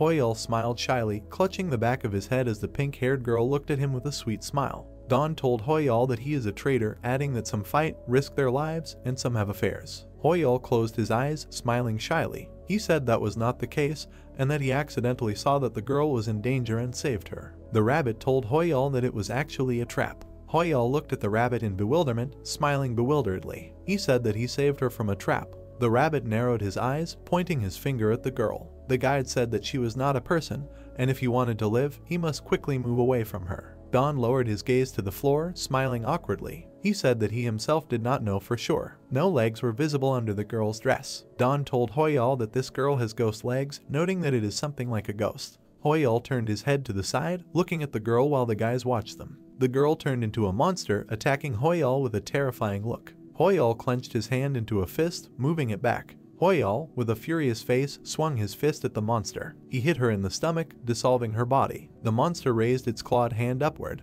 She said she could have killed him. The monster's hand disappeared into thin air. Hoyol closed his eyes and pursed his lips, letting out a tear as Dawn placed his hand on his shoulder. Hoyol noted that this is why he got hungry so quickly. The rabbit with a malicious expression on his face stood with his back to the angry and embarrassed Hoyol. The rabbit said that because he met his first love there, they learned a good lesson. Hoyol said that this is not his first love. The rabbit closed his eyes, raising his paw to the top, presenting a purple sphere with rims. He said that if there are traps there that absorb physical forces, then there is a huge chance that a vessel of life is hidden nearby. The main character lowered his gaze to the floor while Hoyol looked at him in surprise. Dawn said that then we need to gather everyone there. Hoyol asked Dawn how, because if they start moving, they risk getting lost again. The main character smiled maliciously, baring his teeth. He said he had one way. Seung-woo looked up at the ceiling, mouth parted. Dawn contacted Seung-woo, telling him that he went up to the 2nd floor, asking him that the others were there too. Dawn told Seung-woo that he recently met Hoyol. Seung-woo asked Dawn where he was approximately located.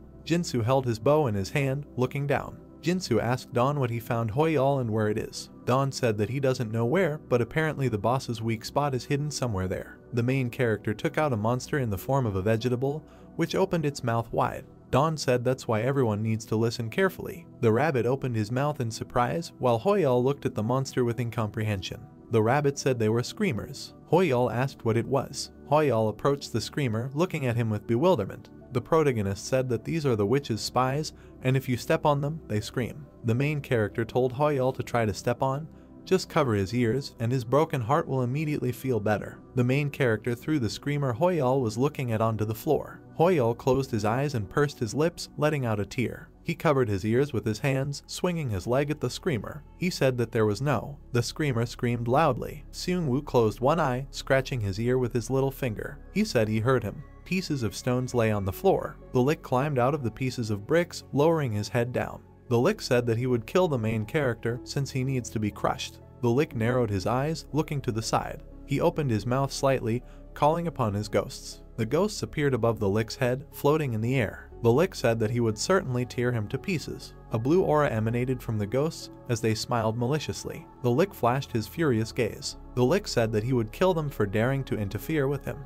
A bright blue aura began to emanate from the dungeon boss. The Lick used the blizzard skill. The loud cry of the screamer could be heard throughout the maze. The brunette player turned his head to the side, opening his mouth slightly. The brunette looked annoyed at the helmeted player, who was slightly surprised. The brunette asked the man if he heard that scream and what could squeak like that. The man replied that he had no idea at all. The players opened their mouths wide, clenching their hands into fists. The man said that the sound could be coming from where the boss is. The brunette noted that he was literally inviting them, and it would be a sin to refuse such an invitation. Seung-woo ran down the corridor of the maze with his hands clenched into fists. When the strong lead the way, there are always those who follow. The players ran after Seung-woo, so everyone present headed towards the decisive battle to where Dawn was. A loud scream echoed through the corridors of the labyrinth, causing stones to fall from the ceiling.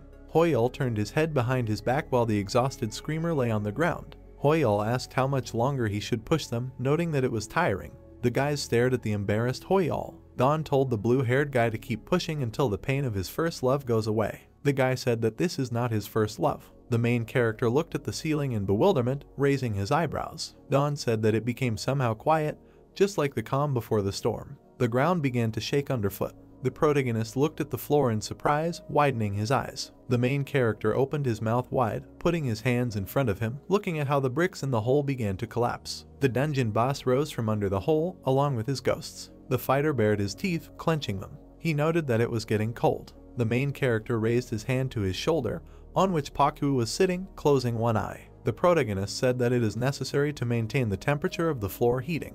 The corridor of the labyrinth was filled with warmth while a Lick hovered in front of the guys. Hoyul noted that it was warm again.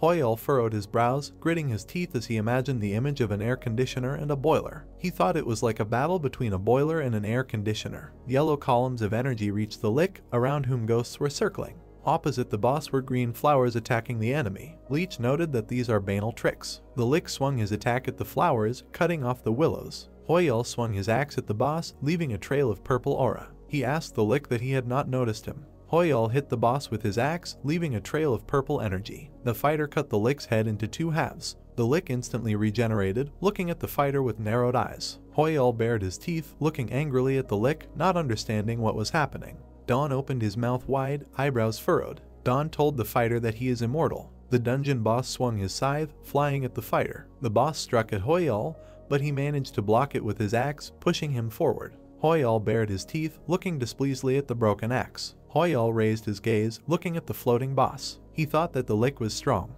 Hole looked sideways at the main character, grinning maliciously. He understood what the main character was fighting against. The fighter threw his broken axe to the ground. Hoyul put brass knuckles on his hands. He told Dawn to hide behind him. The fighter smiled maliciously, emitting a powerful orange aura. The fighter told Dawn to leave it to him. The fighter activated the skills of regeneration and strengthening muscle strength. Hoyul swung his fist, baring his teeth. He landed a blow to the Lick's face that he didn't expect. Hoyul rested his feet on the floor, sliding along it. He struck the dungeon boss again. The Lick was perplexed, looking at his split chin. Hoyul narrowed his eyes, frowning. The Lick slashed his scythe across the fighter's body. A cut appeared on Hoyul's body and blood gushed out. Hoyul thought that if he avoided being seriously injured, he could heal himself with the recovery skill. The wound on the fighter's body began to heal, emitting a dim green light. Hoyul swung his brass knuckle fist, looking at his opponent with a menacing gaze. He said it was his turn now. Hoyul struck from below, hitting the Lick's chin. The fighter beat the boss mercilessly, striking him with another blow. The boss narrowed his glowing eyes, rushing towards the fighter with a scythe.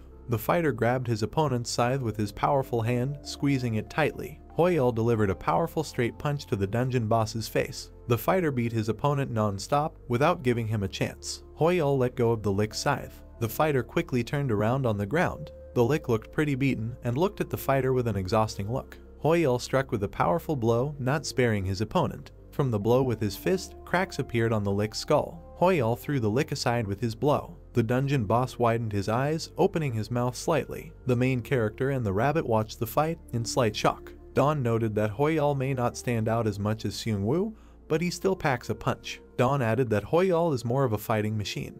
Hoyul advanced on the Lick, continuing to beat him mercilessly. Hoyul knocked back his opponent's blow. The Lick lowered his head, holding on with all his strength. Hoyol clenched his fist, looking at his opponent with a malicious smile. The fighter told the Lick that he would soon regret being immortal because he would make him experience this pain endlessly. The Lick smiled wickedly, looking completely beaten. The boss set a trap. A bright luminous circle appeared under the fighter's feet, which he looked at in bewilderment, baring his teeth. The girl called Hoyol by name. Hoyol's eyes widened, his mouth hanging open as sweat ran down his face. A pink-haired girl emerged from the circle, reaching her hands towards the fighter. The girl told the fighter that it was her. She touched the fighter's hands, enveloping them in pink chains. The girl told the fighter that he saved her and then disappeared, and she was so worried. The girl put both hands on his, squeezing him tighter with the chains. She told Hoyol that she would never let go of his hands again. The girl smiled wickedly, while Hoyol smiled embarrassedly, clutching the back of his head. He asked the girl if it was true. The fighter's regeneration and muscle strength enhancement skills have been deactivated. The rabbit opened its mouth angrily, looking at the fighter while Dawn smiled in confusion. The rabbit shouted to Hoyol what he was doing. Dawn noted that Hoyol is so simple-minded. The main character watched what was happening dejectedly, sighing heavily. He thought that something must be done. An exhausted screamer lay on the ground, while the main character raised his leg to him with a sigh. Hoyol bared his teeth and widened his eyes when he heard the deafening squeak of the screamer. Hoyol turned his head towards the girl who was a monster and smiled in confusion. The fighter hurriedly attacked the ghost, who was a girl, while the guys watched him. Hoyol told the ghost to disappear. The rabbit noted that it would be great if she really disappeared. The rabbit squinted one eye, imagining a flow of energy leading to Hoyol. He said he found a clue, noting that when she absorbed Hoyol's powers, he noticed the path where that energy floated. Dawn knitted his eyebrows, looking at the guide with a serious look. He asked the guide what happened at the end of it. The guide smiled contentedly, raising his index finger to the top. The guide said that there would be a weak point of the Lick, a vessel of life, and if not him, then an altar. Hoyol was very upset, which is why he beat the dungeon boss with all his fury. And again the rage of unrequited love fell upon the Lick, a flurry of incessant blows, like curtains, rained down on the poor monster. Dawn and the rabbit rushed further through the maze while Hoyol mercilessly beat the Lick. Dawn asked the fighter to detain him as they went on a search. The Lick was under a barrage of merciless attacks, squinting his eyes straight ahead. He soared into the air again, emitting bright blue energy. The main character turned behind him, smiling in confusion. He didn't understand what had happened. The guys saw how an angry Lick was chasing them, which is why they began to run away from him in panic. The main character asked what it was, to which the rabbit shouted that he needed to run. The Lick swung his scythe, emitting a blue aura. He told the guys that they had nowhere else to run. Seung-woo appeared out of nowhere, grabbing the Lick by the head. Seung-woo said that he caught it. The Lick looked dumbfounded at Seung-woo, who was holding the sword tightly in his hand. The main character was happy to see Seung-woo, clenching his hand into a fist. Seung-woo closed his eyes and pursed his lips, remembering how he ended up in dead ends along the way. He thought that everything was changing there, and over again he found himself in a dead end. Seung-woo opened his eyes, looking at the Lick with a menacing gaze. Seung-woo told the boss that he will pay back in full for everything he suffered. The boss opened his mouth wide as Seung-woo pressed his hand on his head. The brunette pinned his boss to the ground, raising clouds of dust. A powerful blue lightning emanated from Seung-woo, striking the dungeon boss. Seung-woo used the electric discharge skill. The Lick was in intense pain, his eyes wide. The main character turned his head away from Seung-woo, looking at them sideways. The main character noted that he is busy for now. The rabbit jumped in front of the main character, who ran after him. The rabbit frantically pointed his paw at the wall, his mouth open. The protagonist swung the stick, pursing his lips. He threw the stick at the wall with all his might, causing a small explosion. A purple sphere was visible in the hole. The guys widened their eyes, looking at the sphere in shock. A purple aura emanated from the sphere, surrounded by clouds of dust. The spirit told Dawn that he had finally found the vessel of life. A powerful blue lightning emanated from Seung-woo and continued to strike the Lick. Seung-woo kept his hand on the head of the Lick, who remained conscious. The brunette furrowed his eyebrows and bared his teeth, emitting a blue aura. He was surprised that the Lick was still moving.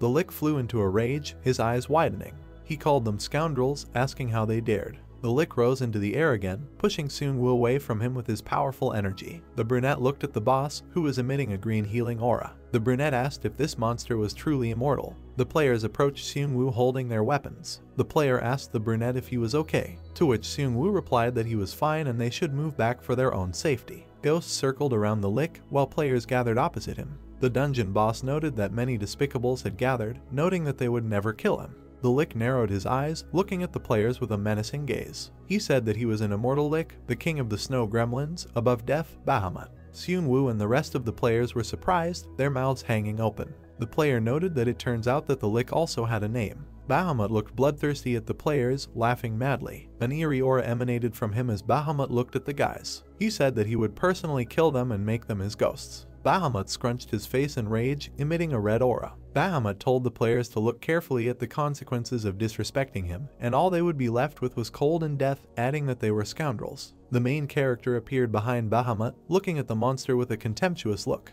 He asked Bahamut that he was not dead yet. The Lick turned his head behind his back, looking at the protagonist in surprise. Suddenly a stream of energy ran through the Lick's body, causing him to widen his eyes. The Lick opened his mouth wide as blue rays appeared from his eyes. Many ghosts began to emerge from the monster's body while the Lick was in pain. Hoyul watched in shock, raising one eyebrow. He asked what ghosts were coming out of his body. The Lick began to fall headfirst to the ground as the ghosts scattered in different directions. Bahamut crashed to the floor, raising clouds of dust. He lay unconscious on the ground, face down. Bahamut's body began to crumble. Players looked at Bahamut's body as it gradually dissolved. The player did not understand what was happening to him because recently everything was fine with him. The man in the helmet said that he suddenly took his skates and threw them away. Seung-woo smiled widely as he looked at the main character while the players were dumbfounded. Seung-woo asked the protagonist what he did. The player asked that this was the main character who made the bathhouse. The protagonist put his hands behind his head, moving closer to the guys. He said that's how it happened. Seung-woo said that Dawn is also being modest, noting that he is great.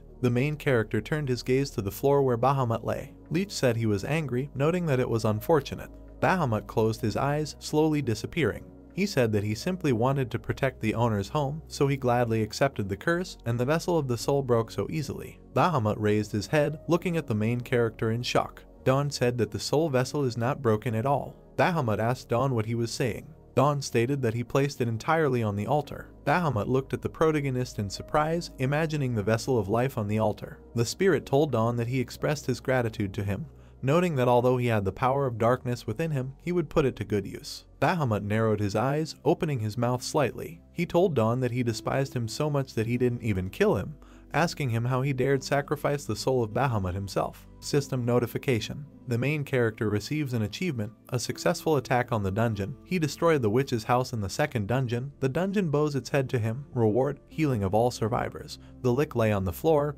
watching the joyful children who received healing. But no one was listening anymore. Dawn closed his eyes, smiling widely, while the joyful players stood behind him. Hoyul was slightly embarrassed as he looked at his hands as his body healed. Seung-woo closed his eyes and smiled contentedly. The guys stood in a circle, talking to each other. Hoyul told the protagonist that he was doing great and asked him where he found the Lick core. The rabbit closed one eye, raising his paw to his mouth as a bright light appeared in front of him. The guide said that to be honest, he was the one who found it. Dawn raised his hands, watching in shock as the guys began to glow with a bright blue light. Dawn didn't understand what it was. Seung-woo thought it was the new boss. The protagonist narrowed his eyes, covering them with his hand from the bright light. The main character removed his hand from his eyes, rounding them. Dawn saw all the guys disappear. He said that this really doesn't look very good. The guide said that there was a magic circle at the entrance, and it was probably the same at the exit. The guide closed one eye, looking at the main character, moving his ear back. He told Dawn that he still has a personal gate,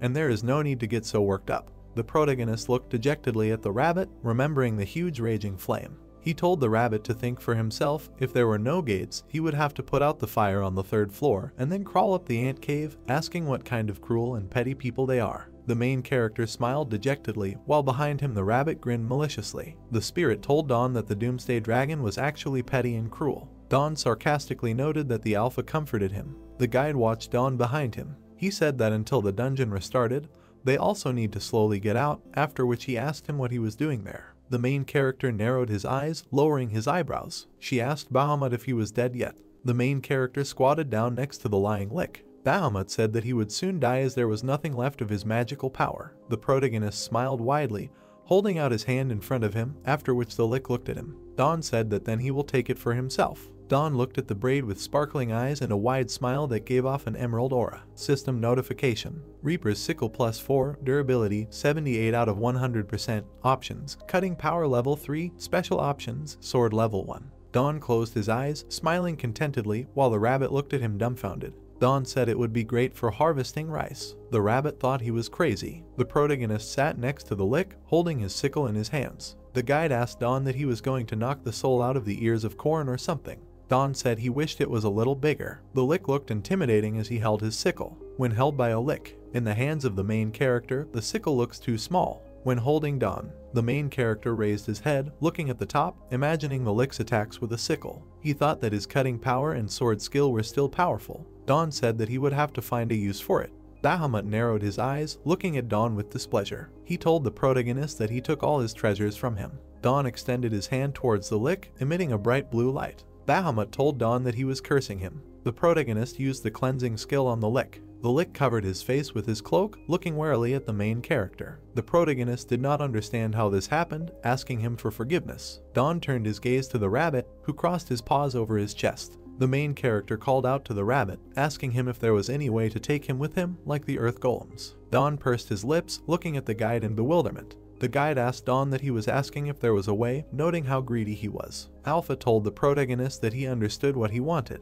The lick looked pretty shabby, looking at the main character with a blank look. Alpha said that this was impossible, since creating an immortal lick, even for witches, is a complex and forbidden technique. The protagonist looked down to where the exhausted Bahamut was. He asked Bahamut if he would die if he had the vessel of life. Bahamut lowered his head, closing his eyes slightly. He told Don that he was right. The main character took out the sphere, which was empty. He asked the lick what happens when he is empty, so he dies. Bahamut looked sadly at the floor. He asked the protagonist that he would continue to mock him until he died, noting that it was offensive. The main character looked at the dim sphere in his hands. Don noted that it looked like a life energy bead that he placed on the altar. Alpha told Don that the scope of use is also similar. Don looked at the sphere with a serious look, his mouth parted. The spirit said that there is no altar in that place, so all the life energy embedded in it is collected there. The main character said that then the answer is clear. Don pointed his finger at the dim sphere. Rabbit asked Don what the other answer was. The protagonist told the spirit to fill it with vital energy. The spirit was shocked. The lick was shaking slightly from exhaustion as he sat on the floor. Don said that he placed the energy that was in it on the altar, and if the vessel is filled with energy again, that lick will not die. The spirit presented an image of Bahamut's broken skeleton. He said that Bahamut would be able to survive, however, his body was completely destroyed. The lick, with the last of his strength, lay on the floor, eyes narrowed. Alpha said that even if we tried to bring him back to life, he would not be able to move normally. The main character raised one eyebrow and smiled slightly, raising his hand to his chin.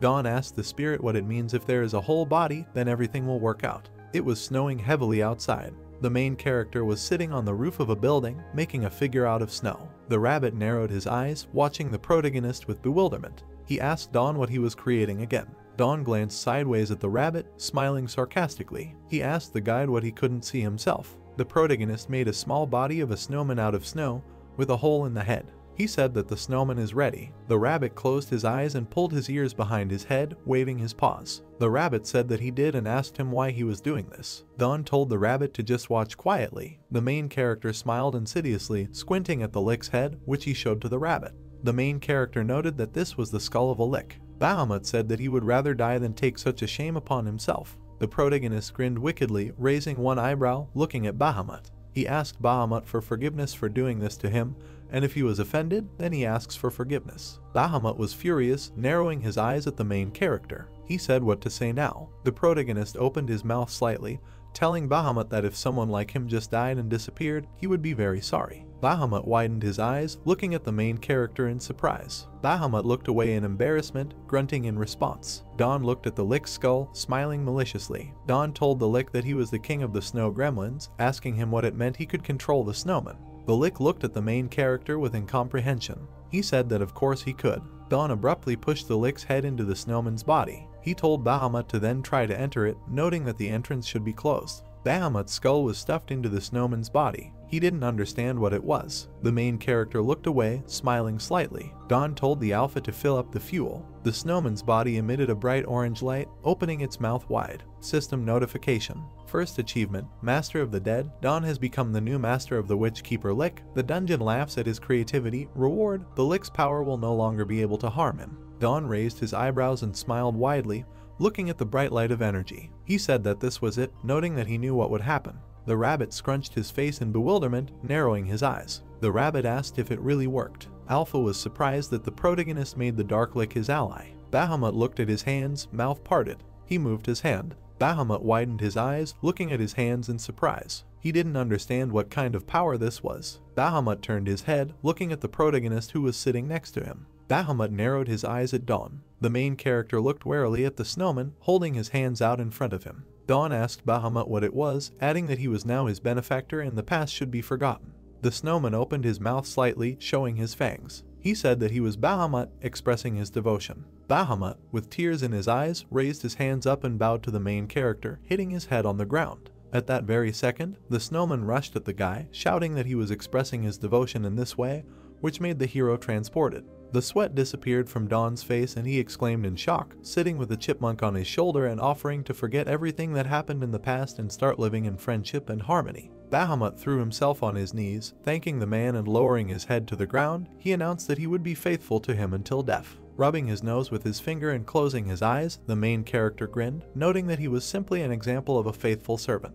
The guy laughed loudly, putting his hands on his hips, and at that time the rabbit was watching them. He quietly stood on the sidelines watching the rejected hero. Guide Rabbit smiled evilly, putting his hands on his hips and saying that the snowman had changed a lot because only recently he had threatened to curse them. Bahamut pointed his finger in shock, assuring that this is all in the past and asked to continue to instruct her, calling the guide narrow-minded, and hearing this, he became alarmed. The rabbit's eyes widened and he began to exclaim in shock, but the snowman pointed his finger at the main character, who looked at him with a satisfied expression, and he said that there is also an order between those who serve the same master, but the guide's outfit confuses him. The guide rabbit pointed his finger at the enemy after he said that the rabbit looked like a butler, who helps the owner, and the guide, shouting loudly and appearing, asked if he was really a butler. The rabbit became even angrier after Dawn called him a farmhand, but he immediately began to deny it. The man yawned, looking at Pakyu, who was sleeping peacefully on his shoulder while the rabbit was arising about it. The character thought as he watched Bahamut and the guide loudly quarrel, insulting each other as farmhands. At that same second, information appeared on the holographic window that he had received a reward, which was that the lick's power would no longer be able to harm him, and the guy opened his mouth in amazement, realizing that he didn't even have to worry about this because he wouldn't betray him. Looking up, realizing that the effect would have to be even greater. The snowman suddenly found himself inside a large crater, while the young man was talking about how the lick's magic is mainly known for its large-scale damage and that he himself is immortal, so this damage does not apply to him. Dawn laughed loudly, looking at the creature and saying that if he uses his magic now, it will not harm them. He stood behind the young man, saying that this could be effectively used in subsequent battles when developing battle tactics, and the guy himself looked confidently in front of him. The protagonist's mouth opened wide when he thought that it would even be possible to create a magical division to protect the temple, namely a division of immortal liches. Bahamut hit himself in the chest, shouting loudly that this is so, if only the vessel of life is safe and he gets out of hell itself and protects the owner. Looking at the sphere in front of him, the snowman exclaimed in amazement, realizing that looking at it was wasting too much energy and now he would save and look with one eye. Dawn himself landed on the ground with Pakyu, looking at the snowman who was angry in annoyance. Looking up, the guy suggested that they first return to the village underground temple. A few minutes later, the heroes were already leaving the portal. They gradually emerged from the portal, which glowed brightly with a golden color. The snowman looked in front of him enthusiastically, baring his fangs and noting that this gate magic is much higher than the magic of teleportation because his master is omnipotent. In the ceiling were huge golden spheres that emitted a warm light. Suddenly, Bahamut looked questioningly at his hands. The snowman began to leak, screaming loudly and saying that he was starting to melt, while the guide stated that he now knew his weak point.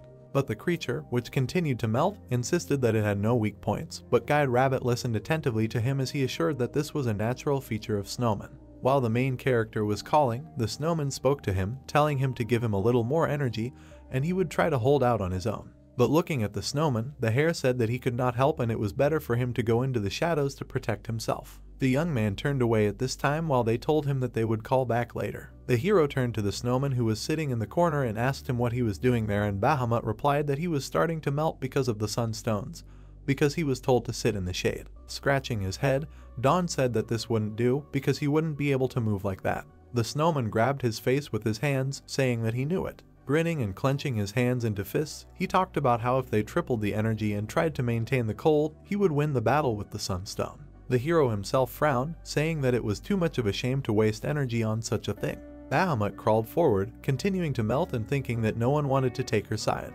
At the same second, the hand that was putting on his hat fell on the snowman's head. The character smiled widely, asking if he felt better, adjusting his headdress and asking what is on his head. The guy smiled, saying that he did it and the size was just right, and although the hat was a little uncomfortable, this way he would be able to move. The snowman was amazed, holding his hat and wondering what equipment the owner had made for him, and he himself was very grateful to the young man and embarrassed that he could not find a place for himself. Don tightened his grip and looked at the hero, thinking that praise would make even a whale dance. After that, the guy raised his hands up and screamed loudly, admiring what he had done. The character snapped his fingers, smiling and saying that he needed to put more equipment on the altar and get additional options, and then use these options to strengthen other equipment. Bahamut spread his arms, while notifications came about how durable the straw hat was, and also that it was fire resistant, and in addition to this, the snowman had a scarf, but its strength was much lower and it was also fire resistant. In this, the guide looked at it jealously, not understanding why they were decorating it. Passing by the ears of corn, the snowman cheerfully said that this was the owner's home. Putting his hand to his forehead, he smiled and said that the young man could entrust the care of this place to him, and suddenly a voice declared that this was also not bad. This voice worried the snowman a little and he turned around towards the sound. Immediately Bahamut rushed forward, shouting that the grains were falling and they needed to be removed, but Don only looked at him questioningly. At that same second, the main character was horrified, raising his hand to his mouth and remembering the ants. The guy rushed forward, shouting loudly for the snowman to wait and not remove them, because the hero had given them to the ants on purpose. Stopping and looking at Bahamut, he replied that it was rice for them to eat. Standing in front of a huge pile of rice, the young man grinned, not understanding why there was more grain. Remembering how he gave the ants just one handful of rice, the snowman pointed his finger at the ears of corn, anxiously showing something to his owner. A rustling sound was suddenly heard from behind the ears of corn. Suddenly a huge ant crawled out with grains of rice in its mouth. The heroes looked at how the ant put grains of rice into a pile, and they looked at this picture with their mouths open. The ant threw several grains that he had brought into the general pile. Bahamut bent down to him, smiling and saying that this was a chimera ant, and he was surprised that the owner of small, but true to their instincts, worker ants. Don looked at the snowman, not understanding what instincts the hero was talking about. The snowman looked at the ant with his mouth open and said that chimera ants were created in order to collect food in the storage of a new owner. Suddenly, Guide Rabbit opened his mouth in amazement when the snowman said that looking at these ants, he could not stand aside and it was better for them to give him some work. The rabbit looked at them questioningly and the sweat disappeared from his face as he began to think that he had a feeling that he was there alone doing nothing, as the drone and the guide began to worry. The hero put his hand to his face and, closing his eyes, remained silent. Suddenly he opened his eyes and smiled widely, agreeing that he could do this if he wanted, and he was ready to entrust the management of the temple to him. The snowman looked at his owner with delight, saying that this was an excellent choice. After that, Don raised his finger to the holographic window that appeared, announcing what would be his weapon. Suddenly he noticed something and looked at the screen enthusiastically, opening his mouth and saying that he agreed to this. A dustpan and a broom appeared in front of him, and Bahamut shouted with admiration that what he saw was beautiful and magnificent. The snowman grabbed the tools, while the voice noted that he was settling down here faster than he thought. The main character agreed with these words, smiling and not looking at the evil one behind him, saying that he was diligent. The guy smiled, saying that today was the first day and it was better not to overdo it. Guide Rabbit clenched his hands in his shoulders and, wincing, he looked at everyone present. The snowman's face twisted into a distorted grimace. He turned around when he heard the rabbit asking him if there were drops of water here, and the snowman himself should not splash the melted snow when he walked. Immediately the guide screamed loudly, floundering and saying that he was poor and weak, who could easily slip, and he asked the creature what it would do after that, and the snowman replied that he specially sprayed water to do wet cleaning. Looking at the irritated hair, the snowman in the hat asked whether he could fly and why he had so much dissatisfaction. The rabbit pointed his finger at him, shouting that the problem was his tone, which he did not like, because it resembled the voice of an old man. The guide approached the snowman, who said that he would try to improve, but the guide rabbit did not believe it, saying that it was very strange. Bahamut looked at the angry rabbit, answering that it is not so easy to change the tone and manner of speech in one day, and the guide replied that he was becoming more and more strange, because he really decided to mock him. The snowman walked away, laughing and saying that he was getting a little better. The lick stood behind the rabbit and thought about whether he had always had such a character and that he didn't understand his joy, because he was just a servant and the guide didn't like him. He looked around irritably, worried and angry at the guy who was sitting behind him and saying that he wanted something to drink. Suddenly he opened his mouth, calling the snowman's name. Bahamut quickly came running, asking the sitting owner if he had called her. Without answering, Don handed the glass to the snowman. At that same second, he threw several ice cubes there. In a second, the young man drank the contents, after which he wiped his mouth, saying that he felt very good after drinking the drink, realizing that the soda should still be drunk cold. The rabbit grimaced with anger and irritation, thinking that the owner was praising the snowman for some kind of ice. After this, the snowman became embarrassed, answering that he would now start cleaning, but the young man extended his hand to him. The creature was confused, not believing what he saw in front of him. But then a scythe appeared in the protagonist's hand and the young man declared that he would lend him this thing for mowing grain. Bahamut opened his mouth enthusiastically, thanking the owner and saying that this is a wonderful thing, when at the same second a voice said, noting that they look great together. The snowman rushed forward, mowing all the ears of corn in his path and saying that he was ready to get to work. He handled the rice grains with a quick movement of his hand. The owner himself smiled, looking at how deftly the snowman did his job and thinking that this guy looked very cheerful. The snowman sighed heavily, lowering his gaze and talking about the mission that his owner had entrusted to him. The servant stood near the haystack, holding a scythe in his hands and saying that the work was completely done.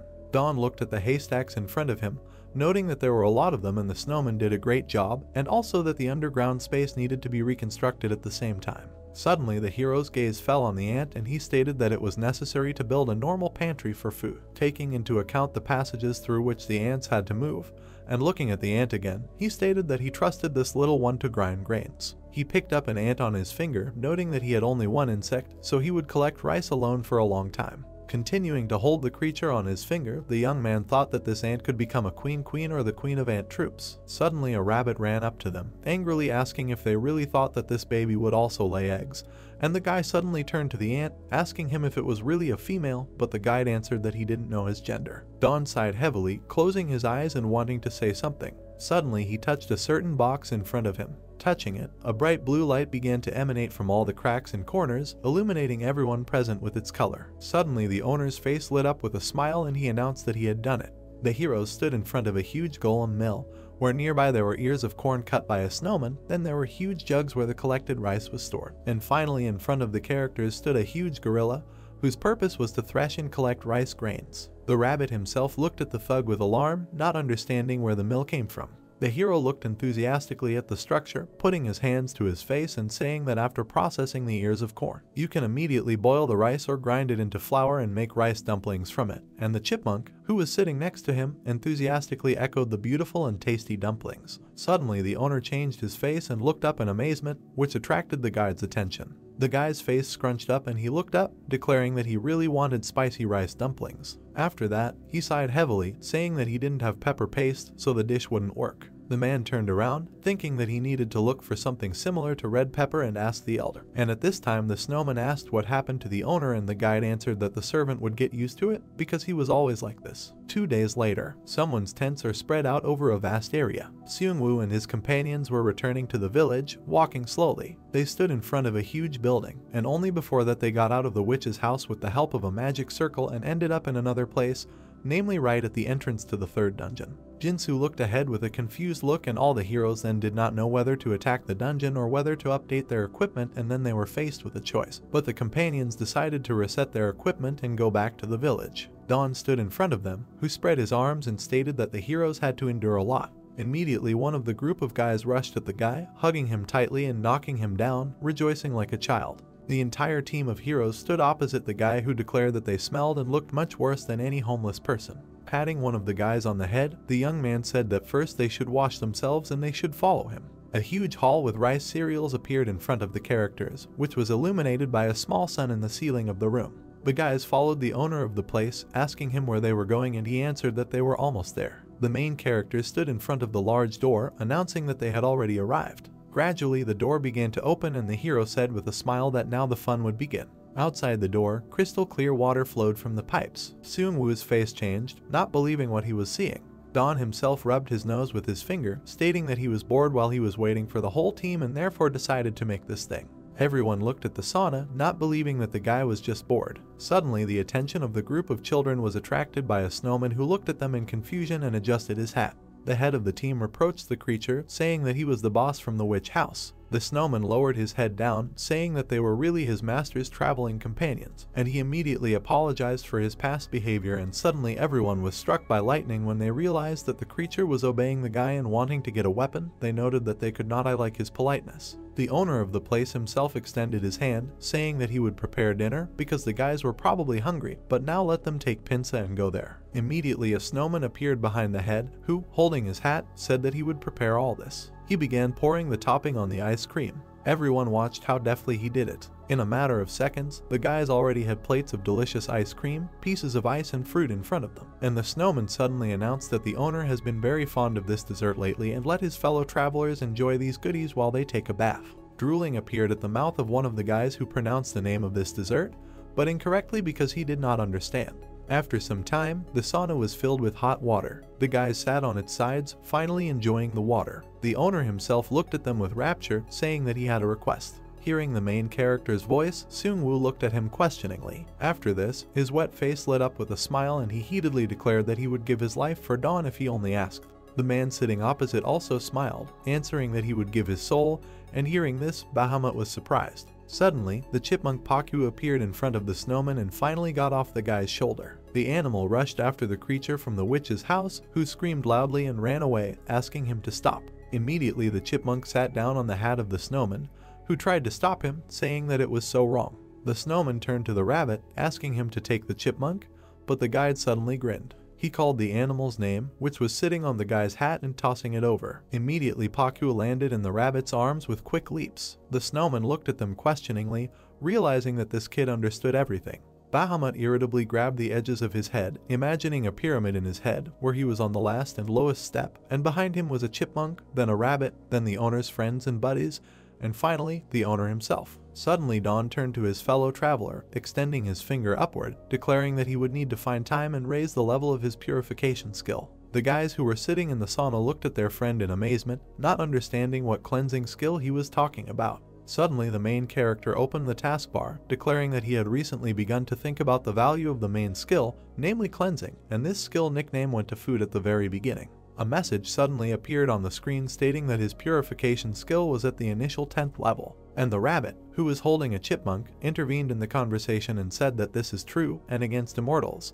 The purification skill is the same as fire for people, and if the owner raises its level, then this will only be beneficial. Introducing the lick, the hero put his finger to his chin, saying that the video effect was exactly the same when used on the lick and skeletons and it looked like an attack skill. Presenting a weapon in his hands, he says that it is of little use for an attack because the radius of impact is too small, only noting that it can spread to the weapon in his hands. The rabbit looked at the guy, declaring that he therefore needed to raise it to an average level, then he could use it at a distance, and at this time the chipmunk quickly jumped from the guide to the main character. The rabbit suddenly pointed his finger at the hero, asking if everything was okay because then he would have to hunt. At this the character laughed, answering that he did not need to hunt at all. The guide looked at him questioningly, not understanding the guy's position. The team of heroes, who were still in the sauna in the same amazement, looked at the guy. They didn't understand what he wanted.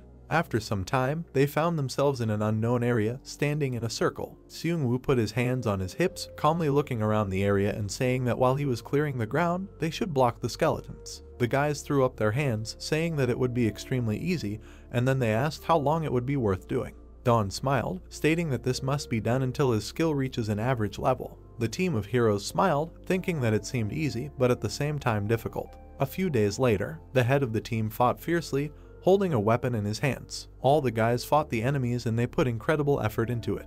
The main character himself continued to work on increasing his level. Suddenly, sitting in front of the taskbar, he spread his hands up, saying that he had finally improved the skill. The holographic window suddenly displayed information that the dungeon was restarting. Suddenly loud sounds, stomping and noise were heard. A huge animal that resembled a lion, its black figure with burning eyes galloping forward. There was despair and madness in his gaze. He flew down, looking at what was happening below the slabs, thinking about who built them and whether they really had such skills. A figure suddenly appeared in front of him. After this, the animal rushed down into the library, examining the office. The demonic creature looked at the lick who was lying on the floor. The animal looked at the creature, realizing that the lick was not moving, which meant that the vessel of life needed to be checked. He looked into the sphere, saying that the lick's soul had indeed disappeared, which means the boss was crushed to smithereens. The animal's gaze became rougher and he stated that this was not just a place where magic was stored, but a bowl in which the soul was placed, and without a soul the lick became just a broken doll. His silhouette began to dissipate and the lion thought that maybe someone had achieved perfection and acquired the skill of soul destruction, because I wonder what skills he had. The animal's gaze became more ferocious and he said that nothing could be done and that the boss had to be changed. Finding himself inside a certain circle with a bright purple light, the demon decided to change the dungeon as well. The next day, the hero looked up in amazement. Some purple ghosts were circling around the walls and the guy didn't know where the lick had gone or what kind of spirits they were. The sweat drained from his face and he stated that he had come for something, but the dungeon restarted and he did not understand what was happening here. The rabbit also looked at the ceiling in surprise, realizing that the dungeon had changed. The guide was worried, saying that the boss had been replaced, and the hero himself grimaced, not believing it. Drops of sweat fell from the rabbit's face and he declared that these were managers of the highest class and they could change the traps or guards at their discretion. Dawn exhaled after the rabbit asked if he survived and he answered that yes, and that's great. Throwing up his hands, he said that in this case it turns out that the method of attacking the witch's house has also changed. The guy was surprised, not believing that he had changed. The guide shouted that a battle of destruction was needed. They looked at the spirits, saying that it was necessary to catch them all and that was the only way to conquer them. The main character was amazed, not wanting to do this. Standing near the ghosts, the rabbit replied that the labyrinth changes endlessly and the spirits are able to pass through the walls so they can attack them. Ghosts were spinning around the guys and the characters were preparing to attack. The sweat disappeared from the guy's face and he replied that it was even better. The rabbit became angry, not understanding what was good here. The guy's look expressed anger and he said that this was a great chance to try out the skill. He directed his hand with an attack, saying that he was talking about a mid-level purification skill now. Don pulled his hand back with a determined look, and a glowing blue ball appeared above his palm. The information window reported about the mid-level purification skill. First level, purifies an object, can be used over long distances, ejection type. There were many purple ghosts hovering above the heroes under the ceiling. The rabbit asked how to get into them when they move like that. With a determined look, Don asked what does it mean how to get there. He activated the target and pink targets appeared at the ghosts' heads. The guy said that's it. A blue ball flickered above the guy's palm. With a movement of his fingers, the guy threw it. Don folded his hands like a pistol and released glowing blue balls of purification from them. The purple ghosts winced as the bright blue rays hit them. The rabbit looked at this in amazement, thinking that he had now fallen into ghosts. The guy confidently attacked with his purification skills, launching blue balls at them. The rabbit approached the guy and turned to him, to which he, taking aim and covering one eye, asked, "Does he not see that he is busy?" The rabbit clenched his paws and, looking at the guy with encouragement, invited him to try once.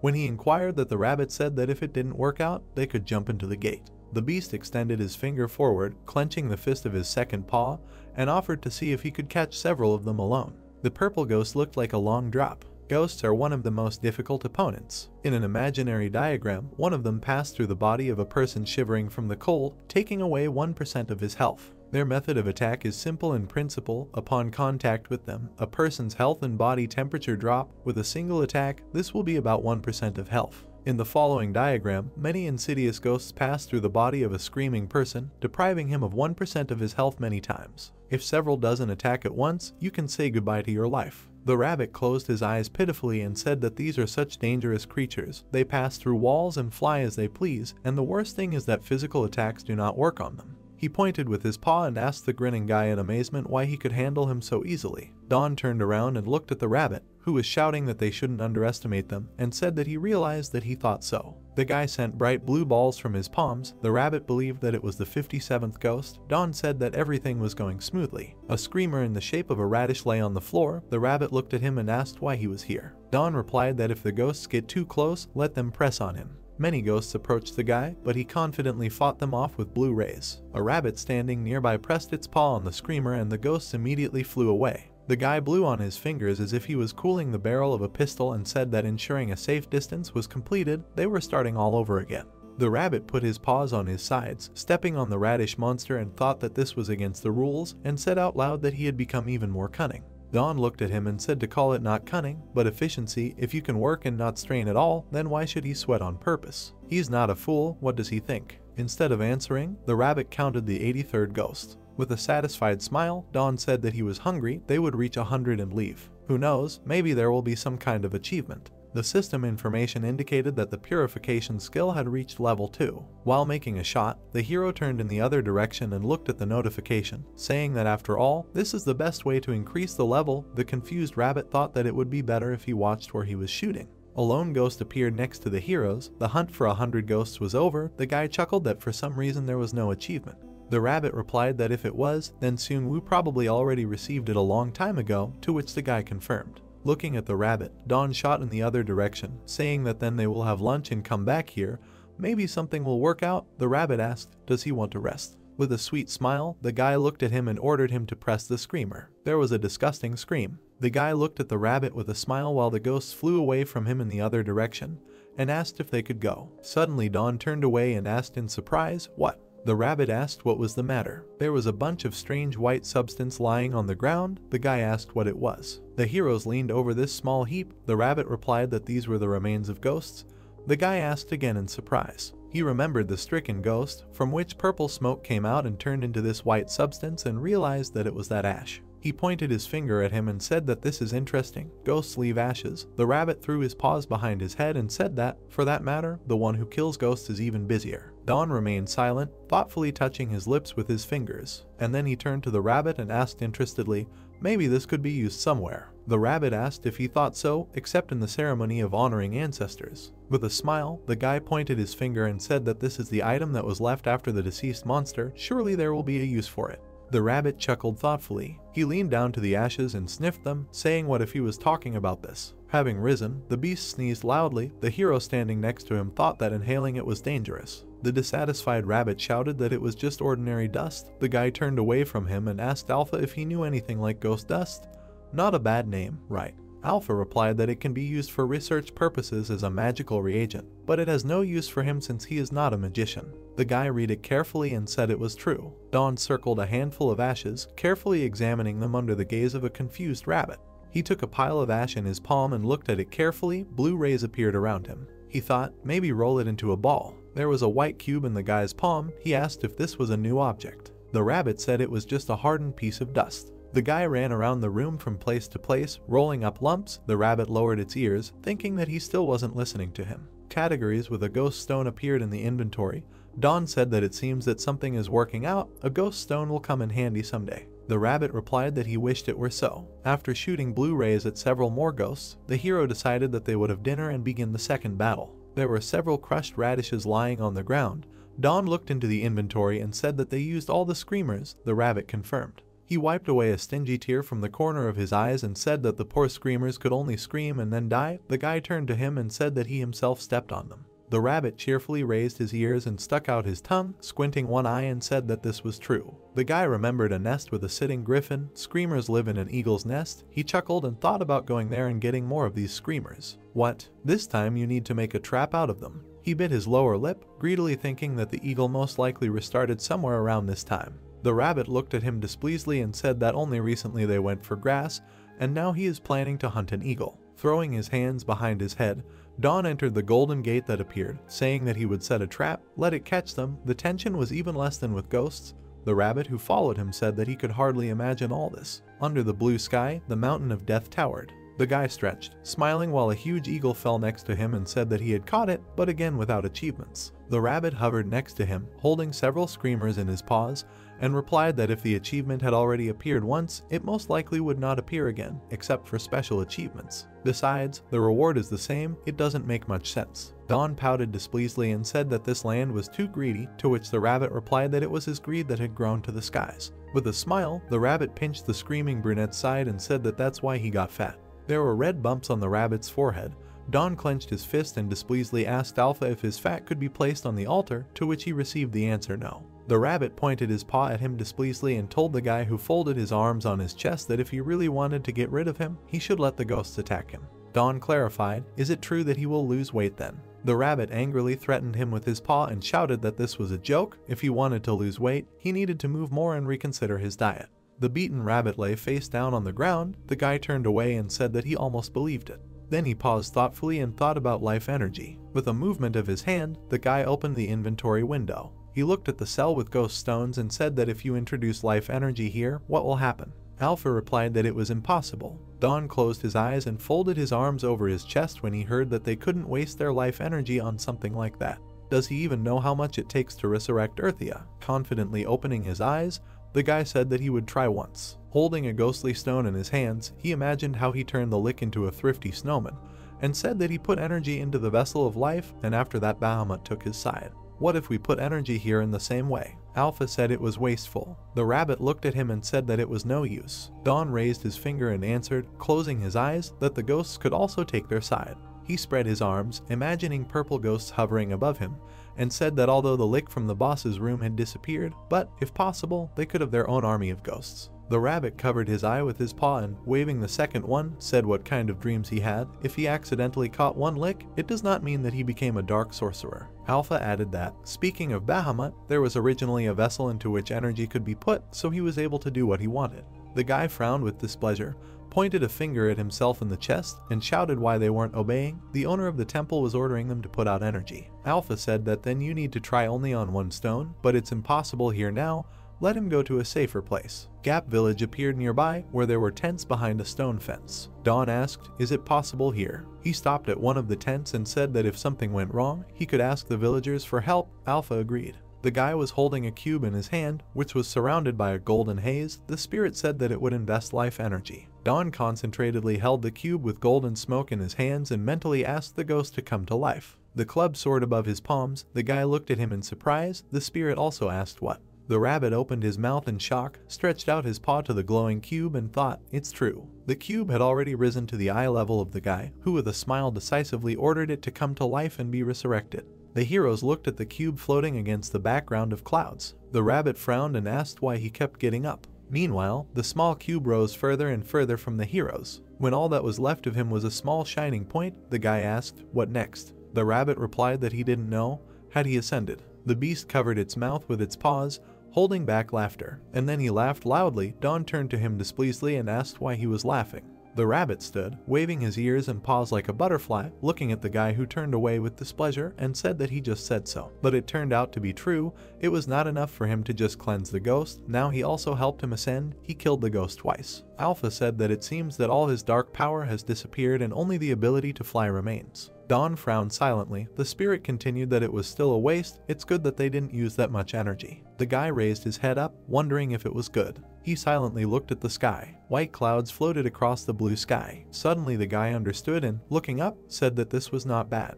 The rabbit standing behind him asked what exactly. The guy waved his fists and said that he couldn't control it, but he could launch it into the sky. With a joyful smile, he turned to the beast and said that this was great. Maybe the lizard statue that was in the temple was also made in this way. He introduced the blue stone beast. Alpha asked the lizard statue in the main temple, does he mean gargoyle? The guy asked again. The spirit said yes. He imagined a blue-winged monster standing on its hind legs and said that it was a living stone.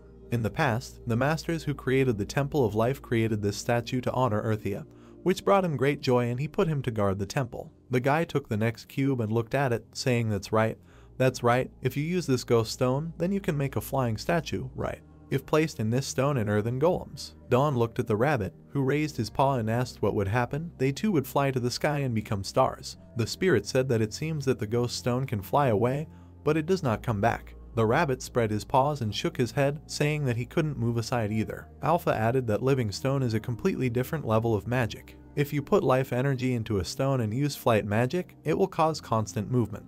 Dawn, dissatisfied, covered his ears with his hands and shouted that he knew nothing. He needed to study this issue. Somehow it would work out. He held a ghost stone in his hands and said to try charging another one. The spirit hoped that he would be the last. The guy let go of the glowing cube, which rose up. With a sharp movement, Dawn caught him in his fist. The rabbit wrinkled his face, pointed his finger, and shouted to him to be careful, otherwise he would fly away with him. The guy sat down and grabbed the surprised rabbit by the paws with a smile. The beast looked at the guy in surprise and asked why he gave it to him. With a smile, the guy looked at him and said that he himself could fly, so it's okay for him. Let him not let him out of his hands. The rabbit looked at him with an expression of dissatisfaction. When the guy let go of his paws, he rose up from the force of the cube that he was squeezing and shouted that he was rising. The guy asked what he was pretending to do. He can fly. The rabbit shouted that now he was not flying by himself. The guy looked at him thoughtfully, putting his fingers to his chin and thinking that the speed was slower than he thought. The rabbit floating in the sky shouted stop and was surprised to notice that he had stopped. Dawn, raising his head, looked at him and asked if he doesn't rise anymore, maybe because of the weight. The rabbit was floating in the sky above the guy who told him to try letting go. The rabbit agreed. Unclenching his paw, the stone immediately flew out of his palm. The rabbit was surprised to see that the cube continued its upward movement and said that it was rising again. The guy thoughtfully scratched his chin and said that it was because of the weight. Alpha said he thinks so too. It's very interesting. 3 stone rectangles appeared on the ground. The guy ordered to go down and try again to grab the stone along with this load. The rabbit approached him displeasedly and asked if these were clay bricks. They were too heavy for him. The guy replied that that was why he was giving them to him. Holding the brick, the rabbit, raising its paw, struggled upward to the small cube floating in the sky. He reached out with his paw towards the ghostly stone, and then he grabbed it. Surprised, Don said that it was still because of the weight. Smiling widely, he beamed, imagining a hot air balloon. He said it looked like a balloon. He could make a hot air balloon and fly on it. When you need to go down, just take out the bricks and control the weight. Alpha replied that it was impossible, it was very dangerous in the sky. The rabbit unhappily held onto the cube with his paw, holding a brick in his other paw, and said that it was true that if he met a dangerous monster, for example, a kite, he would be finished. Don turned away with displeasure and thought that this was impossible. Then it was impossible. He thought that this was a great invention. He opened his inventory and pointed his finger at one of the cells with bricks, thinking that he needed to return to the very beginning. Stretching out his arms, he took out a large earthen brick from his inventory. The rabbit looked at it and asked why he pulled it out. The guy replied that he would put a ghost stone here, then he could mix it with his own strength. The manager looked at him and asked what's next, where will he use this? After all, golems can move it. With a slight smile, Don said that there is no need to invent something in order to use it somewhere later, just for fun. With a satisfied smile, the guy stood next to a large brick. The rabbit hovering above him displeasedly thought that he was again pretending to say something smart. Don was the ultimate spendthrift. Sticking out his tongue with zeal, he used the skill next to the brick and said that he had put in the stone, then told Alpha to give life energy. The large brick glowed with golden light and rose slightly above the ground. The guy was lying on the ground, looking at him with a smile and shouting that he was getting up. Looking under the floating brick, Don smiled and told Alpha to use some fuel. The large brick rose higher. The guy shouted joyfully that he had succeeded. The system message said that he had a new achievement, the birth of a flying stone. He became an eyewitness to a world secret. The dungeons were carefully examining him. The guy looked at the information table in surprise and asked, "Is it a world secret?" That's where the first volume ended. Don stood thoughtfully next to the large floating club and said that this was somehow strange, the first achievement without reward. The rabbit replied that for sure, he also sees such an achievement for the first time. Don thoughtfully repeated the world secret. The rabbit looked at him displeasedly and said that this was some kind of nonsense, and also a secret. The guy looked down upset and said what did he expect? The rabbit stood opposite him and replied that in any case the guy was wrong. First he needed to apologize to the dungeon. Don waved his hand asking what he did. Tents and pavilions stood in Gap Village. The brown fabric of one of the tents was slightly opened. There are people in life who are unpleasant simply because they exist. Changseok sat with a dissatisfied expression, his hands locked in the lock. For the elder, this person was Don. The man introduced a smiling guy with Pakyu on his shoulder and said that he had not directly caused him any harm, but he had a feeling that his position in the village was slowly losing ground. The old man walked back and forth around the tent, saying that the last time he looked at his butcher knife with such envy, he left it alone, and the guy showed off more and more. Changseok stopped, amazed by the guest, touching his chin, and said that it seemed that Seung-woo and his partners had now gone hunting. Heaven itself is giving him a chance. He needs to say a few kind words to him. Changseok quickly ran through the village. He ran with a determined look and said that this time he would be firm with him. And then he froze in surprise, looking forward. The old man peeked around the corner of the tent, seeing Don holding a huge stone cube aloft with his hands. The guy laughed, holding the cube above him, although in fact it was floating above his palm, and shouted that he was just a strong man, right? The rabbit extended his agreement. The elder looked out in fear from around the corner, thinking that he was not just making blocks. There were about 1 to 2 tons. Changseok watched excitedly as the guy twirled the huge cube in his hands with a wide smile, asking if it looked cool. The man's face was extremely thoughtful. Grunting, he turned in the opposite direction and quietly walked back. Don looked up thoughtfully, wondering what he understood. From the outside it looked like a game, but in fact he was trying to understand the features of the floating stone. The hero stood next to a floating cube illuminated by a golden glow. In the diagram, a bright golden ball was glowing in the center of the cube, and 2 red arrows were leading upward. There were 2 features. The more vital energy was invested in it, the greater the force that supported it soaring in the air. The small cube rose higher, the large one lower. Depending on the weight, the soaring height will also be different, even with the same amount of energy. 3 small cubes hovered above the palms of the smiling Don. He said that using a certain amount of weight energy, you can adjust the hovering height. The rabbit looked at him displeasedly, saying that this, of course, was unusual. He stood next to the guy, waving his paws, and asked where he would use this. If used on golems, they would just dangle their legs in the air, like he did. With a confident smile, Don winked at him and told him to use his imagination. Why does he think it only has use during battles? The rabbit looked at the confident guy with the cubes hovering next to him and asked where then. The hero replied that, for example, if it is necessary to secure some position. Wheat grew in the underground temple and a roar was heard. Bahamut and the rabbit watched as Dawn hit the steps with a crash from which a blue glow emanated. Bahamut looked at this in surprise and asked the owner why he was suddenly destroying the stairs. The rabbit displeasedly poked his paw at him and said that he was talking strangely. The snowman in the hat turned and said that now it was not he who was strange here, but the owner. Tired Dawn, with a hammer in his hands, looked at the shining square in front of him and said that first he demolished the stairs. With a movement of his palm, the guy opened his inventory and said that he would now get down to business. Several small cubes hovered above the guy's palm. Bahamut said in surprise that this was the power of ghosts. The snowman watched as stone blocks hovered next to the guy. Adjusting his hat in admiration, he said that he saw that his master was following the path of alchemy. The rabbit folded his paws on his chest displeasedly, objecting that he was definitely not an alchemist, he was simply a master of inventing all sorts of nonsense. Bahamut looked at him questioningly. Several flat rectangles floated next to Dawn. He thought out loud that this was not easy, the right amount of vital energy, the mass of the stairs. If you change it a little and adjust the height. Bahamut turned to the rabbit and asked if he still believed that this was not alchemy. His previous witch masters also enjoyed heated debates about magic. Several steps were already floating next to the guy. He was setting them up, humming. The rabbit replied that he was just playing. The snowman chuckled. Pointing his finger at one of the staircase blocks, Dawn told Alpha to memorize the amount of vital energy for that height. At first it seems difficult, but if you grasp the essence of the idea, then it will be much easier. The spirit asked if he really wanted to continue making such stairs. With a slight smile, the guy replied that it is natural that if a pioneer like him does not use new techniques, his hands begin to itch. Many steps rose in a spiral to the top of the tower, creating a floating staircase. Dawn looked at her and said that this is cool and excellent. The rabbit looked at the steps with his mouth open in surprise and thought that the guy was just having fun, but this was really something. The information window reported the first achievement of walking to the sky, the reward for the floating staircase skill. Floating ladder skill, level 1, new. He can make the floating staircase even better, doubling the speed. Dawn looked at the information window with a smile and said that it was not bad. Bahamut standing next to him exclaimed in admiration that this was an achievement. The rabbit folded his paws displeasedly, not impressed by what he saw. Dawn looked to the side with a smile, saying that such simple skills work well, such as rolling earthen lumps or breaking stones. He climbed onto the bottom step. The assistants looked at him silently. Dawn said that he would look, now he can invest life energy here without the help of Alpha. What if you try to use it like this? The assistants looking at him made a surprised sound. Bahamut was joyfully surprised, and the rabbit, amazed, made a rude sound. A whole platform of narrow plates, similar to tiles, on which a guy was sitting, hovered above the wheat. It turned out to be the second floor in an underground temple. Dawn sat on the floor of the upper tier with a smile and said that he dreamed of someday living on the second floor.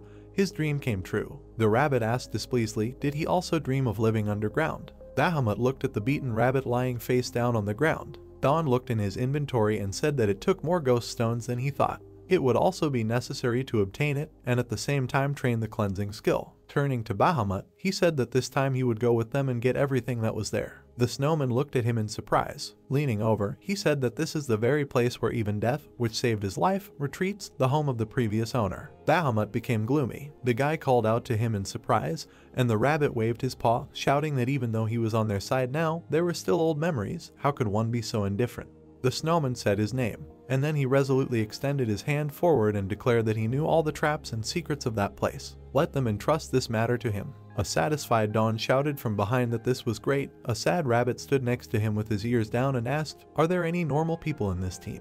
The sun's rays illuminated the grass between the trees. This was the entrance to the second dungeon, the summer area. Seung-woo asked in surprise, what? The guys, tired and covered in sweat from the heat, looked at him. The long-haired one asked his friend, is he going to go alone? Seung-woo, like a parrot, put his finger to his ear and asked Dawn not to get in over his head.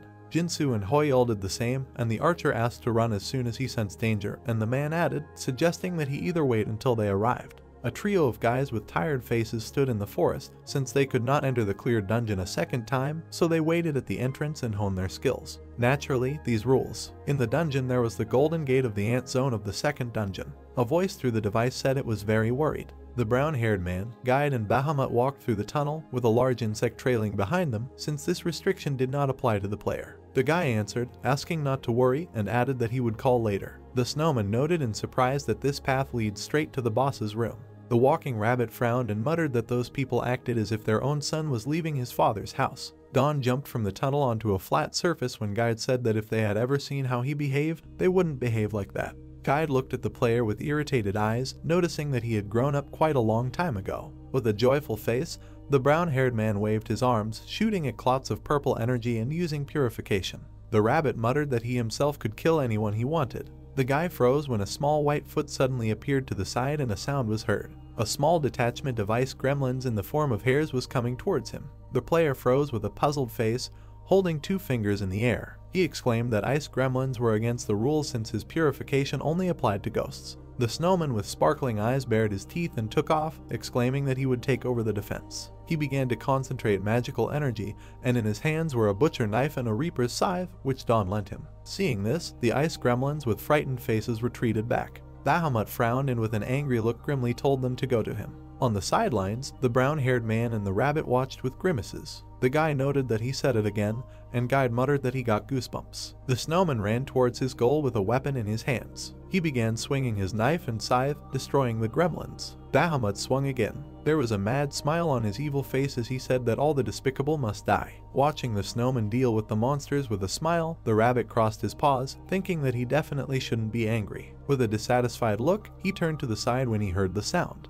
Guide grimaced with irritation when he saw a brown-haired man squatting and smiling, collecting dust from ghosts. As soon as the ice gremlins approached, Bahamut immediately attacked them while Dawn collected ghost dust. When the ghosts approached, the player attacked them while the snowman collected dust. The broom scooped a bunch of light dust into the dustpan. Guide watched with displeasure on his face as the joyful Bahamut and Dawn bumped fists as they were a well-coordinated team. After they had swept the witch's house, the trio continued walking through the dungeon, with the brown-haired man in front shining a lantern.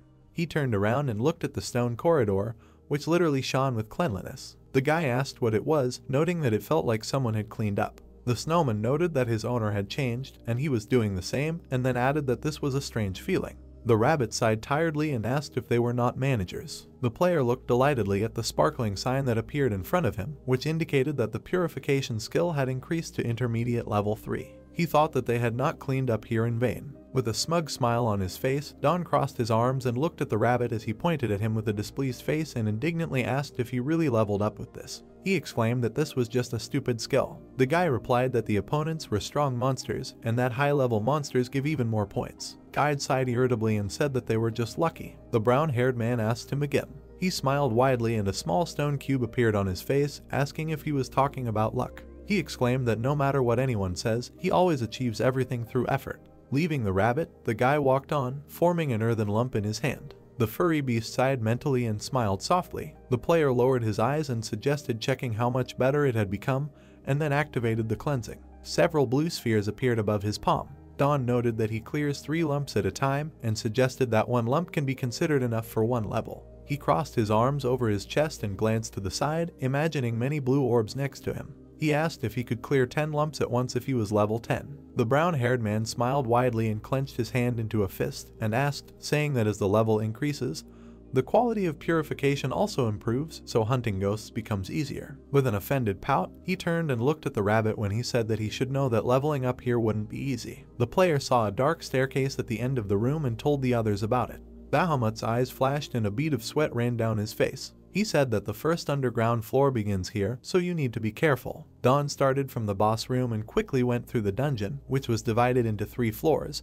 and the first underground floor turned out to be the most dangerous for him. The snowman, lowering his head, frowned, noting his approach to the first underground floor. The floor was quite gloomy and was filled with various plants, and it was called the Witch's Garden. Hearing this, the player looked at Bahamut with delighted eyes and asked about the garden. The snowman asked why his eyes bulged out so much. The guy smiled smugly and rested his chin on his hand, noting that witches also probably did all this in order to survive. He asked if there were any edible vegetables there. After some time, they walked through the witch's gloomy garden, and the brown-haired man asked what kind of grass it was and could it be eaten. The worried Bahamut pointed with his hand and said that this is a poisonous mold, and if you touch it, you can be poisoned, so you need to be careful. Don, with a thoughtful face, squatted down and rested his chin on his hand, looking at the black pile of something lying on the ground, muttering that he was wondering if he could clean it up. Guide thought to himself indignantly that it was immediately obvious that it was inedible. Then the brown-haired man with a wide smile on his face pointed to the red mushrooms with light specks and asked what about them.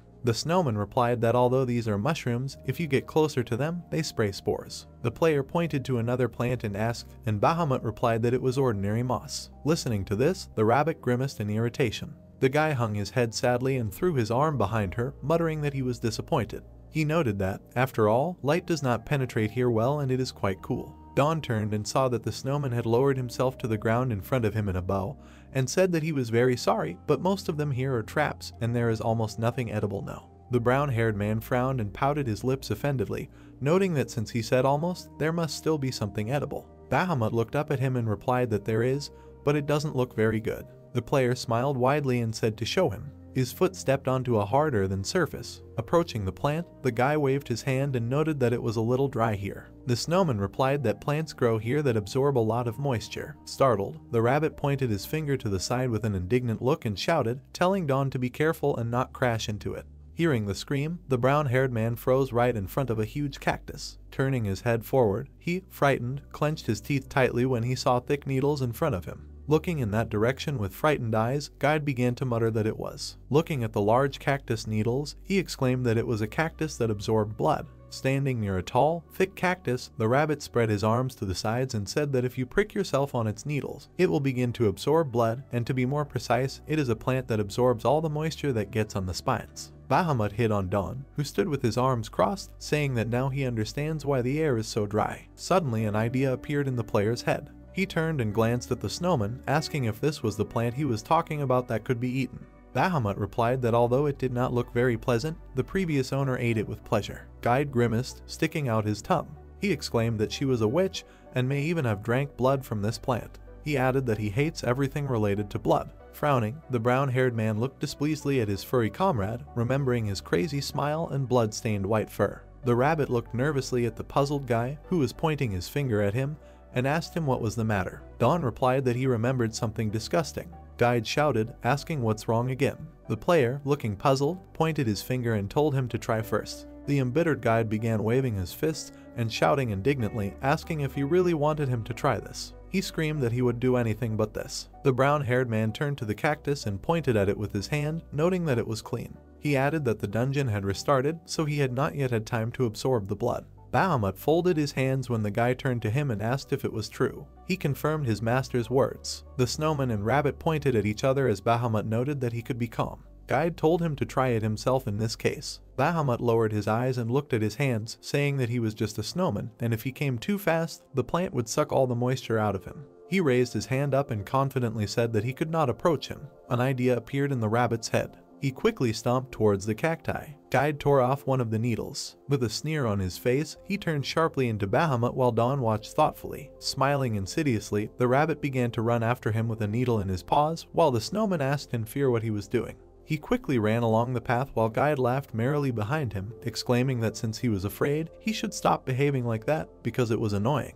Bahamut exclaimed that he would improve, and then the rabbit calmed down. Dawn gave them an irritated look, asking what he was going to do with this needle. Suddenly his eyes widened in surprise. The guy tore one off the plant. He poked it with his finger, noting that the spines of this cactus were just right to be used as needles. Guide was shocked when the player waved his white glove and commented that he had made some great work gloves. The rabbit asked loudly how he could do it so quickly. The brown-haired man smiled widely, saying that he had been doing them a little at a time for a very long time, and he only had to finish his finger. Guide mentally noted that it felt like he had all kinds of skills developed better than the purification granted. He grimaced and trembled, and beads of sweat began to flow down his face when Dawn said that he would now pull out the needles, and he would try the cactus. The player, with his hands folded on his belt, looked at the clean cactus, noting that all the spines had been pulled out. Smiling wryly, he glanced back and waved his hand, offering to cut it and ask for a knife. Bahamut handed him a cleaned and washed butcher knife. The guy began to cut the plant, drawing out the shape of a triangle. He stuck the knife into its center. Having pulled out a piece, the brown-haired man looked with surprised eyes at the red core, realizing what was in front of him.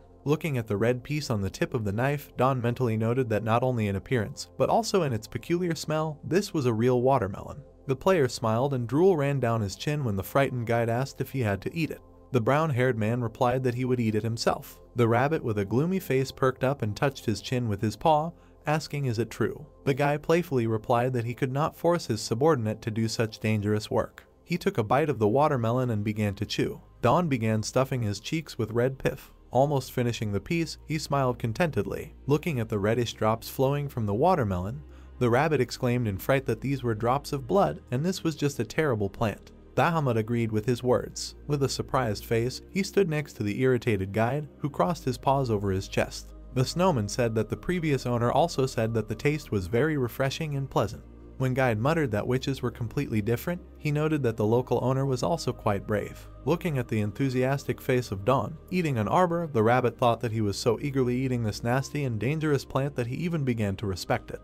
Holding a knife in his hand, the guy wiped his chin with his fist and smiled, saying that something else came to his mind, one brilliant idea. He waved the bladed weapon. Commenting on all his actions, the brown-haired man cut off the top of the cactus. Having crushed pieces of watermelon into it, he took out the soda and began pouring it into an improvised container. Bahamut and Guide watched his actions with surprised eyes, asking what he was pouring there. The player with a blissful face smiled widely, filling his cheeks with watermelon liquid. He exclaimed that this was a real punch, and from now on he would call him Watermelon Cactus. Then he saw a black seed. The player looked closely at the seed, which was the size of a finger, and noted that due to its size it was quite convenient to eat. He turned his head to the worried Bahamut, who stretched his hands towards him, saying that he needs to be careful with this seed because if you put it in water, it will immediately absorb it. Looking at the large seed in his hand, the brown-haired man muttered that then it would be easy to grow it. Alpha appeared and asked if he was really going to plant this terrible plant in the dungeon. The player replied that it is good to have a lot of traps. Dawn grimaced, remembering the dark growths near the stone bath. He said that recently mold had grown in the bathhouse. Alpha agreed with him. The guy approached the cacti and said that if you plant it nearby, it would be an excellent dehumidifier and an excellent trap in itself. The system responded that this was a very wise decision. The player noted how quickly the opinion was changed. He glanced to the side at the bright flash after he ordered the gate to be installed. Looking at the golden gate in front of him, Don put his hand to his mouth and asked the gorillas to pull out everything here and move it to the dungeon. The brown-haired man handed Bahamut the top of a cactus covered in soda and asked him to freeze it. The snowman apologized, saying that now his energy is not enough to freeze properly. The guy said that it doesn't need to be done properly, but just needs to be covered with thin ice. Bahamut covered the liquid with his hands and began to cast a spell, after which he asked if it was enough. Dawn answered in the affirmative. He looked at the frozen punch and the pieces of watermelon floating in it, covered with a thin layer of ice. A golden plaque showed information about a new achievement that the player received for making watermelon punch. As a reward, he was given 10% taste and 20% heat resistance. The brown-haired man looked at the sign in surprise, and an irritated guide stood next to him, muttering that he could make an achievement even from feces. Don pouted his lips and glanced at the rabbit, asking if he thought that anyone could do this. He noted that it was a pity that it was all alone. With a wide smile on his face, the guy approached the disgruntled guide and asked to bring Seung-woo and the others to the temple. Moving into the forest, the rabbit ended the story by saying that that was why he came for them. With a dissatisfied look, he pointed his paw at the golden gate behind him, asking everyone to return. Seung-woo paused while his two comrades began to stretch their muscles, muttering that they needed to walk faster. They took turns going inside, but the dark-haired guy remained standing behind. The rabbit turned his attention to the frozen player. He glanced sideways at him. Looking at the guy with his arms crossed over his chest, Guide asked him what the problem was. Seung-woo looked at him suspiciously and said that he still didn't trust him. The furry beast arched his eyebrows, puzzled, and replied that he could think what he wanted. Looking at the tense rabbit above him, the brunette asked why he left Dawn alive. Guide, throwing his paws behind his head, threw an irritated look at him, thinking that he could not tell that it was all because of the system, since he also had pride. Dark images of Baboon and Guide appeared in the guy's head, and he mentally noted that he knew that he would not hear an answer. He thought that he was like this before, seemingly friendly, and no one knows what's inside him.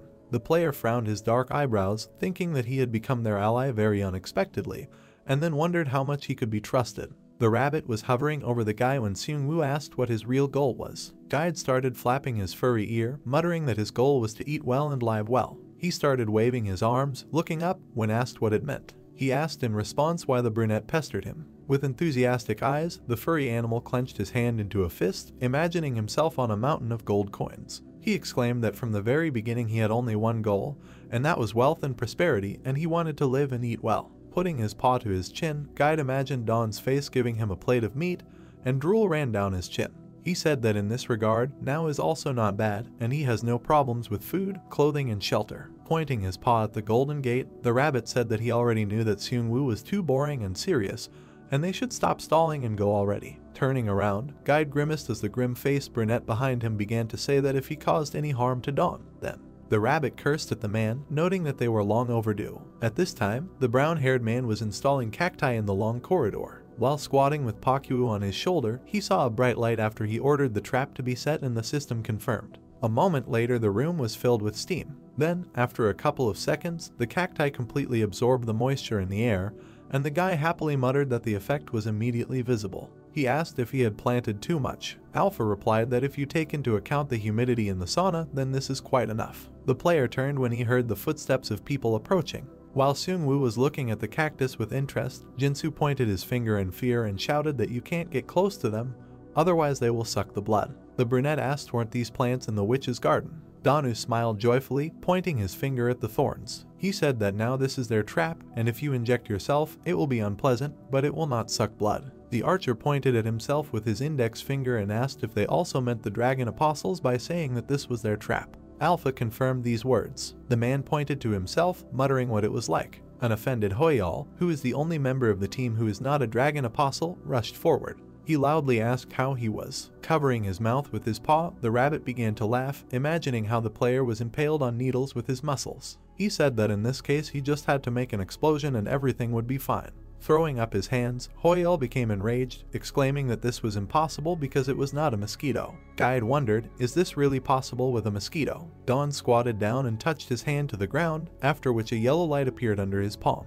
He asked not to worry, noting that he would do some magic. The three guys were surprised when the cacti flew up and earthen cubes appeared at their base. He asked in fear what was happening again. With a smile on his face, the brown-haired man handed them a watermelon punch at the top of a cactus and said that it was too early to be surprised. Cacti grew peacefully in the floating earth. The three players enjoyed the slightly frozen watermelon punch. This eventful day passed so quickly that there was not even time to sit down and think. A new day began and Dawn's daily life continued. Waking up, the guy stretched on the bed, lying on a large animal skin. Then he leaned back on the sides of the sauna, lying in the hot water. After the morning sauna, he had a simultaneous breakfast and lunch, which consisted of bean rice, fried meat, and watermelon cactus for dessert. Looking at the rich table, the rabbit asked if the brown-haired man sprinkled the meat with salt. The player responded positively. Sitting in the sauna, he sighed tiredly while Pakyu fiddled with his hair. He muttered that it was time to go to work. Dawn and Bahamut were clearing the depths of the dungeon, and the brown-haired man's skill was raised to level 4 and Guide trailed behind them. The two of them then swept and collected the ghost dust. The rabbit stood to the side with a dissatisfied look and looked at the joyful guy, mentally noting that there was something here. With a smile on his face, the player threw his hands behind his head and lay down on the floor, muttering that he was tired. The furry animal realized that something was wrong. Clenching his hands into fists, he frowned and shouted that Dawn had no feelings at all. He exclaimed that this was, after all, a level 4 dungeon and they might get caught. Bahamut grabbed his braid with a smile on his face as the brown-haired man stood up and replied that the previous boss was with them, so there was no need to worry. The snowman thanked him and said that he could be trusted with the safety of his owner. The irritated rabbit was left standing behind as the player and the former boss began to leave. This was Dawn's daily day. Arriving in the village in the evening, the brown-haired man noticed a crowd of people actively talking. A guy with a surprised face, on whose shoulder Pakyu was sitting, asked if something had happened. He saw a brunette shaking with fear, biting his nails, and thought that he seemed to have seen something terrible. The player looked at Seung-woo as he called out to him, and then asked him what happened. The brown-haired man's eyes widened in surprise, and he arched a puzzled eyebrow. He saw the number 29 on the forehead of his sad friend and asked what it was. Standing in a dark village, the player said that an assistant came here some time ago. The dark monster flashed his purple eyes, asking why everything is thriving here. Looming over the village, the big furry beast asked, or did people get along so well with each other from the very beginning? He said that they should be worried about how to survive, and then asked how they overcame all these difficulties. Looking at people with his menacing gaze, the elder jumped out of the way as a large purple bolt of lightning erupted in front of him, followed by a loud sound of hitting the ground. Seeing the uninvited guest, the man clenched his teeth tightly in fear. The old man fell to his knees and bent over as the big black beast asked if he was doing well, noting that he looked better. Chang Seok answered in the negative, and the assistant asked again. It was a level 4 assistant named Serpa. The lion, approaching the man lying on the ground, noted that he had gained weight, and the village surprisingly looked very good, however. Serpa lifted the old man's face with his paw and began to talk about the reason why he was still alive. He asked if he had forgotten about her yet. On the forehead of the frightened Chang Seok, the lion saw the number 0. Looking at him with his stern violet eyes, he asked him to remember this number and that he could declare his death at any moment. The elder continued to sit on his knees in front of the elder, muttering that he knew about his calling. Lev reminded him that he should do his work for him, and the old man confirmed. Noticing the monster, people began to gather to the side. Serpa asked what was happening here, saying that he saved him so that he could explain to people about the dungeon together and not arrange everything here. The players began to run and point their fingers, turning to the assistant. Serpa was very lazy, but smart, so he trusted the man to personally monitor other people. He was too lazy to talk about the dungeon, so he handed the matter over to Changseok, who was now sitting on his knees in front of him. To the side along the perimeter were plants on thin stems with a large flower bed. After the appearance of dawn, the number of people wishing to enter the dungeon decreased significantly, and the village became a fairly safe place. The elder, with his head down, clenched his teeth tightly, and tears mixed with sweat flowed down his nose. He thought that in the end, this is a self-evident fact, because no one would want to go into such a dangerous place, and any person would do so. As he rose into the air, the lion looked at the people and said that they seemed to lack persistence, so he wanted to add interest. Changseok looked up at him with his worried gaze as Serpa said that this was his last task and he needed to take all the villagers and go to the dungeon. The lion loomed over the players and a white light began to glow around it. Looking at them with his serious violet eyes, he said menacingly that he was condemning them to death. The villagers looked at him with worried and irritated glances. Suddenly, after a moment, the number 30 appeared on the forehead of each of them. The girl with a long scar across her face furrowed her eyebrows. The number on her forehead changed to 29. After listening to the story, Dawn exclaimed loudly with a surprised face. Alpha muttered displeasedly that he was pretending to be some kind of dragon apostle. He looked up, puzzled, and the brown-haired man asked whether an assistant could kill people like that. He and Seung-woo were sitting on stone stools with a rabbit standing nearby. He said there might be something they don't know. The brown-haired man noted that some pathetic assistant was allowing himself to do all this. Crossing his arms over his chest, he cast a dissatisfied glance at Guide when he lowered his ear and noted that only he could speak like that about a dungeon assistant. The player asked if he was on his side. The elder stood alone, and several groups of people gathered on the sides. Changseok, who had a 0 on his forehead, frowned and said that they only have one way to survive, and in 29 days they need to attack another dungeon, and then the survivors will receive restoration. Looking at him, the group of players froze with sad faces. Placing his hand on Seung-woo's forehead, Dawn tried to use cleansing. He grimaced when he removed his palm and saw that the number was in its original place. Noting that there was no reaction, he asked if the curse was really that strong. The rabbit raised his index finger and said that the purification skill does not allow him to get rid of everything, because curses also have levels. While Seung-woo, pursing his lips, looked up, trying to look at the number, Guide said that this curse is called Mark of the Victim, and this is almost the highest level to date. Looking at the rabbit with its paw raised, the brown-haired man asked again, and he began to tell that this is a status window, a label that they sacrifice to the dragon of the apocalypse. The furry beast introduced two groups of people, one of which included the villagers and Serpa, and Seung-woo was separate from them. He said that the brunette, who was not even there, also received a curse, and that is, the victim was a common one, not a single one. Dawn looked up at him with a puzzled look and muttered that this was the highest level to date. He asked if it would work if we increased the level of purification. He crossed his arms over his chest as the rabbit next to him replied that of course there was a possibility. After all, it was a natural principle. The higher the curse, the higher the purification skill should be. The rabbit frowned and with a puzzled look asked how he was going to increase the level in a certain time, adding that he doesn't even know how much to increase. The brown-haired man lowered his eyes and began to bite his nail, saying that hunting ghosts has become easier, but they bring almost no experience, which means raising the level with their help will not be easy. Seung-woo lifted his dark bangs and pointed his finger at the number, asking the rabbit what they mean these numbers. Guide responded that this is a type of expiration date. Looking at the 29 on his forehead, he said that this means that in 29 days they will all be sacrificed. Dawn asked what happens if the expiration date expires. He looked at the rabbit as it grimaced and waved its hand, replying that it would spoil. Guide frowned and moved his paw in front of his muzzle, saying that this was a spoiled victim, that is, one who would no longer be able to participate in the game of dungeon. He added that someone who refuses to attack a dungeon halfway through is no longer valuable as a sacrifice. Turning his attention to the elder, who had a 0 on his forehead, the rabbit said that the assistant could kill him at any moment, and Changseok confirmed these words. Approaching the two sitting guys, he said with a gloomy face that these numbers can only be removed by restoring all the survivors, and they have no other way to survive except to attack the dungeon. Guide threw his paws behind his head and suggested that they quickly capture this dungeon, and should not rely on others. He noted that from the very beginning he lived like this. Pursing his lips, the elder lowered his eyes to the floor and thought that he was right. He mentally noted that this is how they lived and will live. He said that until then they must endure this torment. Tucking one ear back, the rabbit gave him a blank look and asked until when and if he had told them all before. He reiterated that when they finished the dungeon safely, they would be sent wherever they wanted, and if they didn't want to die, they should do their best. Looking at him, Seung-woo and Dawn frowned, and the brunette squeezed the sleeve of his jacket. Guide said that if they died, they would become victims, but if they remained alive, it would be their victory. As a result, all participants, clutching weapons in their palms, went to the third dungeon. Dawn watched the players leave, crossing his arms over his chest. He decided to stay in the village as a backup in case they failed to clear it, but more precisely, he stayed to improve his purification skill. Putting his hand to his ear, the brown-haired man smiled and said through the device that he would send a rabbit to them, and if anything happened, he could come at any time when he opened the gate. Seung-woo asked if he could handle it alone. Also putting his hand to his ear, the brunette walked next to Guide and turned to the others, saying that he was uneasy at heart because they left him alone. The rabbit asked who else is worried about whom.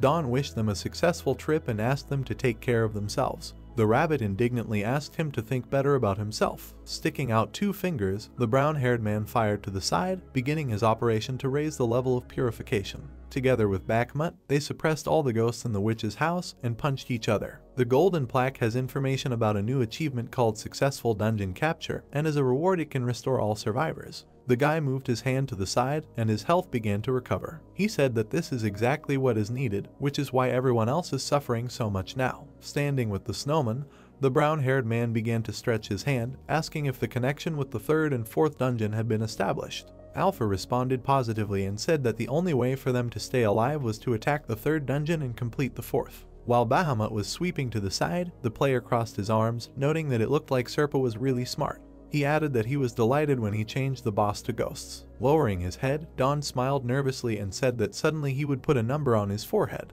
Alpha replied that this would not happen, and he no longer had the victim's mark. A large golden gate closed in the middle of the stone corridor as the player replied that it didn't matter. Not far from the village there is a wasteland with dry trees. There were several skeletons walking around there. Waving his hands and sticking out 2 fingers, the brown-haired man smiled and called them to him. Stretching his hands forward, he fired a bright blue flash at the monsters using Purify. Smiling widely, the guy continued to shoot at the skeletons. Bahamut began to cheer as Dawn raised his hands up and smoke came out of his fingers. He said that this skill now works over long distances, and you don't have to suffer as much as before. The snowman began to praise him loudly. The player looked down at the golden tablet and read that his purification skill was still at level 4. He sadly muttered that he was cleaning everything in vain and noted the low efficiency. Pursing his lips, the brown-haired man began to rub under his nose, saying that another time he would have stayed here until it worked out. But now the situation is not the same, and time is running out. He raised his surprised eyes when Alpha asked if it might be better to cleanse the poisonous cloud.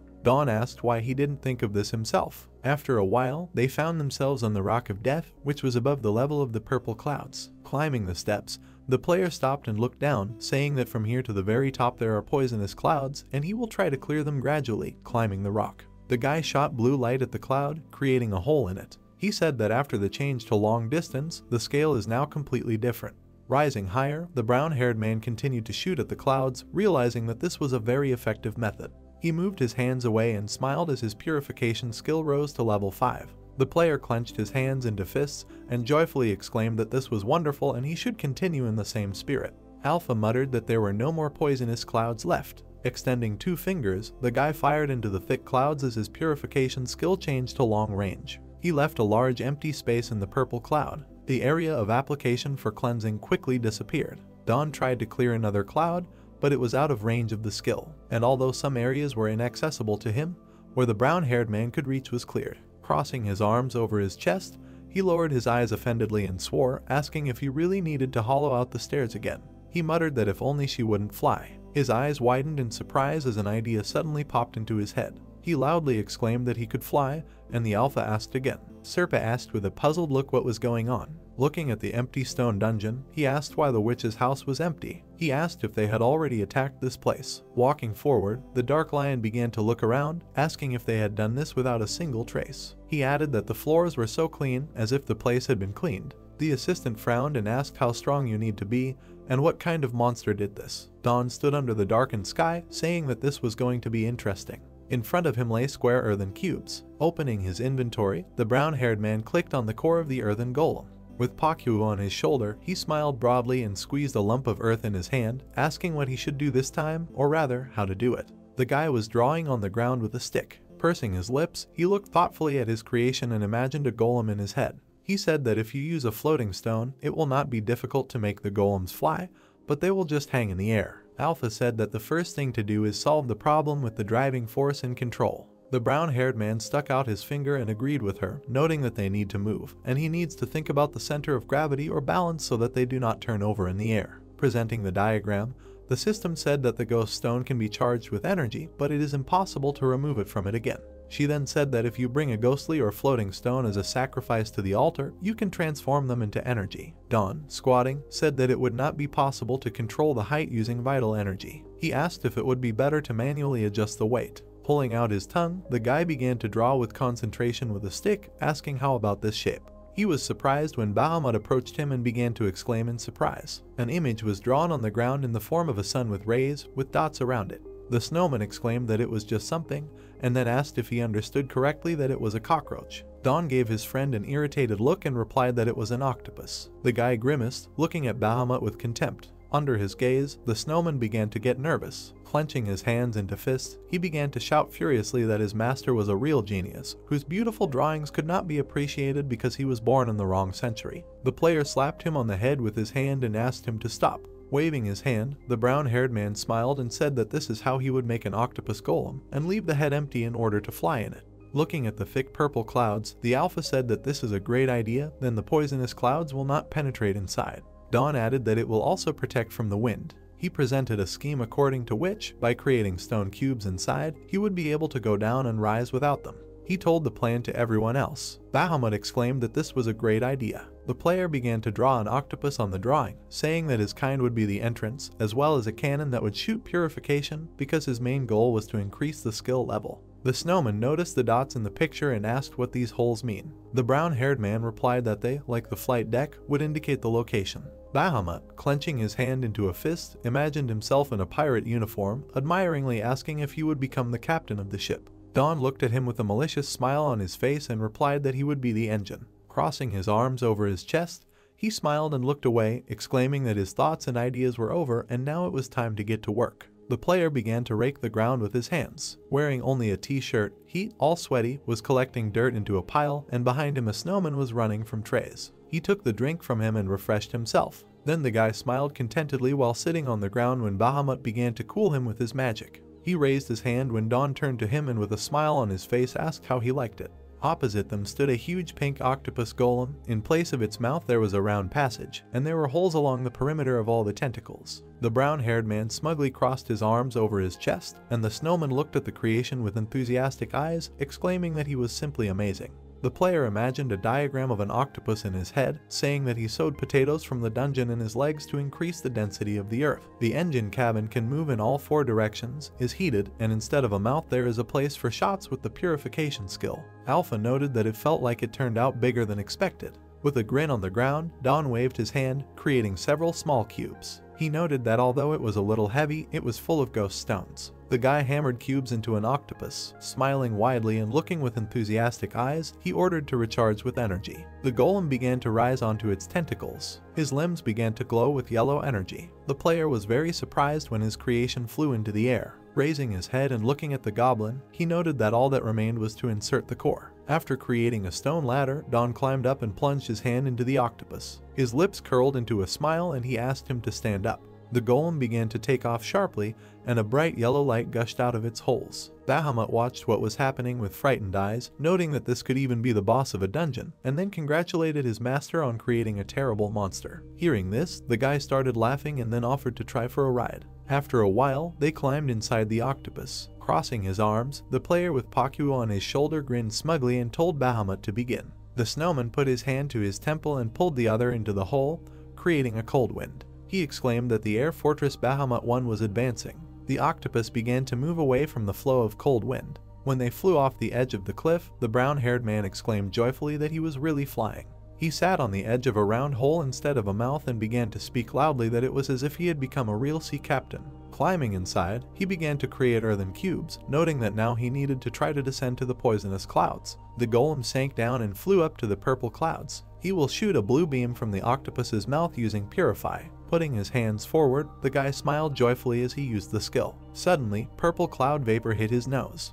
Grimacing, Don jumped to the side and began to use the sensation on himself, loudly asking whether the sleeping poison had really gotten into him. Covering his nose with his hand, the player again put out his finger and continued cleaning, thinking that he needed to be more careful. The golem flew through the poisonous clouds, leaving behind a clear space. Pointing a finger at himself, the player created a protective mask and smiled as the alpha noted that he was breaking through the ground, rocks, and now clouds. The guy replied that this is his uniqueness. Continuing to fly through the purple clouds, he suggested taking a break and noted that the entrance would need to be sealed with dirt. Some time later, frowning, the brown-haired man looked up and sweat flowed down his face. Sitting on the floor, he crossed his arms over his chest, muttering that he didn't feel well and felt seasick. He looked away dissatisfied and asked the alpha if it was possible to open the gate here. The system replied that this was possible if there were specific coordinates. Don asked Bahamut to stop here for a while. The snowman accepted the order. With a smile on his face, the brown-haired man walked out of the golden gates, carrying several skins in his hands. Bahamut asked where he went. Holding the big brown skin in his hands, the guy exclaimed that he had cleared the skin.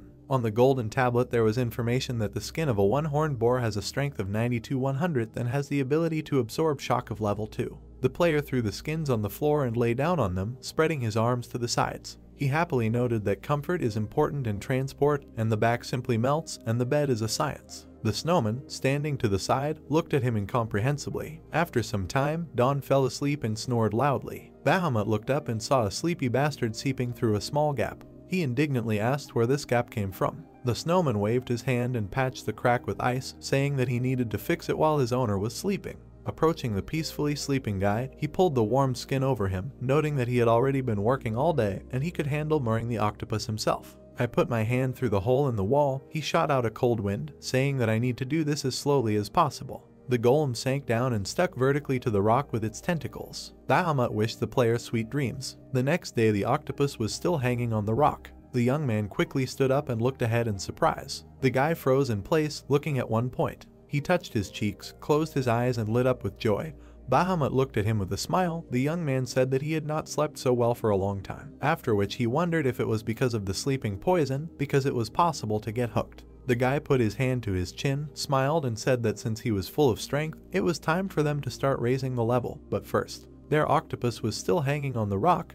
The young man incomprehensibly asked where they were. The guy narrowed his eyes, smiled and looked at the snowman, who explained that he had moored on a nearby rock so that they would not have to wait all night in the open sky. The guy said with suspicion that it seemed to him that they were lost. He looked at the minimap, adding that judging by the fact that the temple was not visible on the map, the octopus was far from them, after which he said that it did not matter to them. A system window opened in front of him, saying that the middle-class refining skill was at level 5. The guy stretched his hand forward, opened his palm and said with a smile that from now on they will try to accelerate. Fluffy clouds floated across the sky as the young man used purification over and over again.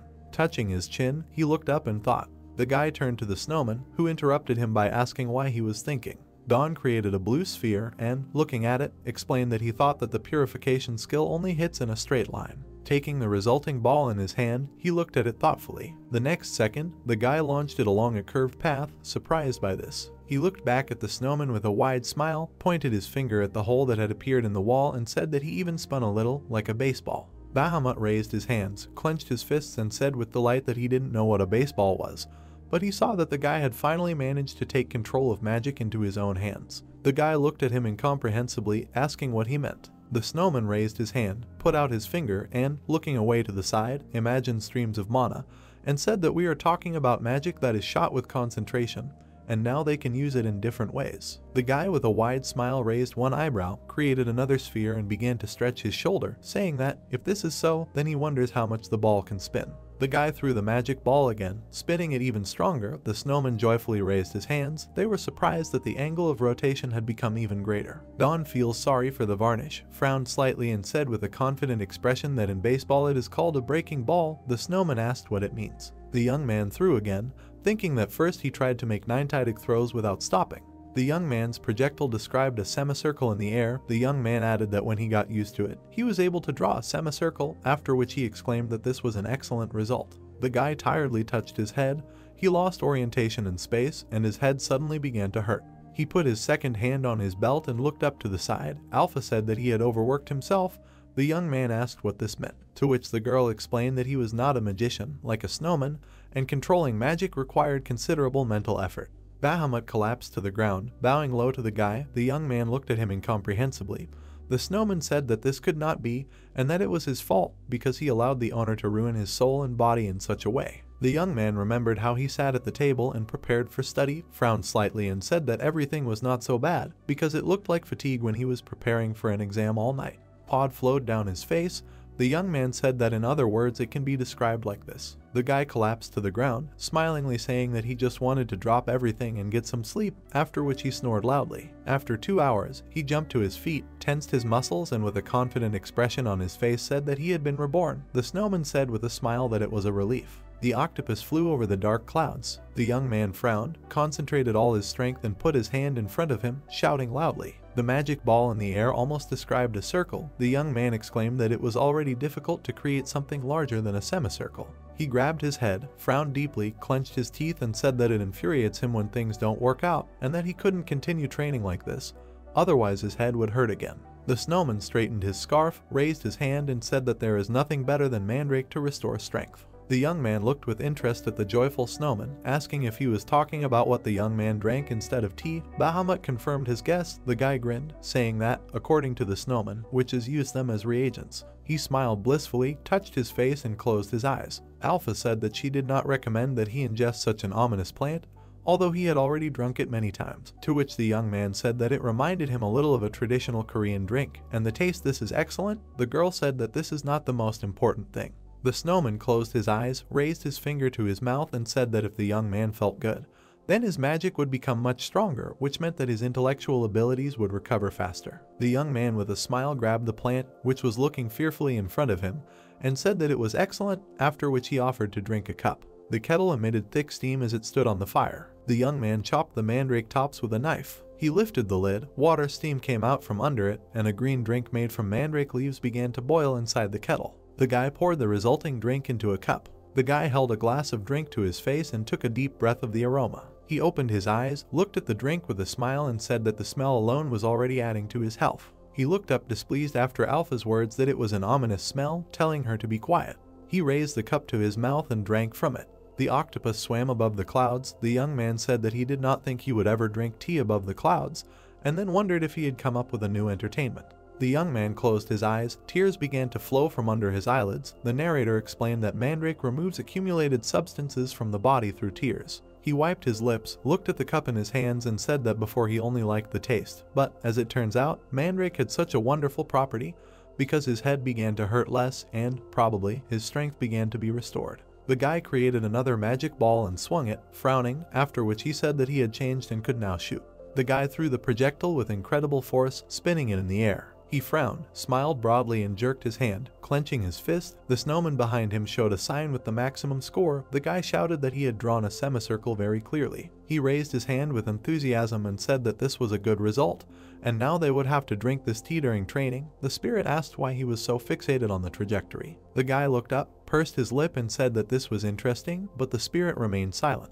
The young man and the snowman joyfully raised their hands. The guy said that the result was excellent and that he would make the corner steeper, and would do this until a normal circle was obtained. The narrator explained that at such moments Alpha missed the rabbit, who always inserted his word. At the same time, the rabbit frowned deeply, squinted his eyes and looked ahead. He looked ahead angrily, thinking about what he wanted to eat. The black monster grabbed the man in the blue cap with his teeth. The rabbit put his hands behind his head, closed his eyes and thought that he was very bored. The man in the cap looked at the sky in horror. Goodbye for help. Monster fish swam through the air. One of the people exclaimed for everyone to be careful. The group began to look around. The man exclaimed that they should not miss the torches. The rabbit and the monsters hovered in the air, watching the group of people with torches. There was pitch darkness all around. The narrator called it a place covered on all sides by mine. One of the people stepped on a damp wet surface, splashing liquid all over the place. The voiceover added that this place was called the deep sea, but it had nothing in common with the sea because it was squelching earth and the black fog that enveloped it.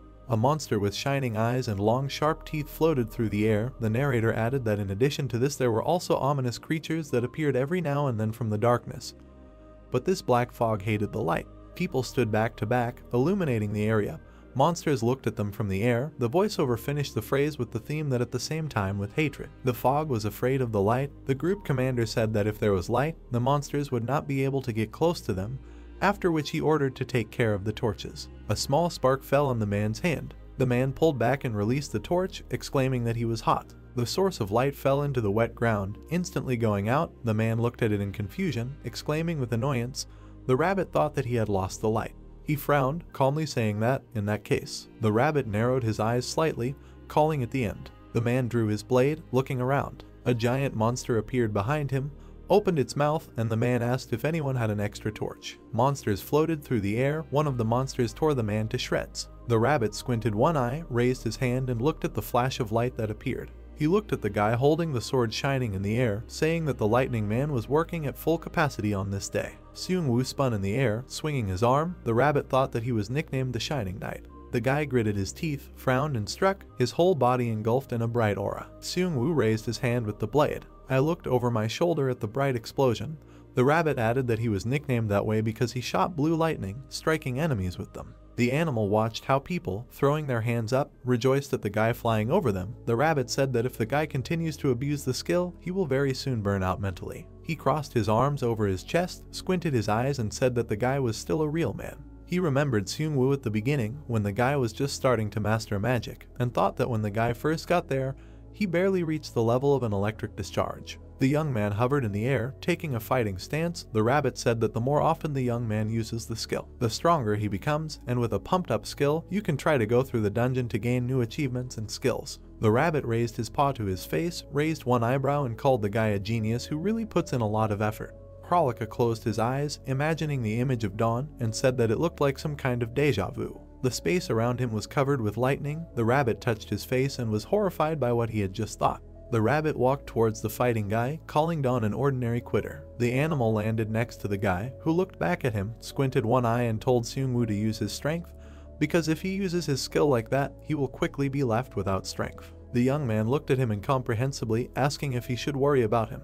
The next second, he frowned, saying that there was nothing wrong with it, because with this skill he needed a little time to regain his strength, after which he continued to lead the Indomitable into the fight. With a calm expression on his face, he looked at the smug rabbit, who waved his ears with a wide smile and, raising his hand, said that the recovery was still incomplete and that the guy was missing the point, because if he were even half like him. Suddenly the rabbit interrupted himself, shook his head, and was again horrified by what he was talking about. The guy closed his eyes, raised the sword covered in aura, and said that the rabbit was right, because Dawn is always relaxed. The rabbit fell down after the guy struck the approaching monster, saying that this is why he respects Dawn. The rabbit exclaimed that the guy scared him. The young man closed his eyes, calmly saying that he had no time to relax. Suddenly the number 20 appeared on his forehead. He frowned slightly and said that he had to remove this mark. The guy looked up. The rabbit agreed with his words, calling him a shining knight. The young man was suddenly surprised because of something. The rabbit asked what happened. The young man kept his head up, explaining that what appeared to be a golden light had just appeared in the sky, and then wondered if he had imagined it. Dawn smiled, frowned confidently, clenched his fist, and exclaimed that he had succeeded. The system window said that the purification skill had risen to the 6th level. The snowman looked with a wide smile at the satisfied young man, who was rubbing his nose, and congratulated him, adding that the guy looked happy. The young man grinned, saying that this was natural, because increasing the level is, of course, good. But Dawn folded his fingers in form of a pistol and fired a shot of blue energy.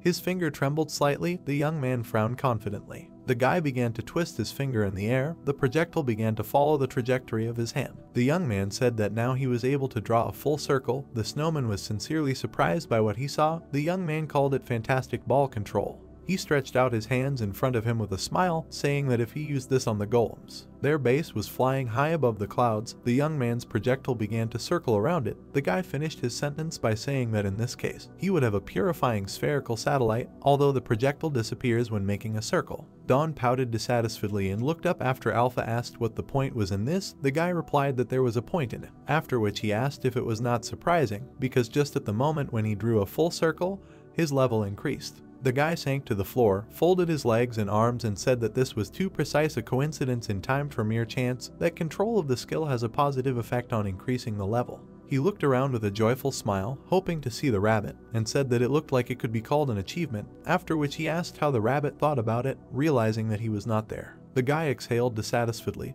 closed his eyes, and sank down on his hands, saying that everything is as always, because when you don't need to, you will stumble 10 times, and when you need it, you won't find it day after day, after which he wondered what the rabbit was doing now. He looked up thoughtfully, pursed his lip and wondered if he should go there, because if the purification skill had reached the 6th level, he could try to purify the curse. The snowman looked out the window in the engine room, raised his hand and, noticing something, turned to the owner. The young man got up from the floor. The snowman ran to the entrance to the engine room, saying that there was something strange outside. The guy looked out the window, wondering why it was so dark, and then noticed that there were no more poisonous clouds. Their base flew through a dark space. The young man asked if it had become dark because of the night. The snowman replied that the guy had just recently had dinner. 2 purification projectiles flew out of the bow of their ship. The young man said that, in that case, it was something like a new poison. The shells cut through the dark space. Suddenly they seemed to disappear into darkness. The young man looked out the window in surprise, saying that it looked as if the darkness had swallowed up the light.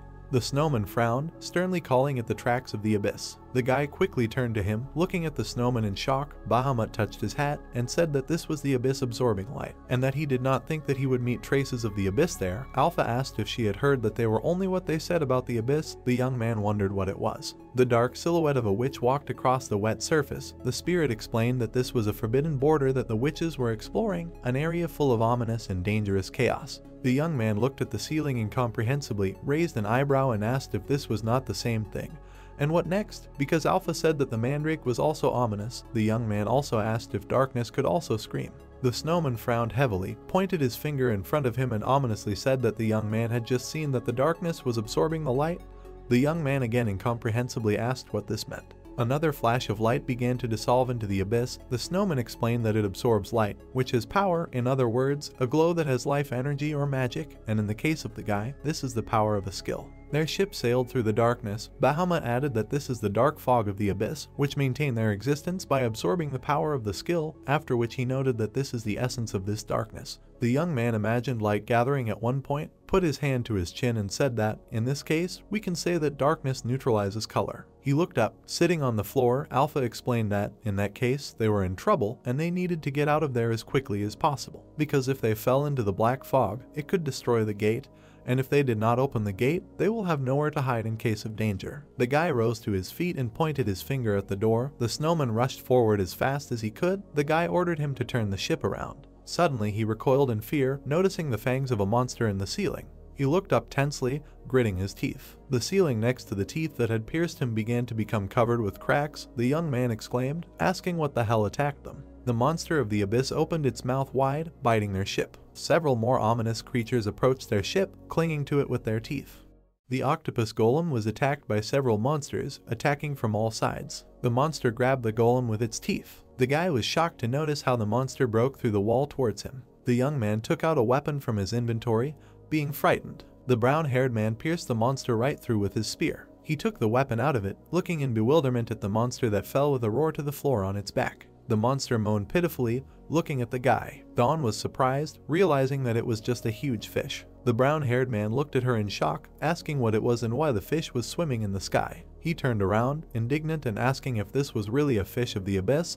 They should have left there to begin with. The golem tried to get rid of these fish by flying forward. The young man began to build a staircase from his clay blocks to the hole in the ceiling. Soon the brown-haired man climbed out with difficulty, starting to look around. Dawn noticed the fish, realizing that their weight was causing them to lose height. The brown-haired man tensed, realizing that if he left everything as it was, there was a risk of breaking, but he was sorry to throw the octopus golem. The young man jumped down from his makeshift ladder, squatting down. He tried to order the gates to be installed. The spirit said that the coordinates were unstable and the installation of the gate was currently impossible, which greatly shocked the main character. The guy looked at the hole again, realizing that there was no other way out. All that was left was to force the golem to work at full strength. He frowned, realizing that he would need a floating staircase. Holding iron stakes in both hands, he exited the golem using a floating ladder. Dawn jumped on one fish and attacked it, driving 2 iron stakes into it at once. Holding onto one, the guy was excited to open his inventory. Of the many slots, he pressed his hand on one of them, which lit up.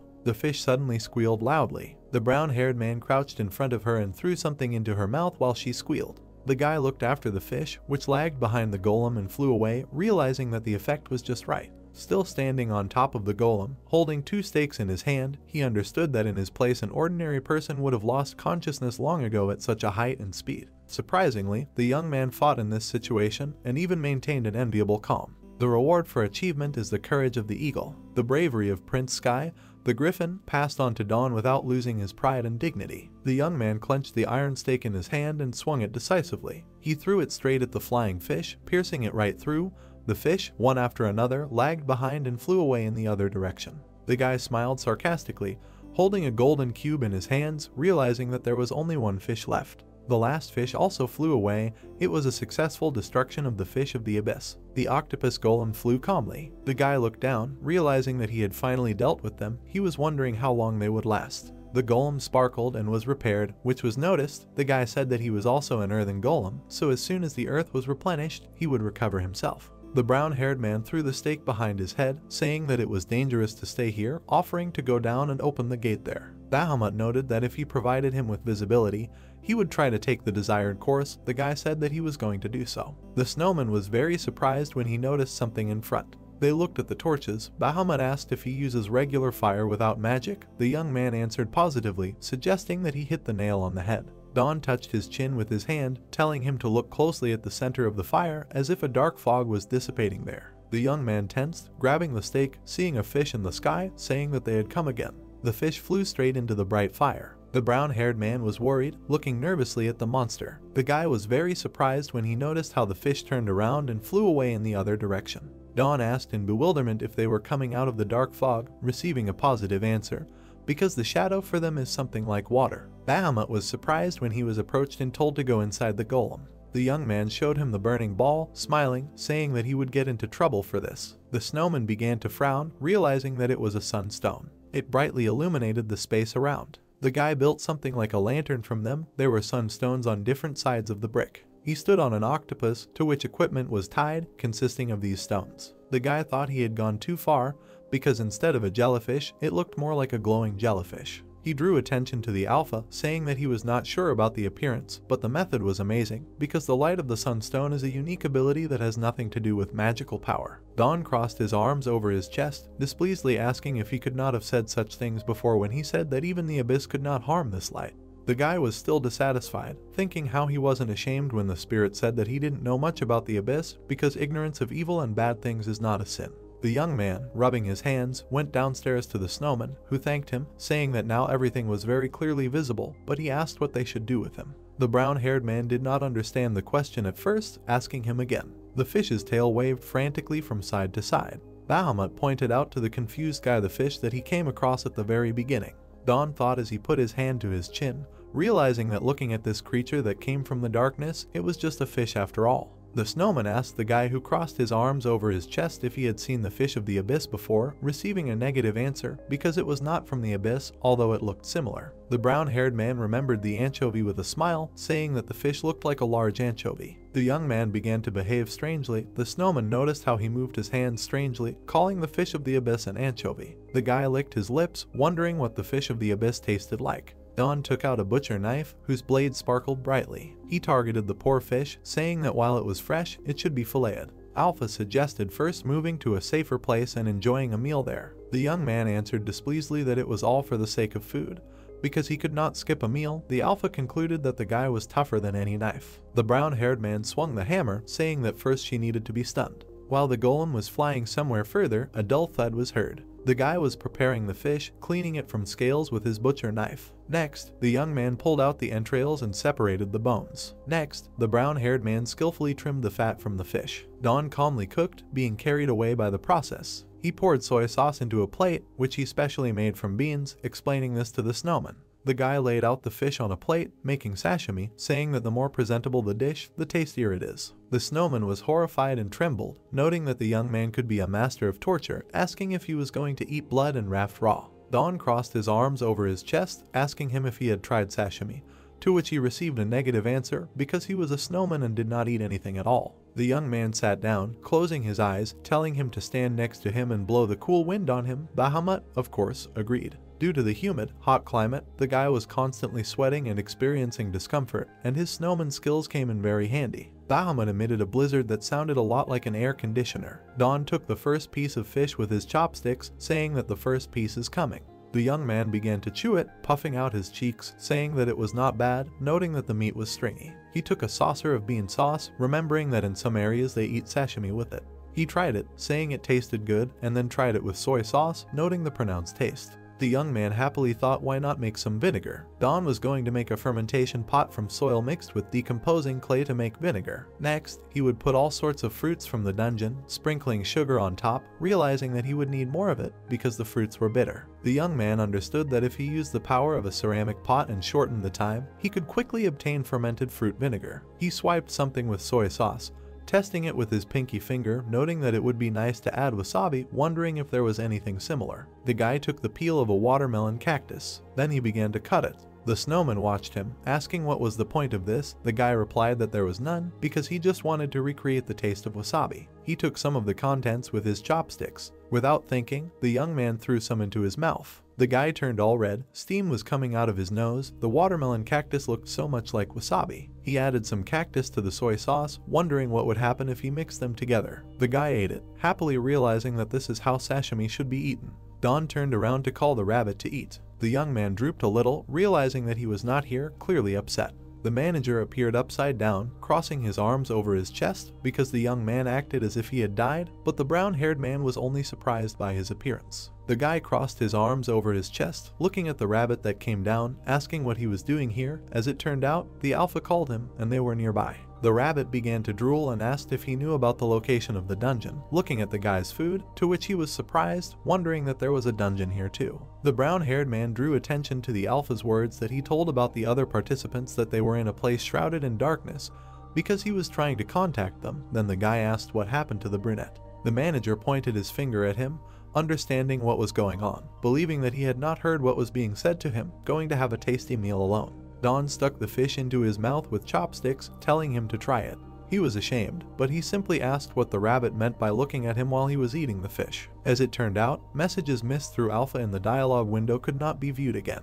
The brown-haired man was quite engrossed in preparing the fish, holding a knife in his hand, so he did not hear any messages. The rabbit covered his mouth with his paw, noting how tasty and sinewy it was, but then said that his comrades were in trouble. The guy was indignant, not understanding why the manager was only now telling him about this. The rabbit rubbed his head, closing his eyes, asking him not to be nervous, saying that there was no rush now. Don looked at him in bewilderment, not understanding that this meant dangerous, but not urgent. He turned his head, doubtfully agreeing with the rabbit, who said that when he saw everything for himself, he would understand, so the brown-haired man called the snowman. Bahamut began to create his vortexes, warning that he was starting to move. The rabbit successfully got out and was outside, on the surface of the golem. He advised following his instructions, because it was easy to get lost here, not understanding when the brown-haired man made equipment for the octopus. Despite this, the manager closed his eyes, realizing what a great young man he was, because now he didn't have to walk. The guy took a stick with fire. They were in the black fog of the abyssal sea. In order to fight normally in the fog, it was necessary to carefully monitor the torches. He remembered the fish of the abyss, realizing that as soon as the darkness consumed the fire, these fish would immediately gather there. He looked around, but the problem was that these fish were not the biggest threat.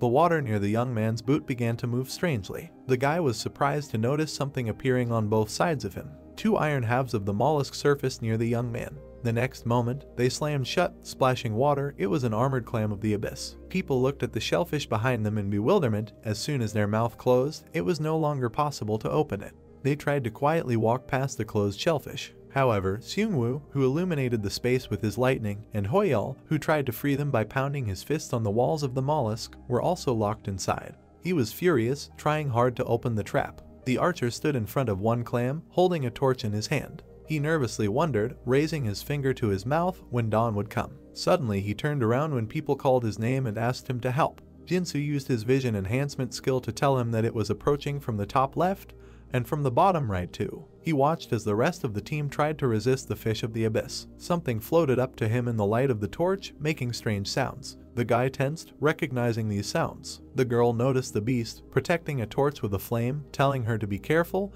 because it was a shadow cat. The cat jumped, putting out the fire of the torch with itself. The girl looked displeasantly at the animal that was standing in the ode, speaking displeasantly about it. Jinsu tensed, trembling a little, realizing that this cat was hiding in the shadows and extinguishing the torches. Hoyal was exhausted, wiping the sweat from his face, realizing that the mollusk was too strong and could not be dealt with ordinary forces. He looked at Seungwoo, who was watching him, saying that now all that was left to try was his lightning. The gray-haired man was surprised, asking why it wasn't working. The brunette closed his eyes and replied that he could concentrate all his forces and try to destroy, but a lightning shot in such a narrow space could be dangerous for him. Hoyol looked at him, saying that he knew what the guy was thinking, but if they continued to do nothing, then everything would end badly. Besides, the oxygen would soon run out. He hit himself in the chest, reminding him of his regeneration skill, noting that he would not die so easily, urging him to at least try to break through. Seung-woo put out his hand, refusing, because, in his opinion, it was too dangerous to trust life to luck, angering the man by saying that this method should be left as a last resort. The gray-haired guy seriously asked the guy if he was sure that the brown-haired boy would succeed, asking if he opened the shell of the mollusk with his bare hands, realizing that even with the help of golems he would not succeed. The brunette closed his eyes, lowered his head and fell silent. Hoyol exhaled dissatisfiedly, rubbing the back of his head with his hand, also closing his eyes. The guys stood opposite each other. The eldest admitted that he was confused when the mollusk swallowed them. It was a mistake to kill him, because if he had been alive, he could have been forced to open his mouth. Seung-woo, looking down, said that Dawn would definitely come up with some other way. They both crossed their arms. The interlocutor agreed, saying that he was almost there, offering to wait a little longer. The girl in the helmet noticed some kind of bright light, covering herself with her hand, asking what it was. The others also looked towards the light, guessing that this could be the final boss. The guy was very surprised and opened his eyes. He saw a huge brown-haired octopus sitting behind the rabbit and holding it by the ears, but they also wondered what those bright things were there. Jinsu looked at him hopefully, asking if the guy had made a golden chariot. Dawn jumped off, running towards the archer, asking if he was okay, if he was injured. Meanwhile, the surrounding area had become quite bright. The brown-haired man put his hand to Jinsu's forehead, where he himself looked, not understanding what he was doing. The young man closed his eyes as his comrade began to use his purification skill. The guy removed his hand, realizing that he was still far away. Dawn said displeasedly that if he had known that this would happen, he would have gone to clear the dungeon with them, to which the rabbit told him that the more you know, the greater the reward. The guy waved his hand at the manager with displeasure. The rabbit looked at the guy who crossed his arms, asking if he would beat him, to which he said that he missed him. The animal didn't really believe it, asking again. The archer turned to the brown-haired man, asking if he could sort this out first. He agreed, asking him to entrust this matter to him. The guy looked down, telling them to tell them later what happened. Stretching his hand down, he said to set the gate. A whole army of golems began to emerge from the gate. The guy looked at them sternly, telling them to protect people. The gorilla and the centaur, along with the rest of the clay golems, attacked the fish of the abyss. The man asked in shock who this person was. The girl behind smiled, realizing that he was not from the village. The brown-haired man calmly walked forward while the golems fought with the fish of the abyss. The girl said to look at him more carefully, because he was a great man. The guy approached the clam, asking if his comrades were stuck here. The brown-haired man knocked on the wall a little, interested in the material, which looked either like real iron or a metal similar to it. He looked into his inventory, where he chose the head of a mutant ant, saying that he had something in stock for such cases, and if it was metal, then it could certainly be melted. Dawn built a ladder, climbing a mollusk, talking about a test subject from the laboratory, a chimera ant, because the saliva of a mutant ant corroded metal and its mandibles could pierce metal. The guy poured some of the contents from the flask onto the metal. The young man watched this in bewilderment, asking if it was corroding the shellfish's armor. The solution was able to make a hole. The brown-haired man was happy to notice this. The guys looked at the hole from above in bewilderment, noticing the light from there, asking Dawn if this was it. The brown-haired man leaned over, telling them to move away. Because molten metal was about to flow, they answered positively, asking how the situation was outside. The young man looked back, watching the golems deal with the abyssal fish, saying that everything was fine, urging him not to worry. He smiled mischievously as he took the mandibles, telling them to better think about how they would soon get out, planning to try and cut the metal. He had an ant cutter, cross-shaped scissors made from the mandibles of a mutant ant, and at the same time he strengthened the options he needed. The young man took up the cutter, beginning to try to cut the metal. Dawn furiously tried to cut it using the aura of a one-horned boar. The young man pressed even harder on the incisors with the help of the activated ability. The brown-haired man looked skeptically at the incisors, realizing that the blade had completely deteriorated, realizing that the shell was quite hard. Hoyol, while inside, shouted that the hole was much wider, asking if he had cut it with those scissors and where he had bought them. The guy told him that he made them with his own hands, saying that he would give him scissors so that he could try to cut them from the inside. Hoyol received the scissors, surprised and looking at them. The carnage continued all around. The brown-haired man outside tried to reach his comrades. After 4 ruined ant cutters, they finally managed to get out. Hoyol gave the young man a thumbs up, squeezing his shoulder, thanking him for saving him, saying that he believed in him, but Dawn said that he was in pain. He looked at the man with contempt when the brunette remembered that he didn't believe in him.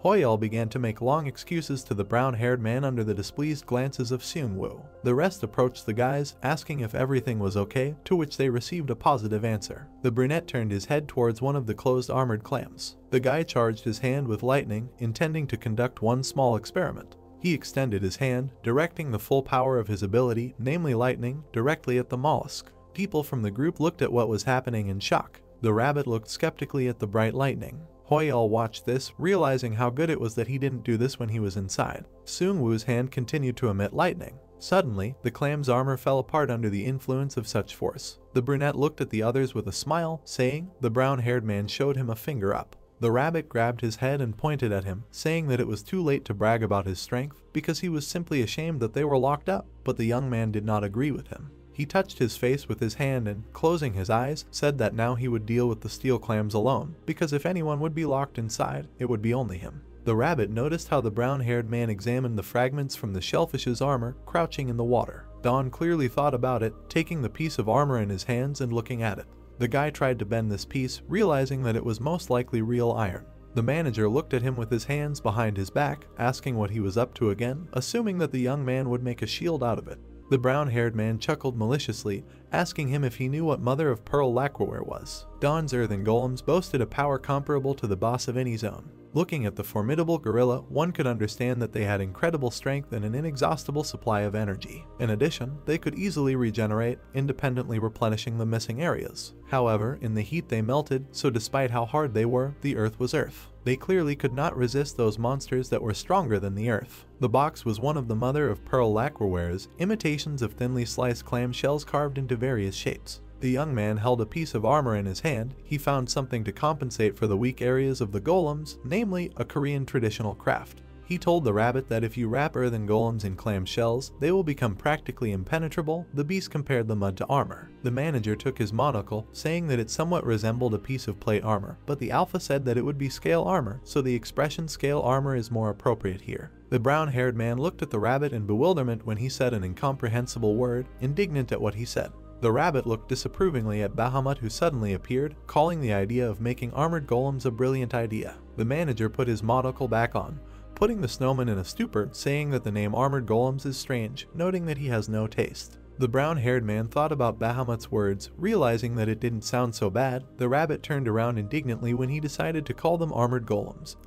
The snowman was happy about this. The guy took a stick and pointed it at the drawing, noting that the mollusk resembles a huge mussel, and mother-of-pearl lacquerware is most often made from mussel shells, realizing that fate itself was hinting at this to him. The manager looked at his drawing, asking if it would crumble during the battle, wondering whether he was going to tie it all up with rope. The brown-haired man pointed his finger at him, joyfully declaring that he was going to laminate the armor instead of rope, but the rabbit did not understand the meaning of the word and indignantly asked again. Don looked away, remembering that, usually, mother-of-pearl lacquerware is varnished, then perhaps the sink should not fall off. The rabbit suddenly looked at the thoughtful brown-haired man who was sitting in the water, asking what it means to varnish, to which he was told that they themselves did not know.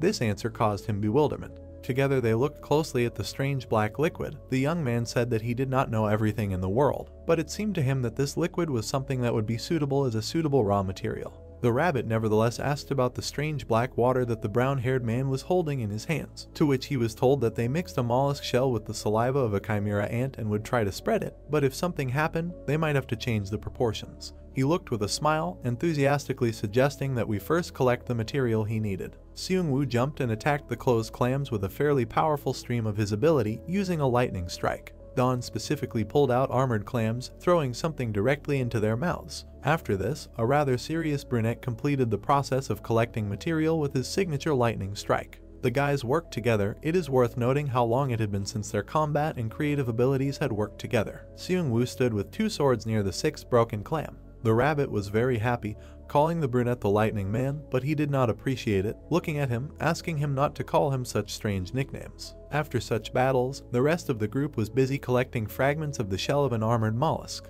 They all helped the brown-haired man, becoming a single team, but the rabbit continued to mess around. The manager hung calmly in the air, realizing that each of them had their own talent, and now they had turned into a model of production workers. The young man hit the rabbit right in the face with his fist. The brown-haired man looked at the manager with displeasure that he had fallen down from such a blow. With a red little face, he looked at the guy indignantly, asking why he was fighting. The young man pointed his finger at him, asking in bewilderment why everyone was working while he was idle, telling him to go and do something.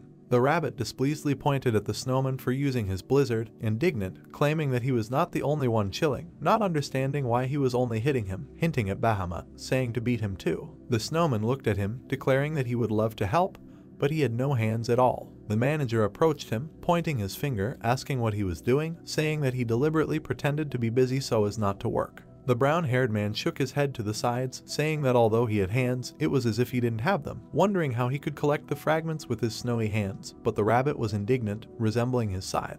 The brown-haired man twisted his face with displeasure and looked. The rabbit clenched his hand into a fist, intending to continue his outrage. Don frowned, seriously asking if he could blow the cold like an air conditioner. The manager closed his eyes in bewilderment, asking what this meant. The brown-haired man stood under a stream of cold wind. The rabbit looked at them in confusion while the snowman continued to make a frosty blizzard. Bahamut handed the guy a glass, offering him a drink of cold soda. The young man responded positively, extending his hand. He raised the glass to his mouth, contemptuously asking the rabbit if he could do that. The manager was simply dumbfounded, his mouth open. He did not understand how the brown-haired man could be on the side of this snowman due to the fact that he not only could not do a couple of things. He imagined the scales, analyzing the protagonist's love for himself and the snowman, realizing that it had outweighed, that is, the bowl tilted towards the opponent. The rabbit went crazy, curling his ears into a tube, realizing that Don had a new favorite. The rabbit walked away sadly, not that he really wanted to receive someone's affection. He frowned, exhaling heavily, noting that he was in a lousy mood. The brown-haired man looked at the manager, asking if he was offended. In response to his question, the rabbit only moved further away. The guy watched him with his arms spread across his chest. The young man calmly followed him, sarcastically asking if he was offended, but the beast only remained silent. He began to irritate him, specifically addressing him. The rabbit began to tremble a little with anger, making a dissatisfied expression on his face. Suddenly he turned around, asking the brown-haired man what he wanted from him, saying that he was just angry. The young man was a little scared, and the characteristic of his character was that the offended would be more offended if asked about it. Don thoughtfully looked away, saying that he wanted to make a drawing on the golem, thinking about carving the rabbit's face. He crossed his arms over his chest, closing his eyes, noting that he wanted to make a face similar to someone else's, because real heroes usually hang something on their chest. He turned away, about to give up the idea, but the rabbit liked the idea and began asking to draw his face. Don stood near the golem, trying on a piece of mollusk shell on it, and so work began on making an armored golem. The brown-haired man hammered in the clam shell planks one after another with his hammer. Afterwards, he covered the ant's saliva on top, gluing the shell quite firmly to the golem.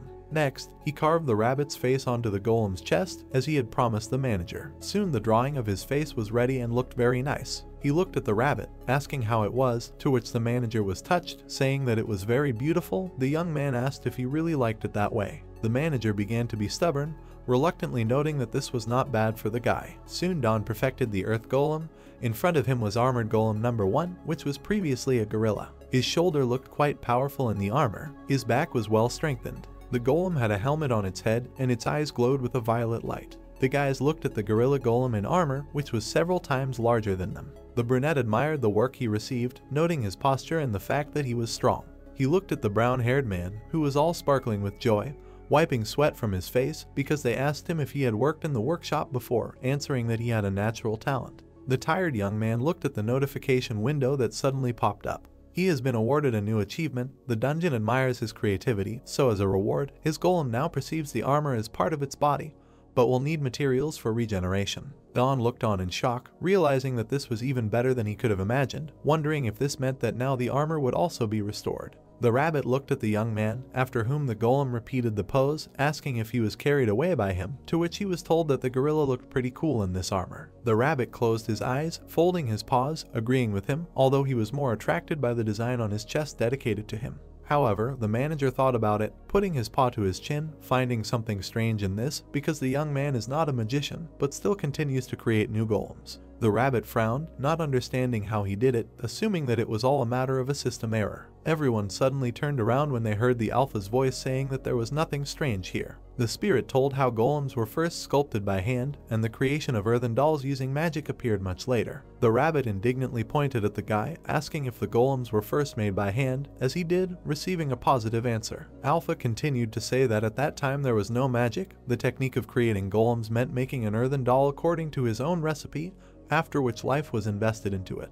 They were surprised to hear that it was already from the realm of the divine. The rabbit put his hand behind his head in confusion, asking what he was saying, because they started talking with golems and so did to a deity. The young man crossed his arms over his chest, remembering planes and cars, saying that he thought so from the very beginning, because cars and helicopters are also made by people, realizing that golems are not very different.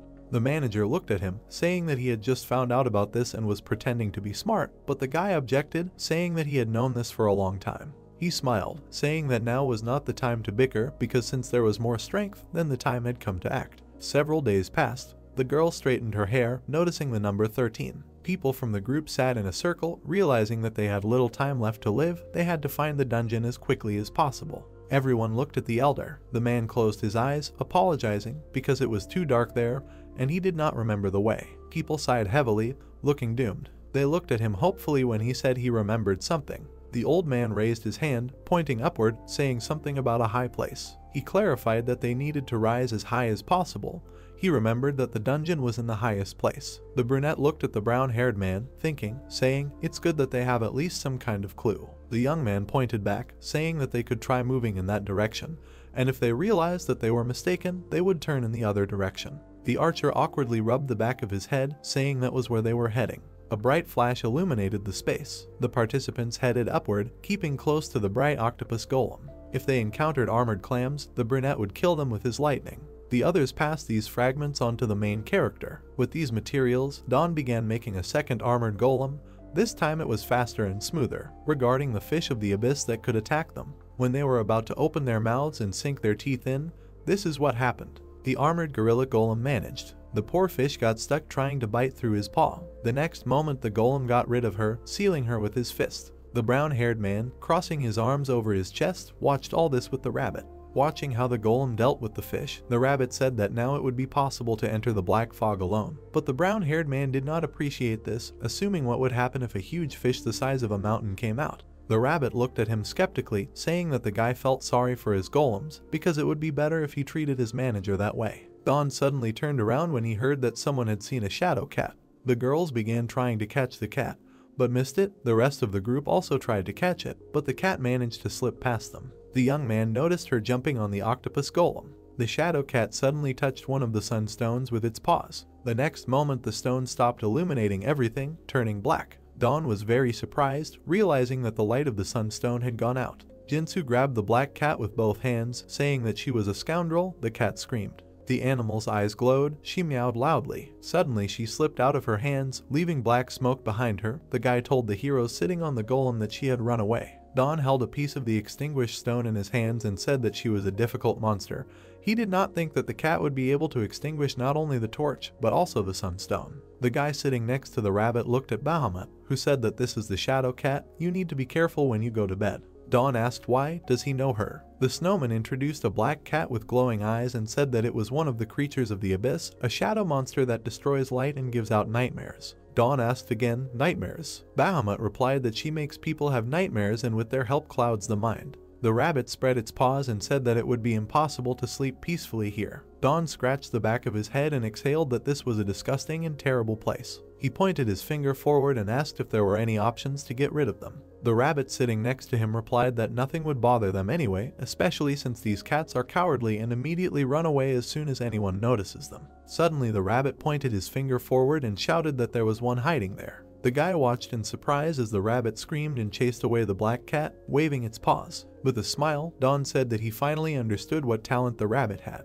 He turned around in disbelief, looking at him gloomily and asked worriedly, "What?" Leaning his head on his cheek, the guy winked and, pointing with his finger, sent the rabbit to catch the cat. The guy touched his chin with his hand, looked carefully forward and hummed questioningly. He saw how, standing on the tentacle of an octopus golem, the rabbit waved its paws, driving away the many cats that had gathered there. Dawn asked, "These cats, why did they gather at the feet of the golem?" With his hands folded on his chest, he looked forward and said that when they flew across the sky, they did not meet anyone, which means they were hiding in the shadows. Dawn exclaimed, "So that's what's going on." The black cat was hiding under the octopus's tentacle. The guy said that they move by hiding in the shadow that is cast on the ground. The cats became alert when the octopus golem glowed and rose into the air. The problem has been resolved. The guy sitting in the nozzle looked inside the golem, saw a rabbit lying there, covering his eyes with a cloth, and asked, "Is he lying around again?" to which he received the answer that he also needed to rest. The hero objected that he had to work and ordered him to get up. A loud meow was heard. The guy with the rabbit looked at the cat with black ears. Dawn asked when she managed to get here. The black cat laid back her ears, trembled, and hissed. The rabbit said that it looked like she couldn't move because it was too light. A yellow glow appeared above the smiling guy's head, and he asked if he could tame her. I wonder. The rabbit pointed his finger at the cat displeasingly and asked, does he think he can do it? The man's eyes widened in horror. Trembling and opening his mouth, he looked forward. Nearby people were shouting that something should not come. Several people with blue skin and protruding veins, looking like zombies, were walking towards them. The guy looked in surprise at the zombie woman, who pulled the bandage off his face with her finger and asked Mom. The zombie with a sharp movement bit him on the neck. The guy screamed, falling as the woman and other zombies rushed at him. Jinsu asked in fear, what is this? Chang Seok standing next to him told him not to look. The old man looked ahead. Dead comrades and friends appeared before him. Several zombies wearing armor, a mask or a hat were looking at him. Chang Seok closed his eyes and lowered his head, thinking that they had not seen each other for a long time, and mentally asked for their forgiveness. Opening his eyes, the elder said that these were all hallucinations. No, these were just memories that remained here. He raised his head up and said that their appearance here meant that they had found him. The man clenched his teeth until he trembled and said that this was a hill of nightmares. In front of them stood several different zombies, boys and girls, knights in armor. This was the third dungeon, Hill of Nightmares. One of the players with a red bandage touched the zombie guy with glasses with a sword and asked if this was really a hallucination. Did he touch him with a sword? The man looked at him and shouted at him to be careful. If he could touch them, they might attack back. Chang Seok turned away, saying that as long as they don't attack first, they should never approach them. These hallucinations are real, and if they go inside, they will be in danger. Hoyul closed one eye, remembering how he held the hand of a smiling girl with pink hair, and said that hallucinations are terrible. The rabbit flew up to him and asked why. He remembered something, to which he received a negative answer. The rabbit looked ahead excitedly and said that now we need to be as vigilant as possible.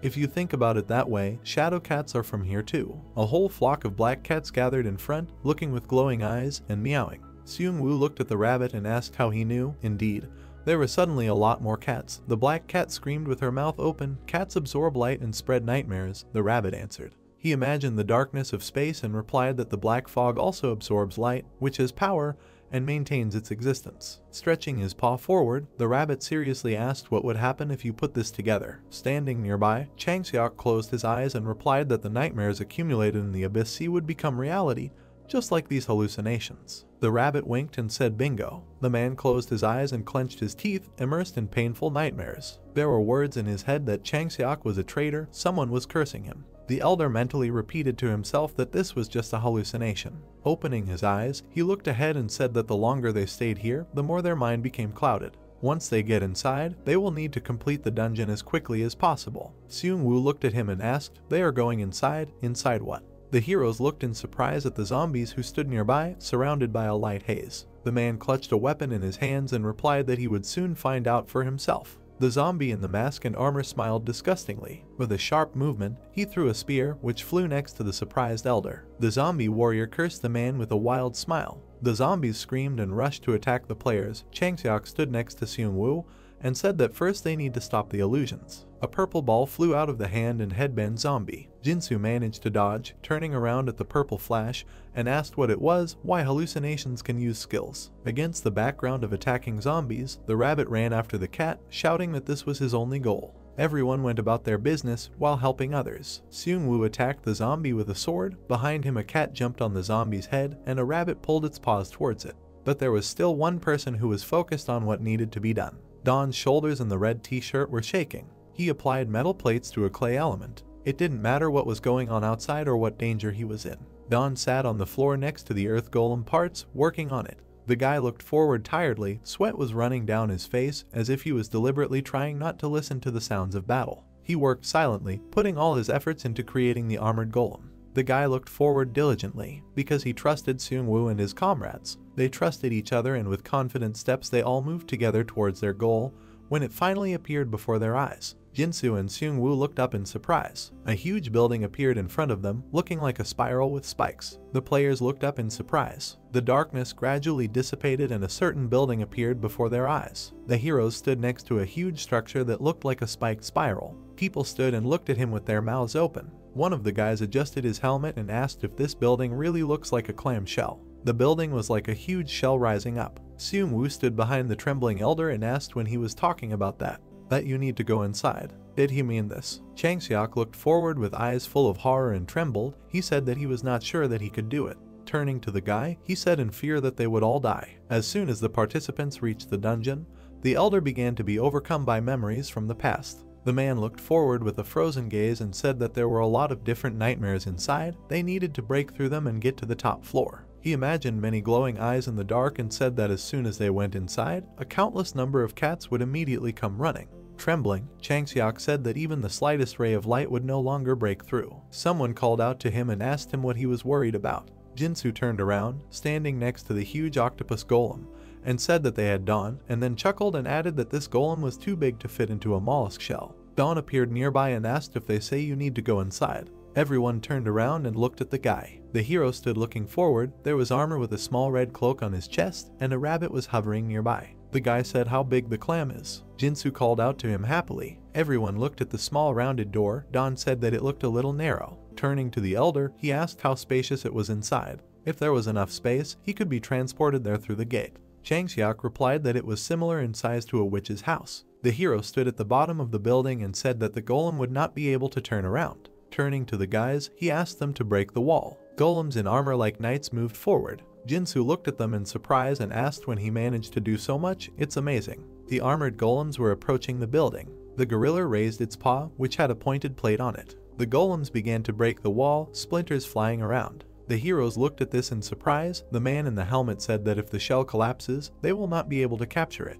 Dawn turned to them with a smile and, waving his hand, told them not to worry. Even if it collapses, there will always be a way to clear the dungeon. There was smoke coming from the sink. Dawn came closer to the smoking building. He knocked on the wall with his fist and said that it hadn't collapsed. Was it really made of the same material? Is this a real armored clam? Raising his head, he looked at the top of the building and suggested, maybe then melt it.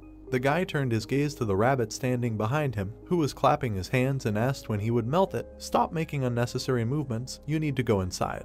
The heroes looked at them. Someone chuckled darkly. Someone was scared. The guy waved his palm. The girl fiddled with her braids in her hands and, looking at them, asked, what are they coming for? Dawn looked at the elder and pointed his finger, asking. He said that they need to get to the very top, but what's wrong with that? Chang-seok looked down and trembled. Looking ahead in fear, he said that the Black Queen was waiting for them there. A building made of a huge, spiky shell loomed ahead. The fourth-level assistant called this place the Castle of the Black Queen, and among themselves they called it an endless spiral prison. Inside there was a huge round tunnel with darkness below. Chang-seok said that this sink is arranged in a spiral inside and is divided into floors. Participants need to climb up the spiral staircase. He imagined crazy zombies looking at him with their mouths open. Along the way you need to fight with constantly emerging images. The man imagined himself standing with a sword in front of huge toothy fish. Sometimes the images take the form of fish in the abyss. Chang-seok looked ahead in surprise in the memory. A woman with short hair stood in front, closing her eyes and smiling lightly. Sometimes they can appear in the form of close people. With a predatory smile and white eyes without pupils, the woman rushed at him with a knife. Chang-seok lowered his gaze and looked at his trembling hand, saying that even when you realize that it is just a hallucination, kill your family and friends with your own hands. This will be a heavy burden on any soul. The players looked at him in complete silence. So that's why he was trembling, said the rabbit. He extended his paw forward and, closing his eyes, said that if a person goes through this several times, his mental balance may not withstand it. Yes, the human soul. It leads to the fact that this place is like a training ground for strengthening the minds of the participants. Dawn displeasedly slapped him with his palm, asking what he was talking about. This is torture for a person. The rabbit rubbed its head, and Dawn looked up, saying that they shouldn't suffer in vain. The heroes were amazed to hear his proposal to simply climb the wall. Dawn said this is his plan. He extended his index finger, imagined an octopus golem crawling along the wall, and said that they would sit in the octopus and climb up the wall. In his mind, he drew a yellow arrow leading to the top of the building and said that they would make a hole at the top and get inside. Easy, right? The players looked at him gloomily, thinking that this was not easy. Jinsu, widening his eyes, looked at the guy and asked, "Can I just fly?" The octopus golem can also fly and take other golems with it. Dawn folded his arms and closed his eyes, saying that he was thinking about it too. If he uses the floating stone, they can fly up, but there are too many abyssal fish there. He thinks it would be safer to climb the wall. The guy opened his eyes and continued that they would just stick to the wall, but the understanding that they have something to lean on will already serve as a good incentive. The rabbit pointed to the golems behind him and asked, even if people ride the octopus, what should they do with the rest of the golems? Don pointed his finger at the assistants and said that he would drive floating stones into them. Just reduce the weight a little and they would rise on their own. Rabbit watched as he held several floating orange cubes in his palms and told Alpha to put some life energy into them. They don't need to fly in the sky, this is to reduce weight. Alpha agreed. The hero put his hand to the gorilla's paw, which was glowing brightly, and said that now he would drive floating stones into their joints. Don turned to the upset centaur golem and said that except for them, they could not climb the wall. The players, along with the rabbit, looked at the guy who clenched his fist and said that they had to fight standing on golems. Would they cope? With a sweet smile, he said that they were warriors. And in my mind I thought that warriors are people too. The gloomy players, with tears on their cheeks, said they would try. While the players were warming up, Don turned to Seung-woo and asked if he could break the wall with his skill, to which the guy replied that he would try. The long-haired man took the weapon in his hand, and lightning appeared around him. He waved his hand, from which a large blue wave of electricity emanated, and a bright blue flash appeared behind him. A huge explosion appeared behind Seung-woo, sending up white clouds. A hole appeared in the wall, from which many cracks converged. Don joyfully exclaimed that great, there is a breakthrough. He looked at the earth golems and said that the armored gorilla is the third option, the regular gorilla is the first option, and the octopus golem. Don looked up. Behind him stood Seung-woo, resolutely clenching his fist, and a little further away was the frightened Changseok and the rest of the heroes. The guy said that everything is ready, now go upstairs. In Changseok's memory, he stood with a woman and watched as she smiled and took photos of them with her phone attached to a monopod. Heroes with weapons in their hands stood on the body of an octopus golem and fought off the attacking fish from the abyss. Screams were heard. Men in cloaks held a sword and a spear in their hands, pointing them at the monster. The armored gorilla screamed and hit the fish. Hoyol, with an axe in his hand, decisively swooped down from above. The swift blow cut the monster in half. The hero landed on the armored gorilla's palm and thanked it. Turning his head, Hoyol said that it seems that the higher it is, the darker it is. Seung-woo cut the fish struck by electricity and looked at him and said that the number of fish in the abyss had also increased. He looked at the floating cube, in which the glowing stones were inserted, and said that if it were not for the light from the golem, they would not be in good shape now. The players, along with the gorilla and Seung-woo, surrounded by electricity, dealt with the fish. They had advanced about halfway and there was no retreating. A girl dressed as a knight with a cloak held the mouth of an attacking fish with her weapon. Death breathed on their backs, adding challenges over and over again. Suddenly, a bright beam threw the fish away from the surprised girl. Jinsu stood with a bow, holding arrows in his teeth. Bright flashes shone around him. Helping each other was not a choice,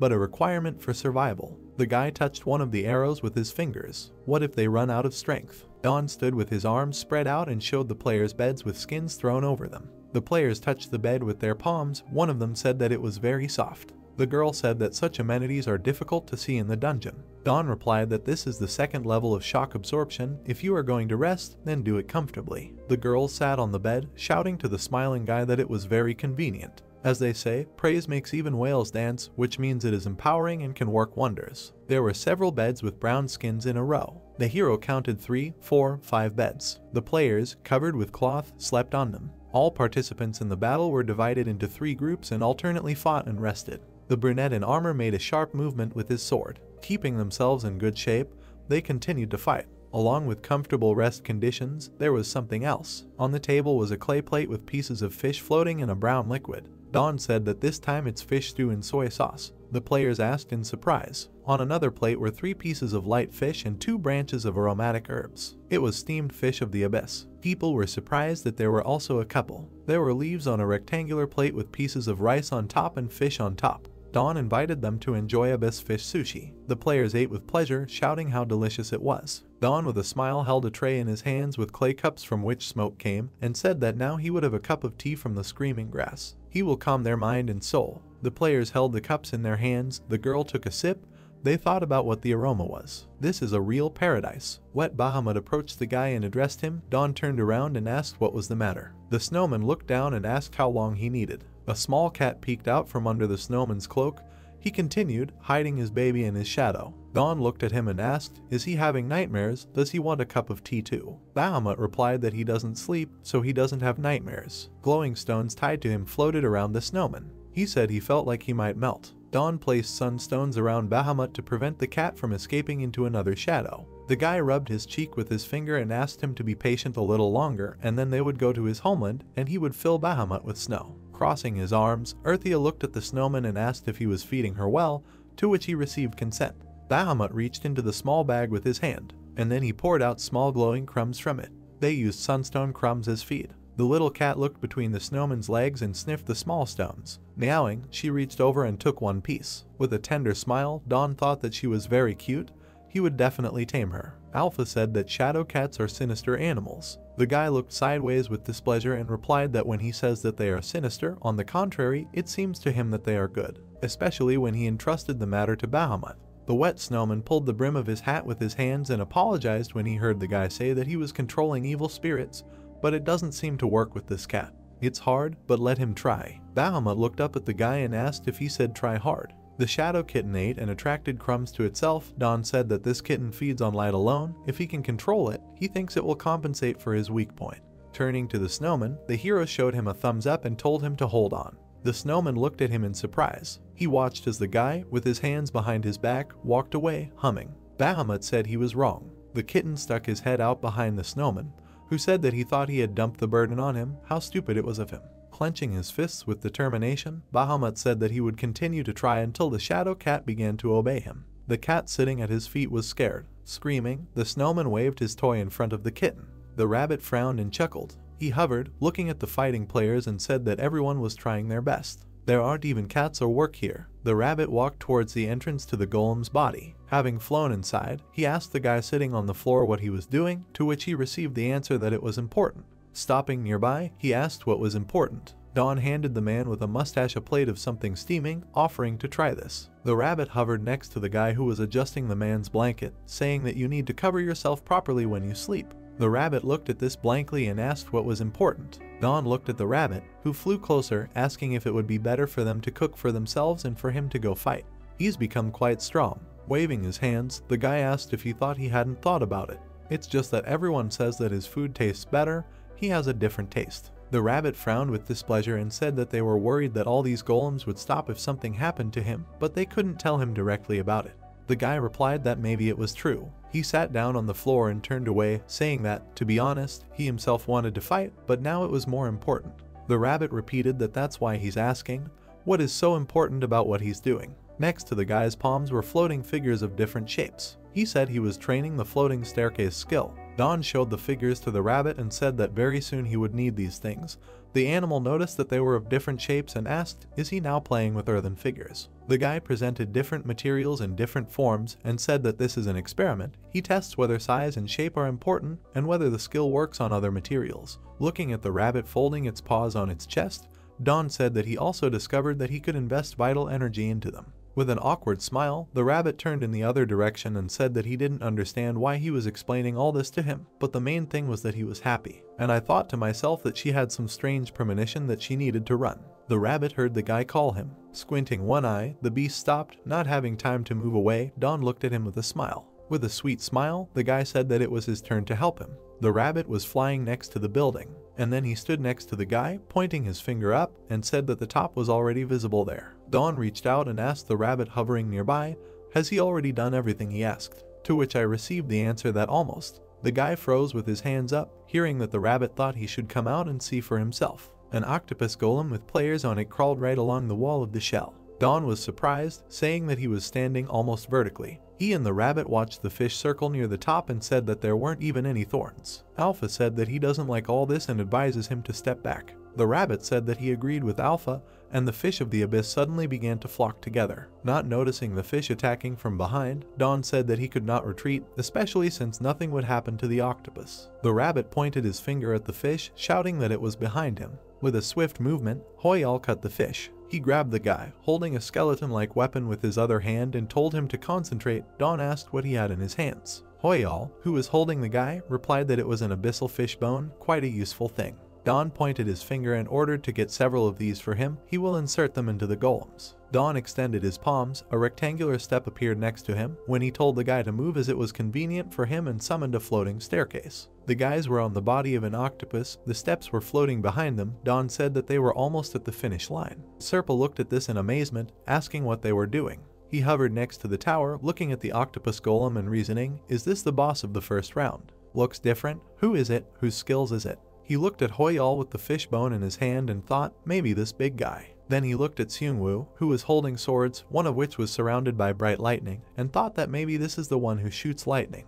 He looked ahead and asked, what is this? He saw the floating steps and asked, is this Earth? A staircase hovered around the top of the tower, and words were heard that they had barely arrived. Seungwoo stood at the top with swords in his hands and said that there was no need to hesitate, you need to immediately break through it. Dawn waved his hands, driving people away, and said that everyone should move aside so as not to get sucked in. Seungwoo summoned a huge electrical discharge that hit the tip of the tower, causing a lightning strike, and heard the words that he was great, this is cool. Seungwoo looked at the big shining hole ahead and said that there was a breach. The light of the tower illuminated his face. The guy asked, is this the final boss? He looked at the statue of a girl who folded her hands in prayer and said that this was the first time he had met such an opponent. He did not think that he would meet the boss with such calmness. Changseok came up behind him, putting his hand on his shoulder, and pointed his finger forward, saying that this statue of the goddess was the final boss. They need to break it, then they will complete the mission. Seungwoo asked again, is the statue the boss? The elder looked forward and said that, no, to be precise, her shadow is the Black Queen. The guys looked at him in surprise, asking, did he say shadow? Bahamut came up to the rift with a shimmering hat and said that it couldn't be. Dawn looked at him and asked what, did something happen to him? Bahamut's face wrinkled with tears. He said that he was very sorry, but this statue of the goddess was his previous owner. Dawn and the rabbit looked at him in surprise, together with Alpha asking at the same time, is he saying that this is a witch? Looking down, an upset Bahamut said that's right, if this statue is truly a witch, then the Black Queen. Dawn recoiled from the bright light and asked what is this? The heroes saw how Seungwoo touched a fault, along which traces appeared as if on water. The guy asked what happened. Seungwoo's palm rested on something. He asked, is it a transparent wall? A red window appeared warning him that he could not enter the dungeon the wrong way. Seungwoo looked at him in surprise and repeated that they said they couldn't enter. The rabbit was angry. He said that this was a common thing. Did they really think that the assistant would just stand by and watch them take detours? The rabbit turned around and looked up angrily. The silhouette of a lion hovered above the heroes standing at the top. Changseok trembled and said it was Serpa. Lev looked at them and said that this time there were some pretty interesting participants. He opened his mouth, showing sharp teeth, and said that he did not think that they would want to go into the dungeon from the other side. Dawn looked at him in surprise, saying that this was an assistant from the 4th stage. The lion hovered in front of them, emitting black lights, and there was a round seal next to its paw. This is Serpa. The seal on the lion's paw glowed brightly in a geometric pattern. Dawn glanced sideways at Rabbit, who pointed with his paw and said that it looked like he had installed a dome. If he hadn't noticed them, everything would have worked out. Dawn looked at the assistant and asked again. He installed the dome and heard that yes, just let him look at his surprised face. The guy asked how you can understand what facial expression an animal has. Thoughtfully putting his fingers to his chin, Dawn said, it turns out they can't come in from above. The rabbit standing behind replied that he could go in alone. It was a system error. Dawn looked forward thoughtfully, thinking that this is so, but he does not want to reveal his essence in front of him. Alpha said he had nothing to fear. The guy looked in surprise at the golden circle above his palm and heard that this assistant could not harm him. He looked at the black lion with flaming eyes and heard that he looks strong, but if you look closely, he is a magician, and besides, he is bound by the contract of an assistant. The rabbit frowned with displeasure and said that it was true, the assistants couldn't just kill people because they had limitations. He doesn't know what contract Serpa has, but it's likely a number tag. If the curse did not affect him, then he would not be able to kill so easily. Closing his eyes, Dawn scratched his cheek and said that the dungeon bug would show itself again. Will they try to stick to the plan? The rabbit angrily pointed his finger at him, asking if he was really going to do this, to which he received the answer that he had something in store for such cases. Dawn nodded his head energetically. The assistant hovering next to him said that if it didn't work out, he would only waste his life energy. The rabbit touched his forehead with his paw, sighing.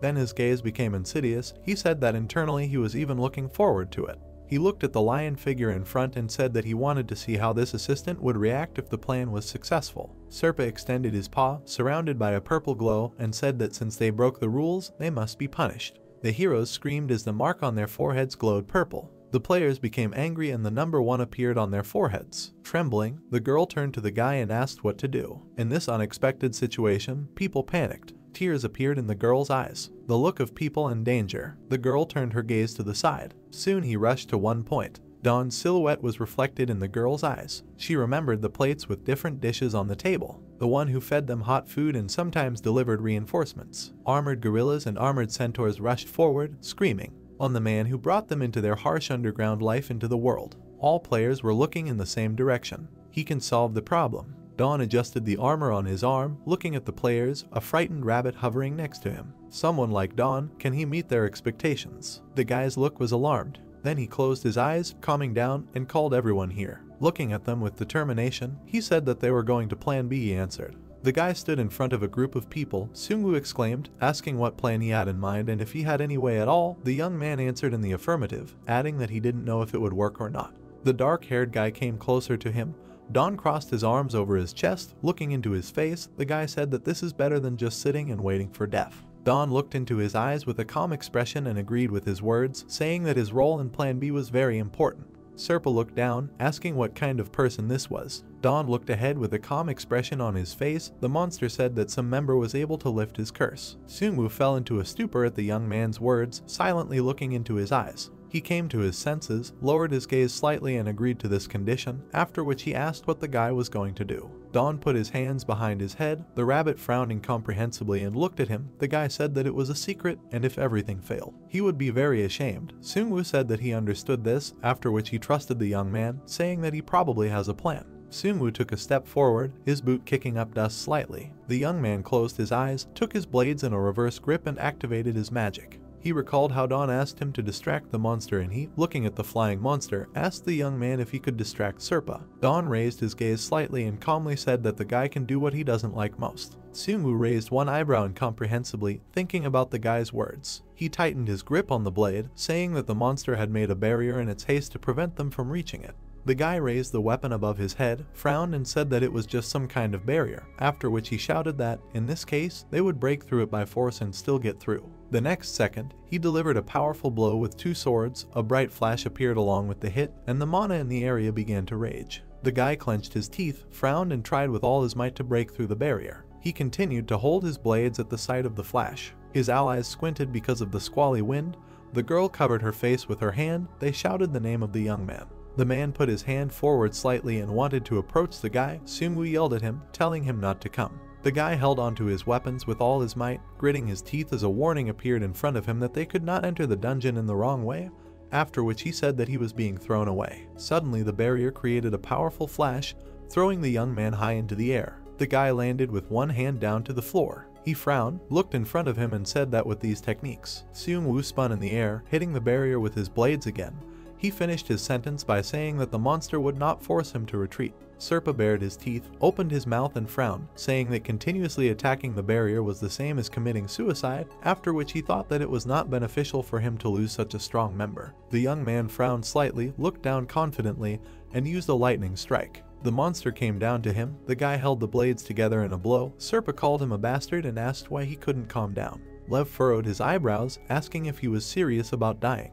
The guy looked up at him, frowned and thought that the monster's attention was now turned to him, after which he said that the lion might try to kill him. Dawn watched what was happening. Suddenly he jumped down, shouting that it was time for them to hurry up and go down too. He grabbed the ledge, jumping inside the base. The octopus rushed down. The snowman obeyed his order and then used a mini blizzard. The guy approached the people inside. The girl with bangs raised her hand and asked where Seung-woo was, and the girl with an axe in her hands asked if he was running away. The guy raised his eyebrows and calmly asked them not to worry, because he wasn't running away. Seung-woo fought the monster outside. The guy spun in the air, using a lightning strike. His mana hit the ground. The lion flew away and, calling him a brat, said that he was hitting the barrier again. The beast struck with its paw, which the guy successfully dodged. The monster ordered him to stop. The lion delivered several more blows, which the guy easily dodged. The young man looked into the face of the beast and asked if he fought too terribly. Serpa fell into a stupor, dissatisfied listening to his words that the monster therefore relies only on his curses. The next second the lion bared his teeth, frowned angrily and called him youthful. He rose into the air, looking at his opponent. Opening his eyes wider, the monster asked the young man what was the matter. Seung-woo looked down to the side, noticing something.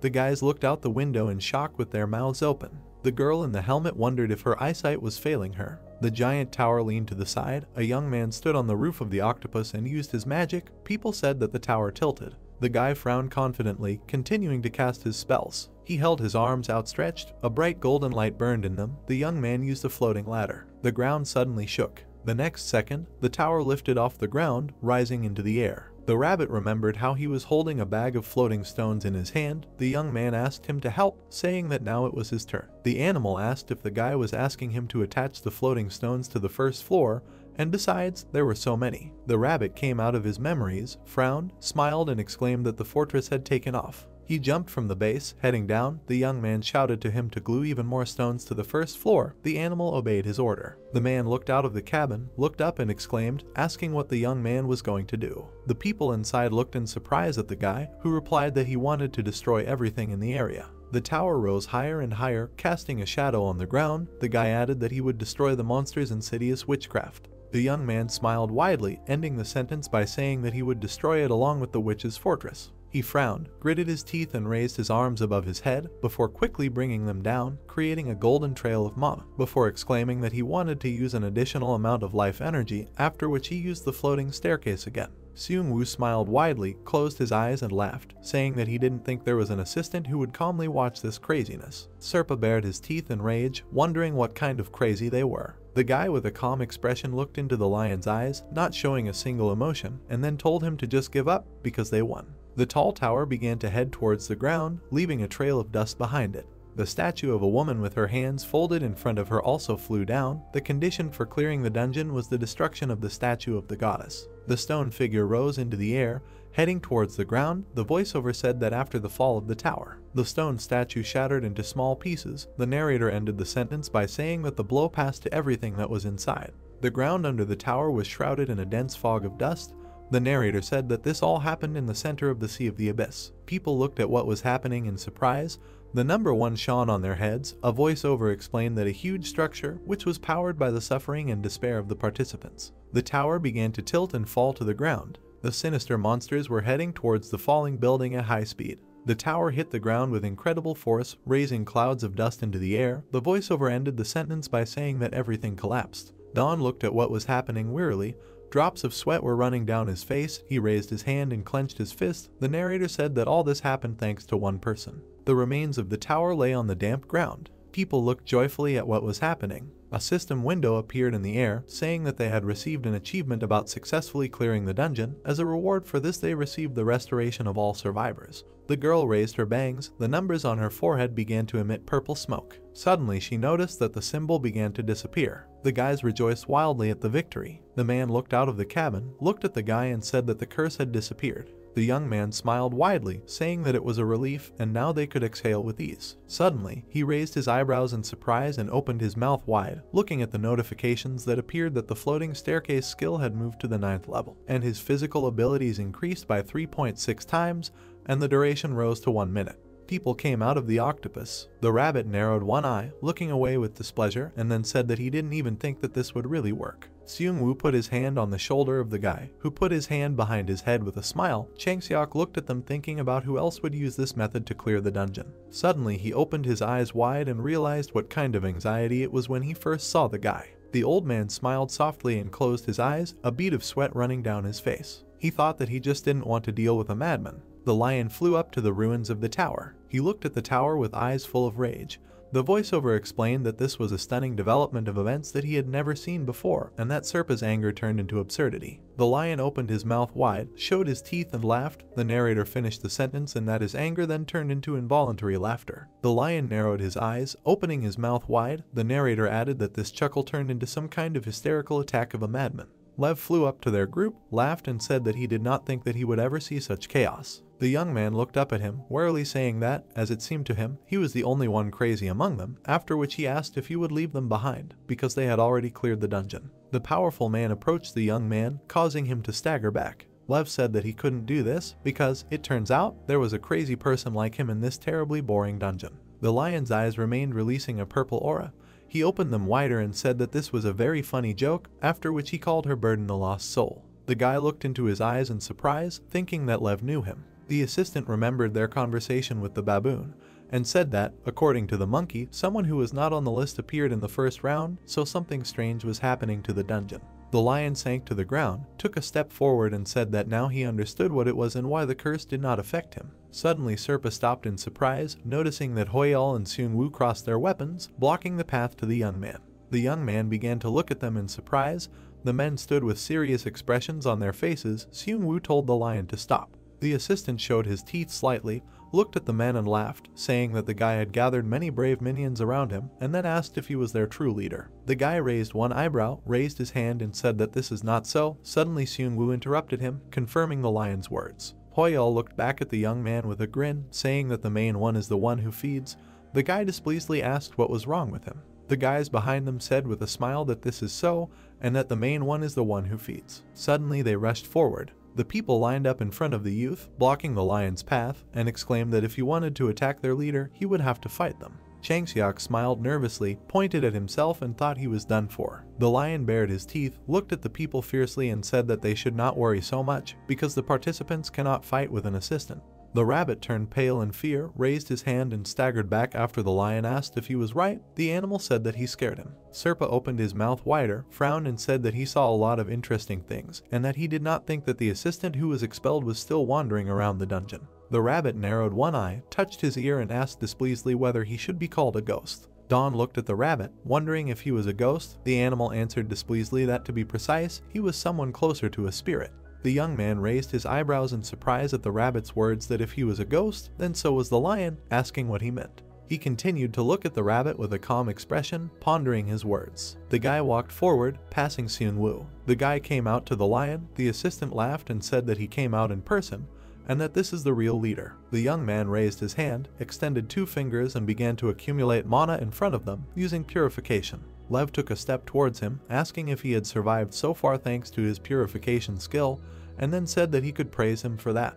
The young man put his hand in front of him, shaped like a pistol, and aimed the projectile at the lion. Serpa bared his teeth angrily, frowned and looked at the young man. The guy's shell pierced his mane, interrupting the assistant's words that some participant was not capable of wounding him. Suddenly he looked back in fear at the bald spot in his mane. The young man's fingers were smoking. He was shocked but raised his eyebrows, looking at the results. The lion recoiled in horror, opened his eyes wide and exclaimed, asking how the guy managed to attack him. He looked at the young man with wide eyes, diagrammed the difference between them and said that they must be on completely different levels. The guy fired a few more shots, damaging the lion's mane.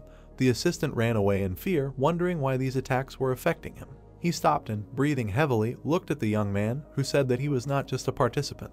The guy pointed at himself with a smile, saying that it so happened that he also became a manager, after which he reminded the lion that he was talking about different levels. Dawn smiled sarcastically, raised one eyebrow and said that if you think about it, they are equal. Suddenly he fired another shot. The lion looked in confusion at the approaching shell. Suddenly he jumped up, saying that all he had to do was dodge and that would be the end of it. The guy turned his hand, looking confidently at his opponent. The shells turned in the air, heading towards the lion. They hit his jaw with great force. Dawn frowned slightly and apologized, saying that he had practiced beforehand, after which he thought that, apparently, the body's defense was a little higher. The lion sank to the ground, resting his paws on it. He staggered slightly, looked up at the young man and asked if he was talking about becoming a manager, after which he called it nonsense. The rabbit approached the young man, closed his eyes, raised his hand and said with a smile that he was also a manager. Alpha said that she was also a manager, although she had already quit. The lion bared his teeth, his eyes began to emit purple energy again. He called it absurd, and asked why such trash became an assistant, to which the young man replied that he was not an assistant. The guy put his hands on his belt and smiled broadly.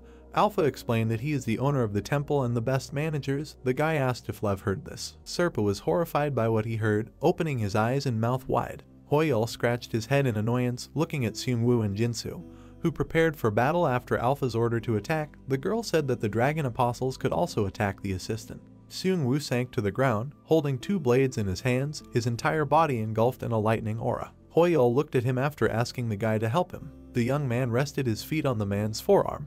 Hoyeol puffed out his cheeks, frowned and exerted his strength to throw the young man, saying that he could definitely help with this. With incredible force, he launched the young man towards his assistant. Seung-woo was completely enveloped in the aura. The guy frowned confidently, looking at his opponent. Having approached the lion, he put his blades in front of him and used an electric sword. The assistant doubled over in pain. The lion opened its mouth wide and roared loudly. The guy frowned, looked at him and swung his sword again, saying that this was just the beginning. He struck the enemy again, creating a bright flash. The lion raised his paw into the air, revealing his claws, and called the guy a brat. Jinsu fired a fire through a golden projectile from his bow, saying that the assistant would not succeed, after which he used a whirlpool. The arrow hit the lion in the shoulder, causing him to wheeze loudly. The assistant furrowed his brows as he used the shadow of death. He opened his mouth wide and used the summoning of shadows. A giant image of a monstrous jaw appeared behind him. Seung-woo frowned slightly at this and thought about his words. The shadow that appeared opened its mouth, from which a scarlet light emanated, and then headed towards the young man. The lion ordered to devour him. The guy raised the blade, from which blue lightning emanated, and said that this could not stop him. The young man took a stance, holding the blades with a reverse grip, and used an electric level. The entire space around him was streaked with lightning. Leo looked at what happened in shock. Suddenly, a blow from the guy landed on his jaw. Don raised his outstretched fingers to the sky, smiled widely, closed his eyes and said that it worked great. The lion looked back at him furiously, insulting the guy. Suddenly, Seung-woo appeared in the air to his right, who swung his blades and asked where Lev was looking. One of his eyes began to emit a blue aura. The young man used thunder and lightning. He struck the lion, after which he landed a couple of meters away from him. The assistant was struck by a powerful bolt of lightning, which illuminated everything around him. The vague silhouette of a lion was visible in the flash, and the assistant wheezed loudly. Don put his hands in front of him with a wide smile and used a volley of cleansing arrows. Jinsu fired a fire arrow again using a whirlpool. Hoyal looked at them with enthusiasm, raising his hands, and morally supported the guys. All the attacks hit the lion's body, creating a powerful flash. The light that appeared completely covered the assistant and illuminated the entire area. Thick smoke rose to the sky. The lion's mouth was still open. He staggered greatly, could hardly stand on his paws and was breathing heavily. Seung-woo got tired of him, saying that now they will finish him off. Lev lowered his head, frowned and laughed. The guy looked at him with a calm expression. The assistant said that he thought the guy forgot something. The lion began to approach him, saying that they had already cleared the dungeon. The guy asked what he was talking about. The assistant looked at him ominously, asking if the guy had forgotten what happens when they clear a dungeon. Suddenly, a magic circle appeared under the young man, brightly lighting up the ground. Don looked back in surprise at the other people in the group, under whom similar symbols also appeared. Lev furrowed his brows, saying menacingly that they were being transferred to the next stage. Seung-woo recoiled slightly, looked down and exclaimed in disappointment. Suddenly the guys disappeared into thin air, leaving behind only a bright light. The guy covered his face with his hands. Opening his eyes slightly, he noticed something. The guy looked around. There was only a rabbit next to him. The young man exclaimed that they had all flown away again and left him alone. He raised one eyebrow displeasedly, looking in front of him, pointed his fingers at the rabbit, saying that he also stayed with him. The young man replied that this did not console him at all. While the guy was arguing with the rabbit, the lion began to clear his throat loudly. He opened his mouth wide, exposed his fangs and thought that the early morning was deeper than he thought, and he needed to return to the altar as quickly as possible. The guy looked at the rabbit, who pointed at the lion and told the young man to look at him, adding that he had an expression on his face as if he was planning something. The guy raised his hand, put out 2 fingers and again began to collect energy from them, saying that he was left alone again. But the matter still needed to be completed. Alpha warned that his opponent was a magician, and it was better for him to attack him from afar. The young man quickly put his hand in front of him, fired and said that this was excellent, after which he used purification over and over again. The young man's shells traveled in a circular path, hitting the enemy in the back. The young man fired projectiles one after another, controlling them with his second hand. The lion stood under the barrage of his attacks. Several rounds hit the assistant's face, causing him to wheeze a little. The lion bared his teeth, frowned and used the call of shadows. A huge number of black cats appeared in the air above him. The young man exclaimed in surprise. He lowered his palm to the floor, furrowed his brows, and used the floating ladder. The young man and the rabbits flew up to pieces of the ground. The young man looked at the cats standing below and said that they got him, after which he added that there was a sunstone there. Leo frowned furiously, wondering who he even was. He bared his teeth and opened his mouth wide, ordering the dungeon gates to be opened. Suddenly, a giant gate with a purple portal appeared next to him. The rabbit frowned, pointed his finger at the lion and said that he was running away. Serpa looked back at them, laughed and said that they would see each other again, and the day would come when he would devour each of them. The young man put his hand in front of him, turned to his subordinates and ordered them to move him to the side. And suddenly gorillas in armor jumped out. Lev looked at them in confusion. They grabbed him, throwing him to the ground. One of the golems rested its paw on his face. Lev asked how the pathetic golems dared to touch him. The guy crossed his arms over his chest with a grin. The rabbit behind him incomprehensibly watched what was happening. The young man said that perhaps this is because life energy also flows in their affairs, because he put floating stones in them. He smiled slightly, then thought that, in fact, he meant the gate. The result turned out even better. Frowning his brows, he shouted loudly to his gorillas, ordering them to break the lion. One of the golems swung its paw. The gorilla delivered a strong blow to the bridge of the lion's nose. The next second she struck again, delivering an uppercut to the jaw. Before Liv could lower himself, the gorilla delivered a side kick to his face. The assistant bared his teeth, bared his elbows, and swung his paw. He jumped up and struck, his face burning. The golem smiled evilly. The assistant's claws only scratched the gorilla's helmet. The next second, the monkey struck the lion's body. The assistant opened his mouth in pain. From both sides, blows from other golems were directed at his head. The two gorillas struck him, crushing the lion's head with their feet. The golems grabbed the lion by the hind legs. The monkeys lowered their feet to the floor, holding the enemy by the paws. They swung his body. Serpa screamed loudly. The next second, the golems hit the lion on the ground with great force. A large amount of dust rose into the air. Lev coughed heavily. Lying on the ground, he looked ahead with annoyance and trembled a little. Suddenly a shadow fell on his face.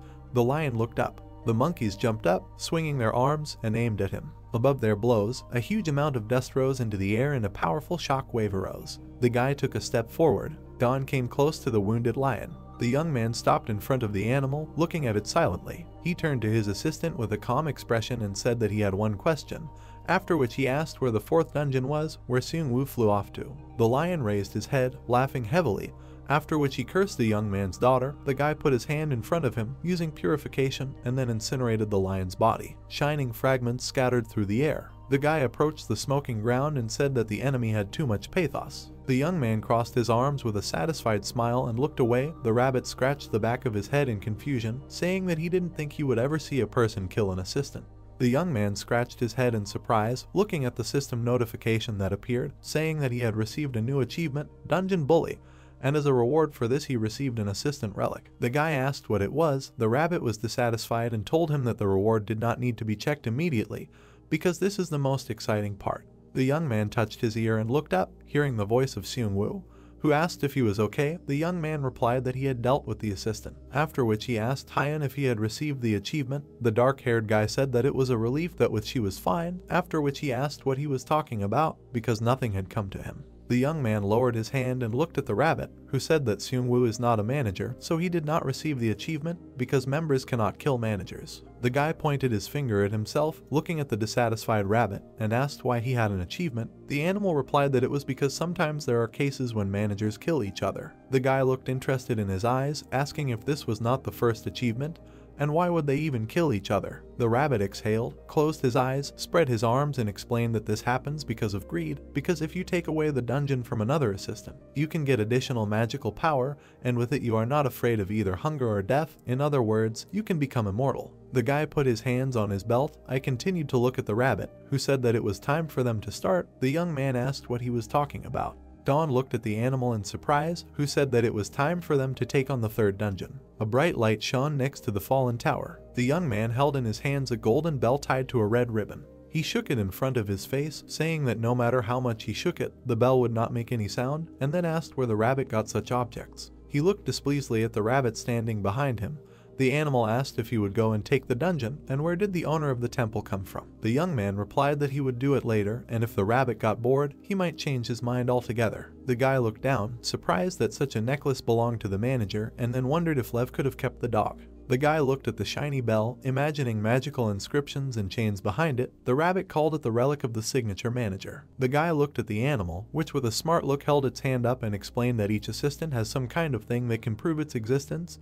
That is, signature. The guy said that the rabbit does not have such a thing. The rabbit took off his hat, grabbed the edge of his jacket, and with a smile asked if the guy could see it. He beamed with joy and flew closer to the guy. The young man looked thoughtfully at the bell, wondering where it could be used. The rabbit replied that he didn't know, after which he added that his things were used for beauty. Suddenly they looked down in surprise. The ground shook violently under their feet. The young man exclaimed, asking what was happening and whether the dungeon was restarting. The system announced a restart. The young man looked intensely at the rabbit, who raised his hand and asked why this was happening, because the assistant was no longer there. The rabbit replied that, apparently, Lev automated the system because he was quite lazy. The young man suggested that first he climb on the octopus. They rose into the air, standing on the roof of their base. The ground beneath them began to shine brightly. The young man said that if Lev was able to automate the system, then he had tremendous skills. Blue platforms appeared in the air next to them. The guy noticed that the floating staircase did not disappear. The rabbit noticed that it was probably because it did not touch the ground. The dull guy looked at the rabbit, who raised his hands and then asked if he meant that it was because she was hanging in the air. The animal explained that, in simple terms, the dungeon is a huge trap, after which added that the young man also set traps, so he should know this. The guy schematically presented the scheme of the trap's operation, put his hand to his chin and said that if there was the same logic as when restarting the dungeon, then he understood why only what was on the ground was restarted. He looked around the space, asking if that meant those floating stones would be there forever. The rabbit said that was possible. The young man enthusiastically presented the 3 towers, smiled broadly and said that if he managed to build an observation tower using a floating staircase, then he could use the map constantly. The young man extended his hand to the side, adding that a new restart could begin, so just in case, they need to install a lantern on the witch's castle. The rabbit said that then the cats would come running to eat the light. The young man explained that the lantern would hang in the air. The snowman stood with his head down, saying that he had a feeling that everyone had forgotten about his existence, which made him very sad. The snowman stood opposite the young man. The rabbit asked what he was doing that he just showed up. The snowman explained that he was carrying out a task that his owner had assigned him. The guy asked what task he was talking about. Suddenly a kitten appeared from his scarf. The snowman looked at him and said that he was talking about it. The young man pointed his finger at him, holding the bell in his hand, and praised him with a smile, saying that he had done a good job. Bahamut looked at our hand in surprise. Looking down at the kitten, he said that judging by this little thing, the lion had already died. The guy looked at the snowman, asking if he knew this thing. The kid replied that he used to serve in the witch's house. The guy looked at him, holding the bell with 2 fingers. The snowman explained that this thing belonged to his former owner. The young man raised the bell before his eyes, asking if he said it belonged to a witch. The snowman remembered the past, when apparently standing near the table with test tubes. The snowman explained that a long time ago, there lived a witch who studied forbidden magic. The girl with pink hair smiled slightly and closed her eyes. The hair voiceover added that her faithful gremlin was always next to her, doing housework. Bahamut approached her, holding a broom with a smile. The girl looked back at him. She opened her eyes slightly, smiling softly. Apparently she rubbed dirt on his forehead. Bahamut smiled happily, blushed and closed his eyes. The girl put her hand to her cheek, looking at the joyful gremlin with a smile. The snowman said that the girl also had a black cat, which only did what she slept. The black cat lay on a white cloth, slightly twitching its ear. Bahamut added that the cat was always either sleeping or eating. The cat was sitting on the floor, looking to the side. She watched the owner's movements. The snowman explained that the cat also looked at the owner, who was constantly studying something. The cat carefully watched the girl. The snowman said that this lazy cat's name was Serpa. The kitten pulled his hand out from under his scarf, reaching out to the snowman's hands. Bahamut said that a lot of time had passed, and one day the cat learned to use magic. The guys looked at him incomprehensibly. The young man asked why so abruptly. The rabbit added that, as it seemed to him, his story had sharply gained momentum. He looked at him carefully. The snowman explained that cats tend to repeat the habits of their owners. The guy said in surprise that they should not repeat magic. The kitten played with the gremlin's hand. The snowman explained that, in general, she was apparently very happy about what happened and gave this necklace to the cat. The girl sank down, took the cat in her arms and said that if this magic became more than then this thing would certainly help, so Serpa had to keep it like the apple of his eye. The girl placed a shining bell around his neck. The young man looked in surprise at the object in his hands, saying that it turned out that this was not a dog's collar, but a cat's. The snowman confirmed his guess. The young man grabbed his head, shouting in frustration that he had just killed a cat that could talk, and that he was a non-entity and a psycho. The guy collapsed to the ground, lowering his head. The rabbit said that otherwise the lion would have killed him, and especially since he was not a real cat, but just a ghost of a cat, or rather a ghost of a lion. The guy sadly said that he was a terrible person. The snowman looked at the rabbit, asking if he could continue his story. The animal was surprised, asking if he had finished. The rabbit frowned slightly and crossed his paws. The snowman said that initially their goals with the cat were different. The rabbit asked what this meant. The gremlin explained that the reasons why they became servants of the dragon of the last days after they died. He introduced himself in a black cape with a scythe and a quickly running cat, and explained that he became immortal and always guarded his master's shelter, and after Serpa's death he lost all his memories and turned into a ghost. The cat looked ahead with a calm expression on his face. The snowman added that only vague feelings remained in him for his owner. Bahamut lowered his head, adding that this was why the dragon of the last days trusted him to rule this place. The young man lowered his eyebrows, suggesting that it was because there was a witch statue there. The guy presented a statue of a young girl. The snowman kept his head down, confirming his guess. The young man looked away, saying that it turns out that the cat was simply used, and that this dragon of the last days turned out to be bad. Alpha agreed, saying that the dragon was very evil. Bahamut introduced an angry roaring lion, saying that Serpa became an assistant and gained even more magical power, and at that moment the power sealed in the necklace began to manifest. The guy looked at him in surprise, asking what he meant. The snowman pointed his finger at the bell, saying that he was talking about it.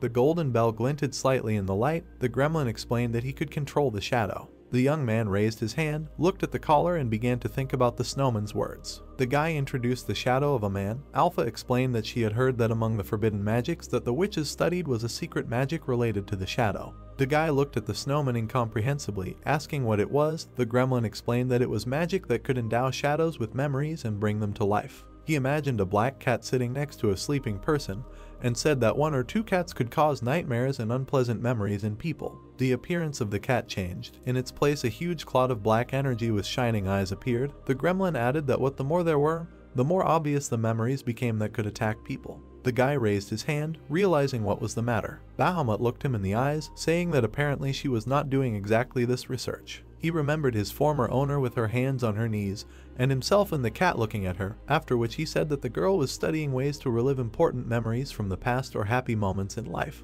The guy sadly lowered his gaze, saying that it turns out that all this started with the best intentions. He looked back at the rabbit, who had encouraged their conversation, patted him and said that they needed to stop talking, after which he suggested that they take a closer look at the necklace. The young man picked up the shiny bell, looked at it and said that this item seemed to have special skills, and then asked if it shouldn't have some special options. He began to stretch and inspect the object. The rabbit looked into his eyes with displeasure. The young man asked how to use it, and whether it should be hung around his neck. The animal replied that it was a cat collar, and then asked if the guy thought it would be suitable for him. The young man presented the serpa, around which steel chains were circling, and said that the lion could wear it around his neck. The rabbit explained that, most likely, the seal of condition was placed on the item. He raised one eyebrow and pointed a finger at the guy's face, and he also asked how to remove the seal of the condition, and whether it would be possible to do this with the help of purification. The rabbit asked if he thought that with the help of purification you could do anything. He lowered his head, closed his eyes and twirled his finger, saying with a smile that it was obvious, because the lion received this necklace from the owner, so the young man should also receive it from the owner. Dawn looked at the rabbit incomprehensibly, asking if he meant the witch, after which he said in confusion that the girl had died long ago. The animal said that the guy should think better. The witch's tower rose to the sky. The rabbit explained that there was a creature that died, but was not dead. The guy put his finger to his chin, raised one eyebrow and looked down thoughtfully. The rabbit said that such a creature still exists.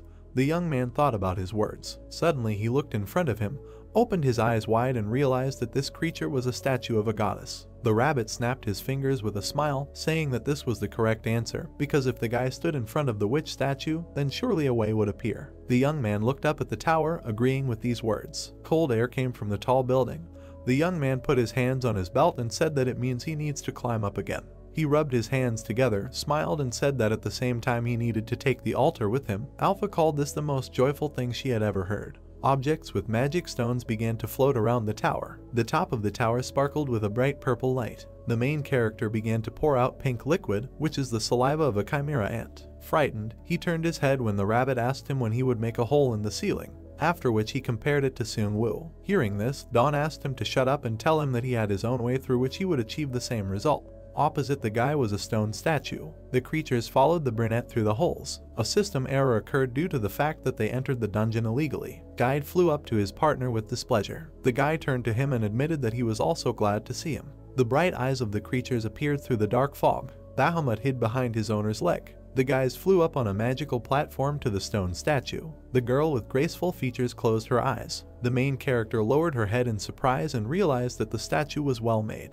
He believes that she is less like a witch and more like a goddess. The creature in the wicker hat opened its mouth wide. It realized that she was quite a beautiful woman. A moment appeared in Bahamut's head as the lion stared at the statue. He thinks that Serpa, when he saw this monument, felt the same as he does now. A drop of sweat began to flow down the main character's cheek. The brunette grabbed the gold medallion. The ball began to spin around. Guide asked the guy what was going on with the necklace. The shadow of a stone statue fell on the floor. The shadow of the monument increased in size. Seeing the ominous shadow, Dawn leaned back. The rabbit jumped onto his partner's back. He asked him if it was dangerous. The golden medallion moved forward. He told Guide that the necklace exhibits a reaction. A huge shadow approached the guy when he called out to her. A bright light flashed inside the medallion. The shadow began to move quickly throughout the room. The main character, who had a rabbit sitting on his back, was very scared. Pink light began to emanate from the necklace. A shadow enveloped the medallion in Dawn's hand. The golden ball was shrouded in black fog. The necklace in the brunette's hands began to fall. The guy noticed the sound stopped.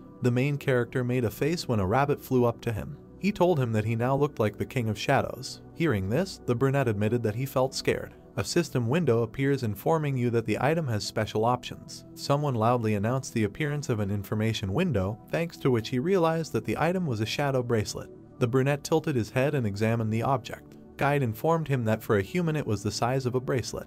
At this moment, Dawn asked him about the sound that came from the object. The rabbit, frowning, looked at his partner in confusion. He assumed that the sound manifested itself every time the skill was used, after which he said that there were many such objects. The guy looked back as the shadow creatures began to howl. Looking at the backs of the monsters, the main character assumed that they were not interested in him. Guide suggested that the creatures do not perceive it as an object for attack because they arose from the shadow bracelet. A wide smile appeared on the protagonist's face. He invited his partner to go down the stairs. Hearing this, the rabbit called him fearless. The guys, surrounded by creatures, went down the stairs. The shadow hallucinations, as Guide said, did not pay any attention to Dawn. The brunette awkwardly looked back at the cat. The guys met creatures on their way that stopped taking on the appearance of hallucinations and returned to their cat form again. A sleeping cat lay next to the guy. He asked his partner if it was possible to somehow control them. Hearing this, the rabbit suggested that he try it. The cat opened one eye slightly when the main character took out the necklace. He decided to activate shadow magic. The main character smiled broadly and, turning to the shadows, asked them to come to him.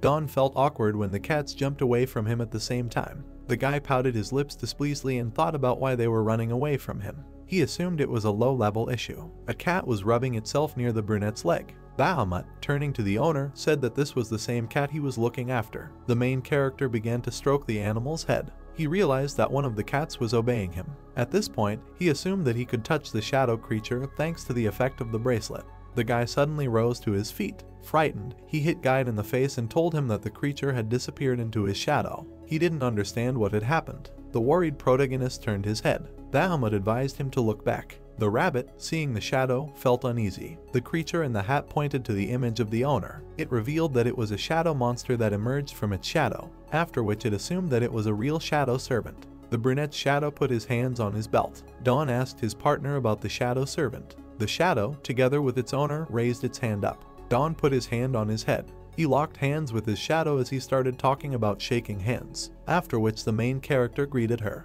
The guy looked back at Guide standing behind him and called his shadow silent. Hearing this, Guide told him that he wanted too much from someone who had neither eyes, nor nose, nor mouth. The shadow stuck out its tongue and meowed. Dawn realized that although he looks like a person, he is actually a cat. The brunette turned his head to the side when Bahamut told him that it was the witch who was doing this research. He asked him if he was talking about shadow cats. Hearing this, the creature spoke about what he was expounding about shadow monsters. The main character imagined how black fog began to emanate from the ground. He knows that initially shadow magic was the highest level of witchcraft, which was not subject to everyone. The entity with glowing eyes was looking intently somewhere. Bahamut introduced the girl with her hands raised. He said that the witch was able to significantly reduce the degree of difficulty. The snowman reported that the sorceress replaced the main components of the shadow, filled with magic and the memories of shadow monsters. The necklace with the red ribbon lying on the floor sparkled. Bahamut said that shadow cats were the most suitable for this as they had the ability to collect memories to cause nightmares. A devilish smile appeared on Guide's face as he realized that the witch was smart. He asked his partners if the shadow servant could fight or produce anything. A bead of sweat began to run down the boy's cheek as Bahamut told them that a servant could do anything.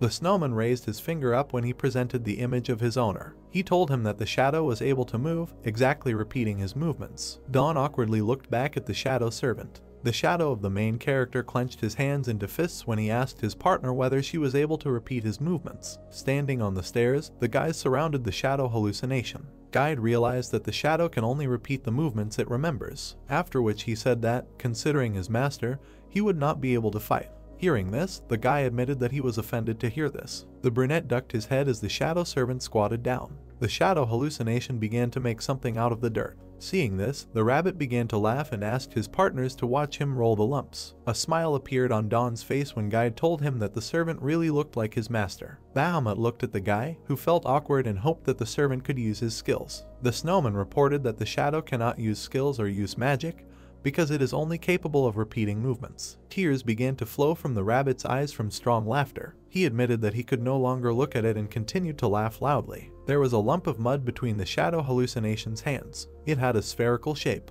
The dissatisfied protagonist lowered his gaze to the floor. Don raised his eyebrows in surprise as he said loudly, "Eureka." Laughing, Guide flew up to his partner and asked him what happened. The gentleman asked him to take a closer look at the object. A drop of sweat began to flow down the rabbit's cheek when the brunette brought him a lump of mud. Guide, surprised, opened his mouth wide as he immediately understood everything because he spent a lot of time with Don.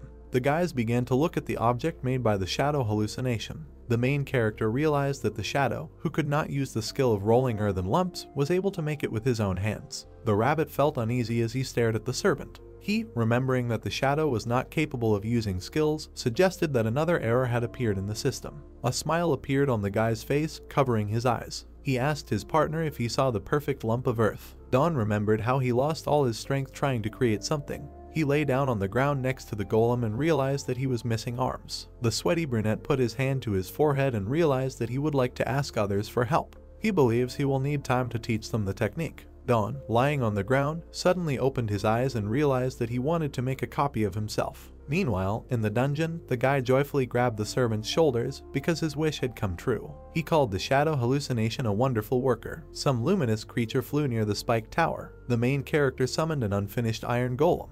The servant and the brunette simultaneously pushed the creature. The guy, together with his shadow, was able to complete the job. He zealously struck the iron rod with his hammer. The shadow hallucination watched its owner closely. Don turned his head to the side in confusion. The brunette gave his hammer to the servant and asked him if he wanted to try it. A smile appeared on the face of the guy watching the servant at work. He decided to look at his skill. Surprised, the main character raised his eyebrows. Beads of sweat began to drip down his face as he opened his mouth wide. The shadow was diligently hitting the iron rod with a hammer, seeing which Don realized that he shouldn't even bother giving him instructions. He realized that the servant was doing everything the same as him. Guide, standing on the golem, looked intently at his partner, who realized that the servant was able to exactly repeat the painstaking work. The guy said that this makes his work much easier. The main character sat between the sleeping creatures. The brunette turned his head and looked at Bahamut, from whom he asked about the health of the shadow servant and also what he would need to feed him. The snowman told him that the hallucination is the most faithful slave who does not eat and never gets tired. Don suddenly stood up from the ground while the rabbit continued to sleep and asked the creature if this was true. The brunette imagined how the fog began to dissipate from the servant. Bahamut said that when shot, the magical power of the shadow would flow out through the wound or destroy his form. Hearing this, the main character asked him if he was like a balloon. The guy grabbed his chin as he imagined the image of an angry lion. He realized that his shadow had weak defenses. At that moment, he remembered that the one Serpa controlled was quite strong. With his arms outstretched, Bahamut raised his head and spoke about how Serpa was an outstanding magician. He believes that he probably strengthened his shadow not only with the help of shadow magic, but also by other means. Lowering his head, Don touched his chin and remembered his partner's words that shadow magic was not intended for combat. He clarified whether it was originally intended that the shadow simply did not need protective power. The brunette looked back at Guide standing behind him, who told him that this was what he meant. The guy's face turned blue when the rabbit began to mock him again. He said that his shadow is weak due to the fact that he is not a magician, after which he called the shadow ball a loser who was unlucky with his owner. Bahamut was scared when the brunette clenched his hands in displeasure. Don demanded that his partner stop talking about the magician. The main character turned his head to the snowman, who believes that there is nothing wrong with the fact that the shadow has weak protective power. Bahamut hit the shadow hallucination with a stick and asked the master to take a look at it.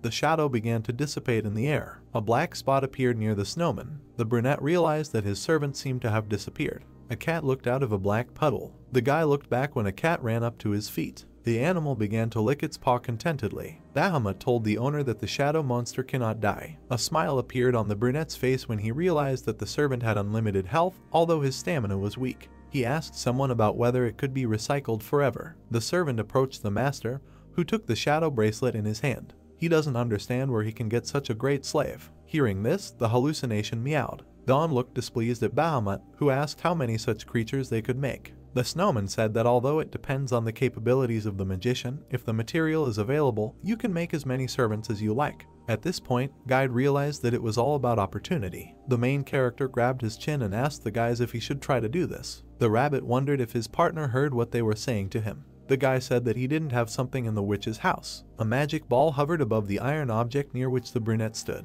He reported that he now had an altar for the 4th stage of the 3rd dungeon. Don smiled widely when he suggested that, with the appearance of the altar, he needed to build another temple. Hearing this, the creator of the world told him that this was the most pleasant thing he had ever heard. On the outskirts of a cloud-covered mountain stood a great temple. The main character began to control the magic ball. He said he wanted to make a sacrifice. The magic ball began to turn yellow. The ball sparkled with a bright light when the guy realized that Serpa had collected a lot of vital energy. The spirit reported the transformation of the temple. At this moment, the gentleman asked him whether the spent vital energy was restored with this. The brunette placed the magic ball on the iron table. He said that he wanted to put the crystal on the altar. The brunette rolled his eyes as the creatures opened their mouths in surprise. A notification about receiving the Ruin Pioneer achievement has appeared. A blush appeared on Guide's face as he realized that he had become cooler than Baboon. The main character knows that as the number of altars increases, the level of managers also increases. The guy grabbed his chin when he imagined the iron tables. He realized that he now had 3 altars, including the one he brought from the underground temple. After which he thought about whether he could now enhance objects up to 3 times. Guide began to sparkle with happiness until Dawn announced that he could increase the number of dragon apostles. He decided that he would have to appoint Hoyel to this role as soon as he met him.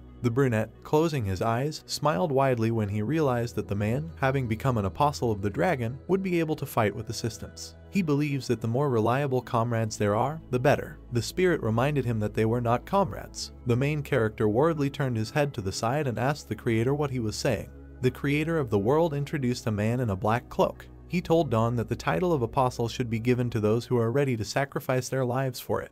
Paku stared at his shocked master. Chipmunk made a pleased face when the guy said that he wanted to gather as many close people around him as possible. Guide looked at the back of his partner, dressed in a red t-shirt. The spirit asked the brunette if he heard what he was told. At this moment, the main character asked him if this was not the same thing. The rabbit exhaled heavily. He flew up to his joyful partner and told him that this was too cruel a mission for the dungeon outcast. The guy asked if he should contact his friends. The main character put 2 fingers to his ear and asked someone what they were doing. He promised to try to find them if they told him what was around them. The rabbit began to mock his partner, who felt uneasy because his friend suggested contacting him later due to the fact that he was on the battlefield. Guide told the guy that his friend was busy. Rabbit imagined ancient ruins when he asked Dawn about what made everyone all business. He believes that there is confusion in the dungeon due to the lack of a manager. The brunette felt awkward when, crossing his legs, Guide advised him not to interfere with the guys, but just wait until they contacted him. Hearing this, the guy realized that his partner was right, because these conversations can distract the attention of friends. The chipmunk looked intently at the saddened owner. He suddenly clenched his hand tightly into a fist as he loudly spoke about the fact that he needed to take care of business. Angry, the main character turned his head to the side and asked someone why he won. Opening his mouth, the guy burst into tears loudly as he pointed at his assistants. He recalled that he now has them. The rabbit began to wipe the tears from his cheeks. He begged the man to stop saying such things. A shadowy hallucination stood next to the joyful brunette. Dawn now has a special servant. There was a branch lying near the drawn pyramid. The guy was able to come up with a big project. Paku looked at his master with his mouth open as he started talking about building a shadow cat company. Hearing this, the spirit asked him if he was planning to build a temple. Lost in thought, the main character tilted his head and said that he would need not only a floating stone and earth, but also a sunstone. He remembered that he had used too many materials before. The brunette remembered how the eagle, standing behind the fence, began to scream loudly. He said that he went to get materials again. There was a bird lying on the ground with sticks stuck into its body. He announced the end of the eagle hunt. Holding the knife, the main character began to examine his hand. He decided to cut up his prey. Turning his head towards the servant, the guy pointed to the eagle and asked him to come to him. The gentleman handed the knife into the assistant's hands and asked him to take it. The shadow hallucination began to closely examine the weapon. He grabbed the handle of the knife tightly. Dawn abruptly snatched the black weapon from the servant's hands. He assumed that the shadow had absorbed the knife and asked the assistant to return everything back. The blade of the weapon began to turn pink. The guy noticed that the knife returned to the same form, after which he suggested that the weapon changes its color only when it is held by a shadow. At this point, the rabbit thought that this was because he perceived it as a weapon. Holding a knife, the brunette and his shadow approached the eagle. He asked the servant to watch what he was doing and try to repeat it. Dawn understands that there is no need to learn this. The shadow, holding the sword, looked down. The main character smiled as he watched his assistant cut up the loot. The servant immediately began to move, completely repeating Dawn's movements. At this moment, thanks to the knife options, the assistant's speed increased by 1 level. The brunette proudly pressed his hand to his heart and promised to build a shadow cat farm. Hearing this, Guide realized that he wanted to multiply the shadow slaves at all costs. The guy turned his head to the rabbit, who asked him if he knew that they were at the 4th stage of the first dungeon. The main character asked him if he was talking about the griffin's nest. Guide gave a thumbs up and talked about how there was a forest at the base of the cliff. Don admitted that he didn't even think about it. Dungeon rooms appeared in the brunette's head. He remembered that at the 4th stage of the 2nd dungeon there is a witch's house, and at the 3rd stage there is the Sea of the Abyss. After which he realized that he did not yet know about the 4th dungeon. The guy pointed his finger to the side. He asked the rabbit if there was another altar that did not have an owner. Hearing this, the partner gave a positive answer. The brunette began to stretch his hands. He believes that it is better to have more altars. At that moment, he decided that first he needed to get more ghost stones. A notification about the reward for clearing the 1st dungeon has appeared. The guy raised his head. He thought about the recovery of all the survivors. The rabbit grabbed his chin. He reported that someone had cleared the 1st dungeon. Meanwhile, the sky became covered with clouds. The 4th stage of the 1st dungeon is in the animal forest. Sunlight fell on the leaves. The main character knows that an ordinary forest is located right in front of Death Mountain. There was a plant trap near the trail. The beans in the dungeon grew and turned green. The girl was holding 2 birds. Villagers began to frequently visit lands rich in game to obtain food. They came to the 4th stage of the dungeon. Someone threw away the package. Dawn understands that the forest is not entirely ordinary. The eyes of the black creatures sparkled. The forest was adjacent to a rocky mountain, which is why there were many unknown caves in which monsters nested. Flashes of flame flew down. The participants' task was to find the last dungeon. A stream of flame splashed out from the ground. Someone informed the commander about the wound, after which he said that they needed to act right now. The gray-haired guy attacked the monster. The animals took their tongues out of their mouths. The creatures fell to the ground with a crash. The boss of the 4th stage of the 1st dungeon is a 2-headed ogre. The guys looked intently at the enemy. The brunette said loudly that they had caught a monster. The gray-haired guy pushed his partner away. He asked the guys to step aside. Jingho put his hand on his forehead. He reported that this dungeon was giving him headaches. The participant looked back at the guys. He believes that they would have caught the monster earlier if no one had stopped them. Hearing this, someone asked him who interfered. The bald man touched his glasses. Jingho believes that someone interfered with him from the very beginning, after which he demanded that they be silent. A devilish smile appeared on the gray-haired guy's face. He invited someone to fight again since he didn't like something. The bald man covered his face with his hand. Jingho tilted his head to the side. Someone asked the guys to stop doing nonsense. The brunette, throwing a stick over her shoulder, told the guy that he would take the trophy. She said they would no longer tolerate his immoral behavior. Sioyan looked intently at her interlocutor. In the dungeon, quarrels between the participants began to arise more and more often. Jingho did not take his eyes off his opponent. The guys gathered near the boss's corpse. In cases where the monster was also valuable as food supplies, the clashes became more serious. The gray-haired guy winked slightly. The partners became worried when the commander demanded that they butcher the beast alive. Jingho began to stare at the girl. A sly smile appeared on his face. He advised Sioyan to be more agile if she did not want her prey to be snatched away from her hands. An ominous aura began to emanate from the brunette. She advised the enemy to die. A runic circle appeared under my feet. The brunette continued to push the boss and asked the commander if they were moving on to the next dungeon. Jingho demanded that they send the meat to inventory. The gray-haired guy smiled ominously. He told the girl that they would see each other again. There was a notification about the dungeon restarting. The forest was covered with a beautiful sunset. The main character looked into the cave. He asked Guide if it was definitely located here. The rabbit pointed forward. He said that it was here that he felt magical waves from the gate. The brunette turned his head and asked his partner if he was able to feel this. Guide reminded him that he was a high-level rabbit. The golems followed their owner into the depths of the cave. Dawn, seeing the torches, assumed that they were in the dungeon. A guy in a green t-shirt was lying on the ground. The main character asked someone if this was a dead man in front of him. The rabbit flew up to the corpse. There were footprints near the man's body. Guide reported that half the people were fighting while the other was just watching. The brunette approached his partner, who thought that the participants were divided into 2 camps. The guy asked him if he was able to recognize this from the tracks. Hearing this, the rabbit said that there was a lot of information hidden in the marks from the battle. Chipmunk looked back at Guide. The rabbit said that when constantly watching battles, this immediately catches the eye. The brunette called him smart. He looked to the side with displeasure when he realized that the participants were fighting among themselves. Dawn remembered that now he needs to find the altar. In the depths of the cave there was a stone table. He noticed that he had found an altar. The main character decided to break the stone. The tired brunette rubbed his forehead and exhaled heavily. He turned to the golems. The main character said that it was time for them to return because the restart was almost over, after which he asked the assistants to take the object. Paku's first stood up in fear. A monster with red eyes approached the guys. The two-headed ogre is the boss of the first dungeon of the 4th stage. The rabbit began to wave its paws. He reported that they were having problems since the final boss restarted.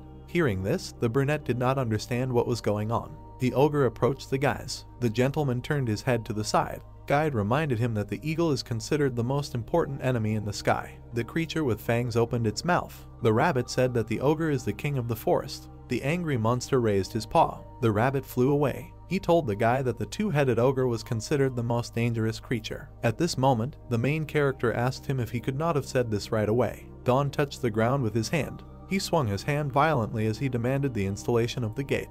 The two-headed ogre's eyes turned white. The creature picked up speed. A drop of sweat began to flow down the guy's cheek. He realized how fast their opponent was. The creature crashed into the screen. Smoke began to emanate from the cracked gate. The two-headed ogre approached the main character. Frightened, the guy bared his teeth. He didn't believe what was happening.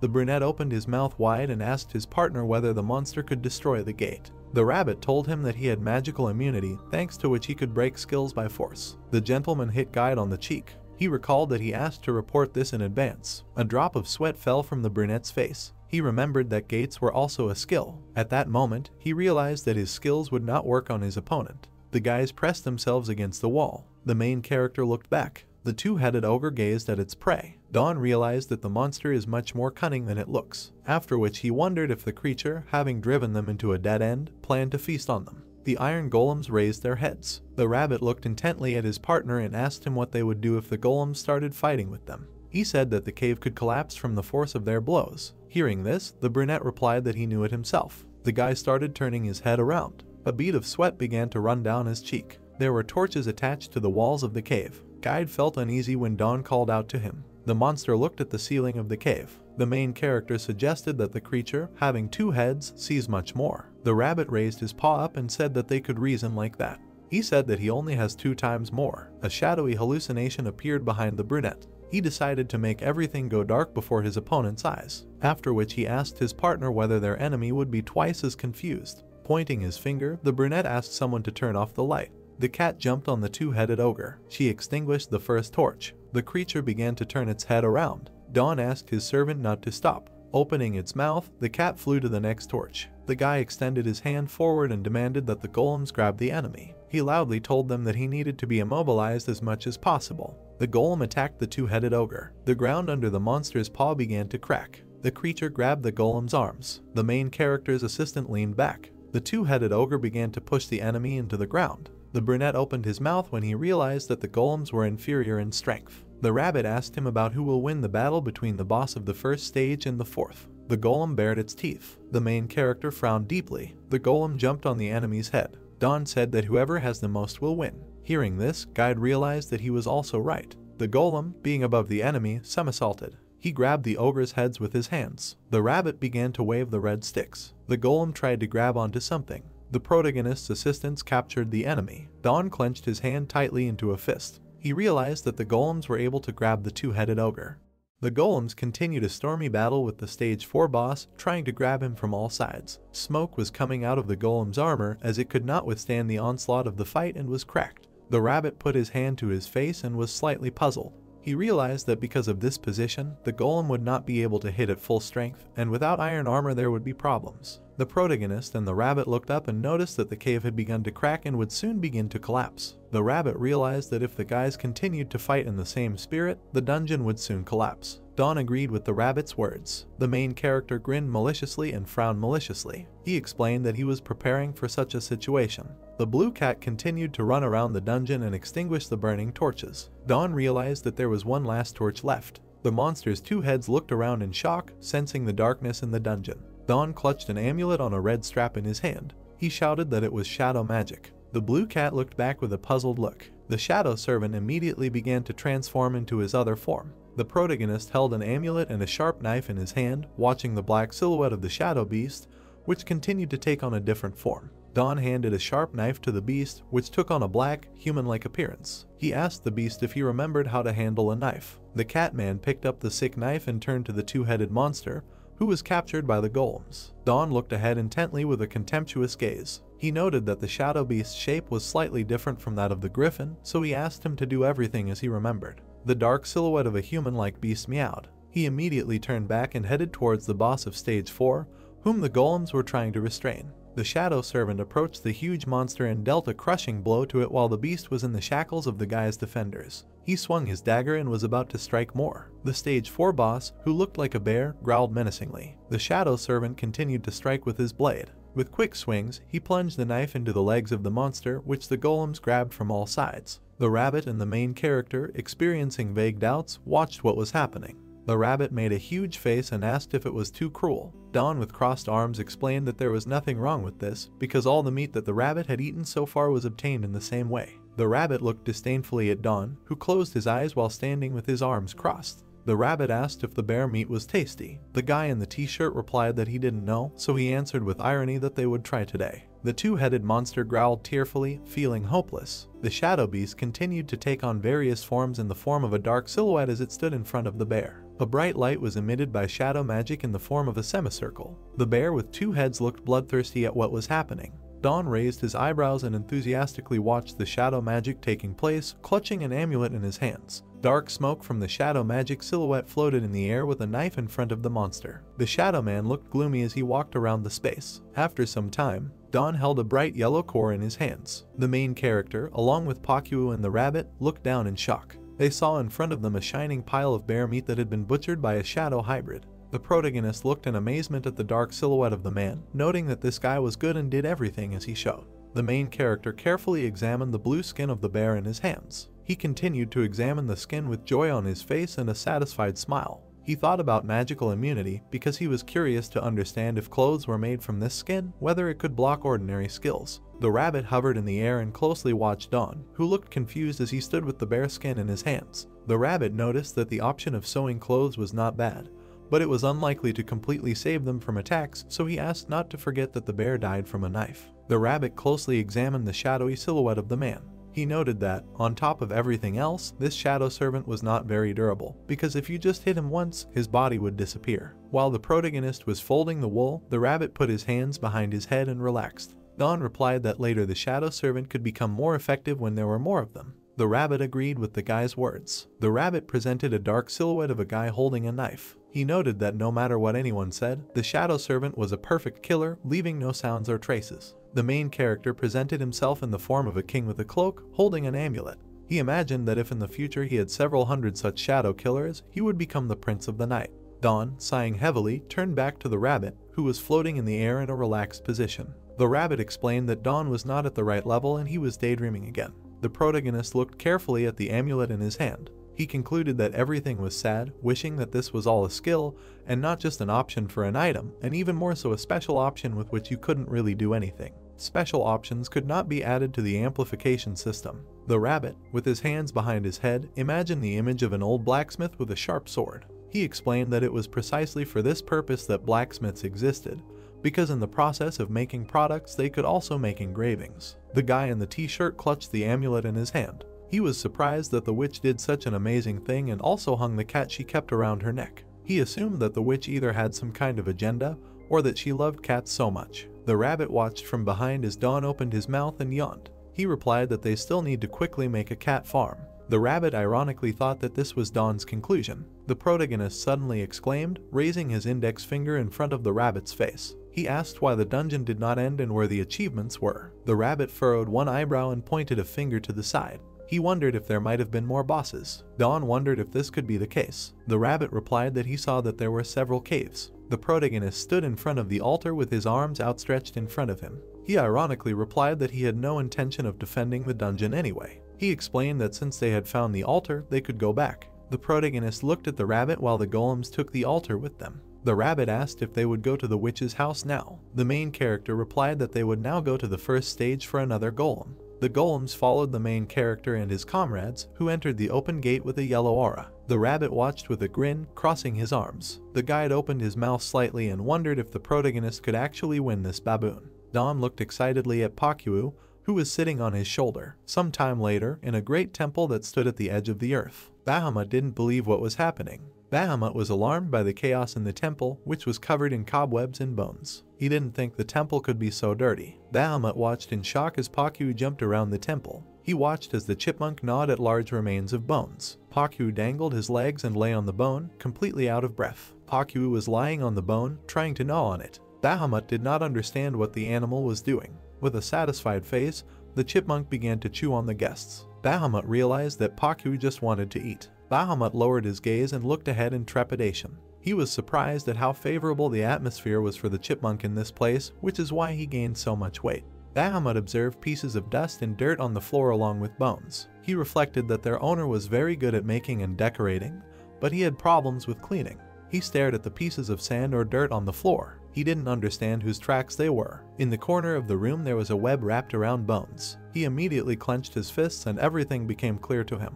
Bahamut clenched his fist and stared ahead with his big eyes. He finally realized what his calling was. He immediately grabbed the broom and was going to do the cleaning.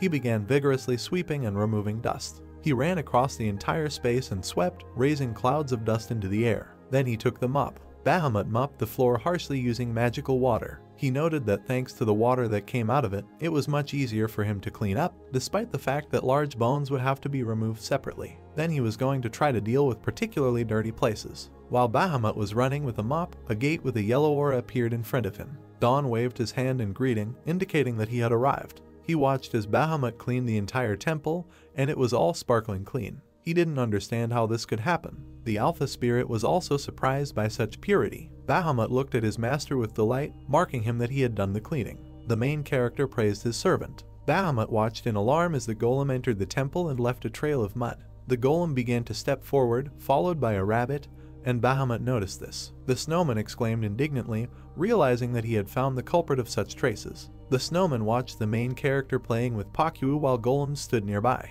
Bahamut noted that the enemy was among them and it seemed to him that there were more of them. The rabbit winked at the snowman, flying closer to him. He laughed at the situation and was going to explain to the younger everything that was happening if he meant about these golems. The rabbit laughed maliciously while the snowman looked discouraged. Bahamut was surprised and thought that earth lumps, that is, earth golems, would be added one at a time every month. The guide found it funny that the snowman was surprised that he was starting to speak normally. Pakyu sighed heavily and stretched while Don gazed upward. He thought that the snowman was right and there were indeed more golems. He understood that since baboon didn't exist, it wouldn't be that difficult to get the golems. He introduced an entire army of golems of different types. He introduced 4 armored gorillas and 4 armored centaurs. He also introduced an octopus golem, an ostrich, and an elephant. This time he brought an ostrich golem and an octopus bomb. In addition, there was also an elephant golem, from which he removed the bomb. The rabbit looked in bewilderment at the main character, who stood with his arms crossed and a malicious grin. He counted 11 golems, considering this an excellent result. The guide thought that it all already seemed like a whole zoo and wondered what he was going to do next, hinting at other animal golems. The main character looked up. He said that nothing had come to his mind yet, so he changed the subject and suggested cleaning up while they were all together. The Alpha Spirit appreciated Don's correct thoughts and said that it was very good. The main character, along with Bahamut, looked forward enthusiastically, holding mops and brooms in their hands. He was about to start spring cleaning, and the snowman wanted to be in the forefront.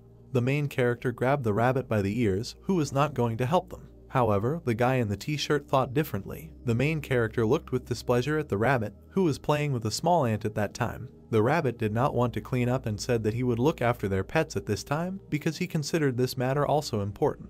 The guide quickly jumped onto the wall shelf. The rabbit decided to climb higher so as not to breathe in the dust. Don noted that the guide was mocking and simply trying to evade the work. The rabbit was lying on the shelf and crossed his legs. He realized that in this way he would not be visible from below. The guide closed his eyes and was about to relax. Suddenly he opened his eyes. The rabbit recalled how he and Don approached the huge gates in the rays of a clear day. He wondered whether it was fortunate or not, but they did not see Baboon anymore, and this aroused suspicion. He recalled the image of Baboon, who was wrapped in a cloak. He knew that at the first stage he did not feel his presence, and this was exactly the moment when the participants were supposed to enter the dungeon, but he was just not there. He didn't understand why Baboon wasn't in their ranks. The rabbit was already yawning at this time and was about to fall asleep, trying to answer his own question. The main character reached the rabbit along the steps and grinned maliciously while the rabbit was already deeply asleep. Don decided to give the rabbit a beating using the aura of a one-horned boar. He did not want the rabbit to sleep, but rather help them.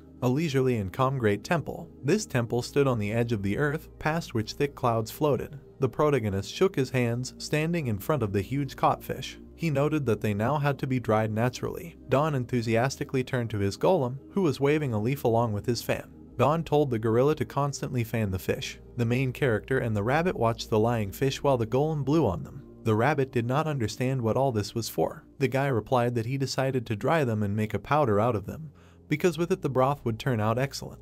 The animal Pakyu decided to descend to the ground and began to descend along Don. Pakyu saw a shadow cat on the ground in front of the protagonist's foot. Pakyu immediately froze and became excited when he saw the black cat. The animal immediately jumped on its owner's back in fear. Don wondered if maybe he should also make a fishing spot when he builds the Sky Temple. While the chipmunk was trying to catch his breath, the protagonist choked and thought about his own things. He realized that there was a lot to do and he needed to write everything down. He reached into his inventory, which contained a lot of things. Last time he brought magic books with him from the witch's house. He took out a pen and began writing down his to-do list. He grimaced his face slightly and played with the pen while holding the casebook. He knew that there were a lot of things to do, so it would be worth distributing them. One of the items was the ghost stone, which could only be made using the purification skill, so he decided to take on this responsibility personally. Don immediately turned to Bahamut and was going to ask him for advice. He asked the snowman if he knew if their shadow servant could fight ghosts. Bahamut replied that this was possible. The guy touched his protruding chin and raised his eyebrows, puzzled. He thought that there was a point in teaching the shadow servant battle techniques. The rabbit laughed sharply at what he heard, holding his stomach. He ironically asked who else was going to teach whom, since he believed that Don and battle techniques were incompatible. The main character left a large bump on the head of the rabbit, which was lying on the floor. He thus decided to teach the impudent rabbit a lesson. The main character looked angrily at the rabbit, who was holding his head after being hit. He asked him to take the golems and get shellfish from the deep sea. The furry friend replied that he was busy. The guy noticed that the rabbit was not busy with anything. Don looked at the rabbit with crossed arms, who at this time was very indignant and waving his arms. The guide knew he had to find out what Baboon was up to. The main character wondered what happened to him. The rabbit clenched his fist in front of his face and looked puzzled. He replied that these were his guesses and it seemed to him that this greedy baboon was up to something. Rabbit had to suffer because of Baboon, so he knew his character better than anyone else. He imagined the image of Baboon with a hat that he was peeking out of. The rabbit felt some kind of incomprehensible anxiety, which was difficult to explain in words. The brown-haired man looked ironically at the rabbit, who stood with his arms crossed and sweating. He explained that for this reason he needed to go to the first stage and asked not to worry because he would just observe and come back. The rabbit turned around and rushed away while the brown-haired man with Pakyu watched him. Don asked the rabbit that he simply came up with this plan because he did not want to work and decided to invent a problem. The rabbit immediately turned around angrily and pointed his finger at the guy. He responded sharply that that was not the case, explaining that Baboon would henceforth become his main character and rival. The protagonist and the animal looked at the rabbit with incomprehension. He didn't understand how Baboon would be a rival since he didn't do anything to him. The rabbit immediately became stunned and drooped, realizing that he had simply blurted out too much. The rabbit immediately exclaimed with delight when he heard the spirit's speech that Baboon could prevent Ardianim's revival. He explained that this is exactly what he wanted to say, while the brown-haired man looked at him with displeasure. The protagonist nodded his head towards the rabbit, who was scratching his head. He accepted this and told the rabbit to go and have a look, but only to be in touch constantly. The rabbit pretended to choke, but inside him there was joy and jubilation. He understood to himself that it was cool, but he said to himself that he would just go carry out the plan. While the main character was peering at the book, Bahamut approached him. He asked the snowman if in this case he could go with the golems to the Sea of the Abyss. The snowman replied that he would only go away if they could give him a little more vital energy. Bahamut, along with Don, raised their gaze to the speech of the Alpha Spirit. The spirit explained that this time Bahamut would make a great contribution to the cleansing of the Great Temple. The snowman began to rejoice, raising his hands in front of him. Alpha allowed the plan to be carried out for Bahamut, who immediately thanked him. Don peered at the diary, trying to figure out what work he had left. He raised his eyebrows and looked down animatedly, realizing that all that remained was to finish cleaning the temple. Bahamut timidly looked at the main character, who was holding a diary with Tadas in his hands. He explained that he cleaned up the temple as much as he could, but he was unable to remove the large bones that were lying everywhere. Don energetically turned towards the golems, saying that this matter would be presented to them. The gorilla's huge hand rested on the ground. He realized that with such paws it would be difficult for them to work. The gorilla looked in surprise at how the main character decided to install small fingers on the hard workers. The rabbit looked on in disgust as Don made a face. The rabbit was disgusted by all this, to which the brown-haired man replied that he had changed his fingers temporarily and then would return everything back. He asked the rabbit why he had not left yet. The protagonist watched as the golem began to collect bones. He was happy about this plan. The brown-haired man clapped his hands in glee as the rabbit and Bahamut watched. He noted that in this case, all tasks were completed and now ordered everyone to do their work and let them sometimes remember to contact him. Bahamut timidly crossed his arms with a sad look, saying pitifully that he had no means of communication. Don looked forward gloatingly while the rabbit got very angry behind him. The protagonist noted that they now had a new altar. Don decided to appoint Bahamut as manager, who was immediately surrounded by a bright aura. The brown-haired man and the rabbit looked up in shock, watching as Bahamut soared into the air, emitting an aura from himself. Don thought the snowman was about to ascend. Rabbit noted that it was something similar, because increasing status was associated with overcoming an already determined fate. The snowman examined his hands and body, irradiating himself with a bright aura. He realized what it was he was testing with the sickle. He extended his paw forward. He felt a sense of superiority and elation, understanding why the sickle then changed, being intoxicated by this power. Bahamut floated in the air, surrounded by a yellow aura, looking dumbfounded. He understood that it was not even an increase in magical class or an increase in strength, but he felt as if he had become a completely different being. He closed his eyes with a feeling of contentment surrounded by an aura. He realized that he was no longer undead or an ice gremlin. He looked enthusiastically at his feet, on which red boots appeared. He felt as if he had become a snow spirit. The protagonist and the rabbit examined Bahamut floating in the air, which glowed with an aura. The snowman noted that he seemed to understand all the secrets of this world, as if he had become snow. The rabbit explained with an indifferent look that there was no talk of a spirit here, being an ordinary snowman. Don stared at Bahamut, explaining that he didn't know any better, but it seemed to him that the snowman had become somewhat alpha-like. The main character, with his arms crossed, together with the rabbit, examined the snowman, who was surprised by what was happening. Alpha entered into dialogue, saying that the similarity was natural, and now Bahamut became a creature with a similar concept to his. The brown-haired man became interested in this assumption. Alpha replied that he was the Dragon of Life, a being who swore to serve faithfully and devote himself entirely to Ardianim. The protagonist looked in surprise at Bahamut, who continued to examine himself. He thought about Alpha's words about devoting oneself. The brown-haired man thought that this could be due to the fact that the snowman decided to dedicate the cup of his soul to her. Alpha responded that Bahamut was no longer a cursed undead golem, but was a completely different being with new life. The snowman spread his arms to the side and looked at himself enthusiastically. The Bahamut status window appears. Title: Low-Level Manager. Physical Strength 100 out of 100. Feeling of Satiety 20 out of 100. The rabbit sweated and pretended to choke with an ironic grin. He joked about how Bahamut was low level and he was mid-level, trying to calm himself down.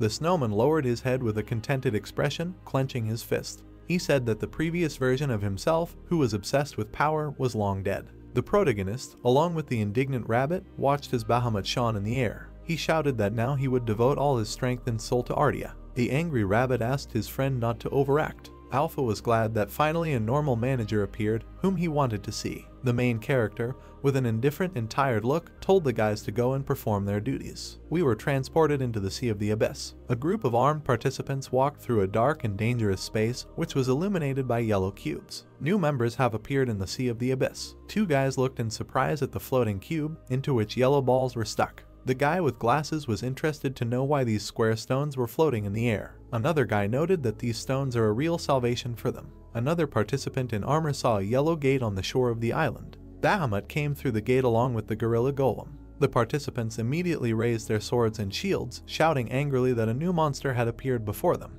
A group of participants frantically watched from the sidelines as the golem began to collect shellfish. The snowman stood on the gorilla's head with a proud look and crossed arms. He explained that before no one would listen to him, but now they carried out all his orders, grinning ironically at the fact that he had reached a new level. Now, instead of strength, Bahamut felt the taste of power. The brunette with glasses and the other guys looked at what was happening in bewilderment, wondering who was in front of them, the snowman or the final boss. Bahamut threw an exclamatory glance to the side at the guys. He noticed nearby armed guys approaching him, walking on the water. He considered them pathetic worms, realizing that everything should not be like that. He told them that they were the same race as his master, so he was still going to help them. Bahamut began to wave his hand and released several snowballs from his hand. The group of participants watched with tension as snowballs began to fall to the ground. Several snowballs lay on the ground. These were mini versions of Bahamut, of which there were many, and they flew around with glee. The guy with the glasses was watching the mini Bahamut, which was a lot. He didn't understand what they were, but he thought they were kind of cute.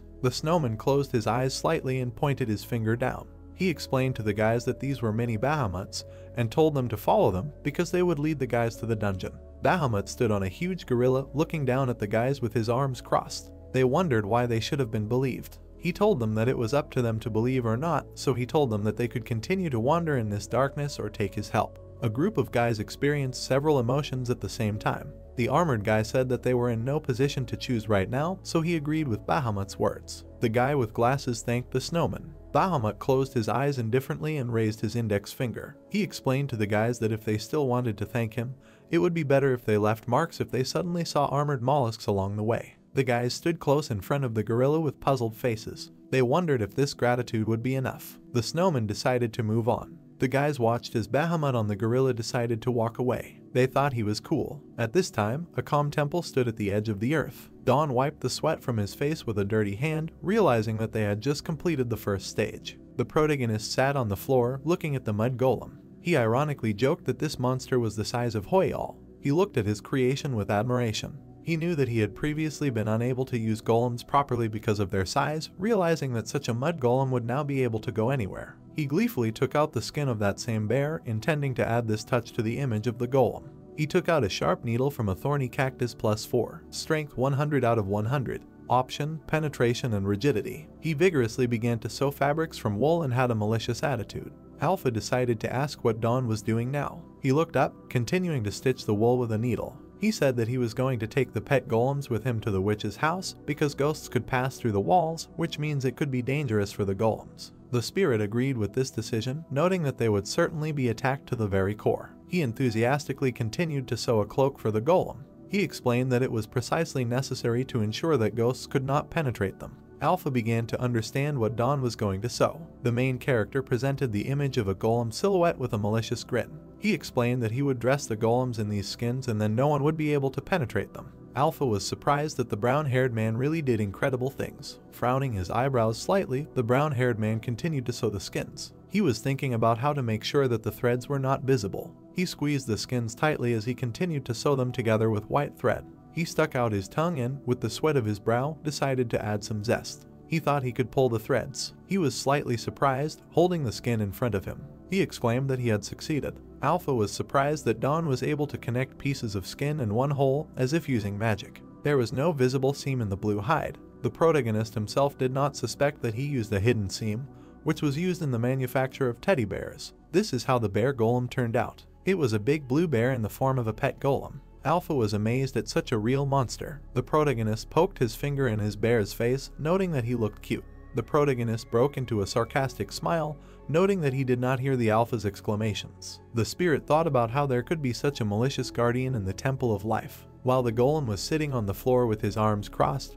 Don decided to sew some clothes for himself, maybe a windbreaker. The main character's sewing abilities were getting better and better. What was it possible to feel if you could go into a dungeon that had already been cleared once? A dark large cave with an exit could be seen in the distance. A huge ant with red eyes appeared. This bear golem broke the head of an ant with a strong blow. Only Don could do this. The protagonist, dressed in armor, watched as his bear golem crushed the ants. The main character broke into a bright smile and a joyful expression on his face. He noted that every time he came here, it became easier and it was fun. The bear golem swung its huge paw. He then dealt a crushing blow to the ant. He continued to strike vigorously and repeatedly at the pile of ants. In addition, traps in the form of plants fired at the ants. The silhouette of a shadow servant appeared. The protagonist put his hands on the head of the dead ant and turned to the shadow servant. The shadow guy watched as the main character animatedly did certain things with the ants. He explained that if you tear off the head of an ant, the salivary glands will be located in one place. Don raised the ant's claw above the dark guy's head. He said it was a mouth that looked like a claw. He asked the dark guy to tear them off and store them. The protagonist stood up and was about to leave, watching as the shadow servant began to disassemble the ant. He decided to cheer him up, getting ready to leave. The main character saw a golem bear in the distance holding an ant by its antennae. He raised his eyebrows and opened his eyes, not understanding why all the ants did not come out. A card with the achievement Chimera Ant Killer came out. Since they destroyed 1,000 Chimera ants, the witch's pet, the dungeon paid them respect and rewarded them with the ant antenna skill. The protagonist looked at this skill notification in shock. He peered carefully at the card. He immediately became triumphant and exclaimed joyfully, looking at the yellow notification screen. He considered it a good skill, realizing that it was something similar to the skill of a one-horned boar. He touched his chin with his hand and sarcastically looked away to the side. He was going to show off this skill to the rabbit. After hearing this, the rabbit was again surprised that his friend received another achievement. The protagonist broke into a satisfied smile, crossing his arms. He noted that he expected a similar reaction from the rabbit, but explained that the alpha did not show the necessary interest. The rabbit held his head and was very indignant. He thought that the dungeon is crazy because nowhere has it been seen that an ant dungeon was cleared 3 times. The main character grinned and noted that this is precisely why the achievement card came out. The rabbit contorted his face and closed his eyes, imagining the main character with an antenna on his head.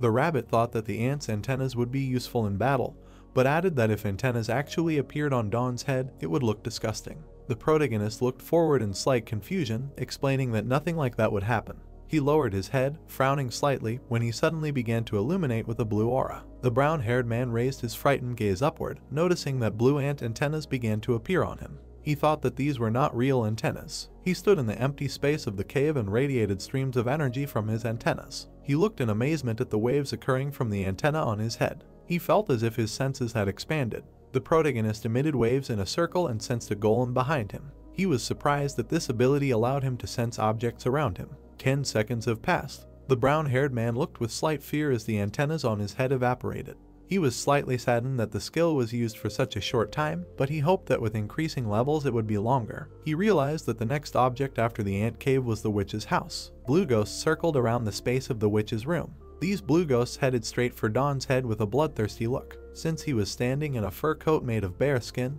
the ghosts could not break through him and move into him. He watched with an ironic grin as the ghosts could not break through his armor. He grinned, noting that he had no problems. He enthusiastically examined his skin cloak, noting that it really worked perfectly. Dawn saw a spinning funnel of ghosts above the ceiling.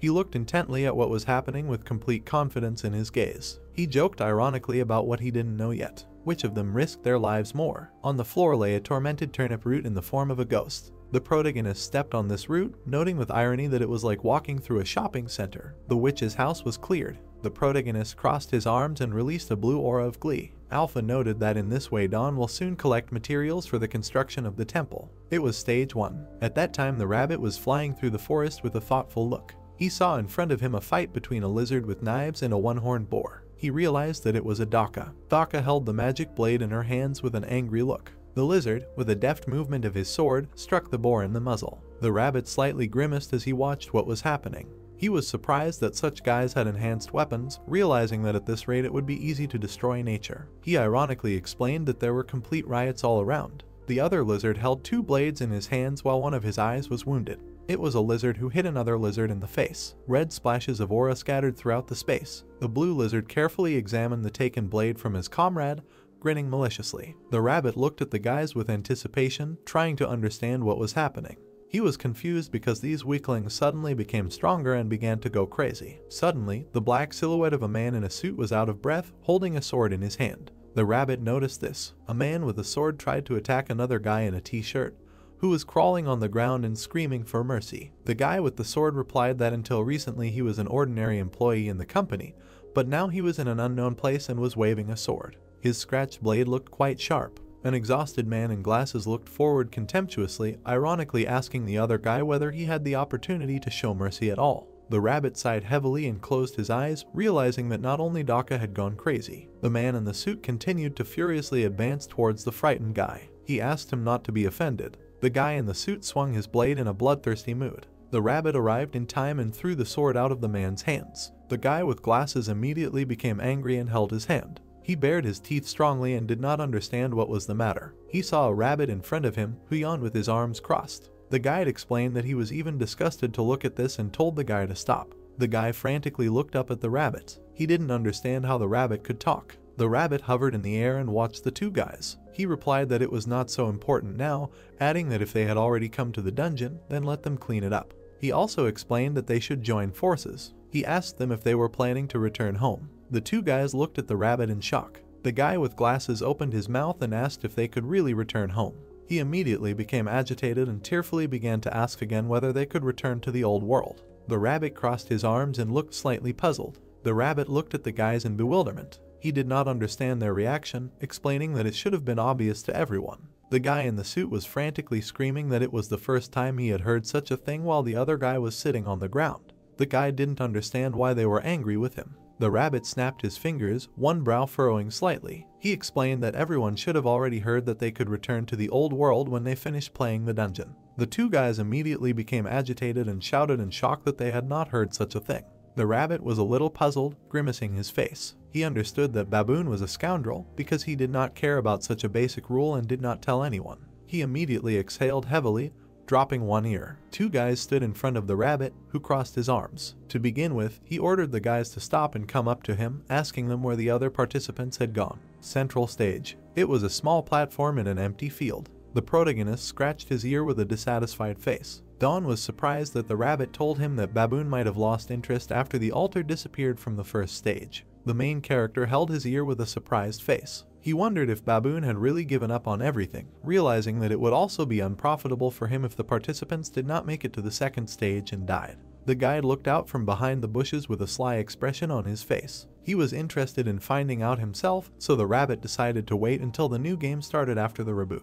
Participants inspected their new weapons. The rabbit, with a stunned face, watched from behind the bushes as the participants had enhanced weapons from the very beginning.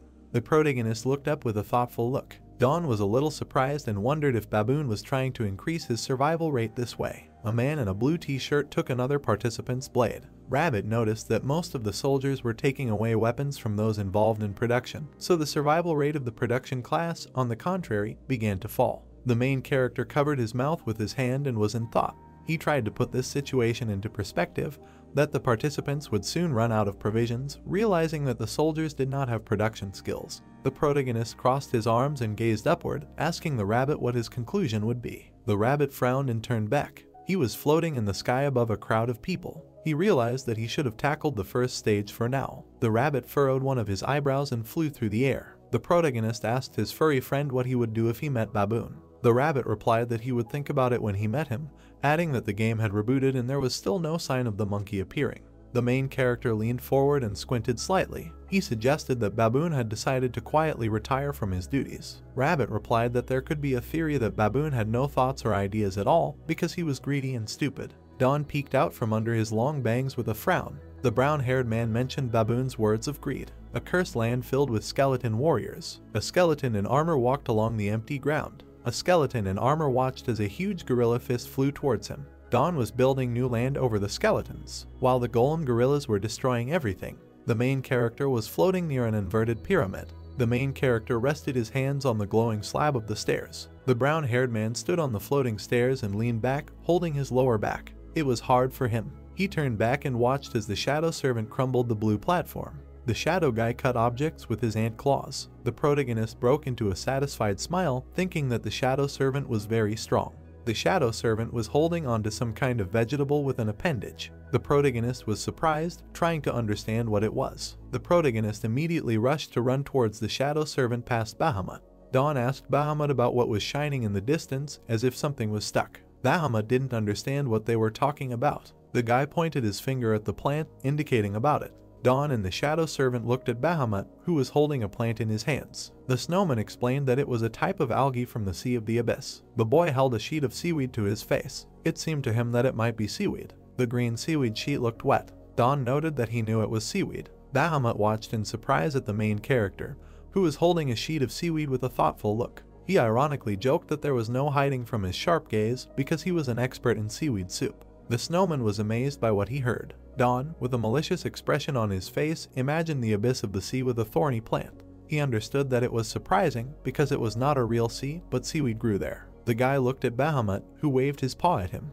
He told the snowman to collect these algae. By order of Don, Bahamut brought all the shellfish that had algae stuck to them. Bahamut instructed the golem to hold many large shellfish with seaweed in his hands. The protagonist watched with excitement as Bahamut carried the seaweed. The main character looked at what was happening with delight, noticing the sheets of nori in Bahamut's hands. Bahamut looked in surprise at the main character, who waved his index finger at him.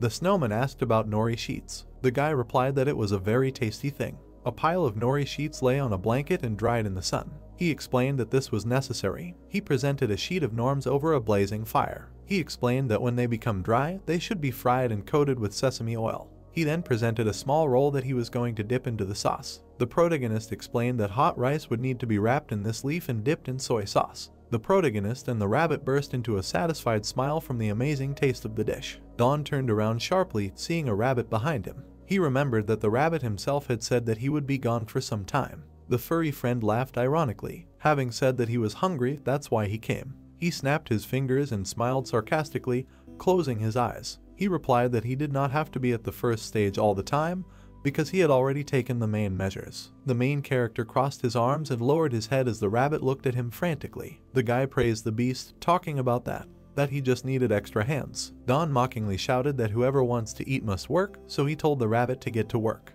The rabbit lowered his ears and twisted his face in bewilderment. He immediately replied that he wasn't particularly hungry, realizing that he didn't want to work. Don explained that whoever does not collect seaweed will not eat it. The main character stood with his arms crossed and a gloating grin on his face as the rabbit held the seaweed in disgust. It was too disgusting and slippery for a rabbit. The guy explained that this was just a fiction because he would later eat them with excellent appetite. The protagonist held the seaweed and cast an animated glance at the rabbit. He explained to him that if he eats these norm sheets, then today will become his birthday. The rabbit's eyes widened when he heard about the birthday. The guide crossed his arms and looked back at the surprised protagonist with a smile. Don asked him about it. Did he remember when the rabbit was born? The furry animal replied that the assistants did not have this because the transition to a new level meant a new birth. The protagonist looked at the rabbit with enthusiasm and a smile. He decided to consider that today would be the rabbit's birthday and congratulated him on it.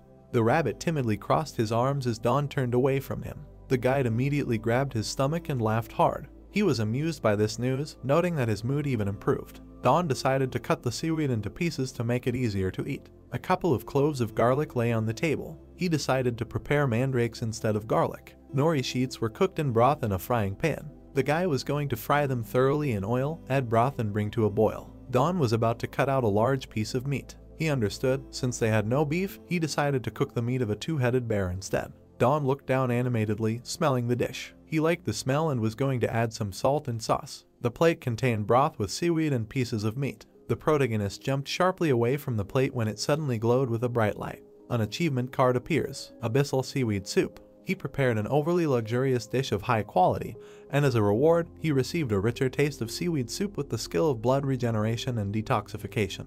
The main character and the rabbit looked at the pop-up notification in shock. They were surprised by what was happening, and the rabbit did not understand what exactly the guy had prepared. Bahamut approached the main character from behind and tried to call him. He assumed that his master knew alchemy because witches used this kind of material from the abyss in their experiments. Don raised his eyebrows and looked puzzled when he heard about some alchemy and materials from the abyss. He didn't know about them, but just heard that seaweed soup was an excellent blood purifier. The rabbit stood behind the disgruntled Don, one eyebrow slightly furrowed. Don noted that blood regeneration increased by 100%, realizing that this could be dangerous under normal conditions. The rabbit explained that this could not happen, because this is just an option to replenish the missing blood. The guide closed his eyes and began to imagine drops of blood. He asked whether the guys knew in what cases the participants most often died, hinting at blood loss. The rabbit closed his eyes and crossed his arms in displeasure. He explained that after such a soup, the blood volume became 2 times larger and thus the percentage of survival would increase,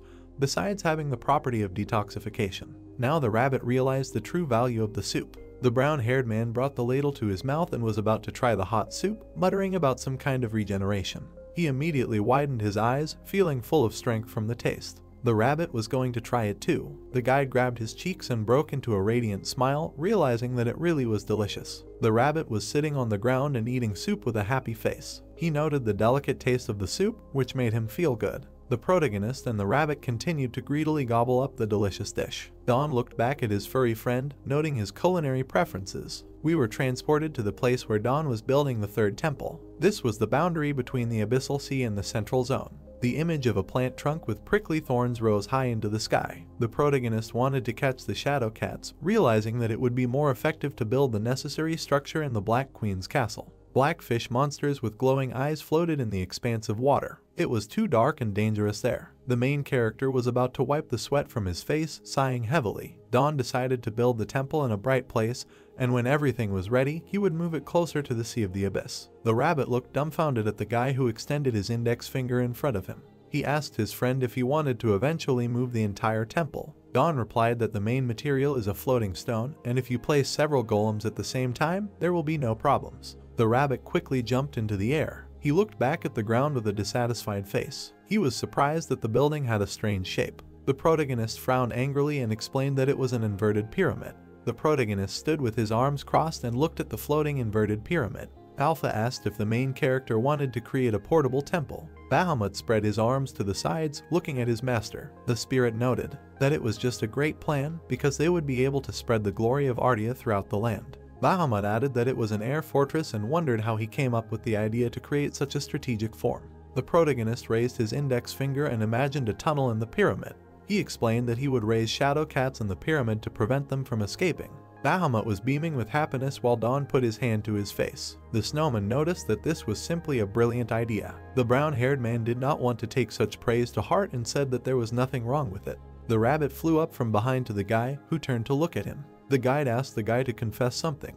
The furry beast imagined a green courtyard on an inverted pyramid. He noted that Dawn just wanted a roof with a patio. The rabbit was indignant because Dawn smiled tearfully at what he heard, clenching his fist. He noticed that this is exactly what he wanted, to live on the roof. The rabbit looked in bewilderment at Dawn, who was beaming with happiness, looking at the book. He was going to make a small field for vegetables on the roof and it wouldn't work too big, realizing that about 660 square meters would be enough. Once the dimensions of the temple were determined, the rest of the work would not take much time. The pyramid platform was floating in the air. The guys stood on the roof of the pyramid and inspected the small fields for planting vegetables. Dawn thought if you put the altar in the middle it would look good. Alpha noted that this would be an ideal location. An altar with a yellow core was installed on the roof of the pyramid. The brown-haired man extended his hand down towards the altar with a joyful face. He proclaimed this place the third temple of the Dragon of Life Ardia. A notice came out declaring the place this temple. Now it will be called the Heavenly Temple. The guy in the t-shirt crossed his arms and looked up at the notification, puzzled. He grinned that the Sky Temple sounded like something colossal. A card came out asking if he wanted to set traps to protect the temple. The guys stood at the altar, slightly puzzled. The guy thought that it would be worth planting peas first. Alpha noted that it was a great idea. The rabbit presented an image of an inverted pyramid with sprouts on the sides. He proposed the idea that the peas could be planted on the sides because the closer it was, the stronger the blows would be. The guys stood surrounded by each other, thinking about what was happening. Dawn answered with crossed arms that the sun would have difficulty penetrating there on the sides and they would immediately wither. Bahamut extended his hand forward, enthusiastically asking his question. He asked what would happen to the potatoes in this case, because if they were planted at an angle, they would interfere with the enemies when they tried to penetrate.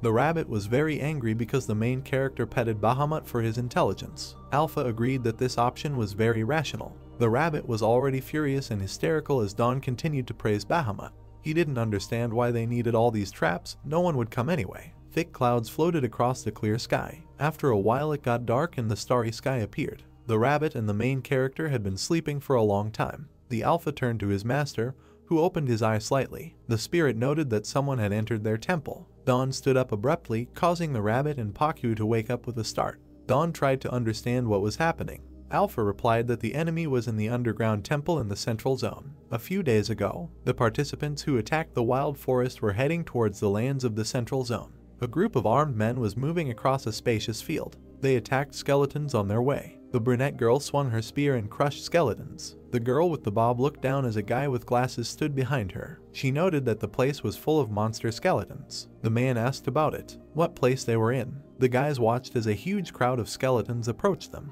The girl with the bob watched as the guy in the mask chopped up the skeleton. Sioyan shouted to the guys to block the skeletons. The masked guy noted that the skeletons had weak defenses. Another girl with glasses watched as more skeletons approached them. She added that there were no fewer monsters. Sioyan peeked out from under her long bangs towards her friend. She noted that it would be necessary to find a shelter to hide from the skeletons. She ordered the tanks to cover them and the production players to help them. All the guys unanimously shouted agreement with the commander's order. They immediately rushed in a crowd to attack the skeletons. Sioyan watched as the skeleton behind her was crushed. They ran forward in a crowd. Sioyan sighed heavily and scratched her forehead, trying to make out an incomprehensible object in the distance. They saw in the distance a huge bridge made of clay, which was illuminated by yellow balls. They were going to run there, realizing that the skeletons would not reach them. They sat on the bridge as a group and watched as the skeletons wandered from below. The dark-haired guy looked down to inspect the situation with the skeletons. He noted that the skeletons really wouldn't be able to climb up to them because they didn't even know how to jump.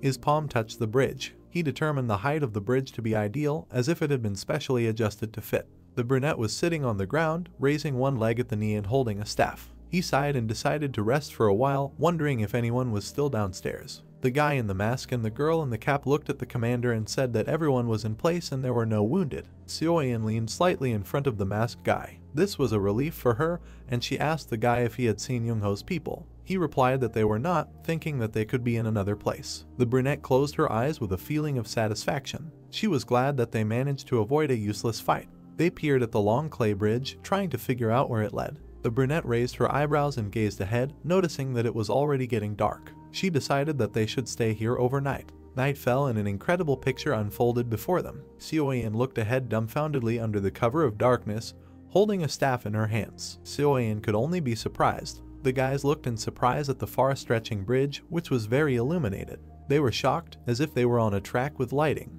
The commander noted that they should probably cross this bridge. The next day, early in the morning, the travelers set off across the bridge. There, something else awaited them, a village surrounded by a huge stone wall. The place stretched right up to the huge walls, overgrown with grass. The masked guy peered into the distance and saw something else in front of him, thinking about a new dungeon. The brunette looked ahead anxiously, thinking that they had stumbled upon a skeleton castle. The dark silhouette of the guy smiled sarcastically, covering his face with his hand. He ironically noted that familiar guests came to visit them. The guy in the blue uniform smiled sarcastically while his other guys watched from the wall down. The guy in uniform ironically noted that his friends were late again. The brunette looked up with concern, realizing that it was Young-ho who was ahead of them. The blonde boy looked down on the opposing team with contempt. He felt that they would still come to them, because this was the only place where he could get food. Seo-yin looked at her ill-wisher with a dissatisfied face when she heard about the food. They noticed that bloodthirsty plants were growing on the wall. They realized that it was underground potatoes. The brunette looked up angrily, realizing that she was too careless and at this rate their enemies would retake the dungeon again. A group of fighters led by Seo-yin looked around and saw a bunch of skeletons. They understood that they needed to find a way inside as soon as possible. Young-ho bared his teeth slightly and looked with disgust at the guys below, realizing that they were trying in vain. He tilted his head and looked sarcastically at the guys, telling them that if there was an entrance here, then skeleton warriors would have penetrated here long ago. The girl looked at a high wall surrounded by plants. She realized that if there was no entrance, they would have to climb through the wall. She observed bloodthirsty plants with teeth. They thought that it would be possible for soldiers, but it would be difficult for the manufacturing guys. Seo-yin looked up at Young-ho angrily. The blonde guy waved his hand and threw fireballs at the enemy guys. Seo-yin deftly dodged Young-ho's fiery attacks, realizing that if they were interfered with, they would not be able to get through. She shouted to all the kids to run away. The guys covered themselves with swords and began to run away from the fiery shots along the bridge. Young-ho grinned sarcastically as he watched what was happening. Young-ho continued to shoot fireballs at the guys on the bridge who were trying to frantically escape. Seo-yin held a staff in her hands and was about to deflect the flying fireballs at her. The brunette raised her staff with a bright aura. The brunette raised her eyebrows and the bright light of the imperial spear illuminated her silhouette. She fired blue blasts of energy from her spear towards the fire attack. Young-ho looked down on the girl who put out his attacks. The guy continued to look down contemptuously, noting with irony the girl's skills. Suddenly, another light flew behind Seo-yin, who was just beginning to suspect something was wrong. Young-ho noted that even Seo-yin didn't have eyes on the back of his head. A fiery explosion occurred right in front of the brunette's head, who tried to dodge it. The girl looked in amazement at her scratched jumper and understood that if she had delayed even for a second, everything would have been bad. The brunette looked up at Young-ho, who was standing on the edge of the wall surrounded by lights. He sarcastically joked that they would have to fail this time too. The girl looked around, watching the skeletons roaming the ground. Seo-yin looked up angrily from under her long bangs. She asked him not to make him laugh because she was not going to back down. Young-ho looked at the girl with a small grin. He immediately smiled maliciously, baring his teeth in the aura of lights. He asked her what she would do in this case. Seo-yin immediately jumped back as the fireballs attacked her again. She flew back to her guys who were standing behind. The guy with glasses bared his teeth slightly as he walked closer to his commander. She explained that this skill really pissed her off, which her friend agreed with. Young-ho's skill was fireballs. These fireballs were chasing the guy, who was very scared. These balls were very long range and could also pursue their target, but the attack power was not the highest. Young-ho ironically held his neck around his fireballs. If you get burns in the absence of normal medicines in the dungeon, then they become quite a formidable weapon. The blonde boy looked down sarcastically, remarking that he would leave these guys to his men and fireballs while he had more important things to do. Young-ho turned away from the wall and waved his hand. He asked his guys to try their best. Seo-yin didn't like this, and she shouted menacingly about where Young-ho was going. The guy with glasses looked up disdainfully as he stood next to his commander. He was interested to know what was inside. He wondered if there might be some cool item inside or if Young-ho had gone off to fight the boss. Seo-yin wanted to take out her spear from her back and rushed forward. She explained that under any conditions they should have gotten inside too. However, contrary to the assumptions of Seo-yin's companions, Young-ho was quite uneasy at heart. The leader of the enemy team looked angry, baring his teeth. He understood that it was necessary to quickly clear the dungeon before their enemies penetrated them. Team Young-ho followed their leader in an even formation. To be honest, his team arrived only an hour before Seo-yin's team. Young-ho cast a contemptuous glance at his comrades, telling them to go faster. If they had achieved some result in that hour, Young-ho would not have been in such a hurry. The leader clenched his fist, pressing them to his pants. There was a reason for his haste. The blonde guy peered into the distance, trying to understand what it was. He saw in the distance a small tent that stood in an empty field. He understood that on the outside it all looked dazzling, but on the inside there was nothing. He scratched his neck with a dissatisfied face. He realized that no matter how advantageous his position was, he had no intention of underestimating Seo-yin. The guy saw a tent in the distance, near which clouds of dust rose. He realized that if there was something here, it was most likely inside this hut. Changseok shouted menacingly at his guys to fold their tents. By order of the old man, before the attack on the dungeon, all the tents in the village were dismantled, leaving only one tent at dawn. Young-ho lifted the curtain and was about to go inside. He smiled sarcastically and peered down, realizing that this was what he had expected. He saw stairs leading to the basement. It was a narrow passage, in the distance of which a dark exit could be seen. Young-ho looked down on his guys who were sitting on the ground and preparing torches. He told his comrades to be faster. Young-ho bit his lip and looked away dissatisfied. He remembered that last time they had been defeated in the battle with the two-headed bear and perhaps assumed that there would be people here who could nullify his skill. Young-ho turned around sharply when he heard his name. The guy in the mask was holding a bunch of torch blanks in his hands. He explained that he had prepared 20 torches and asked whether it was worth giving each comrade 2 pieces. The team leader grimaced slightly, moving his head to the side after hearing what he heard. He quickly stepped on his friend's foot. Young-ho looked gloatingly at his comrade, who began to frantically fuss and twirl his leg. He menacingly told them that they had only one task to produce and he would take everything else for himself. A well-fed guy in glasses came up to support his friend in a mask, telling him that this was not the first time they had to endure such treatment. The guy with the glasses handed the bandages to the masked comrade who was holding the torches. He explained that they must be responsible for their lives themselves. Young-ho raised his eyebrows and scrunched his face in displeasure, telling his comrades that they needed to get down and take their positions. His charges began to carry out the order. The guys began to go down the dark basement. Young-ho squinted slightly at the torchlight. He wished that at least someone would approach them, and he would immediately turn him into ashes. The guy with the shield walking forward approached the exit and called out to his commander. Young-ho looked at his comrade with dissatisfaction, telling him that this did not mean anything.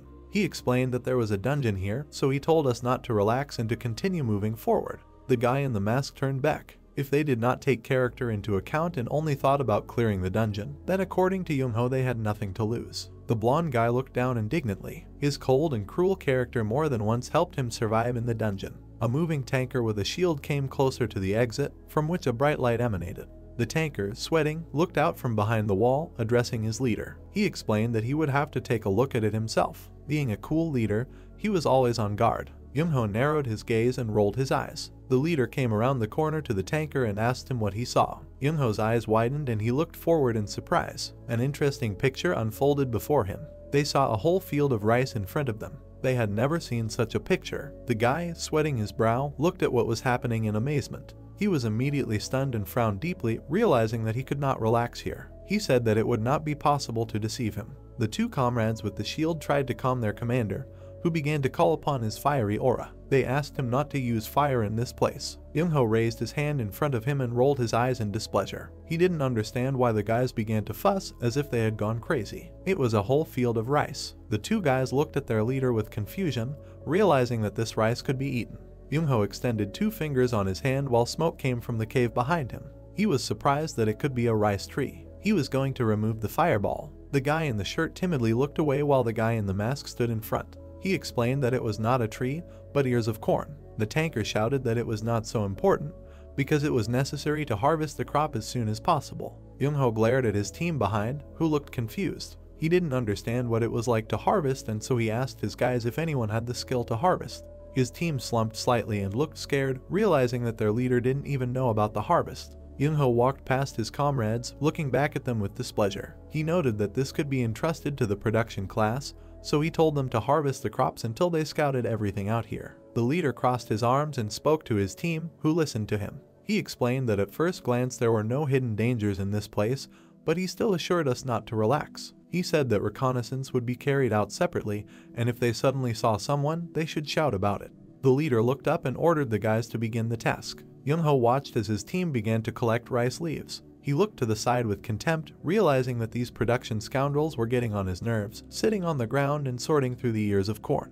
He didn't understand what was special about this harvest. It was stupid of Young-ho to think that way. In order to collect ears of rice, it was necessary to work hard and be able to do a lot. A man in a Panama hat stood under the soaring sun in a rice field. A well-fed guy in a shirt was grinding ears of rice. And now, when there weren't even normal tools, it was even more difficult to collect rice. Naturally, their leader could not know all this since he did not understand agriculture. Young-ho put his hands in his pockets and looked down on the manufacturing class. He told them to move faster. The guy in the eye patch began to cry tearfully and grin at the injustice of the situation. He understood that it was so easy in words, and if Young-ho didn't like something, then he could try it himself. The leader turned back sharply upon hearing his response from the workers. The guy in defense pointed a finger behind his back for his commander, noting that there was a storage area for rice. Young-ho made a face and grinned maliciously when he heard that this place also had a sauna. He was a little taken aback by this news and opened his mouth in shock. The leader walked along a narrow corridor between cacti. He noticed that the cacti were hanging in the air and he did not understand what place he was in. The guy with long hair pointed in amazement at the Young-ho sauna. The leader looked back indignantly when he heard that there was a snowman in the dungeon. He believed that this was a lie because there could not be a snowman underground. Young-ho, with his hands in his pockets, saw Bahamut at his side. The snowman looked at all this with slight sadness. They immediately flew out of the room after the snowman attacked. The stunned guys, sitting on the ground, looked anxiously towards the room. Bahamut looked angry as he floated into the air and clenched his fists. He shouted about who dared to climb into his master's temple. The leader and his comrade covered themselves with their hands from the snowman's radiant attack. They thought it was the dungeon boss who was emitting a strong wind. Bahamut spread his arms to the sides, his eyes slightly bulging. He noticed Young-ho's dirty shoes. The snowman immediately became angry and looked bloodthirsty at the guys. He didn't understand how this guy dared to trample the owner's temple with his dirty feet and was going to restore order here. He ordered his submitted golems to appear outside. The guys looked dumbfounded at what was happening.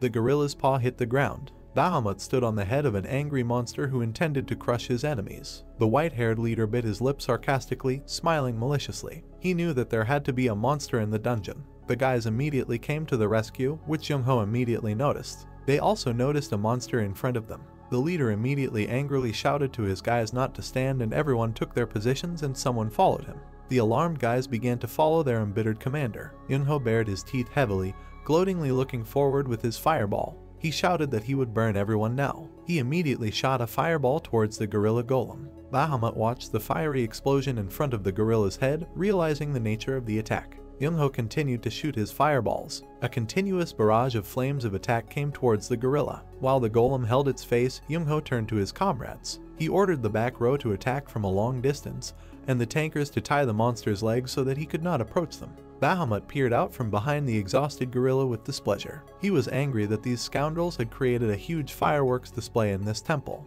Bahamut frowned slightly, imagining himself next to the fire attack. He understood that this guy was still no match for him, still realizing that fighting face to face would be disadvantageous. The gorilla immediately recovered and looked angrily at his ill-wishers. The gorilla immediately rushed to attack the villains. Bahamut understood that enemy attacks would still not be able to damage the armored golems. Young-ho bared his teeth in alarm upon hearing the news that this monster was armored. The gorilla furiously opened his mouth, shouting at his ill-wishers. The golem rushed to attack the villains. The golem hit the ground hard, but Young-ho managed to jump away. The leader looked contemptuously at the enemy, preparing to release fireballs from his hands. He said this ironically, that I wasn't going to stand and just watch. Young-ho immediately released a fireball from his hands furiously. A fiery flurry of attack flew straight at the gorilla's head. The golem covered his face with his hand, from which smoke was coming out after the attack. Immediately the heat subsided and the golem continued to look angrily at his enemy. The white-haired guy was suddenly surprised, realizing that the monster really turned out to be armored. He noted to himself that he was still not a simple player and did not pass the first stage just like that. Young-ho pressed his palms together around the fireball, trying to gather the entire attack together. He immediately narrowed his eyes and looked angrily at the enemy. He noticed the golem's leg, realizing that this must have been its weak point. He quickly waved his hands and released a whole bunch of fireballs at the golem. A powerful fiery explosion erupted at the golem's foot, which became alarmed. The golem's leg was burned and crumbled from such an attack. Young-ho watched this with irony, trying to dodge the flying pieces of his leg. Bahamut looked down at what was happening, dumbfounded. The golem, missing one leg, began to fall backwards. He plopped down clumsily on the ground. The leader immediately turned angrily to his comrades, asking them why they were still standing, telling them to find the monster's heart and destroy it. The guys immediately perked up and armed themselves, preparing to go on the attack. Young-ho watched as his guys began to finish off the prone golem. Bahamut at this time was very angry and indignant at what was happening.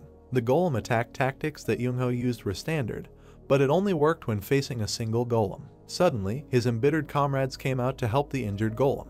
Young-ho immediately widened his eyes, greatly frightened. He was dumbfounded by so many enemies. Young-ho's methods did not work on the Dawn army. Screams could be heard from the room as the golems thrashed the enemies. All out of breath and exhausted, Young-ho looked forward. He began to run away in a sweat, trying to turn back. He shouted to his boys that they also needed to run and told them to go upstairs. The snowman took out his scythe and soared into the air above Young-ho's head. He wasn't going to just let it go. The snowman smiled maliciously, looking out from under his Panama hat. He explained that the guy came here of his own free will, but he couldn't just get out. Bahamut hovered in the air with a scythe, watching the frightened guy. He replied that as soon as the guys entered this place, their fate was already sealed and they would become either slaves or a victim of the owner. Young-ho watched the floating snowman with a scythe in his hands. The blonde guy grinned angrily as he thought about it. Bet he just needed to catch this annoying snowman. Young-ho immediately extended his hand and was about to release a fireball in an attempt to melt the snowman. Bahamut watched in alarm as a fiery beam reached his face. Immediately, a shadow cat crawled out of Bahamut's scarf and fought off the flames with its paw. Young-ho fell into a complete stupor and was completely stunned by what he saw. The other guys looked at the reflected attack with confusion in their eyes. The tanker noticed that there was something like a cat there and all the guys noticed it. The rabbit appeared with a full speech about what nonsense they were. All the guys immediately turned back without exclamation. The angry rabbit looked at the guys angrily. He said that he just wanted to watch the battle, but now it was no longer funny. Young-ho watched the conversation between the rabbit and Bahamut, who were floating in the air. The snowman asked the rabbit not to get involved in this matter because he himself was able to deal with these scoundrels. The rabbit advised that Bahamut still did not know, since he was a novice, that they served the Dragon of Life and therefore they could not get their hands dirty with blood. Bahamut ironically lowered his gaze, smirking slightly. He noted that if anyone had to get their hands dirty, it would definitely be him. The rabbit looked away in disgust as Bahamut stood nearby. The guide asked not to make him laugh because Bahamut simply loved killing people. Young-ho was completely stunned and glowed with a pink light. He recognized the rabbit assistant and did not understand what he was doing there. The guide immediately turned to the crowd and looked at it, noting that these faces were familiar to him. The rabbit looked down at the guys bloodthirstily, noting that they had not seen Young-ho for a very long time. For everyone involved, the first stage was a terrible memory. Young-ho recalled how the rabbit calmly dealt with one impudent participant in the first stage. The leader immediately grimaced and bared his teeth, realizing that this was a traumatic event for him. The protagonist immediately came to the conversation, wiping his hands with a rag. He asked the rabbit if he knew the guy. The entire Young-ho squad, along with Bahamut and the rabbit, turned back to Dawn, who had arrived in time. The leader opened his mouth wide and furrowed his eyebrows, trying to ask the main character about who he was. The rabbit pointed a finger at Young-ho, who looked slightly alarmed. He explained to him that he had taken up his task again and wanted to kill everyone who was not from his gang, realizing that he had never gotten rid of this bad habit. The rabbit looked back displeasedly at the grinning protagonist, who realized that this guy was not kind. The rabbit noticed this. The rabbit smiled maliciously, saying that Young-ho just got to this place and immediately behaved in a very arrogant manner. He added that if there had been another guy in his place, he would have killed him immediately. Young-ho lowered his head in shame. The protagonist was slightly puzzled and looked up. He asked the rabbit why he killed the impudent guy in the first stage. Dawn stared at the rabbit, who immediately became angry. He explained that the poor guy was even worse and that's why he couldn't stand it. Sweat flowed down Young-ho's frightened face and he stood silently. Young-ho watched as the protagonist calmly communicated with the rabbit, pointing his finger at him. The leader did not understand what kind of guy was in the red t-shirt, who could communicate so calmly with the assistant because he looked like an ordinary participant. Young-ho timidly scratched the back of his head, looking up warily. He considered all the nuances unimportant and thought first of all about how he could get out. He turned to Mr. Rabbit and was going to tell him something important. The rabbit cast a surprised glance towards the guy. Young-ho closed his eyes in a sweat and asked if they could freely leave now, because he makes a promise that they will not make noise and will leave quietly. The rabbit closed one eye and looked at the guy in bewilderment. He did not understand why Young-ho decided to ask him specifically, explaining that it would be better to ask this question to the owner of the house. The leader cast a wary glance towards the snowman, who was hovering with his arms crossed. He became curious about who the owner was, thinking that it could be a snowman. Don enthusiastically pointed his finger at himself, explaining that he was the owner of this house. Young-ho glanced back at the guy in surprise. He looked back dumbfounded, not understanding how an ordinary guy could be the master of the house. The guys immediately began to discuss this moment, while the rabbit and Don watched their dialogue. The protagonist stood with a satisfied smile and crossed arms, feeling a little awkward from the situation. Bahamut immediately flew up to his owner and looked out from under the hat. He said that he could deal with these rude people himself and get his hands dirty with blood, if only he gave such an order. The main character opened his mouth wide and raised his index finger up. He explained that there was no need to fight with anyone, much less such wonderful people. The rabbit and Bahamut immediately twisted their faces in surprise when they heard about the wonderful people. The guys looked with confusion at their embittered leader, who was shouting at them. He didn't understand what kind of reaction they had.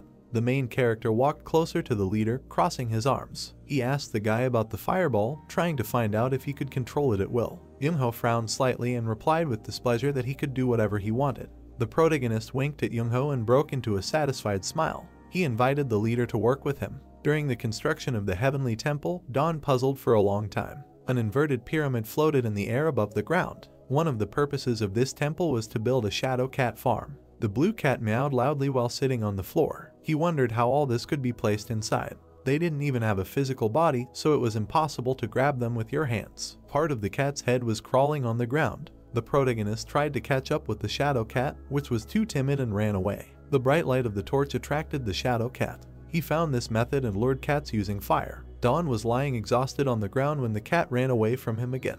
It was too difficult an activity and took a lot of energy from him.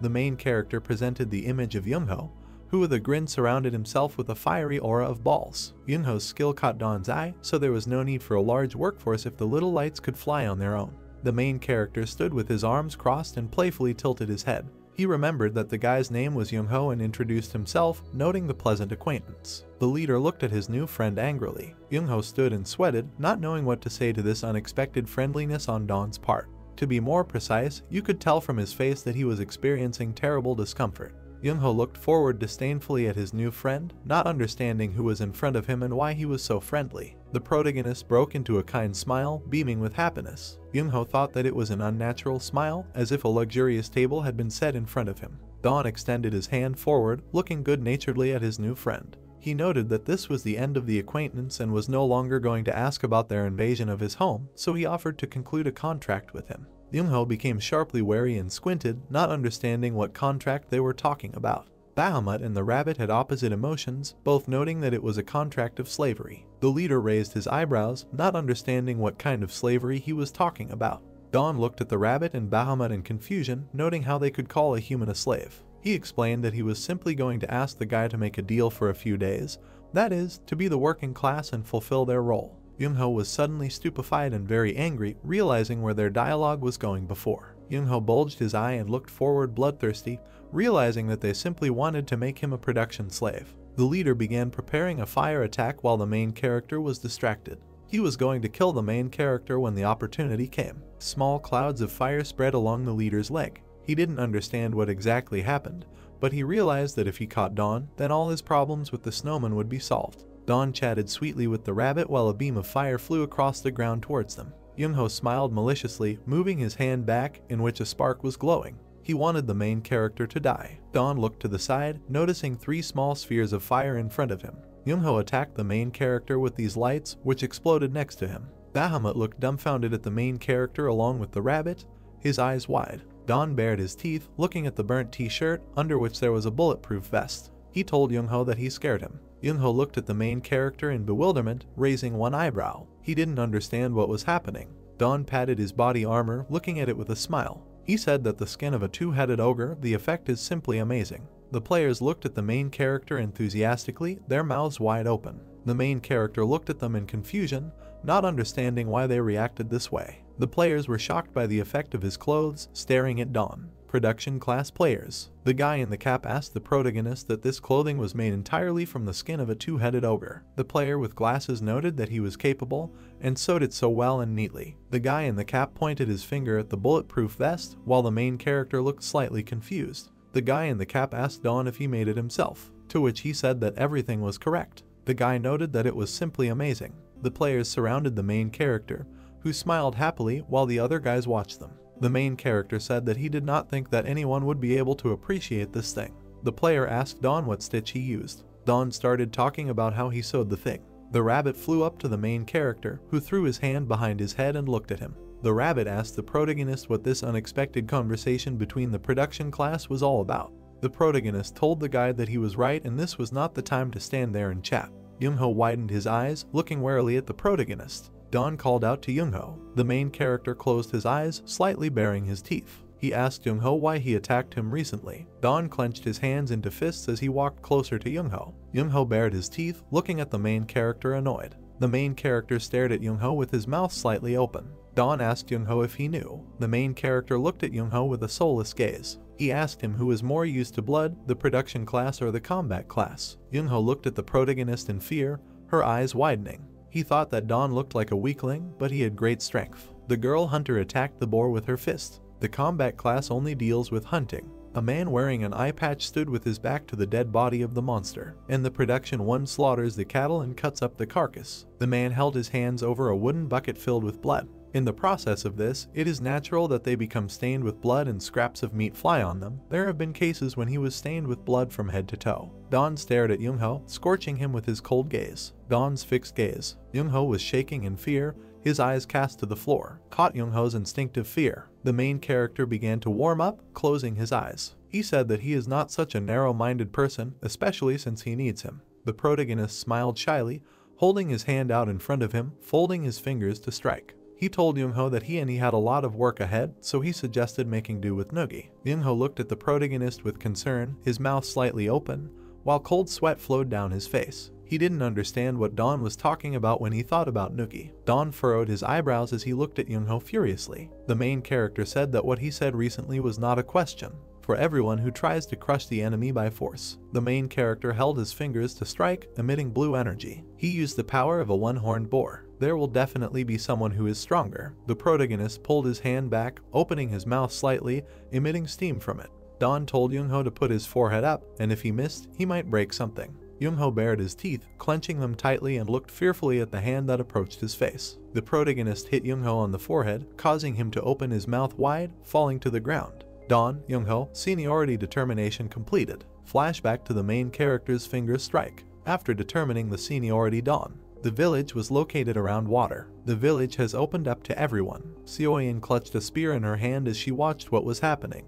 The players looked at the fragrant and tasty food on the table, and in its very center a market appeared. The rabbit smiled happily, showing pieces of meat to the players. Rabbit told the players that if they needed provisions, they could exchange them for equipment with enhanced effects. And the founder of this business was the rabbit. He had a good understanding of the value of objects. The player closed his eyes, smiling in confusion and pointing his finger at the meat. The player asked the guide to give him some meat. The guide thought that this person had just left a one-point item there. The guide closed his eyes, moving the meat behind his back. The guide asked the player that he thought he would work at a loss, noting that if he wanted meat, he should carry the items. He also bargained skillfully, which caused dissatisfaction among people. Seoyin watched as the players crowded around the rabbit. Seoyin asked the guy in the helmet why there were people crowding there, to which the guy replied that the assistant exchanges food for items. Seoyin looked up, scratching her eyebrow. She thought about taking a peek. The players turned their heads towards Seoyin, who was dumbfounded. The rabbit called the girl by name. Seoyin looked dumbfounded at her hand, which contained a piece of meat. The rabbit told the girl that she was too thin, so he would give her some meat, asking her that she had cut her hair. And the rabbit also had his favorites. Seoyin looked up at the guide, looking at him in confusion. She said that they got in the way during the battles and thanked him.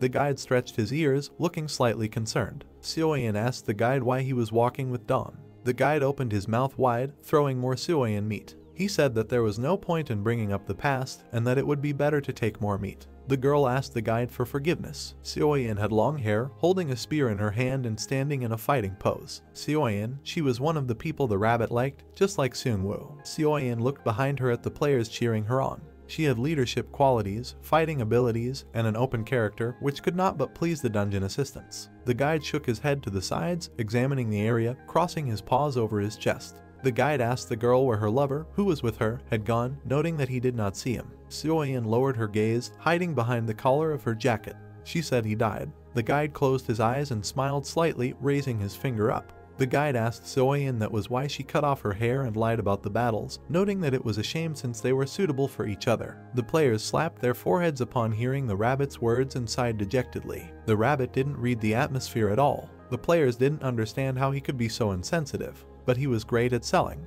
The rabbit with a satisfied grin on his face stood against the background of the weapon. The spirit told the rabbit that this was great, and more offerings were made. Young-ho widened his eyes in bewilderment, his mouth parted. He looked out from a huge octopus around which hovered cubes glowing with golden light. Young-ho didn't understand what was happening. The octopus hovered around fangfish-like monsters. The riding animal flew up to the room where the beds were located. Heavenly Temple. Young-ho asked what this dungeon is. Young-ho narrowed his gaze and raised his eyebrows, looking down in confusion. He didn't understand what to call it. There were beds on the floor from which leaves could be seen. There was a hammock made of rope on the floor. Young-ho asked what it was, some kind of weekend farm. The mount landed on the ground. Young-ho stepped out of the octopus, surveying the area. He asked where they were. Young-ho bared his teeth and widened his eyes, while Bahamut appeared behind him with a bloodthirsty look. Bahamut told Young-ho that they are in hell and his grave will be there. Bahamut flew up to Young-ho's side, causing him to look at him warily. The Lick asked the guy how he dared threaten the life of his master, noting that before he would have killed and pulverized his flesh and bones and turned his soul into a demon. The main character adjusted his body armor, looking at the guys. He told them to stop because they had to leave. Young-ho looked at Dawn in bewilderment, pointing his finger to the side. The guy asked the protagonist where they were going, noting that if they came out of that octopus, then they weren't leaving, but had arrived. The protagonist opened his mouth wide, placing his palm to his face. He shouted to the guys that they were moving forward. The golems sparkled with their purple eyes. They raised the building with their own hands. The golems walked along the ground, moving with the structure. Young-ho watched in shock, while the main character was glad that the movement had begun. A fish-shaped monster appeared in front of Young-ho. He clenched his hand into a fist, mouth wide open. He used the fireball skill. The fireball hit the black clouds. Young-ho was at a loss, not understanding what this black fog was. Bahamut flew up to the guy, hitting him on the head with a stick, causing a red bump to pop out. The Lick told the guy to stop making noise and stand still. The main character smiled widely, showing his teeth. He told the Lick that he shouldn't do that. The protagonist approached the guy, who grabbed his head. Dawn asked the guy if he could see what was ahead. Young-ho looked at Dawn with confusion, squeezing his lips. Young-ho wondered what he could see in such darkness. Young-ho widened his eyes and froze. They were approaching a huge black building that looked like a cone-shaped shell. Young-ho asked the main character what it was and that it was some kind of huge mollusk shell. Dawn smiled maliciously, closing his eyes and taking out a red collar with a bell. Dawn told the guy that this is the dungeon he loves so much. A black cat emerged from Bahamut's blue scarf as Dawn looked at them. Dawn told the guy that there were a lot of cats like that inside. The guy pursed his lips and looked at the protagonist with narrowed eyes, remembering the black cat. He thought that this was what he had then dispersed with fire. Bahamut looked at the cat in surprise, while the main character looked at the guy. He told the guy that he just needed to get these guys out of the dungeon. Young-ho looked at the main character with confusion, his mouth slightly open. He asked Dawn how he would do it. The protagonist smiled, showing his teeth and raised his index finger. Dawn told Young-ho that he would tell him, adding that he needed to release a fireball once. Young-ho released the fireball from his hands, looking at it in bewilderment. Shadow cats love to chase fire. This is exactly the clue given by the main character Young-ho. Of course it wasn't easy. The guys went downstairs, standing next to the dungeon. Dawn told Young-ho that this wouldn't work and he should try more gently. The main character pointed his finger forward, mouth wide open. He told the guy that he shouldn't just drive them away, but rather try to lure them in, even if he has to take the blow. Young-ho looked quite exhausted while the protagonist stood behind him with a displeased face. Young-ho thought that Dawn was tired of telling him every step and that he couldn't stand it anymore. Young-ho looked sideways at the main character with his evil gaze. Dawn closed his eyes and grinned maliciously, holding his fingers out in front of him to strike. He asked Young-ho what was wrong with his face and that he didn't want to deal with it. Young-ho hurriedly grabbed his head, smiling bewilderedly. He told Dawn that this is not so, and he was having a lot of fun. Young-ho's motivation is complete. In his hand was a jar with green ointment. After some time, Young-ho bared his teeth as he covered his wounds with ointment. He thought that the cats had gone everywhere else, but those hallucinations that were inside there were causing too much damage. The main character appeared behind Young-ho, which made him scared. Dawn asked the guy what kind of ointment this was. Young-ho looked at the main character, smiling slightly. He told Dawn that it was a styptic ointment made by industrial-grade guys. Young-ho wondered if he would ask him for some ointment. The protagonist looked thoughtfully at the ointment, putting his hand to his chin. He was surprised that there were people who could make such an ointment. The main character moved his hand behind his back, opening the gate. He told Bahamut that he was going to the village. The village was surrounded by high walls. Village Gap. The man with glasses looked straight ahead in surprise, his mouth parted. The man asked the main character that he was asking about hemostatic ointment. Minjun, the head of the production class in the Young-ho team. The main character stood opposite Minjun, spreading his arms to the sides. Dawn said that he saw Young-ho use it, noting that the effect was amazing. Minjun lowered his head in embarrassment, clutching the back of his head with his hand. He thanked Dawn for the praise, saying that they made an ointment from herbs they found in the forest. Minjun raised his index finger up, imagining the image of a green leaf. He told Dawn that he had the skill of collecting medicinal herbs, and once he tasted the herb once, he could immediately detect it nearby. The protagonist raised his head, taking hold of his neck. He told the man that it meant he had the skill of gathering herbs rather than making medicine, asking him that medicine could be made by anyone. The man lowered his gaze, reaching into his backpack. He told the protagonist that everything is correct, and if there are herbs, then anyone can make medicine from them, noting that this is the herb. The man extended his hand to the protagonist, which made him slightly surprised. The main character widened his eyes and opened his mouth wide. Minjun had a red pepper in his hand. The main character asked Minjun if it wasn't pepper. The main character leaned closer to his hand, examining the pepper. Minjun asked Dawn that this was the first time he had seen a dungeon pepper, noting that anyone from the production class would carry one with them. The red pepper gave off a golden light. Minjun told the protagonist that the underground pepper contains a substance that stops blood, and if you crush it and anoint the wound, the blood begins to clot, although it is very painful. The main character looked at the pepper in surprise, raising his eyebrows. He noted that pepper turned out to have such properties. Minjun closed his eyes, lowering his head, imagining the skull coming from the pepper. He said that in their world it did not have these properties, and if it was used for food purposes, it would turn into poison, and as soon as you chew it a little, your stomach immediately twists. The main character widened his eyes, pointing his finger at the pepper. He asked the man what about the taste, and it was as hot as a regular pepper. The man looked at the main character in bewilderment, raising his eyebrows. He said that it is hot, and the larger the pepper, the hotter it is, and the poisonous properties also become stronger, asking him why he was asking. The protagonist brought the pepper to his face with a satisfied smile. He said that toxicity is not a problem for him. A bright blue light appeared from using the purification skill. The man opened his mouth in surprise and raised his eyebrows. He asked Dawn that he had a purification skill. The main character brought the pepper to his mouth and took a bite of it. The main character chewed the pepper with delight, blushing slightly. The protagonist, with hope in his eyes, looked at Minjun, pointing his finger at the pepper. Dawn thought he had found a real pepper. The main character asked Minjun where he found it and if he was in the forest. Minjun closed his eyes and smiled joyfully, imagining the image of pepper bushes. He told the main character that there is a lot of it in the second stage, and it grows there at every step.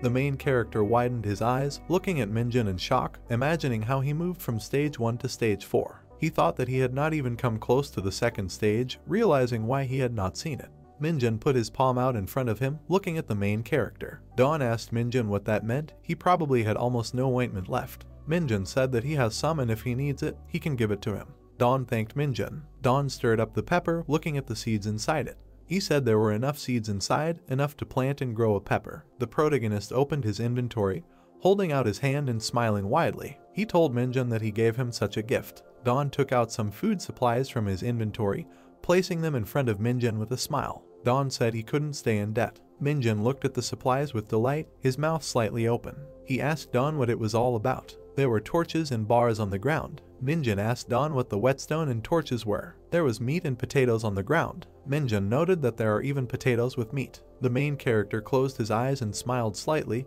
holding the armor in his hand. He asked Minjun what if armor would suit him better. The main character closed one eye and grinned joyfully, pointing his index finger at the man. Dawn told the man that he could take whatever he needed. The man rubbed his finger on his cheek, looking in confusion at the supplies from which a golden light emanated. Minjun told the protagonist that he only gave him some pepper, and it was somehow inconvenient for him to take so much. The protagonist's hand shook, causing the man to look at him in bewilderment. The main character asked the man what just some pepper pod meant, noting that he gave him more than just a pepper pod. The protagonist opened his mouth wide and clenched his hand into a fist, imagining the image of a delicious dish with pepper. Dawn told the man that with him, he could cook spicy pork. The man looked at the main character puzzled, thinking about spicy pork. A few days later, the building was located near a shell-shaped dungeon. Young-ho released fireballs, attracting the attention of the shadow cats, while Bahamut watched the process. Thanks to Young-ho's efforts, the shadow cats were collected. However, it was impossible to say that they were going to. Young-ho lured shadow cats into the room using fire spheres. Young-ho told the cats to keep coming. They could not be immediately used as shadow servants. The black cat closed her eyes and ate from the man's hand with great pleasure. Shadow cats fed on light and created nightmares. In order to use them as shadow servants, it was necessary to feed them enough light so that they all began to reproduce nightmares. The protagonist, with a slight smile, fed the cat from his hand. He thought that this one seemed to produce enough nightmares. The main character looked with a malicious grin at the collar with a bell that emitted a purple aura. The spirit told Dawn that it seems that not so sinister magic is used to destroy nightmares. Dawn told the spirit that everything was correct and the process was just a little confusing. The main character looked with a smile at the black man who appeared, from whom a dark purple aura emanated. Dawn noted that everything worked out and the second shadow servant was born. The rabbit flew up to the main character, looking at him with puzzlement. The rabbit told Dawn that there were only two, asking him how much more time it would take to tame everyone in the basement. The main character asked the rabbit that he hadn't heard this saying. An earthen golem starts with one. The guide and the protagonist turned their serious gaze to the side. Young-ho shouted to the guys that it was already 60. The guide flew up to the exhausted Young-ho, who contentedly clenched his hand into a fist. The guide asked Young-ho that he had already collected 60 cats, to which Young-ho replied that that was exactly the case and suggested that we try to reach 100. The rabbit squinted one eye and moved his ear to the side, looking at the guy with a puzzled look. The rabbit didn't understand why he was so happy. Young-ho bared his teeth, looking at the rabbit in confusion. He thought that the rabbit was right, and why was he so happy about it? Young-ho became passionate about his work and began to enjoy it. The main character stood next to the shadow servants who were doing their work. The shadow servants diligently carried out their work, which was observed by the main character. The protagonist looked at them thoughtfully, raising his hand to his chin. Dawn said that he was already surprised when he had one shadow servant, and now there are two of them, and they have amazing speed. The shadow servants worked on the gray stones while Dawn held his hands out to his side. Dawn asked if there was a way to apply them elsewhere. Dawn looked at his shadow servants with a serious look. He wondered if it was possible to breathe other people's memories into them, and what if he could make a shadow servant with another person's extraordinary skills. The rabbit flew up to the main character, sighing dejectedly, while Dawn smiled in confusion. Rabbit told Dawn that he wanted too much from level 1 shadow magic. Dawn noted that he thought it wouldn't work out. The main character looked up at the rabbit, widening his eyes. He said that Serpa used this magic, to which the rabbit replied that he was a magician. The main character sucked in his lips, narrowing his eyes. He said he didn't care because he had another plan. The rabbit asked the protagonist in bewilderment what the plan was. White clouds floated over the green grass. The players looked straight ahead in confusion. The player in the helmet asked Dawn that he was asking them to teach him archery. Dawn raised his index finger as the rabbit put his paws behind his head and crossed his legs. The protagonist told the guys that he would pay generously for the lesson.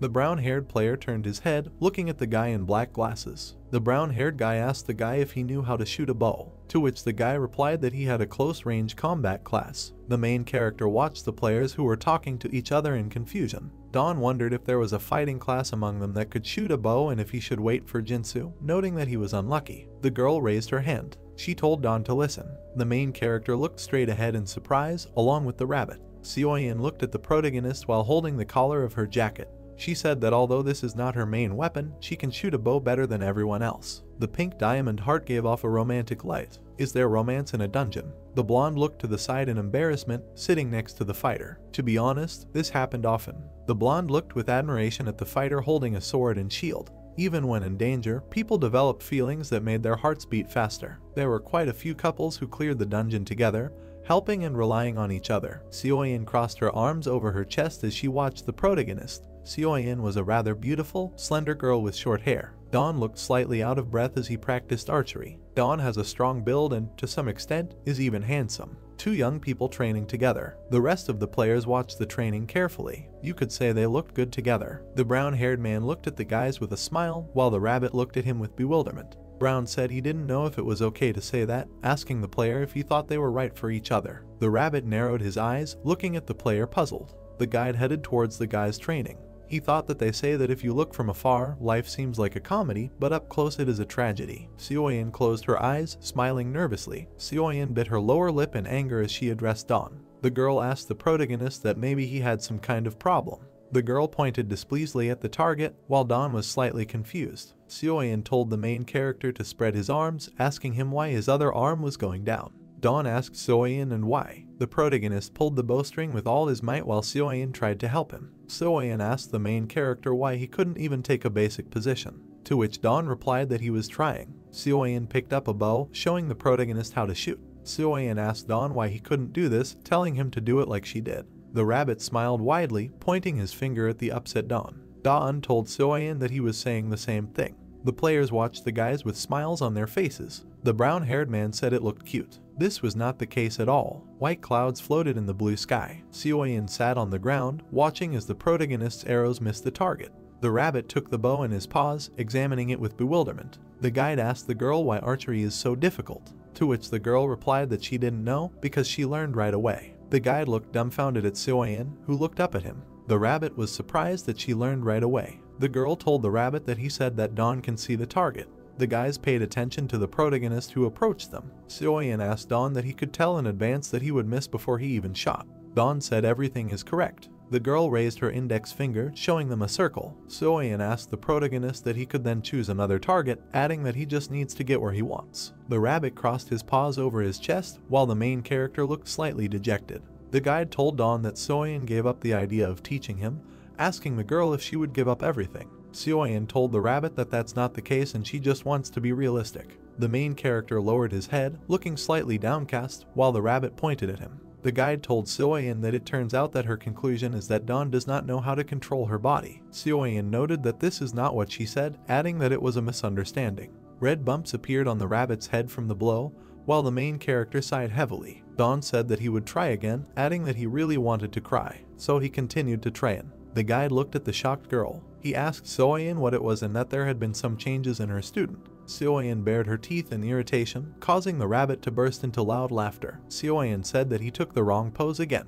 The guide said that Dawn was simply hopeless. The rabbit threw its paws behind its head, flying up to the main character. The rabbit told Dawn not to torture himself, suggesting that he just carry a trap with arrows. Dawn asked the guide what he thought was better. The spirit said that this cannot be done, and traps can only be used to protect the temple. The main character looked to the side with displeasure, scratching his ear with his finger. Alpha told Dawn that if there was an invasion, the only thing he could hope for was traps. Dawn thought there was too much grumbling that day. Alpha asked the protagonist if he could be responsible for the expenditure of vital energy each time the trap was restarted.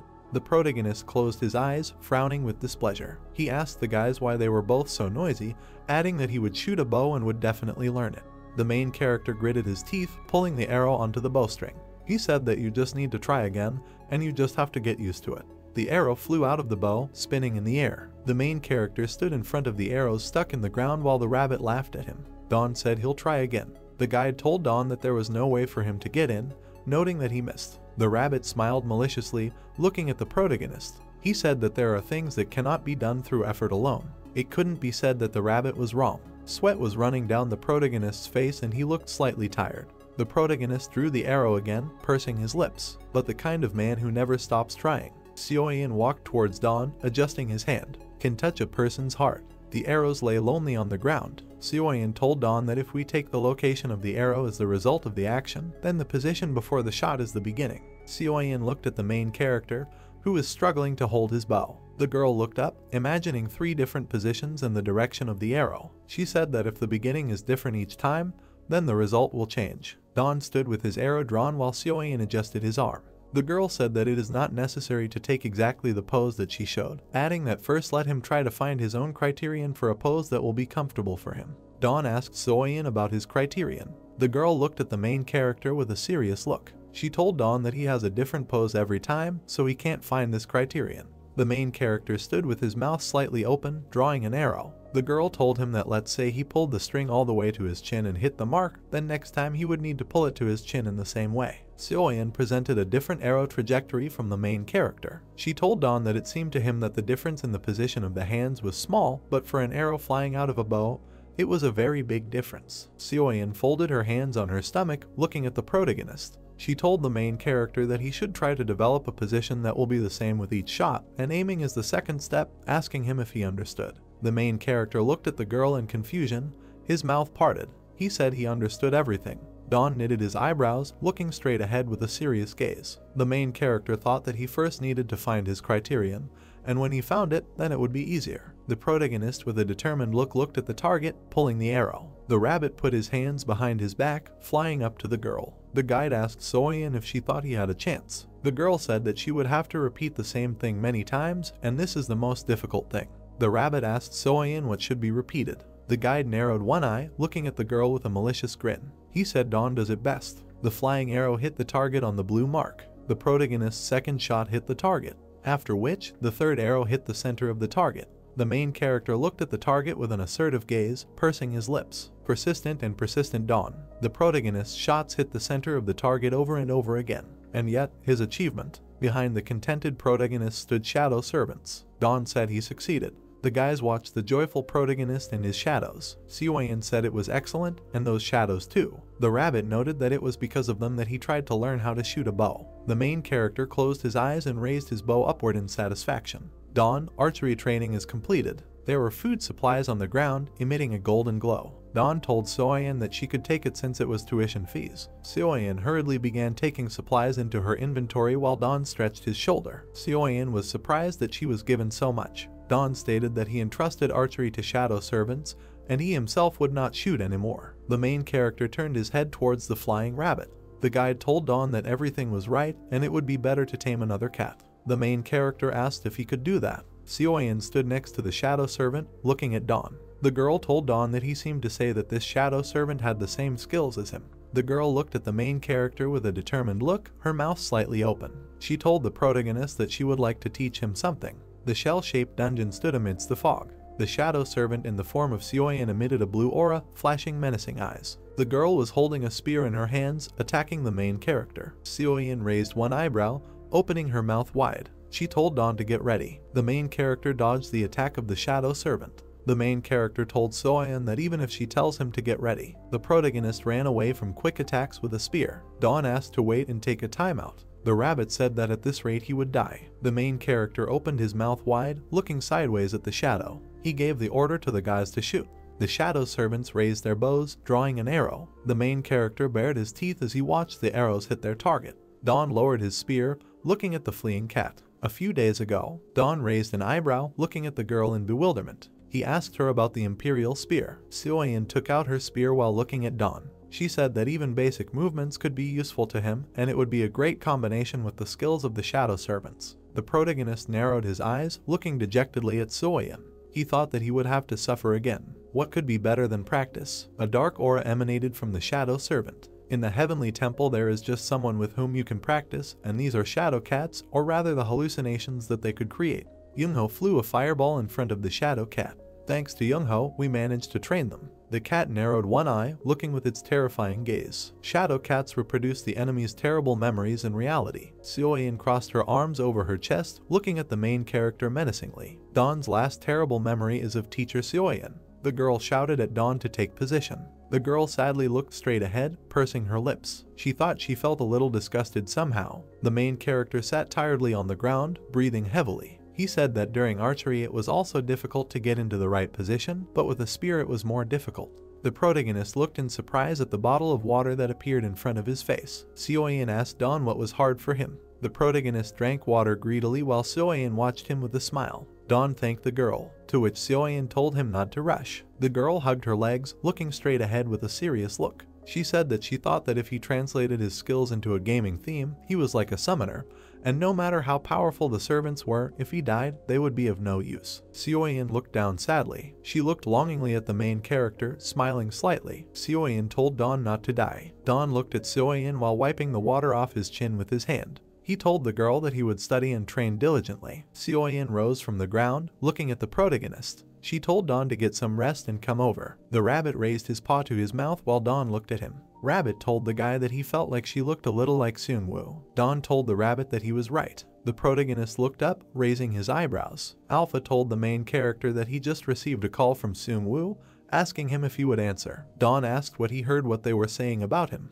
The rabbit pressed against the main character's shoulder, listening to the conversation. Dawn asked Seungwoo if they were all alive and how the situation was and what was going on around there, adding that he would come to him soon. The main character looked to the side, raising his fingers to his ear. Seung-woo told the guy that they were fine, but he was a little dizzy. Seung-woo added that he doesn't have much time and will briefly talk about the 4th dungeon. Seung-woo said that if we go straight to the point, the manager who was in the 2nd stage suddenly appeared there. Baboon kept his hand on his hat, covering his eyes with it. Seung-woo told Dawn that it was Baboon. Rabbit and Dawn widened their eyes, completely bewildered. The main character looked worriedly at the floor, frowning. He asked Seung-woo why the assistant from the 2nd stage appeared on the 4th. The brunette said that they themselves don't know the reason, adding that it's just something that's a little annoying. In Baboon's hand was a cube from which a bright blue light emanated. The brunette told Dawn that he carries a fist-sized cube in his hand. Seung-woo represented the image of Baboon, behind which frightening monsters appeared. He told Dawn that with the help of it, he began to do whatever he wanted at the 4th stage, for example, summoning monsters. The main character was in complete shock, his eyes widening. He asked about the fist-sized cube and what else he summons monsters himself. The rabbit shook slightly, his mouth slightly open. He said it was most likely an altar. The rabbit looked at Dawn irritably, pointing his finger at him. The guide said that Baboon holds the altar of the 4th dungeon in his hands. Dawn told the guide that he was the size of a fist. The guide crossed his paws over his chest, closing his eyes. He said that most likely he reduced it with the help of magic, and if this is not an altar, then how can his antics be explained? The rabbit presented the image of the bloodthirsty and scary Baboon. He said Baboon always had his sights set on other dungeons run by other assistants. The guide added that it seems he learned of Serpa's death and reappeared. The rabbit clenched his paw into a fist, looking warily at the floor. He realized what concern he had about Baboon, not understanding why he had not understood its intentions earlier. The protagonist raised his index finger up, representing dungeons 1 and 3. He told the rabbit that after all the other altars were with him, but in the witch's house there was originally no altar. The rabbit closed his eyes and crossed his paws over his chest. He said that to begin with, the altar of 4 dungeons was definitely taken away from him. Alpha said that since Baboon carries it in his hand, it will be difficult to steal, adding that there is nothing to do. The main character opened his mouth in shock, while the rabbit shook his head approvingly. Alpha told Dawn that he would have to kill again to take it away. Dawn asked the spirit why he was so warlike. The guide opened his eyes, looking at the main character with a serious look. He said that if they suffer damage because of one altar, the problem could become much bigger. The guide pointed his finger at Dawn, presenting the image of a blue cube. He noted that if Baboon carries this altar everywhere, then he has no intention of running the dungeon. The rabbit added that only in a dungeon that was not controlled by anyone could one create such disturbances as this scoundrel. The rabbit imagined a monster crawling out of the bushes and activated traps. Rabbit told Dawn that Baboon releases monsters wherever he wants and activates traps. The rabbit pressed its ears to its head, imagining the image of Baboon. The guide said that before Baboon takes over the entire dungeon, he wants to make amends for his damages. The rabbit noted that he wants to kill all the participants and take all the life energy for himself. The main character and the rabbit looked up. Seung-woo asked if he could say now too. Seung-woo clenched his fist, looking straight ahead with a serious gaze. The brunette told the guys not to worry too much as Baboon had escaped. Seung-woo turned his head to the side while the players stood behind him. The brunette said that he got a little from them. The main character furrowed his eyebrows, opening his mouth in surprise. He thought that Baboon got it from them. The main character smiled awkwardly, narrowing his eyes. He thought that even Serpa had a hard time because of Seung-woo. The brunette stood at the edge of the earth, looking at the hot lava. He told Dawn that while it wasn't that easy, he noted that stage 4 is now in a terrible state. Jinsu walked up to Seung-woo, addressing him. Jinsu told the brunette that it was time for them to start acting.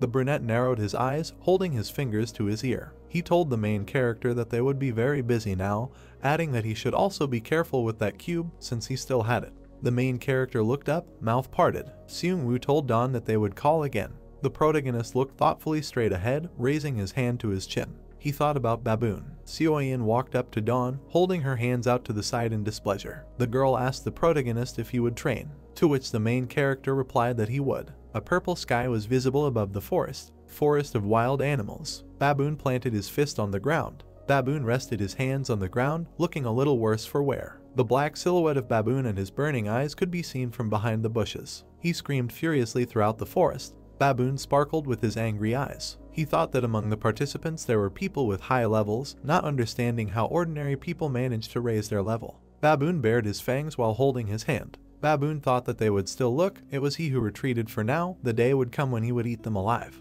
Baboon turned his head, scanning the area. He noted that he was in a forest of wild animals. Baboon bared his fangs, looking straight ahead with an evil gaze. He said that's where everything went wrong. A few days ago, Baboon flew up to the back entrance of the cave. In order to capture Stage 4, where there was no longer a manager, Baboon went to the first dungeon, that is, to the Forest of Wild Animals. Baboon saw that the inside of the cave was empty and only a hole remained there. However, there he saw that the altar had disappeared. Since he had no time to be surprised, Baboon immediately made a new plan. He decided to take the altars in reverse order. Baboon shook angrily, baring his fangs. He thought that if there was no altar in the first dungeon, it was quite possible that there was none in the next one, and that he decided to skip ahead and go straight to the fourth dungeon. Baboon looked at the blue cube hungrily, holding it in his hands. His guesses turned out to be correct, and he was able to get the altar of Dungeon 4. However, to his misfortune, he ran into Seung-woo and his comrades. Seung-woo powerfully attacked Baboon, slashing his body. The bear stared straight ahead. Baboon looked to the side, noticing the bear. The huge beast attacked Baboon furiously. Baboon attacked the bear while emitting a purple aura. The big bear fell to the ground, raising clouds of dust. Baboon extended his hand towards the bear's body, emitting blue energy. He said he would use this to start. Threads of blue aura appeared around Baboon's hand. Baboon recovered his hand. He said it was just great. Baboon clenched his hand into a fist as he looked at her. He said he had a hard time, but now he has an altar. Baboon suddenly waved his hand, emitting a purple aura. He cut through the trees with a wave of his hand. Baboon bared his teeth as he looked at the hand emitting an aura. He shifted his gaze, looking straight ahead in surprise. Baboon saw a circle on the ground with a purple aura emanating from it. He noted that there was a magic circle there. Baboon approached the magic circle, extending his hand towards it. Baboon said that this magic circle created from shadows is the Circle of Serpa. The magic circle began to shine brightly, in front of which Baboon stood. Baboon was surprised by what was happening, his eyes widening. He noted that it was hidden there. The circle emitted a bright purple light, illuminating the area. Baboon said that this is Serpa's secret place. Baboon got halfway into the magic circle. He said it looked like Serpa was hiding some kind of treasure there. Baboon looked at what he saw in bewilderment. He said he was crazy. Lamps hung on the wall, illuminating the statues. The statues were in the form of a girl folding her palms. Baboon looked dumbfounded at the statues that filled the entire room. He asked why there were so many dark goddesses. Baboon swung his hand in anger, shattering the statue. He said that you can chew them here at least in one place. A statue of the goddess, broken in half, lay on the floor. Baboon said that an assistant who cannot forget the past deserves his death. Baboon grinned displeasedly, looking at the floor. He turned his head to the side, looking straight ahead in surprise. On the floor lay a purple stone with a hieroglyph. Baboon widened his eyes in bewilderment. He noted that these were cursed runes. The building was floating near Dungeon 3. The main character said that he was bored. The main character threw his spear over his shoulders, opening his mouth wide.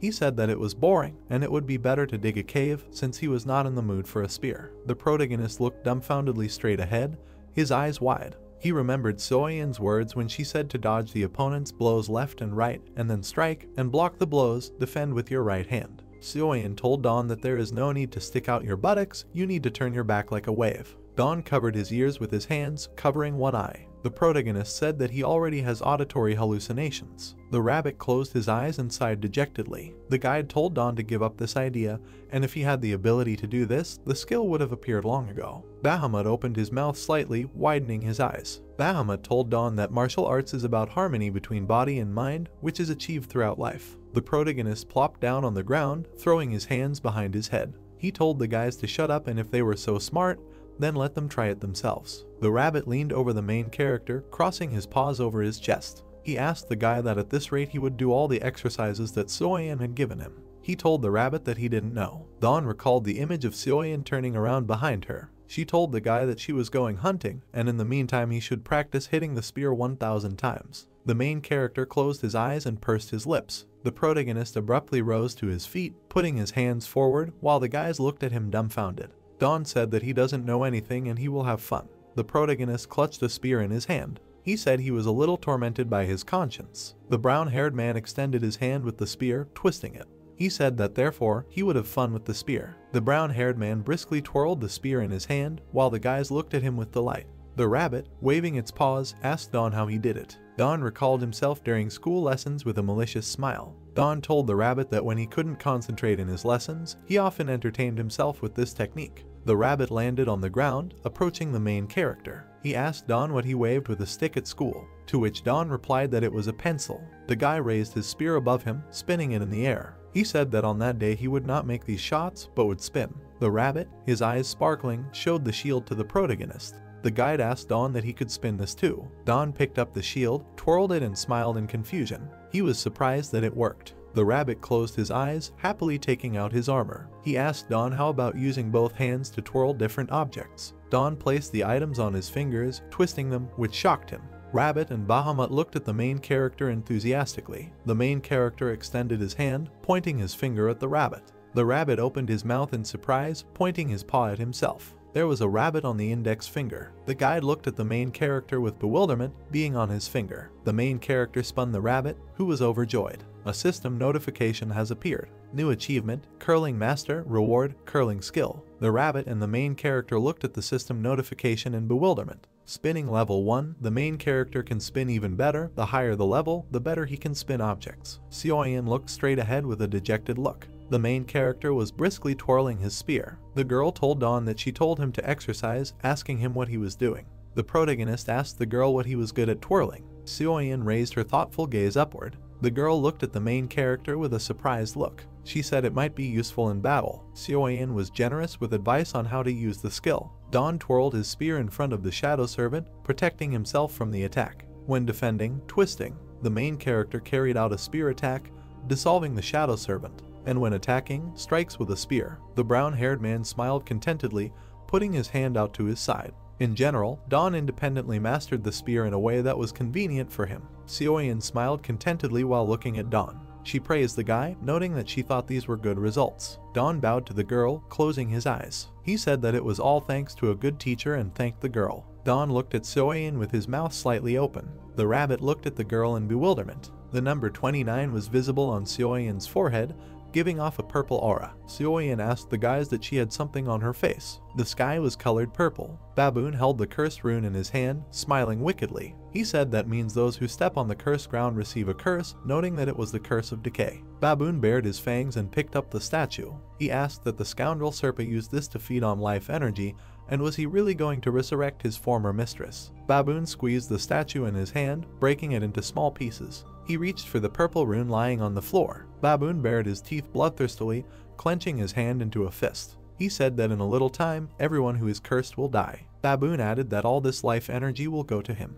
White clouds floated over the village. Slit. The rabbit pulled his ears back, looking down. He said he was definitely crazy. The guide hovered near the magical purple circle. The guide didn't understand how he could do this. The rabbit turned around, flying up to the main character. The guide landed on the ground as Dawn crossed his arms over his chest. He praised the rabbit and asked if he had learned anything.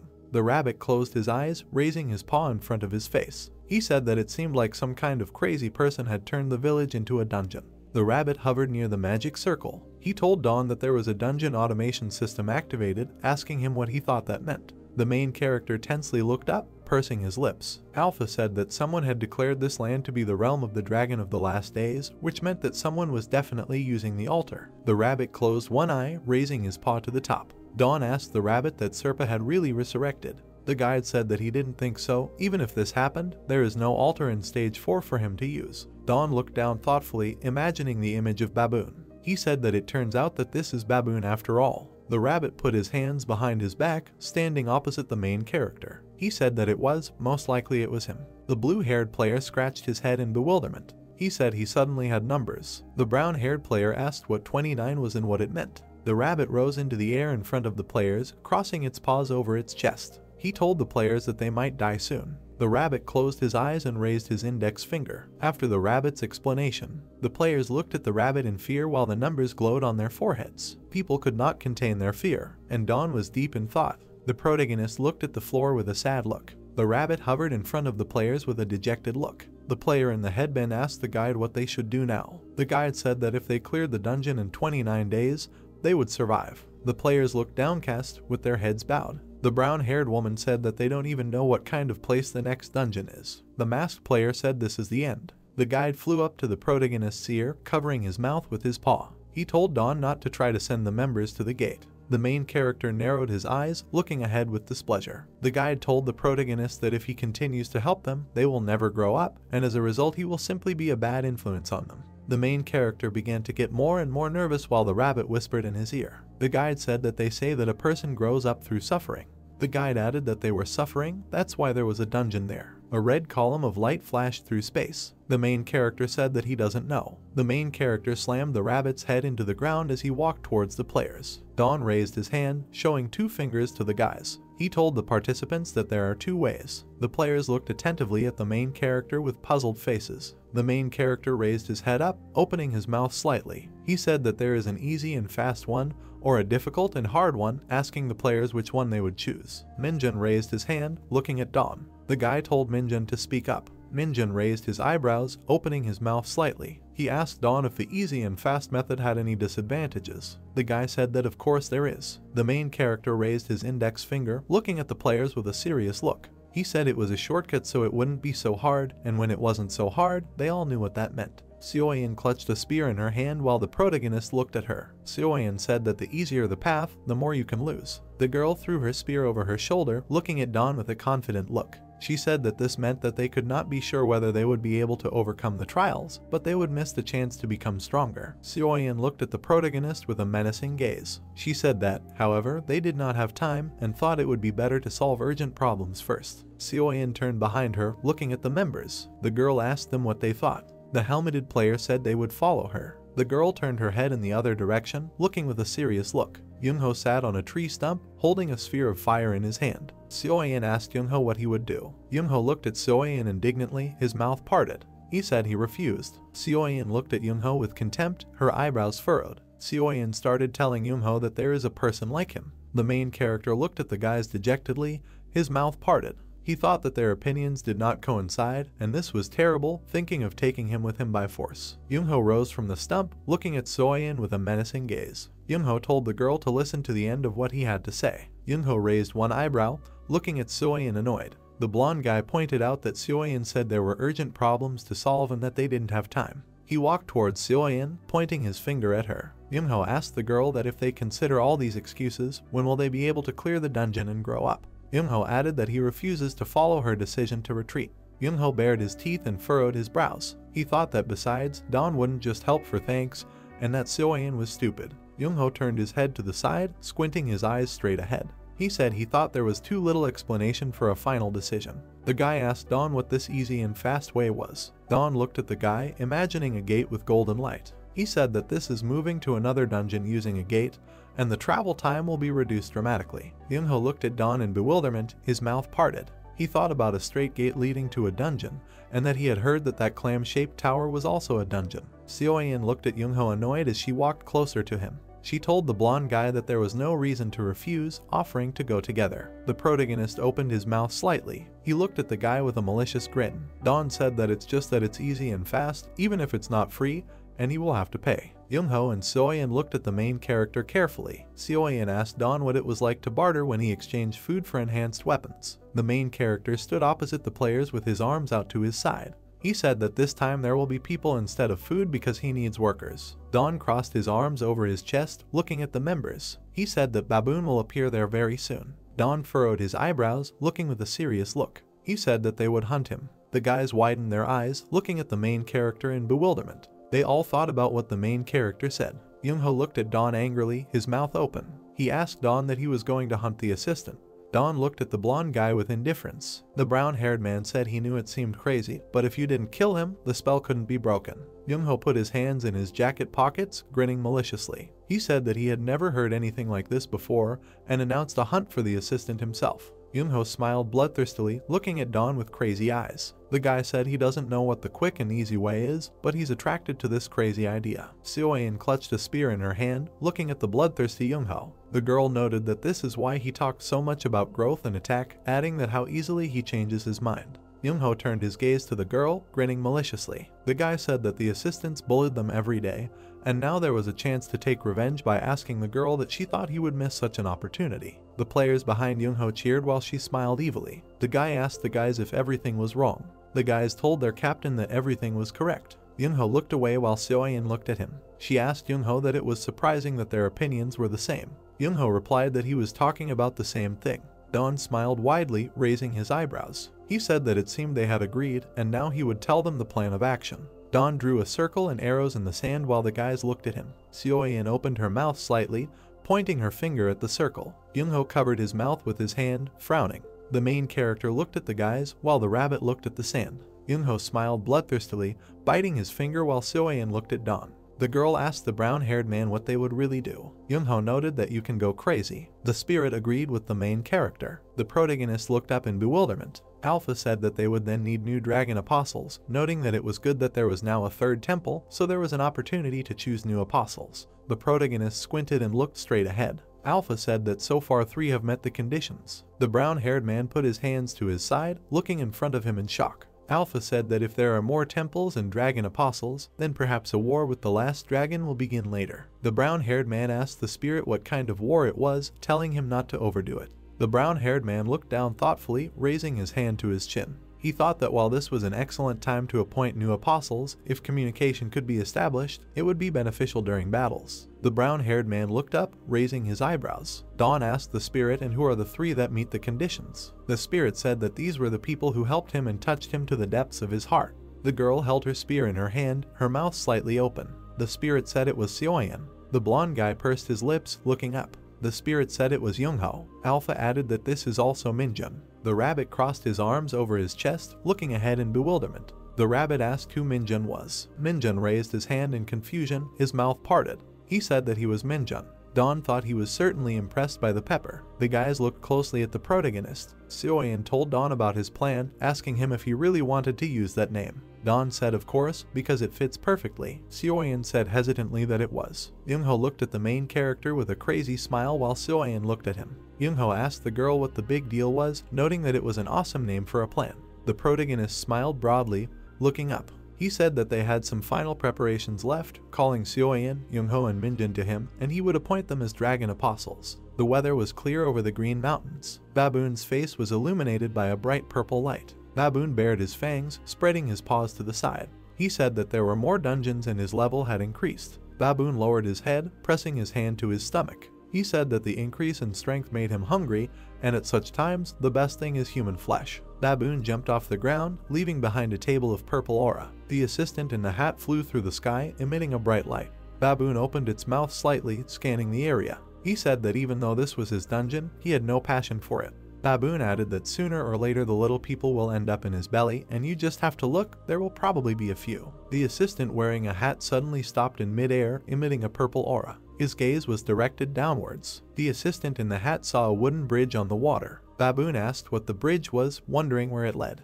Baboon approached the bridge, moving in its direction. A rope was thrown from the tower. Seo-yeon and the rest of the members were standing there. Young-ho bared his teeth, looking down. The towers stood around a dug hole in which stood a small tent. Village Gap, hunting for Baboon. Baboon put his paw on the ground. The assistant in the hat found himself near the pit, looking at the tent. He did not understand what was wrong, noting that the outside seemed so beautiful, but there was nothing inside, not understanding why the earth was so crooked. Ropes from the towers were led to the tent. Baboon did not understand what kind of tent this was, adding that he wanted to devour the people and make a dungeon there. Baboon brought his hand to his mouth, imagining a human monster fight. Baboon said that it might be better to set up an arena there for monsters and slaves to fight to the death, noting that it would be a fun spectacle. Baboon headed towards the pit, saying that then we need to remove this tent. The hatted assistant walked past a small mound of sand. The pile of sand rose slightly. The main character looked out from under cover, looking at Baboon. He thought it was the first time he was seeing him live, asking himself what Baboon was all about. The main character turned his gaze to the rabbit lying next to him. Dawn told the rabbit that this was not an assistant, but some kind of dungeon boss. The rabbit told Dawn that's right, not understanding when he managed to get so fat. Baboon clenched his paws into a fist, moving towards the tent. Rabbit said that he wasn't that big at all, and maybe he leveled up and got bigger. The main character looked at the rabbit in bewilderment. He asked the guide what about him, to which the guide replied that he was actually a cutie. Young-ho looked out from the tower. He raised his fingers to his ear, watching Baboon. Young-ho contacted Dawn, asking him whether to attack Baboon. The main character raised his fingers to his ear while in his hiding place. He told Young-ho that not yet, and let him come even closer. Baboon bared his fangs as he approached a small tent. He grabbed the tent with his paw. Baboon bloodthirsty tore the tent apart.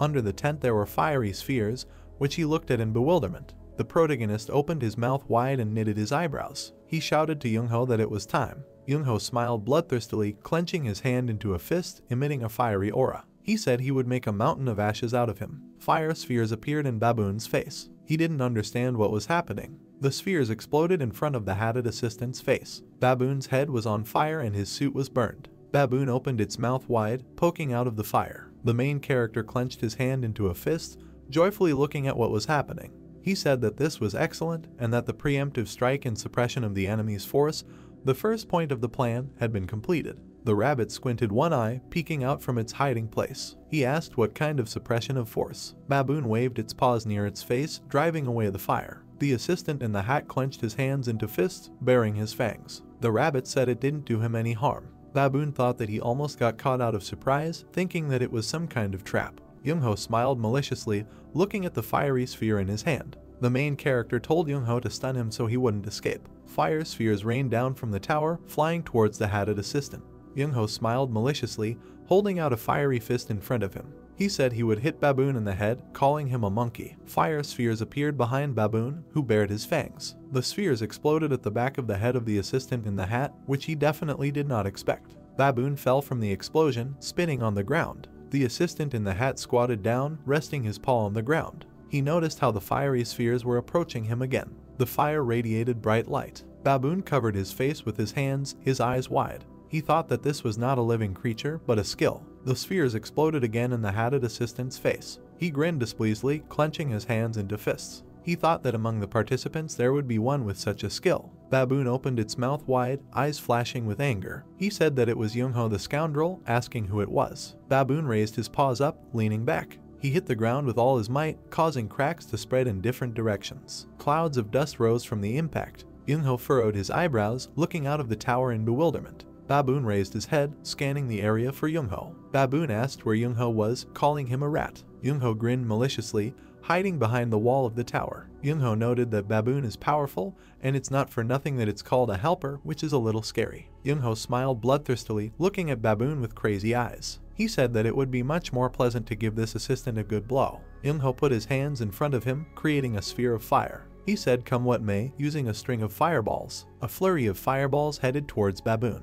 Baboon widened his eyes, baring his teeth. Young-ho could be seen from the tower with a malicious smile. The assistant noticed the guy, his mouth open angrily. Baboon realized where he was hiding. The blonde guy furrowed his eyebrows and bared his teeth, leaning away from the window. Baboon squatted down, placing his feet on the ground. The main character opened his mouth, frowning. He called out to Bahamut. Bahamut leaned towards the ground and launched an ice attack. Baboon slipped on the ice, falling to the ground. The assistant flopped to the ground, closing his eyes. Seoyeon pursed her lips as she watched what was happening. The main character told the girl that it was time to pull. Seoyeon looked at the members who were holding the rope. She told them to hold on. The rope was taut. She was tied to a stump. The rope was very tight. The brunette looked out of the tower, his mouth wide open. He said that they would also catch up. The ropes began to tighten. Baboon lay in the center of the pit, surrounded by tight ropes. Baboon sat up slightly, looking at the ropes. He didn't understand when they managed to do all this. Seoyeon looked at the main character in surprise, thinking that he was simply amazing. Gray clouds floated above the tower. Seoyeon said that he built such a tower with incredible speed. A huge hole was dug in the village. Seoyeon said that he also changed the landscape of the village. Seoyeon carried the rope towards the main character. She asked him when the rope would need to be pulled. Dawn said that he will give a sign and first he will hide it in the ground. Young-ho raised his fingers to his chin, looking thoughtfully at the floor. He asked Dawn where this rope was used. The main character looked at the earthen lumps with a malicious smile. He said that Baboon was their guest, so they should please him with gifts. Seoyeon raised one eyebrow in surprise as she looked at Dawn. She asked the protagonist what he was saying about these earthen blocks. The earthen blocks looked like bombs. Dawn said that he would be surprised because this is a very heavy gift. Seoyeon was holding a huge earthen lump with a hook in her hands. She hooked it onto a rope. The lump of earth began to descend along the rope, straight into the assistant in the hat. Seoyeon told him to hold the present. The assistant peered out from under his hat, baring his fangs. He said that all the rats hid in the tower. Baboon clenched his hand into a fist, moving his hand back, about to hit the earthen lump. Baboon asked the guys what they call these sesame seeds as traps, noting that they have no effect on him. Baboon's fist moved closer to the lump. He struck, breaking the lump, from which oil spilled out. Baboon was covered in oil, looking at his hand with displeasure. He noted that he was doused with oil. Young-ho opened his mouth wide and put his hands towards him. He shouted to the guys that it was time to lower the remaining blocks. Other blocks began to descend along the rope. All the ropes were filled with earthen lumps. A huge amount of oil poured out of the blocks, filling the hole. The rabbit's paws left the ground. The rabbit with a bloodthirsty smile held a lit torch in his hand. The rabbit said that now is the main character's exit, and it came at that very moment. It was a flashback where Baboon was pinning a rabbit to the ground. He called him a pathetic rabbit. Baboon kicked the rabbit mercilessly, sending it flying into the air. Baboon called him stupid. The rabbit closed his eyes, shaking nervously. He said that moments of humiliation, his hands still shake whenever he remembers. The guide said that it was all for this moment. The rabbit threw the lit torch towards Baboon. Baboon looked in panic at the torch flying towards him. The torch fell into the oil pit, immediately setting everything on fire. The flames engulfed Baboon, causing it to open its mouth wide. A flashback appeared where Baboon's head was on fire. The first point of their plan is to lure Baboon into the center of the hole and piss him off. Baboon attacked the earth lump. The second is to pour oil on it. Baboon raised his paws while in the fiery pit.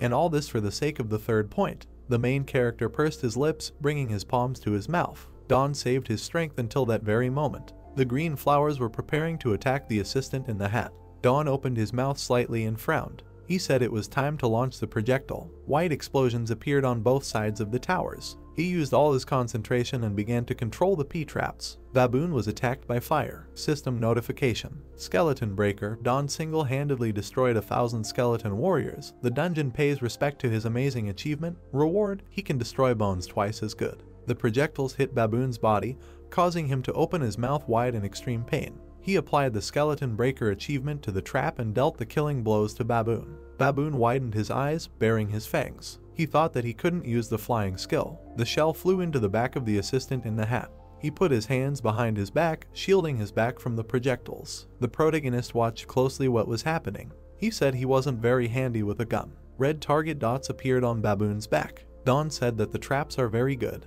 Launch at the target. Sioyan watched from the tower what was happening. Sioyan was dumbfounded and smiled slightly nervously. She did not understand how this was possible, noting that this was simply an incredible battle. Youngho smiled maliciously as he watched the burning Baboon. He said that who would have thought that they would deal with the assistant. Baboon held his hands out in front of him while on fire. He thought that first, he needed to do something about this fire. He took out a blue cube that shone brightly. The assistant clenched his hand into a fist and bared his fangs. He called upon the rain and wind to extinguish the fire, calling for a rain shower. The sky turned gray. Suddenly, black clouds suddenly appeared there. A small drop of rain fell in front of Don. Youngho raised his head, looking at the sky. He was surprised that it started to rain. Sioyan looked at Baboon warily, her eyes wide. She said that in that case, the rabbit flew up to the main character with panic in his eyes. He said they were in trouble and the fire was about to go out because of the rain. The main character told the rabbit that this was not so. The rabbit looked at Don in bewilderment. He didn't understand what he was saying. The protagonist grinned maliciously. He asked the guide if he knew what would happen if water got into the boiling oil. The protagonist looked confidently at the guide. He said Baboon made an irreversible mistake. Baboon rested his paws on the ground. He noted that it started to rain and now he was saved. Baboon looked dumbfounded at the oil that had gotten into the water. He didn't understand what it was. Rain fell heavily from the sky. Small explosions occurred in the oil pit. Baboon was in intense pain, his red eyes flashing. Explosions occurred from the raindrops, hitting him in the face. There was a huge explosion in the oil pit. The dark and dense forest was surrounded by night clouds. Rays of light made their way through the thick clouds to the ground. A drop of dew flowed down the leaves. The stomping of the protagonist's feet was heard. They and the rabbit watched as Baboon lay in the crater after the explosion in clouds of smoke. Baboon began to come to his senses a little and get up little by little. Don and the rabbit looked down on Baboon, who was emitting smoke from himself. The monkey did not think that something like this would happen to him because he felt like he was being fried. The protagonist looked down at the monkey in shock. He asked Baboon how he could find out, since the name of their plan was quite funny about Baboon barbecue with peas. He ironically joked that they had gone a little too far with the oil and it turned out to be deep fried. The protagonist closed his eyes and grinned slightly. He said he couldn't think of a grandiose name for their plan. He generalized that for the manufacturing class, the topic that resonated most with them was food. The exhausted Baboon sighed heavily, trying to clear his throat. He replied that it was a very poor production grade. He ironically joked that they decided to cook it this way. Rabbit and Don looked down at Baboon with puzzled expressions, crossing their arms. The protagonist noticed that the monkey still had the strength to laugh, realizing that the wounds were not dangerous for him. Alpha said that Baboon deliberately makes a menacing appearance, although he was already on his last breath of life. The wounded Baboon lay on the ground, trying to get up. He knew that it was Don who killed the sickle, marking his class with an omission. Baboon looked down with his bloodthirsty gaze. The guys continued to look at the incinerated Baboon sitting in the pit.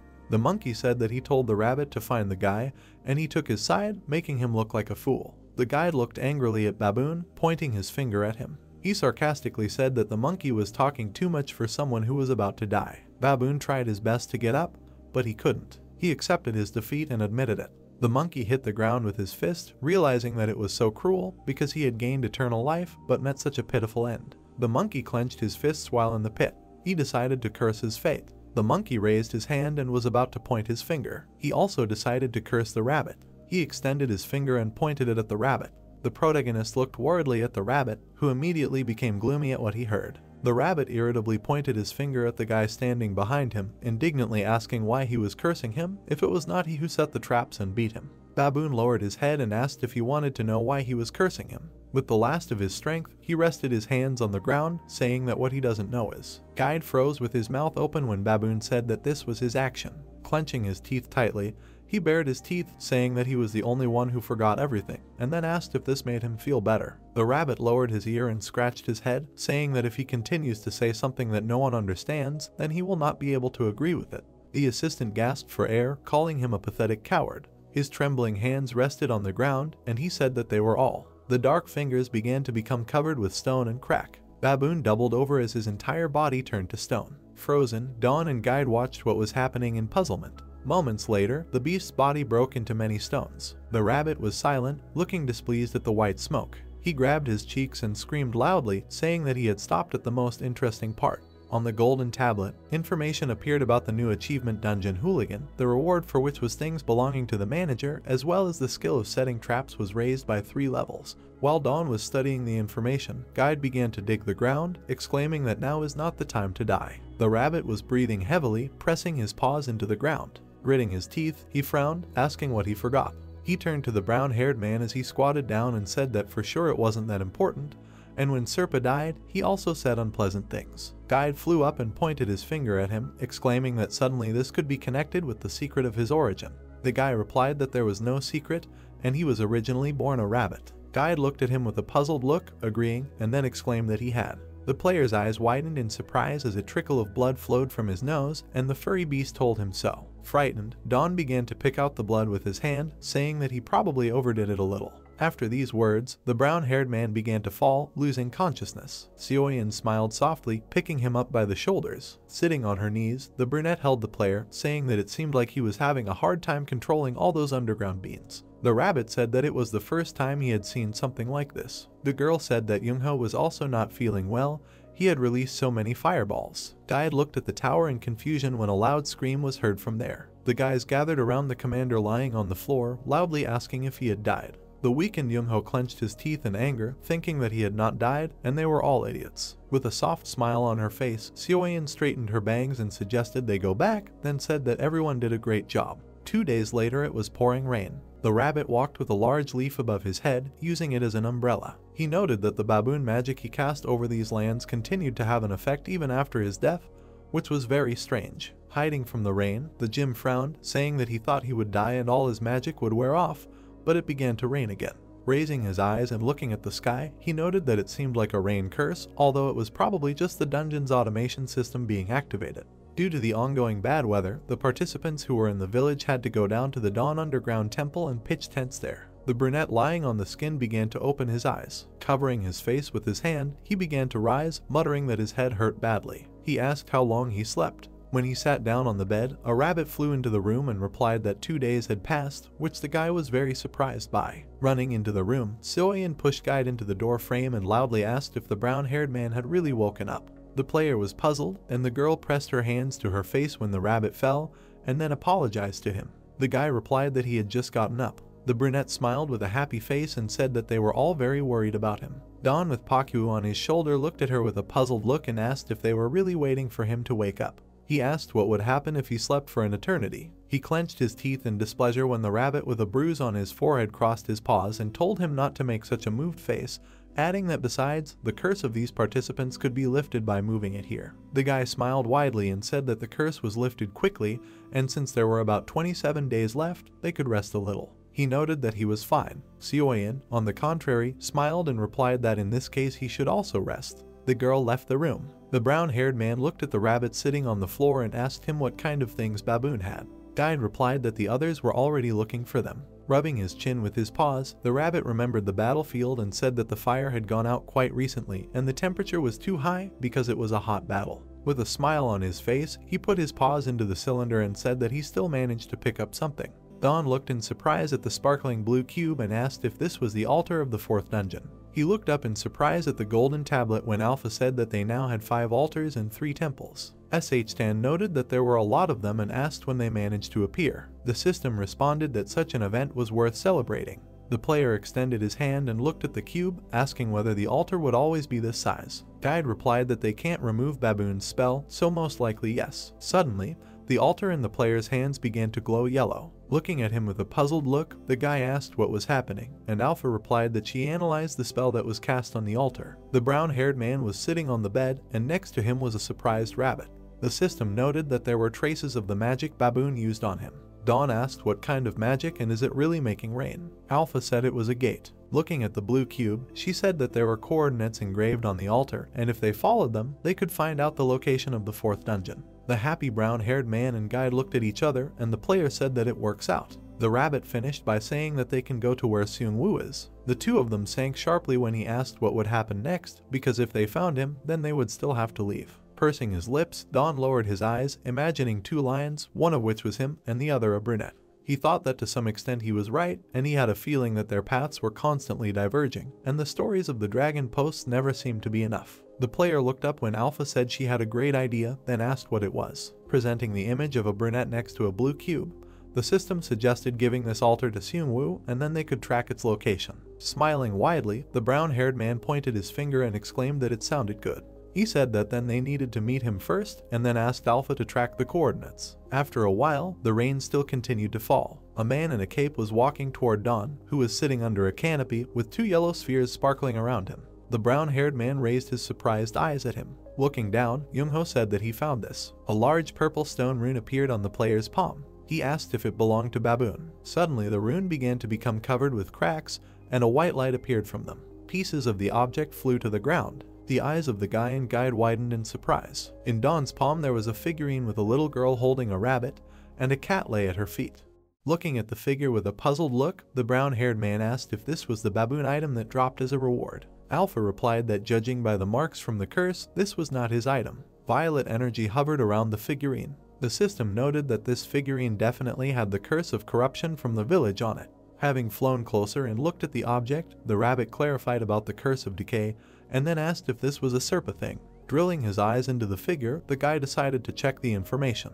The information on the golden tablet said that it was an old inactive piece of wood with a stamina of 0 divided by 200 and an option of a level 6 curse of decay. Guide and the player exchanged surprised glances, and the furry animal exclaimed that it seemed like it was true. The guy asked if it turns out that this is a very valuable thing. Studying the information on the side, Alpha said that the expiration date had already expired, and it was a pity that he would not even be suitable as a sacrifice. Guide crossed his paws and said that if his stamina was at least 1, he could be brought into the fortification system. Looking thoughtfully at the figure in his palm, Don noted that the outside of the object was intact. He asked if it turns out that it has already been destroyed. Alpha presented a dark silhouette of Baboon with an object in his hand. She said that it was clearly filled with magical power, which could cause all the magic inside to be destroyed. Guide, with his paws crossed, noted displeasedly that it would be strange if Baboon could repeat the magic of Serpa. He added that he most likely pulled the curse out of it and entered it into the dungeon's automation system, and naturally the thing broke. Looking sadly at the figure, the brown-haired man noted that he was sorry. Guide muttered that however, pointing his finger at the figurine, he asked with a wide smile on his face if he could take it for himself. Looking away, he covered himself with his paw when the player asked why he needed this. The rabbit replied that the figurine was beautiful,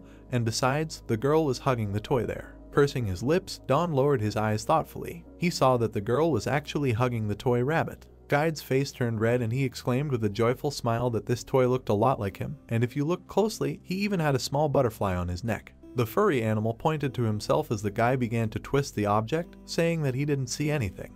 The rabbit exclaimed that there was definitely a butterfly like his. The brown-haired man muttered that it seemed like there were some details. He asked if he should also make a figurine. He looked displeased at Guide, who began waving his hands, asking him to make a rabbit like him. The player threw the Guide item, and he grabbed it and flew to the side, exclaiming joyfully. Standing in the rain, Young-ho watched this. The guy looked at Dawn and asked if this was the item he was looking for, and then suggested looking for more. Looking at him, the brown-haired man crossed his arms. Pursing his lips, he glanced to the side and mentally noted that it was a Serpa thing. He thought that meant Baboon must have had something else left. Young-ho closed his eyes and adjusted his hood when the player said that he would be glad if he found something else. The guy replied that he would try. A moment later he left, leaving Dawn and the rabbit. Guide, with the figurine in his paws, frowned, asking when he became so obedient, and then added that it bothered him. He turned around when the player asked why he was saying that.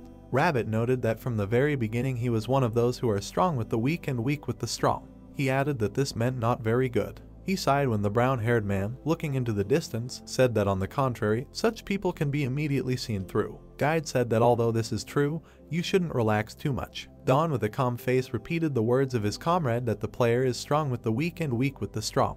There were no laws in the underground. The guy plunged a knife into the man's back, and another man left the body of the deceased player. People pretended to be weak so that they could stab others in the back, or they pretended to be too strong and then were killed that same day. Among the many dark silhouettes stood Seung-woo.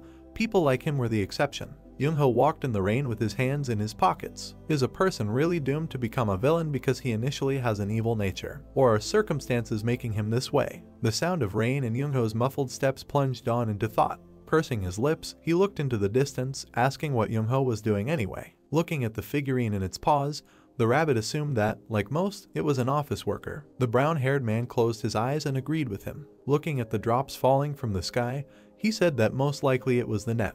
Almost crying, Bakhmut clenched his hands into fists, exclaiming that the owner had finally woken up. He asked how he felt. Putting his hands on his belt and looking at the snowman with an ice floe above his head, the guy laughed and noted that he was also here. The rabbit sighed displeasedly when Bakhmut, joyfully waving his arms, exclaimed that when the owner began to have a fever, so he put snow on his forehead, and to prevent it from getting hot, he also blew on him. Guide muttered that there was someone else interested. Turning to him with a puzzled look, the snowman asked what does this mean. When he pointed to the statuette in the rabbit's paws, he took them aside, loudly saying that it was his. Bahamut frowned angrily and called him vile. Having created an icy whirlwind around himself, he rose into the air and angrily asked where he got this thing from. Frightened, Guide began to ask what was wrong with him, and had he really decided to maintain the image of a madman.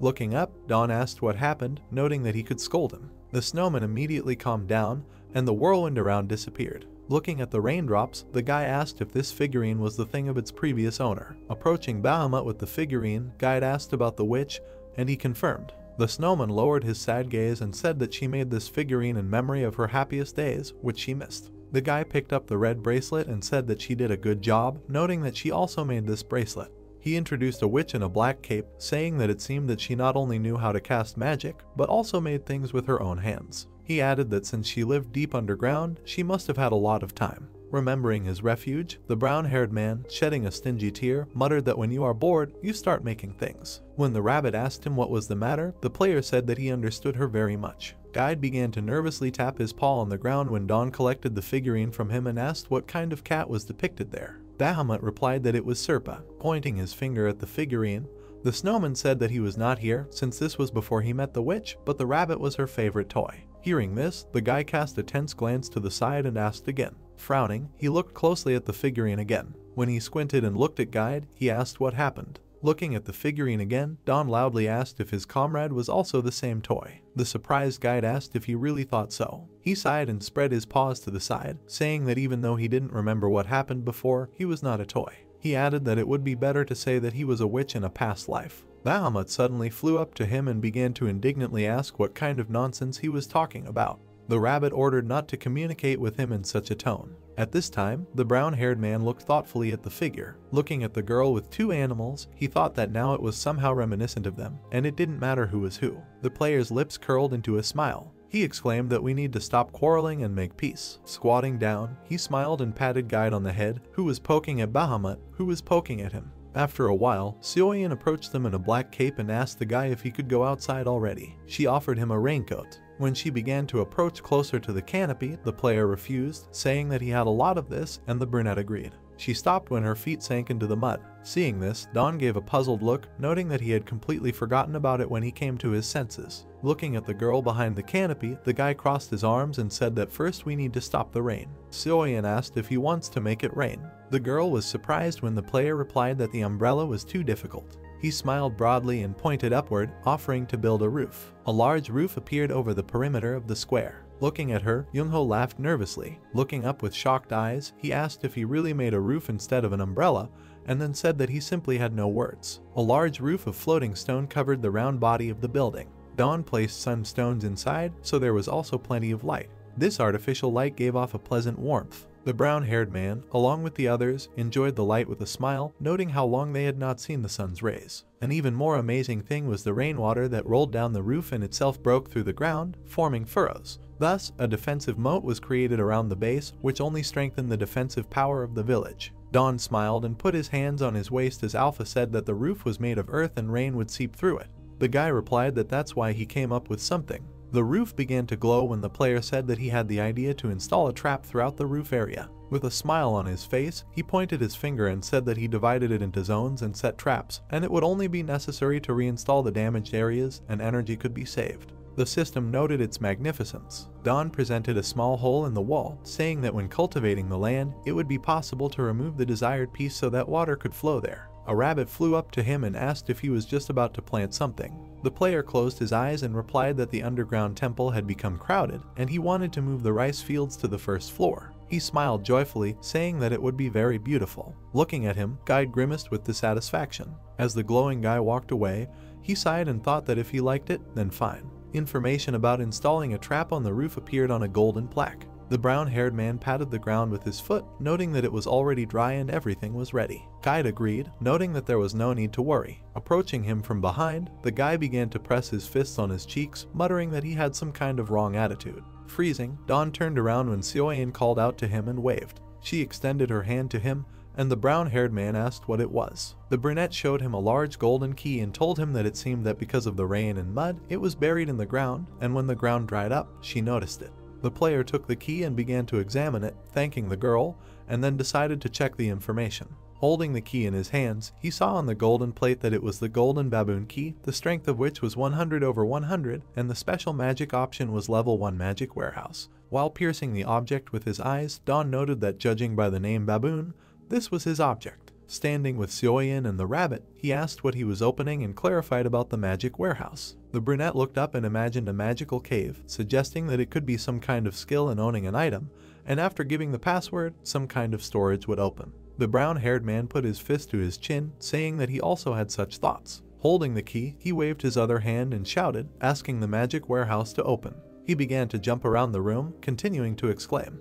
The brunette looked at him in surprise, and there was horror on the rabbit's gloomy face. He tried to understand what was happening to him. The guy frowned and asked if he was talking too quietly. He shouted again, telling the magic warehouse to open. Guide started laughing as the player fired the key into the ground, angry that nothing was working. Seo-yin asked him to calm down. Dawn grimaced with dissatisfaction when Alpha said that she hadn't heard about the keys to the magic warehouse for a long time, and that's not how it worked. He asked if she didn't say anything on purpose. The system replied that it was simply analyzing the magic, and it took some time. She imagined a bright light coming from the key and said that with this golden key you can open an additional space, and if you open it, a secret place will appear that only Baboon knew about. Looking at the key in his hands with a wide smile, Dawn exclaimed that it turns out that this really is a vault. Alpha said that if we go straight to the main point. The brown-haired man was shocked when she noted that he would not be able to use this key because he was not a magician. Darkened, the guy fell to the ground and braced himself with his hands, asking really again.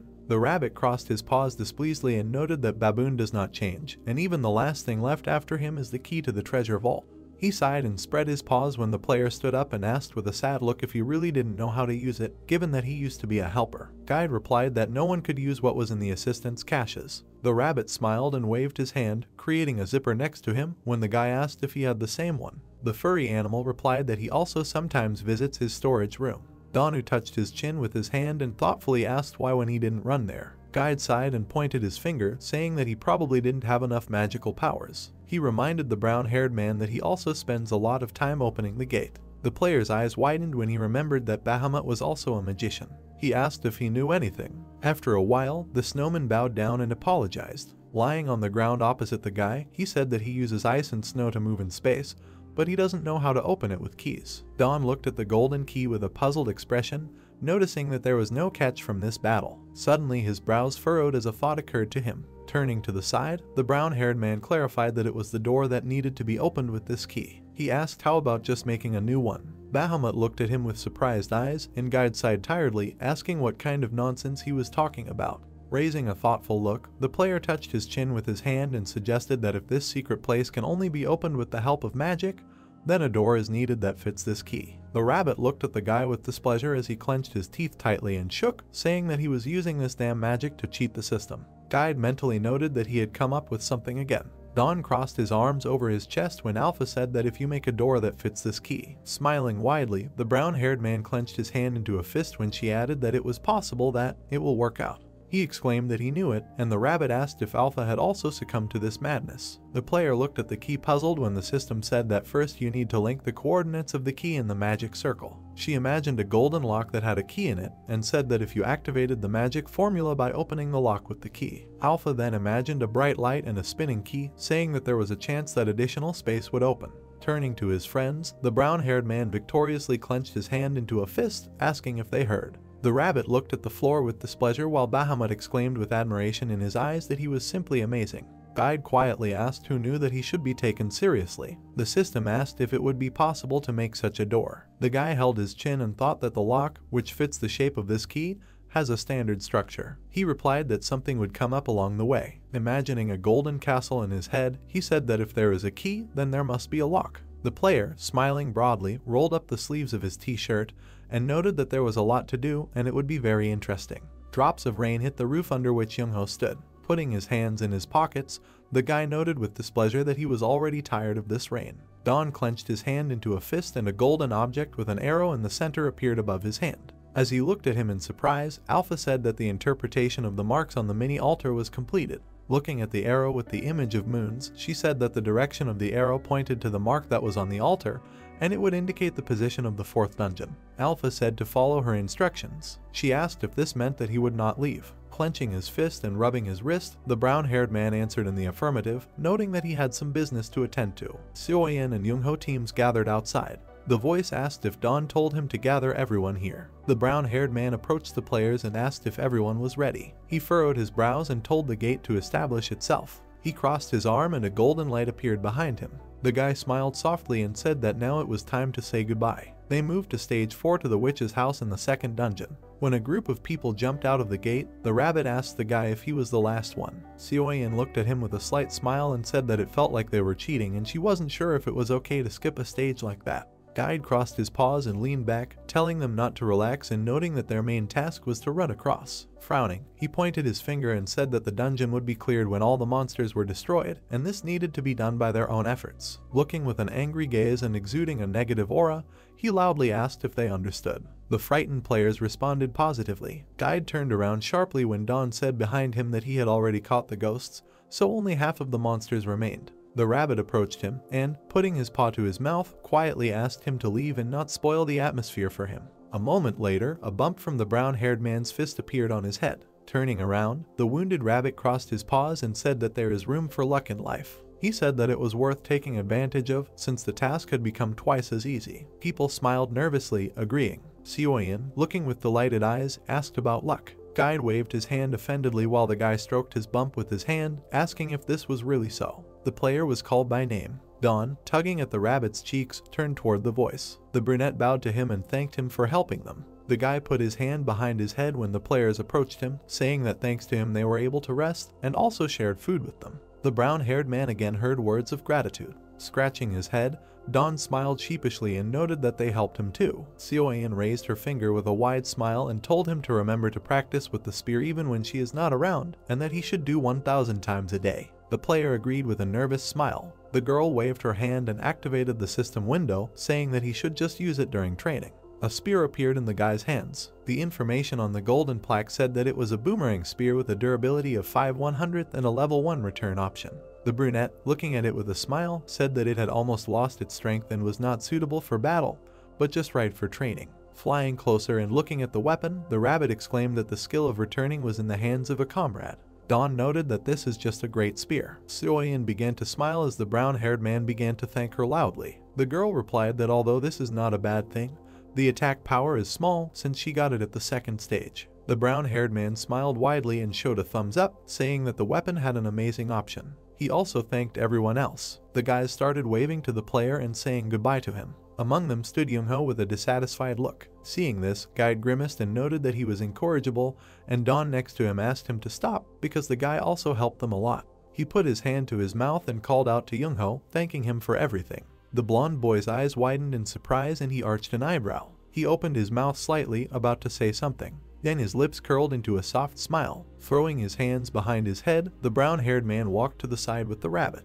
Guide asked if he was going to the 4th dungeon now. Don confirmed. He froze in surprise when several lights flew past him. Other flying lights began to join them. The bright light of the flame illuminated the player's path to the gate. The guy and the rabbit looked at them with delighted eyes. The lights were small, but they burned beautifully, illuminating the way. With a wide smile on his face, the player began to turn around. Standing behind is Young-ho with a calm look. The outline of his hands was illuminated by an orange aura. Closing his eyes, the guy nodded. This was his farewell to Don. Guide was puzzled, but the brown-haired man smiled softly. The two of them entered the gate together, and thus the meeting ended in parting. The monster's white foot stepped onto the ground. A breakup that may have led to new meetings. Ice gremlins ran towards the players. Seo-yin thrust her spear forward. All these strange dungeons and restarts. Young-ho clenched his fist, concentrating the fire in it. Testing will continue. Seo-yin and Young-ho fought ice gremlins with their backs to each other. An inverted pyramid could be seen in the night. Alpha asked if he will leave right away. Don, looking at the mini altar above his hand with a smile, answered positively. He put his hand forward. Standing next to Bahamut and the rabbit, he began to say that the path where he should go. Guide noted that it was, of course, endless darkness. A couple of moments later, he was already lying on the floor with a bump on his forehead. The snowman suggested that he reduce the number of words. The brown-haired man with Pakyu on his shoulder cast a mysterious look at the rabbit and said that this was not darkness, but an exciting unknown. The joyful guy smiled and said that now it was time to hit the road. Several gorilla golems grabbed the inverted pyramid. They carried her across the desert area. Don was sitting at the top. Seeing him writing something in a notebook with interest, Guide asked suspiciously what he was doing. The player replied that he was going to make a forge. The furry animal asked how it could be made. Having looked at the work of the anvil and furnace, the brown-haired man told what they needed. Guide became gloomy and frowned, saying that this is all, of course, good, but looking down from the pyramid and looking at the dark eels gnawing on the pyramid, the rabbit said that at this rate they would devour the entire temple. The eels frantically tried to gnaw through the stone with their powerful teeth. The guy sighed and slammed the notebook shut, noting how much he was tired of them. Opening his inventory, he pressed the bow button. A small weapon appeared in his hands, and two shadow clones appeared behind him. The three of them sat down on the edge of the pyramid. The arrows pierced the monster's head. The brown-haired man turned to the clones and pointed his finger down, saying that they should stand here and drive away these fish. They began to shoot, and the player, with his hands behind his head, walked away, muttering that he needed to look now. Guide mentally noted that it is now clear how this is done. Don, rubbing his chin, introduced the sunstone, saying that if you use it, you can achieve great firepower. He noted that everything had been resolved with the furnace. Holding his chin, the player lowered his eyes and said that if you melt the iron scales, you can get liquid iron, and all that remains is to make a mold for the anvil. Crossing his arms, he looked at the uncomprehending rabbit as he asked why this was necessary. Brown replied that melted iron is poured into this mold, which then solidifies, and this whole process is called casting. Pursing his lips, Don frowned and said that he needed to go to Death Mountain to get the materials. There was a rat sitting on one of the peaks of Death Mountain. With a smile, the guy put his hand to his forehead and said that he had not been here for a long time and everything looked somehow new. The furry friend agreed with him. They sat on her gorilla golem, and the rabbit asked why they even came to Death Mountain. The player replied that somehow by chance he saw a cave where a monster rat lived. He pursed his lips and looked up, saying that he now saw that this place was a limestone cave. Guide asked what it is. Pointing his finger forward, he exclaimed with a frightened face that there was a pack of rats there. The gorilla golem's gaze darkened. Rats began to appear on either side of them, representing the scourge from the first stage, the destruction of the rat pack. Don crossed his arms and started laughing loudly, saying that he would feel like he had achieved success and was back in his hometown. One small mountain had a dark entrance. Walking inside, the guy put his hands on his belt, seeing stalagmites and stalactites, and he and Guide noted the impressive view. Squatting down, the brown-haired man touched the top of the stalagmite and noted that there seemed to be a lot of limestone here, and he needed gypsum. The furry animal looked at him with a blank look, asking what it was and how did he know all these words. Alpha said that she was also interested and then asked if he was an alchemist. The player smiled smugly and said that when preparing for exams, you can learn different things. The rabbit furrowed his brow and looked at the cave, saying that he realized that he needed a thing called plaster, and it was here. He asked what to do now. The brown-haired man smiled softly and said that he would have to at least collect limestone, since good things could also be made from it. Guide squatted down and looked at the stalagmites, asking what exactly. He said it looked like simple stones. The guy replied that it was cement. Several white bags lay on the ground. Humanity began to use cement quite a long time ago. The oldest building was built 5,000 years ago, and these were the Egyptian pyramids. When Dawn handed Guide the pickaxe, the beast asked him what it was. The player, holding his pick, told his friend that he should also collect limestone, then it would be faster. Thus, the rabbit and the guy began to chop stones with a pickaxe. They were also helped by a shadow servant, and the three of them quickly collected limestone. As they descended lower and lower through the cave, Dawn left signs indicating that this was his mine, his number, and that this was the road to the gate. The signs were very detailed, describing crossroads and whether the road was safe or not. While the brown-haired man was signing another sign, Guide, irritated next to him, asked what he was writing so much about. Dawn replied that everything is similar here, so it's easy to get confused. With a soft smile on his face, he said that besides, if you sweat a little now, it will be easier later. Having finished the sign, the player put his hands on his belt and said that he was pleased, because in fact, he just thought that these signs would look nice. In the depths of the cave there was a loud cry asking why it stinks so much. The guy and the rabbit stood in front of large white piles. Looking at them and crossing his paws, Guide noted that they were rat feces. He started muttering that he had seen a lot of monster feces. Dawn, with a look of surprise on his face, suggested that suddenly they want to make a desert out of it, noting that it is just a gold mine. The furry beast was horrified when the brown-haired man with delighted eyes put his finger to his chin, exclaiming that these mountains of feces could be used as fertilizer. Guide indignantly asked how he manages to always come up with something. A new sign was then erected saying that there was a field of rat feces there. Crossing his arms and smiling smugly, Dawn noted that they had plenty of rat poop and could now finish up. The rabbit asked if they would come back now. He pursed his lips and cursed when the guy exclaimed with a smile that this was out of the question and they would go even deeper. So they dispelled the darkness, moving around the cave. They even rappelled down the rocks. The player's eyes widened in surprise when they came across. Many gravestones appeared in front of them, and the brown-haired man asked why a cemetery was built in such a place. Looking at the large tombstones, Alpha revealed that this is where those who sacrificed their lives for Earthia are buried. Dawn asked puzzledly, is it that there were so many dragon apostles? As the bright sun shone on Death Mountain, the system said that this name meant that this was the land in which Earthia rested. She added that the dragon of the last days drove them all here after their defeat in the war. Crossing his arms, the player looked at the rabbit while Alpha said that there were only sad memories of defeat left here. The guy arched his eyebrows and asked the spirit if there was her grave here too. While they were examining the tombstones, Alpha answered in the negative, and the brown-haired man asked why. She replied that it was because she was the first and last dragon apostle. She remembered how a huge beam of light hit the temple, and said that she had last protected Earthia and sacrificed herself. Alpha asked why is he asking. Dawn touched his chin with his hand and said that since she doesn't have a body, she can't taste his food, and that bothers him a little. Scratching his cheek, he looked up with a smile and said that he would also like to put a flower on her grave. Slightly embarrassed, the rabbit leaned back and noted that the guy cared very much about others. Alpha thanked him. When the sunset covered the mountain, the player suggested going back. The inverted pyramid returned to its original place. The brown-haired man smiled widely and praised Bahamut for taming him. The snowman stood with the third shadow servant, laughing timidly. Moving his hand to his mouth, Dawn screamed, asking the rabbit if this was really good. The furry animal had a rake in its paws. Guide, holding them, looked with a gloomy, dissatisfied look. Standing opposite, the guy crossed his arms and asked why he was standing and not cultivating the land. The brown-haired man was making a field for growing peppers in the heavenly temple, but Guide had to plow the land. At this time, the temple was guarded by golems and shadow servants. The player enthusiastically wrote down information in his notebook. Almost all the necessary materials for making a forge had been collected, so he was even more eager to try his hand at farming. The new dragon apostle Minjun, who almost always had a smile on his face, made a great contribution to this process. Dawn grimaced with dissatisfaction when a man wrote to him saying that thanks to the fertilizer, The cultivation of vegetables will noticeably speed up, and for peppers they require a lot of energy from the earth, so after the harvest it will be necessary to let the earth rest for a year. The guy will appreciate the volume of the incoming message. The brown-haired man wrote down information in a notebook, reading a message that if this is the excrement of monsters, it must first be cleaned of poison and then mixed with ordinary winter in a ratio of 4 to 6. The player asked if there was such a method. After that, Minjin gave endless advice and Don wrote everything down while the rabbit was busy plowing the ground. The effect was amazing, and after all, the first green sprout appeared from under the ground. Guide looked at him irritably, crossing his paws. But suddenly, he jumped back in fear when the sprout suddenly began to grow rapidly. Waving its paws, the furry animal ran to the guy and began to call him, shouting that he needed to look at this and that the pepper was growing very quickly and asking if this was normal.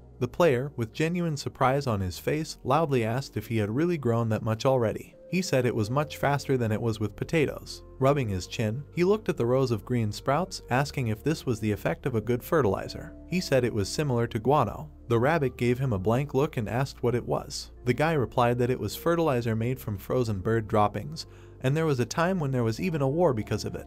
After looking at the green sprout, he said that the effect of ordinary bird feces is good, but the effect of rat feces in the dungeon is even better. Alpha said that makes sense. Crossing his arms, the brown-haired man smiled smugly when she noted that everything in the dungeon contained life energy, and monster excrement consisted of very nutritious substances. Looking at the rake lying on the ground near the sprout, the system said that Earthia forbade growing anything in the dungeon and extracting the energy of seeds, so it accepts other victims. The rabbit was busy working on the sprouts, since peppers usually take several months to grow. He smiled joyfully, looking tenderly at the strengthened sprout, thanks to his careful care and suitable growing conditions. After a while, Guide loudly rejoiced, looking at the tall leaves. They managed to achieve a bountiful harvest. The furry animal wiped away a tear of joy with a napkin, exclaiming that his children were able to grow up healthy. While the rabbit was busy growing peppers, Don stood in front of the cone-shaped furnace as he began building a forge. All dirty, he was breathing heavily and asked if he should take a break. Sitting down on the ground, the guy began to write in a notebook, and Guide came up to him, saying that lately he often writes something there. The brown-haired man replied that every time something comes to his mind, he writes it down here. He handed the glass to his friend, saying that he had prepared it according to the recipe he had written down earlier. Guide inquired about the contents. The player asked to try it first. After drinking the drink, the furry animal smiled joyfully, noting the excellent taste. He asked, "What is this sweet and sour aroma?" On the golden plate there was information about a new achievement for having made roasted grain powder. As a reward, the taste of the drink will be more noble, and resistance to heat will be 30% higher. Dawn looked at her with puzzled eyes, and when Guide asked what it was, he revealed that its resistance to heat was higher than that of fruit punch. Then the guy returned to work and finished building the forge. For this he also received an achievement, and the reward was that products made in the forge were likely to have a special effect. Near the furnace stood an anvil and a hammer. The brown-haired man showed all this to the rabbit, and he asked if he would now make a powerful weapon. Stroking his chin, the player smiled mysteriously and replied that he was going to make a ladle and then a frying pan and a normal saucepan. Hearing this, the Shid looked at him with puzzled eyes, wondering if he was crazy. It was still night around the inverted pyramid. Danu looked at the mini altar in fear and told Alpha that something was wrong here. The system asked him what happened. The golden arrow began to point upward, and the brown-haired man talked about this and then asked if they were moving normally. Alpha replied that it was probably correct. Guide pointed his finger upward and the player looked up when he asked if the fourth dungeon was at the top. Dawn said that it is not visible from here, but there may be a mountain or a cliff there. He smiled slightly and said that since they were here, maybe they should climb up once. The rabbit lowered his ear in confusion and asked, does he want to add floating stones? The brown-haired man answered positively. Guide grimaced and his gaze darkened when the player told him to do it. The inverted pyramid began to rise. The furry animal attached flying stones to her body, asking how long should he stick them here. Dawn replied that the dungeon will not appear yet. The rabbit hovered around, attaching stones to the pyramid. She has already risen to an impressive height. Going out into the street, the brown-haired man grimaced from the bright sun.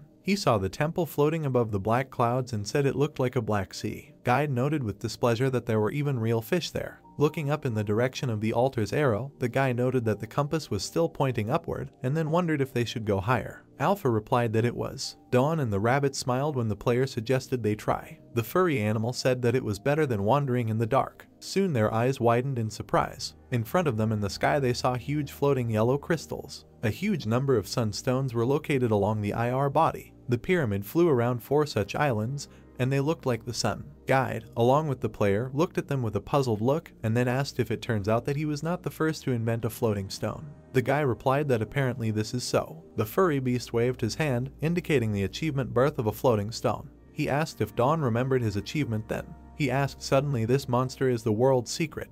The two of them looked at the bright yellow rays. The brown-haired man smiled nervously when a golden sign appeared with the words that he had reached the 5th stage of the path of light. He asked Alpha, puzzled, if all this time they had not been heading to the 4th dungeon. Misunderstanding and fear appeared on the player's face when the system said that it seemed like it was its mistake. He indignantly asked how this is possible. Alpha believed that the coordinates of the cube were associated with this location. In a pensive pose, Rabbit reasoned about the altar being in the 4th stage, so it might have location data leading to the next level. Scratching his head, Don wondered how he could meet Seung-woo and the others, to which Guide suggested contacting them first. Plugging his fingers into his ear, the brunette decided to mentally contact the guy. After waiting, the man and the rabbit did not receive an answer. Don suggested that Seung-woo was busy, to which Guide mentioned the commotion caused by Baboon.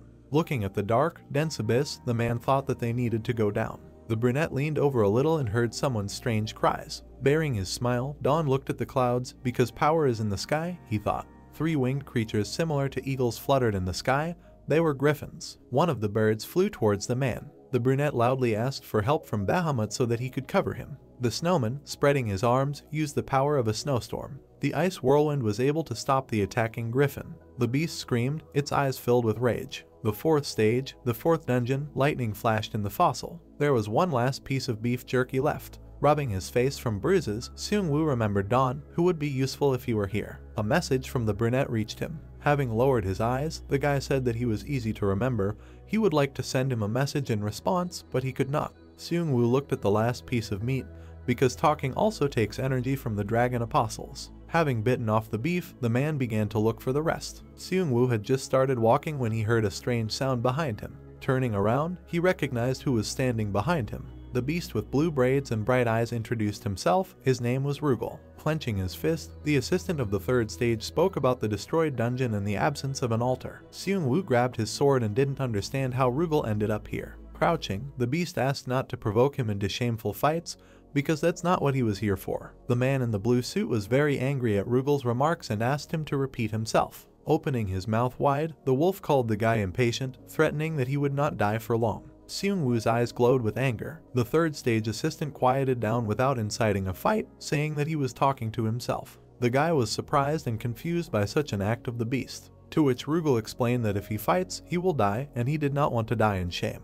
Looking at the yawning wolf, Seung-woo did not understand what was happening to him and why he was behaving this way. The enraged eagle, with its beak open, screamed. Don took advantage of the power of the brick wall from which arrows flew out. The bird was able to dodge all the arrows that flew towards it. A winged creature flew over the man's head and destroyed part of the wall. Turning around, Don realized that while his enemies were flying, he would not be able to hit them. He was surprised at their speed, to which Guide said, "That's why griffins are called kings of the sky." The snowman in the hat began to try to slow down the birds. Bahamut once again harnessed the power of the blizzard. Dawn and Rabbit rejoiced at the junior assistant's abilities. Biting his lip, the man thought about how to slow down the speed of the griffins. He remembered the unsolid cement he had left. The guy built a wall of 9 blocks in front of him. He shouted and called the snowman to their shelter. Bahamut ran as fast as he could while the griffin flew after him. The younger one managed to reach the fence. The bird flew into the wall at full speed. With its paws and huge wings, the griffin left no trace of the fence. The winged creature was completely lucky in the liquid cement. Smiling with success, Dawn realized that the birds began to lose. He decided to use the ability of the Shadow Army. Their arrows pierced the griffin's chest. Rabbit asked the guy to give him a sunstone. Taking a hat with bright yellow balls, Guide knew that shiny was the weakness of griffins. Rabbit threw all the stones at the bird. The balls stuck to the cement that was on the griffin. The attention of the rest of the winged ones was only on the sunstones. A fight broke out between the griffins in the sky, and Dawn and Rabbit rejoiced at the victory. A bead of sweat ran down the man's face, but it was time for them to return to the hovering ship while the winged ones were busy. The brunette asked the snowman to stick a temple to the very bottom of the ship. Rabbit asked with surprise on his face what the man was going to do. Closing his eyes and lowering his head, Dawn reminded that Bahamut also has a limit to his strength and they cannot constantly run away from griffins. A spark burned in the guy's gaze and he was sure that now they needed to moor the temple. With a wave of his hand, Dawn used the power to form mud. The slabs were stacked under each other so that the man could get to the island. The brunette in the beige t-shirt continued to use his abilities. Rabbit stood below and looked at the huge hole that had formed in the fossil. He was surprised at the scale and speed. Stopping to rest and wipe his forehead from sweat, Don looked at the dirt, wondering what made it float in the sky. Guide went up to the guy, expressing his assumption that perhaps this was due to magic. The assistant stood behind his owner and suggested stopping the excavations, because these dimensions of the hole were enough to moor the temple. They moored to one of the islands. The man sat down on the floor to catch his breath from his hard work. The rabbit standing next to him, looking around, thought about the safety in this place. Alpha reported that someone had invaded the temple. The two were extremely surprised by this message. Don started to get up like crazy and talk about when he could rest in peace. But the Alpha was in a hurry to stop the guy and added that the situation looked like they had invaded someone else's home.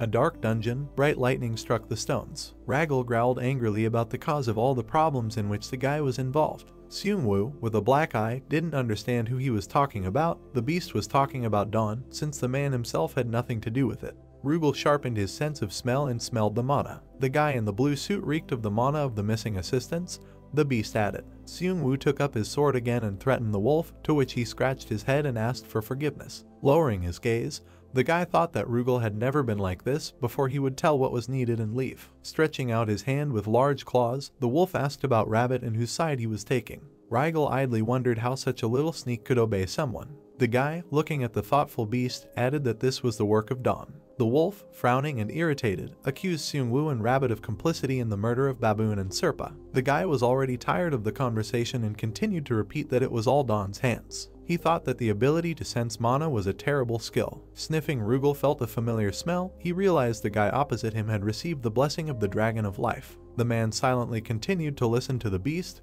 but was ready. A spark ran through Rugal's eyes. He continued that the guy received the blessing only thanks to the disappearance of the assistants. The beast stood up proudly.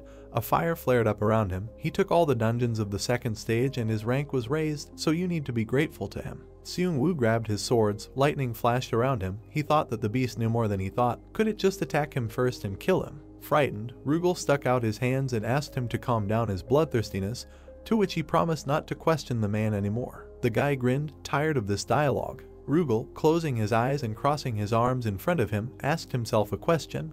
What would be the meaning of further questions? And in the fact that this territory is not under his jurisdiction, the beast was responsible for. And interrupting himself, he pointed out that few people care about the Dragon of Life. Rugal continued to stand on the elevated stone and talk about himself, that he is a helper who knows his obligations. After all, he should not comment with the participants, but help from a distance. All the helpers are like watchdogs protecting their home, and nothing good will come from disorder in the house, the beast said. Seung-woo did not understand what Rugal wanted from him and said that if the beast was going to attack him, then it was time to do it, and not distract the guy with strange conversations. The dungeon assistant looked at the guy and asked him to gather all his comrades so that he could carry them safely to the next stage. Don could not move from what he saw. A crack appeared in the ceiling, from which black slime flowed. There was a lot of it, because it was already spreading across the floor. The slime was moving, and in its center there was a green dot. Fear enveloped Don. He did not understand how something like this could live on this island. They looked like someone had stuffed slimes in there. Rabbit said that these are slugs that devour everything they can get their hands on.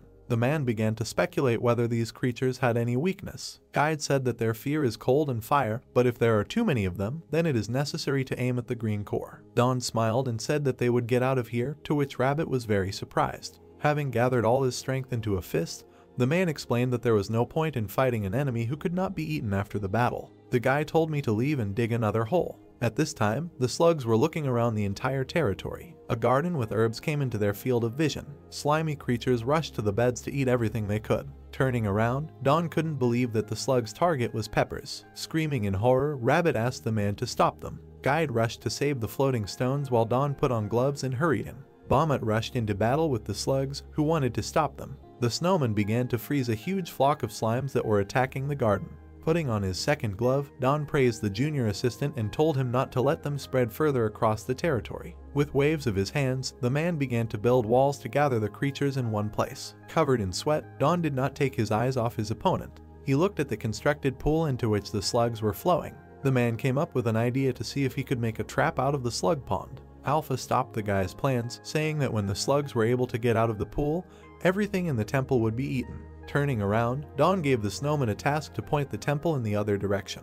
And when Rabbit pulls out the floating stones, they will begin to descend. temple from the first parking spot. Don dug another hole on the other side for mooring, but a moment later, slugs began to flow from the new hole. Looking at this, the man shouted that they urgently needed to fly away from here. They tried to dig a few more holes, but they also contained slugs. The light orange sunset has already arrived. The entire island was dug into holes from which streams of mucus oozed. Having gained patience, Don began to wait for all the slugs to drain. The slime flowed straight down into the pond. Looking down, Guide was surprised that the fish of the abyss really liked the slugs. Don grabbed his chin and began to think that maybe they could eat them too. Rabbit immediately asked to calm down his gluttony, but the man was already looking at the pool with slimy creatures. With haunted eyes, the man only asked to be allowed to at least cleanse the creatures. Rabbit, shrouded in terrifying fear, grabbed his head and thought that his owner had gone completely crazy. The rabbit looked at the slug with displeasure. His gaze darkened. A rosy-cheeked Don appeared behind him. With a smile, he extended his palms and used the purification skill. The round core glowed yellow,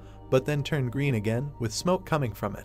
Don sat down next to the slug and asked what it was. Did it return to its previous color? He decisively created a blue ball with his palms and threw it at the slug, shouting that he would then try to clean it without interruption. He used the skill several times. The rabbit looked at it in surprise, thinking that it really worked. The heroes stood next to the smoking slug. Don looked down in surprise and asked what he just finished cleaning. On the ground lay a white substance with a yellow ball in the middle. He asked, "Doesn't it look like an egg?" Frowning, the guy asked, "I wonder if it tastes the same." The rabbit standing nearby winced and exclaimed he had already forgotten what this thing used to be. It's slime. Shifting his gaze, the guy offered to try first. The rabbit pointed his finger displeasedly and shouted, "Why him? Where did his gluttony go?" Don said that now it looks like an egg. What if it's just a fake? Alpha said it doesn't matter who eats. The heroes turned away from the egg and were displeased when they heard that if they ate it when they were full, it would become an offering. They looked down gloomily. Don said that in that case, he believed it must be edible. The rabbit replied that of course, he even peeled it. The guy's palm sank into a transparent jelly-like texture. He took the piece and looked at it. Then he put it in his mouth. He chewed, making a surprised sound. The rabbit looked at him and asked how it tasted. Having lived, Don looked forward and replied that it was some kind of bad taste. The rabbit tried a piece and said it tasted like slimy air. The guy brought the piece to his eyes and noticed that it looked like konjac. He grabbed the purified mucus and, stretching it, angrily shouted that he could not take it. He would give it a taste. The rabbit looked at this in surprise. There were blackened pieces floating in the hot oil. Don said he would deep fry it, but it burned. The product then looked like jelly when the guy boiled it. It looked like pudding, but still had no taste. The piece lay on a hot frying pan. Don fried it with oil in a frying pan. The taste was the same, but the texture was similar to a fried egg. The guy clenched his fist with his fingers and said that, apparently, in this case he was forced to give up the taste. But instead, you can work on the texture. A piece of product was lying on the board. The guy was crushing it with his hands. The rabbit came up and asked what he was doing. Biting his lip with diligence, the hero said that he was trying to knead the dough. It is very sticky, so it is a little difficult. Maybe add some rice flour. The rabbit looked at him and said that it was none of his business, but he seemed to like it. Don replied with a chuckle that this is fun, isn't it? Now he understands why some people keep slime monsters for fun. Joyfully, the guy clenched his fist and exclaimed that great, they have some chili, so why not make kalguksa? The rabbit asked in surprise, what is this? Islands with trees above hovered in the sky. A huge luminous pillar appeared from behind the thick trees. Seung-woo stood with the rest of the players and looked forward and asked, is this the place for the 5th stage? He looked in surprise and cursed. He looked at the floating yellow blocks with trees on top and asked, are these islands floating?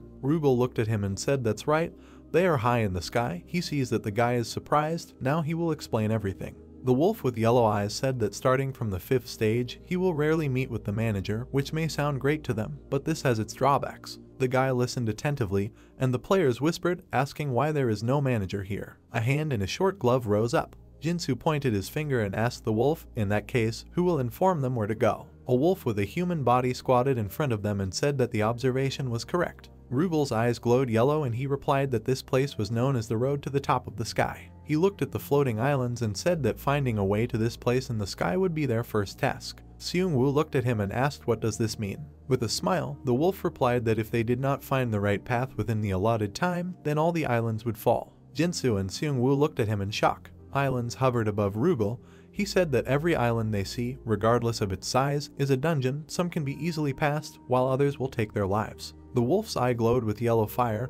He said that the right path leads to each of them, and they need to find it. The man looked down and shouted, asking what was that around them. The heroes looked at the approaching slugs with weapons in their hands. Rugal scratched his chin and said that, of course, it seems that the first thing in this place is to survive. The players grabbed their weapons, attacking the slugs, hearing words that this was now the home of the king of gluttony, the slug. Don turned around, looking at the floating island, and asked what was that noise. He and the rabbit stood at the stove on which the fire was burning.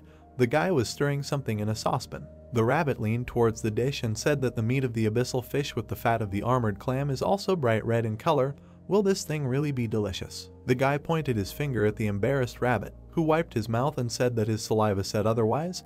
The rabbit screamed, which he did not even notice. The guy looked at the plate he was holding in his hands and asked if he was ready to feast. There was soup with fish and thin noodles in the pan. The rabbit asked to give it to him. Rugal flew forward with his arms crossed and thought that his duty was only to inform that perhaps right now the participants were going through the difficulties of this stage. The wolf slowed down. Wrinkling his nose, he sniffed. He looked at the floating platform, on which an incomprehensible structure in the form of a tower rose, and asked what else it was. Don stuffed his cheeks with noodles, exclaiming that the taste was great now. The rabbit opened his mouth in delight, holding the plate in his paws, and asked how it could be so tasty. The heroes were sitting next to the stove on which there was a saucepan. Don laughed and said that he had cooked this, of course, it would be delicious. Suddenly he looked to the side and asked, "What is this?" The rabbit with chopsticks in his mouth asked what. Rugal hovered next to them, crossing his arms over his chest. The rabbit asked in surprise what the wolf was doing here. Don, holding a plate in his hands, opened his mouth in surprise and asked what kind of wolf this was, to which he received the answer that it was an assistant.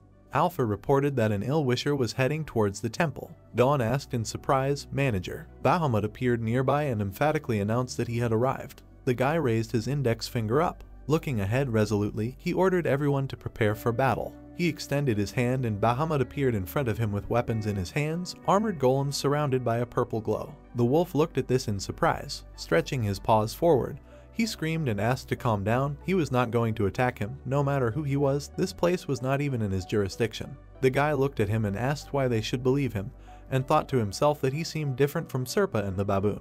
The wolf looked at the rabbit and shouted, "He knows him well, right?" The guy looked at the beast, crossed his arms over his chest, and asked if they knew each other. The rabbit standing next to him replied that yes, after all, he used to be a manager. The wolf hovering above the heroes and golems replied that he knew that he had not died, but was quite alive and well. His smell was well absorbed by the participants who had recently moved to the third stage. The rabbit put his finger to his face in surprise, imagining the boy who was showing a peace sign with his fingers, and asked in surprise who, is he talking about Odongchubs? The wolf scratched his cheek with his finger and said no, his name is Odongman, a member with the god of food skill. The rabbit corrected him displeasedly. Don looked at the wolf and said, "This little prankster, no wonder he hasn't contacted them yet. Dongman has already reached the third stage." Rugal folded his arms and said that he is quite mysterious. The speed at which he conquers the dungeon is incredible. He will soon reach the fourth stage. Don looked at him thoughtfully and asked, "Is he already at that level?" The rabbit grumbled that it was the mysterious Dongman. The wolf opened his yellow eyes and said that, however, the smell of the dragon of life clearly emanates from this little guy. The heroes looked at him in shock. The rabbit covered his mouth with his paws. The wolf hovered over them and said that he knew it, and they knew it, so it wasn't Seungwoo who did it, but them. How are they related to the dragon of life? Don looked at him decisively and ordered him to prepare for battle. Rugal held out his palm and said that he was taking back his question. The heroes looked at him in surprise, wondering what the hell. The wolf began to beat himself in the chest with his paw, shouting that enough was enough. He asked out of pure curiosity, "Why do they always want to fight?" The guy asked in surprise, "What?" The wolf grabbed his head, shouting that he didn't care what happened to dungeons not on his territory. Don frowned and asked if he was really allowed to handle dungeons like that. The rabbit said that by status he is still a manager, so. Alpha said he couldn't believe he was hearing something like this. The apocalypse dragon must be tired too. The wolf closed his eyes and coughed, saying that he was a little carried away.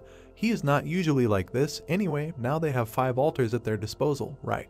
Rugal pointed his finger at the heroes. They asked in surprise how he knew. A triangular platform with a tower on it floated next to the flying island. Rugal replied that he has his own sources. Is this artificial flying island also a temple of the dragon of life? Don turned his gaze in surprise to the rabbit, who whispered to him that the wolf always had a good sense of smell, which is why he was so susceptible to the smell of mana. Covering his mouth with his paw, the rabbit whispered that it seemed that he had become stronger than he was before. Perhaps it was a baboon. Rugal interrupted him with displeasure, clenched his fist and shouted that he could hear everything. Closing his eyes, he said that thus, as long as the dungeons under his control were in order, he did not want to create problems. He has no intention of becoming their enemy. The guy looked at him and asked what he suggested they do. It didn't look like he came to make friends with them and chat. Rugal landed next to the heroes, who recoiled in surprise. He frowned, silently looking at them with yellow eyes. Dawn looked back in surprise. With a smile, the wolf poked his chest with a finger and asked if they could eat together. What about that red soup over there? Dawn turned a real pan on the stove. He turned to the wolf in surprise and asked Kalguksu. The temple floated next to the floating islands in the pink sky. Dawn frowned with displeasure and asked, do managers have to eat to live? The rabbit stood next to him and replied that it was true. The wolf swung its tail from side to side. He looked contentedly, holding chopsticks and a bowl of soup, saying how delicious it tasted. The wolf was happily eating next to the stove, waving his tail. Dawn told the rabbit to look at his tail a little more and he would take off like a helicopter. Rugal held a chopstick and stuffed the noodles into his cheeks and said that this abyss fish and armored clam with underground chili is very tasty. What an abnormal meal. Closing his eyes, he presented the ingredients and said that it was like a symphony of taste. Dawn shouted displeasedly, clenching his fist, "Stop eating the pig, wolf." The rabbit standing next to him displeasedly confirmed that it was true. Like the pig, they already have one. There was a smoking lump on the rabbit's forehead when the guy hit him and angrily asked whose side he was on. The wolf said he was full. He leaned back, placing a paw on his swollen belly. The heroes looked displeased at the empty pan. The guy asked if he had a conscience. He ate everything. The rabbit confirmed that he was also interested. Rugal licked his lips, pointed his finger, and told them not to be upset. He would reward them for such a reception. The heroes turned to him and asked, "Is there a reward?"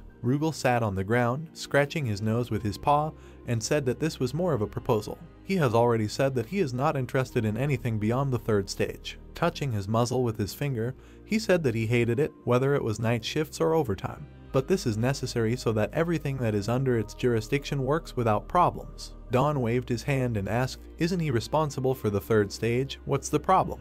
The rabbit scratched his chin, saying that it was probably because of the other stages. Rugal replied that the rabbit was right. It doesn't matter how well he manages the third stage. The wolf presented a diagram that showed dungeons with skulls. Stage 1, arrow to stage 2, 2 arrows to stage 3. He said that if there were problems in the previous stages, they would affect him too. Rugal leaned on his knee and said that more specifically, the problem occurs in the early stages, so he had no choice, so he had to take control of the second stage. Dawn looked at him and asked, he seemed to say that he would reward them. Why was he scattered in explanations? What did he want to say? The guy heard that they would move on to the main topic. The wolf's eye glows yellow. He said that he wants them to take the first stage for themselves. Dawn looked at him in surprise and asked if the manager could say something like that. Would he get a reprimand from the dragon of the apocalypse or something worse? Rugal closed his eyes and replied that it didn't matter. Only his promise kept him in this position. Dawn folded his arms and chuckled when he heard Alpha say that he couldn't tell if he was being irresponsible or too diligent.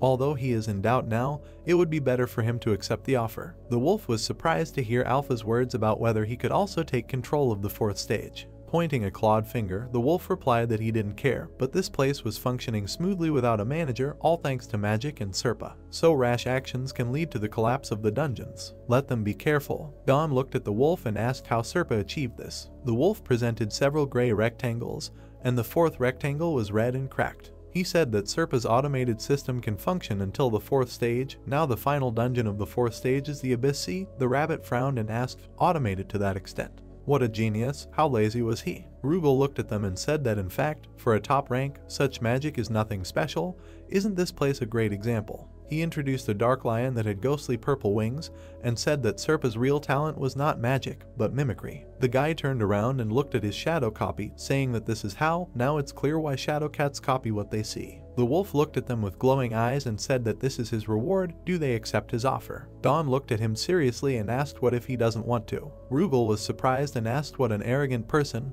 How dare he refuse him? The rabbit pointed his paw displeasedly and told him to shut up. Does he have any idea what it means for a person to run a dungeon? Dawn winced and said it was a lot of tedious work. The rabbit stood between the heroes and looked first at one, then at the other. The wolf crossed his arms over his chest and nodded, standing opposite the guy. He said that he was right. This is the most exhausting job in the world. Earthia nodded in the same position and said that the best job is to do nothing. Rugal noted that this is wise. It needs to be written down. The rabbit thought displeasedly that they were lazy. Dawn looked at the wolf, stretching out his lips, and said that regarding his proposal, it turns out that he drew the short straw. The wolf looked at him silently, and then he opened his mouth and replied that he understood what he needed to do in order for him to take on the first stage. Don extended his index finger forward and asked to give him some good item, to which he received the answer that he could not. According to the rules, he can only give items to participants on his territory. Don asked what about the combat skill. Standing opposite Rugal replied that he is not a god. How can an ordinary manager give a skill?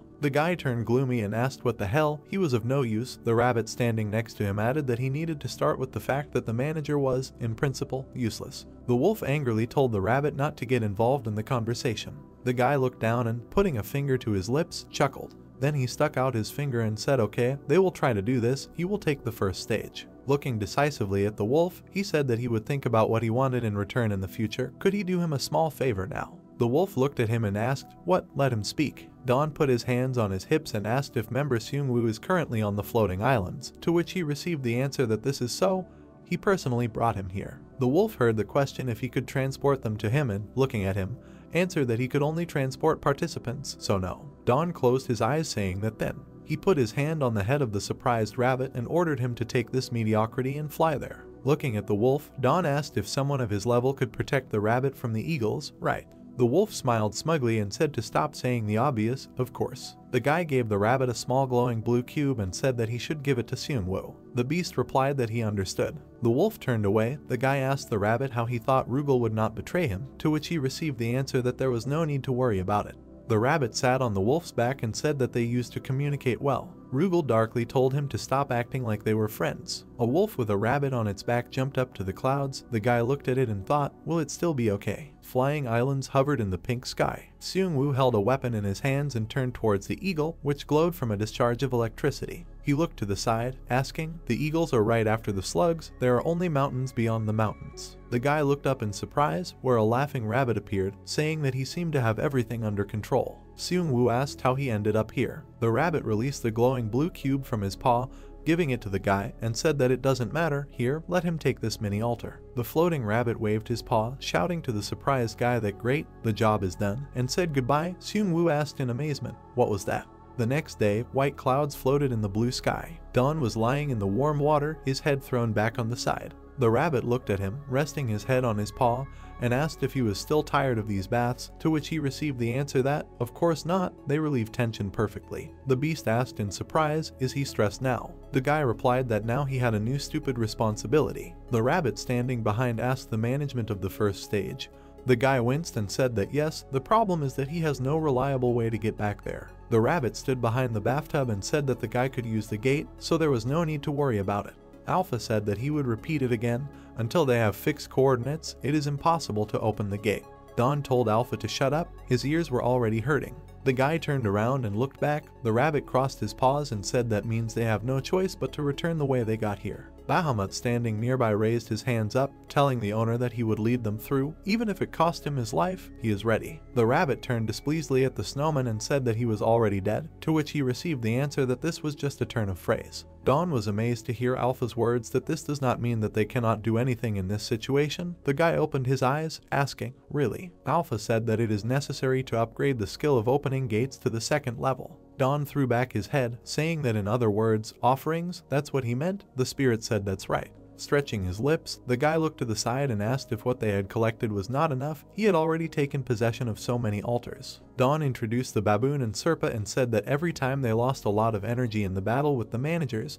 The guy gloomily thought that this was true. He asked, then can he donate what they have in stock? The heroes stood at the stone altar, on which towered a huge mountain of potatoes, rice and meat. Alpha made gurgling noises. The guy, crossing his arms, looked at the empty altar and heard Alpha's question, is there more? He asked how much was missing. He also needed to eat. The spirit replied that, considering the available monsters, 2 eagles would be enough. Don displeasedly asked, so much? Will this skill really be that useful? He imagined the billowing smoke of the golden gates. Alpha said that he would remind you that the guy decided to become the owner of the temple in order to use the gate to return home.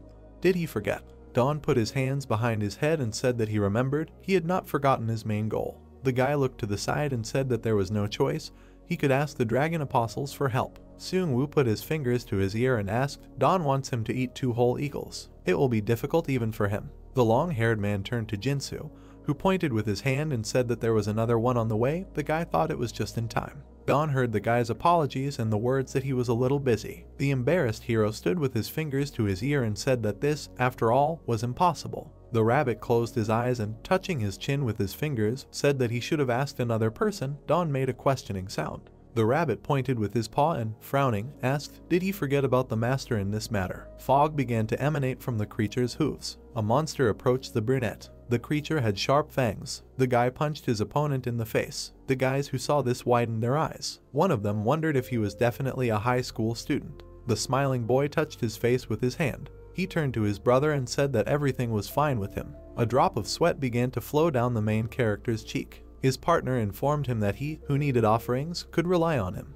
Hearing this, Don asked him how much he could give him. A blush appeared on Dongman's face. He promised to give the brunette as much as he wanted. At that moment, he promised to send him everything if it wasn't enough for him. The rabbit began to jump for joy. The main character did not understand how his partner would eat more and send it to him. Dongman said that he would send some right away. The guy looked back at the bright flash. The boys covered their faces with their palms. The creator of the world told them that there was energy near them that was equivalent to 3 eagles. The brunette bared his teeth in concern. He said loudly that even one is on top. After that, he wondered what his partner was doing with food. Guide turned to Rugal. He asked Don if he called him a dark horse. The main character turned his head back. The rabbit said that that child will eat anything that fits in his mouth. The creature's eyes sparkled with a bright light when he spoke about the boy. He remembered how the monster approached Dongman. Rugal believes that the boy will get a chance to fight the creatures. A huge explosion occurred in his head. Rugal said that, in this case, the boy would grab the monster with his teeth and tear out its flesh. The guy frowned deeply. Rugal folded his hands in displeasure when he asked the guys if they were deaf. He said that the boy becomes stronger by eating the flesh of monsters. The brunette imagined Dongman emitting a strong aura. Rugal admitted that it scares him.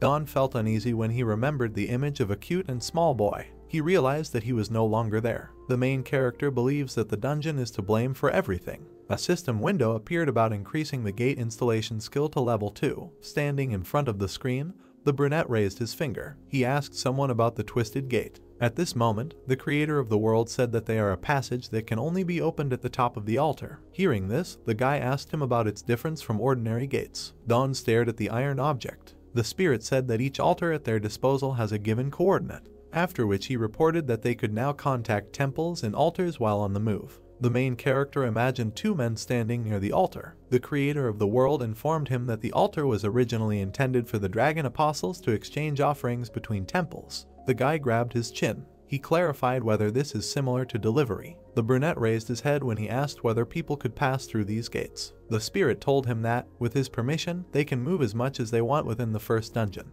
after which he reported that it was impossible to leave the dungeon using the gate. Don pouted his lips in displeasure. He believes that, in this case, there is not much difference. The creator of the world reminded him that it is possible to transport any objects except people. Hearing this, he asked what he should do about it. The main character imagined himself passing a piece of meat to his partner. Dukkha said that the item works if there is also an altar at the other end. At this point, he told him that he would be able to exchange food and other supplies with the apostles. The guy grabbed his chin thoughtfully. He realized that from now on he would be able to receive new ingredients from his comrades or treat them to new dishes. The tired rabbit flew up to his partner. He asked him to think first about getting good items. Hearing this, the spirit said that, having received the altar, he was already thinking about where to melt it. Don made a dissatisfied face. He asked his partners whether a full stomach was enough for them to live a good life. Flames began to emanate from the brunette. Duha believes that making a proposal is not a waste of time, after which he talked about how Earthia, which constantly restores strength, is beneficial for the main character. The guy's face turned blue when he noticed that his partner was grumbling again.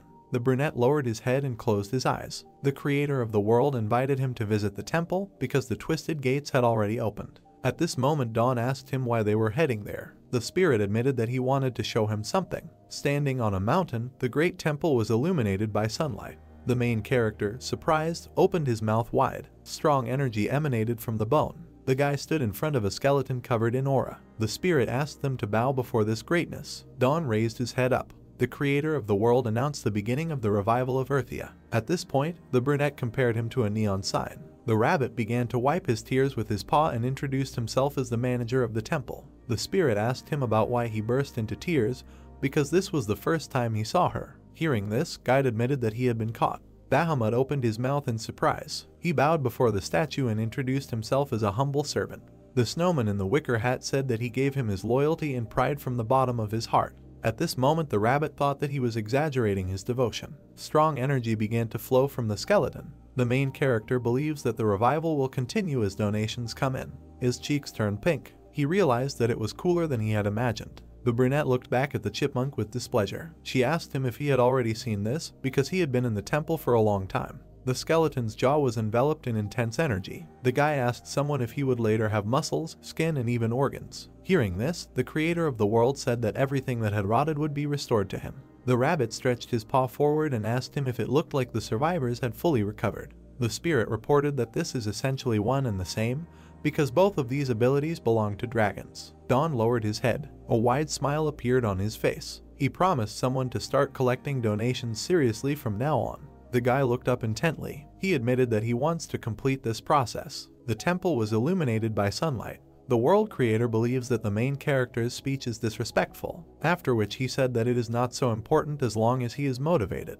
The blue sky was covered with clouds. The brunette decided to donate something. Hearing this, the rabbit said that he had saved it to eat alone. The ancient building was located deep in the forest. The first stage of the dungeon took place in this building. The headless creature fell to the ground. Don stared at the monster. Rugal noted that he defeated the golem in 10 seconds. At this moment the guy began to look for the core. The partner's eyes sparkled with bright light. He realized that the guy was very amazing in many ways. The main character looked back at Guide and asked him about how many golems they had. The rabbit said that this one would be the 12th. Smoke came from the sand creature's hand. He became Don's 12th golem. A slight smile appeared on the guy's face because for him this number has a special meaning. He announced that something was ready. The brunette remembered being in serious condition. After falling into a hole and finding a way to the surface, the pathetic producer participant lost his goal. The main character looked intently at the wall of the building. He remembered that a year had already passed since then. The guy raised his head up and remembered that he almost died here. He said loudly that he was now a manager. The rabbit began to chew the white cloth. He admitted that he felt the best feeling in the world, after which he said that he really missed the first stage. Don frowned deeply. He asked the guys if they would start putting this place in order. In the center of the altar lay a magic ball. The brunette turned his head to the side. He asked his partners what should he do now. Rugal's eyes sparkled with bright light. He said it wouldn't be difficult, after which he said that at the moment they need to provide victims. With his hands folded, the main character looked intently at his interlocutor and asked him about the victims. The creature said that it was necessary to put something living on top of the altar and kill it. The guy's face turned blue. He said he didn't want to do that kind of thing. Hearing this, the creator of the world informed him that he would not need to do this. He imagined objects from which bright light emanated. The spirit said that the dragon of the apocalypse likes murder, after which he said that they would be able to present fresh food. The brunette raised his finger up. He inquired about whether the recent harvest of chili peppers would be suitable. Hearing this, the creator of the world said that the fresher it is, the better it will be. The main character began to wave his arms. He decided to take the opportunity to clear out his inventory. At this point, he talked about how he would pull out both the potatoes and the peppers. The rabbit's face turned blue. He didn't understand what the hell was going on now. There was pepper on the potatoes. The guy thinks it's a work of art. Guide pointed displeasingly at the altar. He asked Don not to make fun of him. A magical mark appeared on the ground. The brunette reminded that it would still be sacrificed, after which he said that this was his offering. The main character looked back. An ominous aura began to emanate from the caster Rugal. Drops of sweat began to flow down the protagonist's cheek. The creator of the world asked him what this creature was doing. Hearing this, the guy asked his partner what he was doing. The gentleman made a dissatisfied face when Rugal asked him not to worry. He said that he was just establishing coordinates that would lead them to the second stage. The creature touched the runic circle. It reported that, with the help of a reward for clearing the dungeon, it would be able to fully identify the callers and open the twisted gate. He imagined a pack of rats with red eyes. Rugal announced that if the participants were unable to leave the place, they would be destroyed by monsters. The creature's eyes sparkled with bright light. He knows that this was the fate of the people who lived here before. The main character looked back at his interlocutor. He asked him if people had lived here before. Rugal presented a tree without leaves. He said that this place had fallen into disrepair a long time ago, after which he reported a repetition of some events. The worried brunette bared his teeth. He asked the creature if he was talking about restarts. Rugal, looking intently at the gentleman, said that the endless apocalypse is repeating itself. He believes that this is the essence of this dungeon. The guy raised his head up. He realized the reason why each dungeon had its own specificity. The creature's body became covered in an aura. He said that each region has its own troubles. Rugal imagined the rats standing at the foot of the mountain. He said that at the first stage everything was destroyed by rats, after which he reported that in others there were anomalous natural phenomena. At this moment, he remembered that some were buried under the black mist of the abyss. The rabbit put his hands behind his head. He asked his partner why they had sinned so much that they met such a terrible death. Rugal looked back at Guide with displeasure. The creature frowned deeply and admitted that he was jealous of the rabbit. Guide made a surprised face. His partner told him he didn't remember anything. Don raised his head upward thoughtfully. He remembered Baboon saying something similar. The rabbit began to wave his arms. He loudly asked his interlocutor what he forgot. At this point, he felt that Rugal couldn't just say it and leave it at that. Guide grabbed his chin and demanded to be told the truth. He asked him if he was the reincarnation of a witch. The creature covered with fur pointed its claw at someone. He called the rabbit a toy since the witch did not part with him as a child. The brunette began to mock his partner. Guide checked with the interlocutor about whether this is true. The guy looked displeased at the angry rabbit. Guide asked his partner not to laugh. Hearing this, the brunette called him a little rascal. The main character imagined a girl hugging an animal. He recalled that the rabbit on the figurine was a toy. The upset Guide felt uneasy. Did he check with someone about whether this was his past? After which he assumed that he did not remember anything, because he was a toy. Rugal put his paw on his partner's head and said that it was true. He advised him not to dwell on it. At that moment, he told him that he would learn more by raising the level. The furry creature bared its teeth. He believes that the rabbit, being an ordinary toy, heard a lot from the witch. Guide bowed his head in frustration and said that this did not calm him down. Rugal noticed that the rabbit was sulking just like the witch. The eyes of the delighted Guide sparkled. He assumed that his soul had been a witch's all along. Hearing this, Rugal asked him not to involve their former mistress in his fantasies. The creature covered with fur continued to cast its spell. He reminded the rabbit that he now has a new owner. Guide looked back at the main character. The brunette began to grumble when the rabbit cursed. He asked him about what problems he had. The energy began to be absorbed into Rugal's body. He reported that coordinates had been established. Afterwards, he said that the owner of the temple could declare his territory. Don frowned and opened his mouth. He loudly proclaimed that this place was the fourth temple of Earthia. A notification appeared about the declaration of the territory of the temple and dungeon.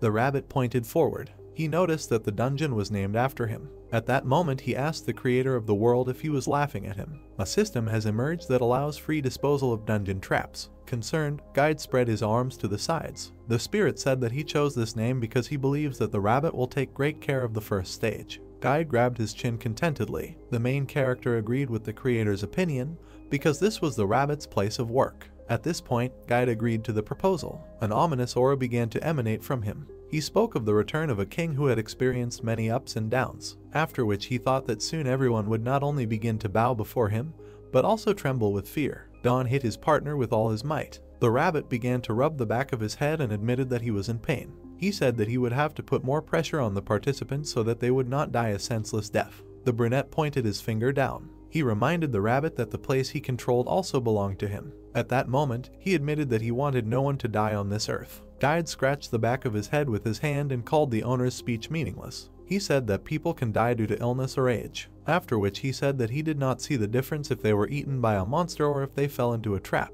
The rabbit, closing his eyes, waved his hand. He believes that the participants will not survive the second stage of Rugal if he does not give them hell. The main character thinks that this will not happen. A smile appeared on the guy's face. He said that the surviving people will become stronger someday. The rabbit opened his mouth in surprise. Don said that the members will become like him. Guide felt uneasy. He said that there was no other option because monsters do not obey the managers. Rugal gazed into the distance. He asked how you can control monsters that obey instincts. A slight smile appeared on the protagonist's face. He asked his partners if they would listen to his opinion on this matter. The creatures looked at Don blankly. He said that he would tell them the plan for the kindergarten for the participants. Managers cannot control monsters. The rabbit flew past the blue creature, which is usually calm. The lizard released its tongue from its mouth. Monsters will see the manager as an enemy and attack him if he attacks them first. Guy was surrounded by spotted creatures. Monsters consider the controllers to be ghosts. The rabbit raised his head and remembered the kindergarten for the participants. He asked his partner what he was up to. The main character presented a trap.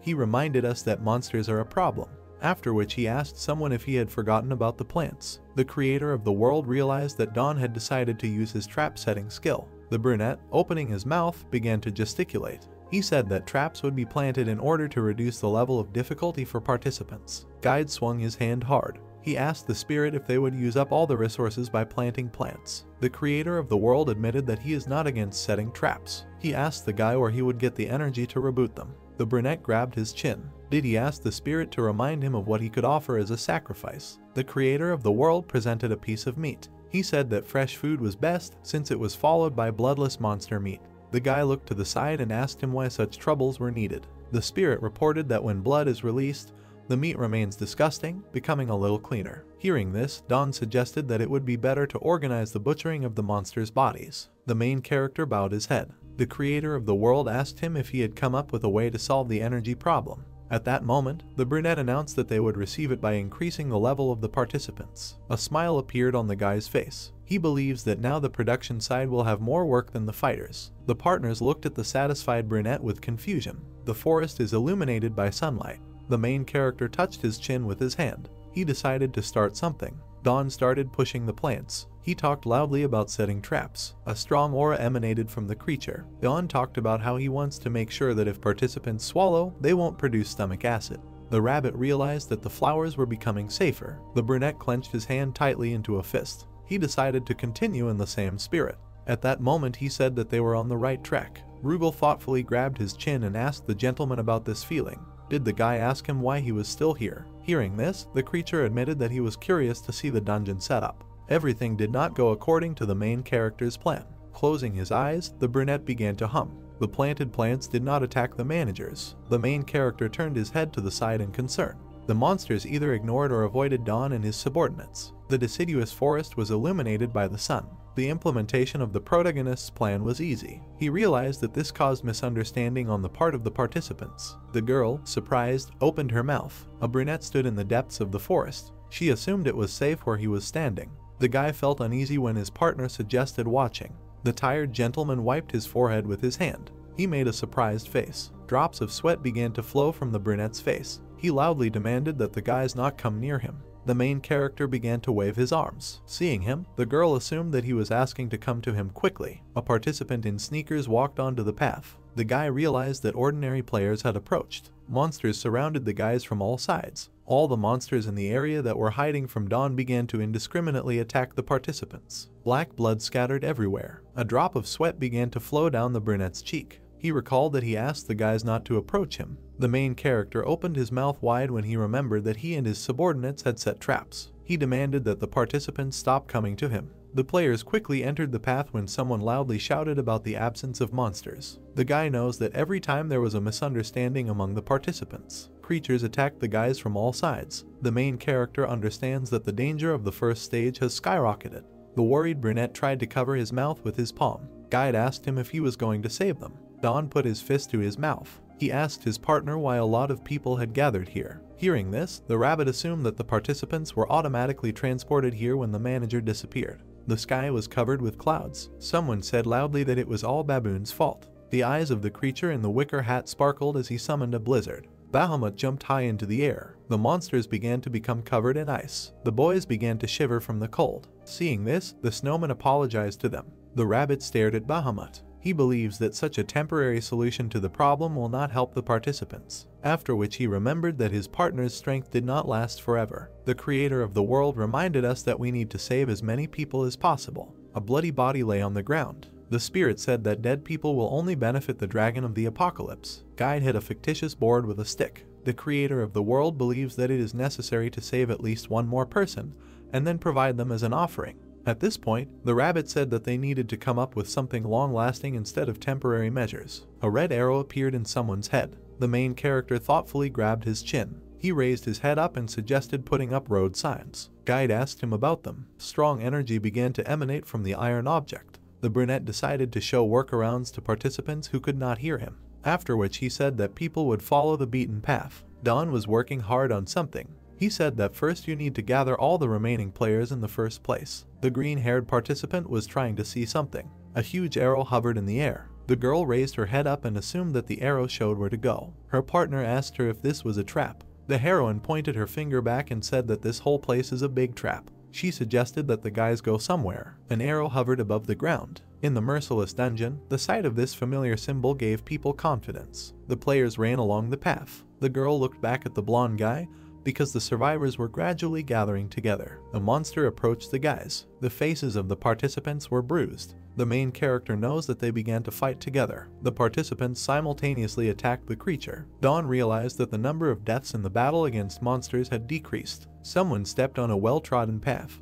The girl raised her head and asked someone about a certain place. The tents were surrounded by a wall. The main character built the safe zone of the first stage. The rabbit watched the players closely. He grabbed his chin and tried to get people's attention. Guide realized that he was nervous because he had not done this for a long time. The rabbit happily jumped up and greeted the players into the dungeon. The manager began to gesticulate.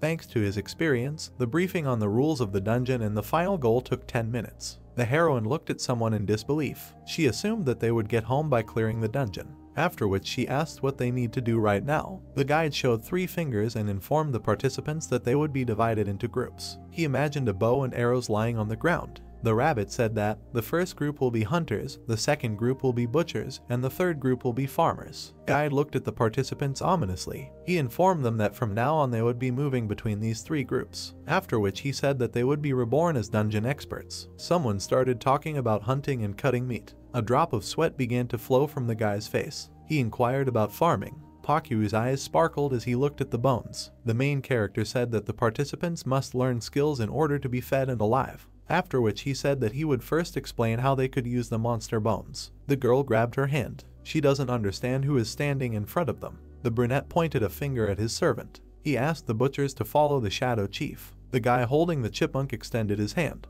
Dawn looked back at the rabbit, who noticed that the members were remaining calm. He supposed they even liked it. The main character touched his cheek with his finger. Guide believes that people want to give back to the creator. Hearing this, Dawn realized that he had unintentionally doomed them to a lot of grueling work. The guy decided that in other dungeons he would use participants for sacrifice. A smile appeared on the brunette's face. He said that players in the rabbit dungeon would make offerings. The creator of the world believes that the main character decided to profit from sacrifices for the dragon of the apocalypse. He thinks this is an interesting way for revenge. Pakyu looked at something worriedly. Dawn showed a drawing of a chipmunk. He asked someone to look at him. The brunette began to sort through the sheets. Pakyu was drawn on the sheet. The drawing seemed to be trying to jump somewhere. The image of a chipmunk, stretching out its paws, jumped. The guy continued to leaf through the album. Guide admitted that the picture seemed to come to life. Hearing this, Dawn told the rabbit that he always reacts violently to such things. The main character and his associates finally have free time. The brunette began to laugh loudly as the participants worked all day. Bahamut pointed his paw at the creature. The first group went beyond the walls in order to improve their hunting skills. The bald man grabbed the flesh tightly. The second group learned to cut up monster carcasses. The second guys controlled the rake.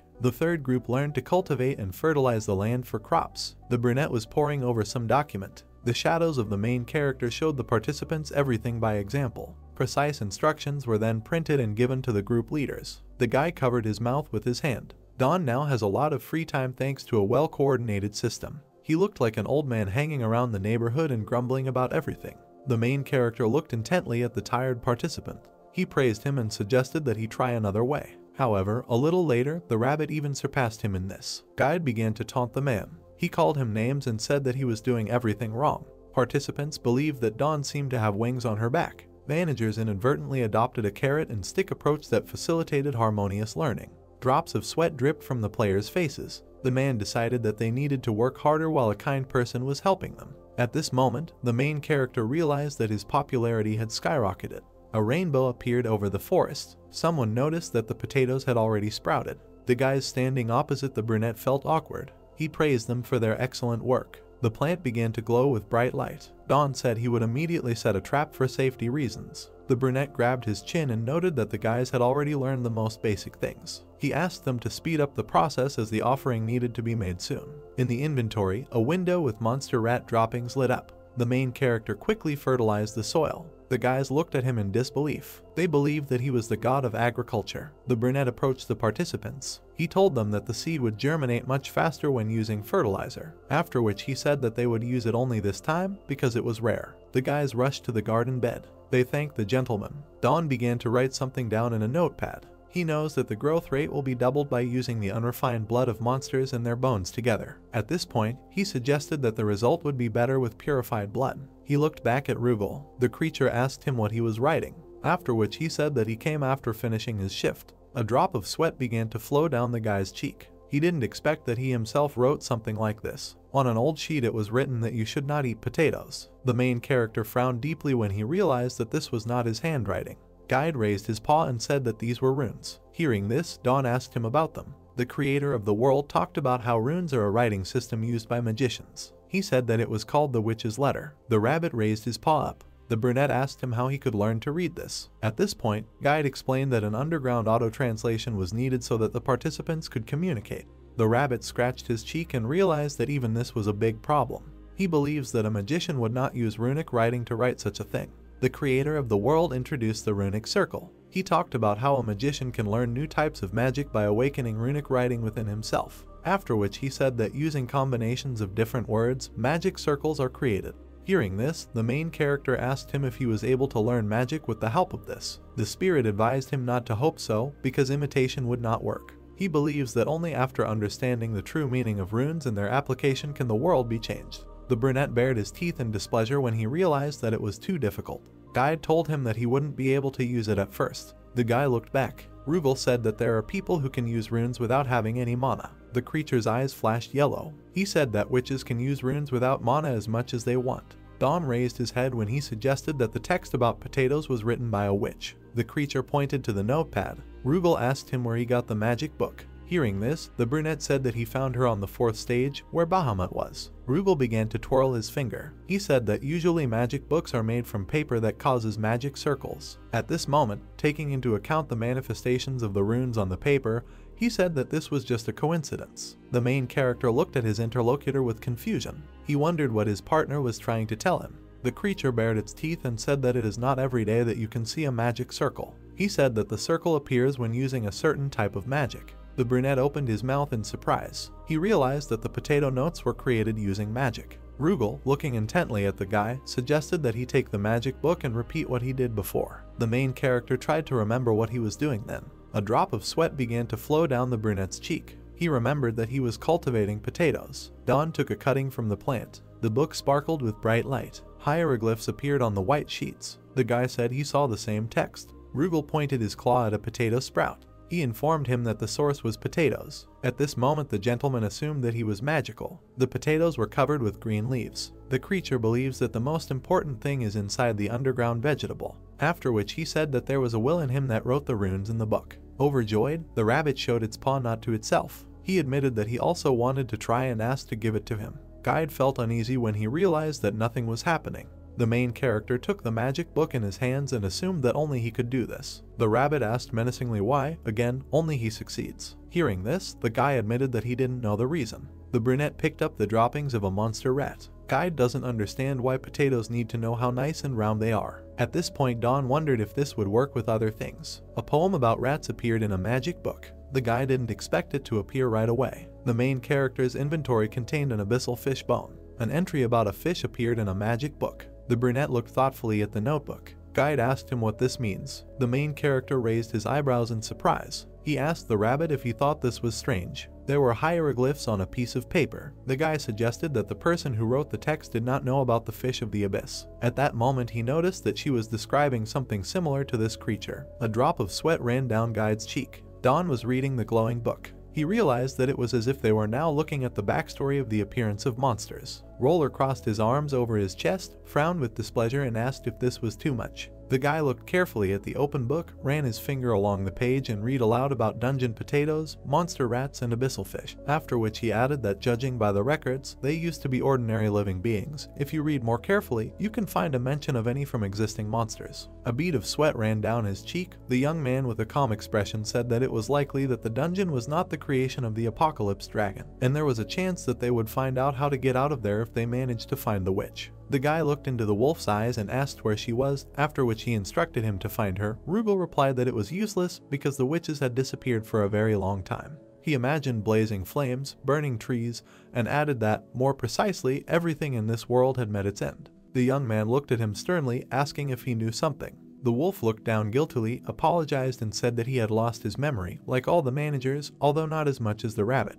The wolf looked at the disgruntled rabbit, pointing his finger at him and crossed his arms over his chest. The animal reproached him for saying later that he had forgotten everything. Rugal agreed with this. He lowered his hands, looked ahead and explained that it was originally intended that they, the managers, would wander the world at the time of its end, like ghosts. The young man and the rabbit listened to him attentively. The wolf added that as a result they had a different role, so the changes in memory should not surprise them at all. He looked with annoyance at the rabbit, rising into the air and looking at him with an incomprehensible smile, thinking that if they could forget everything, like him, then none of them would suffer because of these vague gaps. The guy looked at his interlocutor with suspicion, asking how much he knew, and then asked him to tell him everything. The wolf pointed his finger at the book in his hands, saying that those runes were undoubtedly the last witch's writing, for it takes enormous talent to write such nonsense in runes. The young man raised his hand to his chin, imagined the statue from the tower and said his thoughts out loud. The wolf looked into his eyes and confirmed his guess. The guy looked down and asked what she was like. The wolf introduced a witch standing with her back to him and said that for some the black witch was a cursed witch. Her feet stood on the ground. The wolf added that for others she was pathetic. The girl headed deeper into the cave. Rugal said that she was the only survivor among many victims, and was hiding from imperial persecution, dying alone, after which he noted that she was a magnificent queen. The guy presented a simple scheme for changing teams of farmers, hunters, and butchers. The short-haired man looked forward with a confident smile. Holding the metal pond on his shoulder, the young man added that the participants had become professional rabbit dungeon experts. A dark-haired guy caught up with him. The man told him not to do much damage, otherwise it would become inconvenient to butcher. The man looked at the tip of the knife with a maniacal expression, saying that they should separate the blood and bones for further farming. The dark-haired guy took out edible bars, asking with a slight smile what the man thought of them, and whether they were not suitable for hunting rations, after which he added that they were made from the latest harvest. The young man and the rabbit looked at them incomprehensibly. The participants bumped their heads together with smiles. The young man thought that the more the line between producers and fighters blurred, the more the relationships between the participants strengthened. The rabbit patted his paws, smiled, and said with his eyes closed that it was time for their graduation ceremony. Dawn walked through the forest. The voiceover said that from the moment the rabbit began to lead the participants, a young man with a metal rod in his hand walked away from two defeated monsters. The narrator ended the sentence with the guy wandering around the first stage and finishing off the missed monsters. Suddenly something caught his attention. The young man leaned towards the tent in front of him, saying that the dark mouth had collected all the belongings of the participants. There were sunglasses and dental floss on the ground. The young man decided that this might come in handy. The guy stepped in a pile of feces. He angrily lowered his gaze, raised his leg, and began to swear for getting into them. The book in his hand opened slightly and began to emit light. The young man opened it and began to read the contents. On these pages the witch wrote on her own behalf that she had heard that there was a race of mermaids, and she was interested in what they looked like, after which she began to wonder if it might be that they look like fish with human features, legs and arms, deciding that this must be disgusting, because in comparison with this, frogs with limbs seem much better. The young man pulled the pond in front of him, activating the trap, and said that such a door could also be useful. He took it off its hinges. The window with a description of the item said that the door's resistance was 87%, and the status said that it was open. The young man found this funny. He touched his ear and looked up after the rabbit contacted him and said that the participants had already reached the ruin, adding that since the young man pulled out the cores from the gold, their release would be quick. The young man was surprised that they had already reached there, after which he said that he should come too. The temple stood in a clearing under the warm rays of the sun. A group of participants stood in front of the altar, behind which stood a young man. The guy crossed his arms and congratulated them with a smile on passing the graduation test safely, saying that now if they put what they produced on the altar, their training would be completed. Alpha asked those present to lay offerings to appease Earthia. The guys laid meat, potatoes, and wheat on the altar. The system notification said that they had received the achievement and had successfully cleared the rabbit's dungeon, and as a reward for this they received the restoration of all survivors and a transfer to the next stage. The guys looked at themselves in surprise. The girl touched her face and was surprised at the healing. Rugal appeared in the air above them, who said that the indulgences were now over. He stood next to the guy. The young man looked at him and asked why he came to them again. The wolf replied that he was checking whether the gate was working correctly, and since this was the guy's first participant, he came to be present. The white-haired young man asked with a slight smile where they would go now. The young man raised his hand, clenched his fist, closed his eyes with a wide smile, said that he had never been there himself, so he knew little, after which he wished them good luck at the next stage. The wolf, the rabbit, and the guy watched as the participants dissolved into the light. The rabbit with a smile put his hand on the shoulder of the young man, who looked at the participants and said that he was sad to say goodbye. The animal said that even though they are alone, Dawn always has him. The guy lightly hit the smiling rabbit on the head with a book, and with a smile said that he was not a person. Asking if lion was not a toy, the rabbit confirmed his guess and asked if he thought that toys were below his status. The book shone with a golden light again. The young man opened it. On one of the pages a line appeared that the rabbit was cute. The guy wondered if that was all. The rabbit put his paw to his chin with a smug smile. The wolf and the young man looked at him displeasedly. The animal said that it means there is a reason for his cuteness, after which he noted that this is logical because he is the cutest in that world. The young man looked at the disgruntled wolf with a malicious smile, saying that he wanted to check him too. Rugal exclaimed that he would not allow this. The system announced the restart of the dungeon. The young man looked into the wolf's face. Rugal rose into the air, saying that the restart had begun, and once he was sure that the dungeon was functioning properly, it was time to please him. A golden light began to emerge from the forest. The young man looked up after the wolf. The rabbit approached him and asked if they would return to the 5th stage. The guy answered in the negative. He looked into his ally's eyes with a smile and replied that they would celebrate. After all, they now had their own dungeon, so they should at least throw a party. The fish swam in a container of water in the young man's underground shelter. The guy wondered when they managed to grow so much. The rabbit stood next to the young man. The guy put his hands on his belt and looked at the end of the corridor. He looked at the rabbit and said with a smile that they had not been there for a long time. The rabbit called it nostalgia. Plates with various dishes lay on the table. The young man and the rabbit ate them with great appetite. The rabbit asked if they could say the name Earthia in front of such a crowd, because the participants could spread it to other places, and the dragon of the apocalypse would begin to act. The young man looked at the table with his mouth full and said that now Rugal also knew about it, if they were going to be caught. It would have already happened. The rabbit said that he was just now thinking about it, after which he noticed that it was true. And the guys looked up at the ceiling. Alpha said that this is so, and they are no longer hiding like a sycophant, adding that now it does not matter what difficulties and adversities they face, because they will still emerge victorious. The rabbit raised his hand with chopsticks, closed his eyes and said that he always knew that Alpha was macho, after which he asked to slow down. The spirit said that she was, in fact, a woman. The guys fell into a stupor at what they heard, silently looking at the ceiling. The guy smiled, touched his chin and thought. The rabbit closed his eyes with a wide smile and snapped his fingers. The young man said that he was sure that Alpha was a bearded old man. The rabbit said that he thought she was a beluga. The spirit replied that, how she doesn't think whales look right. Alpha remembered praying with folded hands, revealing that, as she had already said, she was Earthia's first apostle, and so she offered herself as an innocent victim. The young man narrowed his eyes slightly and was surprised at the spirit's words that she was 26 years old then, and now she's at least 500 years old. Alpha added that, of course, she doesn't have a calendar, so these are approximate numbers. The guy closed his eyes and lowered his head, saying that it means Earthia accepts only pure and innocent victims, after which he asked if it was like human sacrifice. The girl replied that it was not, she was just lonely then. The rabbit and the young man fell into a stupor, looking ahead in puzzlement. The narrator explained that after the truth about the gender of the spirit was revealed and that she had been alone for 525 years, everyone seemed to become closer to each other. The youth's base hung next to the floating islands in the 5th stage. The rabbit moved to the guy sitting on the floor with a book and said that he called it a day. The young man called him over, asking what he thought about the participants in this stage. The rabbit pulled back his bow tie, felt sorry for the varnish and frowned with displeasure, saying that he was furious because they were so stubborn that they did not want to listen to him. Alpha said that even so, they cannot kill the participants, and if at least one survives, she can sacrifice him. The young man got to his feet and began to stretch his shoulders. The rabbit vaguely asked what he planned to do. The guy replied that since the slugs had disappeared, he wanted to go up to the island and look around. The young man began to make a tunnel in the island, using the destruction of stone and the formation of mud. The rabbit watched as pieces of rock fell from the hole in the island, sweeping into what the young man was digging very persistently. The guy reached the surface, fell down exhausted and, exhaling heavily, said that he had made it, but was very tired. The rabbit crawled out of the tunnel and began to dust off his suit. The guy raised his hand to his face and was surprised at how beautiful this endless sky was. He inhaled with a smile, closed his eyes and said that the feeling was wonderful because his body seemed to be floating. The slug enveloped the guy's legs. The rabbit trembled, frowned angrily and, pointing his finger at him, turned to the guy and said that he was being carried away by the slug. The young man opened his eyes with dissatisfaction, frowned and used the cleanser several times. The heroes walked along the path, past the bushes. Suddenly something caught the guy's attention. They came across a temple. The young man called it ruins. He knocked on one of the walls, wondering if it was a cornerstone. The rabbit said that it was indeed a moonstone, and then asked if he could tell how work was done at such a height.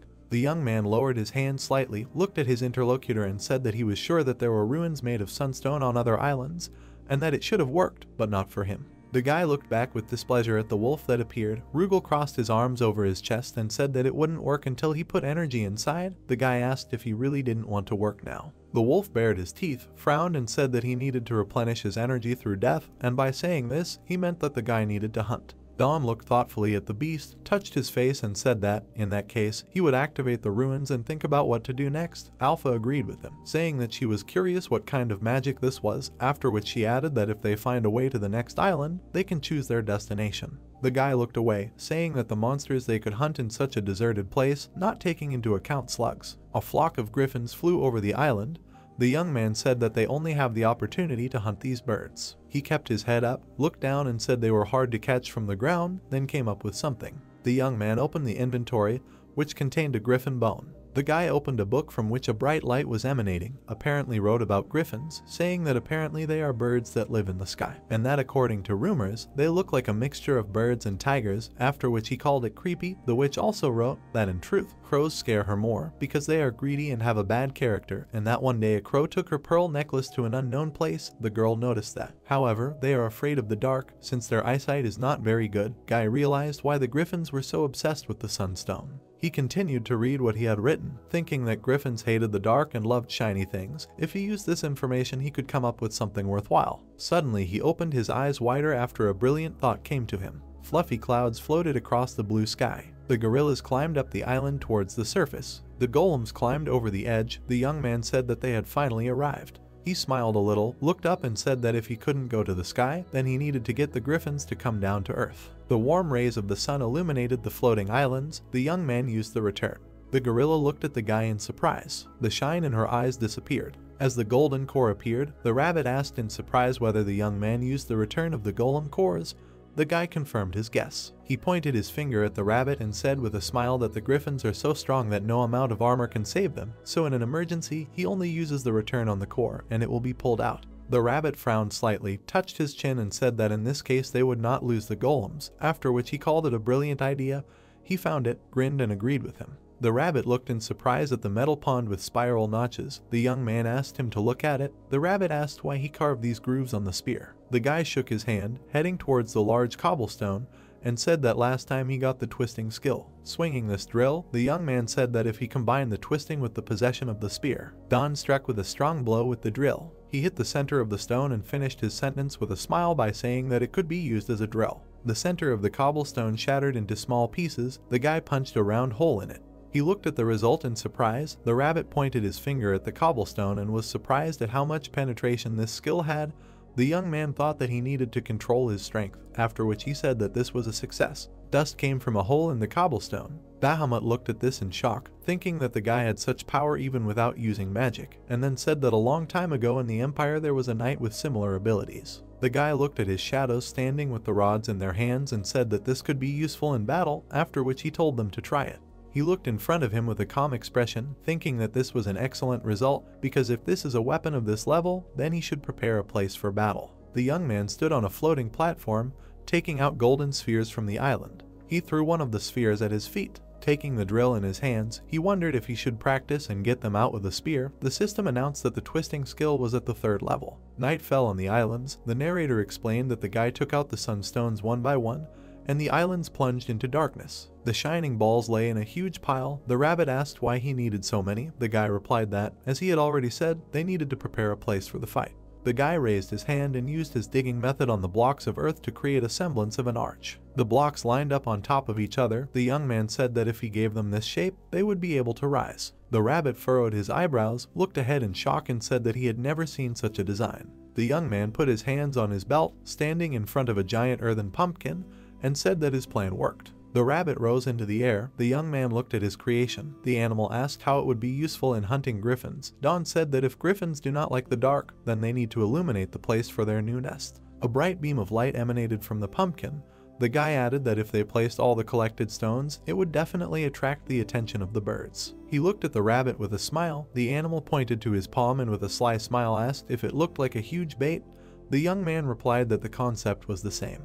He presented a griffin, smeared in mud and golden spheres. The rabbit asked what they should do next, to which the guy replied that in previous encounters with them, he realized that griffins do not work in a pack. The young man twirled his finger in the air, saying that according to his plan, after the griffins got tired from the battle, they would catch them all at once. The rabbit narrowed his eyes, looked at the young man in disbelief. The guy raised his hands behind his head and looked away. The rabbit asked what would happen if the plan didn't work and the griffins didn't fight. The guy replied that then the plan would fail. The animal thought displeasedly that they did not have any precautions. The giant structure blocked the moonlight. The young man said that it was time for them to begin implementing the plan. Many islands floated in the air. Dawn sat at the top of the sky, where sunstones were collected and silence reigned. A brunette in sunglasses sat waiting for the griffins. The man ordered the junior assistant to scatter the bait, which consisted of fish from the abyss. The snowman began to complete the task using his blizzard ability. With swings of his daggers, Seung-woo cut his opponents to pieces. Jinsu's attention was distracted by something strange in the depths of the forest. The guy's individual skill was enhanced vision. He noticed a strange wind speed, which meant that the flock of griffins was moving. Seung-soo stood behind the guy and couldn't imagine that these birds didn't fly at night. Without taking his eyes off, the man wondered if there were too many of them. Hoyeol couldn't believe that the day of death might have arrived. Behind Seung-woo stood an old man who was confident that the men were not the target of the griffins. Turning around, the guy with blue hair asked what the older man was talking about. Chanseok spoke about the mountain that he stared at. It was not the same as it was yesterday. The old man pointed his finger at the rock, on which a head with a face could be seen from afar. Jinsu, a little scared, asked not to talk nonsense in such a situation, because perhaps it was just a Halloween pumpkin.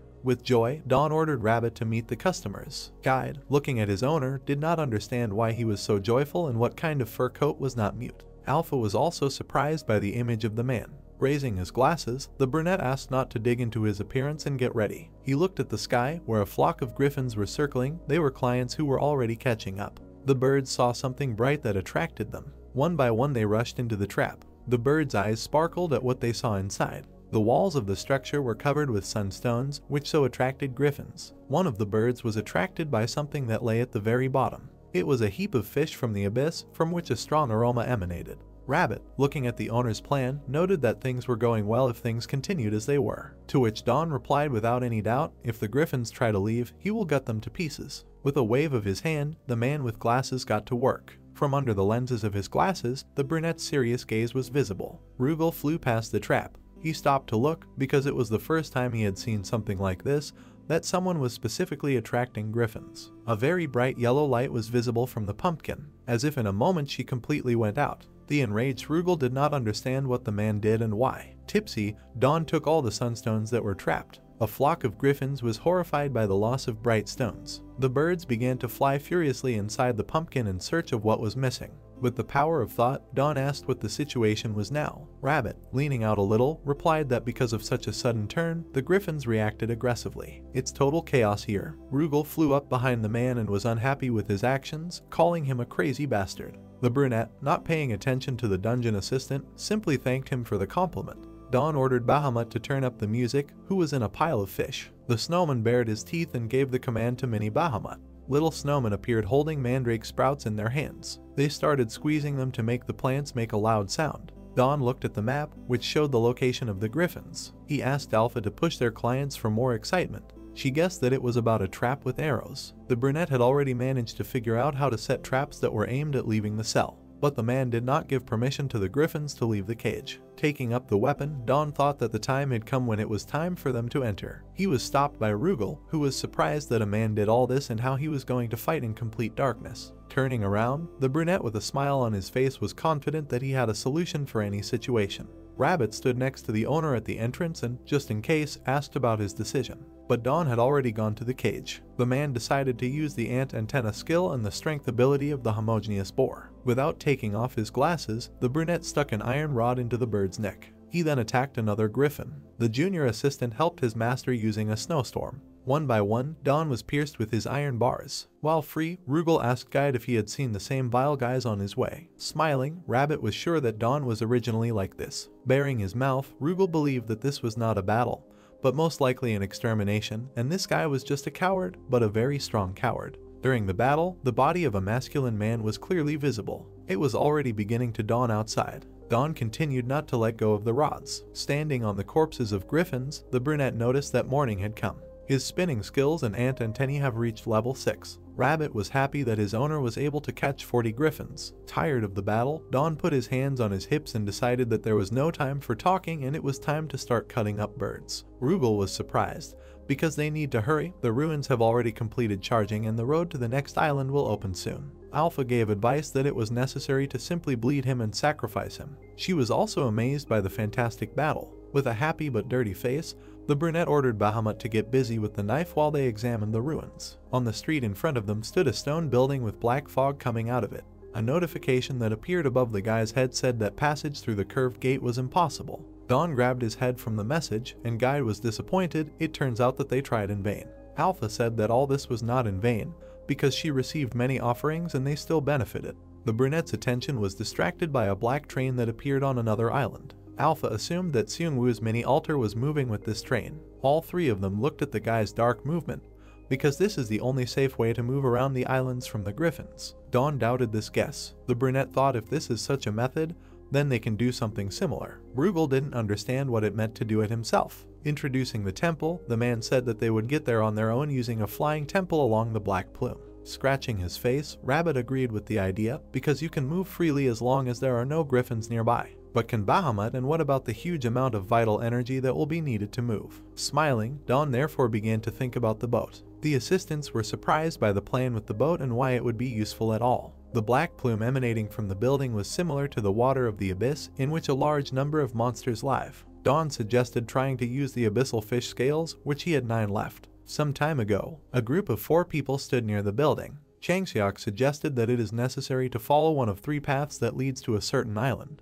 After interrupting the old man, Seungwoo decided to choose first. He pointed his finger at the middle train. Speaking from behind the guy, the older man remembered that there was no congratulatory message for clearing the dungeon. Hoyal, holding his chin with his hand, thought, suddenly, we might have missed something. Suddenly, a yellow sign appears, notifying you that the dungeon is restarting. The gray-haired man's eyes were frightened by this news. An earthquake began. Cracks in the ground began to grow right under the men's feet. Seungwoo was sure that it was not the earth that was splitting into pieces. The entire island was being torn to pieces. The gray-haired man asked if they don't move to another island, will they fall? To which the guy in the blue suit responded with uncertainty. He looked resolutely at the dark fog and was sure that he must first enter the plume.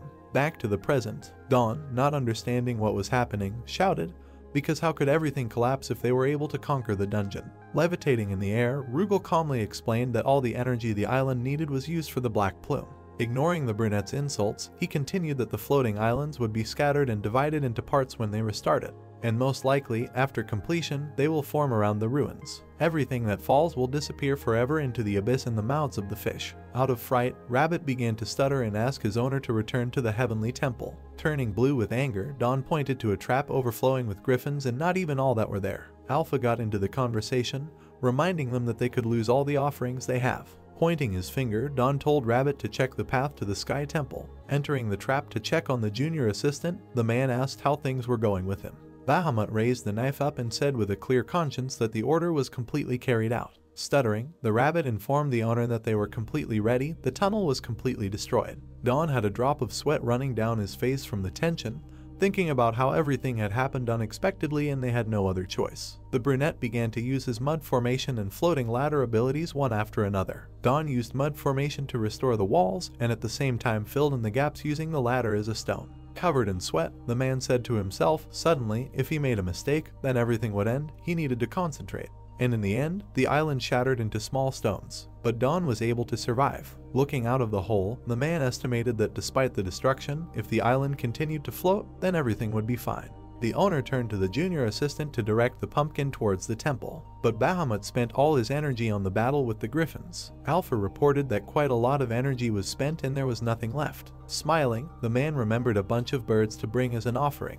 How he immediately stopped. He built a chain of events because energy is needed for movement, and for energy it is necessary to make a sacrifice. But the corpses are in the pumpkin and the altar is in the temple. Alpha added that they will not be able to use the gate since air currents interfere.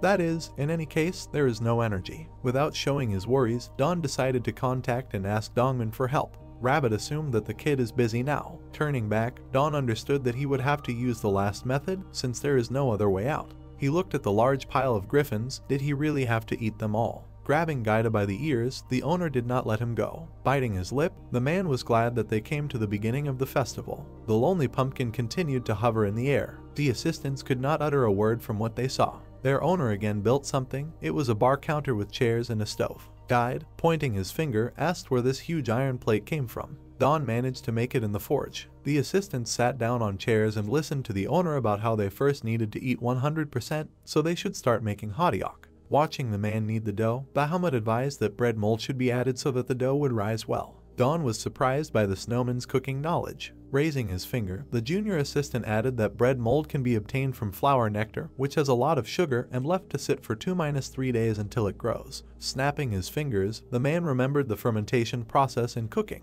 After kneading, it is necessary to leave it to ferment for 10 minutes. Don added corn syrup, sugar, salt, and then beans and sesame seeds to the bowl and mixed everything well. Rolling the dough on his palm, he added the fillings. Rabbit and Rugal continued to stand aside. With a cooking tool, the man pressed the pancake onto the stove. Holding out a plate of hotteok, Don invited everyone to the pumpkin food stand. Guide took a bite and thought that despite the food being hot, the smell was like sweet lava. Rugal also tried the hotteok and was surprised by the delicious aroma. The man's face turned red from the hot pancakes, but he was also delighted. Don continued to remain at the stove as he noticed that the assistants liked the hotteok. Distracting from the meal, the Alpha intervened with the need to sacrifice the griffins as soon as possible. Intoxicated, Don asked Alpha to calm down since it was time for the main course. The man quickly stirred the ingredients on the stove with a spatula. Don looked at his dish with surprise and announced that it was ready. It was griffin ribs, which tasted like chicken. Rabbit and Rugal, with their mouths open, eagerly awaited their portion.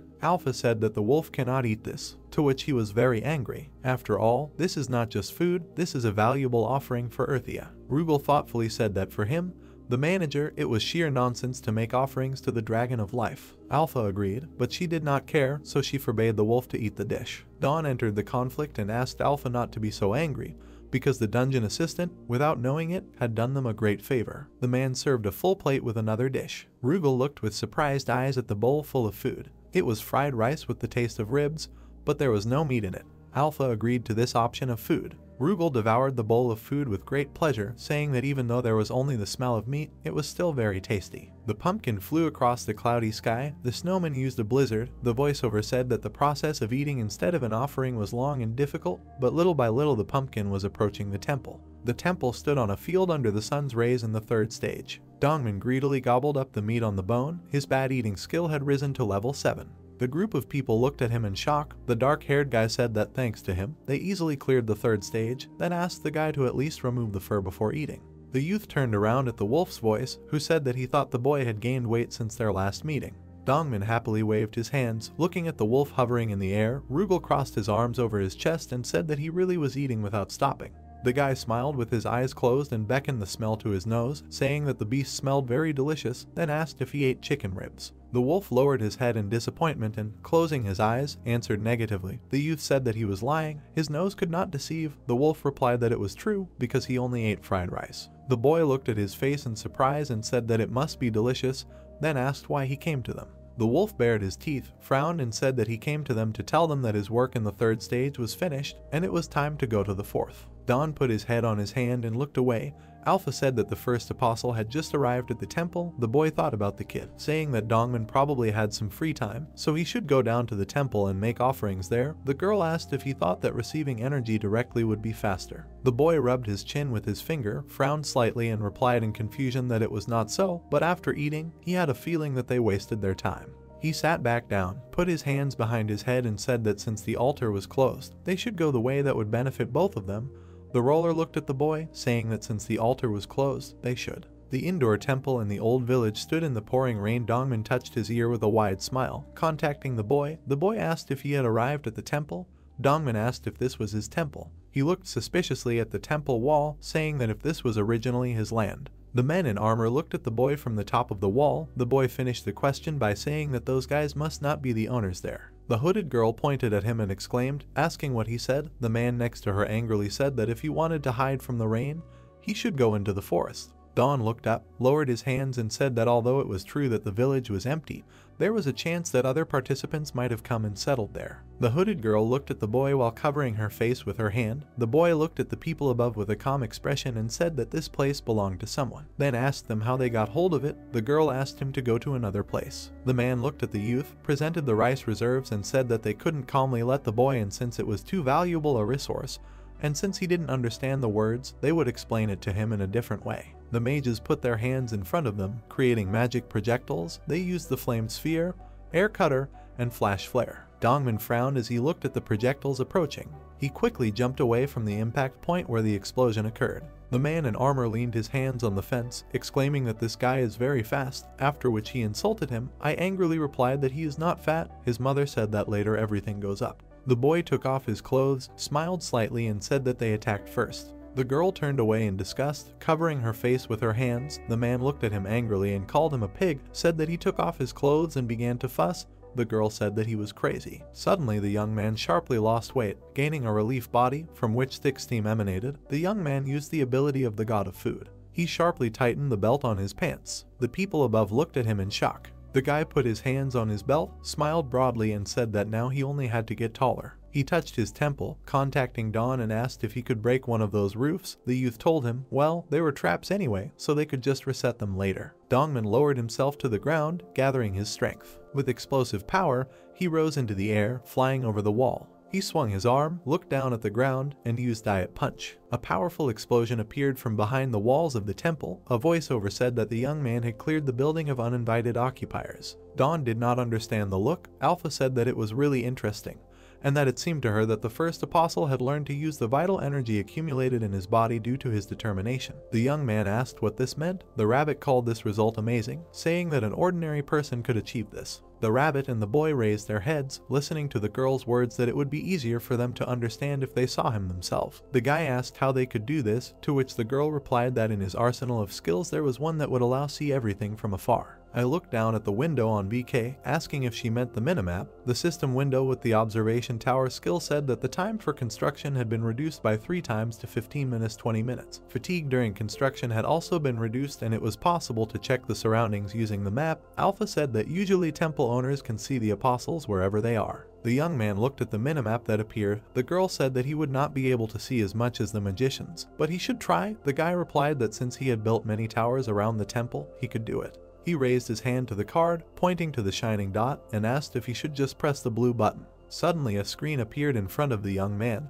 on which an unknown group of people were kneeling in front of Dongman. The guy was very surprised by this. The girl said that she understood how he felt. The young man approached the screen, carefully examining the image. The spirit added that it was just like being in the next god, watching everything from above. The guy replied that this was not so, and that he felt as if he was playing a computer game. The girl did not understand his. Dongman put his hands on his waist, looking at the defeated people. The young man wondered how hard he trained to lose so much weight, after which he said that it was definitely not because he asked this pathetic-looking guy to give away everything he had accumulated.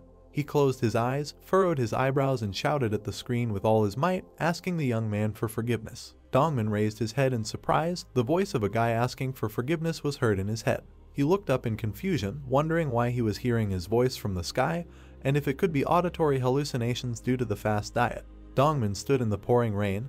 The boy asked if it was true Dawn. The guy answered in the affirmative. Dongman was surprised by this, asking if he eventually became a god. Dawn looked at the screen, imagining virtual reality glasses, and said that he did not know that he would be heard through the mini-map, after which he added that it was like VR. He looked at the rabbit, which flew closer. The animal put his hand to his chin and said that this method of communication is reminiscent of the exchange of messages between managers. Alpha said that although they are different organizations, the powers of the dragons are similar, and perhaps the dragon of the apocalypse uses the same method to check the dungeon.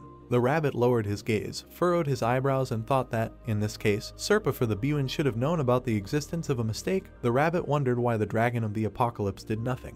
Dongman closed his eyes and nodded his head with a smile. The people captured by him awkwardly scratched their heads as they looked at him. The narrator explained that thanks to the boy, the issue between the hostile participants was resolved. Dongmin put on his clothes, a navigation arrow appeared above his hand. The voiceover added that according to Dawn's instructions, they found the basement of the temple, and that the territory was divided between the participants and the Dongmin team. The young man was surprised at the navigator that appeared, leading his allies. The boy with a smile placed a piece of meat on the altar. Behind him were people standing with their offerings. A voiceover said that in the end, the boy and the participants diligently presented it to the altar. Suddenly, the young man noticed that a bright flash of light appeared in front of him. A rabbit emerged from it, frantically waving its arms, shouting that there was an emergency. The narrator began to explain everything that happened. Dongmin put a large piece of meat on the altar. The voiceover said that thanks to the offering, a giant pumpkin stood with a smile at the heavenly temple. The narrator ended the sentence by saying that thanks to this, the young man's team safely reached the heavenly temple, but immediately several anomalies were discovered. Dawn looked at the minimap. There were 4 huge clusters of red marks around the temple. The young man asked what this bunch of red dots were that had accumulated near the temple. The rabbit suspiciously asked what was there. To the right of the guy was another mini-map. The boy was worried and said that it wasn't strange for the skeletons to gather around the village, but before that he believed that their location was more scattered. But now it looks like someone purposefully gathered them. The young man and the rabbit looked at each other suspiciously. The narrator came to the moment when the rabbit appeared from a bright flash and said that the worried guys raised the level and used the new warped gate skill, after which they immediately moved to the temple. Dongmin and Dawn watched the worried rabbit, who said that this was all strange, after which the animal added that he would personally go check it out. Suddenly the rabbit flew with incredible speed into a hole in the wall, leaving behind only a bright trail. The guy raised one eyebrow, looking after him, and wondered what was going on, and was it really so serious that even the rabbit, who hated exerting himself, went on his own. Dongmin lifted his bangs with a smile, showing the shining number 29. The young man pointed his finger at it and asked if he knew what these numbers meant. The boy replied that the wolf explained it to him. Dongmin lowered his hand and asked with a smile if everything would be okay. The young man looked away, saying that he would hope so. The dull rabbit looked ahead, standing in the pouring rain. He wondered what these skeletons were even doing. The bone monsters walked forward like zombies. They advanced confidently. Do not pay attention to the rabbit. A huge army of skeletons was gathering in one place, building a bone tower. The rabbit looked at the wolf, who said that he had a bad feeling. Rugal watched what was happening with suspicion. The rabbit displeasedly called him a criminal and asked what he had done. The wolf replied that it was not his doing, and if the rabbit wants to find the reason, then he needs to look for it among his own. The rabbit began to wave his right hand, pointing at the wolf with his left. Rugal bared his fangs angrily. Crossing his arms over his chest, the rabbit asked what they did to him. Since he said such a thing, the wolf in response asked if he thought that the cursed earth would accept that they decided to bring donations with the help of participants. He frowned, looked up and asked the owner if he saw the situation. Dawn looked at the screen that showed the bone tower. He answered yes and asked if anything would happen when they completed the tower and if they could try to break it even if it was late. The rabbit frowned, looked in front of him and said that the tower was almost completed, so now it was definitely too late, and besides, the biggest problem was several towers stood next to the temple. The rabbit finished his sentence by saying that there was more than one tower. The participants looked down from the wall in fear. The guy put his hands on his belt and watched what was happening with a calm expression on his face. The skeletons gathered at the foot of the tower. He furrowed his brows, wondering if they were preparing for war or something like that. The dark-haired guy looked at what was happening warily. The girl next to him covered her mouth with her hand. The man asked if it looked dangerous. Dawn looked down, thinking that their first priority was to illuminate the surrounding area, so he needed to place floating sunstones everywhere. The participants looked in surprise as the guy controlled the shining blocks hanging in the air. The man asked what skills he used to create these things. The guy drew attention to Dongmin, who was looking ahead worriedly and, turning to the owner, shouted that something was approaching from the tower. The bone gates of the huge structure opened slightly. The skeleton horse's hoof stepped on the ground. Rain dripped onto the large black horn on the helmet. A giant skeleton in a cloak and with a weapon in his hand came out of the tower riding on a bone horse. He walked majestically past an army of skeletons. They looked like dwarfs against his background. The young man frowned, exclaiming warily. He called the monster a hulk. The rider confidently headed towards the temple. The wolf and rabbit looked at what was happening warily. Rugal said that he was surprised that the Dark Knight had appeared and that the soldiers knew how to build a fortification called the Knight. The girl participant in horror took her face with her hands. The guy behind her froze in a stupor. The girl called the monster that appeared the devil. The horseman looked angrily at the temple with his shining eyes.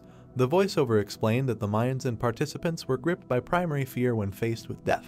The guys were standing next to Dawn, and suddenly a deafening squeak was heard in the air. People grabbed their ears. The young man, with a confident expression on his face, clutched a mandrake root in his hand. He furrowed his brows, loudly ordering everyone to concentrate. The rider accelerated his pace, approaching the temple. The young man shouted that right now the monster was advancing in their direction, so they could not be allowed to destroy the wall. The participants looked at each other. They frowned angrily, put their hands in front of them and began to cast magic. The participants' projectiles were quickly directed towards the rider. The skeleton quickly jerked his sword, cutting through the air. With one blow he repelled the attacks of the people. The skeleton took off, leaving a powerful explosion behind. Dongman frowned decisively, saying that it didn't work, so they need to go down and fight. The participants looked at him dissatisfied, thinking that if they refused, they would die at his hands. The participants jumped off the wall with the boy. Dongman shouted that they would do this so that the enemy would not reach the wall. The guys headed towards a huge monster. The narrator called it obvious resistance. Dongman swung his hand, thinking that the enemy's head was open.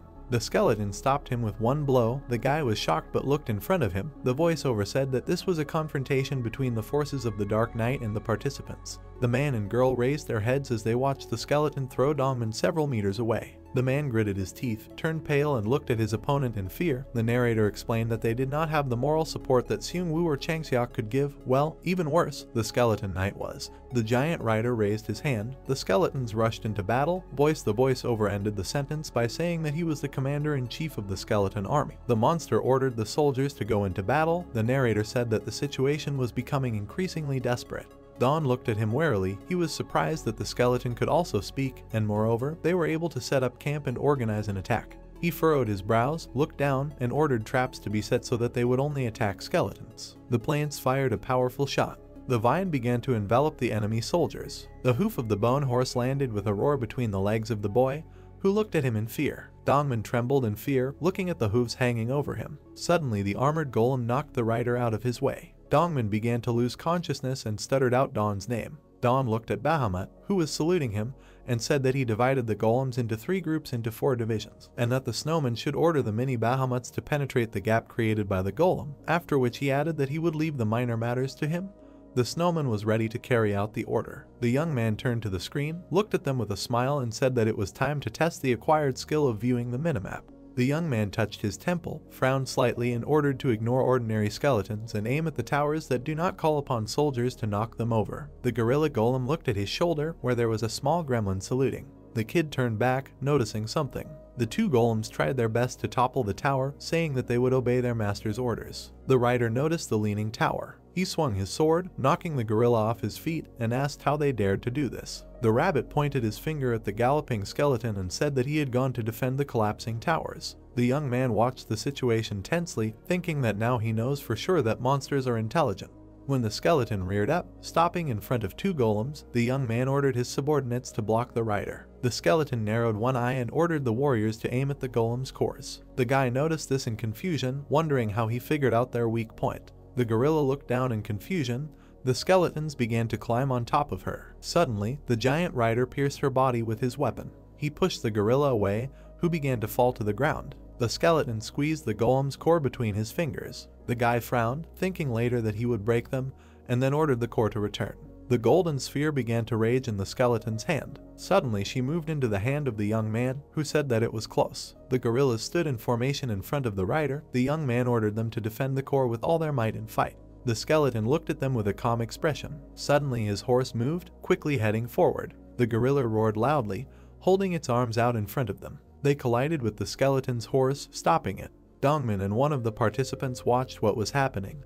The boy said that this is not a case where people can interfere. The man agreed with him. Don grinned slightly, rainwater running down his cheeks. The skeleton noticed how one of the towers crashed to the ground, raising dust. The young man exclaimed that thanks to their multitasking, they managed to knock down one tower. The monster looked in front of him furiously, asking how they dared to do this. The guy and the rabbit headed to the roof of the octopus. Approaching the young man, the rabbit asked if the young man had thought about going there on his own. The guy asked if the knight would disappear if he destroyed the tower. The young man looked in front of him and said with a calm expression that since the knight was so maddened by the golems destroying the tower, then this was his chance to go and destroy another himself. The octopus took to the air, flying over the army of skeletons. The young man took the curl in his hand, around which magic began to rage. The young man activated cleansing and rotation. Dawn jumped from the flying object towards the enemy army. While in the air, he struck his opponents, creating a powerful beam and thereby destroyed several skeletons. He looked up with a grin, saying that the sensation works great against skeletons, and, one might say,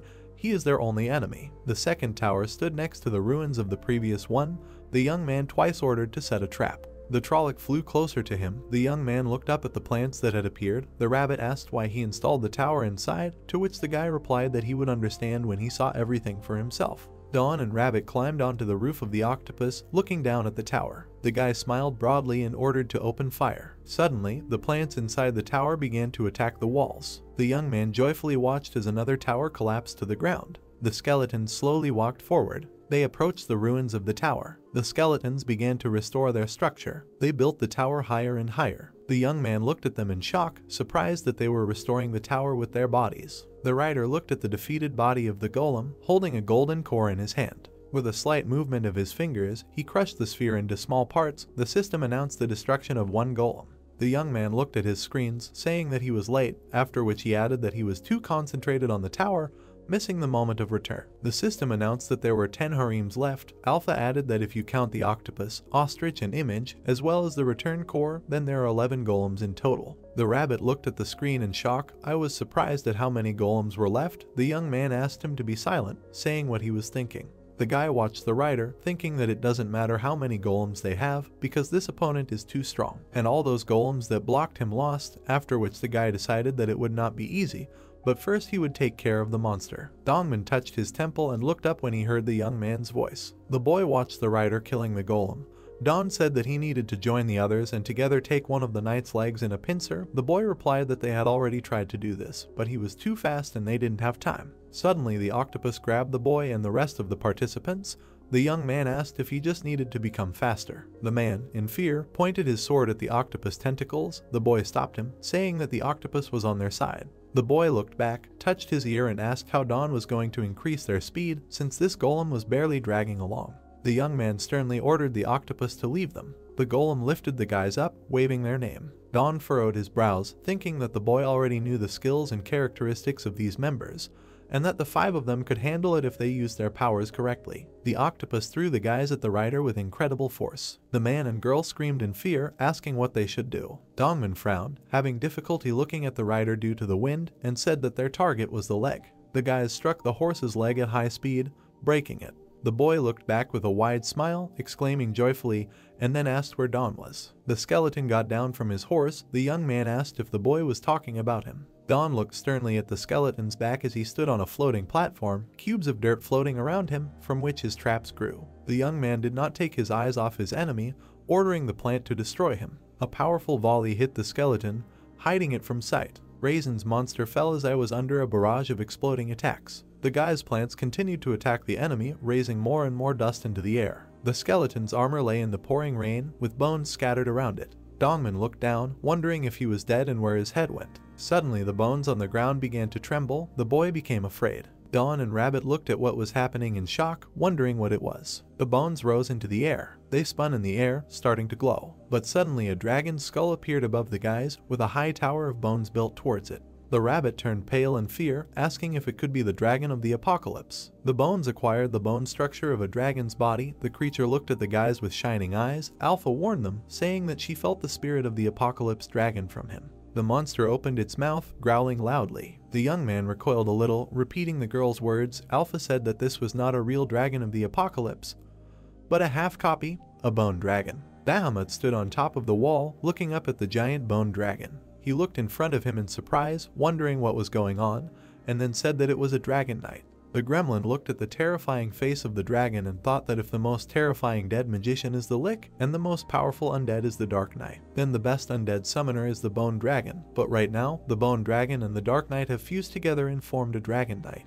The young man looked back angrily at the gremlin, who flew up to him, who said that they needed to retreat because things were heading for trouble. The guy asked what benefit would come from this. Bahamut looked into his eyes and asked if it could be that he was fighting for the members. The young man frowned, looked at the dragon and called it nonsense, after which he said that this place was a valuable rice plantation. The rabbit was dissatisfied and thought that the young man should go and figure it out. The guy saddled his ostrich, taking off from his seat. Dawn, riding on a bird, ran past the dragon. He left his hand on the monster, put out 2 fingers and began to accumulate energy using purification. The young man's projectiles hit the monster, causing the dragon to roar loudly. Early on the dragon's body there was smoke. The skeleton soldiers reached out to her. The young man looked at this intensely, saying that the dragon also uses skeletons for immediate restoration. Dongmin looked up, wondering how they could overcome something like this. Everyone present looked at the dragon, which rose to its hind legs. The girl covered her mouth with her hand. The man asked if they would die there. Don pushed himself off the ground with his hand, furrowed his eyebrows and said that he is not as good a speaker as the old man, and not as reliable as Xun-Wu.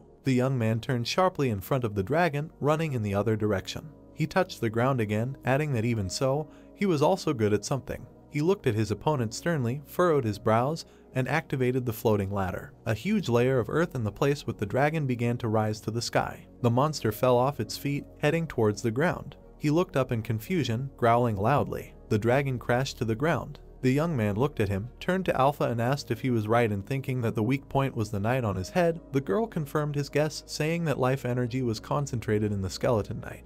The voiceover said that the young man's desperate determination looked like a tiny man attacking a huge monster. Dongmin and the haired man frowned with inspiration and exploded with determination, shouted loudly. The voiceover said that this determination filled the participants with the spirit of battle. The rabbit and the young man watched as the people rushed into battle. The rabbit asked why they suddenly perked up and rushed into battle. The young man said that it was wonderful. The man and boy looked at Don. The dark-haired man pointed at himself. Dongmin said that they would fight with him, then asked what they should do. The man added that if they died anyway, they should do at least something then, so the young man can simply order them. The guy presented the dragon skull and looked at the guys. The voiceover said that Don explained the weak point of the monster to the participants, and they listened silently in response. The dragon rose to its feet, the narrator adding that at this time the bone dragon was recovering from its fall. The participants stood on the floating platforms, preparing to fight. The young man used an injection of vital energy. The guy stood on the same platform, looked at the guys and said that now they need to carefully head towards the dragon's head, adding that he scattered a lot of floating steps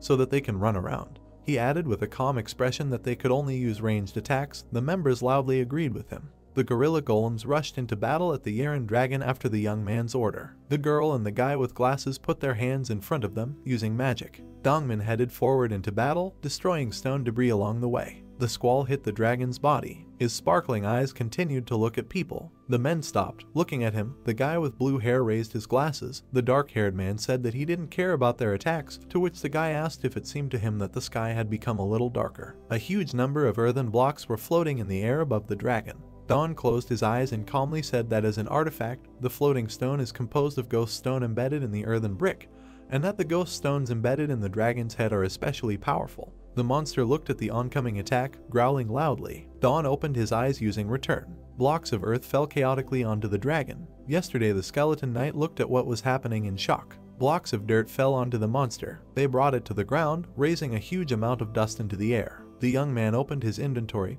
took out more blocks and asked if the dragon remembered him, saying that he was good at something. The guys were very happy, looking at the young man with a smile. The blocks of earth scattered across the field. The wolf said that body regeneration is an insurmountable ability that allows you not to react to attacks. He bared his teeth, smiling maniacally, and called the young man a crazy man, saying that in fact he should have just taken out Serpa and the baboon. The rabbit went down to the young man sitting on the ground and, folding his hands behind his back, said that the guy buried the bone dragon alive, but since he was already dead, does that mean that he made a grave? The bone rolled out from the monster's body. Suddenly she began to move, rising into the air. Dongmin stepped on it, splitting it into two. He looked down, saying that because of the dirt, he died beyond repair, and then wondered if the young man had thought all this through in advance. The boy looked back at the joyful people gathered around Don. Da unclosed his eyes with a wide smile, rejoicing in the victory. The boy said that they really did it. The skeleton exhaled heavily. He opened his eyes slightly. The guy's plants were lined up around his head, and behind them stood the young man himself, next to whom the rabbit was hovering.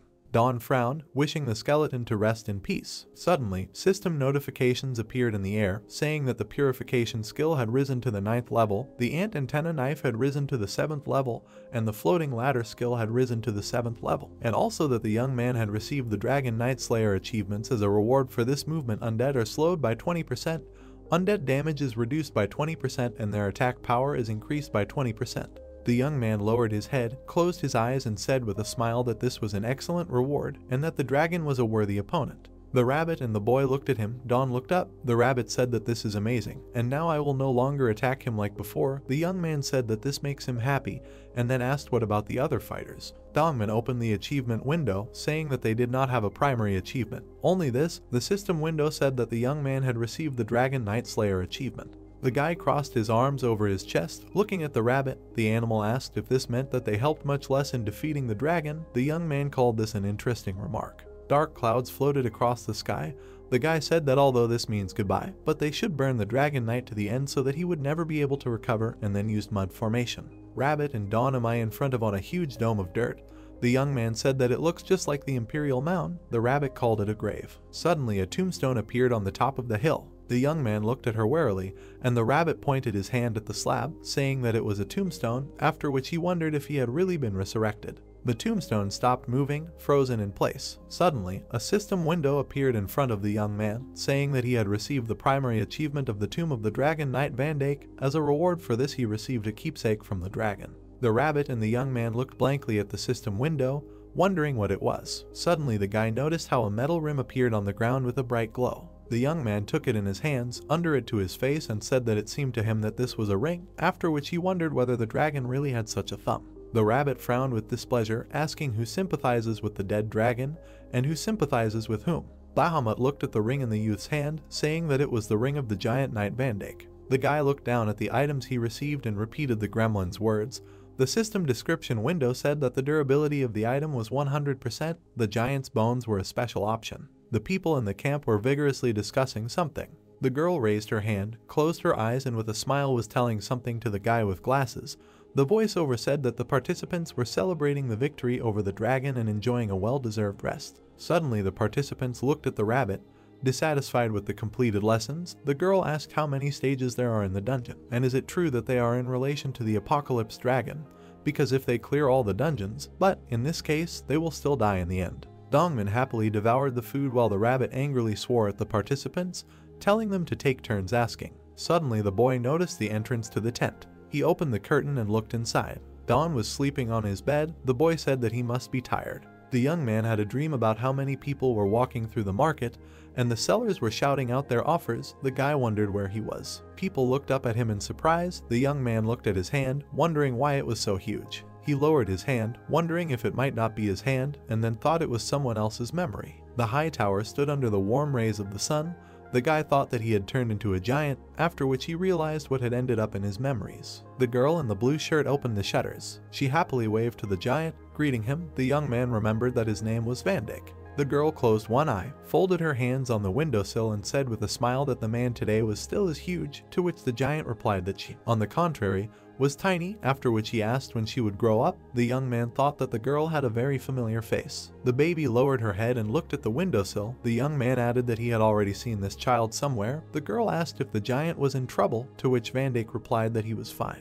She folded her hands, lowered her head on them, and closed her eyes, asking for forgiveness with a smile for not being able to help, after which she asked him not to be born before. The young man thought that he was really fine. Black clouds have covered the sky, and I released lightning bolts. The city was on fire. The giant looked at his bloody hand, saying that this was a breakthrough, and that he could not see anything. The young man thought that he felt Van Dyke dying, when suddenly the voice of the giant was heard in his head, saying that this was his limit. Don mentally asked if he was talking to him. The giant looked at the burning forest, in which the young man recognized the forest of monsters. Van Dyke said that he, the giant knight, was the one who did not keep his oath. He looked down at the flames approaching him, adding that he was able to protect that child at the cost of his own life. The fire began to consume his legs. The giant added that although he could not restore the collapse, he still protected her and sacrificed himself. Van Dyke looked up at the treetops from which dark smoke was emanating, thinking that his blood and flesh had burned away, but his bones and soul remained. Soon the flames blocked his view. The man said that he would risk everything to protect the girl, after which he thanked the young man for cleansing his soul. Don quickly got out of bed. He turned pale and beads of sweat were running down his face. He looked at the bed in shock. The voice of a giant was heard in his head, who said that even though only bones were left of him, he was ready to give them to him. The young man grabbed his head, frowned, and exclaimed in fear, asking what it was and if he had woken up yet. Suddenly he looked down at his hands. His body began to glow brightly. The frightened guy wondered what was wrong with his body. An alarmed rabbit ran into the tent and asked what had happened to him. The guy looked at his hand. Thick smoke was coming from him. He said that the light had disappeared. The rabbit closed his eyes, flying up to the young man, after which he asked what was happening and what it was. The guy replied that he was no less surprised than he was. He looked at his body incomprehensibly, asking what kind of damn realistic dream this was, and then said that even after waking up, someone was talking to him. Bahamut looked carefully into the young man's face. The rabbit quickly looked back at him. The gremlin said that it was a night lord, and that for some time his soul would remain with the guy. The rabbit asked when he managed to find himself there. The young man thoughtfully touched his chin, saying that in a dream he saw the memories of Van Dijk, then he was still alive. He sadly lowered his gaze, adding that first of all, he remembered that girl. The young man presented a joyful image to the little girl, saying that she was a witch. Bahamut kept his gaze on him, asking about what the Lord showed. The young man got out of bed, straightened up and, closing his eyes, said that the Lord did not say anything important, he only thanked him and gave him his bones. The rabbit looked at him suspiciously, saying that it might seem to him. Dawn looked at him incomprehensibly, and letting off steam, the rabbit asked if the young man had become taller. The guy touched his chin with a malicious smile, saying that apparently his dream of becoming taller had come true, and that the giant gave him his bones. So this explains everything. The rabbit said that he was talking some kind of nonsense again. The young man looked at Bahamut, who raised his hand, saying that this was not so. He frowned, pointed his finger at the guy and said that the bones must have merged into the young man's body. Dawn picked up the received artifact. He examined it carefully, saying that it means it is not active, and the giant's bones have indeed united with his body. The guys looked carefully at the ring in his hand. The young man frowned and asked if he would become a giant like Van Dijk, after which he exclaimed that he did not want that. Bahamut showed him the chips, smiled and said that this would not happen, but instead his bones would become as strong as the bones of a giant. The young man put his hands on his belt and looked at the gremlin. Bahamut added that due to his straight posture, Van Dijk looked tall because he was a giant, after which he noticed that this was an effect. The young man presented the man's muscular back. The narrator explained that giants are representatives of a race born with a huge body, and their main defense was bones that cannot be broken. The man clenched his fist, looking at the defeated bull.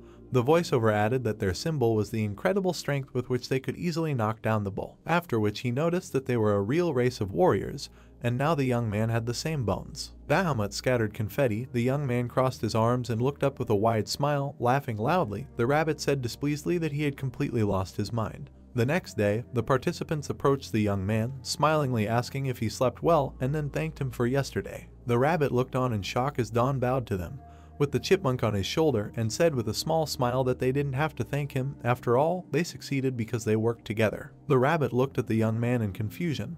The guy raised his hand and brought it to his neck, keeping his eyes closed. The rabbit asked what this disgusting expression was. The young man calmly replied that in recent days they had been feeling such restraint, after which he asked if this was also an influenced giant bones. Dongman pointed to the number on his head, smiled widely and asked what he should do about this curse. The guy looked at him, raised his hand and explained that he would open the gate to the next dungeon, saving them time. The participants exclaimed joyfully, thanking the Mr. Alpha said that opening the gate to the witch's house is not a problem. The guy with a smile pointed his finger at the rabbit, who closed his eyes with a wide smile. The young man said that this was great, but complete help would have a bad effect on the participants. The animal said that the guy had finally said something worthwhile. Dawn looked in front of him and asked with a smile if everyone had regained their strength and if they could make sacrifices before heading to the next dungeon. Participants walked in a column, holding skeleton bones in their hands. The man approached the dark-haired guy, asking where Dawn said to go. The young man answered with a smile that they should head to the altar in the underground temple. Dawn looked at the participants. The rabbit flew up to him and said that he was worried that the dead giant would decide to appear during the offering, but everything worked out. The guy agreed with his words. The men looked at each other with wide smiles. One of them said that although he was doing this because the mister told them, but it never occurred to him that he would work in the dungeon. The interlocutor said that it was boring. Dawn looked up, touched his chin and thought about something. Suddenly sparks shone in his eyes. The rabbit looked at him in disbelief. The guy exclaimed that he had a great idea. The animal asked what he meant. Fluffy clouds floated across the sky and the rabbit asked what he meant by vending machine. The young man put his hands in his pockets.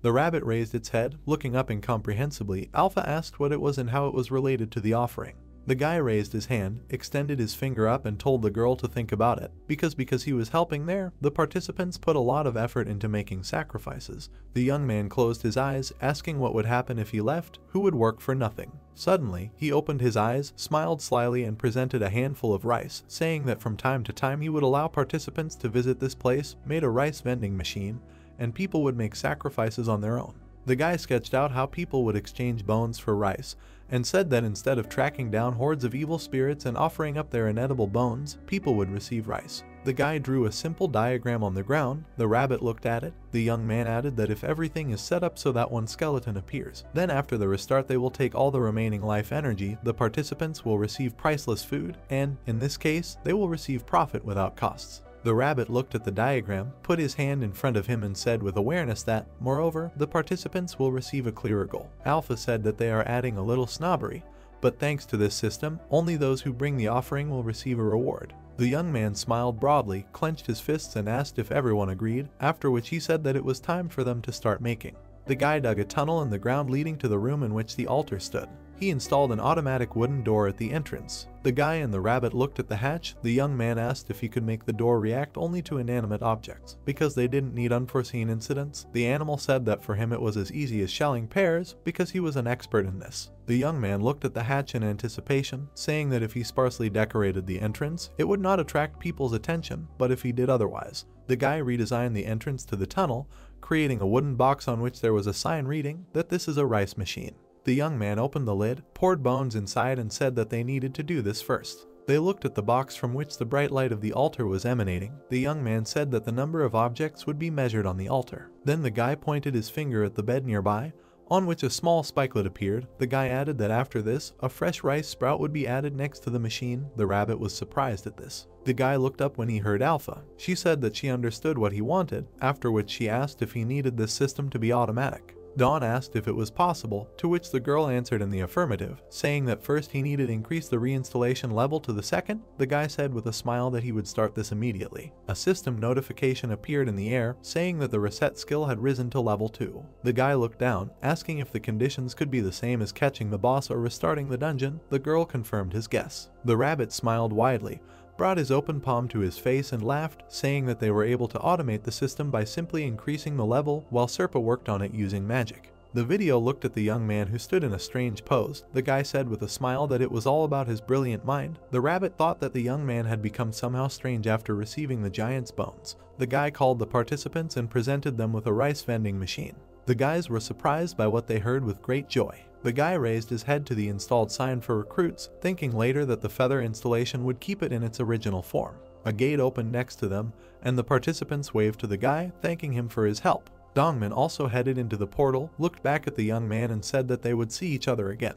The boy quickly ran to the gate. Fluffy clouds floated across the blue sky. The rabbit and the young man saw them off with a smile. The animal said that they managed to send another team to them. The young man agreed with this, saying that it was time for them to the 5th stage. He looked ahead with a smile, adding that he had given the shadows several instructions, so it was time for him to check on them. Floating islands hung in the air under the warm rays of the sun. The rabbit looked at something in surprise. Otherwise, looking at the pumpkin-shaped building hovering in the air, the rabbit asked if this thing was really covered with the scales of an abyssal fish. The young man looked back at his shadows, grinned and said that, as he expected, his shadows quickly completed the work. He turned to the side, noticing the black streams of energy, and said that now it was time for them to return across the river of the abyss. A stream of darkness floated smoothly through the air. Temple young man stood on a giant pumpkin. The young man and the rabbit were sitting on the platform of the temple. The animal looked down over the side. He looked back at the guy, saying that even though they were heading towards the heavenly temple, this thing still looked disgusting. The young man closed his eyes, calmly saying that if he pays attention to the form, it will take a lot of time, and they just need to get to the place where Seung-woo is. The pumpkin descended along a thick stream of energy, the guy exclaimed, asking why they were so slow if the Haiyan moved so fast. He opened his eyes and screamed furiously, scaring Pakyu. The guy said that this is not how it works, after which he ordered to bring all the golems. The rabbit looked tiredly at the young man and exhaled heavily. Drops of sweat were running down his face. The young man called him loudly, to which the animal asked what he needed. In the gorilla's hands was a shiny steel ore, the coating of which was made from the scales of fish living in the abyss. The rabbit looked at the guy incomprehensibly. The young man said with a smile that first he would send the gorillas to the pumpkin. The young man looked down to the side, grinned and said that his secret weapon would be an octopus bone. A young man's octopus, covered with silver scales, swam along the dark energy of the abyss. The young man called it an octopus engine. The rabbit raised one eyebrow, pointed a finger in front of him and asked what other octopus engine was, because they were just rowing gorillas. The octopus rested its back on the pumpkin.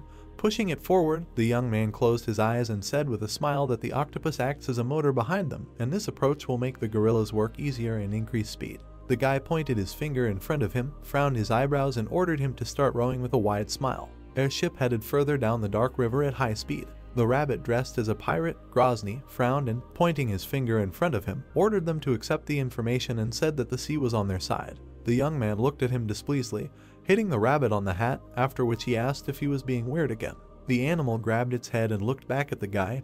The young man asked where he dug up these clothes, to which the rabbit replied that there was always a dressing room for such a tough guy like him. The young man looked up at the sky thoughtfully, wondering if he meant a secret storage room or something similar. He picked up the baboon's golden key. Looking at the object in his hand, he wondered if they would have time to find the lock that this key fits into while they have time before the next island. Warm rays of the sun fell on the floating islands. The Seung-woo group looked warily at the people ahead. A dark-haired man with no top smiled maniacally as he greeted them. Seung-woo and Jinsu looked at him silently. Without taking his eyes off the enemy, Jinsu whispered in the young man's ear that they were somehow suspicious. The guy replied that they would be careful. Hoyol looked up at the sky. The guys looked in surprise at the man who came forward to the strangers. The boy quickly ran up to him, put out his bow and said that it could be a trap. The man asked him what he meant. Seung-woo looked at what was happening with a calm expression on his face, thinking that although they were at the 5th stage, their equipment was very poor. Suddenly he looked back at the old man, who said that in the dungeon this happens in 2 cases. Changseok frowned, saying that, firstly, this could happen if they have nothing. The dark-haired guy put his hands on his belt, grinned and looked at the old man, who said that this could also be the case if someone killed themselves and they secured themselves from the equipment. Jinsu looked up, asking if that meant they were hiding gear to avoid RK, and the youth responded by asking if the gear wasn't made for survival. The man imagined a corpse lying on the ground, above which there was a man's hand holding a bloody knife. He thought that RK is killing a player because players go into the dungeon to find valuable loot there, and at times they also kill each other. But there is one nuance: it doesn't matter how many times they kill each other, because what's the point in killing each other if there's nothing to take from everyone?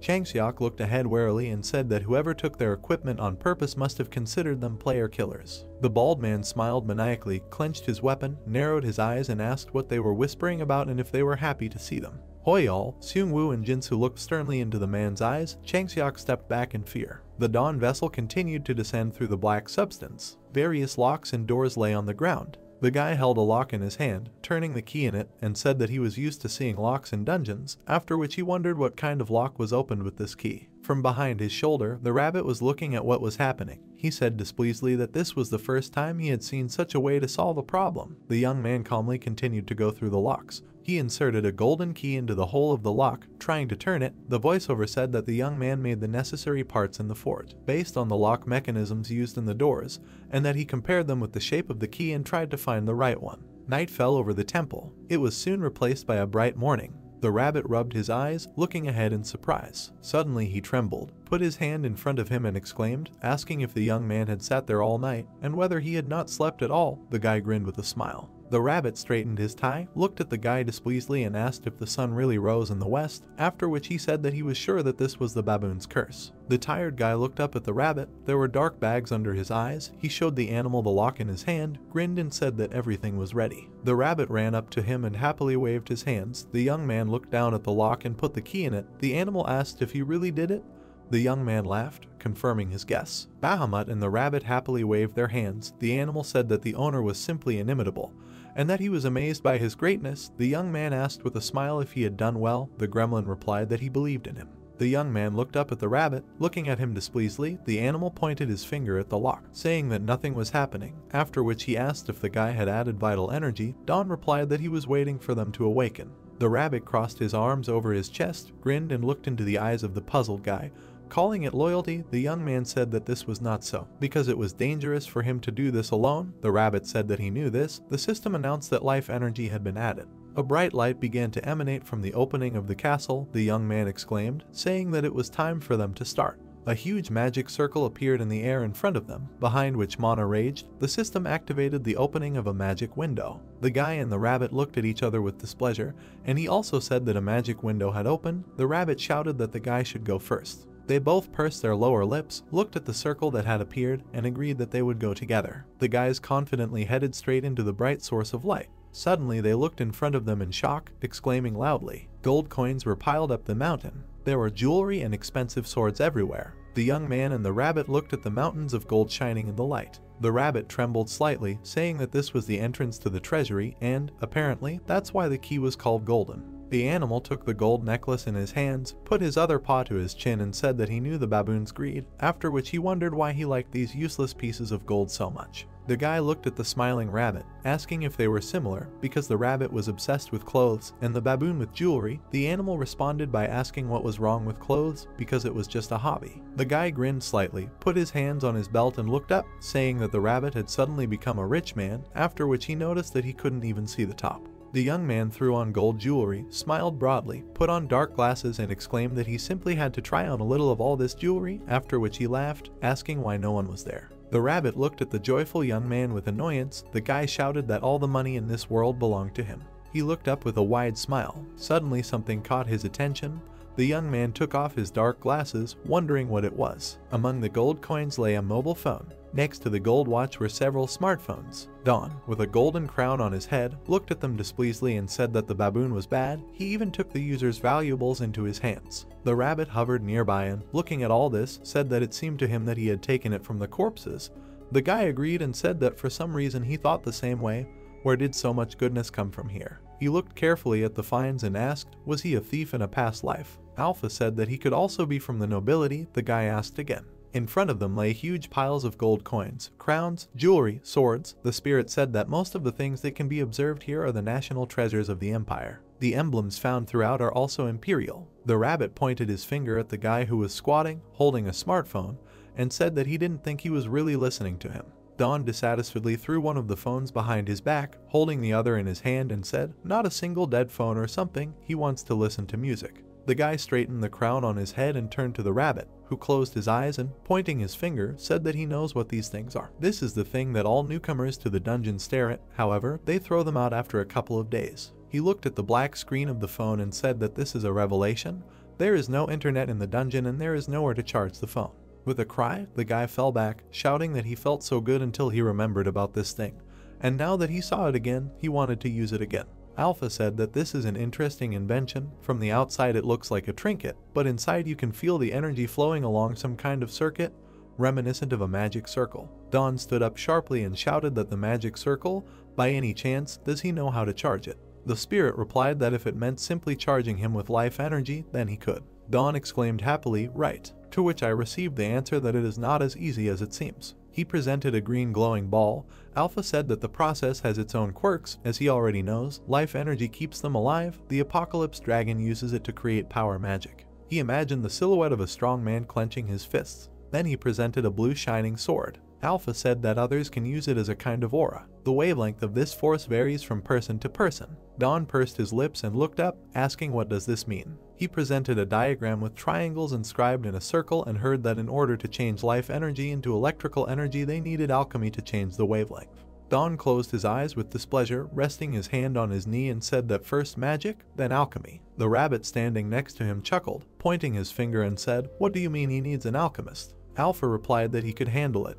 The rabbit lowered his paw and the guy screamed joyfully, right. Alpha said that for now he has the necessary components, and there are plenty of them here. The guy looked at the pile of gold coins and exclaimed that they were gold. The phone lying on the carpet gave off a golden glow. The spirit said that for this type of alchemy he needed about 3 grams of gold. It's not the most efficient way to charge, but if the guy wants to, he can try it. Don clenched his fist and shouted with a smile that Alpha is the best. It's not time to wait, it's time to start. The phone glowed gold. Then the screen turned on and glowed blue, showing the date March 1st. Don shouted that he had earned it. And then he brought the phone closer to his eyes in surprise. It was written on the screen that the fingerprint was not recognized. The hero swore and shouted that there was a fingerprint scan here. The notification reported 5 unsuccessful attempts to verify the fingerprint and asked to draw a pattern to unlock. Don looked excitedly at the screen that required a pattern key. He connected the dots and said he would unblock it, no matter the cost. He encouraged him to open up. The upset guy threw down the phone and leaned forward, leaning on the carpet, saying that he had failed all attempts. Password security had become too serious. The rabbit said that it looks like he failed. It seems that it will be more difficult than capturing the dungeon.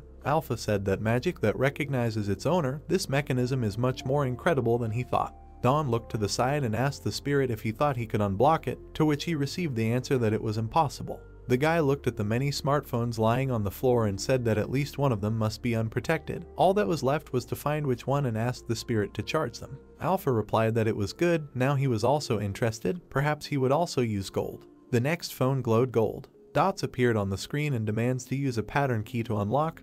Don shouted that there was another one. The guy held the phone in his hands with displeasure and said that he would try again, and then swore. A rabbit laughed behind him, pointing his finger at him. The guy was pointing his finger at the phone, shouting that again, while a beaten rabbit lay behind him and Bahamut stood next to him. The beast with a bump on its head pointed its finger at the guy with displeasure and asked why he was so obsessed with this thing. It was useless for battle. Don frowned, trembling with anger, and said that he was useful, and then shouted that at least he would, after unlocking, he would find a use for them in battle. Suddenly the guy's eyes widened in surprise. He saw an old push-button telephone and asked what it was. A flip phone. The guy looked at him excitedly and said that there would certainly not be a password on him. Alpha said he uses gold. Don held the phone in his hand, on which the small green screen lit up, and shouted that yes, he did not have a password, and thanked the spirit. On the phone screen there were icons for contacts, an alarm clock, an assistant, an encyclopedia. The guy chuckled and asked, "These are all applications, how beautiful." Trembling with excitement, the guy held an old phone in his hand. The rabbit asked why he was so happy. The encyclopedia section was opened on the phone screen,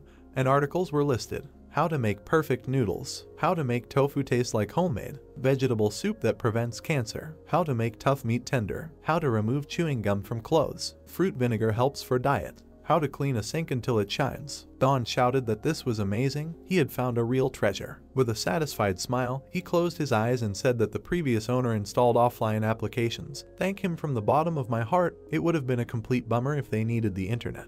He always wanted to know how to clean a sink until it was sparkling, so here's how it's done. The rabbit flew up from behind and looked into the screen, asking if it was because of this that he suddenly became so excited. The guy exclaimed in surprise, recognizing the song. The sound of a song came sharply from the phone, scaring the heroes. Don listened to the sounds next to the rabbit and said in surprise that his body itself was asking to dance. The phone was lying on the floor. The rabbit and the guy were dancing to the loud sounds of music next to the snowman. The rabbit danced next to the guy who was making a move, sticking out his tongue in pleasure. After a while they fell tiredly onto the carpet. The rabbit said with a smile that the guy was very bad at dancing, to which he smiled and replied that the main thing was that he liked it. He took the phone in his hand and turned to his friend. He asked, "Maybe we could take a photo together." The rabbit asked, "Photo?" He turned dissatisfied to the phone, which the guy pointed at and asked him to say cheese. And then he stared at the screen in surprise, saying that this was somehow strange. The rabbit stood with his paws crossed opposite the guy and asked why. On the phone screen it was clear that there was only a bunch of gold in the camera. The guy asked why the rabbit was not visible on the camera. He asked in surprise what he was talking about.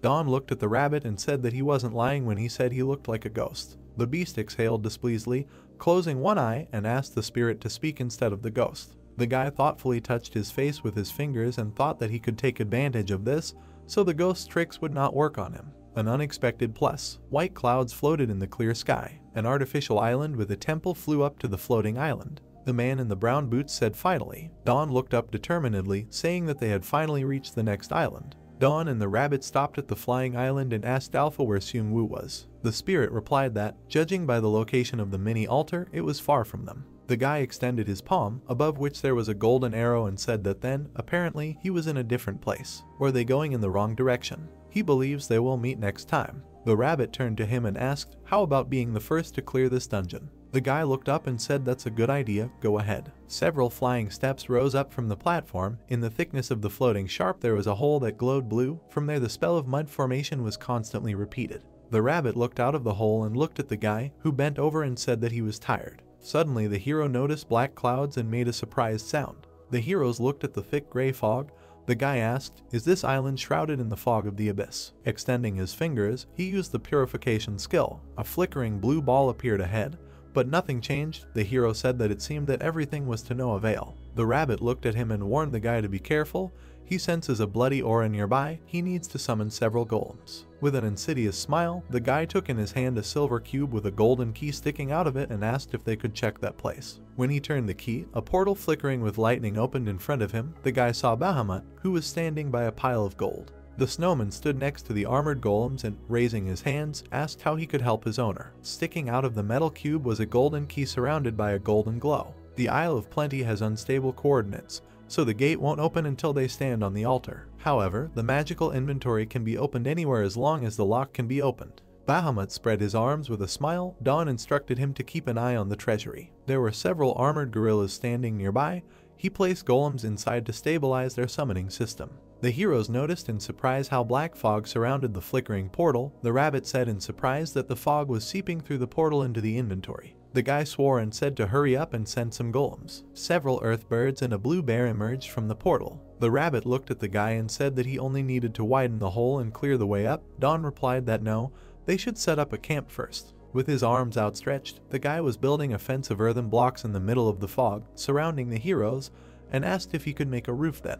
The figure of a man without a t-shirt appeared behind the guy standing at the fence. Don heard someone turn to him and ask him, "He is a newbie, what is he doing?" There was a group of people standing in the fog, consisting of 2 boys and 2 girls. The heroes stood opposite each other in the fog. Don looked at them carefully and asked, "Are these players?" The rabbit hovering nearby covered one eye and, crossing its paws, said that it felt blood. It seemed that this bloody aura came from them. Maybe they had killed people. They have no clothes. The guy standing in front looked ahead gloomily. His muscular body was naked and covered with thin scars. The rabbit continued that the amount of energy emanating from them was enormous. Don raised his eyebrows and asked, "Are they homeless? Why are they walking around naked?" The rabbit angrily poked him with his paw and said that these are not homeless people, these are thieves. They are all naked because they are afraid of being deceived by their own group. Don indifferently touched his face with his fingers and said, "So that's the thing." He thought that they were poor people. The rabbit noticed that compared to him, everyone here is poor. The stranger looked gloomily at the hero and asked who this guy is and what is he wearing.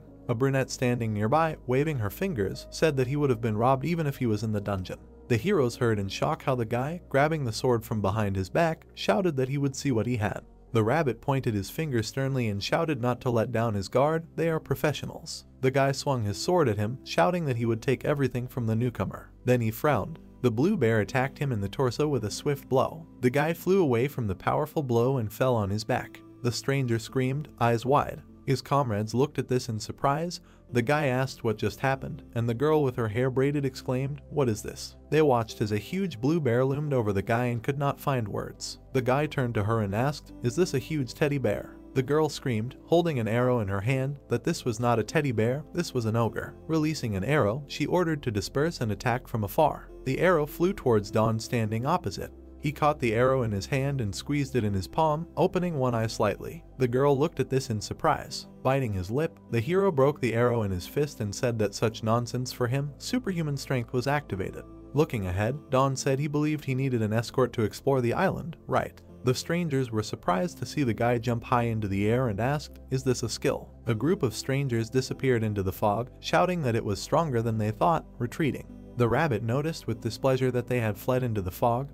They couldn't see where to go. The shaven-headed guy standing in the dark fog said that they had fully explored this place and would kill them quickly and gently. Don appeared next to him with a sly smile, holding a phone in his hands, and with a sharp blow to the back of the head he made the guy fall. Don looked contentedly at the phone and said that it's great, since this fog is created by magic, he can see through it through the camera. The phone screen reflected 2 girls squatting.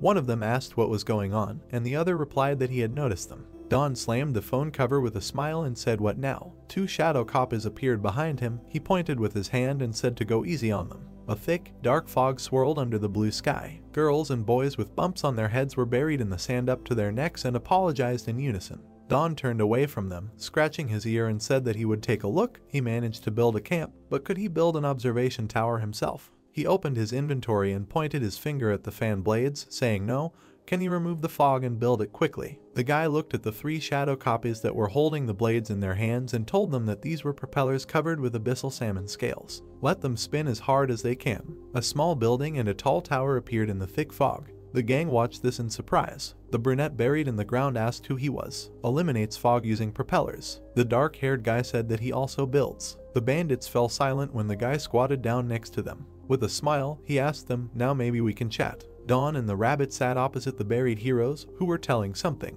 The guy looked at him and exclaimed that they were telling the truth and asked him to believe them. The rabbit waved his paw and said that they smelled of blood. Who were they trying to fool? They killed people and collected their things. Let them not lie. The guy frowned and looked down, said that this was not true. They only intimidated them and took things, but did not kill anyone. Even if they killed, it was for self-defense. There was nothing else left for them to survive on the Sky Islands. Don looked at them in surprise, mentally asking what. There was a huge amount of bones and skulls on the floor. To reach another island on the way to the top of the sky requires a certain number of so-called deaths. The bald man's eyes glowed white. Of course, you can collect the required amount by killing monsters, but the biggest problem is people illegally bypassing the system. After all, they found targets that were much easier to finish off than the same monsters. A man with burning eyes attacked the man from behind, who screamed. These targets were people. The guy buried in the sand looked down and said that killing people also increased the total number of deaths collected, and killing one's own partners had become a kind of tradition. But after the kill, as a bonus, all the equipment was collected, 2 rabbits in one shot.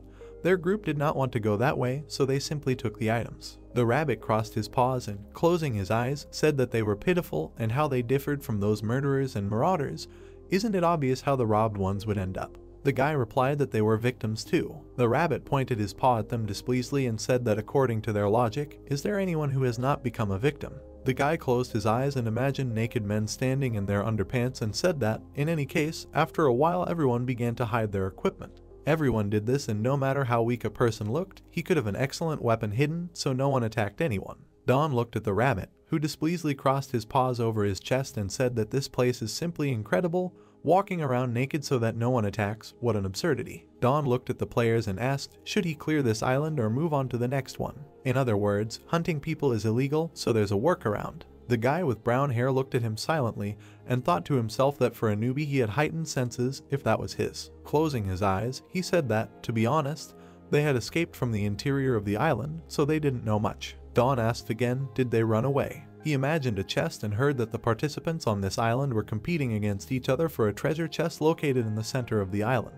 The hero looked at him seriously and asked again, is it a treasure chest? He imagined the guy running out of the thick black fog and heard that, as they probably know, people call this place the Island of Fog. Even if they run to a safe area away from the fog, the participants will eventually meet in the maze in the very center islands. In the center of the large circular labyrinth stood a tall tower. Don asked, is there a labyrinth here? The guy looked down and replied that yes, he was surrounded by walls high enough to prevent the fog from penetrating through them. He remembered a tall stone tower and said that in the center of the labyrinth there is a tower. They say that the treasure is inside it. Don scratched his chin and said that if so, doesn't this mean that this is how they clear the ground? Then why kill others and steal their things? The brunette buried in the ground said that this was more of a rumor than reliable information. Don asked again, what? The rabbit waved his paw and said that this was strange. Then how did they know that the treasure chest was inside the tower? Most likely the participants did not see it, and those who saw it had already been transported to the next island. Is he right? Frowning, the guy replied that they learned this from the villagers. Don opened his mouth in surprise and answered, villagers, is there a village here? The guy with brown hair said that yes, she is in front of the entrance to the maze, but they were kicked out of there. The rabbit approached him and asked if it might be like a village of refuge, to which he heard the answer that it was not the players who lived there, and the people who lived here from the very beginning.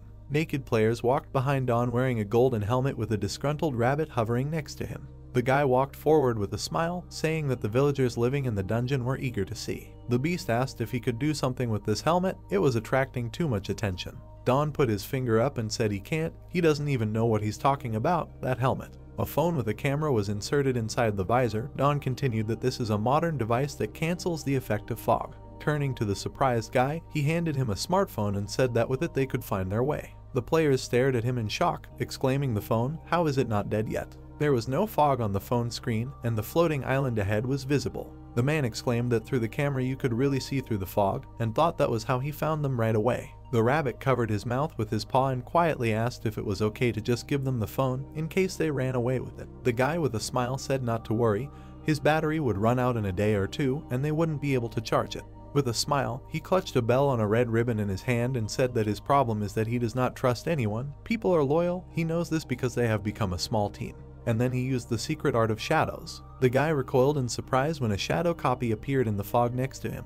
With a wide smile, Don told him not to be afraid. He called him as a guard. The rabbit standing behind displeasingly asked, guard for whom? So, Don's adventure began accompanied by thieves, or rather hunters. The heroes walked forward. A guy with a phone in his hand said that the territory of poisonous snakes begins from here. A group of shadow spears and golems followed the escorts. The guy said that there was scorpion territory. Someone suggested taking a break. People were sitting around the fire. The rabbit was lying on its back. Dawn addressed the girl as the eldest. She asked in surprise if he was younger than her, to which the guy replied that he didn't know, but in any case, her thigh. He asked what happened to it. It seemed to have hardened. The girl touched the spot on her leg and said that it was after the bite of a poisonous snake. After their bite, the wound became hard as stone.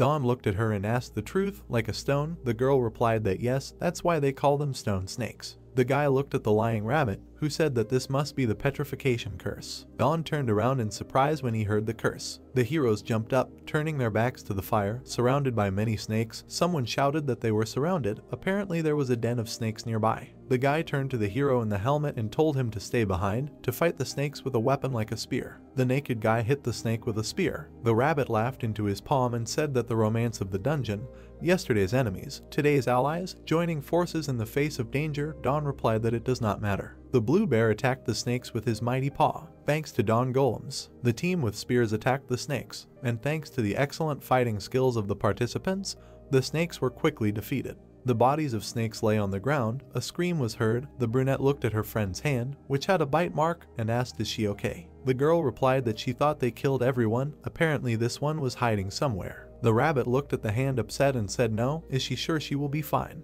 The girl closed her eyes and said that yes, the effect of the poison wears off in about 3 days. There will just be a little discomfort. Dawn looked at her and wondered if he could, and asked out loud to extend his hand. Bringing his shining palm to the wound, he used the cleansing skill. The bite mark on my hand became lighter. When he finally disappeared, the girl exclaimed that the petrification had disappeared. The guy looked at Dawn in shock and said that he didn't know that he was one of those who had the purification skill. Clenching his fist, the guy said admiringly that from the very first stage he had not seen anyone with such a skill. To go all this way while maintaining the purification skill was incredible. The girl bowed and thanked the guy. Dawn looked down thoughtfully. He was holding dead snakes in his hands. The rabbit asked what he was going to do with them. Did he want to eat them? The guy pierced the head of another with the tooth of one snake. Cracks appeared on my head. The dead snake crumbled in the guy's fist. He said in surprise that he was breaking the stone. Now he can break the stone with his bare hands. Is it because of the giant's bones? The rabbit asked gloomily. Of all places, he decided to break stones here, mess with corpses. The rabbit then thoughtfully put his paw to his face and said that the curse of petrification and bone breaking had combined.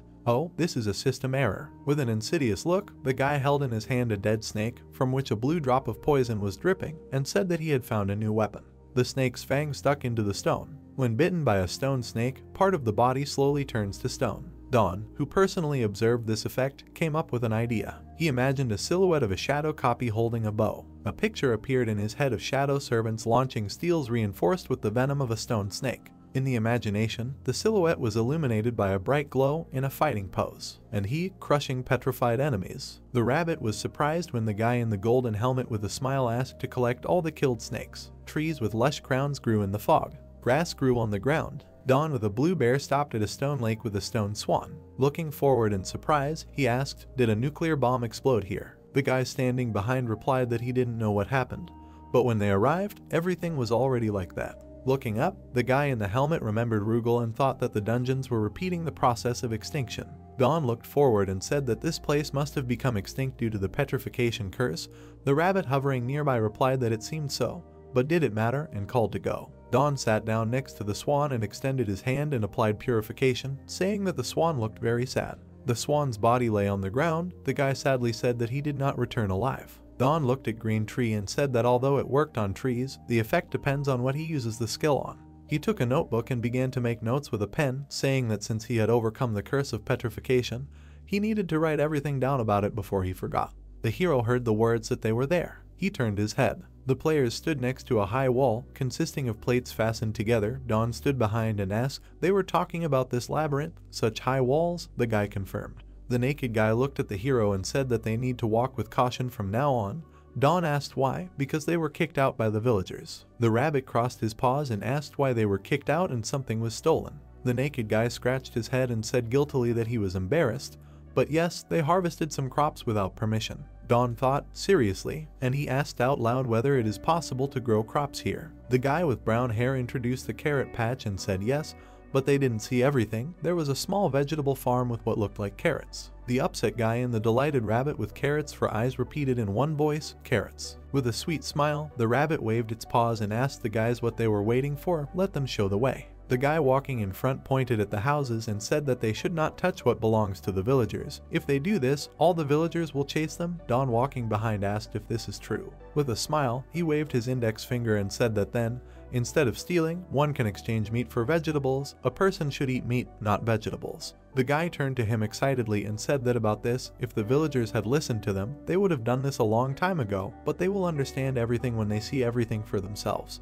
The players arrived at the entrance to the village. The roofs of some houses were broken, and there were no leaves growing on the trees. A man stood among the houses and growled. The heroes stopped, watching someone who looked like a zombie walk past them. Dawn stared at them in shock, asking, "Are these the village zombies they were talking about?" The guy standing next to him displeasedly confirmed that yes, zombies live in this village. The guy in the golden helmet waved his hands and asked, "He said they grow vegetables. How can zombies eat that?" The hunter said he didn't know, but they somehow grew it. At first they thought the farm was abandoned. He remembered how he looked with joy at a vegetable torn out of the garden, and said that when he tore out the carrots, all the zombies began to chase them. The guy remembered how scared they turned around and ran away from a whole crowd of zombies running towards him. The girls stood next to the guy, who scratched his head and said that then they began to get together, before that they did not know each other. The rabbit closed his eyes with a laugh and said that this can happen.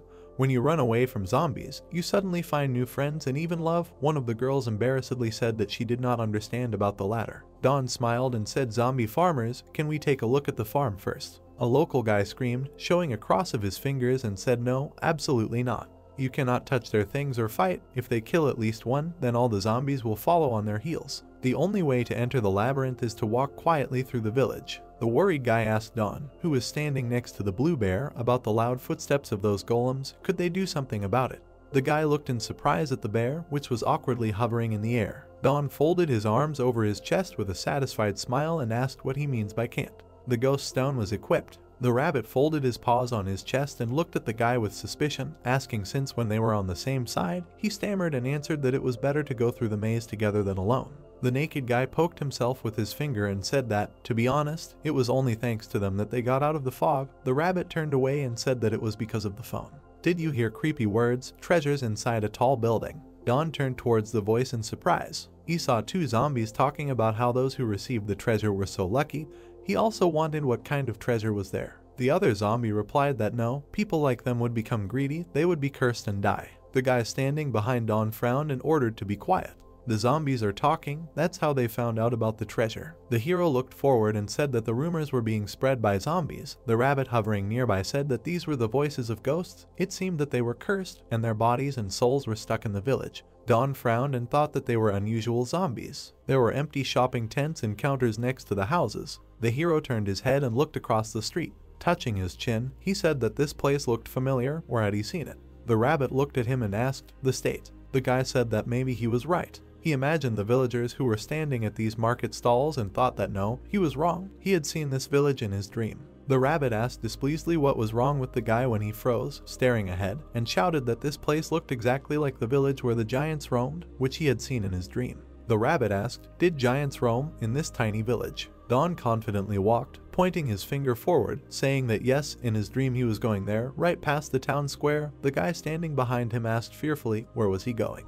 The heroes followed the guy who was walking straight ahead. He waved his index finger and said that he was heading towards the tower. Dawn stopped at the huge tall rads and said that there was no labyrinth in the dream. A rabbit came up to the hero and said that first they should go back to where they came from. The guy agreed. A thick black fog was swirling. The guy remembered the notes and thought that the dungeons were created by the witch's imagination.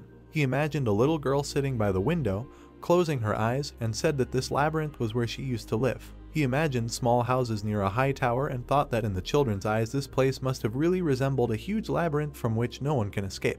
Closing his eyes, the guy imagined the image of a smiling young witch and thought that maybe it was what the Knight Van Dyck left for him. He opened his eyes and thought that maybe it was not a bone, but a child's smile. The rabbit frowned at the guy, saying, "Can he not make such a face when they pick carrots?" With an awkward laugh, the guy pulled one carrot out of the garden bed. The guy standing next to him screamed in fear, saying that he said not to touch them. Several zombies, growling, looked at them with their scary eyes. On the other side, more zombies were growling and opening their mouths. The monsters, with their mouths wide open, growled and stretched out their hands. Dawn giggled with a shining smile. The guy looked at him in surprise. There was an earthen wall in front of the heroes and the zombies could only scratch it with their hands. The guy asked in surprise, "Did he stop them with a wall?" The girl said that only he could do such a thing. The group of hunters watched as the guy, using the mud formation skill, dug a hole, saying that now that this place was teeming with zombies, they would pave a road underground. A black fog appeared in the tunnel behind the guy. He turned around, noticing it, and cursed. He took the golden ball in his hand and activated the sunstone, smilingly telling it to go away. The others looked at him. The brunette asked who he was. Her comrade said that he was so serene in a place where they were practically helpless. Dawn and the rabbit were already standing at the next farm, while the guys were just climbing out of the hole. The rabbit was eating a carrot, saying it was sweet. Dawn turned around and told him to stop eating.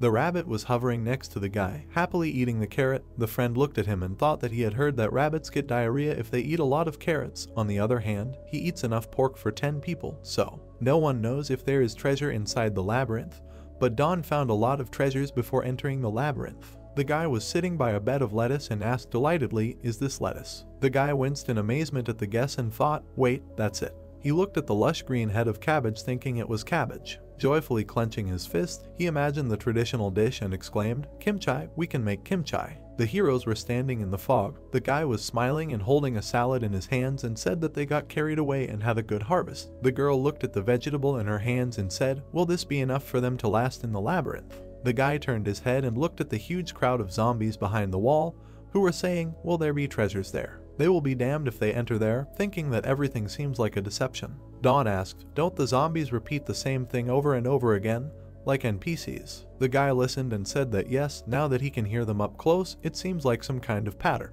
Does he think there is a hint of a labyrinth somewhere? Dawn looked at him and asked, "Like in the game?" The girl looked at them and said that she had been watching the zombies and thought there was a special one among them.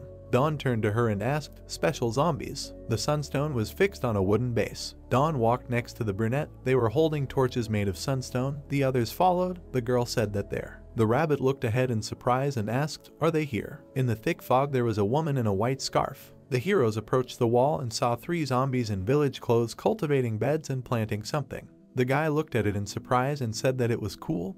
Only they grow vegetables. The rabbit put his paws on his hips and said that it seemed so. They did not look as aggressive as the others. The rabbit flew closer to the zombie villagers and said that he would listen to what they were talking about. He heard the words, "What a pity, what did this little child do to deserve this?" Walked around, said that she was a saint. Someone interrupted, saying, "Quiet, let him watch his words, did he want to die?" The rabbit frowned in confusion. He turned around and saw Dawn approaching him on a set of floating steps, holding his finger to his mouth, telling him to be quiet. They would listen a little longer. The rabbit asked when he had ended up here. The zombies were saying, "What a pity, what bad luck, the child was not cursed, but blessed." "Quiet, watch your words, do you want to die?" The boy covered his mouth with his hand and whispered to the rabbit. They were talking about a witch. The boy said yes, apparently she was a saint or something. It seemed she was too kind to be a witch. The rabbit was flying next to the boy sitting on the step and said that after all, they were repeating the lines too. There was nothing more to listen to. It was time to go. The boy stopped the rabbit, looking down in surprise. The zombie was speaking to Van Dijk, asking him to save this poor child. They would soon be cursed, but at least this child. Let her at least be happy. Dawn looked ahead, amazed. Turning to the rabbit, he asked, "Did he hear that?" The rabbit asked, "Did he hear what?" Turning, the guy said something about Van Dijk. The rabbit folded his paws on his chest and said that he was delirious. Dawn looked down in surprise and thought, was he the only one who heard that? He touched the cell with the Van Dijk ring in his inventory. Dawn was holding a huge glowing ring in his hand, more like a hoop. The rabbit asked in surprise what it was. A powerful energy was emanating from the ring. The guy smiled, looking down, and said that he thought he was very lucky. He stretched his hand with the ring forward. A glowing haze began to emanate from the shining ring. The heroes were surprised to see how a blue ball of energy rushed forward rapidly. The guy looked at it and said that this direction leads to the labyrinth. The blue ball collided with a metal wall. The bright ball dissipated from the impact. All the heroes looked there in surprise, hearing the zombies' words that let this poor child be happy. After the blow, there was a big round hole in the wall. All the heroes stared at it in amazement. The local guys were looking out from behind the wall. The guy asked for a shortcut. What was that voice he just heard? The rabbit pointed his paw forward with displeasure and told the guy to be careful, there might be a trap. Dawn smiled and replied that it was definitely not a trap, he was sure of it.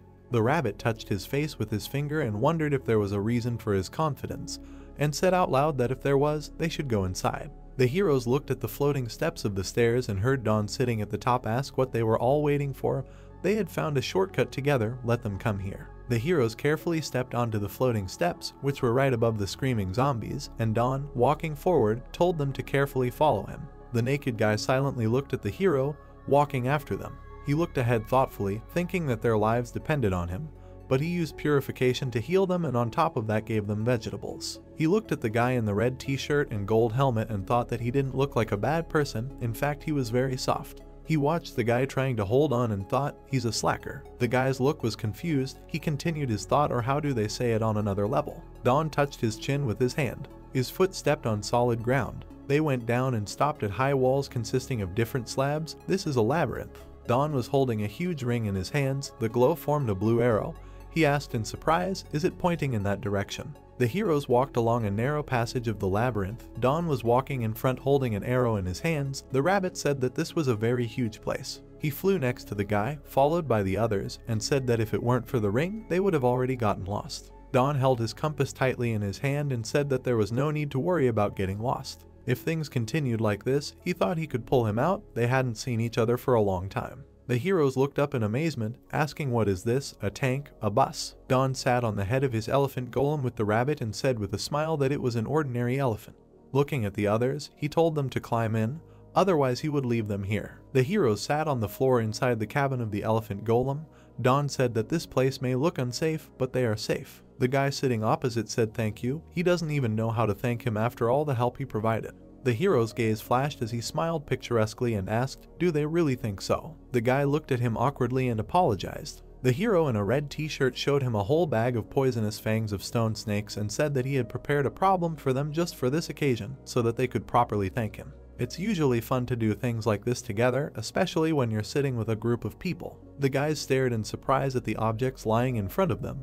The girl asked in surprise, fangs of stone snakes. The guy continued in arrows. Don smiled and took the arrow in one hand and the fang in the other and said that from now on, why don't they combine them and create petrifying arrows? The heroes sat opposite in confusion. The guy repeated, petrifying arrows. Participants were shocked to encounter a sudden cottage industry. Don looked at the rabbit, who appeared in the window and waved his paw, shouting for him to quickly go there. Don stood on the elephant's head and, looking forward, asked what it could be. In the corners of the labyrinth sat huge spiders with red eyes and there were a lot of cobwebs. He looked at his shadow copy, who was holding a bow in his hands, and asked if he could try new arrows. The arrow flew towards the spider's paw. The place where it stuck began to turn to stone. Don told the guys to start shooting. Looking ahead happily, he shouted that it was so effective. He looked through the round window and told the others to give it their all and earn some extra money. The guy made a sound of agreement. Ahead was the maze wall, leaving only a narrow passage. A man with gray mohawk hair, his mouth wide open, screamed as he ran away.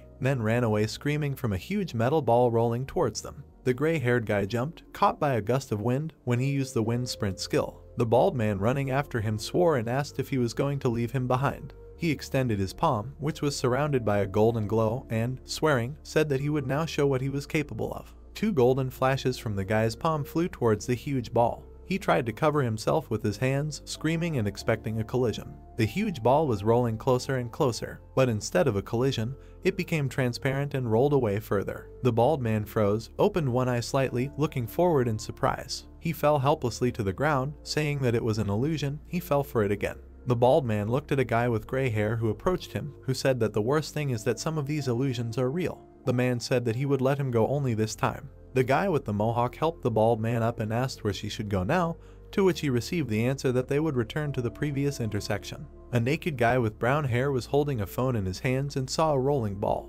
He looked at the screen in surprise and said that this cannot be. This huge iron ball is not visible on the camera. Turning to Don sitting above, he said that it's incredible. He distinguishes illusions from reality through the phone's camera. But how he managed to charge it, he was already wondering about it.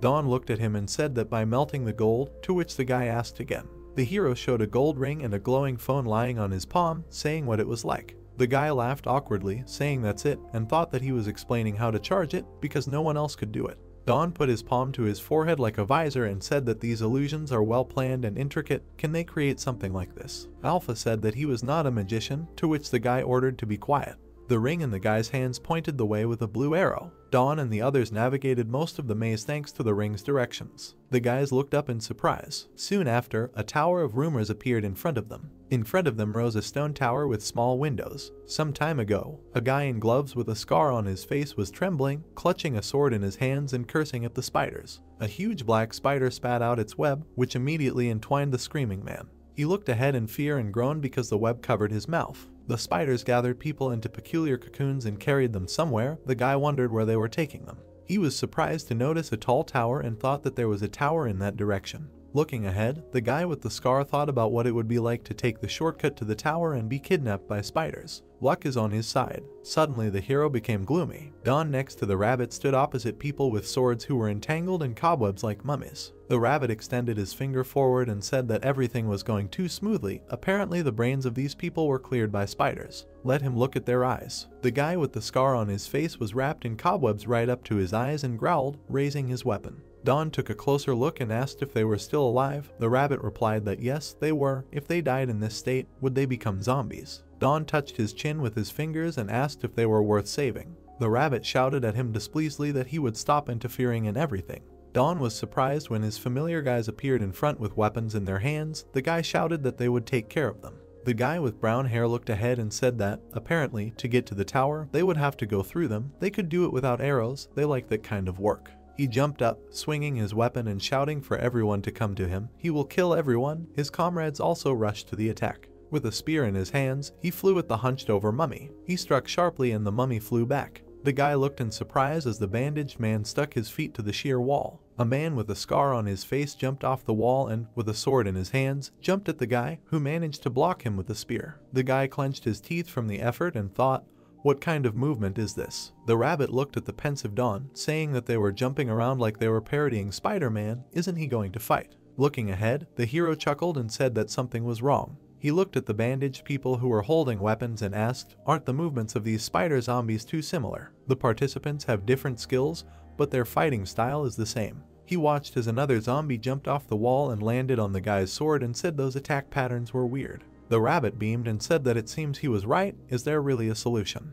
Don closed his eyes. Opening them sharply, he stated that he had no ideas. The rabbit asked, "Is he laughing at him?" Don looked at the spider zombies jumping off the walls. Closing one eye, he said that even if the world turned upside down, it would be wonderful if they had time to look at the sky. The rabbit, frowning, asked what kind of nonsense he was talking about. The guy took a closer look and chuckled and asked, "Is this?" Thin threads led to the body of a man wrapped in cobwebs. The guy took a closer look and asked, "Are these threads?" Armed zombies were jumping, bouncing off the walls of the tower, held by long threads. Don said that they were not brainwashed, but controlled by threads. The rabbit pointed and said that he was right. They were coming from the top of the tower. Looking forward, Don ordered the shadow copies to cut all threads. Dark silhouettes twirled spears in their hands. The shadow copy, unwinding the spear, cut the threads leading to the girl rewound by the web. Thin threads broke. The copy turned and watched as the girl fell down. The comrades looked at this in surprise.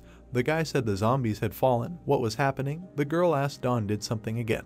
A gloomy voice was heard asking who had the courage to break the dolls. Dawn looked up excitedly. Stones flew from the tower wall when hit by the spider's paw. She was a long-haired blonde who had a spider body instead of legs. This is the Spider Queen Arak. She looked down and laughingly said welcome to her nest. She introduced herself and asked if they would become her dolls too. The spider pointed with a finger with long claws. The rewound zombies rushed forward with a growl. The guy repelled the attack with his spear. Dawn clenched his teeth, saying that she brought the zombies back to life. He turned his gaze to the rabbit, who was pointing his finger, telling him to be careful. This is the boss. Arak touched the claw with her tongue and said that it was a very cute rabbit. The animal hiccuped in fear and said that it was not tasty. Dawn looked at the Spider Queen and asked why she was so beautiful. It seemed like he had seen her before. The rabbit waved his paws and shouted, "Who cares about her appearance? She is nothing more than a bug. The fact that she speaks human language makes her even more disgusting." Arak crawled down the wall, saying, "How can he say such a thing to a woman? Should she cut his tongue out?" The rabbit screamed in fear and apologized. The girl touched her black hand to her cheeks and said, "No, it was too late. A tongue like his should be cut out." She told her babies to come out. Many black giant spiders crawled along the wall. The girl screamed, and the boy looked and shouted that the Spider Queen had summoned all the spiders nearby. He thought they should run. Dawn frowned, looking ahead, thinking that building a wall would be useless. Even if he used the floating stones, the spiders used webs. He took a silver cube in his hand and opened a magic portal to the treasury shining with golden lightning, telling the magic inventory to open. Bahamut waved his hand and greeted the owner, saying that they were halfway done with the inventory. The black spiders were approaching. Bahamut asked what it was, what kind of dirt. These dirty creatures terrified the owner's eyes. A shining scythe appeared in the snowman's hand. He asked the owner if he could leave the cleaning to him. Dawn looked down and asked Alpha if he heard. Let him send him life energy. The spirit agreed. The snowman's body was covered in a bright blue haze.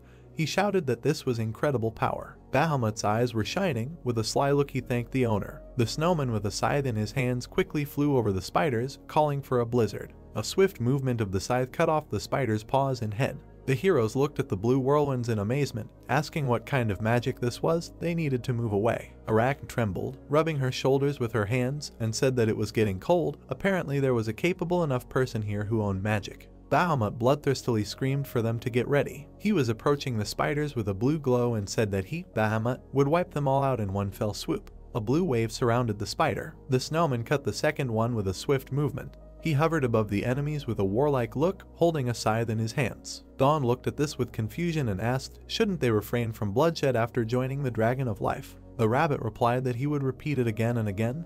They were considered undead, so what did he expect? Bahamut stood next to the cold surrounded spiders with a scythe in his hands and asked, is that all? Arachne looked down at this and said that he had a funny visitor in his nest, daring to do this to her babies. The rabbit pointed his finger in displeasure and told her to look here. Why was she climbing up and talking down to them? Arachne approached and the rabbit hid behind the boy's leg, who said that she might be scared. The spider girl looked at them and apologized, saying that she could not leave the tower. The rabbit asked why. Arachne looked down and said nothing. Thoughtfully looking down, she said that it had been decided. Now the final test awaited them. She spread her black arms out to the sides, sitting on the wall, and said to try to hold out. A black haze appeared around the Spider Queen. She looked down on the heroes and said that if they stayed alive, they could get the treasure. The rabbit frowned at her. Turning to the surprised boy, he said that it seemed like she said that on purpose to give them the treasure. A large fireball flew forward. The heroes were amazed when the huge fireball slammed into Arachne on the wall of the tower. The Spider Woman was thrown back by the explosion. Dawn turned around, worried.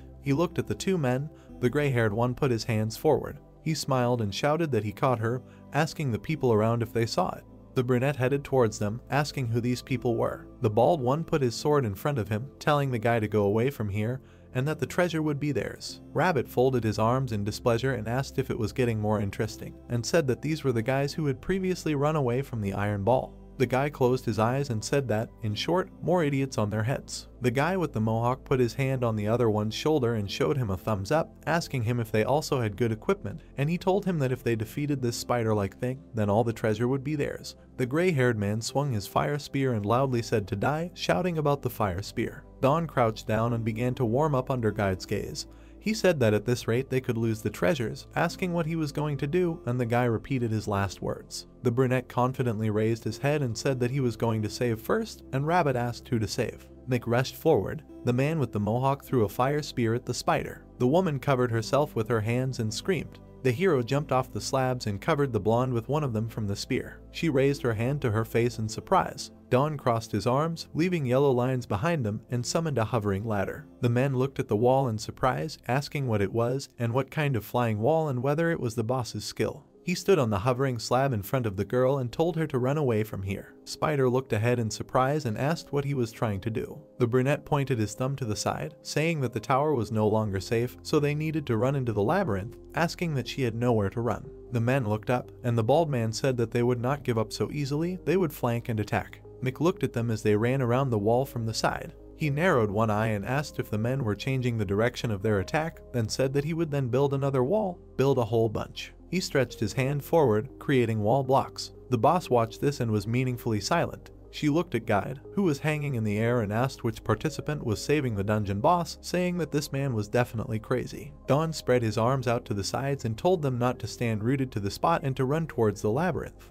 The girl lowered her eyebrows and apologized, saying that she couldn't do it and that she couldn't step outside the tower to begin with. She said in a frightening tone that she would die at the hands of people, as was her destiny. The brunette looked at her in surprise, silently asking if she knew that she would be killed. The blonde quickly crawled up the wall. Rabbit pointed up, telling him to look and that she was running away, and that the rules of the dungeon couldn't be broken just like that. He waved his arms furiously and said that no monster could leave the dungeon of their own free will, and that you couldn't make someone do something that they couldn't force. The guy smashed the wall of the tower with a blue flash to the shock of Guide, asking about the one who said that he can't, and said that he makes the impossible possible. The second asked about why he shot a hole in the tower, and he said that it was in order to get inside. Dawn jumped on the bird inside. He went up the stairs, and Rabbit said that he was a bore, and turned to Bahamut, telling him to go inside. The guy in shorts stood behind the girl and asked about what they should do, saying that he was too scared to go there. The bald guy looked up angrily and exclaimed that the spider had escaped into the tower. The guy with fire in his eyes frighteningly asked about the fact that now, if you think about it, those guys don't have good equipment.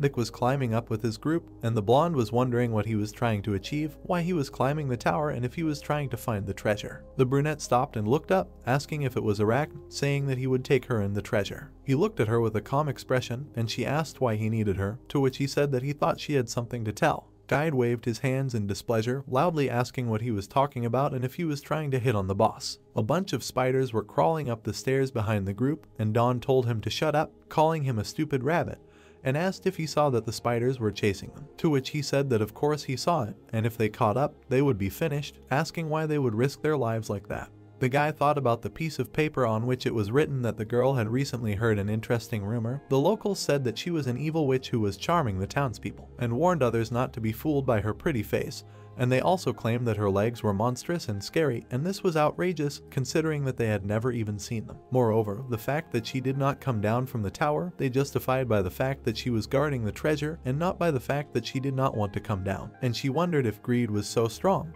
then why didn't they climb the tower themselves? And the hero said that this inscription appeared when he touched the tower. The group went up the stairs again, and Rabbit asked if that witch was the Spider Queen, and if she was one of those with monster-like limbs and a beautiful face, and Dawn confirmed this and said that from his experience he could tell that the witch's diary is similar to the game developer's notes. The brunette remembered the golden book and said that the stories were like dungeon trials, and they were a little overdone, but still. Guide looked at the guy, asking if he wanted to say that the tower was created by a witch, and not the dragon of the apocalypse, but he said that no, but he thinks that the original idea came from a witch, and no one will voluntarily allow him to read his diary. He smiled confidently and said that at the center of all this someone stands, and this someone borrows ideas and embodies them. Rabbit frowned and thought about the dragon of the apocalypse. The system contacted Dawn and asked if he was sure that the game was created based on the witch's diary. The hero looked at him carefully, imagining a white-haired girl with a black cat, and said that if he was right, then Arachne could be a witch. But behind them the voice of a creature in a hat was heard, which said that this was not true. The protagonist turned around to look at him. He, in turn, moved his hand to the side and said that she only had the same hair color as the witch, but all other external features were different. The builder looked at the raging boy with dissatisfaction and asked him where he was so confident that he was not mistaken. To which Bahamut said that he was absolutely confident in his words. A door had already appeared in front of them, and Dawn said that they would find out when they reached the top of the tower. The protagonist's group entered the room, and he continued by asking what kind of attic-like place this was. Arachne looked over her shoulder and asked if they had come to ask for their death, and then asked if it was worth continuing from where they left off. But then the hero called out to her and asked her to wait. She looked at him with a questioning expression on her face. He smiled softly, holding out his hand, and asked to shake his hand. The arachnid looked down and said that she didn't know what he was up to, but things don't always go the way you want. She spread her arms, emitting an aura, and said that he would not be able to change her destiny. Black waves began to stretch from the tower. They began to be sucked into the tower. A man with medium long hair sat holding a bald man in his hand and asked what the hell was going on there. It suddenly became light around Dawn, and he was terribly surprised while someone greeted him. And the hairless man with the guy strangling him ended up in the middle of the market. A gray-haired man held out an apple to the handsome man and told them to look at these apples, and he asked if it was a real apple. Then he grabbed it and took a bite, surprised that it was really real, and the merchant was dumbfounded and said that he needed to pay. Afterwards, the pot-bellied man called the guards while the half-naked man was eating his apples, and he told his grandfather to shut up, and then mentioned that he would not be able to taste fresh fruit anytime soon. But the next moment the guard tried to pierce him with a spear. The hero looked out of the window and asked if this was really the Imperial spear technique. The sun was shining brightly in the sky, warming the city, and he continued by saying that when he sees this, he understands that this is the village from his dream, and asked what was happening. And then, picking up the device, he mentioned that he had a phone. Having looked at the combatants, he saw only the same dungeon and heard the handsome man asking how he dared to attack him with a spear because of an apple. The protagonist looked at the phone with alarm and asked if it was all an illusion. From behind him he heard the voice of a witch, who greeted him and said that they had met again. He immediately turned around. Behind him stood a very small girl with blue eyes. The rabbit moved his paws to the side and said that she scared him, and Dawn asked why she said that it happened again and then asked if she knew him. She immediately became a little embarrassed and asked if it was the guy who was with the Knight Van Dijk, and after thanking him for coming into her dream again, she said that her name was. But then she changed her mind and said about that he could just call her a witch. The builder was surprised and asked if this place was really her dream and not the giant's. The girl drew a circle in the air with her finger and said that it was so, and last time, it got here through Van Dijk, and then said that she also created this ring. The hero scratched the back of his head anxiously and said that he couldn't seem to understand what was happening.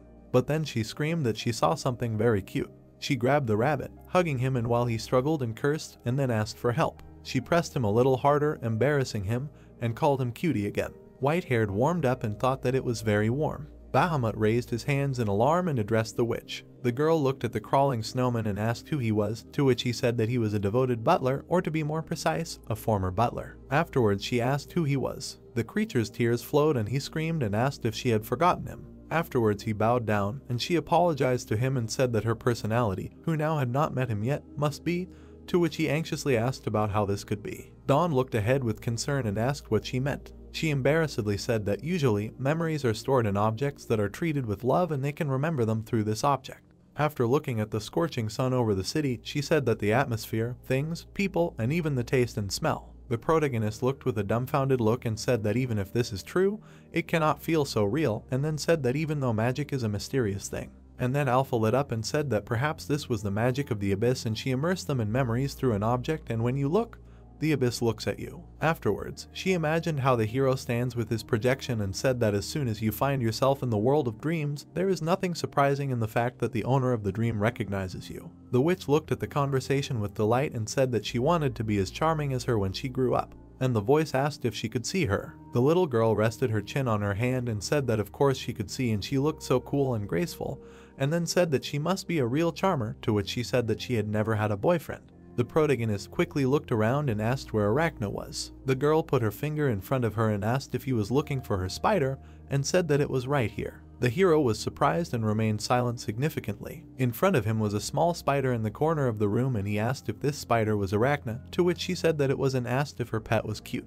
Dawn looked at the blue-eyed girl and thought that this child. Then he put his hand to his face, shed a stingy tear, and thought that she must have no friends. Afterwards, the guy squatted down next to the spider and, moving his hand away, asked what Arachna was going to give him for the last test, and then asked why she brought them here. Then he touched the eight-legged creature with his finger and demanded to say something. Then a sheet appeared on which it was written that the witch they are talking about is the spider girl, not her, and if you get entangled in her web, you will become her faithful slave. And then it was written about the demand to the queen, so that she would grow up faster and protect her, to which he exclaimed and mentioned the magic book. The guy looked into the luminous book and remained silent meaningfully, and then suggested that she wants them. Looking at the girl with the rabbit, he continued by saying that she wants Arachna to become the witch that everyone is talking about, and not her, and that her protected by the spider. Dawn closed the book and seriously turned to the monster and asked if she was listening right now. The hero became even more serious and asked if protecting the child was her test. The blue-eyed girl asked in surprise whether he was going to protect her. Bahamut lit up with readiness. The protagonist said that this is so, and said that those who have no friends should help each other. The snowman said that they would protect her at the cost of their lives.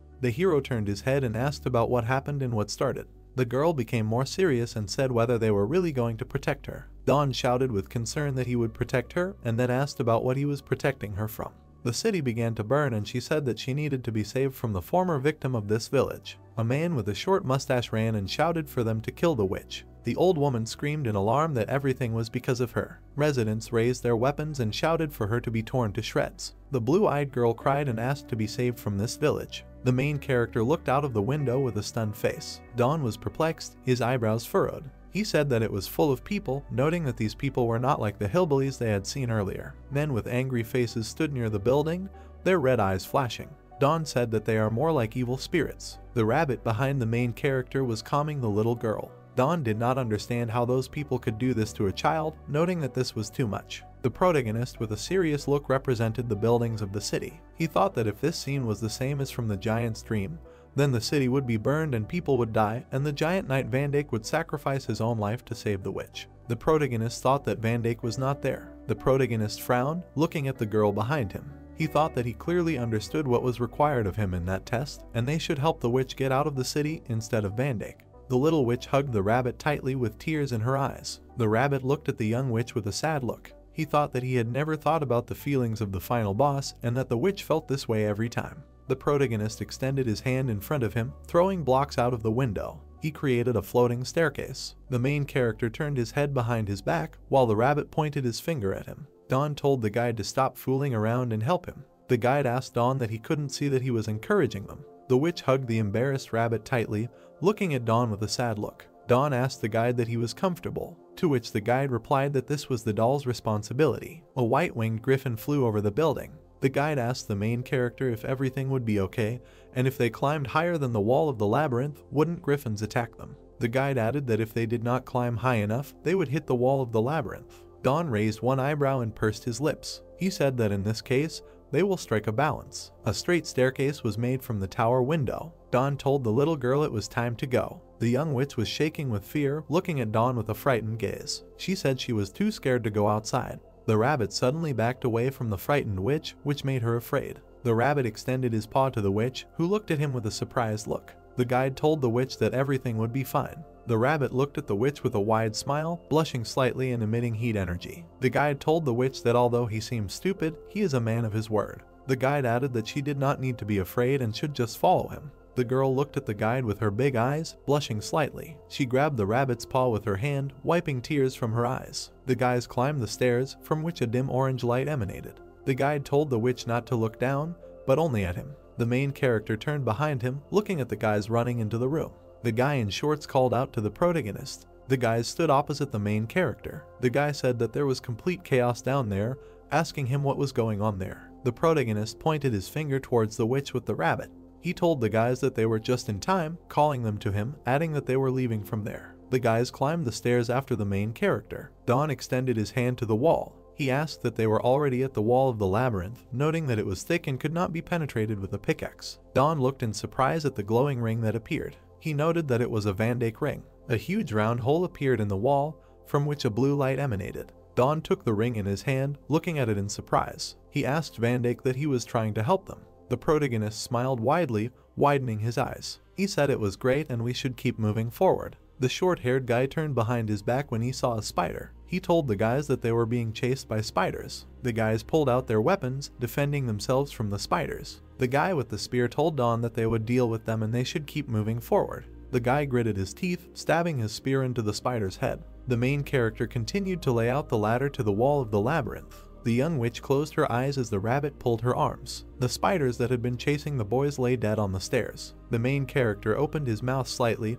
looking in surprise at the hole made in the wall. The protagonist looked at the city, over which the sun shone brightly, dispersing the black clouds. The guys smiled widely, enjoying what was happening. They were glad that they survived and went outside, thinking that they would never get out. One of the guys said that the spiders were retreating back into the maze. The rabbit looked at the back of the main character with a serious look. The guide thought it was trivial. The main character stood with his back to the guide, looking at the city. The guide thought that by avoiding ground monsters, using the black fog as a roof, and even defending himself from griffins, he managed to build a bridge in such conditions. The guide closed his eyes, scratching his cheek with his finger. He thought that the ground was uneven, so the height of the walls of the labyrinth was different. But despite this, Don calculated everything correctly and was able to build it.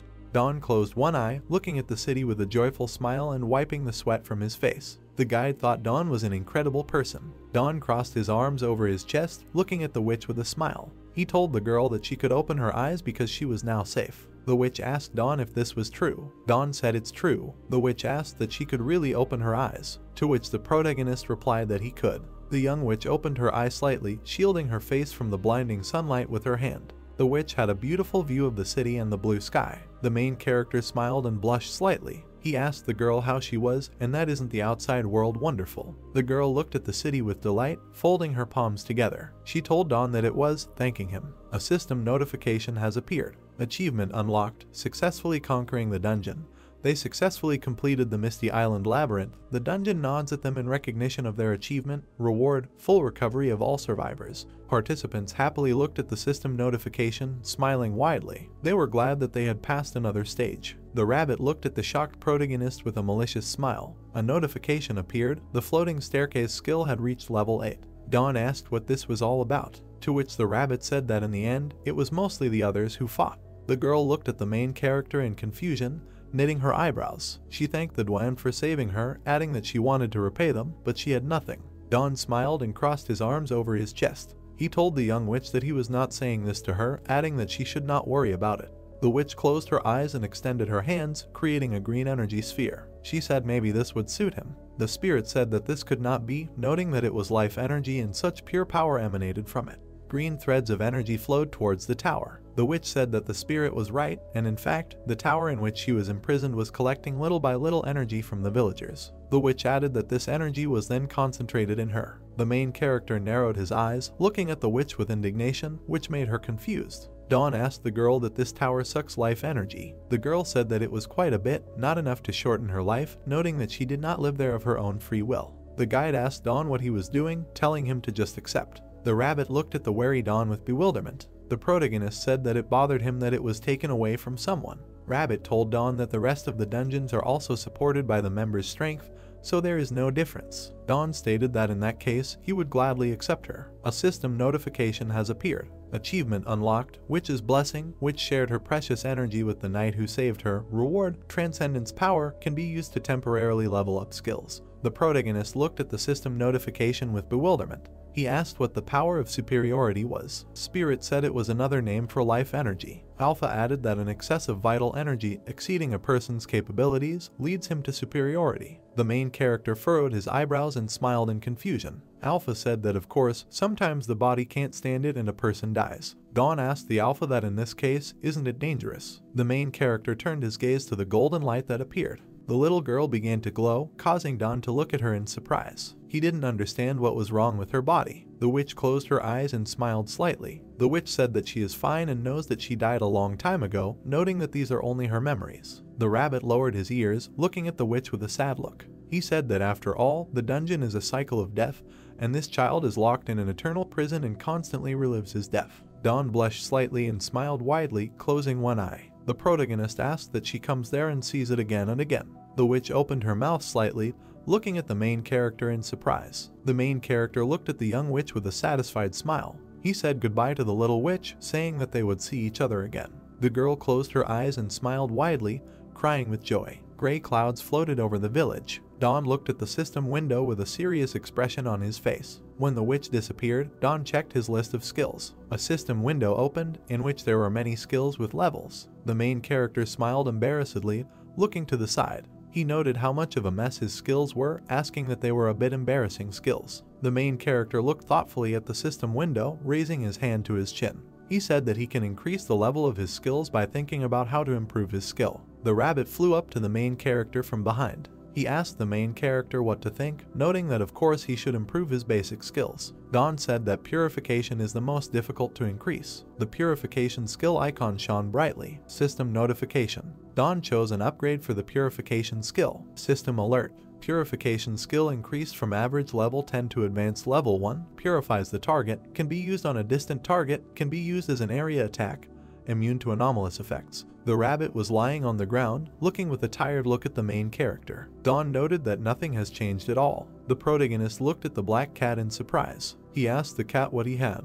The cat held a golden bell on a red thread in his teeth. Dawn took the cat in his hands, trying to snatch the bell from his teeth. System notification. Witch's Bell, durability 100 out of 100%, special function unknown. Dawn didn't understand what it gave him. The cat abruptly escaped from the protagonist's hands. The cat looked displeasedly at the main character, who was reaching out to him with a smile. Dawn told the cat to be a good cat and gave it to him, noting that it was not food. The cat looked at the main character in bewilderment. He tossed the bell up, opening his mouth. The shadow cat swallowed the bell. The main character looked at the cat in shock, his mouth wide open. He asked the cat why he swallowed it. The cat was sitting on the ground, licking his paw. The rabbit approached the protagonist from behind, who looked at the cat in bewilderment. Rabbit asked Dawn why he reacted that way. Dawn said that it was exactly the same as the bracelet, but the description said it was a witch's bell, asking the rabbit what didn't he see when he was cuddling with her. The rabbit closed his eyes, remembering how the young witch extended her hands to the shadow cat.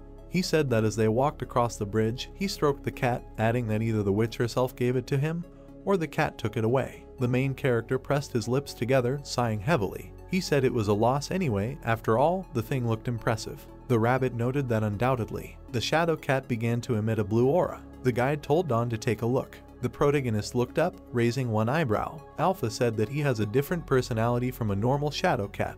Dawn asked the Alpha how he had changed. Alpha said that he doesn't know much about void magic since it's not his specialty. The rabbit waved his paws furiously, causing Bahamut to look at him in surprise. The rabbit told the spirit that since he doesn't know by asking him, then why act like he knows something?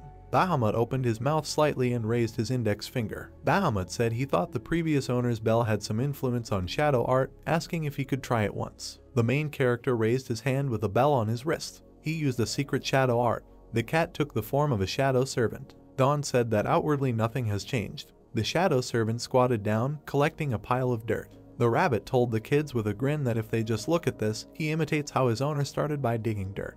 The shadow servant was picking up a ball of dirt. His hands pressed against the lump, emitting a bright green light. The shadow servant created a square that emitted an aura. The guys watched the servant in surprise, their mouths slightly open. The rabbit said if it could be. Dawn smiled widely, widening his eyes. He asked what skill the servant used. The main character showed the servant how he created a huge block of dirt. He used the mud shaping skill. The servant created a stone block, repeating Dawn. Dawn was happy about what was happening, smiling widely. He said that the servant actually uses the skill. The main character raised his leg and arms while the servant repeated after him. Before this, the shadow clone could only exactly repeat Dawn's movements, he could not imitate skills. The shadow servant opened his mouth slightly, looking in surprise at the hand emitting green energy. But after changing his character, he was able to use them. The main character beamed with joy, clenching his hands into fists. He said that he was curious what skills a shadow servant could imitate, adding that they would test everything. System window with mud shaping skills, stone breaking, wild boar strength.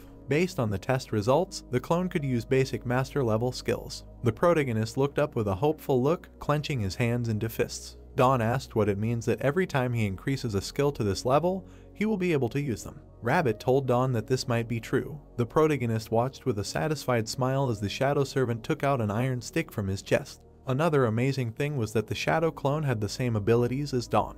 The main character said it was great. He closed his eyes and imagined the golden bells with admiration, pressing his palms to his cheeks. The protagonist said that from now on, every time the dungeon is reloaded, he must visit him and collect as many bells as possible. The rabbit raised its head, looking at the satisfied protagonist. He said that if a shadow clone appeared that could use skills, then he had nothing to fear anymore. The main character raised his index finger, looking up. He said the first thing to do was give him a name, calling him Grimbel. Dense gray clouds floated in the sky. The main character was lying on the ground, opening his inventory. There were a total of 14 mud bricks in the inventory, after which the number of bricks increased to 17. The protagonist rose from the ground with joyful cries, while Grimbel was making bricks. Dawn noted that this automated production is a real treasure. The rabbit said that at least it was quieter. The protagonist opened his mouth slightly, looking at the sky. He said there will be a restart soon. The protagonist looked straight ahead with a determined look, causing the rabbit to look at him in horror. Dawn said that until then, they will explore the zombie village. The main character was glowing with happiness, holding objects in his hand, while the rabbit looked at him in bewilderment. Dawn and Grimbel collected useful items from the village. Rabbit noted that Dawn was collecting trash again. The main character stood opposite the guys near a building from which dark pillars of energy emanated.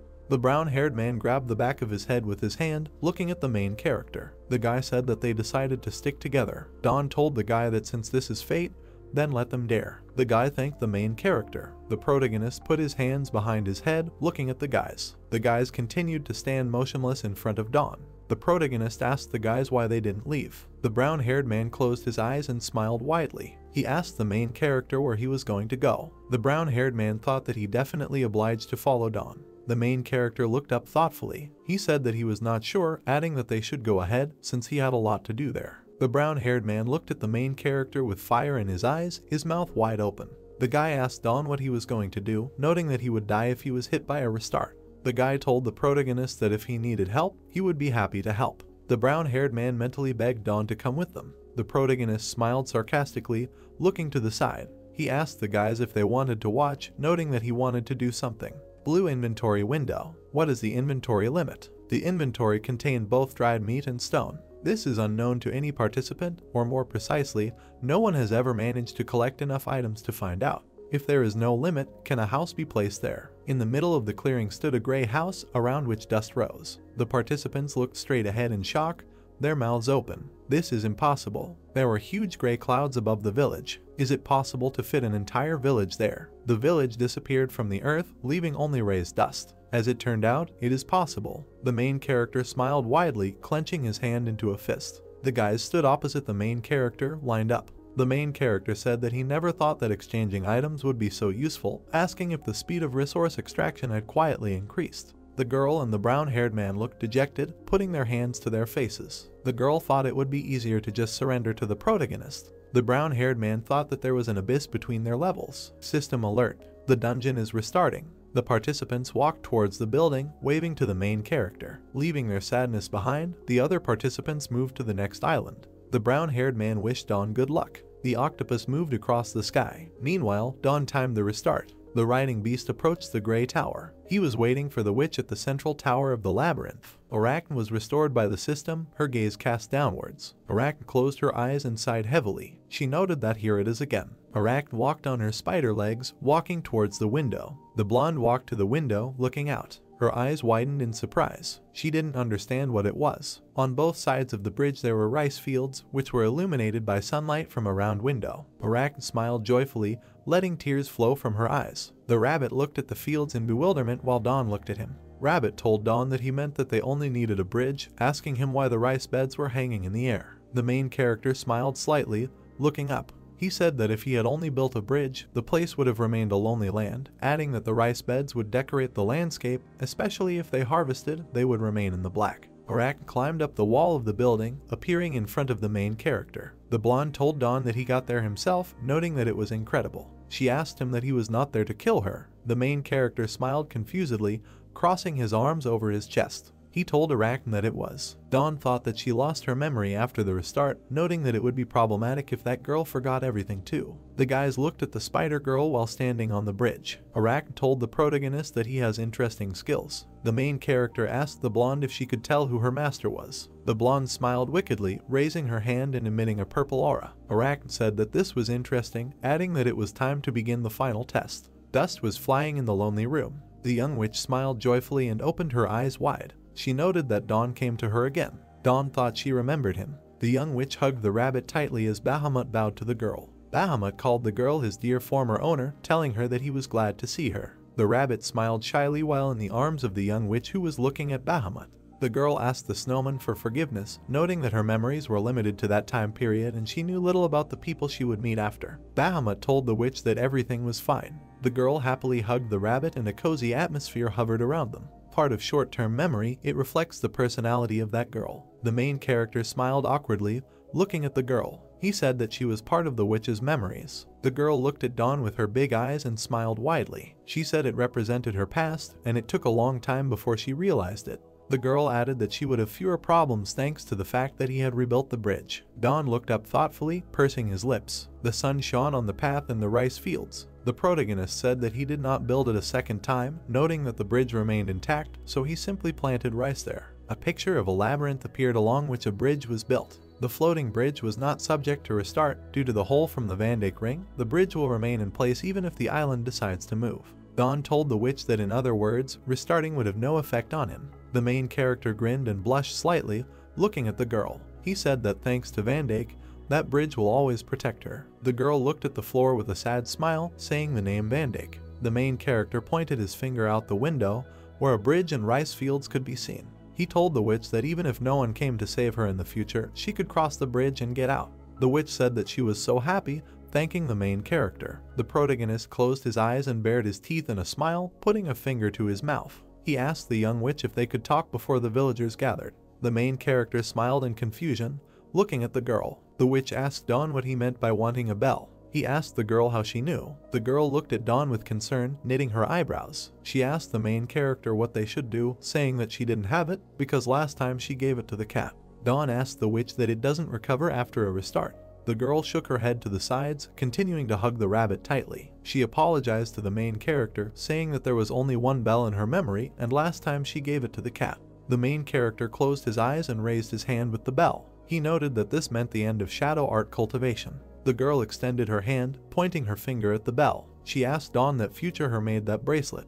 The main character said that it was so. The young witch smiled, looking at the protagonist with a satisfied look. She told the main character that if he wanted the bell because of that bracelet, asking him how about going in search of another version of her. Dawn looked at the young witch in bewilderment. He asked the girl about her other version. The girl stood on the floor, feeling the reflections of energy. The little witch said that she somehow felt that somewhere in the past there was another version of herself trapped. The rabbit enjoyed being in the arms of the little witch. The girl told the main character that in her memory there is only one bell, but if he looks for another version of her, then maybe she will have it too. The main character looked at the girl with a satisfied grin. He said that anything could happen. Dawn thought he figured that was all Van Dyke's gift could do. The girl looked at the main character in surprise. The protagonist asked the witch what her name was. The girl told Dawn that he could just call her a witch. Dawn closed his eyes and smiled widely. He told the witch that this was not the name she wanted for herself. The main character raised his index finger, looking at the girl. The protagonist said that since these are memories of the past, asking the witch, what about the name Memory? Dawn said that sounds much better than just a witch. The girl opened her mouth slightly and looked up at Dawn. The young witch said the name Memory. She smiled widely and closed her eyes. The girl said she liked it. The octopus burst out of the black clouds. Leaving behind memories, Dawn moved on. The main character pursed his lips, imagining a dense forest. He thought that the next place where the giant went in his dream was the forest of beasts. The main character looked straight ahead with a determined look. He said it was time to go to the forest of animals. Heavy rain fell over the village. The main character and the rabbit stood in front of the rice fields indoors. Underground temple. Dawn asked the rabbit that the forest of beasts is the first stage dungeon. The rabbit looked at the ground in bewilderment, his mouth parted. He asked what it was. The main character looked at the ground in shock, not understanding what was happening. The main character looked down in surprise. The red-eyed ant shook his head. A bunch of ants were crawling on the ground. The main character widened his eyes, looking at the ants in bewilderment. He asked when they managed to multiply so much, and suddenly they were recently born. The rabbit squinted at the ant, taking one in its paw. He said it didn't look like it, noting that they looked like adults and were most likely recruited as subordinates. A large ant was sitting on the branches. Dawn asked where his chimera ant was then. The protagonist noted that he has grown so much and looks the size of his fist. Dawn smiled sarcastically,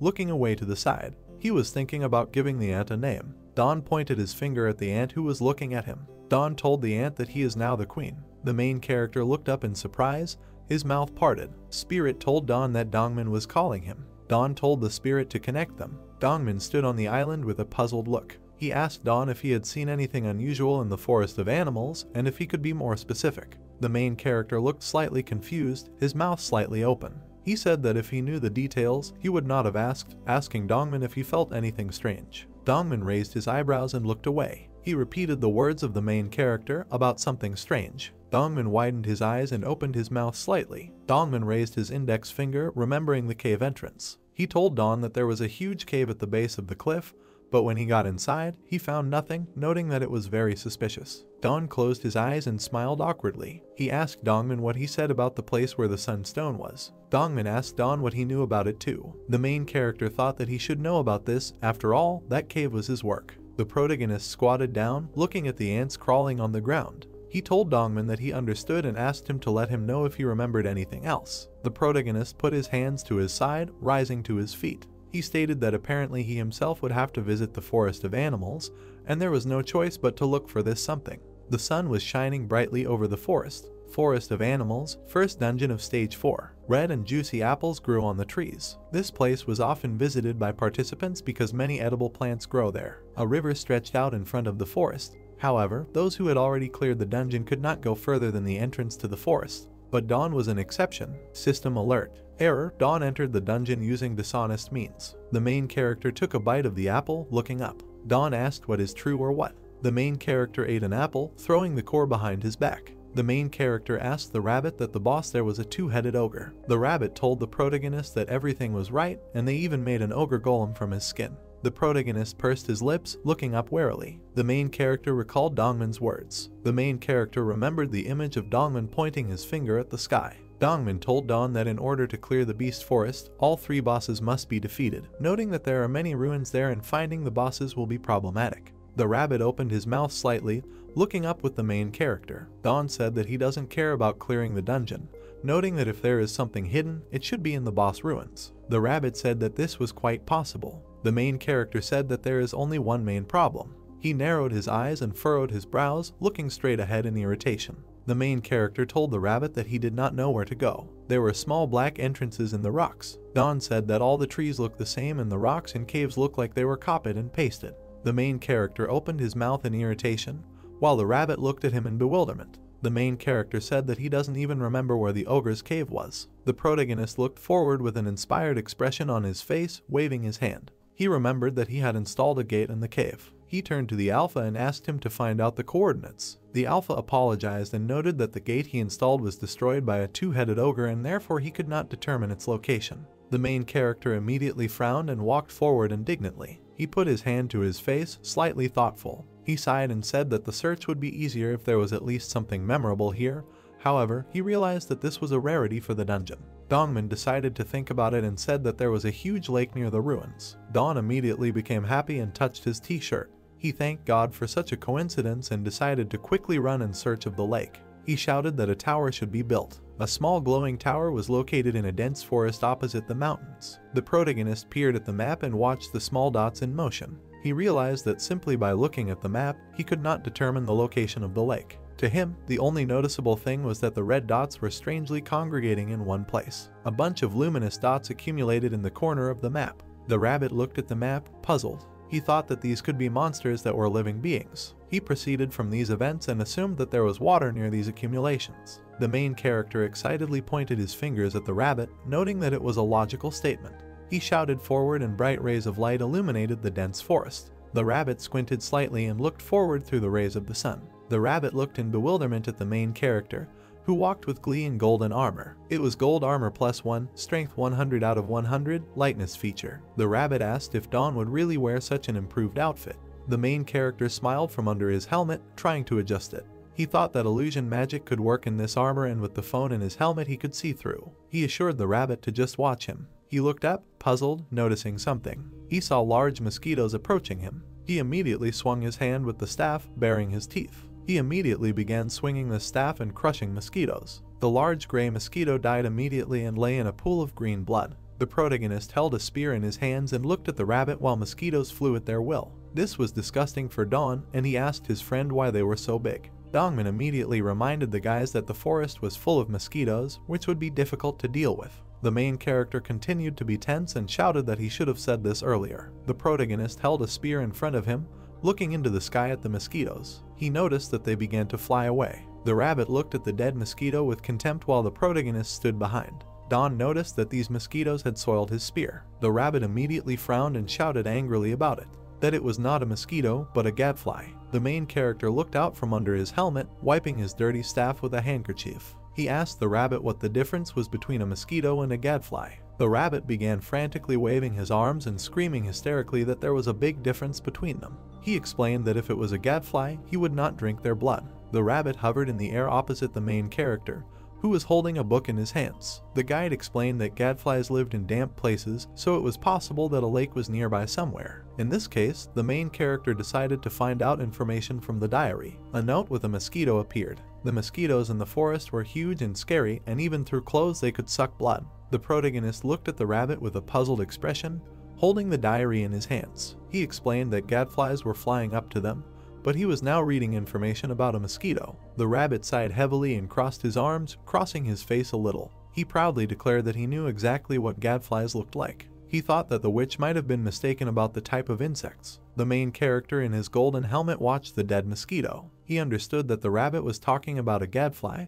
but he believed that it was a mosquito. He mentioned that the rabbit was talking about a monster that sucked blood. The protagonist was very indignant, baring his teeth, remembering the image of the witch. He did not understand how it was possible to confuse a mosquito with a gadfly, but he realized that it was not her mistake. Dawn and the rabbit looked puzzled, trying to think about what they would have to do now. The rabbit replied that it was dangerous to continue walking with uncovered skin. Dawn lightly touched his chin, lowering his golden helmet head. He realized that golems were the slowest of all creatures. He suddenly widened his eyes, peering ahead. He thought about mosquitoes. He put the key in the box and was about to open it. He noted that the forest would have to wait for the animals. A huge mountain of gold and treasure appeared through the portal, and the main character looked at the rabbit sarcastically. Dawn explained that he came up with something incredible. The two of them walked through the portal and met up with Bahamut, who was sweeping up the gold. The main character put his hand on the snowman's head with trepidation, saying that he would have to leave soon. The snowman looked in surprise at the main character, who continued to follow forward. The rabbit watched as the main character bent down in front of the mountain of gold and began to sort through it. The rabbit did not understand why Don did this. The guy in armor explained that last time he was here he noticed one interesting thing.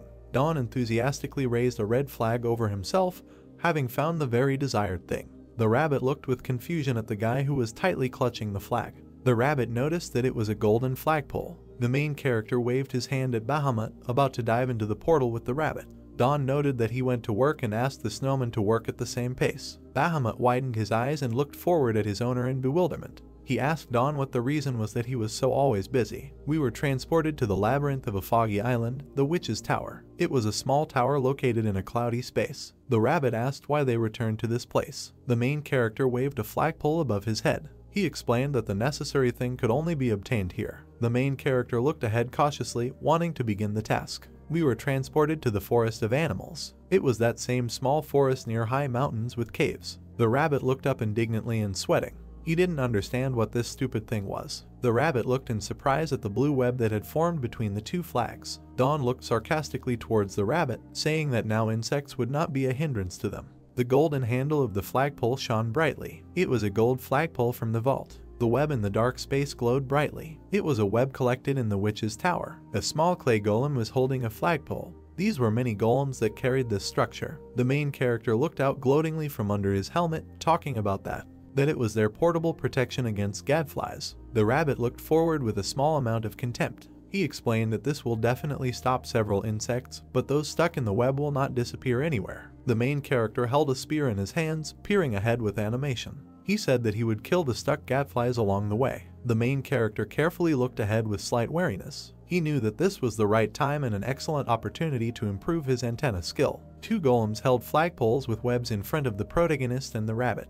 Don walked smoothly through the forest. The helmeted fighter waved his spear near the huge mosquitoes. Don bared his teeth gloatingly, showing a thumbs up. The rabbit lowered his ears and looked ahead with incomprehension. Don stopped to rest for a moment. At this time, the guys sat down to have a snack while the golems caught the gadflies on the web. The protagonist took off his helmet and sighed heavily, sitting on a stump with the rabbit. He noted that he was exhausted. The guide understood that this was expected. Suddenly a girl ran out from the side, looking dumbfounded, with mosquitoes flying behind her. The rabbit and the guy looked at what was happening in amazement. The two boys fell to the ground in front of the web, causing the rabbit to fly away. They tried to apologize. The protagonist looked with fear at the out-of-breath girl who was lying on the ground. The gadflies hovered near the web, realizing that they would not fly through it. The guy and the girl timidly scratched their heads, looking at the main character with a smile. The guy thanked Don, noting that they would now owe them their lives. The girl explained that they accidentally crashed into them and it was very unexpected.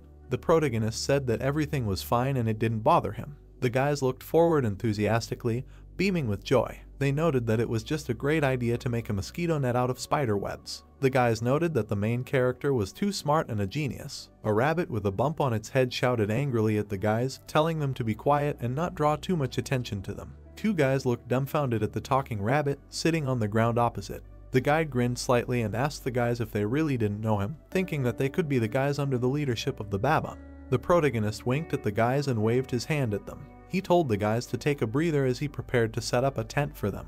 The guys with a hot cup of green tea began to drink it. They immediately burst into tears of happiness, sitting on the ground with a mug of tea. The brown-haired girl thanked the guys, saying that she could not imagine that in this terrible forest they could receive such a warm attitude from other people. Don widened his eyes and looked at the uninvited guests in amazement. He asked them how long they had been in the forest. He asked them another question about whether they had accidentally seen a large lake near the ruins. The guy and the girl looked at the main character in surprise, understanding what kind of lake they were talking about. They replied that they had just come from there. The azure shore of the lake enveloped the forest part. The girl looked at the main character enthusiastically, trying to squeeze forward through the foliage. She led him to a bright lake, in the middle of which there was a small island with ruins. The protagonist looked ahead dumbfounded while the rabbit was guessing. He thought that this could just be a treasure chest. Rabbit noted that Don noticed the chest faster than the lake itself. The main character looked at the girl, who closed her eyes in embarrassment and touched the back of her head. She recalled that they tried in many ways to get to this island, but could not figure out how to cross the lake. The bright light reflected from the water surface of the lake. The protagonist realized that the lake was quite deep. Many mosquitoes were flying in the sunny sky. They realized that there were too many insects in this place. The main character touched his helmet and was about to contact Dongman. He asked the guy how he crossed the lake. Surprised on the other side, Dongman remembered the chest in the middle of the lake, saying that they too could not muster up the courage to get to the chest. He added that the ruins were located right next to the lake. The main character and the rabbit were slightly puzzled by what they heard. Don suggested that the chest in this case could have been fake. The guy in armor looked at the rabbit, who breathed a sigh of relief and shrugged. The rabbit explained that it would be better this way and they should have moved on, because there was a high probability of a trap. Don continued to look at the rabbit with a grin, who immediately changed his face with incomprehension. The rabbit fell into a stupor and was slightly stupefied. Don looked at him with encouragement and a small smile. The rabbit got angry and started waving his arms. The rabbit indignantly explained that he would not go to this place and told Don to go on the floating stones himself if he was interested in finding out. The main character closed his eyes and frowned slightly. He explained that this was the plan, but he had a bad feeling about it. The protagonist stood with an indifferent look and crossed arms while the rabbit trembled convulsively. Don had a feeling that some kind of monster could swim out from the depths of the lake. The rabbit asked his friend whether, despite these conditions, he was still ready to send him there. Don grabbed a piece of meat and antennas began to grow on his head.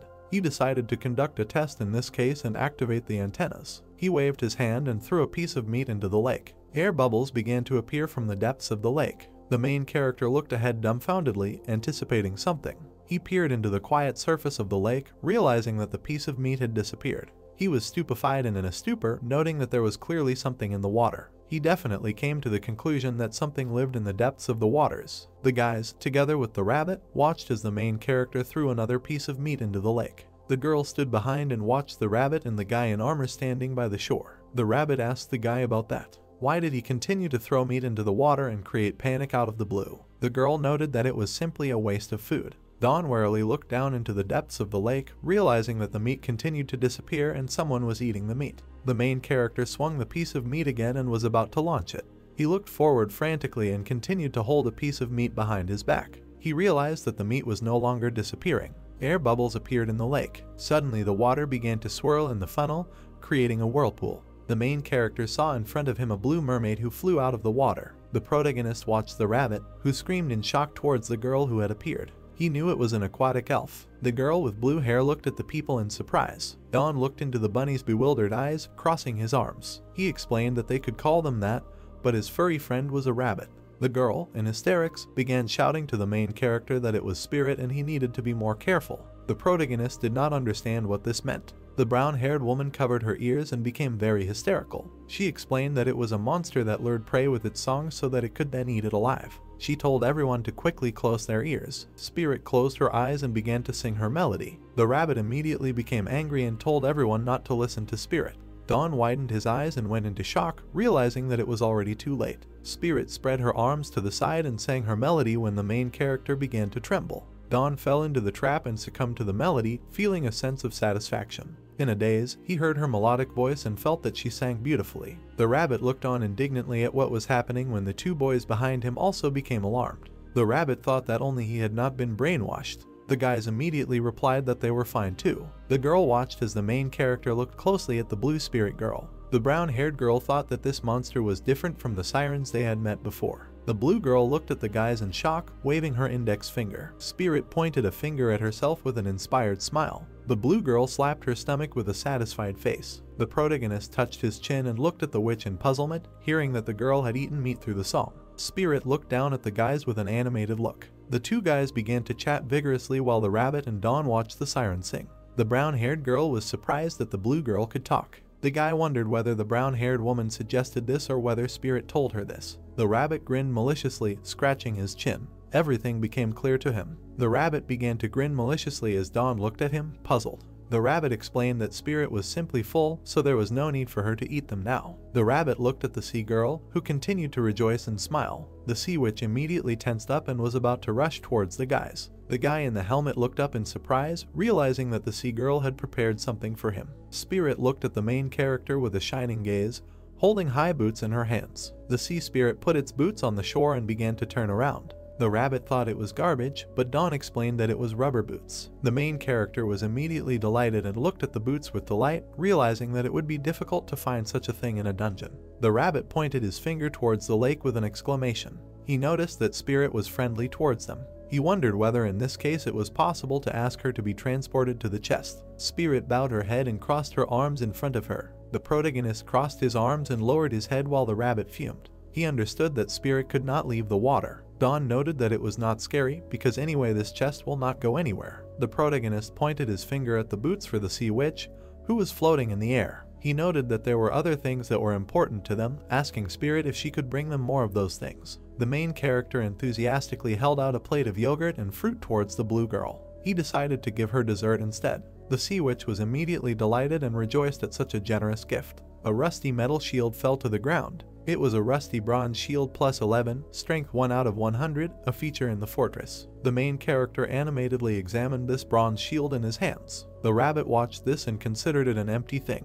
Dawn said that it was something worthwhile. Dawn is hooked on the Spirit gambling game. The sea witch opened her mouth wide and sang her melody loudly. The main character and the rabbit were sorting out a whole bunch of garbage while Spirit was sleeping on the water. The protagonist found a good sharp sword in a pile of garbage. He realized that this could also be used. Two guys watched as a guy in armor and a rabbit rummaged through a pile of garbage. Suddenly the protagonist's gaze caught on something. He found an amulet in the form of a wolf's head. It was a werewolf's guard bracelet. Durability 31 out of 100, special feature, howl. The main character enthusiastically examined this bracelet along with the rabbit. Dawn knew that he had a specialty and he knew that she would find something good in this pile of garbage. The rabbit ironically joked that it could have been a simple howl of a wolf. Dawn was holding this wolf head bracelet in his hands. He tried to figure out how they could use him. The rabbit thought about how he could imitate the howl of a wolf. The rabbit looked in bewilderment at the main character, who began to howl like a wolf. The rabbit immediately began to laugh convulsively,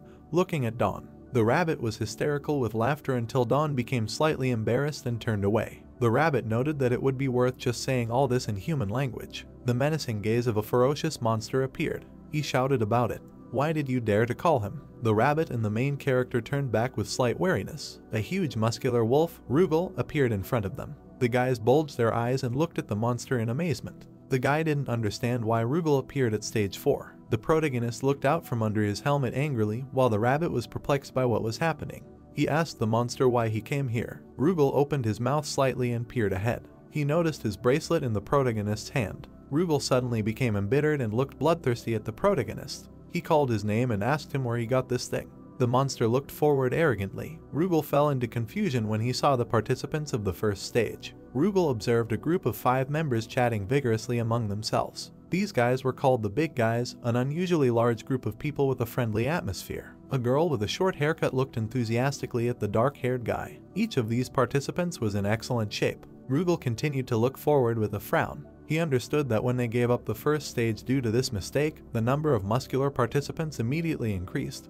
while the number of those passing to the next stage increased. This made the monster very angry. The dark-haired guy animatedly shouted to his comrades that it was time to cut up the meat. All the guys began to violently cut up the carcass of a one-horned boar. They were all warriors and also producers. The huge wolf furrowed one eyebrow and looked ahead, puzzled. He understood that at this rate the guys would quickly clear the dungeon. He noticed some energy. The brown-haired guy saw a bright blue ray of light in the sky. The guy and the girl looked at what was happening, dumbfounded. The brown-haired girl realized that this item had a summoning effect. The guy wondered in what cases it could be used. Rugal landed on the shore of the lake right in front of the main character and the rabbit.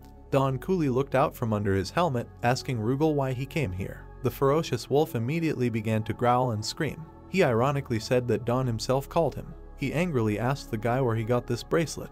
The guy in the armor looked carefully at the amulet in his hands, noting that he had found this pendant in the lake. The wolf continued to get very angry and curse, clenching his fists. He thought that this was a lie and explained that this pendant was the treasure of their Rugal tribe.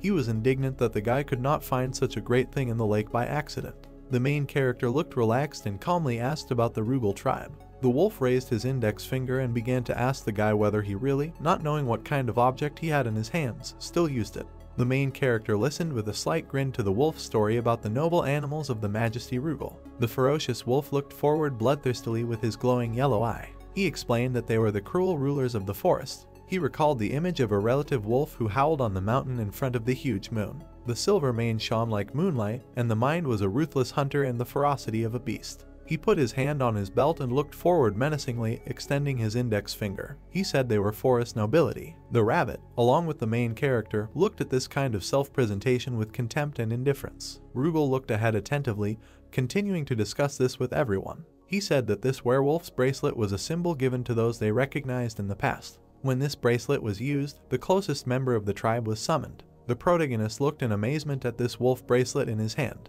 He realized that Rugal came here because he used the bracelet. He ironically joked that he might see another werewolves. Don exclaimed sharply and looked up when he heard from Rugal that this would not happen. The big wolf turned away from the guys and said that he was the only survivor of the Rugal tribe. The protagonist looked at Rugal reverently, expressing sympathy for such a sad story. The rabbit, along with the main character, immediately rejoiced and began to rejoice because now they could express to him their any desire. The rabbit also did not stand aside and wanted to use his desire. The wolf replied ironically that he was not the genie of the lamp. Rugal sighed heavily and crossed his arms. He understood that he would grant any wish of the owner of the guardian bracelet, but he realized that this guy did not receive this bracelet properly. Don frowned a little and offense was visible on his face. He did not understand why, in this case, Rugal came here and told him to go back since he could not fulfill his wish. The wolf again repeated his words that it was Don who called him. The guys immediately turned away from Rugal and were about to go to the heap of garbage. They calmly replied that they were now busy guys and would be busy with idle chatter. The rabbit raised its head and noticed a blue beam of light, which meant Rugal had left. Don sat in front of a pile of trash while the rabbit watched the wolf leave. He ironically joked that the monster really left on their orders. The guy in the armor thought that they might have scared him too much, realizing that he could stay with them a little if he came to them. The rabbit looked sarcastically at the main character, who was also in joyful anticipation. They intended to summon Rugal once again, testing their theory about resummoning.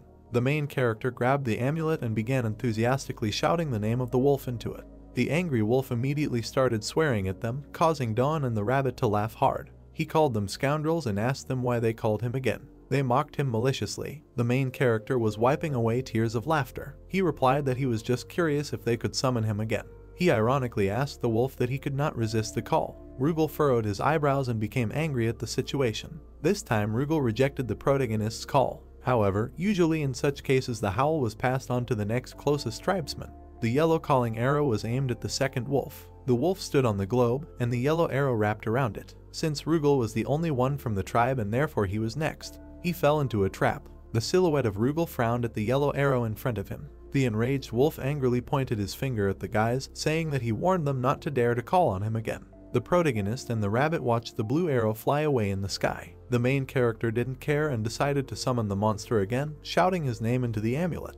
The guy in the helmet and the rabbit were laughing in hysterics because the enraged Rugal was again indignant at his summons. The main character leaned his hand on the ground and looked mockingly at the wolf, poking his finger at him. He ironically asked for forgiveness and explained that this time he definitely called him for a reason and asked him to bring that same treasure chest. The wolf looked back towards the chest on the island in the lake. He asked why he suddenly had to do this. The main character raised his finger up and looked at the wolf with a smile. He said that in return he would cook him some delicious food. The wolf peered into the shining chest while Spirit slept in the water. He knew that those same ruins belonged to their tribe. A bright chest stood in the middle of the destroyed ruins. Vol smiled sarcastically. The wooden chest looked large on the ground. As the last of the tribe, he was asked to bring treasure. Rugal tensed slightly as he stood on the shore in front of the lake. He realized that this was a cruel fate. The rabbit and the main character reluctantly looked at the wolf, who lowered his head. They ironically asked him that he was in no hurry and did not want to help them. Rugal immediately turned to look at them with an angry look. He called them scoundrels and said that he would still get them the chest. He flew over the lake in a quick jump. He grabbed the chest and already jumped back to the guys. The main character looked at what was happening with delight. Rugal threw the bulky chest to the ground. Don reached out to the chest and looked at it animatedly, about to open it. They opened the chest and a bright light came out of it. The protagonist looked dumbfounded at the bright light, his eyes bulging. A large sharp axe appeared from the chest, which the guy in armor looked at carefully. He admired that it all looked so valuable. The axe of the possessed spirit glowed with a bright yellow light. The information on the golden tablet stated that its durability was 100/100, its functions were retrieval, logging, and spirit tracking. The girl and the guy looked with shocked eyes, and the brown-haired girl exclaimed that this was a level 4 weapon. The rabbit clenched his paws into fists and smiled maliciously, loudly noting that the spirit tracking function is amazing, and this skill allows the axe to fly straight to the target, no matter how or through what trajectory you throw it. Don looked at the axe in admiration, noting that it was like a homing missile. When the yellow energy enveloped his body, He asked in fear what it was. Rugal stood opposite him, asking him not to worry. He said that he was being tested by a spirit living in an axe. The guy stared at the weapon in surprise, exclaiming that it was the first time he had seen such a function. He asked if it was worth trying. The player swung his axe. Leaning forward, he threw the weapon and it began to spin in the air. The axe was approaching a gadfly flying nearby. The insect jerked to the side and the weapon flew past. However, a moment later it stopped. Returning back, it cut the mosquito into 2 parts. Don watched this with surprised eyes. Catching the weapon in his hand, he smiled and noted that it was indeed returning. The girl looked with surprise on her face, asking if it could be. I remember the trajectory of the axe in the air. She noted that it radically changed the trajectory and then asked if there was a monster that could evade this. Looking at the guy with an axe in his hands, the brown-haired woman exclaimed that by returning he would not lose him. And this was simply incredible. Rugal smiled smugly and pointed at himself with his thumb, saying that Don must be surprised, after which he noted that after all, this spirit axe is the treasure of his tribe. The player squeezed the weapon in his hand and said that this was undoubtedly a useful thing. He began to tell the alpha that. Rugal perked up and began grinning angrily when the brown-haired man exclaimed with a smile that he would sacrifice this. Curses from the wolf rained down on him. The system asked if he really wanted to sacrifice such a treasure. Looking at his comrade, the rabbit waved his arms irritably, shouting that the special function could not even be registered in the improvement system. He added that tracking is extremely rare. The guy looked down at him and asked what he should track if he could see the target anyway. While researching information about the axe, he added that the important thing is that logging can be used over and over again. A sign appeared with words about the installation of the gate. Don placed the spirit's axe on the altar and nonchalantly sacrificed it. At this time, Rugal, watching what was happening, closed his eyes tightly and mentally noted that he was a damn mistake in the system. Then the parquet visited the treasury and waved to Bahamut, asking if there were any suitable axes there. Handing the axes to the shadow clones, he quickly assembled a squad of woodcutters. The rabbit looked at them with an intense gaze, asking where the spirit's axe went and why did a crowd of shadows appear here. The player smiled smugly and said that he actually thought this would be the fastest way to find the witch's tracks,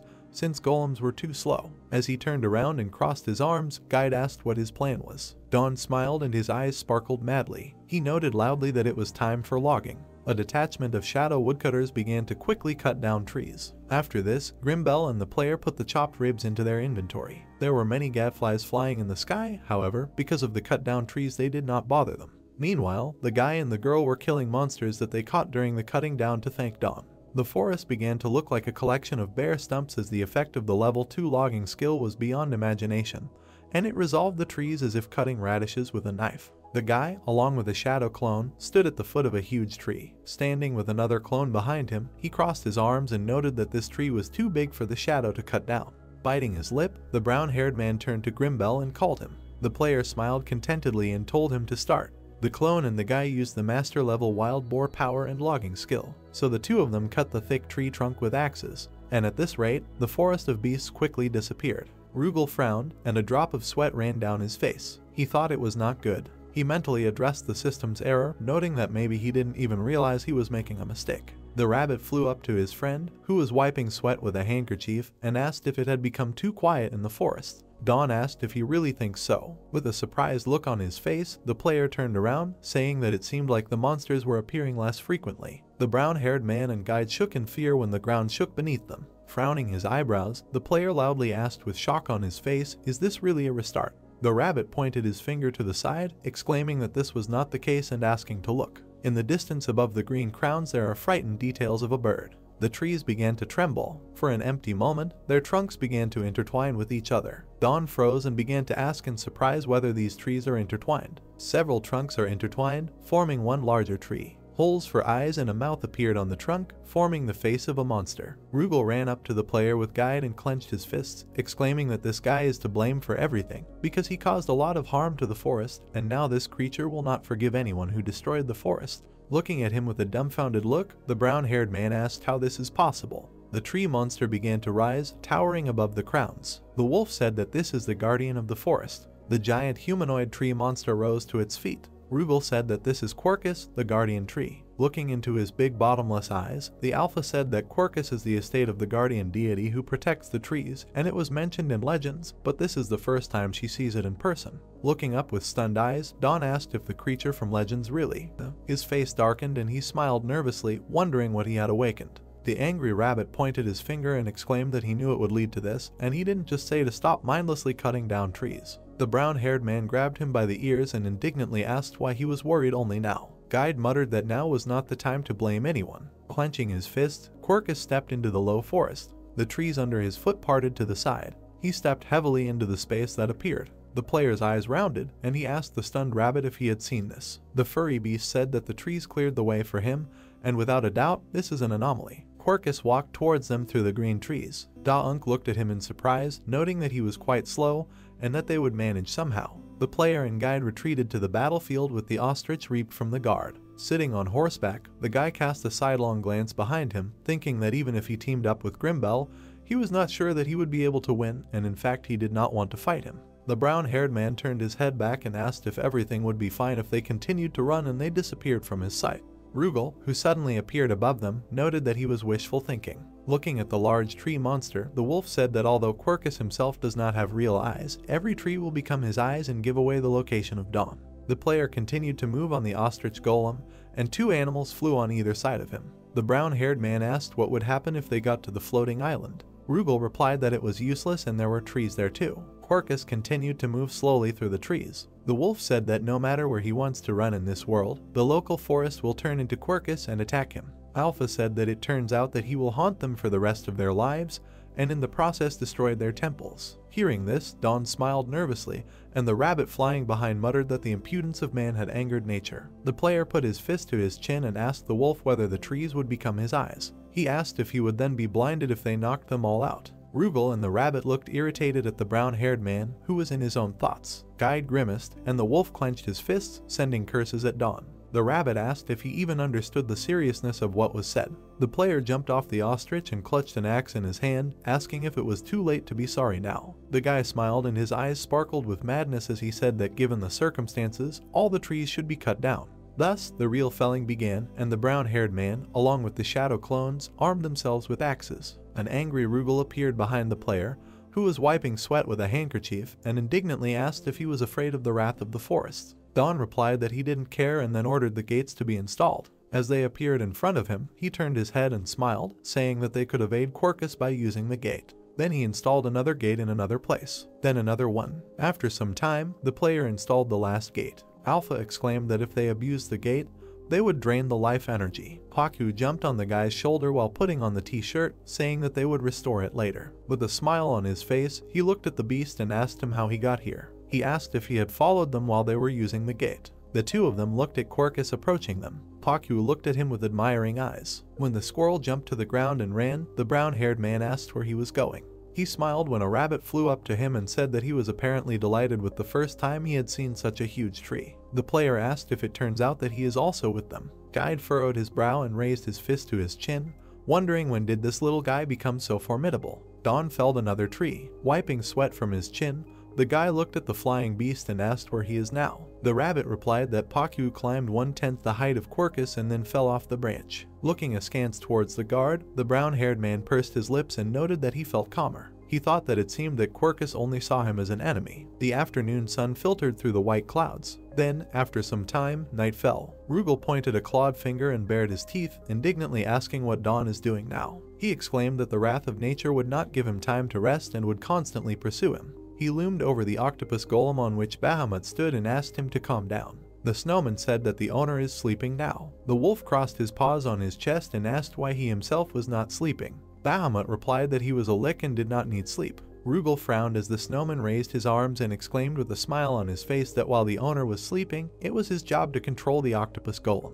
Turning his gaze to the side, the wolf saw that the shadow clones were continuing to cut down the forest. He hovered in the air next to the octopus while the guardian of the forest made his way towards them. He said that it looks like they can play hide and seek with Quercus forever. This hide and seek lasted a week, and all this time the guard tried to get to the offender. With a smile on his face, Dawn rubbed his chin as he was not at all afraid of his stalker. Smiling widely, he turned his head and asked Grimbel if he was ready. Rugal and the rabbit watched as the guy and his shadow clone created gorilla golems. The brown-haired man was surprised that Grimbel was faster. The wolf asked what they were doing, and Guide replied that they were competing to see who could make a golem the fastest. Rugal flew into the air, rising above the green crowns. Glancing down, he examined the bare stumps and replied that half the forest of animals had disappeared, but after the restart, in any case, everything would be restored. The wolf frowned and muttered that it would be better not to see this. Don, with a happy face, pointed his finger back and put his palm to his mouth, loudly calling for Rugal to go eat if he was busy right now. The wolf was shocked to see a small mountain of large fried steaks. Eating them together with a rabbit, he appreciated the brown-haired man's skill when he asked him about it.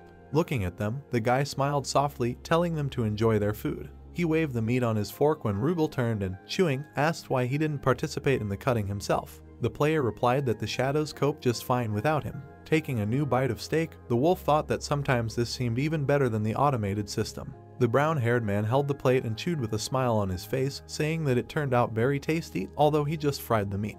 He asked if he should cook more. The rabbit exclaimed loudly that he wanted more. Grimacing, the guy looked to the side, noticing a yellow light. On the golden tablet there is information about the new achievement Diligent Woodcutter for cutting down 10,000 trees, and as a reward he receives the lumber harvesting skill. The player was surprised by the new achievement. There was a silver pentagram on the guy's notebook. One day a student spoke about the 10,000-hour rule. A man with a hammer stood near a large marble figure of a girl. To master a certain field and become an expert in it, you need a minimum of 10,000 hours. And although the achievement sign indicated that Don cut them down on his own, he did not practice on his own for so long, but was able to reach the ancestors of the capabilities of the human body. The rabbit frowned and began to point his finger, exclaiming that this was a grave mistake. He said that the guy didn't put in any effort and the shadows did everything for him. Guide was horrified when the brown-haired man smiled smugly and stated that he cut down trees like a lumberjack and used the shadows for some small work. The furry beast said that he would not accept it, and shouted loudly to the dungeon that he had been deceived.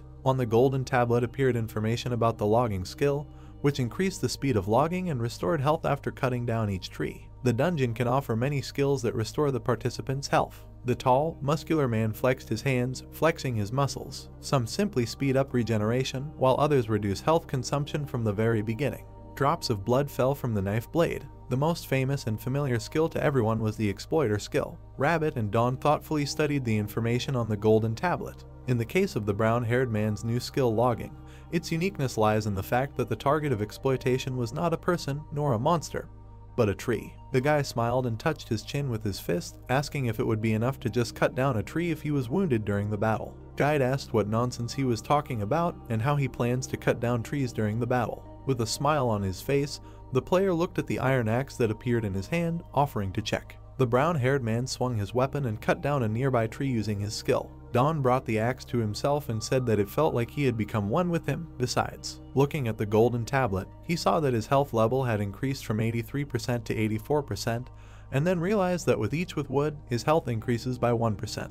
He asked if he could completely heal from scratch if he cut down 100 trees. Guide crossed his paws on his chest and, like an experienced participant, began to argue that it was easier said than done, and it was unlikely that he would manage trees on the verge of death. He noted that if his health approaches 0%, then he is no longer a survivor. The brown-haired man looked at Quercus approaching in the distance. The player lowered his eyes and rubbed his chin, saying that Quercus would probably be difficult to take down. The rabbit replied that they have no chance, because in any case, only Dawn can use the harvesting skill. The guy frowned and looked up, asking if it seemed to others that he was growing. He asked if this was his imagination. Rugal approached him with a plate of meat in his hand and replied that of course, because he had been cutting down trees for a whole week. He noted that this is why the brightness of the forest increased. The wolf put his hand to his chin and turned away when the brown-haired man indignantly asked why he didn't say it earlier. Rugal apologized and said he hadn't seen Quercus before. The guy pursed his lips with a puzzled look and asked if it turns out that the guardian has grown in proportion to 10,000 trees. Guide asked him what he was going to do. He said that by the time he perfected his logging skill, Quercus would grow to such a size that it would pierce the sky and reach the universe. Closing his eyes, the brown-haired man threw his hand behind his head and asked whether it was necessary to kill him since it was just a tree. Suddenly the player's eyes widened in surprise. He saw in front of him a huge black seal that glowed with a purple light. Dawn asked if it looks like a magic circle. The rabbit pointed at this circle with his thumb and said that this is shadow magic, which is undoubtedly Serpa magic. The guy replied that it seemed so. Looking at the seal, he touched his chin with his hand and said that Serpa was originally a cat, and then asked, does this mean that this is the trace of a witch in the forest of animals? Standing in front of the circle with the rabbit and Rugal, the brown-haired man asked the alpha to study it. The system agreed. She said that this dungeon automation system can work automatically and endlessly. The seal emitted a bright purple light, and the alpha revealed that there was a secret magic array hidden inside the magic circle, and it looked like the key to Baboon's treasury. The rabbit smiled happily and clenched his fists when Dawn asked him what does this mean. He replied that this must be Serpa's secret place. Looking with a puzzled look, the brown-haired man suggested coming in and asked if they needed a key. He turned to Rugal in surprise when he asked if he didn't have it yet. He said that this must be what Serpa left him. The player took out a red bracelet with a bell and said that he had completely forgotten about it. He leaned it against the magic circle, which caused it to sparkle with a bright white light, inviting him to go. He saw emptiness in front of him, and then a bright white flash appeared in front of his face. The guy grimaced and covered his face with his palm. His eyes widened and he asked, "What is this?" The trio stood in a room in which lay many fragments of plaster figures. The rabbit picked up a small piece of the figure with the girl and said that all these fragments looked like statues of a witch. The brown-haired man smiled widely and stuck out his index finger, exclaiming that he knew he could do anything. He asked if they could find a Grimbell here, or more precisely, a witch's bell. Looking at the player beaming with pride, Guide crossed his paws and said that it was unfortunate for him to say it out loud. Rugal frowned and bared his teeth slightly, thinking that if the coincidence was repeated, it would become inevitable. Looking at Don sitting on his haunches, the wolf mentally noted that he too often behaves in ways that other members would never do. He thought that he seemed to have the ability to see things hidden from view. Rugal picked up a piece of the plaster figure. He looked at the fragment of the figurine with the girl and said that this Serpa was pretending to be smart, and everything he did was this nonsense. The brown-haired man turned to him and asked if he had found out anything.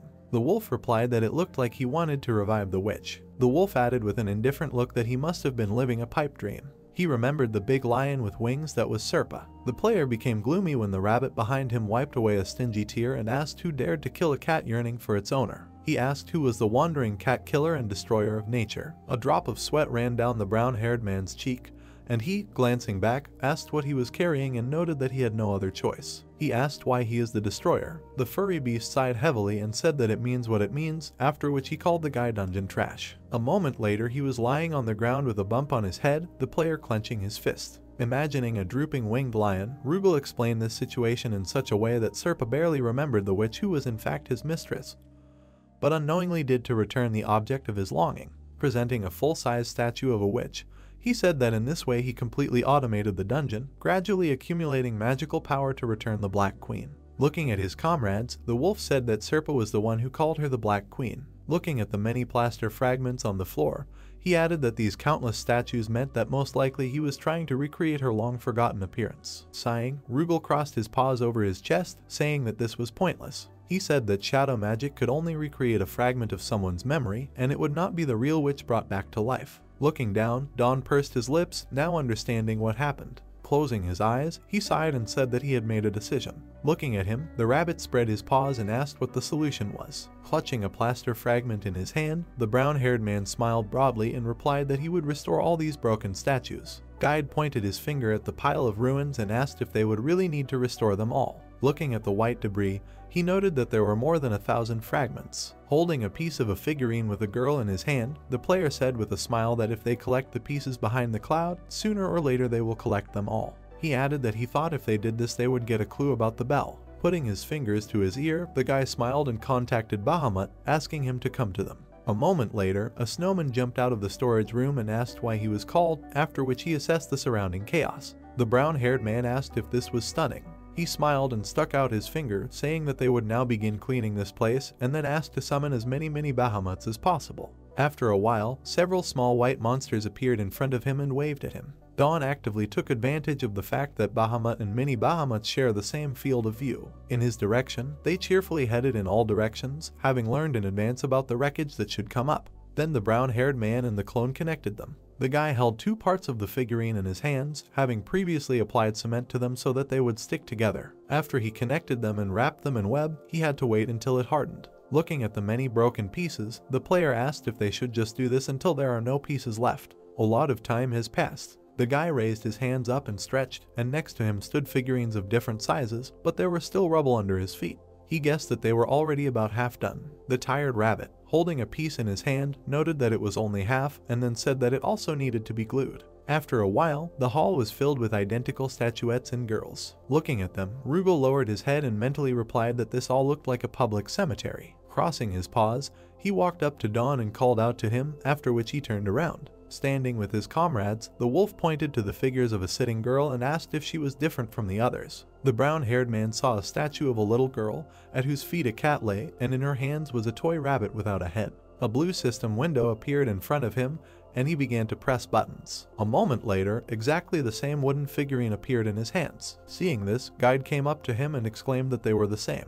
He said he thought they should fix it completely now, and the guy agreed. The furry animal grabbed a piece of plaster and loudly said that he had found a cat's tail. Then Bahamut, holding a rabbit head in his hands, spoke about the discovery. Don smiled happily and praised them. Waving his arms, he sat with the guide of the statue, exclaiming that it was now finished. The rabbit asked what will happen next. With a big smile on his face, the player said that the answer already exists, and it is shadow art. Suddenly a black aura appeared in the room. The guy jumped to the side when it began to envelop the figure. Raising his head, he saw a separated shadow clot. This clot began to wag in the air. A few moments later, a black cat emerged from it. A black cat with a red collar with a bell introduced himself as Serpa, the witch's cat, and then asked who they were. Gritting his teeth, the brown-haired man looked at him with shocked eyes, repeating the words, and Guide exclaimed that this was simply incredible. The cat looked at Rugal as he exclaimed that it was Serpa. He said that he knew him and named the wolf. When Serpa approached Rugal, he asked if he recognized him. The cat asked why he shouldn't have. He shook his head, looking around the room, and then asked what kind of place this was and why was he here. He understood everything himself. The black cat lowered his head and said that he realized that it was not the real him. He looked at the floor with yellow eyes, noting that he was not Serpa, but only possessed his memories, and it seemed that his magic only worked at half strength. When the cat stepped on the ground, shadows began to creep away under his paws in inviting directions. He asked if he understood correctly that he died again.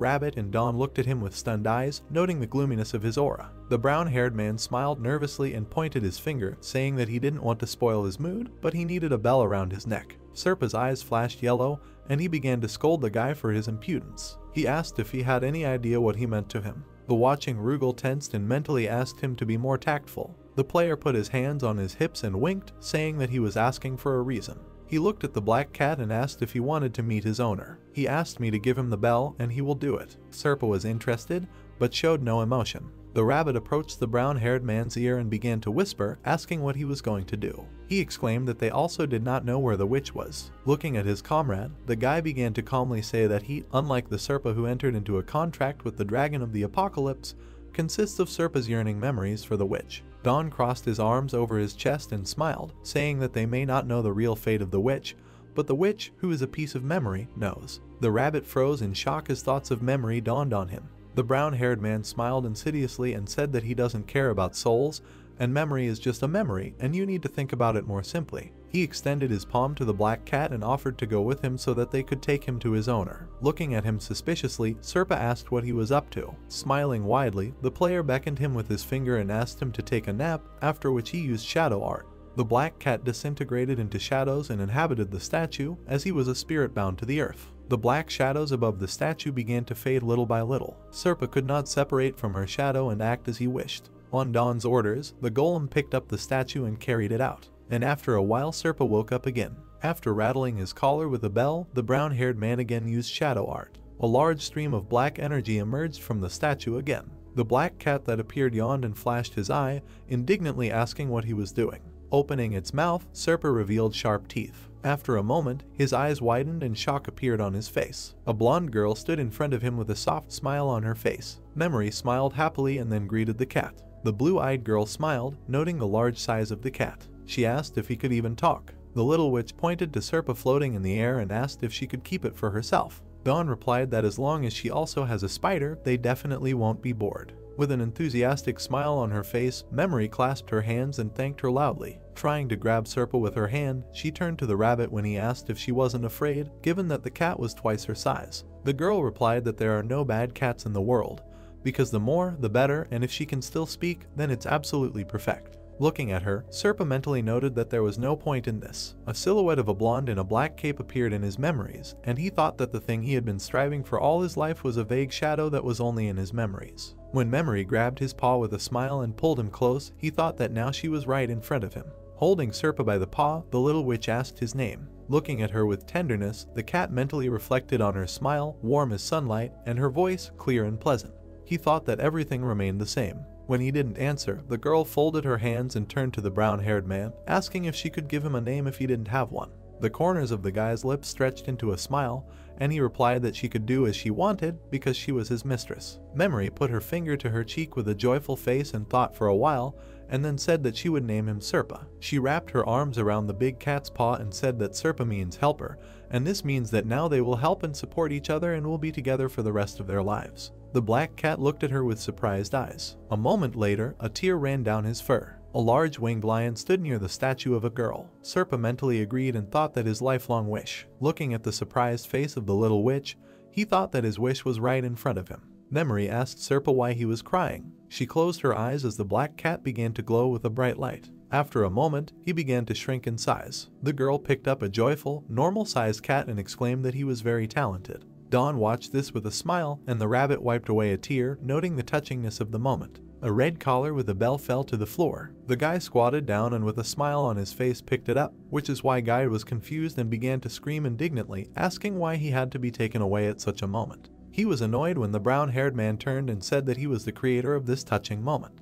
He asked, shouldn't the dungeon be touched too? The rabbit asked him to stop talking nonsense. They looked up in surprise when a sign announcing a new achievement appeared above the player's head. It was called Memories Relived, noting that the dungeon is also crying, and as a reward he receives the secret shadow art skill. When this happened, the rabbit commented that it was simply incredible. Dawn looked puzzled at the collar that appeared in front of his face and asked if he really had it in the first place. The golden bell sparkled. After a moment, it began to glow with a bright yellow light. The guy's face contorted in fear when the collar suddenly flew into his chest. A notification appeared that his secret shadow art skill had been upgraded to level 2, and he could now create 10 shadow clones. Reading the information and opening his mouth in surprise, the brown-haired man asked if the fixed limit of shadow art had been unlocked. The rabbit furrowed his brow and pointed his finger, asking if this item had turned into a skill. He asked, how is this possible? The guy lowered his head and started asking about the fact that the secret shadow art became a skill. Does it mean that he can increase its level? Looking at the sign, he began to rub his chin with his hand, noting that he was now at level 2 and could control up to 10 clones. He said that apparently as the level increases, the number of shadows also increases. The rabbit crossed his paws in irritation as the player smiled smugly, exclaiming that he was being rewarded for his good deeds. Guide muttered that the funny thing was that even now he was lucky. Dawn sighed and grimaced, asking what he was talking about and whether he knew how hard he tried. He asked him to keep quiet unless he cut down at least 10,000 trees. The guy began to twirl his collar when the rabbit behind him noted that the shadows had done it all for him. The brown-haired man said that he was not listening to him, and then noted that this time, thanks to Serpa, he received the bell quite easily. Calling the cat, he extended his hand and gave it a collar, after which it was successfully swallowed. The player began to smile maliciously when 2 grim bells appeared behind him. The bright sun illuminated the forest of beasts. A system notification stated that the dungeon would be restarted. The light hit the bare stumps. Quercus began to glow from within with a yellow light. Gradually, the forest guard began to disappear. Rugal watched this, fluttering above the treetops. He asked if the forest had returned, and his anger had subsided on its own. He noted that everything had returned to normal. Sighing, the wolf began to smile, noting that Dawn was lucky. He asked if he had foreseen this, and that is why he cut down the trees. Wheat grew on the flying platforms near the witch's tower. The dirty player sitting on the floor looked at the wolf in surprise and asked if Quercus had really disappeared. Looking at his satisfied smile, Rugal frowned, realizing that the guy had not planned this. All the comrades watched as the guy made a stove right in the room, saying that now he could calmly cut down trees without worrying. Rabbit asked when he was worried at all, and then told him to use the wood he had prepared in advance. Turning around, the sweaty brown-haired guy smiled and said that he was actually thinking of making charcoal. Guide asked why he suddenly needed it and why not use a sunstone. The player grabbed his chin with a lustful look, drooling, and called his friend an idiot. He said that of course, it was so he could eat ribs cooked on coals. Dawn slapped a piece of dirt on the stove and said that in order to make proper charcoal, you need to build a stove. He smiled stupidly and said that the most important thing is to make sure that the heat does not escape. Serpa indignantly asked what's so good about that. The enraged black cat hissed in his mistress's arms, loudly asking why of all places it had to be done here. Holding onto the stove, the brown-haired man looked at the raging cat and replied that because one memory was not enough, and it was better to do it inside the building to prevent heat loss. The disgruntled Serpa began to cool down when Memory looked at him with a soft smile and said that everything was fine and she was having fun watching this. Sometime later, pieces of meat were roasting on a small homemade grill. Rugal, the rabbit, and Memory with Serpa looked at the food with delighted eyes. The little witch chewed a piece of meat with appetite.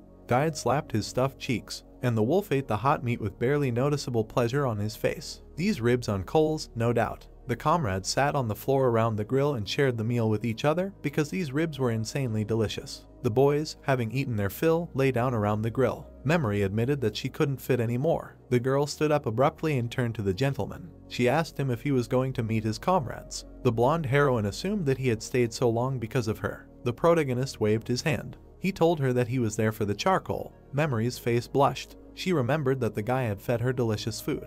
At that moment, she asked him to leave some wood so that she could make charcoal. Dawn smiled broadly and thanked the girl. Guide loudly announced that this would be exploitation of child labor. The blonde heroine was holding a cat. She said that she had fun making charcoal because she had nothing else to do anyway. The brunette thoughtfully grabbed his chin. He remembered that the foggy island had no specific location, after which he assumed that they would not be able to install the gate. The protagonist looked closely at the cat. The servant, saying that it was not a problem, promised to take care of it. Dawn, surprised, opened his mouth. He asked Serpa about how he planned to deal with this. The shadow hallucination imagined a monument of a girl. He said that he was going to engrave the coordinates on the statue, after which he said that this would be how to open the curved gate. A drop of sweat began to flow down the brunette's cheek. He did not expect that this was possible. The cat's eyes sparkled with a bright light. He reminded that he created an automated system for the 4th stage, and he is also sure that he will succeed after he fixes the coordinates of the island on the statue. A smile appeared on the guy's face. He realized that this was the real Serpa. An image of a black cat appeared in the protagonist's head. He realizes that the current Serpa barely remembers the days when he was the manager. The animal was staring at something.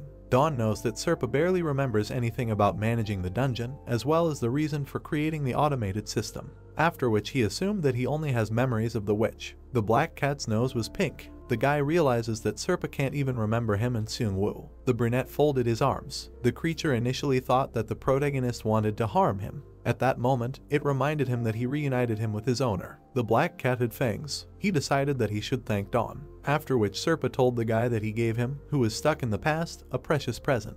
The black cat closed his eyes. He said that he would be happy to pass on all his knowledge of magic to the brunette. The eyes of the protagonist sparkled when he asked about magic. The laughing rabbit's saliva flew at the master. Serpa admitted that he could not give it to him because he did not have a drop of talent for magic. Hearing this, Memory assumed that Dawn would not be able to use it. At this moment, the guy menacingly asked Guide about who he was laughing at. The menacing cat opened his mouth. He said that he would teach the brunette to use the shadow art skill, after which he said that it would be useful to learn this. A wooden bridge led to the entrance of the tower. Serpa asked the gentleman to try using the shadow skill. A hallucination appeared in the center of the room. The black cat approached the man. He realized that the brunette had golem magic because he was able to summon a shadow, after which Serpa told him that he was using the skill incorrectly. The protagonist looked at his interlocutor in surprise. He asked him how to use the skill. The black cat's body was covered with an aura. He told him that shadow art and golem magic were not at all similar. At that moment, he said that shadows are the easiest to take on a different form, and they can also try on different guises. The guy remembered the previous image of the enraged Serpa. He remembered that the creature gave the shadows a shape and fought with them. The brunette raised his finger up. He asked his interlocutor if he gave the shadows a shape. Guide continued to mock his master. The black cat said that he did it with the help of magic, after which he reminded the guy that he did not have a predisposition to it. Hearing this, he asked the rabbit if he was laughing at him. Serpa began to lick his paw. He believes that the main character, having increased his level, will someday be able to use magic, after which he asked him to at least let him explain what he should beware of. The brunette raised his eyebrows in surprise. He asked his interlocutor about what he should beware of. Memory stared intently at the black animal. He told him that shadow cats were not completely immortal. At that moment, he advised Dawn to be careful not to be attacked by the same type of shadow. The guy touched his chin with his finger. He realized that shadow art and golem magic were different. The servant stared at his master and meowed. The brunette tilted his head and realized that shadow cats could change shape. The protagonist thought about changing the shape of the shadow. Dawn started looking for something in the inventory. A sunstone appeared in the room. The guy's eyes reflected a magic ball. He believes that it is possible to simply change the shape of a shadow even without using magic. The brunette began to squeeze his palms. Guide flew up to his master worriedly. He asked him about the trick with his hands. The rabbit pricked up his ears. The guy asked him to look at the shadow, not his hands. An image of some animal appeared on the tile. Guide loudly said that it was a puppy. The protagonist began to move his fingers. He said that he wanted to move his little finger. The shadow on the tile changed. The rabbit said that the shadow looked like a puppy with its mouth open. Memory stared at the shadow. She admitted that it impressed her. A drop of sweat ran down the black cat's cheek. He asked the guy how he could change the shape of the shadow without magic. Don pointed at his servant. He said that it was his turn now. The shadow hallucination stretched its arms to the floor. The rabbit stared at the created shadow. He said that the shadow looked like a real dog. Serpa, frightened, approached the shadow. He never thought that such a thing was possible. The black cat imagined a creature covered in an ominous aura. He said that shadow art is primarily a visual component. After which he suggested that since it was possible to change the shape like this, it was almost magic. Serpa approached the protagonist. He asked him if he could create an animal using his body. Hearing this, the guy said that it would be quite difficult. The brunette grimaced with his whole body. He asked the guys if it looked like that.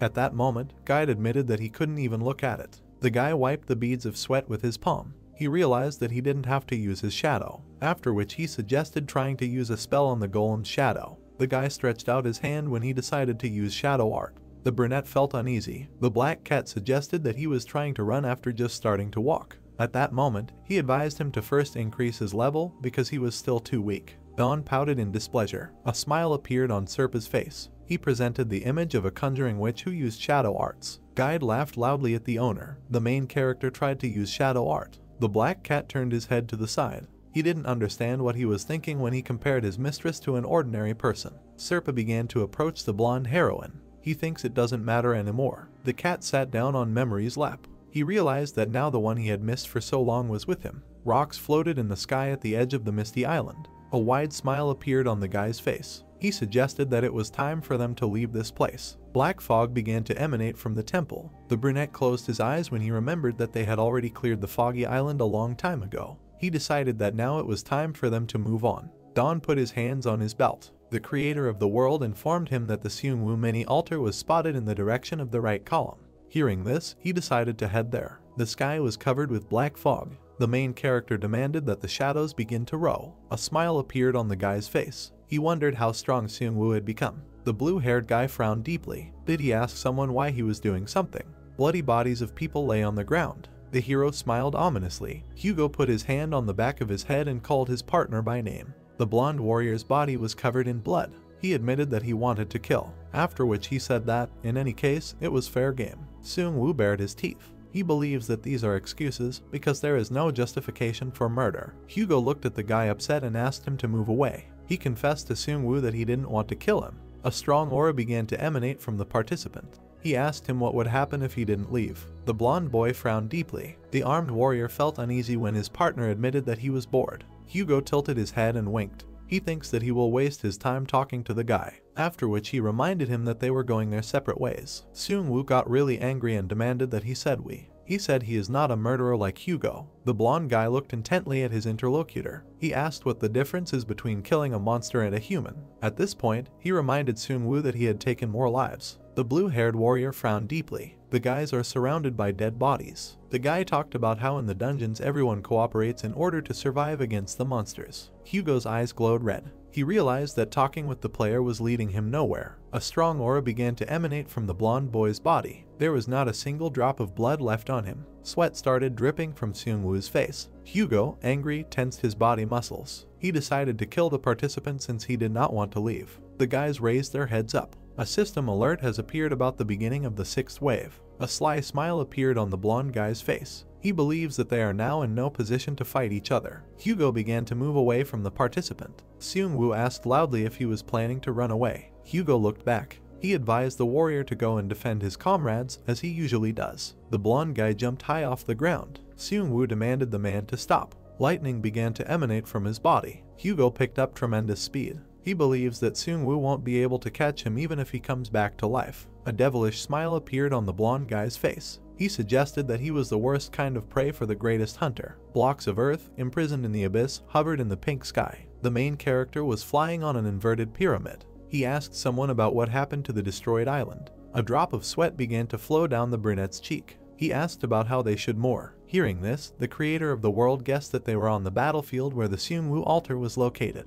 Guide approached the owner. Don clarified whether the altar is located on one of the islands. Hearing this, the spirit replied that it was so unless there was a mistake. The guy, surprised, opened his mouth. He suggested starting with checking the surrounding areas. The sky was covered in pink. On another part of the abyss prison, someone called out to Don. Dongman took a bite of food. He asked someone if he knew Dawn. A bright light emanated from Seoyeon's hand. She admitted that she knew the main character and asked the same question to her interlocutor. The brunette squatted down when the boy started talking about the Dragon Apostle. He realized that they were both Dragon Apostles. A blush appeared on Dongman's face. He admitted to his aunt that this was exciting for him. The girl touched her hood with her finger and laughed ominously. She asked the boy to call her sister. Seoyeon's body was covered in an aura. The player again called out to her like an ant. A system notification has appeared about the dungeon restarting.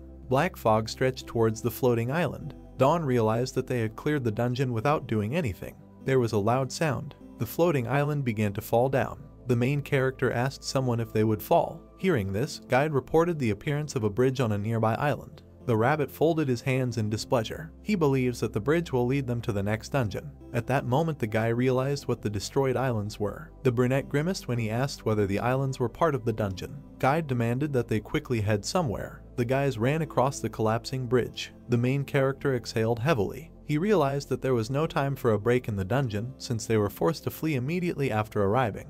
There was a sound. Guide's face became covered with sweat. He pointed forward and called out to Dawn. Did the rabbit ask him about what was in front of him? The brunette sharply turned his head to the side. He admitted that he had been waiting for this question from Guide, after which he suggested calling the place where they could rest a mosaic house. The joyful guy spread his arms to the sides. He said the mosaic house was intended for recreation. At this point, the rabbit suggested that the building was built from garbage from the zombie village. Dawn, upset, covered his face with his hand. Guide admitted that the house looks like a pile of junk. Hearing this, the main character called him one who does not understand real art. The rabbit began to fly away from the owner and said that it was better for him to remain a bad person. The guy asked him why he said this. The guys raised their heads up. The creator of the world told them bad news. Hearing this, the brunette asked him about what happened. Dawn's pupils widened when the spirit spoke of the death of first of the Dragon Apostles. Islands hovered above the earth. Guide's body began to sweat. Did he check with his partner to see if everything was okay? The guy turned his head back. He told him everything was fine. The main character was looking intently somewhere. He reported that the dungeon remained the same, after which he reminded that they had already seen many different deaths. Guide looked at the owner blankly. Did he check with him to see if he was okay? The guy's eyes sparkled with purple light. He remembered what happened some time ago. A moment appeared in his head when he touched his face with his fingers. Dawn immediately contacted the Dragon Apostles after receiving shocking news from the creator of the world. Dongman made a surprised face when he asked his partner if someone died, after which he said that he met Seoyeon's aunt. Hearing this, the girl demanded that he call her sister. The guys looked at Seungwoo in confusion. He informed the main character that Jinsu, Hoyal and even the village head were fine. The main character's face became covered with sweat. He asked the guys about who could die. Minjun bowed his head and talked about Youngho's death. The guys became very worried when they asked about Youngho. Dongman looked at the girl intently. He asked her who the partners were talking about. Hearing this, Seoyeon revealed that this guy was an apostle who was ordained with them. The angry guide pointed his finger at someone. He asked if Youngho was with Minjun, after which he asked someone if one of his own had killed him, and also clarified the cause of his death. A bead of sweat began to run down the man's forehead. He started talking about Youngho. The image of Hugo appeared in his head. Minjun said that their partner was killed by a person. He said that that warrior had snow-white hair. The man sat down on a stone. He said that Youngho began to behave strangely as soon as they set foot on the hellish island, after which he reported that that person immediately left after Youngho died. Guide folded his paws in displeasure when he suggested that the killer had a grudge against him. He said that a guy with a bad character would sooner or later meet his death. The main character looked at the rabbit with displeasure. He asked his partner if he remembered a man with snow-white hair from the times when he was a manager. Guide thoughtfully grabbed his chin and thought about the young guy with white hair. He tried to remember if they had such a member. Seungwoo's face was covered in bruises. He admitted that he knew this man. The blue-haired guy clenched his hand tightly into a fist. He advised his partner never to cross paths with him. Seungwoo lowered his head. He assumed that they had come to the same hellish island since they met a man with white hair. The brunette looked at the rabbit and asked him about the hellish island. Guide suggested that this was the name of the island. The guy frowned deeply when he remembered that Seungwoo had left a long time ago. He asked the guys about how they ended up on the first island. At this moment, the creator of the world said that he had informed the Dragon Apostles about the location of the mini-altar. Seungwoo's eyes sparkled.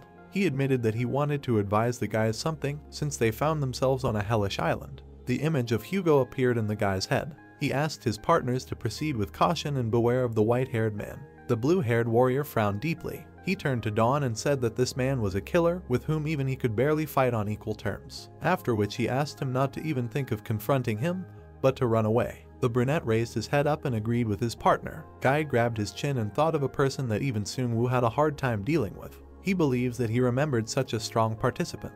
Meanwhile, the guys began to approach the mosaic house. The main character told the rabbit that they need to beware of the person who killed Young-ho. A system alert appeared about the start of the first wave. The brunette stared intently at the screen. He asked someone about the first wave. Guide, frightened, pointed his finger forward. He asked the owner to look somewhere. Creatures with red eyes flew up to them. The rabbit clenched his paws tightly into fists. He reminded the guy that they had seen these mayflies in the forest. Hearing this, Dawn admitted that he couldn't distinguish insects that well, after which he asked him if they were dangerous. A drop of sweat ran down the protagonist's cheek. He demanded that they leave. The brunette drank from a clay mug. A blush appeared on his face. The mosaic house was surrounded by mayflies. The guy looked at the fur carpet. Guide, calling the room comfortable, asked him if they could cool off in it. Hearing this, Dawn reminded him that this is what this house was built for. The main character remembered something. An image of a blue-haired guy appeared in his head.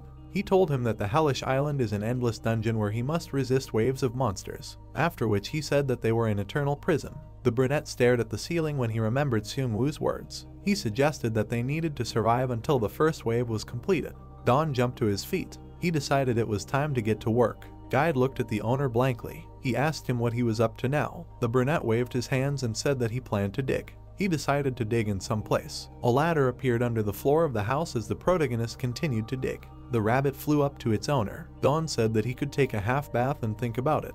The brunette's face turned red. He said he wanted to take a short nap first. The next day there were no insects near the mosaic house. The joyful guy opened the door. He looked at something in surprise. The main character asked someone about what happened on the street. Dead bodies of insects lay on the ground. He realized that all the mayflies were dead. A drop of sweat ran down the guy's cheek. He decided to gather information since it all came to this. The magic book sparkled with bright light. It contained an entry about a mayfly. Dawn realized that the mayflies simply died and decided not to be happy about this. A system alert has appeared about the start of the second wave. Insects flew onto the brunette. He realized that they were too stubborn. Baring his teeth, the guy turned his head. He decided to go back. Mayflies flew up to the mosaic house. They crashed into the door of the building. Dawn tried his best to hold the door. He realized that the memory diary caused problems every time, after which he thought about this diary. The guy frowned deeply when he suggested that the witch was special. The creator of the world understood something. Dawn's eyes sparkled as the spirit suggested it was a curse. He asked him about it. The mayflies began to fall to the ground. The brunette raised his head up. The creator of the world admitted that he was delighted with the witch's spell. Guide gave a thumbs up and reminded us that words are like seeds. He believes that the words of special individuals are endowed with great power and nobility. The rabbit made a pleased face. He talked about how a witch has the ability to translate abstract and unclear thoughts or desires into reality, after which he said that with this power they can be realized in the world. The main character looked back. He asked Guide if he knew how to play a game. Hearing this, the rabbit demanded that he listen to him when he spoke. The guy's face was covered with sweat. He asked his partner whether the attacks would ever end. The brunette folded his arms as the rabbit suggested that there was an end to the attacks. He admitted that he would not just ask anyone, although he was also interested in finding out. Dawn grabbed his chin and reminded him that Seung-woo had not cleared the dungeon yet. An angry Rugal appeared in front of the guy. He recalled that he asked not to be drafted. Hearing this, the main character noticed that he quickly appeared. Rugal raised his head and assumed that he was in hell. He said he smelled bugs. The mosaic house was surrounded by mayflies. The brunette admitted that he had a question about the attacks. Dawn raised his head when he asked his partner about when the attacks would end. Floating islands appeared in the creature's head. He said that this happens differently on each island, after which he announced that the first attack would begin after crossing the bridge to another island. The rabbit folded its paws. The main character asked his partner whether it was useless to head to another island. Hearing this, Guide said that the participants go to the next island when it begins to collapse or runs out of food. The creature's eyes sparkled with a yellow light. He said that there is truth in the rabbit's words too, after which he said that they would need to find an island with ruins in order to get out. Dawn, looking intently at his interlocutor, asked him if he knew his location. Rugal reminded that this place is not under his jurisdiction. The brunette grabbed his chin. He decided to move to another place since there are no ruins on this island. The stars sparkled in the sky. Dawn prepared to leave the island at dawn. The guys ran out of the mosaic house. The guy left the building and collected the essentials and left. At this point, Guide admitted that he was ashamed to leave this behind. someone began to approach the abandoned mosaic house. A wooden sign appeared next to him. The mosaic house Dawn became a resting place for the participants who arrived on this island. Everything in the room sparkled to a shine. The house turned into a comfortable refuge. The brunette grabbed his face with his hands and thanked the main character. His partner asked him who Dawn is. The main character built the same houses on every island he visited. Near each of them there was a wooden sign. The name Dawn began to gain fame among the participants. The players stared at the wooden sign. The man in the hat suggested that Dawn is a real estate tycoon. Someone approached the mosaic house. The blonde boy's eyes sparkled when he thought about Dawn. Hugo stared at the wooden sign. He frowned deeply when he realized what everyone involved was looking for. The blonde approached the mosaic house. He remembered rumors of a safe house in the dungeon, after which he suggested that it could be a trap. At this moment, he wondered whether it was worth entering it. The guy opened the wooden door. A bead of sweat began to run down Hugo's cheek. He went inside the house. His blue eyes sparkled as he realized it wasn't a trap. He thinks it's ridiculous. The guy turned his attention to the stairs and realized something. He remembered the frozen men, one of whom claimed to be telling the truth, after which he said that there were rumors about an unknown house on a hellish island in which there was something.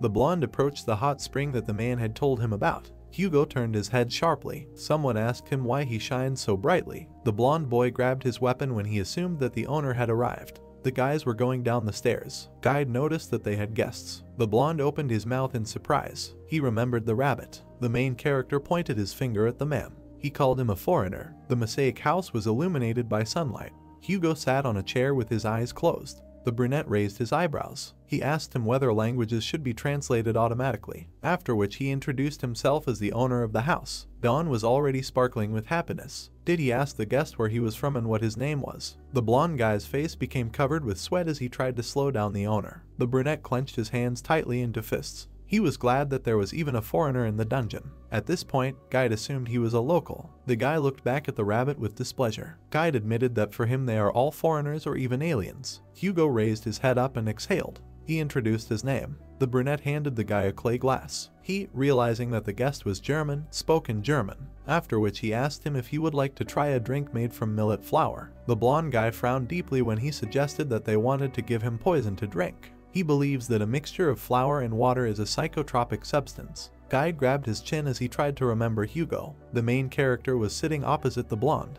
The rabbit asked the guy if he was the frail Hugo he knew. The brunette pointed his palm at the guest. He asked his partner whether the blonde looked like a frail person. A bead of sweat ran down the blonde boy's cheek. He admitted that the manager remembered his nickname well. Guide pulled his face forward. An image of a thin blonde man appeared in the rabbit's head. He asked loudly what happened to that Hugo.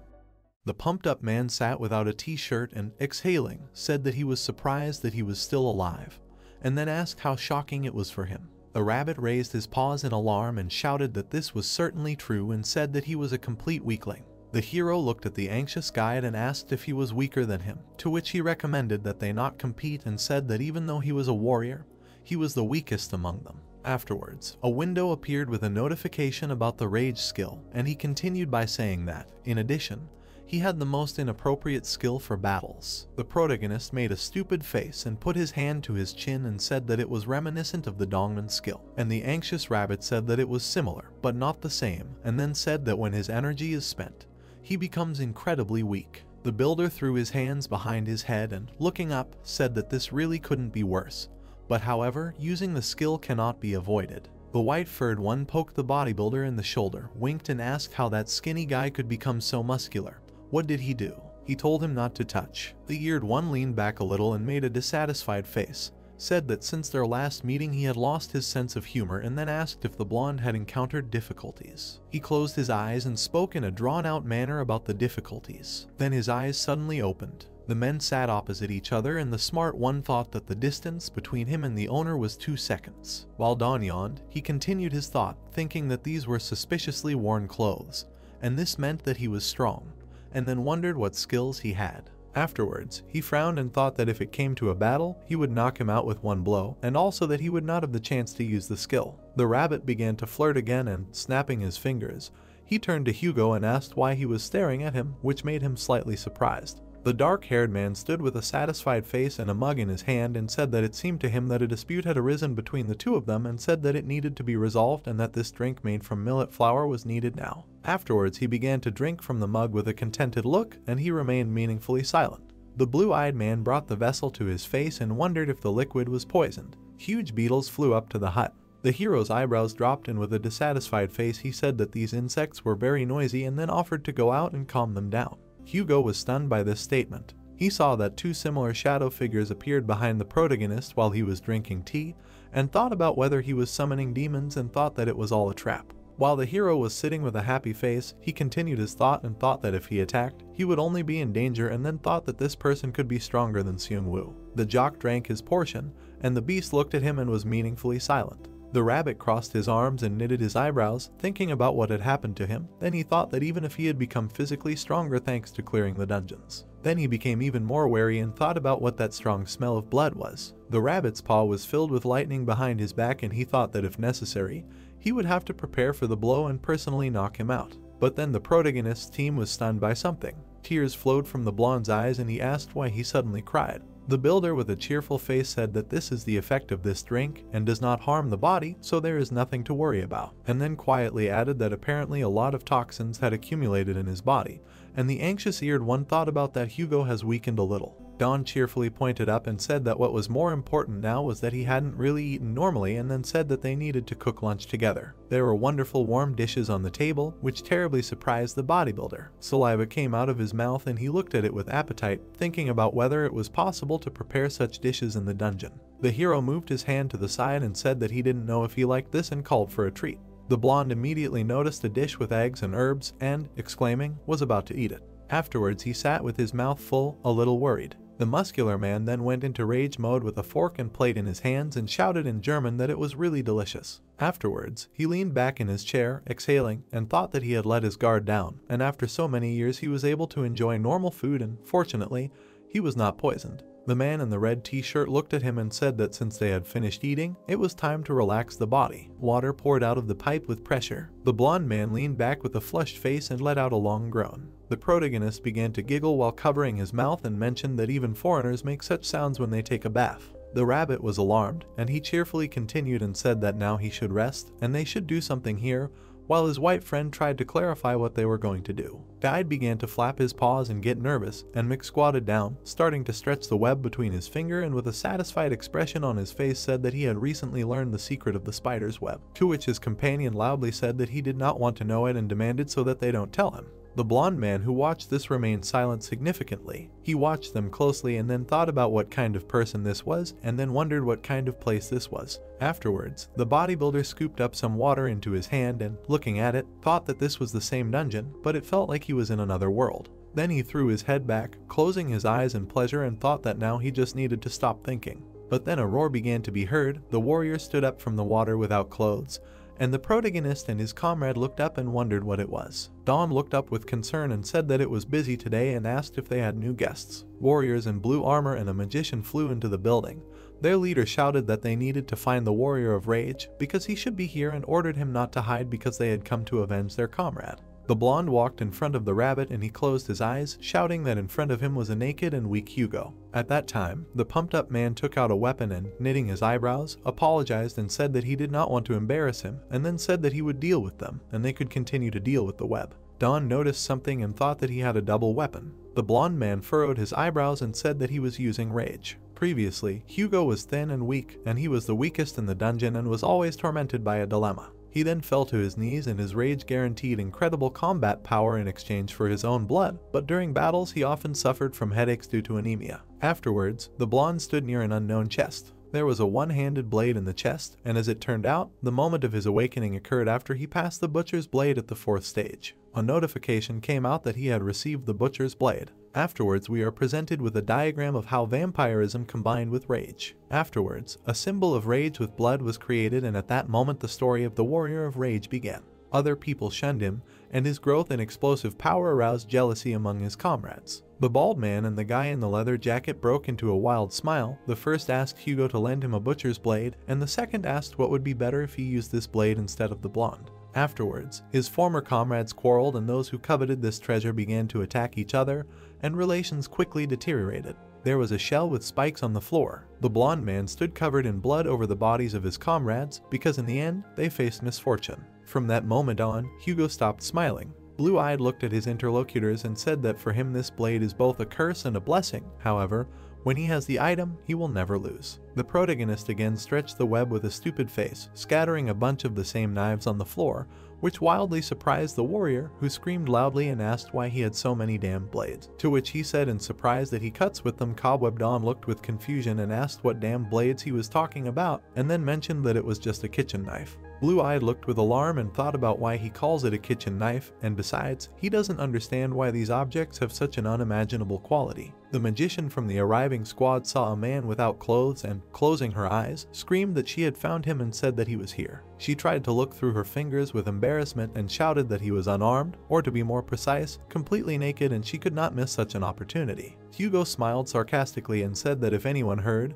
they would think that he could leave first, and then turned to Dawn and told them not to show them a kitchen knife if life is precious. He looked at him with confusion and asked why this was so. The Fury warrior rushed forward and said that although he spared their lives, they were the ones hunting for this treasure. He attacked the sorceress, and she blocked the attack. The mustachioed gray-haired man raised his sword to thrust and cursed. Hugo looked at him with regret and hooted. Then he kicked him on the head. Grandfather fell foaming at the mouth. An evil swordsman attacked the warrior from behind. The hero and the rabbit watched the battle with a straight face, and Guide noticed that this place had already been destroyed and suggested that they would have to move again. To which he responded by saying that this was so, and then asked why people were here. As soon as they see each other, they immediately join in.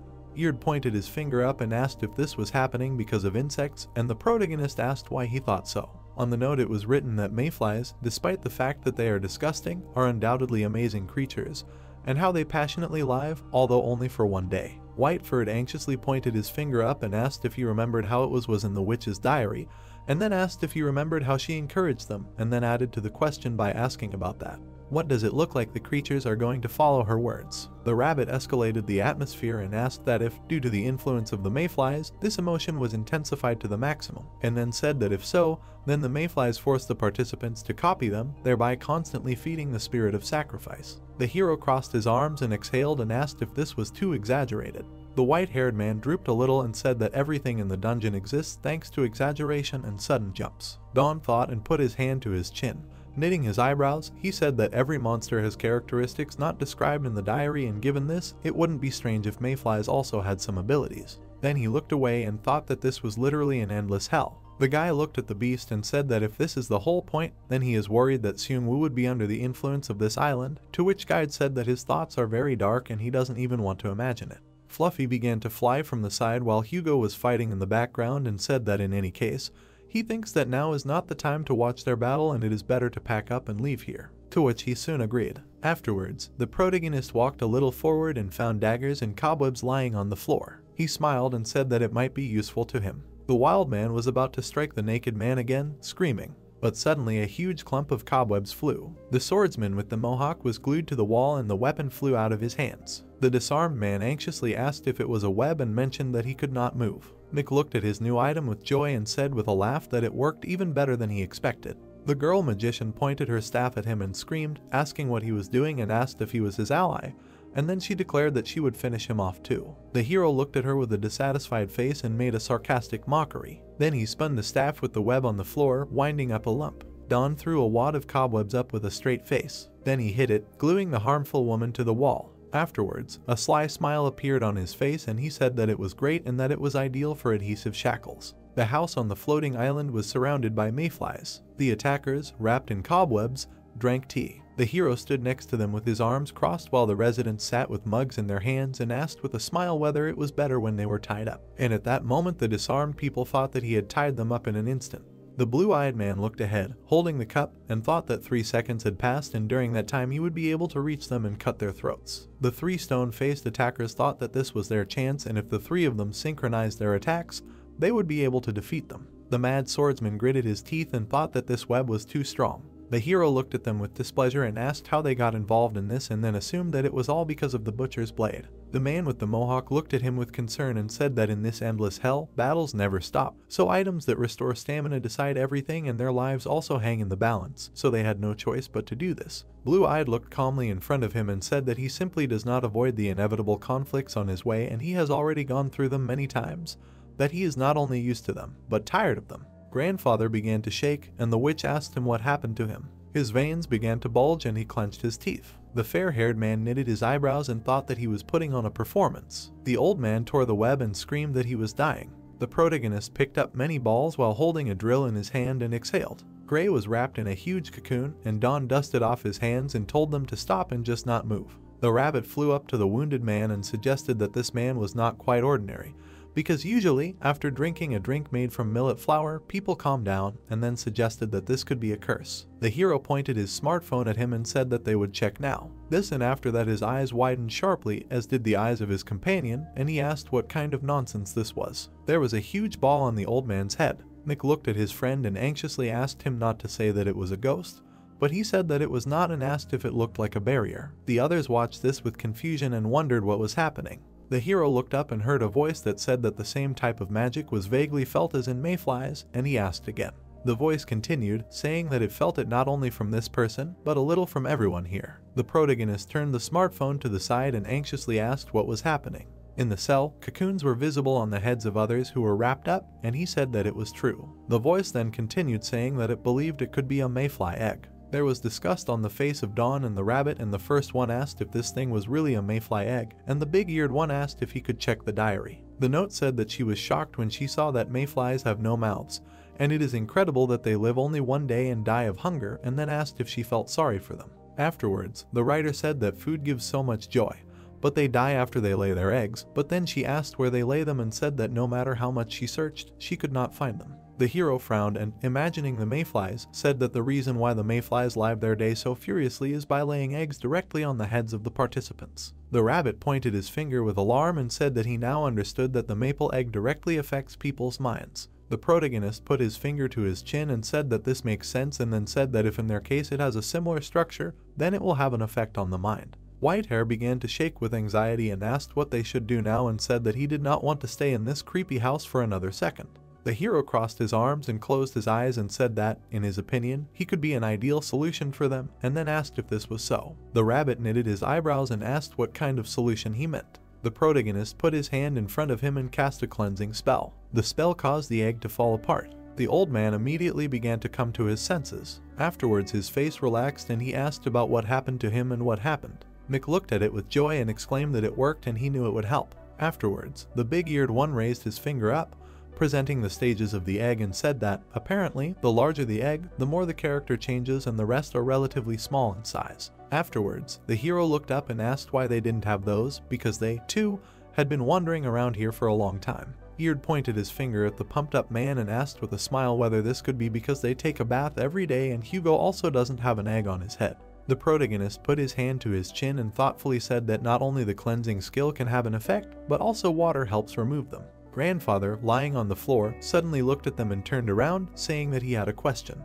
He looked worriedly and said that they had been on this hellish island for quite a long time, but all this time they were not aware of these eggs. Then he looked up and asked what they were doing, and then asked what would happen if they hatched. The protagonist crossed his arms and said that most likely they would become mayflies. Then the gray-haired man looked away and said with alarm that this would calm him down, but he remembered how his foot set foot on this island. His hand was replaced by a hook. The eyes glowed red. Then he bent down and said what he found while looking at the shack. The protagonist looked at him in surprise and said that since they had been here for a long time, he wanted to ask about the other monsters that live here. The furious warrior crossed his arms and closed his eyes and said that if we talk about the most sinister guy he met here, that is one. The hero looked at him uncertainly and asked what kind of sinister guy he was, and then asked whether he was scary or strong.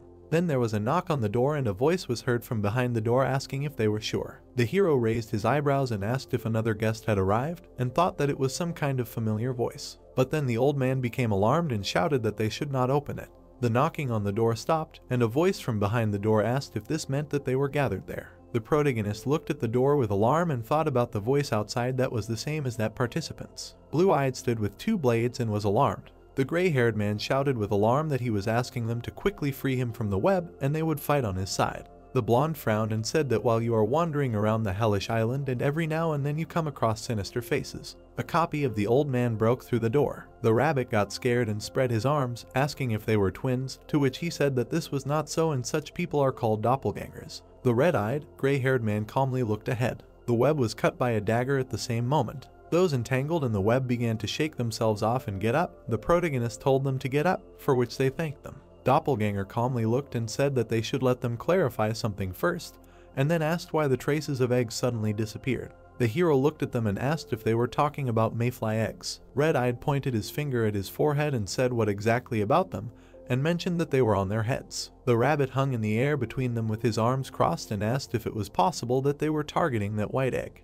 The white-haired girl perked up and shouted with alarm the question of how he knew what color it was and asked if he could see them. The red-eyed mad swordsman looked at them with aggression and said that even they, those who were born here, could not see them. The protagonist was surprised and, shouting, asked again and then asked if it was true that not mayflies, but others like him, were born from eggs. The red-eyed, gray-haired man took out a claw and demanded that they answer his questions and asked where they hid the eggs. The hero happily scratched his head and apologized, because he had purified and thereby destroyed them. The doppelgangers jumped on him and called him names. Blue Eyes shouted and called for everyone to begin. The real trio got into a fighting stance and swore with alarm, and the man with the mohawk said that he would fight with his own. The protagonist looked seriously in front of him and ordered everyone to step back. Mick summoned many phantom silhouettes using magic and used it. The old doppelganger blew his nose and got scared. A bunch of clones almost turned to stone and moaned in pain. The gray-haired one with red eyes said that his body was petrified. The protagonist sat next to them and said that it was the poison of a stone snake and now he would not be able to move for several days. Doppelganger burst into tears and asked to be saved and said that he did not want to die. Dawn crossed his arms on the chair and asked about what it was and asked about why they cling to life, and they continued to shout that they did not want to die. Nick looked with a stupid face and said that they thought about the murder later and demanded to answer the question. The copy of the old man got scared and asked to just save them, and said that if he saves them, they will tell everything, and then he said that he promises, and then he said that no matter how many questions there will be. The protagonist looked at them in disbelief and said that he wanted to ask them what exactly they were doing.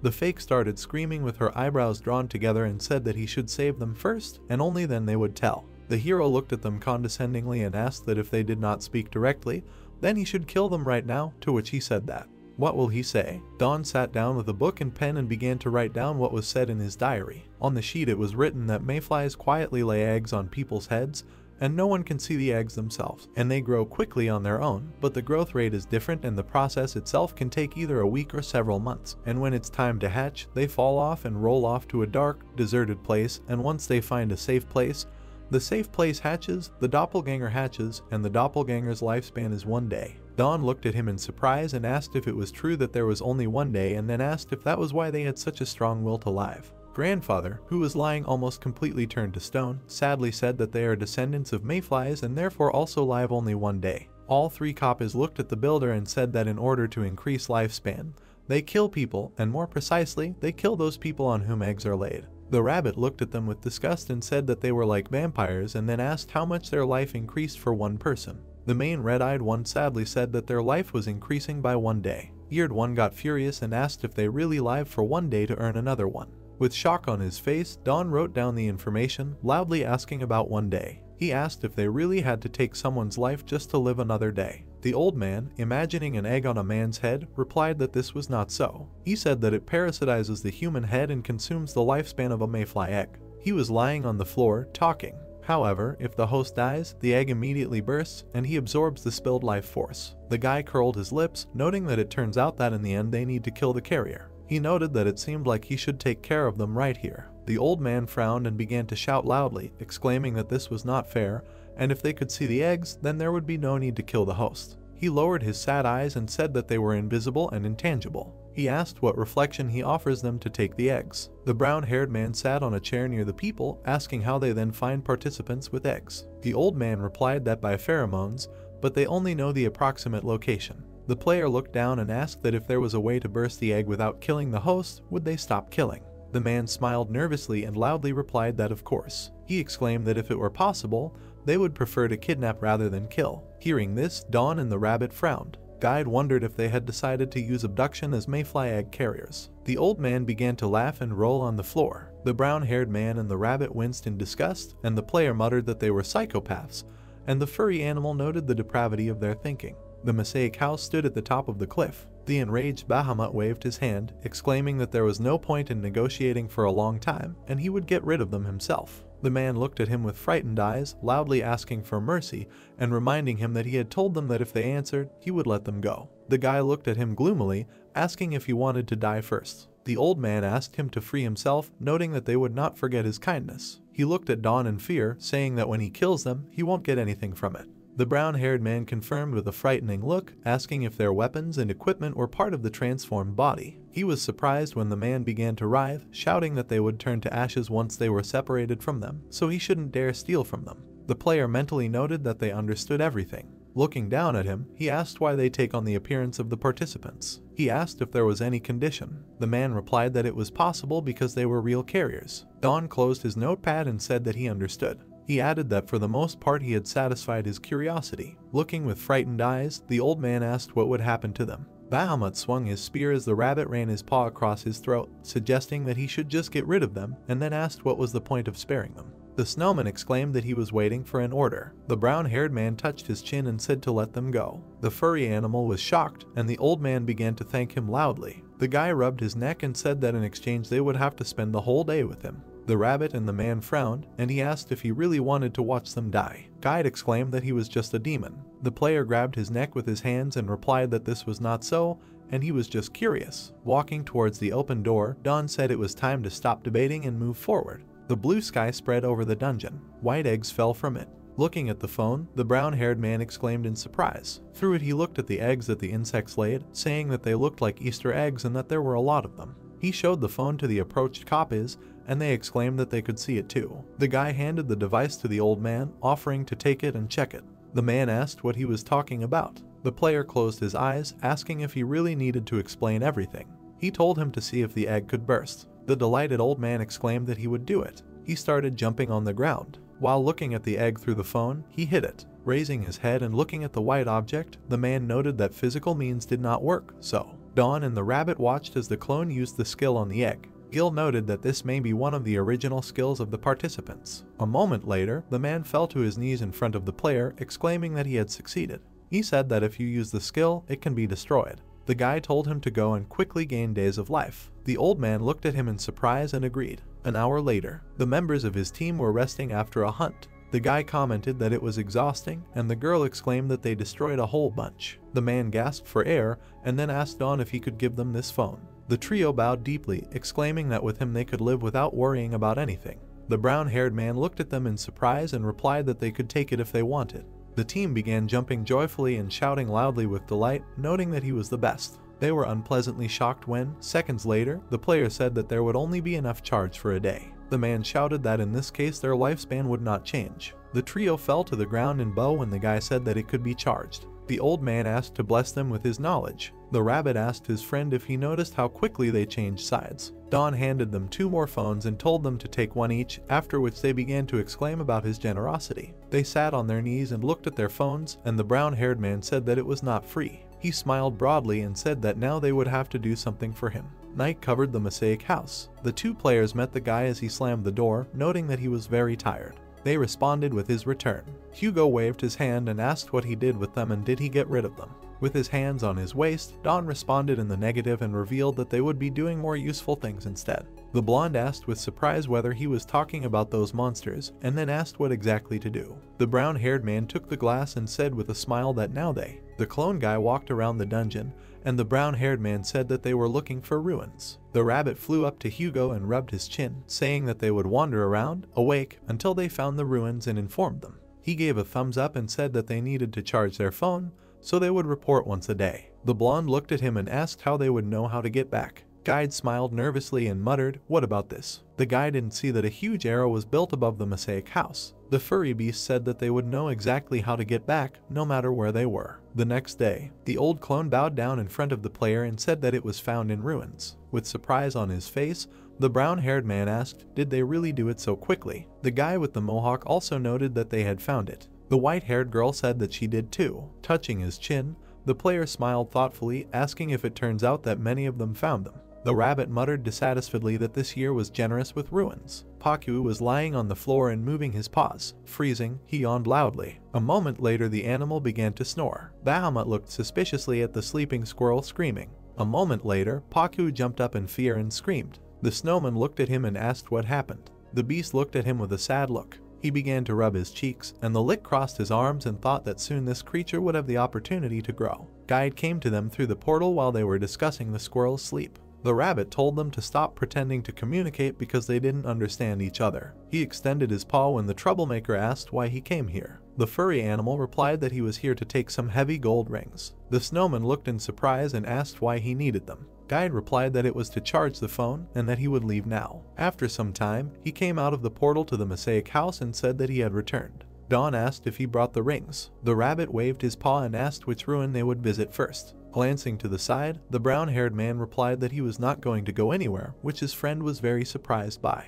The guy sat down on a stump and asked him to think, noting that they live day after day, making time for themselves, but thanks to the phone, their life expectancy has improved significantly. He asked if they would like to maintain their current position as long as possible. The rabbit frowned and pointed, asking if he meant they lied to them about finding the ruins. Sitting on the stump, the player crossed his arms and confirmed, saying that this was the best option for them now. He added that the great fact is that those ruins are fake. The comrade noted that this was very careful on his part. He spread his paws to the sides and asked if it could be that there was, for example, a treasure chest, even if it was not the same ruins. Dawn smiled faintly and said that it was possible, but it was better for him to have a specific goal than to chase after unknown treasures. Gil clarified the target with a look of surprise on his face. A golden arrow appeared above the brown-haired man's wrist as he asked Alpha to turn on the navigation. He suggested finding Seung-woo first. A guy and a rabbit were wandering around the dungeon. The player glanced back, puzzled. He saw Hugo following him. The brown-haired man curled his lips and asked why he continued to follow him if he was not going to look for the ruins. The blonde sighed in embarrassment and replied that he was going to pay for the food, so he was going to be his escort, whispering after that Dawn's little bastard was too good. The guy turned around gloomily and asked what he said, but Hugo replied that it was nothing. Stones floated in the sky of the dungeon. Jinsu looked ahead in fear, asking if the others were thinking about this too. The Seung-woo squad stood in front of a large glowing palace. The brunette frowned and said that they would hope this was the same place, and then suggested that they come in. Changseok grimaced with indignation and loudly asked if they would just come in. Turning his head, Hoyal looked at him arrogantly and asked the village head if he had doubts and decided to retreat. The old man looked dissatisfied with his eyes and replied that this was not so. He said he had a bad feeling, like something bad would happen if he went inside.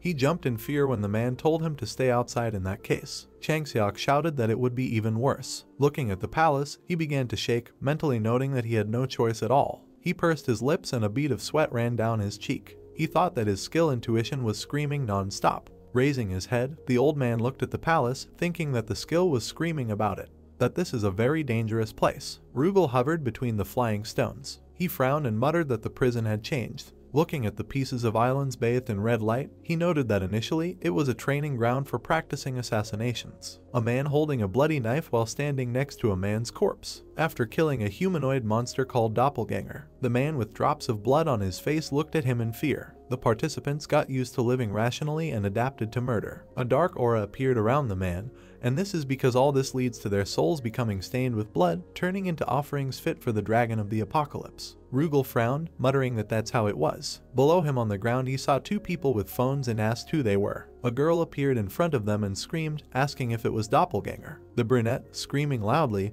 hit the old man with her sword, but he dodged. He put his hand forward and asked her to be careful, noting that they were not here to harm her. Clenching her teeth tightly, the frightened girl froze and asked again. She began to tremble with anger when the man extended his hand to her head and indignantly asked what he was doing. Having finished the job, the old man ran away with his comrades and anointed her, telling her to take care of herself. The brunette frowned with anger and asked what it was and why did he pat her on the head. Rugal looked down on the running doppelganger and asked that the difficulty level of the dungeon seemed to be getting more and more difficult. Meanwhile, in Dawn's house, the rabbit grinned with anger. This was due to the fact that a huge number of doppelgangers stood at the porch and asked the brown-haired man to give the phones to them too. The guy put his hand to his face with a smile and shouted, asking them to get in line. He said to remember to get the information for him if they wanted to get the phone. Hugo had a bunch of phones in his hands and the guy asked him to give them some. He looked puzzled at the rabbit, who asked what was going on. The player replied that apparently the very first doppelganger told them about this. He raised his index finger when Guide asked if it was really okay to hand out phones to them so calmly. Dawn said that everything is fine because the phones are locked and besides, they can exchange them for information. With their phones, the brown-haired doppelganger dispersed throughout Hell Island and was constantly looking for various information. While many were sharing any information to charge their phones, it was obvious that some of them were lying. The guy looked indignantly at the man enthusiastically telling the story, realizing that his words were a lie. but it brought some fruit. The shabby, curly-haired girl was breathing heavily. A moment later she fell exhausted to the ground. The player's face contorted in fear and he screamed, asking if she was okay. Hugo's blue eyes darkened as he called out to Dawn. He saw cutting wounds on Doppelganger's body and said that these wounds were from a butcher's blade. He pursed his lips when the brown-haired man turned to him and asked why he thought that.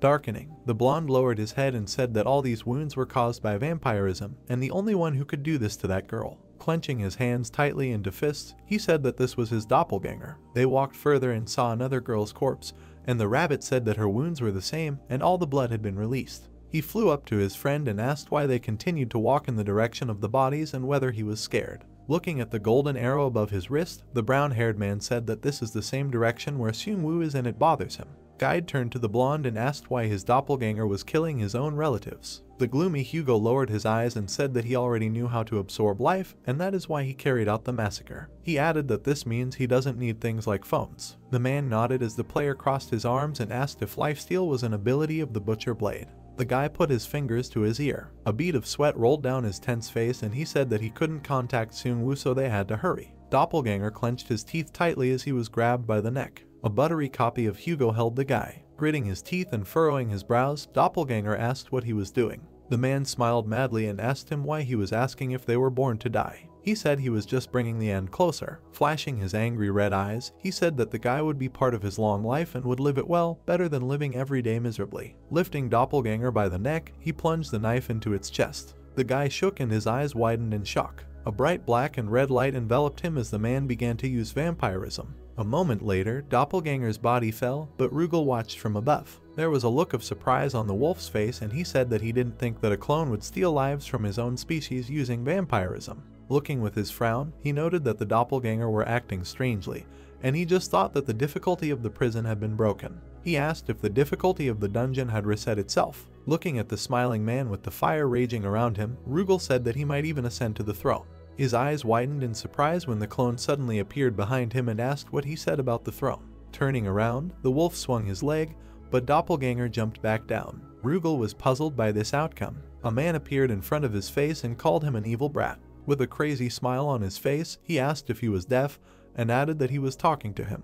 The wolf landed on the ground opposite the clone. He showed sharp teeth and asked if the passage of the dungeon had recognized an ally. He asked if he could see him. Dawn, Hugo and the rabbit were hiding on the mountain under a layer of earth. A small mountain was right next to where Doppelganger and Rugal were. The tense brown-haired man looked at the blonde and asked if his clone was talking to the wolf now. The man replied that it was so. Park cast a sidelong glance at the rabbit and asked in a whisper whether the monsters could see the managers. Guide replied that usually no, except for rare exceptions. Dawn looked at his friend, asking what kind of exceptions these were. Rugal bared his teeth and his yellow eyes sparkled. He asked if he was a dungeon bug. Veins began to bulge on his clawed paws as he noted that although it was against the rules to interfere with the monsters of the Underland, mistakes must be corrected, even if it was not in his jurisdiction. Doppelganger smiled smugly. Pointing his finger at him, the wolf screamed, asking for an answer. The man looked away and rubbed his chin, asking how much time had passed since then. The beast looked in surprise, repeating words about that time. The blonde's lips stretched into a bloodthirsty smile when he said that he killed him.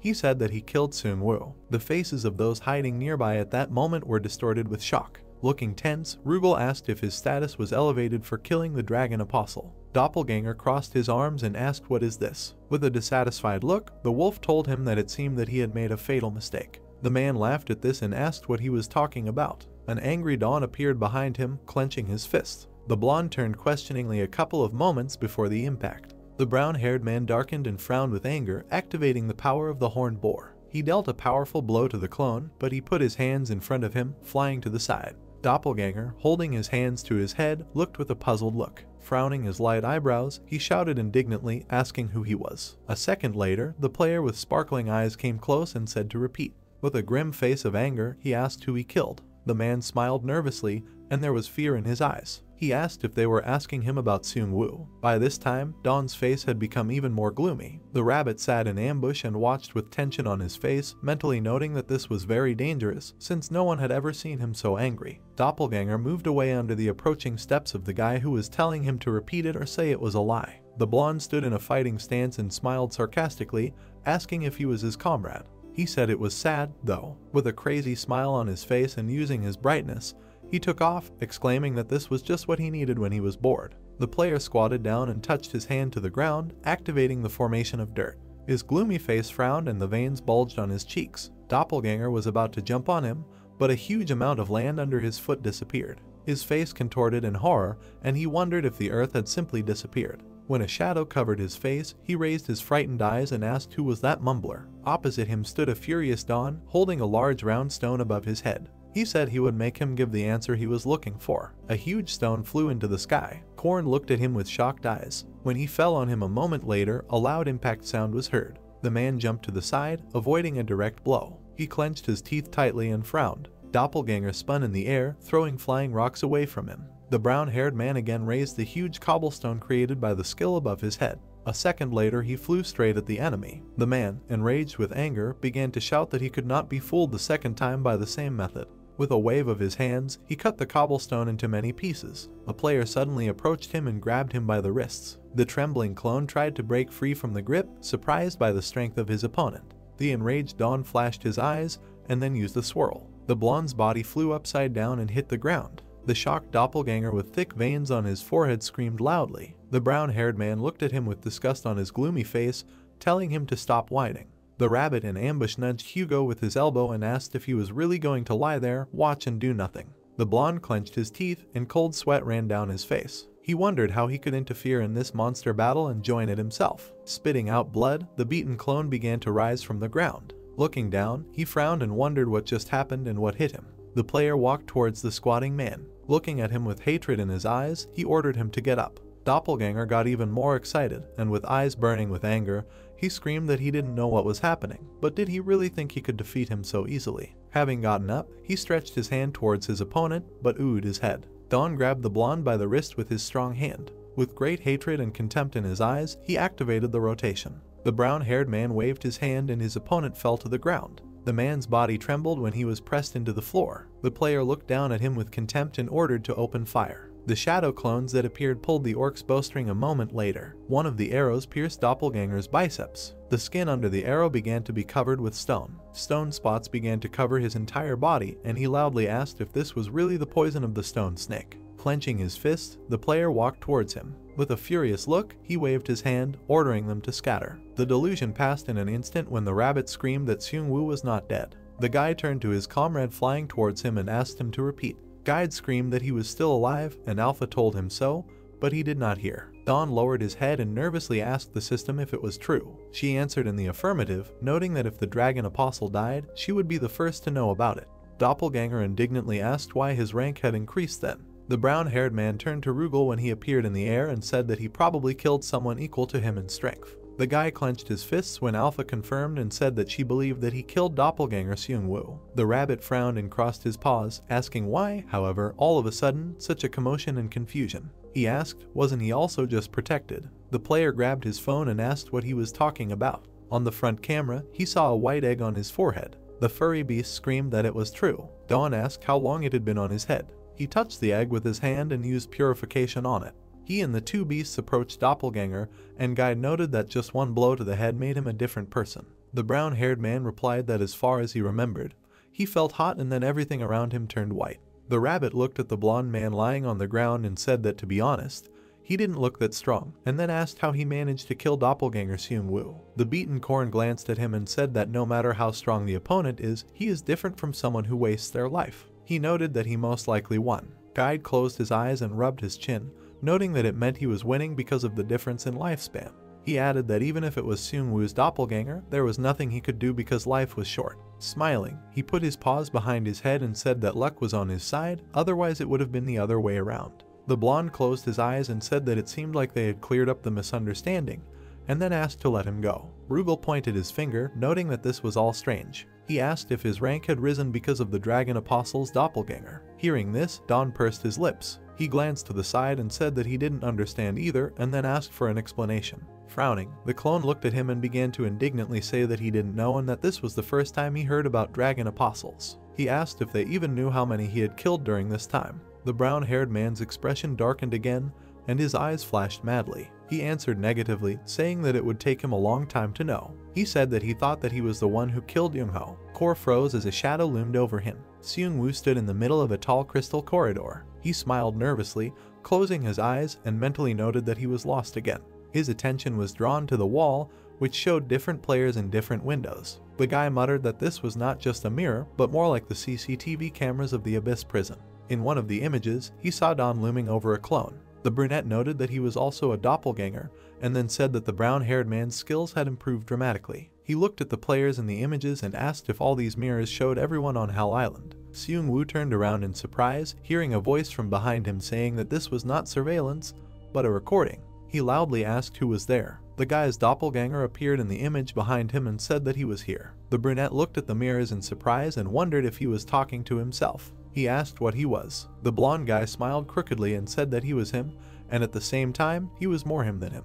The copy with a dark smile on his face said that he was the king of doppelganger, and in this place, he recorded and sorted the information about all the doppelgangers. Seung-woo stood in front of the double, asking him about the records. Silhouettes of people with glowing eyes appeared in the white-haired man's head, with mosquitoes flying over their heads. He said that the doppelganger of the Abyss prison were experimental bodies for his incarnation, and he could choose the body he wanted to be reborn into. On his screen, he watched Hugo and Seung-woo for a long time, saying that after countless sacrifices, he found one combination. The brunette frowned his dark eyebrows and asked what he was trying to tell him. The doppelganger king spread his arms out to the sides and flashed his crazy eyes, saying that he would show him the coming of the king. Dawn ordered to answer. Hanging over the clone, he asked if he killed Young-ho. A moment later, the blonde was distorted with horror. He, enveloped in red light, froze in convulsions and screamed, which confused the brown-haired man. Looking at what was happening with surprised eyes, he asked what was this. The rabbit also asked what was going on. The king looked with a frowning look of red eyes, saying that he had been waiting all this time. Seung-woo pursed his lips as he added that he had been waiting for someone strong like him. The Hugo copy lay frozen in horror on the ground, while the roll said that in the skills to maintain this body. The brunette grabbed the blades when red and black lightning began to appear from the mirror opposite. The blonde man radiating them spread his arms and said that his lightning and fury with Hugo's vampirism. He broke the glass, causing Seung-woo to shield himself from the shards with his hands, and then said that with this he was able to surpass his limit. Looking at his comrades, Rugal said that choosing Doppelganger's abilities and taking them for himself. He noted that this is the power of the Doppelganger King. Standing next to the body and looking at the wolf, the player asked if this means that a copy of Hugo was chosen. The beast frowned and confirmed, saying that for some reason he expected this. He said that it seemed that the Doppelganger King wanted to cross his limit. Dawn glanced at him and asked again. He asked if he was not just a dungeon monster. He muttered that making such decisions on his own. Rugal crossed his paws on his chest and said that perhaps his existence had an effect. He said that the dungeon could change. The rabbit and the brown-haired man looked at him with puzzled eyes. The shards of glass lay on the floor. The king came out of the mirror, his body sparkling with red and black lightning. Seung-woo clenched his teeth and froze with surprise on his face. The blonde tensed his hand, concentrating his energy. He smiled darkly, saying that this was incredible. A moment later, Changseok fell at his feet and he only smiled. Seeing this, the shocked Seung-woo frowned and screamed, calling for the head of the village. Using a loud blow, he ran at the king, holding blue lightning in his blades. Looking at him, the blonde smiled slyly. The clone used the same spell. The brunette jumped, avoiding the strike of red lightning. Frowning his blonde eyebrows, the king smiled madly. He waved his hand, sending a huge lightning strike. In the sky above the hellish island, sparkles of red and blue lightning. Clenching his fists, Dawn quickly ran along with the rabbit, asking if Seung-woo was fighting the boss right now. Looking at the flashing light in the sky, Guide noted that the blue lightning was undoubtedly Seung-woo, but the red one was worrying him. Continuing to run fast, the brown-haired man shouted that they needed to hurry. A bright flash appeared in the palace. The brunette angrily clenched his teeth, releasing the lightning, and the clone smiled smugly. The two mages clashed their powers in a fierce battle, and the guy indignantly asked what he did to the village chief. With a mad smile on his face, King Doppelganger revealed that he had drained his life force through vampirism. He added that he could get a little out of the old man. Seung-woo shouted obscenities at him with fury in his eyes. The clone dodged another lightning strike with a smile on his face. Swinging, he jumped on his opponent using burgundy lightning. The guys clashed closely again. A bright flash appeared in the palace. Yes, the magicians stood on opposite sides of the hole formed in the floor. The king sighed and smiled, asking his opponent to stop pretending. He said that he was he, and then asked if the head of the village was so important to him. Seung-woo looked at him with a frown and told him to stop joking. A moment later, he launched blue lightning at his clone. With one wave of his hand, the blonde repelled this blow. Because of this, the lightning flew to the side and hit the floor. Doppelganger smirked smugly and asked to listen, noting that their power was meant for destruction and they would inevitably involve those near them. He put his hand on his chest and asked, to be honest, were the weak a hindrance? He said that he couldn't fight at his full strength even if he wanted to. Seung-woo, with wild eyes, shouted angrily, telling him to shut up. The player fired lightning at his opponent. He clenched his teeth tightly, controlling his magic. The guy raised the blades above his head and a blue light glowed around them. He swung his arms, hitting the king. Doppelganger raised his hands with a smile, blocking the attack. He shouted, noting that he was now showing his true strength. With a crazy smile on his face, he asked if his comrades were annoying him. The blonde man, his eyes burning with anger, laughed loudly, exclaiming that they were only a burden, and the only ones he truly considered comrades were. Seung-woo, his face grim with anger, raised his blades above his head, ordering him to stop talking. The brunette's eyes flashed blue as he activated a single strike. The blonde waved his hands, protecting himself from the stream of bright lightning. He smiled widely with madness in his eyes, shouting that this was excellent. He exclaimed that his strength was actually amazing. His red eyes narrowed as the king asked if this was his first time fighting at full power. He shouted that this is the nature of power, the rightful right of those who have power. Kor smiled widely and grinned, exclaiming that he was pleased to meet him. He also noted that it was nice to use this set of skills in real combat. The brunette froze, looking with frightened eyes, and asked again. Black lightning appeared in the air as Doppelganger activated the thunderbolt. The blonde's hailstones were burning with rage and he had a crazed smile on his face while everything behind him glowed red as he activated the rage. The white-haired double laughed bloodthirstily, saying what amazing power. Suddenly his laughter stopped abruptly and he looked down. Seung-woo calmly said, "Are your allies in the way? Are they dragging you down? Are you upset that you can't use your power to the fullest?" Looking forward confidently, he said that perhaps, as an immortal, he does not understand, but they, people, have a tomorrow that they think about. The guy stood in front of the lightning doppelganger and said that if they exhausted their strength in every battle, as he does, their future would not come. Seung-woo held a weapon in his hands and said that in moments like these, when they must exert all their strength, they need comrades. The double looked up gloomily and asked what. The guy's body was surrounded by blue lightning. He said that in contrast to him, even if he released his full power, the hero's hair fluttered from the enormous energy from the floor and lightning surrounding him. He said that he had comrades who would cover his back. Hoyeol ran towards the guy screaming. Jinsu also called him, taking out an arrow from his quiver. In fighting poses, they stopped behind the guy surrounded by lightning. Seung-woo frowned and asked what about him, king. Doppelganger clenched his teeth in anger and said that the psychology of the weak lies at the core of all people. Breathing heavily, Changseok extended his palm and shouted that he was rooting for Seung-woo. The guy in the blue suit asked in surprise, "Elder, is he still with them?" The double looked at him in surprise and said, "How is he still alive?" Changseok rubbed his chin with a laugh and said that he almost died, but his skill cannot be talked about carelessly. So I remembered Doppelganger's attack and thought that before his skill vampirism affected him. The man clutched the blade that was stuck into his body and said that he pulled all his blood through the butcher's blade. Hoyeol looked at him in surprise and said that even if he used vampirism on himself, he could still put himself in danger. Changseok solemnly clenched his fist and, placing his second palm on his chest, said that it was true, it was impossible to imagine how this could turn out, so he took a chance. He clenched his trembling fingers and said that, being between life and death, he made this decision. The heroes looked at him in surprise. Seung-woo asked what he meant. Looking at them confidently, the elder declared that he was achieving. The yellow window contained information that the King of Survival achievement had been unlocked. He cheated death with his superior intuition. The dungeon likes his survival instincts. The reward is the feigned death skill. The guys thought gloomily that this was not a skill that would be useful to them. The elder scratched the back of his head and said with a smile that this time he was really close to death. Seung-woo's lookalike gritted his teeth in anger and said that it was very corny. In response, Seung-woo, closing his eyes, said that this is not trivial, everyone has their own path. The white-haired man closed his eyes and said that he admits that he suffered a lot. Is this about living by sincerely following your weak path? The double's white hair fell over his face. He said that he was not in the mood to fight now anyway, they would postpone the second round. Seung-woo was also calming down, with smoke emanating from him. He said that he assumed that there was no more strength left to fight. The white-haired man crossed his arms and asked if he had to be so picky. He knew he had a bad temper. King Doppelganger jumped up sharply, leaving a bright red trail of lightning behind him and flew out smashing the roof, saying that they were all fooled by this pretentious man, see you another time. The guys looked up. Hoyeol said that this guy disappeared in an instant. Seung-woo looked up in surprise and said that he expected this, but they would not be able to clear such a dungeon. Blocks of stone were flying in the sky. The clay elephant golem walked forward. The rabbit's words were heard that they were in such a hurry before.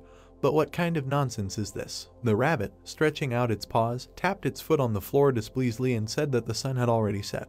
Don winced and covered his ear with his hand, saying that it was his fault that they were so far away. They move as fast as possible. The rabbit imagined how the elephant ran into a cliff and said that, to be honest, Alpha was also to blame. Why didn't you tell them about the workaround? Alpha's voice was heard that he wasn't lying.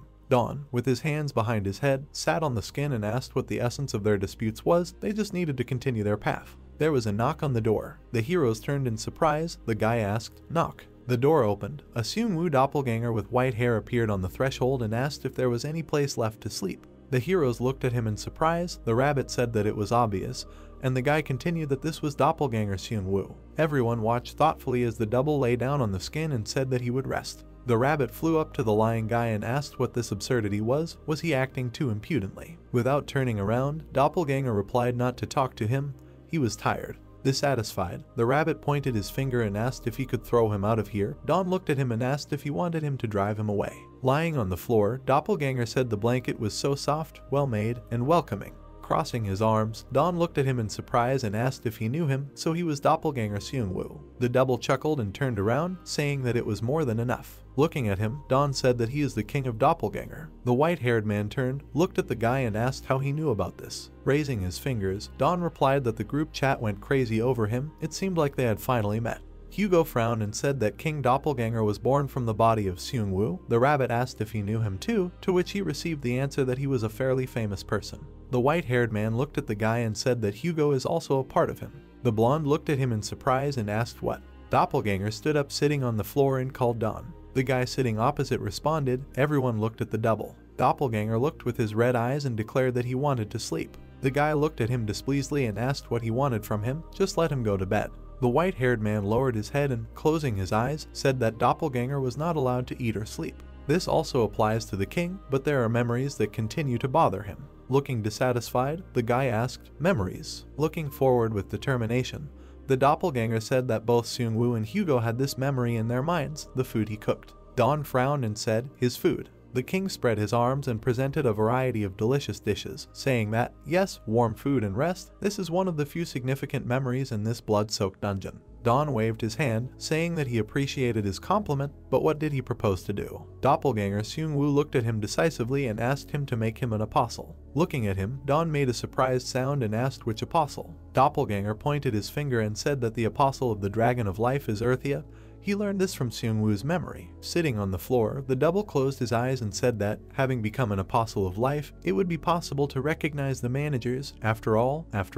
He opened his eyes and pointed a finger at himself, saying that the apostles benefited from food and sacrifices. The rabbit pointed his finger at him displeasedly and asked, "Seriously, someone with such unclean origins as his thinks that he can become an apostle of life?" Doppelganger looked at him and asked, "Even a lick who is an undead has become, then why can't he?" The rabbit screamed, asking how he knew about it. With a smile, Don scratched the back of his head and said that he told Seung-woo everything. The rabbit displeasedly called him a talkative fool. Looking at the double, Don said that anyway, he wants to become an apostle so he can eat and sleep forever. The second Seung-woo looked at him and said, "That's right, that's right." The heroes sat on the floor. Don asked what Alpha thinks, is this possible? The spirit said that striving for apostleship and eating sacrificial food is not a pure motive, but it is possible. The guy looked up and made a surprised sound. Alpha continued that it is unknown if he will be able to sleep, but at the moment it is not possible. Doppelganger shouted, pointing his finger at himself, and asked why, because he is Doppelganger. Afraid because he has killed people.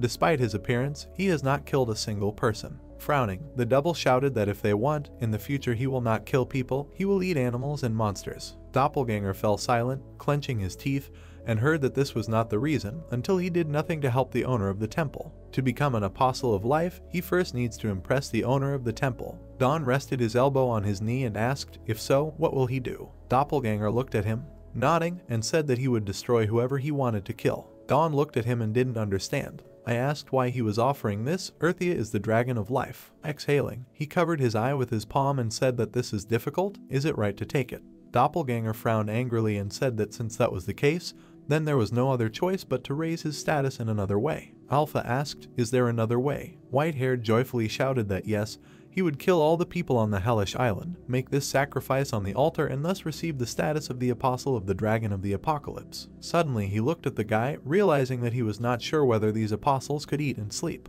Don looked at him and chuckled. The rabbit exclaimed, realizing something. Doppelganger looked at them confused and asked what kind of faces they were. Don's eyes flashed insidiously. He pointed his finger and exclaimed, "Altar." Mosquitoes were flying in the sky in front of the castle. The system reported that the maples were going mad while celebrating the birth of a king.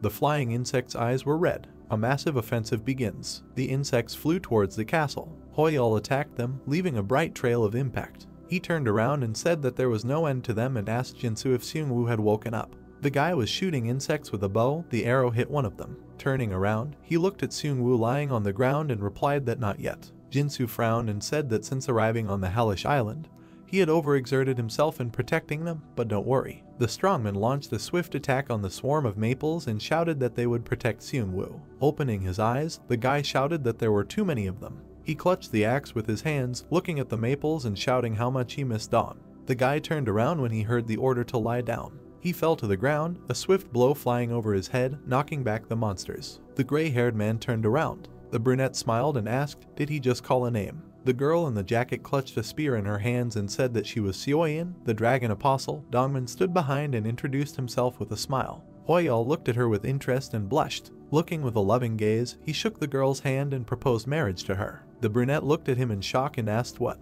A blue light could be seen from the tunnel and the words of the stone break skill could be heard. Don stood in front of Hugo, wiping his face with his hand, and heard the rabbit say that Seoyin had reached Hoyol without incident and replied that he heard it in the group chat. Rabbit added that they confessed to her. Don closed his eyes and said that he heard that too. The rabbit asked if they decided to start dating. Swinging his metal hammer, Don shouted how cheerful everyone was and used his stone-breaking skill. A light appeared from a large crack ahead. The guy covered his eyes with his hand, protecting himself from the light, and asked what now. Holding a hammer, he stood in front of a large white building. He asked, is this a stone palace? The most sacred place. Don turned to Doppelganger Seungwoo standing behind him, who said that the mirror palace exists only for him. The altar is not there, it is hidden underground. Don immediately began to hit the ground with a hammer, saying that it was good that he was built of stone and used a stone break. The double standing behind him looked at him. Some time later, the heroes dug a long passage underground right under the palace. The tired guy touched his chin with his fist and thought that the land here was incredibly fertile. He, along with the rabbit standing next to him, heard Alpha's words that, judging by the sound, maples are right behind the stone wall. Don asked, and underground. Standing nearby, Hugo crossed his arms and replied that it was normal for monsters to be in historical places. They may have lived here from the beginning. What is he going to do? Don hit the wall with a stick and asked if he could make a small hole and look in. Looking into the crack, he exclaimed and asked what it was. Rails located at different levels appeared in front of them. The heroes looked out of the gap in surprise. The rabbit asked what kind of place this was. Hugo looked ahead in surprise, asking why there was a railway there. No, this is a metro. Don asked, does he think so? Alpha said that this is the mine of the Stone Fairy tribe. The guy looked to the side and asked the mine, but it is not even connected to the upper world. The spirit said that the Hell Island was currently floating in the sky, but in the past it might have been on the ground. Tiredly, the guy looked forward and said that this was understandable. He saw a wooden trolley with silver wheels and said, what do these mean, trolleys? Incredible. The rabbit waved his paws and asked, what kind of tribe of stone fairies are they? The spirit said that these fairies were born from stones, but in the sunlight they become ordinary stone again. They live underground and eat dirt and rocks. He imagined a small creature similar to a snowman but made of stones. Earthia said that from birth they know how to mine minerals. Many stone fairies walked forward with small bags on their backs. The spirit said that during the Golden Era, the Empire began to use them as slaves. Doppelganger looked forward decisively and asked, now they will go inside. With his strength he can easily deal with maples. Standing behind Hugo said that he is here too. Turning to look at them, Don asked why go inside if it was dangerous when there was another way. Blue light emanated from Don's outstretched palms as he cast the stone break spell. Doppelganger looked at him in amazement and thought that he couldn't believe it. He remembered how he turned and asked why choose a dangerous path when there is a much easier path.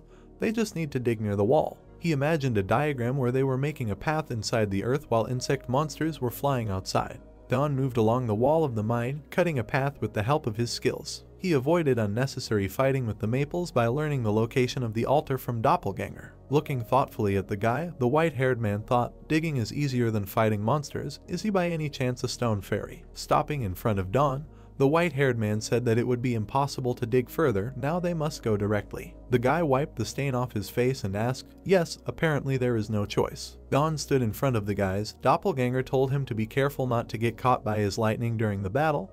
Hugo told him not to worry, he would protect him. With a wave of his hand, the guy said that then follow Baek Seung-woo, let him make sure that no one interferes while he is busy with the altar. The blonde exclaimed that he understood. The double standing behind him asked, so his name became Baek Seung-woo. He closed his eyes when he heard the question if he would prefer to be called King Doppelganger.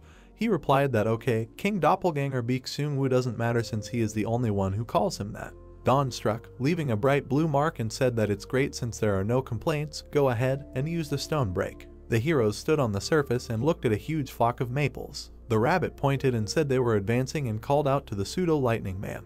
Baek was covered in red light and lightning and said that such a name was too much. The rabbit waved its paws, shouting to him to be quiet and not complain, and to take care of himself because they were still flying. Doppelganger looked at him and asked, is he scared? The rabbit shouted that a real lightning man would not say such nasty things. Baek jumped up surrounded by a bright red glow and lightning and screamed to be quiet. Dawn stood there wearing sunglasses and said that this mine is bigger than he thought. He stood and looked at the railway going ahead. The rabbit said that it seemed endless. The guy answered, could the entire underground world turn out to be a mine? He was surprised to hear Alpha say that it was likely that, after all, stone fairies could dig up entire mountains before. Dawn asked, are the ruins of the underworld similar to the entrances to the subway? Hugo turned around and, looking at him, said that he doubted it. He had been in several underground ruins, but had never seen such a mine. Alpha said that since stone fairies turn to stone when they die, their corpses can block other entrances. Dawn touched his ear with his fingers and said that he would share this information with other apostles. Stone islands flew in the blue sky. Words were heard about what was understandable, what would be meant. The rabbit then said to ask his muscular guy to break through the floor. Seoyin closed her eyes, holding her finger to her ear, and said that she understood. They broke up. The rabbit asked in surprise, already. Standing next to the crying Hoyul Dongman said that he was sobbing. A dissatisfied Seoyin said to stop whining and start digging.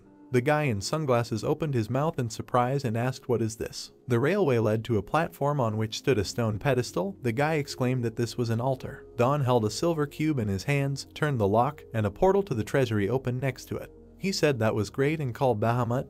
They will prepare golems to take it down. The snowman sat on the neck of the armored gorilla, who raised his paws up and growled, and answered as he wished. Surrounded by a red glow, Doppelganger looked at the armored gorillas in surprise and asked what was wrong with these stones. Dawn was sitting on the gorilla's neck when Bahamut flew up to him and, covering his mouth with his hand, told his owner that he had succeeded. The guy looked at him and asked, he didn't tell him, did he succeed? The snowman held the 3 meowing shadow kittens with a smile and said that of course, their family is growing. Yellow shadow art information window, Level 2. It was reported that memories can be placed on shadows to give them physical form, a shadow clone 7 out of 10. Dawn clenched his fist happily, shouting that there were now 7 of them. He sat on a gorilla. Assistants hovered nearby, raising their hands in the air. The guy shouted forward, don't slow down. Standing behind, Hugo extended his hand and stopped him, telling them to go together. Turning around, he saw a trolley, wondering how they could keep up with them. That is, he would ride on this one. The blonde got into a small trolley. She drove forward, leaving bright footprints behind her. Dawn turned around looking at it and shouted that it was funny. The guy in sunglasses looked at him and said about a change of plans, let Grimbel take the rails apart and put them in inventory. The shadow copies were holding parts of the rails in their hands, the other was transferring them to the blue inventory window. Dawn held the metal part with effort. Lowering his head, he smiled and said that the remaining bars might be useful. He looked at one of the trolleys and said that it had wheels and they would be removed. Bahamut looked at him in surprise and thought, what do he need them for? A cell with steel bars appears in the inventory. After Grimbel dismantled the rails like crazy, Dawn finally made it to the altar. He got off the gorilla and looked at the stone pedestal. Taking off his glasses, the guy asked in surprise what was on the altar. He saw an unknown book with a leather cover, on which there was an unknown inscription. He and his assistant stood and looked at the book. Bahamut exclaimed that it was a magic book. The guy asked again. Clenching his fist, the snowman said that yes, if he uses it, he will finally be able to become a wizard. Dawn looked at him joyfully and asked the truth. The rabbit added that if this is not another empty magic book. The guy turned to the beaten rabbit lying on the ground, face down, and said that he always spoiled the mood. He extended his hand to the book and said that he would look. The cover under the palm glowed with a bright purple light. The heroes looked at her in admiration. The rabbit said that something was unusual. Dawn asked, is it real this time? A white haze emanated from the glowing purple book. The spirit was surprised and said to run away from the book. Dawn was surprised to hear this. The rabbit looked forward, making a questioning sound. A huge purple flash rose from the book. Dawn looked at this and shouted, asking what was going on. Alpha said that it was incredible. The book of the apocalypse was hidden here. Dawn looked forward in surprise and asked, "Is she dangerous?" A huge purple beam rose up from the book. Alpha said that the Book of the Apocalypse summons the Apocalypse Dragon.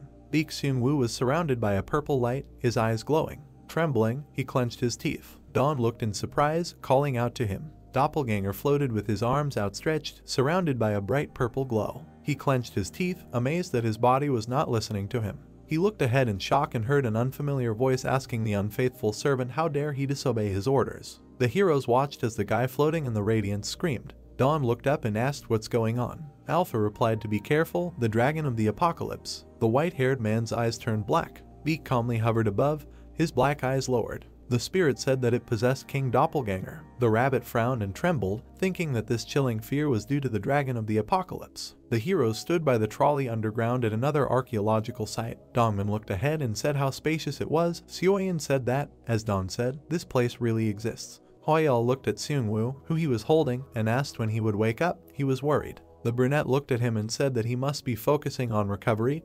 He will wake up when the time comes. Hoyal looked at her displeased. He wondered how long she had known him to act like they knew each other. He wanted to say it, but he remained silent and told her that it was true. Suddenly Seung-woo suddenly opened his eyes. He jumped from the arms of Hoyal, who exclaimed. He came to his senses and stopped, squatting. Suddenly he silently looked forward carefully. Looking at his friend in surprise, the guy called out to him. Looking ahead with determination, Seung-woo shouted that they should go before it was too late. Hugo stood next to the rabbit and shouted to Dawn to step back now. The rabbit cursed, saying that they should quickly leave here. Dawn turned to the shadow copies who were putting parts of the rails into inventory and said that not now, let them quickly dismantle the rails. The rabbit flew up to him and angrily pointed his finger at him, shouting that now they should be worried about the altar. The guy replied that, of course. That is why they went through all the difficulties. The apocalypse dragon looked through the body of the white-haired doppelganger and said here. The rabbit pointed his finger in surprise at the book, which became covered in a purple glow and flew upward. He shouted that the Book of the Apocalypse was heading towards him.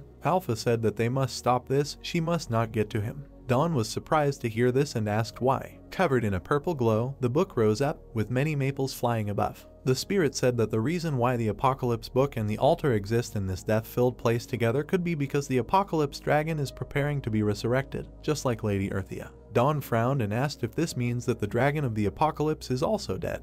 The spirit replied that he was now sure of it. Dawn shouted that he wanted to ask so much. The guy opened his inventory and touched the cell with the web with his finger. He held a spear in his hand, on which lay a skein of white cobwebs. With a sharp movement, he threw it forward, shouting that this would come first. The web stuck to the pages of the book surrounded by a purple glow. The dragon shouted what he was doing. He was ruining the book. The book floated in the air in a purple haze with cobwebs on the pages. Alpha said that the apocalypse dragon is definitely dead or almost dead. He must be hiding inside the book. Dawn looked at this with clenched teeth and said that, therefore, Earthia was not the only one who lost her life in that war. The winners must also have suffered serious damage. The white web hid the text on the pages. Alpha said that if Lady Earthia plunged into eternal sleep, when only her bones remained, then, apparently, the dragon of the apocalypse left the Book of the Apocalypse. Then the spirit corrected itself, and he said that when he died, he left the dungeon. Dawn was amazed to hear this and asked again. The spirit said that the fact that the dungeon was created and left in the care of the manager alone seemed strange to him, but that the mystery was now solved. The guy and the rabbit looked up in surprise. The rabbit lowered his ears and said, frowning, that this means the very existence of the dungeon was for the resurrection of the apocalypse dragon. The spirit remembered the book lying on the altar and said that they also make a sacrifice on the altar to resurrect Earthia, for the same reason the participants become victims for the apocalypse dragon. Dawn said displeasedly that this is why the participants were sacrificed. The darkened rabbit squeezed his cheeks with his paws and said that he had goosebumps. He worked for a ghost company. A bright purple flash separated the web from the pages of the book. The rabbit screamed that the book was freed from the web. Dawn extended his finger forward, shouting that they couldn't allow this to happen and ordered the shadow archers to attack. The shadow copies shot arrows at the book. Leaving behind a purple trail, the book dodged the arrows. Dawn looked at this in shock and shouted that she kept dodging. Hugo quickly jumped up, shouting that he would catch her. The apocalypse dragon in the body of Beak appeared in front of him, surrounded by a purple glow, and shouted that he would not pass. With a crazy look, the white-haired man extended his hand, surrounded by a purple glow. The guy clenched his teeth. A huge flash crashed into him. Dawn and the rabbit simultaneously shouted, Hugo, is he dead? The blonde stood up from lying on the ground and said that he was fine. Dawn looked up and said that as expected from doppelganger Seung-woo, he actually switched sides just because the real master showed up. Beak with black eyes clenched his teeth and laughed, saying that it was funny the body moved on its own. The Apocalypse Dragon looked at the book floating nearby and shouted to grab it. Hugo appeared next to him, who looked at him decisively, asking if he thought he would allow him to do this. The blonde dealt a decisive blow, leaving a bright blue trail behind him. The white-haired man attacked with purple lightning, throwing the guy back. The impact caused a white haze to appear on the floor. The Apocalypse Dragon looked at his palm with a smile, saying that an excellent body, it would be normal to call it a monster body. One of the guy's eyes turned white again, clenching his teeth. Beak said to get out of his body. The dragon ordered the unfaithful servant to obey him. He ordered to fulfill his destiny. The guy looked forward, covered in sweat, and asked what he was talking about, his purpose. The dragon with the black eye smiled and said that his body was nothing more than a sacred battlefield. Every step of his journey would be marked by the apocalypse. Beak's white eye widened in surprise, asking if it could be that the reason why he was chosen and united with the others was to be reborn as the most perfect body. He heard the words of the Apocalypse Dragon that it was true. His body was meant for him from the very beginning. The gaze of the black eye glowing purple lowered. He said that this was his destiny. Dawn looked up, hearing Alpha's words that it seemed to him that the dragon of the apocalypse was endlessly experimenting on the hellish island to create a body for itself. With a scream, the Apocalypse Dragon, surrounded by a purple glow, rushed forward. The rabbit looked at him and shouted that he couldn't get any closer to the book. Dawn frowned and shouted that it was not his shift. The dragon Apocalypse approached the book with a predatory smile. He extended his palm forward. When he wanted to touch the book, a metal piece of rails appeared in front of his face. He slammed his face right into her. Dawn ran towards him along the floating steps, creating a floating staircase. He screamed, got caught, tried to grab the book, but she dodged. The guy called her a name. Turning to the rabbit, he told him to try. The rabbit flew up to the book, trying to grab it. The rabbit said no. With a movement of his hand, the dragon of the apocalypse threw away the metal part. Jumping, Dawn looked at the shimmering purple book, asking if he thought he would let her escape. With a tense face, the guy held a metal part of the rail in his hand. He threw it at the book, but she managed to dodge. The rabbit screamed that it was almost. With a cry, the dragon of the apocalypse extended his hand, surrounded by a bright purple glow. Rabbit and Bahamut watched this, shouting to the owner that it was dangerous. A bright purple flash was left far behind. Dawn grabbed the book and held it, shouting that he had caught it. Suddenly, the purple lightning changed its direction and struck the metal part of the rails. Changseok looked at it in fear, shouting that it was a lightning rod effect. Holding the book in his hands, he turned to the others and said that they were now leaving here. The Apocalypse Dragon in Beak's body sent thick purple lightning towards him, asking, does he think he will run away from him now? The heroes ran away. Lightning directed at them collided with metal rails. The Apocalypse Dragon looked at him in shock, thinking that this guy. Dawn ran forward, holding a book in his hands. A rabbit flying nearby asked what he was doing. Let him quickly put the book in his inventory. The guy turned around and said that it wouldn't fit there. A gorilla ran behind him, holding the body of Hugo in his hand. Bahamut was sitting on her head. The rabbit flew after the guy and asked what should they do then. Dawn replied that he should run as quickly as possible. With a predatory smile, the enemy looked at them, surrounded by purple lightning, and asked if he thought he would not catch him, and used rage. The dragon decisively attacked the guy, but Dawn extended his hand forward, forcing him to collide with the metal rail. The part was bent by the blow. The dragon with a red nose called him an impudent man and said that he would give him the most painful death. While running, Dawn turned around and asked what he was saying. This is what he said when he came here. Holding the book in his hand, Dawn brought his other hand back and, with his fingers out, applied cleansing, asking if this could work. A blue beam hit the head of the white-haired man, who shouted angrily that such a skill would not work on him. The guy holding the book frowned when the rabbit told him that King Doppelganger was evil. It wouldn't work. The dragon of the apocalypse with black eyes, his mouth open, shouted that everything was useless. The apocalypse is a natural phenomenon of the world. Against it, its purification is nothing. Dawn turned around and shouted that this would not happen and told the guys that they had to stop them at any cost. The snarling armored gorillas trembled, trying to break away from the metal rails. Dawn looked at this in surprise, saying that the steel bars became like magnets because of the lightning. The rabbit said it was chaos. Dawn said that in this case you need to call Bahamut.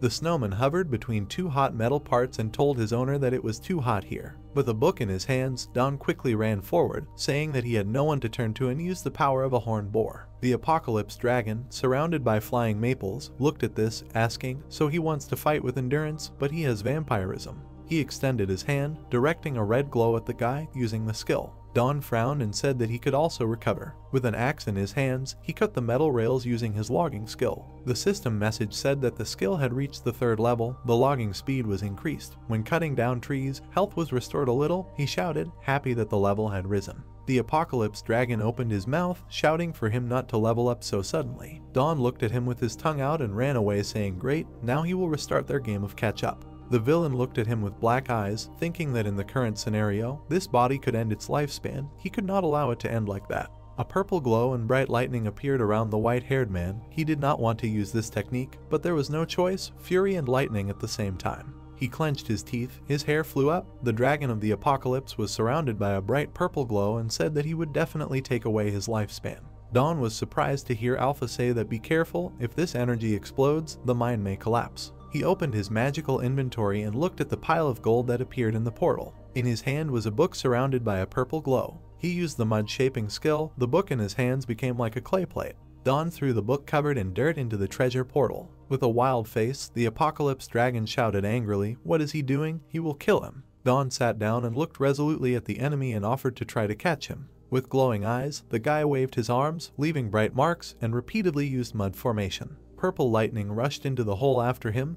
The dragon asked, "Is he running underground?" The rabbit looked forward in surprise, saying that the speed of mud formation exceeds the speed of lightning. Surrounded by a purple glow, the dragon of the apocalypse rushed down, catching up with the guy digging the passage. The white-haired man looked down in amazement, saying that they should not tell him that he was going to dig through the hellish island. The black eye glowed purple. He said that this was impossible. He did not like to use his power in such a narrow space. The dragon in Beak's body cowered, surrounded by a bright purple lightning glow, and shouted that this was where he would kill him and live forever. Dawn looked back when he heard that he seemed to be about to explode his energy. The enemy's gaze flickered purple as he looked at the guy and shouted that the end of his cunning plan. Turning around, Dawn asked the cunning man what had brought him this far. He stopped and looked up at the dragon, who had his arms outstretched and sending enormous energy in all directions, screaming wishes for death. Dawn closed his eyes and said that no, he will die here alone. Surrounded by a purple glow, the villain saw a towering stone tower with a guy at the top. He used the observation tower skill.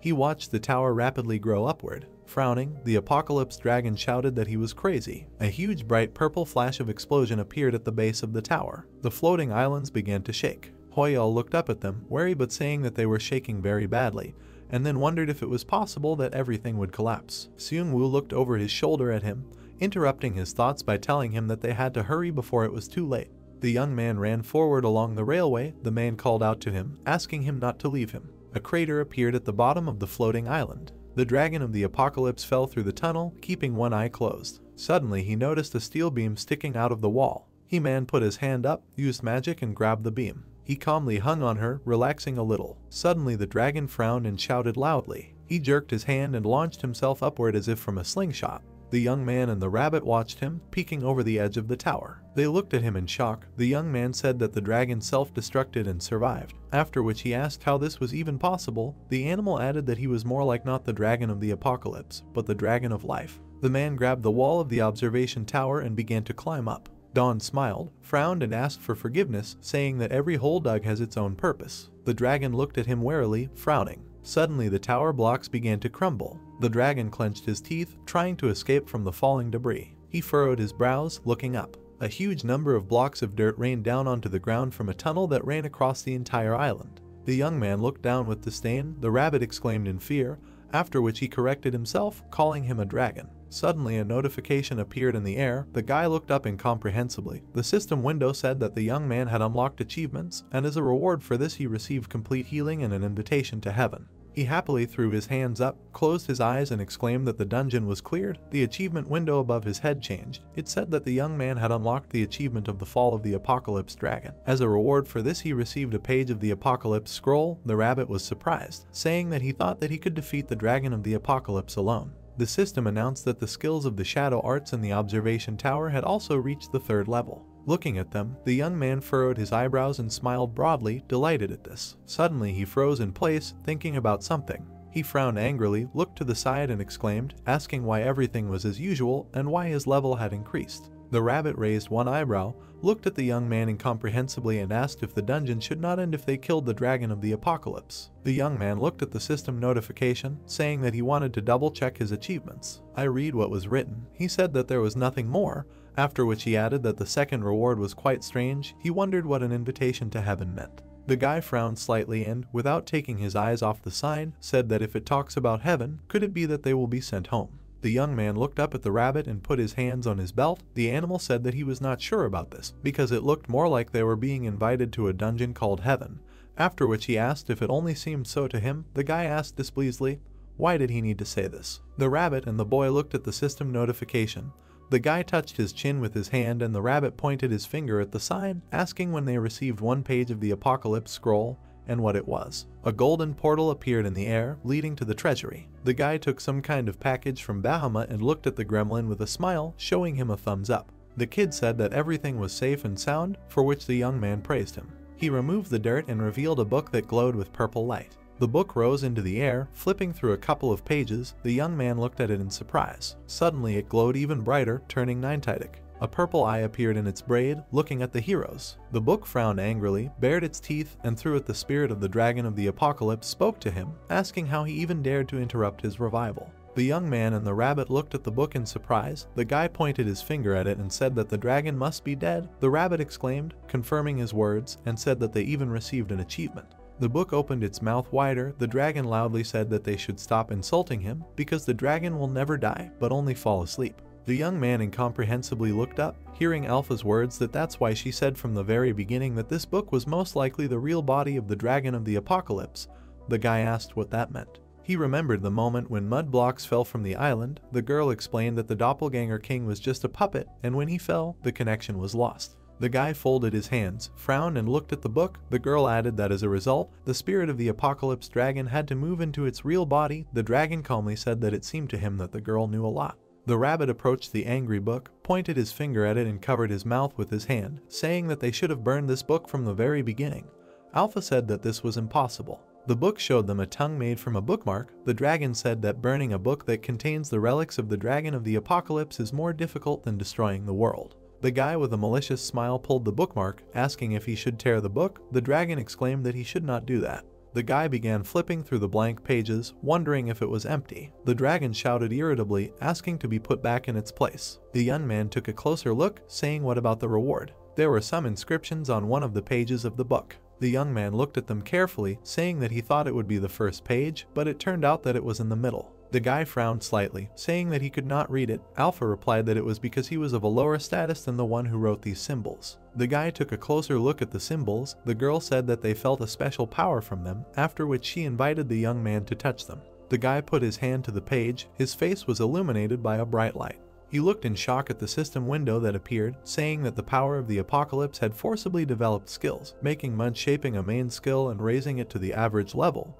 He exclaimed in surprise, saying that mud shaping had become a main skill. The rabbit waved his hands, frowned and exclaimed, calling it impossible, after which he said that this was the first time he had seen someone with two basic skills. He pointed his finger at the book, frowned and asked what kind of writing could develop such a skill. Alpha said that she didn't know that either, after which she suggested that the book was written by the dragon apocalypse. The book opened its mouth slightly, the dragon calling their conversations interesting, asking if they were suggesting that he wrote the book of the apocalypse. The guys looked at him incomprehensibly. The young man did not take his eyes off him, asking if he meant that he did not write it. The book flew closer to him.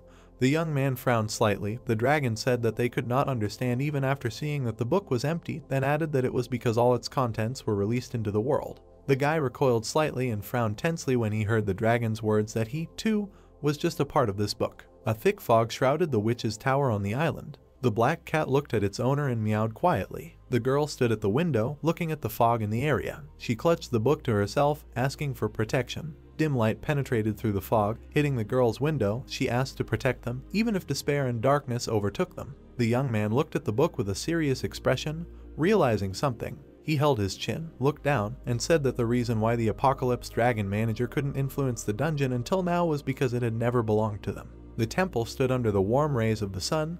The young man thought that he was right, because the dungeon simply exists. The sun illuminated the crowns of the trees that covered the ground. The guy added that if you compare the dungeon with a huge plantation, then the Dragon of the Apocalypse and its managers can be compared to ordinary farmers. The guy imagined a dark altar, thinking that they were collecting the energy generated inside the dungeon to accumulate strength for revival. The sun was warming all around. Green trees covered the entire earth. The guy thought that the restart, traps, and monsters were nothing more than a rearrangement of elements inherent in the dungeon, or techniques that allow you to turn back time.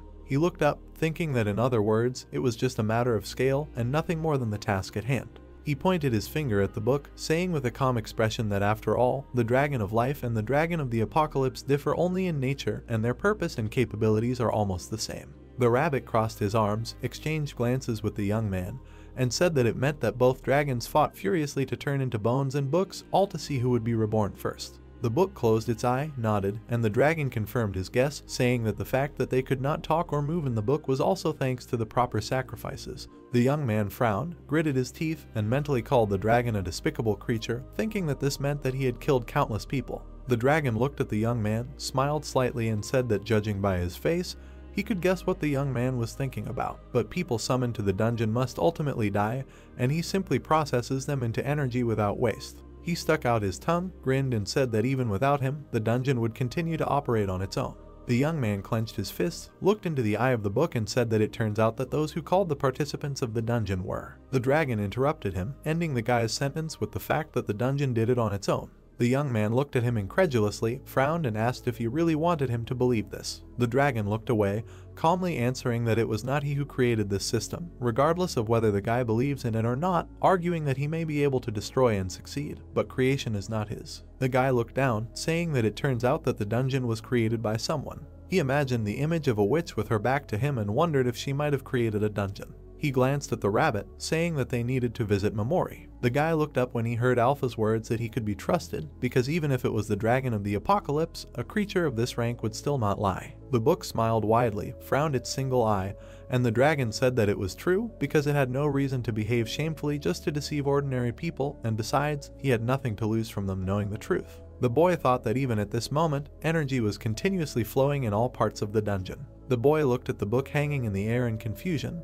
The dragon laughed loudly. The boy wondered why he was so relaxed. Looking at the book, the boy calmly asked the dragon to answer one more question. The book looked at him displeasedly. The dragon asked what question he had. The boy frowned, looked at the book seriously, and asked if the dragon could return them to their original world. The rabbit turned to him silently. The dragon looked into his eyes and frowned. The dragon closed his eye, shook his head, and asked if the managers had told him. The dragon looked into the boy's eyes, saying that the only way to get out of the dungeon was to clear the final stage. The boy looked at him in confusion. The railway passed through curved sections of the track. Hoyol smiled happily and looked at his hand. His body was covered in a green glow. The system announced the complete recovery of all survivors. The man said that the boy succeeded. He looked at Seung-woo. The boy continued to run forward quickly. The man shouted at him, asking him to slow down. Seung-woo stopped, standing in place. The man closed his eyes and, breathing heavily, said that there was no point in hurrying, because there were no more mayflies. Besides, he was dying from running non-stop. The guy looked back at him, slightly frowned, and said that they should quickly join the guys, otherwise Dawn would go to heaven one.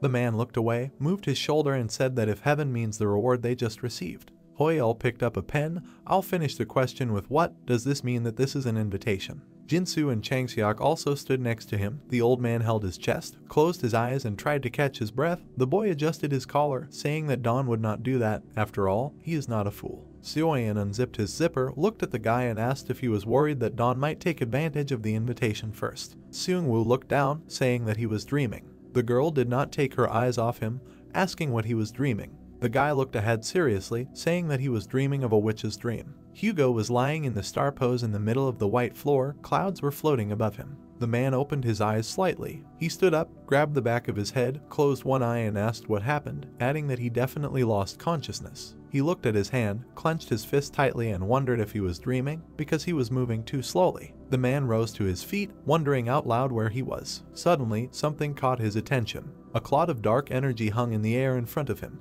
The man frowned slightly, saying that it was a substance from the foggy island. He saw the cloud of the witch's image, recognizing her. The girl folded her hands in front of her, asking for protection, even if despair and darkness overtook them. The man looked at her in surprise, realizing that she was praying. He quickly looked around. The voices of people were heard in the area. They were thanking the saint, saying that they were very lucky to have her with them. The man asked what kind of voices these were. The voice in the air was heard again, saying that it was all thanks to her prayers. Hugo looked in front of him, frowned slightly, and said that in this space her reputation was much different from the one on the foggy island, adding that she was no longer a witch, but a saint. He looked warily at the dark clot, wondering if this was before she was called a witch, and why he was being shown this. Suddenly he stopped his thoughts, hearing the voice of a girl. He looked at her in surprise. The little girl rose to her feet, and taking a step forward, said that if there was a place like heaven, The girl went to the open window, asking to be admitted. She raised her knee on the windowsill, leaning on her hands. The little girl straightened up, standing on the edge. Suddenly she took a step forward, jumping down. The man frowned, looking at what had happened in horror, and screamed loudly. Suddenly a bright flash of light appeared in space. Van Dyke caught the girl in his arms, calmly saying that he heard her. The man looked at this in surprise. "I don't understand where the giant came from." Van Dyke smiled, his helmet covering his eyes. The giant said that he would now serve the little girl, and that he would listen to her call at any time. A light fog fell on the railway tracks. The young man looked back at his group, asking if anyone had received an answer from Dawn. The girl answered negatively. He looked in front of him, mentally addressed the guy, and thought that paradise was dangerous, and he should not go there alone. Seung-woo frowned deeply, looked sternly in front of him, and added that the scene that was shown to him in a dream was a warning of the misfortune that would happen to them. The boy imagined the little girl standing in the white space and thought that no place would accept a girl cursed by all visible things, and even if there was such a place, it should be. He turned to the guys, asking them to listen to him, after which he said that the place they were heading to. The guys looked at him in surprise after the guy called it a witch's paradise. Dawn looked down tensely, hearing Alpha's words, then that there were many messages from the apostles. The boy asked what they were saying. The guy raised his head, put one hand on his waist and slightly extended the other in front of him. The girl replied that, to put it briefly, the guys were worried about his condition. Nasha called it reasonable, after which he asked her to tell them that he was fine and that they should hurry. The girl agreed with this. Don kept his head up, talking to the girl with a calm expression. She said that they needed to take the altar before the reboot. The boy agreed with her, saying that the reboot would come soon after the cleanup. The bright rays of the sun illuminated the ground and the floating islands. The girl said that on the islands there was still time before the reboot. However, everything could go according to a different scenario. The young man turned around, asking, "Is this that the island was divided into parts?" After which he noted that he needed to hurry. The railway passed along a stone platform.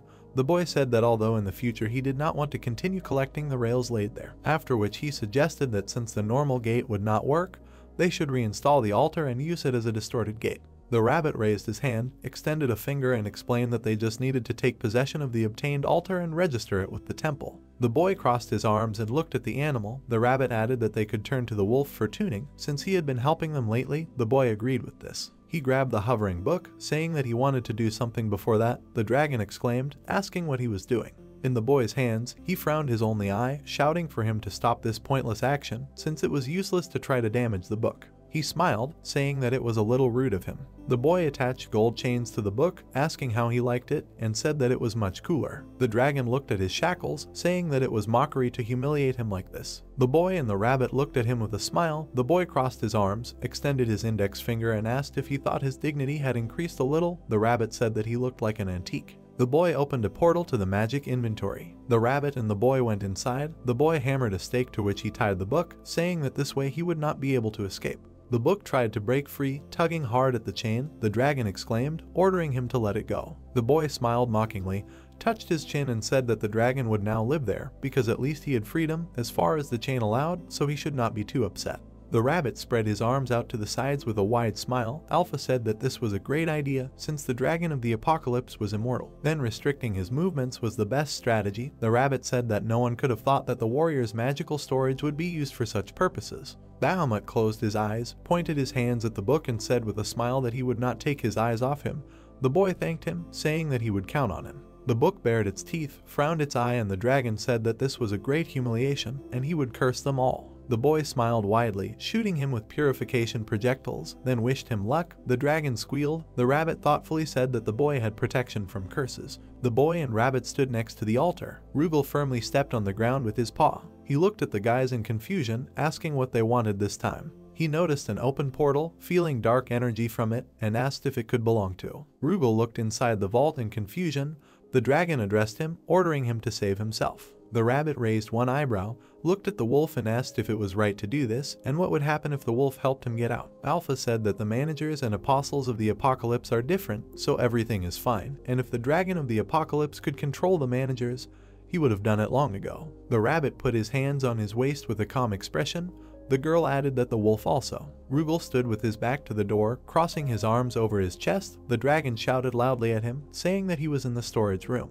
The wolf lowered his head, frowned, and said that he could hardly hear anything, after which he wondered if he was going deaf. The dragon shouted, telling him not to lie. Rugal turned to the guy, pointed his finger at him, and angrily asked how he called him again with the privatization of the dungeon. The young man looked at him in surprise, asking how he knew about this. The wolf replied that his plans were obvious. The young man lowered his eyebrows, smiling awkwardly after the girl said that the wolf was watching them all the time. The guy asked if this meant that everything had been a pretense up until now. Alpha replied that it was undoubtedly so, because if he wanted to interfere, he would have done so long ago. The wolf raised his hand to the altar. Using his power, a golden aura began to appear in the air. He looked back at the boy with a smirk, saying that the hellish island now belongs to him, and he can do whatever he wants. The boy stretched out his hand in front of him, smiled confidently, and declared this place the 5th temple of the Dragon of Life. The system declared that the conditions were met. Suddenly, a bright beam of light shot from the altar into the sky. Shining rays burst out from the surface of the sharp one, illuminating everything around. The boy clenched his fist with a joyful smile. The system announced that the divine domain was proclaimed, and from now on it is known as the Temple of the Hellish Island, and that the territory of the dungeon was declared, and from now on it will be called the Hellish Island. The dragon watched this, growling softly. He said that he never thought that the dungeon in which his body was created would be taken away like this. The boy looked down and raised his hand, looking at the system window, saying that the boy could now freely use the dungeon traps, and the monsters would not attack the manager until he attacked first, and all the energy collected in the dungeon would accumulate in the altar. The boy, that they were now completely free. He looked back at the wolf, asking where the traps were on the island, because he had not seen any. The wolf closed his eyes, brought his hand to his mouth and coughed slightly, saying that this was something he would better ask others. Rabbit. He looked into the portal at the enraged book, asking if this was true, after which he called the dragon a dragon. The apocalypse called this impudence, asking if the boy thought he would tell him this. The rabbit frowned in displeasure, pointed at himself, and asked if they should try intimidation or torture, to which the dragon replied that even if he twisted the pages, he still wouldn't feel pain. Apocalypse frowned, looked away, and told them not to get cocky just because they captured him, because even if they captured a hellish island, magic of that level would never be able to change that place. The book looked at them blankly after the rabbit sarcastically asked if he was telling the truth. The boy exhaled heavily. He touched his chin, looked away, and asked with a smirk if he would have to change every single thing again. The dragon looked at him in confusion, asking what he was trying to change. Seung-woo suddenly stopped. He looked at his hand, saying that the direction of the pointer had changed. The navigation arrow was pointing forward. Suddenly, it raised its nose up. Jinsu and Seiyin looked up. The boy smiled happily. Dawn's voice was heard in the air, asking when everyone would arrive. The boy exclaimed, recognizing this voice. Seung-woo looked up. The guy's voice was heard in the air again, telling them to come faster. Seung-woo asked Dawn with his mind how he was and whether he had gone to heaven alone. The brunette, putting his fingers to his ear, called the men up to him, because there were no monsters there. Jinsu looked at the sky and could not imagine who could reach Dawn. Seoyin turned to the boy and was sure that he was wrong. Turning around, the girl realized that if this was a mine, then there must be an exit somewhere. Dongmin gave a thumbs up, admiring their aunt, because she was good not only at fighting, but also at talking. Seoyin's eyes widened from being called aunt. The thought that the dungeon was cleared and all the traps stopped working reached the gray-haired man. The girl extended her hand, offering to start the journey. Seung-woo and the group climbed through the ruins, and when they saw the sunlight again, they were surprised by the death of all the mayflies. At the same time, they were happy and surprised by what they saw in front of them. Dawn's observation towers were floating in the air. Hoyul's mouth was open. He doubted. He imagined the buildings somehow differently and why they were hanging in the air. One of the towers was still under construction. A group of people headed towards it. The brunette checked the minimap. On it, he saw a group of people approaching him. Delighted, the man decided to try out a new skill, approaching. The map began to increase in scale at a rapid speed. The Seung-woo group was visible on it. Everything was visible as if on a satellite map. Guide inquired about the presence of reinforcement at the towers. They were necessary for the participants to be able to get inside. Taking a handful of earth in his palm, Dawn was impressed by the average level of the mud formation skill because the soil became much softer. Having stuck the reinforcement into the floor, the beam went underground perfectly. Crossing his arms, Rabbit was not talking about the ability to form mud, but about becoming ideal. Raising an eyebrow, the brunette was interested in the difference in the question, to which Guide believed that it was small. But even this small difference is incredibly impressive. Now Dawn could use skills without even touching the soil, and if he touched it with his finger or hit it with his fist, the hard ground would become soft like wet cotton candy. The man thought that if he continued to pump up his skills, he might be able to swim in the ground. Flying near his master, Rabbit was sure that his guess was crazy because the man could fall through the floating islands. But with a sly face, Dawn was sure that this world was too small to cope with his powers. Finally, the long-awaited uprising of the Seung-woo and Dawn groups took place. People also wondered why there were observation towers throughout the hellish island. Looking back, the brunette said that before heading to the next dungeon, he was finishing some preparations. The man looked at 5 cards, to which Hoyal was surprised by such a skill similar to cameras. The brunette boasted that he was able to raise the level of the ability observation. Looking at the man in the red t-shirt, Seung-woo thought about these preparations, because since the distorted gate did not appear immediately, they must have some more time. The blue-eyed guy asked Dawn if maybe they shouldn't accept the invitation to heaven yet. Jinsu widened his eyes at the unexpected offer and didn't understand should they stay here and not go to the next dungeon. Dongmin realized that they would stay until they accepted the invitation. Hoyal sighed and suggested that they support Seung-woo's option and take a little rest. He needed to patch himself up. The man in the blue cape remembered that they had a more important matter than the next dungeon. He remembered his dream, and if it was true, then heaven could be a very dangerous place for them. For this, the group needed to gather here together and combine all their forces together thanks to the brunette's skill. Dawn looked up from the maps and added that gathering everyone in one place was not difficult for him. Jinsu saw how towers were set up all over the island. Dawn awkwardly replied that he was just having fun building them. Rabbit flew up to the owner and said that there was no need to search for people one by one. Since Hell Island was now their dungeon, they simply needed to send a message to everyone. Seung-woo asked his assistant that this method was much easier than searching alone. Guide smiled, agreed with the man, and left. Only Rabbit didn't know what to tell the people in the message. The owner told him to tell them to go this way. When his assistant asked about the rest of the people, the man thought of making a couple more signs. In this way, the participants gradually gathered around the arrow-shaped sign, and there Seung-woo called on the gathered people to unite. With proud confidence and a clenched fist, the man spoke about joining forces. Watching from the side, Dawn noticed how good Seung-woo was at oratory, maybe because he was a taekwondo instructor, he thought. Flying over the heads of the people, Rabbit was surprised by the huge number of participants who had arrived. In the crowd, he saw someone that made him feel embarrassed. The assistant saw an old man and a young man next to him in the crowd, but weren't they dead? The old man laughed a little and replied that he had some life left in him. The two approached the brunette to ask how he was doing. The man recognized them and was also surprised that they were still alive. The old man and the young man began to bow to Dawn and thank him. Rabbit whispered in his ear, asking the owner why the doppelganger, the monsters of the dungeon, were still alive. But the man was not sure if they should ask them about it.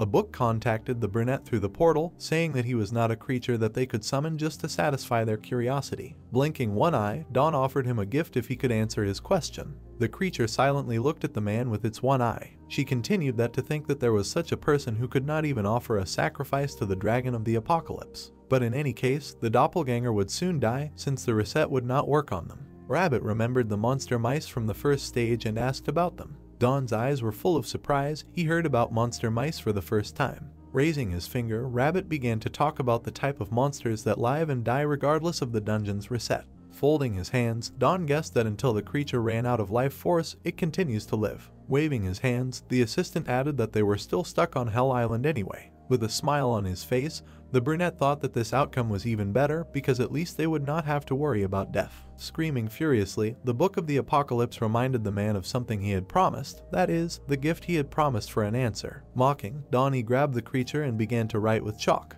On its pages, the brunette drew a pair of eyes and a mouth, and also advised the dragon to smile more often when talking. The creature was furiously angry. He did not need such a gift. At parting, he promised the man that someday they would definitely meet and he would destroy it. The owner and his assistant looked at the dragon with a smile on their faces. They had a feeling that he was saying this on purpose. The old man and the young man, having overheard the conversation, were surprised. Will they be able to continue to live? Putting his hands on his hips, Don told the two people that yes, they will live during the reboot, and next to the altar it will be safe since it will never be destroyed. Doppelganger burst into tears of happiness and thanked the brunette again. The old man asked the man about charging phones while Don is not around. The brunette lowered his head and said that there was no need to worry about it because he had taken care of everything. Looking up, the guy in the red sweater asked Alpha if his presence was not necessary if the phone was charged using gold. His answer was followed by notifications stating that, yes, if you put the gadget on the altar in the underground mine, it would automatically charge. But before that, you had to put gold on the altar in advance. Dawn was surprised by this technique. It was similar to wireless charging. Alpha turned to Doppelganger because it wasn't free and now they would have to earn a living.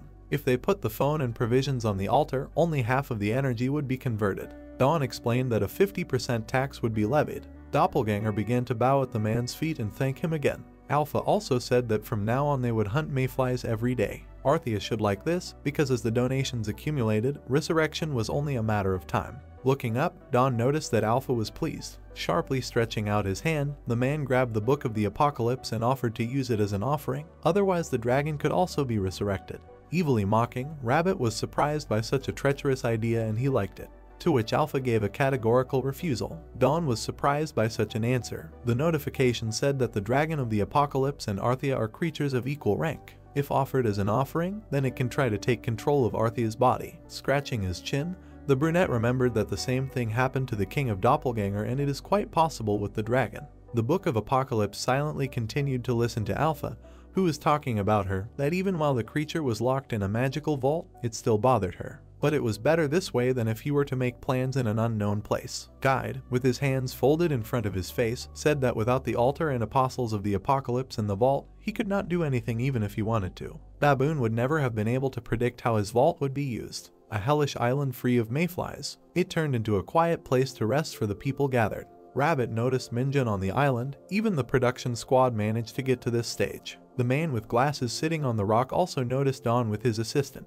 The brunette asked Minjun how he was, because the man had heard that he was with Youngho. Closing his eyes, the gray-haired man told about the guy who met a sad end. Dawn lowered his head from the sad news. He was sure that nothing could be done, and in the end this was a dungeon. The brunette inquired about the current state of the people. Scratching his head, Minjun said that he became the leader of the production squad, and all this thanks to the guy in the red sweater. The man with glasses pointed to an arrow above his hand, which led to a safer path to pass the dungeon. Dawn remembered that this guy was an apostle. Apparently Seung-woo followed the same path. Rabbit intervened in the men's conversation, saying that Minjun's life was like a variety show, and maybe he should write a memoir, for example, how a production slave became a leader. The man with glasses thanked Guide for the tip, and he reached into the bag for something that might be useful to the brunette. He looked at the gift with surprised eyes and could not formulate a sentence. In Minjun's hand was a bunch of berries. Rabbit was not surprised by ordinary grapes. Minjun reminded about his skill in collecting plants. Holding out his index finger, the man told how he collected grapes from the vine that grew on the columns of the ruins. The skill told him that the berry has a detoxifying property, and it can help with digestive problems and stomach pain. While the owner opened his mouth in surprise and remained silent, Rabbit chuckled at the fact that Dawn would not need this plant since it has the ability to cleanse. The brunette's eyes shone at the sight of grapes. He exclaimed that this is not as Guide thinks. The man reached for a bunch of berries. Without taking his eyes off, Dawn was sure that these were not grapes, but pepper. Minjun laughed, knowing that the brunette would understand what kind of plant it was. Dawn sat down with joy, because finally a spice was found that could proudly bear its name. Minjun also gave him some sesame seeds. He was able to find it. The sunset was visible. Alpha said that today is a truly historic day. Finally, the apostles of life have all gathered together. With pride, Alpha turned to Arthea. All the valiant apostles stood together. Dawn waved his hand and decided to make the gray-haired man an apostle as well. Hoyal was happy about this news and that he could now use the group chat as well. But the thought that he had to impress the brunette to receive such a reward stopped his joy. Nodding his head, Dawn said that he had been impressed by the man many times before. His face expressed great surprise. How could he impress Dawn? A tear ran down the brunette's face. He replied that Hoyal had once been rejected. Barely holding back a tear, the gray-haired man tried to contain all his emotions. Dawn extended his palm and appointed Hoyal as the dragon's apostle. The system notification reported that all the conditions had been met. Having prepared a pork ham, the brunette invited everyone to dine on such a wonderful day. Seoyan stuffed her cheeks and could not believe how the food in the dungeon could be so delicious and how the man managed to get spices. Dawn continued to praise Minjun for the ingredients he had obtained, and without buckwheat noodles, pork ham was incomplete. He added, it was already dark, and all the people were having dinner in a broken tent. Hugo's face was covered in sweat, and he saw a witch. The man who had woken up clutched the blanket with his hand with a frightened expression and asked if all of this had really been a simple dream. He turned his head in confusion towards the sounds and asked what that noise was. The blonde man came out of the tent and saw a crowd of players sitting and cheering. The golden plaque showed information about Dawn's new achievement, Dungeon Chef, which rewarded him with an improvement in the taste of 2 dishes, which also gave an increase in strength and agility. The brown-haired man was surprised to read the information about the 3rd achievement, which stated that if you combine 2 dishes in a complex, there will be an additional improvement in taste. He wondered what kind of reward this was. The boy turned his head to Hugo as he approached and asked what this was all about. The player replied that they were having a celebration to celebrate the gathering of the Dragon Apostles, and then called him to join them.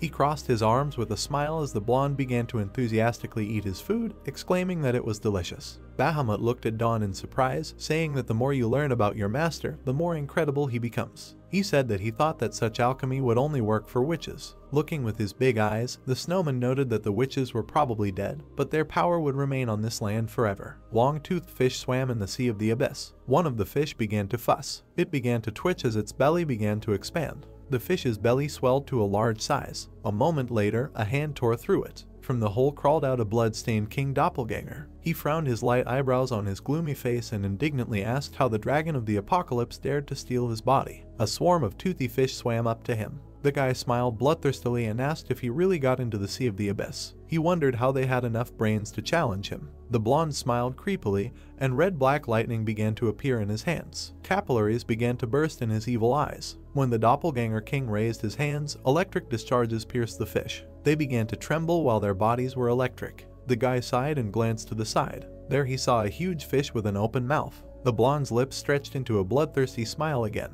His face darkened, and he, smiling widely, screamed, asking if they really thought that he would die so easily. The fish looked in surprise at the place where the clone had been a moment ago, but now it was gone. A large stone arrow pointed to a stone where people were sitting by a fire. The guys were talking to each other with interest. The other guys were laughing cheerfully to the side. Seung-woo was watching them with a soft smile on his face. Glancing to the side, he smiled and said that they hadn't gathered together for a long time, and in a safe place at that. Sighing, the brunette lowered his eyes and said that it was all thanks to Dawn. The dejected player twiddled his fingers, saying that if he had tried harder, there would have been a lot more people with them. He turned to the rabbit when it flew up and said with a smile that no matter how capable he was still just a human, so this outcome was already good. He asked not to blame himself. Guide turned sarcastically and began to ask if the human thought the same way. He looked displeasedly at Dawn, who was laying out sheets of paper in rows on the ground. Seung-woo smiled nervously and asked what he was doing. The brown-haired man rubbed his chin thoughtfully and asked if he needed more. He suddenly looked up at the brunette when he stood up and called his name.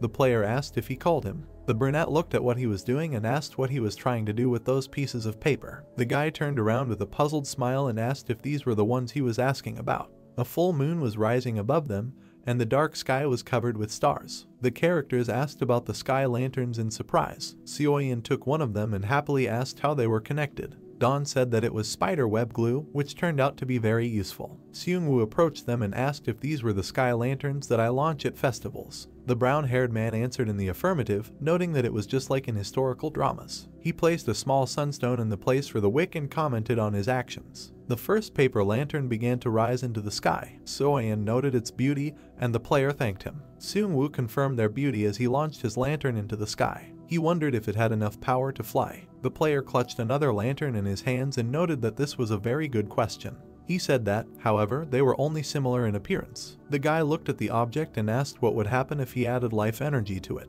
He activated the skill floating ladder. The lantern in his hands began to glow yellow. A moment later, it began to rise upward. The four comrades watched the sparkling lantern, and the rabbit noted that when it flew, it looked even more beautiful. The brunette smiled softly and received that Dawn's skills had increased significantly. He thought that it was technical, it was not even a ladder, but he could still do it, and it was really impressive. The brown-haired man clenched his fist and exclaimed happily, asking if he should increase their production speed now. He called the Shadow Legion. A second later, 3 excited shadow clones appeared. The players looked at the paper lanterns with interest, asking what they were. When one of them realized, he asked what they were made of. A rabbit hovered over them and coughed, asking for silence and telling them to wait their turn.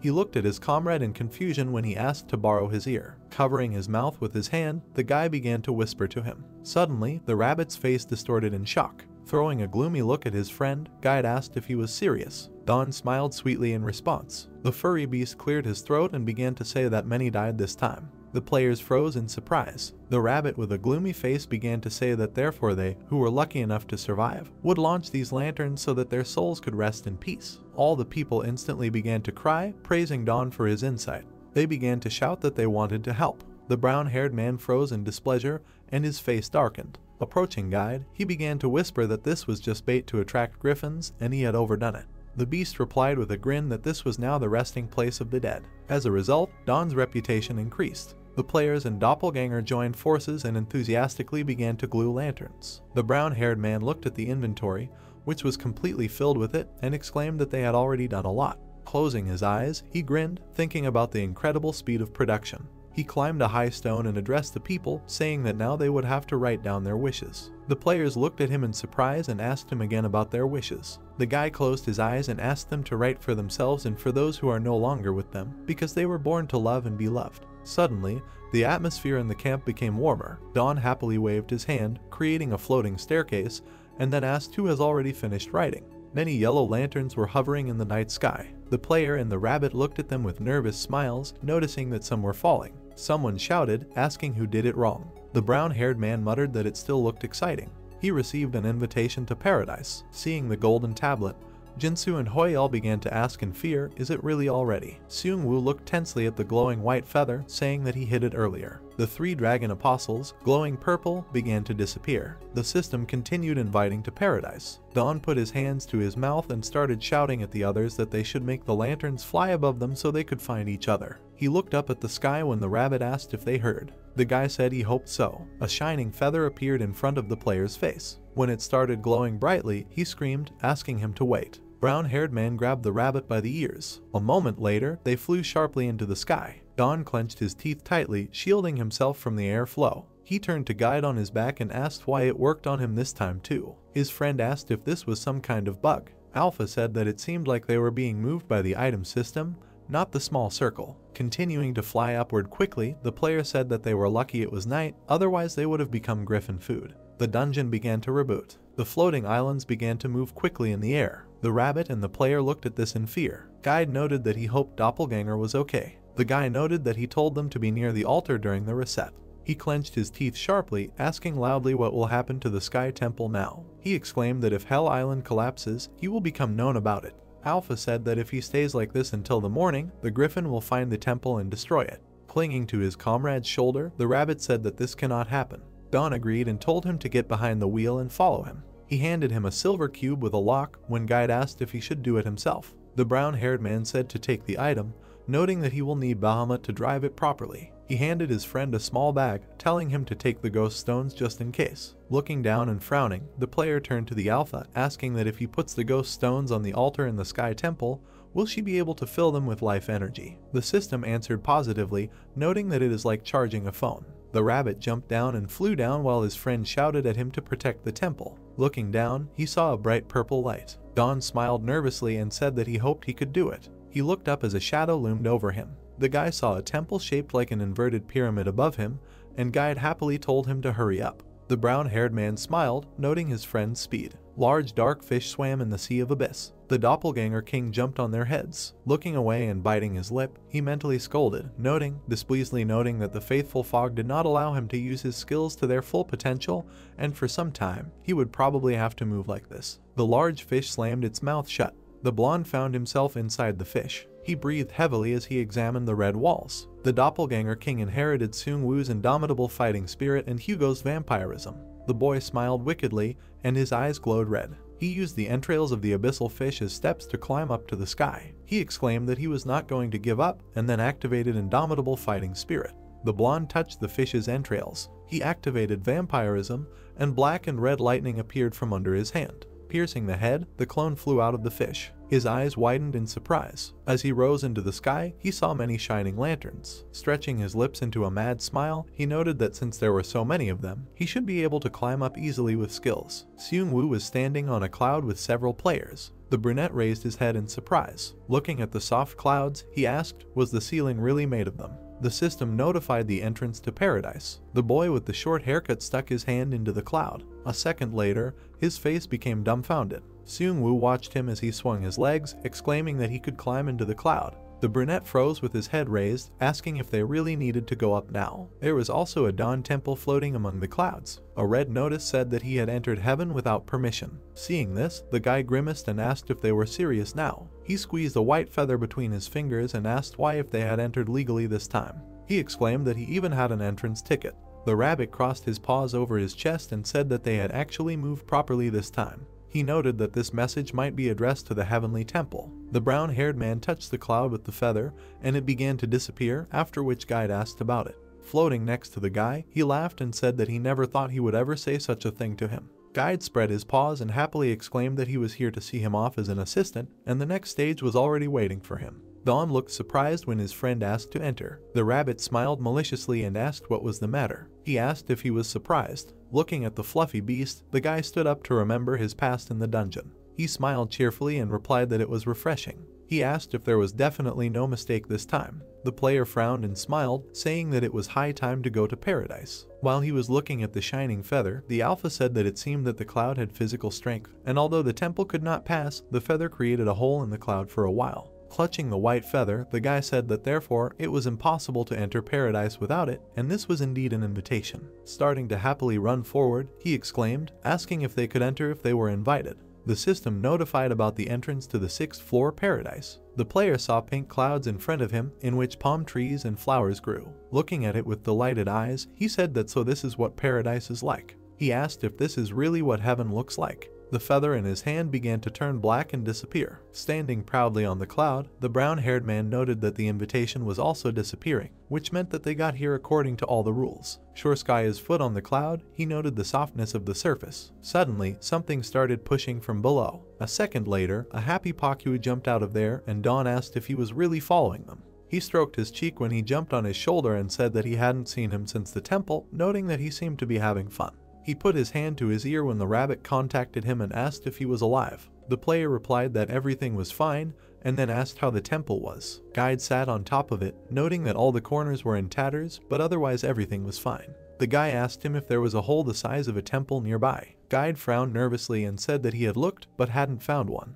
He said that even if you tried to break through the clouds, you would still be thrown back. Don noted that there was nothing to be done, and then asked him to hide the temple away from the griffins. Looking at the pink clouds, the rabbit replied that he understood, and then asked what it was like inside. He raised his eyebrows in confusion when the player replied that it was beautiful. Seung-woo in the clouds put his hand to his ear and asked where everyone was, noting that he was wandering around here all alone. Hoi-el did the same and agreed with him. Turning his head, Seoyeon said that she did too. Walking next to Dongmin, Jinsu said that they were together. The brown-haired man looked up and asked the alpha if she could mark everyone's location with an arrow. The system answered in the affirmative. Standing next to Pakyu, who was lying in the clouds, the player asked why they were all scattered if they all went in together. The guy thoughtfully touched his chin when the alpha said that she thought everyone ended up at different depths because she noticed that those who started the ascent with them stopped it, having reached a certain point.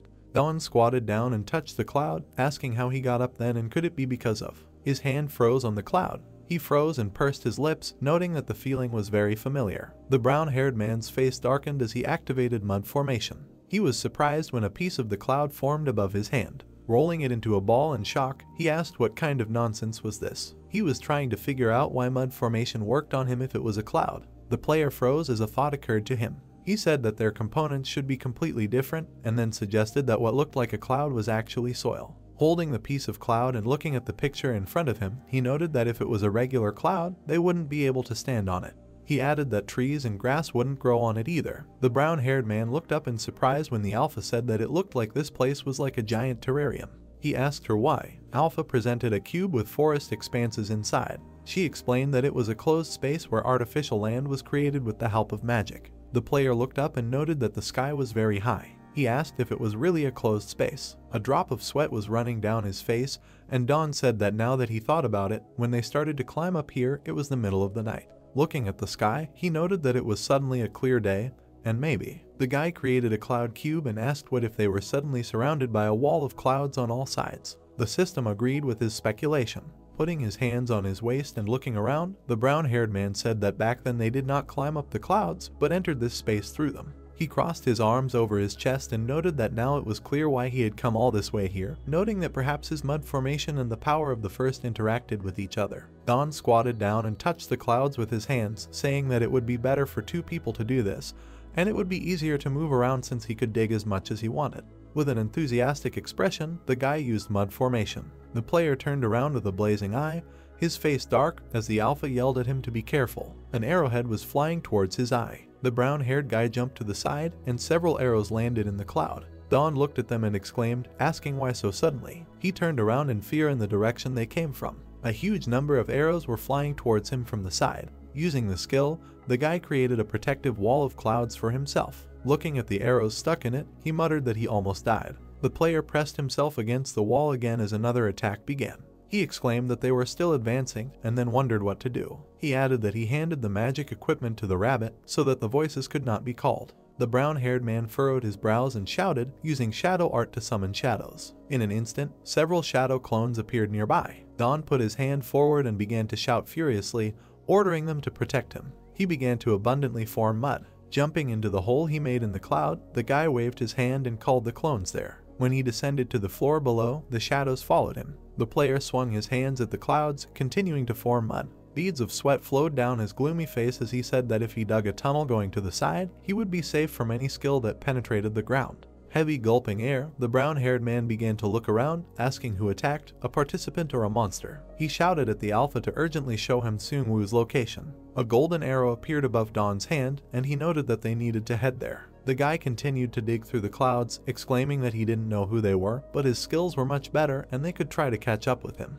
The player jumped down one floor and exclaimed that he had reached a new place. Opposite him was a large purple octopus. The brown-haired man's eyes instantly widened in shock. The octopus tensed up and narrowed its yellow eyes. Don's face distorted in shock and indignantly asked where the octopus had come from. He began to slowly move aside while the mollusk stretched out its tentacles. The octopus flew up, releasing black liquid. The guy covered himself with his hand and exclaimed. The frightened player clenched his teeth tightly, loudly asking what kind of fog was this. He screamed that he couldn't see anything. The brown-haired man tightly pressed his lips, realizing that he was starting to feel sick. He bared his teeth and frowned when the alpha shouted that it was very dangerous. The mollusk rose up in front of him with a large sword and shield. A moment later, he ran at the enemy, and Don loudly asked where he got the weapon from. He moved his hand to the side and began to use the skill. The guy threw a piece of cloud at the opponent. The octopus successfully parried the attack with its shield. The player looked at him with wild horror on his face, shouting that this makes no sense. Alpha noted the excellent use of equipment and that the monster is very smart.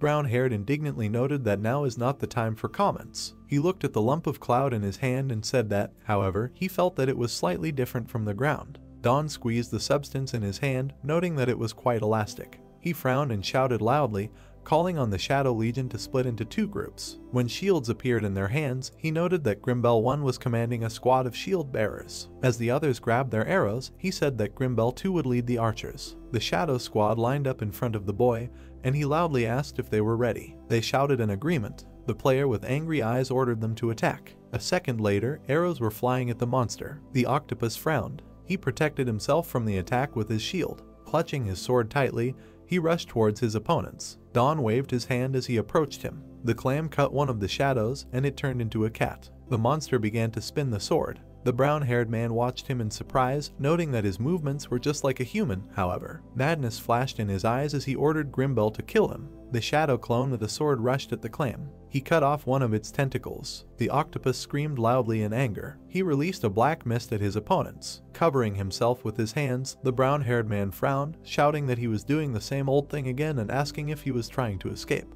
Looking through the thick fog, the player exclaimed that he was like a rat in a trap and then ordered to shoot at that tunnel. 4 arrows flew through the hole in the fog. The monster put up a shield, blocking the attack. Enraged, Don squeezed a lump of cloud, noting that now was the perfect moment. A scarlet gleam flashed in his eyes, and the target search was activated. He threw a piece of cloud, and it began to hone different trajectories, flying at the enemy. The pieces flew in different directions. They changed trajectory at great speed. There was a red target on the mollusk's head. Screaming loudly, he tried to wave his limbs. A moment later, a loud explosion thundered. The guy turned white, clenched his fist, and told the shadows to finish him off. The clones waved their hand at him. They watched the black fog with interest. The brown-haired man cast an irritated glance at them and asked why they were acting like that. The disc in his hand began to spin, dispersing the fog. He muttered that he could not see anything at all. The fog stood like a black column. After a moment, it began to swell to the side. Seeing the fossilized tentacles of the mollusk, the guy inhaled.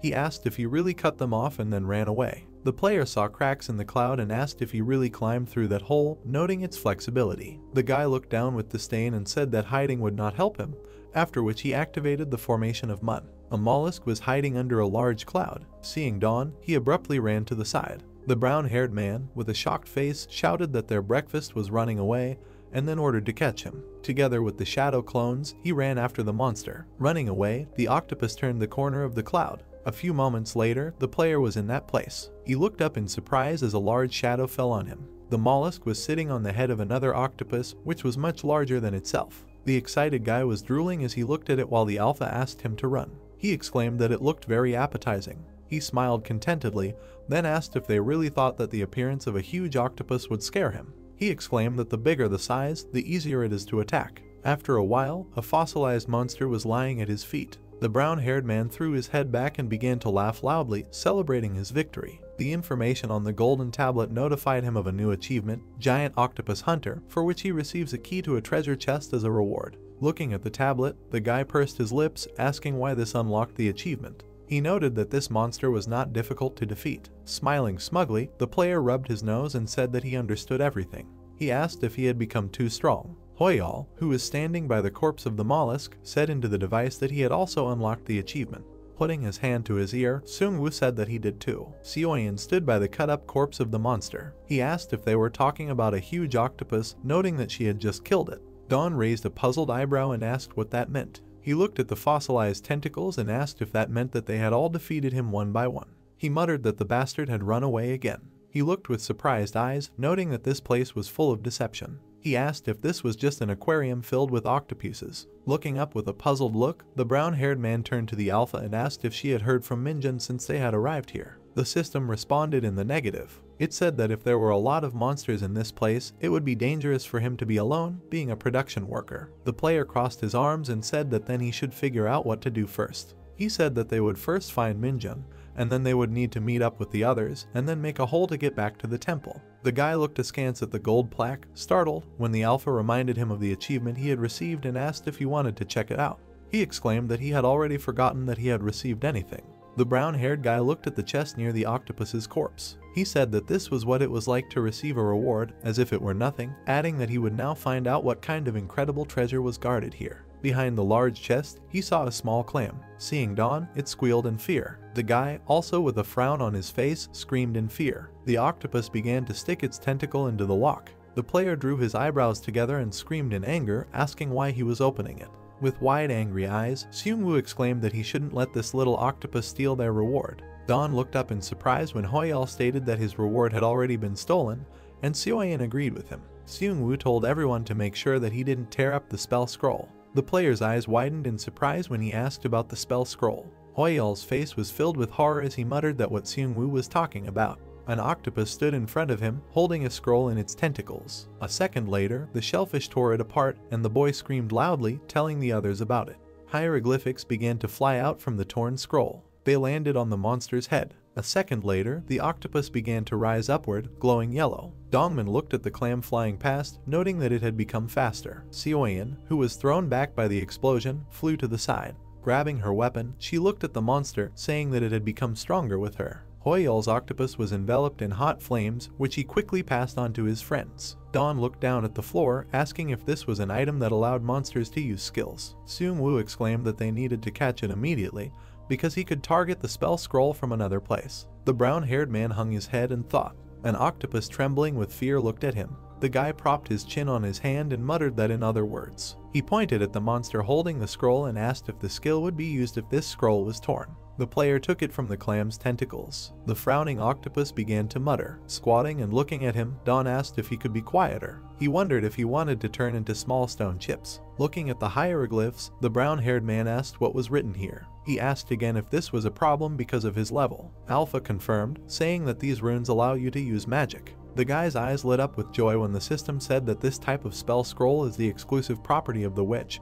and if you tear it, the magic contained in it will be used. The player asked if this was true. Looking at the scroll, he asked to confirm it. Information about a magic spell appeared on the golden tablet, the durability of which was 100, 100, and the special function was the fire rune. The guy began to point at the scroll and asked the octopus if fire would appear if he tore it. The mollusk muttered. Alpha asked Dawn to be careful, because if a person who is not a witch tears the scroll with the spell, he will have to say goodbye to life. Brown-haired looked at the scroll in surprise, asking about the last words. The system answered that, as the participants said, the health level will decrease. The guy looked up and said that he seemed to have figured out how to get to this paradise place. He said that everyone ended up in different locations, But for everyone, the stage began with the same conditions. Don stood up and patted the scroll, saying that the answer should lie in octopuses and magic scrolls. He added that instead of hunting for shellfish, you can collect as many scrolls as possible, and this will simplify the development of a strategy. He asked how everyone liked the idea. Alpha noted that it made sense. Brown-haired flashed his eyes and grinned, exclaiming that normal items should still be used immediately, after which he activated the fire rune. The player tore the scroll. Yellow hieroglyphs started flying out of it into the air. His eyes widened in surprise. He looked at his palm in shock as the hieroglyphs descended. They imprinted themselves on the skin of his forearm, and a moment later they evaporated, leaving smoke. The guy loudly asked, "Does it really not work?" He began waving his arms, indignantly asking, "Shouldn't it just be torn?" The octopus muttered. Don looked at his forearm in confusion when the Alpha said that this was very strange, because when the scroll was torn, the power contained in it should be activated. She added that, moreover, she clearly saw how the runes were engraved into his body. Don explained the situation to the rabbit, but the answer was obvious. Putting his hand to his ear, the brown-haired man raised an eyebrow when she asked him if the paper was defective. He sat down on the clouds opposite the octopus, muttering that he shouldn't be confused by something like that. He asked if maybe it needed to be torn in some special way. Smiling widely, the brown-haired man showed the mollusk a paper collage with octopuses. He took a deep breath and slumped. Frowning, the player pointed his finger and shouted that this couldn't be, and the scroll was most likely defective, so he would look for others and tear them. He told the monster that if he knew where the other treasure chest was, he should tell him. The mollusk turned away from him. The brown-haired man's face darkened when he realized that he didn't want to tell him. After a while, he handed him a large plate of seafood and lettuce. With a bloodthirsty smile on his face, Don loomed over the monster and said that this was excellent octopus sashimi, and if he didn't want to talk, then fine. He added that he would just eat everything and continue searching. The monster looked at him with frightened eyes, while the player said creepily that it just so happened that they had excellent ingredients on hand. The guy clenched his hand into a fist and shouted, ordering an attack. The shadow clones began to shoot a bow at the large octopus. When it was defeated, the player opened the chest and said that they were able to get another scroll with a spell. Don smiled maliciously, looking away, and noted that he was counting on him next time. He looked at the small octopus attached to the spear, which waved a tentacle at him. The monster changed its mind and decided to betray its kind for the sake of survival. The brown-haired man ran to the side at the mollusk's direction. Alpha asked how he even understood him. After a while, the broken stone tentacle fell. The player smiled widely, exclaiming that another one was defeated. He clenched his hand into a fist, rejoicing at another scroll. Then he noted the fifth scroll. With a grim smile, the guy began to tear the paper, saying that it looked like that time. He was sitting on the clouds, while yellow hieroglyphs flew out. The brown-haired man grimaced in irritation and asked why it didn't work again. Holding the scraps in his hands and looking at the mollusk, he asked discontentedly if they were only for octopuses. The monster muttered. The player stretched out his legs and sighed. Alpha asked if maybe they should stop destroying them and collect them this time. He asked in return, is it worth it? The guy noted that maybe he was the only one who couldn't use them. His face distorted in shock when Jinsu said that he tore the scroll, and the effect from it was simply amazing.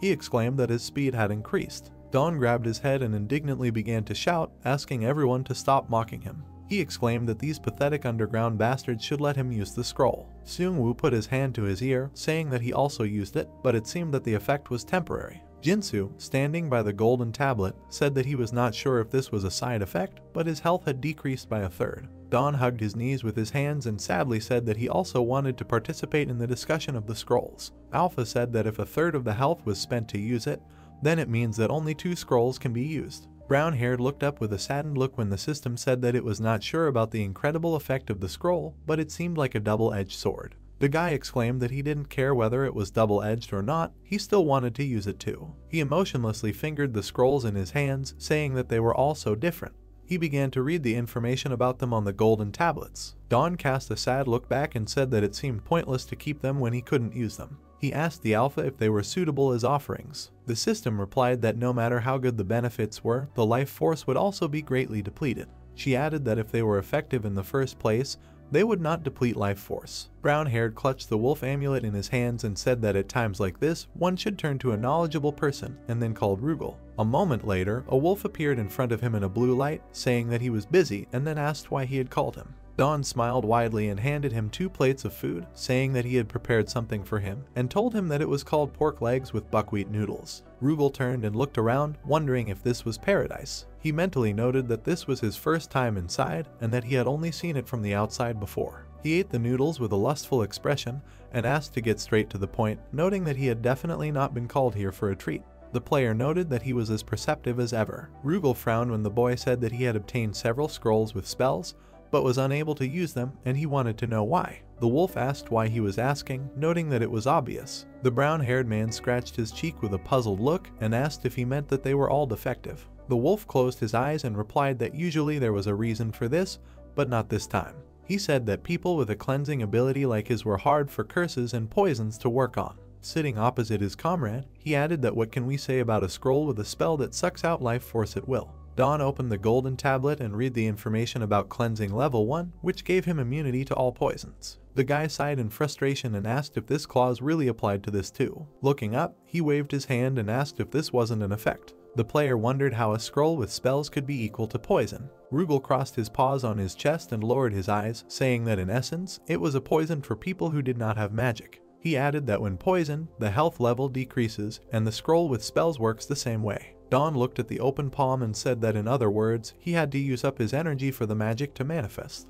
He asked if the purification skill automatically prevented this. The brown-haired man pursed his lips and smiled wryly, noting that at the beginning and now, this skill was of no use. A second later, his eyes lit up with anger and he shouted that it didn't matter. His hand trembled and he smiled bloodthirstily, exclaiming that since he himself couldn't use these scrolls, he wouldn't let anyone else use them. This news knocked Don down so much that he went completely crazy. He swung the octopus spear, shouting that he would collect all the scrolls and use them as toilet paper. He told the clam to show him the direction. Rugal watched as the guy walked on the clouds. He moved his lips in irritation and muttered that he still had to look for the other one who had gone crazy. Don's crazy actions were truly unconventional. The player was smiling bloodthirstily, sticking out his tongue. He was standing next to the octopus corpse, joyfully exclaiming that all the giant sashimi must die. The guy was clutching another scroll in his hands. His actions were like a hurricane, which the other participants could not keep up with, and the items and scrolls with spells were collected in the blink of an eye. The brown-haired man turned around in surprise. He saw several huge octopuses on whose heads there were helmets. The player with crazy eyes bit his lip, asking did they really decide to completely protect their heads. He remembered the phrase in the diary,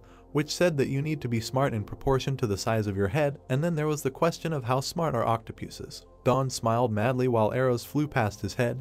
He screamed, asking what are they going to do to him. He said that it is not on him. He looked at the 3 arrows in the cloud in confusion. His gaze frowned as he said that thing. In the tentacles of one octopus, in addition to a sword, there was a crossbow. The distraught brown-haired man clenched his fist and screamed, asking if they really had such a good thing all this time. He ordered the shadow clones to steal it immediately. A moment later, 4 clones were pierced by arrows. The player smiled nervously. He ran back, saying that they needed to retreat. At that moment, common sense returned to him again. There were purple clouds everywhere. The guy turned to Rugal when he asked what he was planning. The brown-haired man answered that it looked like a new tank was needed, and there was also new soil here that could be used as material for it.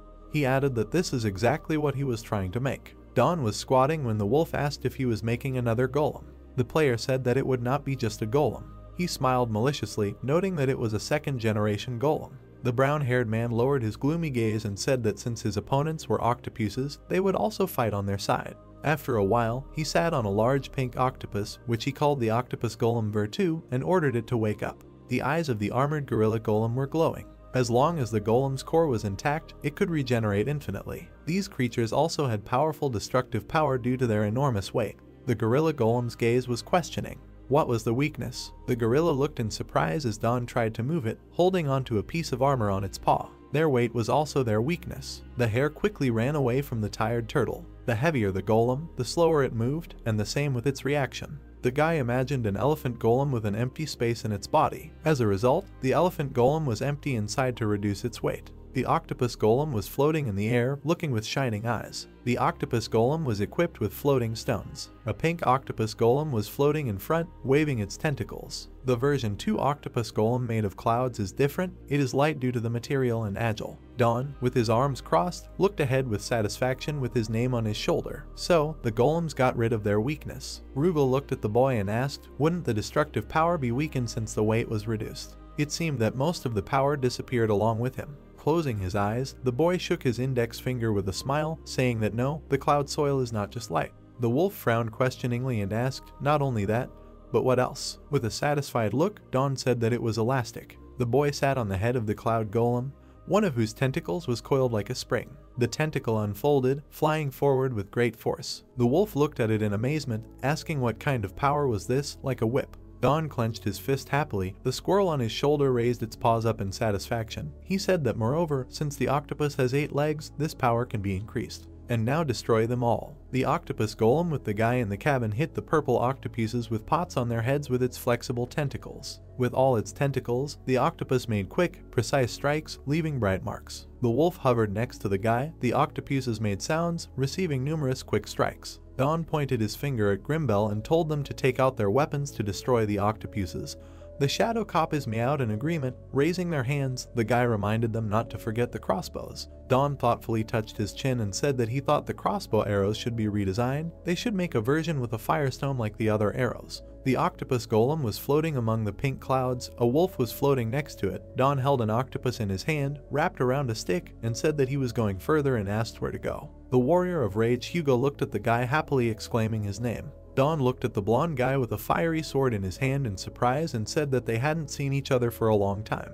The guy said that his muscles were as big as before. The muscular Hugo with a weapon in his hands laughed and asked how things were. Don answered that he was fine and then chuckled in surprise. He looked at the sword in the guy's hand engulfed in flames. They saw a huge octopus hovering above them and humming. The guy said that it appeared very suddenly. Hugo frowned and told the guy to leave it to him. He rushed to attack, clutching a knife in one hand and a fiery sword in the other. The tentacles of the octopus entangled the leg and arm of the blonde guy. Surrounded by a red glow, the guy looked at the tentacles of the octopus, and then he frowned and screamed. With a swift movement, he freed himself, leaving a bright trace of the blow, struck the octopus's head. Don looked at it in fear and asked, he threw a giant octopus, is this the effect of the power rune? The octopus looked at the enemy with its horizontal pupils. Long, powerful tentacles rushed towards the hovering blonde. Hugo, with a weapon in his hands, dodged the tentacle. He bent down and the blow flew past. The next blow of the tentacle flew right near the head of the gloomy guy. Don said that this is the rune of speed. The sword in Hugo's hand was ablaze with fire. Bright flashes of fire illuminated the body of the determined guy, who stretched out his hand with a weapon. The blonde with a sword in his hand stood next to the defeated octopus. Don looked at it in admiration and said that there is even a fire rune.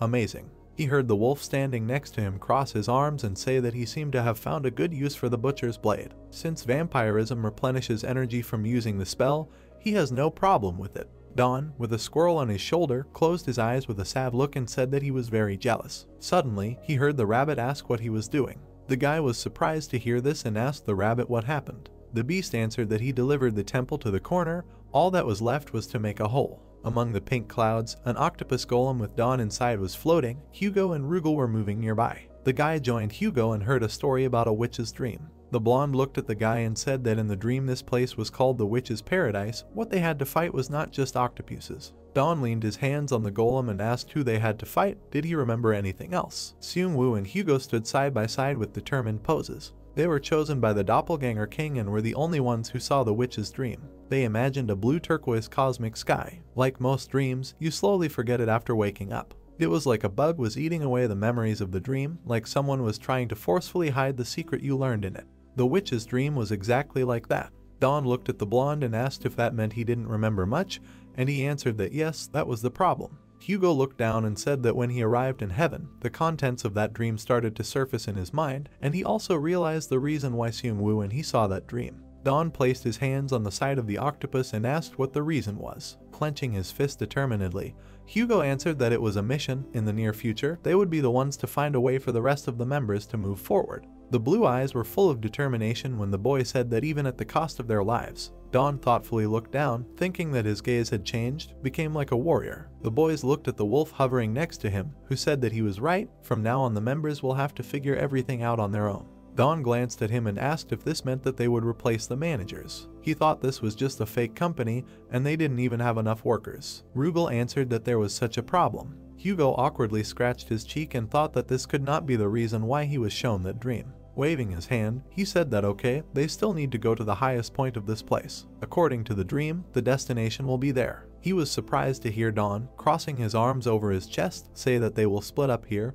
He should go down to meet the rest of the members because it is safer to go together. Hugo looked at him and hesitated, saying that was right. He looked at the boy in surprise and said that was right, how about it? He pointed his finger up and suggested that they hunt here with him while he waited for his comrades. It was better than recklessly going down and getting lost. Don thoughtfully touched his chin and chuckled, saying that was right, it would be more efficient for everyone to gather here than to look for everyone separately. Hugo looked at him happily and asked, "Is that a deal?" The small octopus attached to the stick made a surprised sound. Don confidently placed his palm on the octopus's head and said that this was their plan.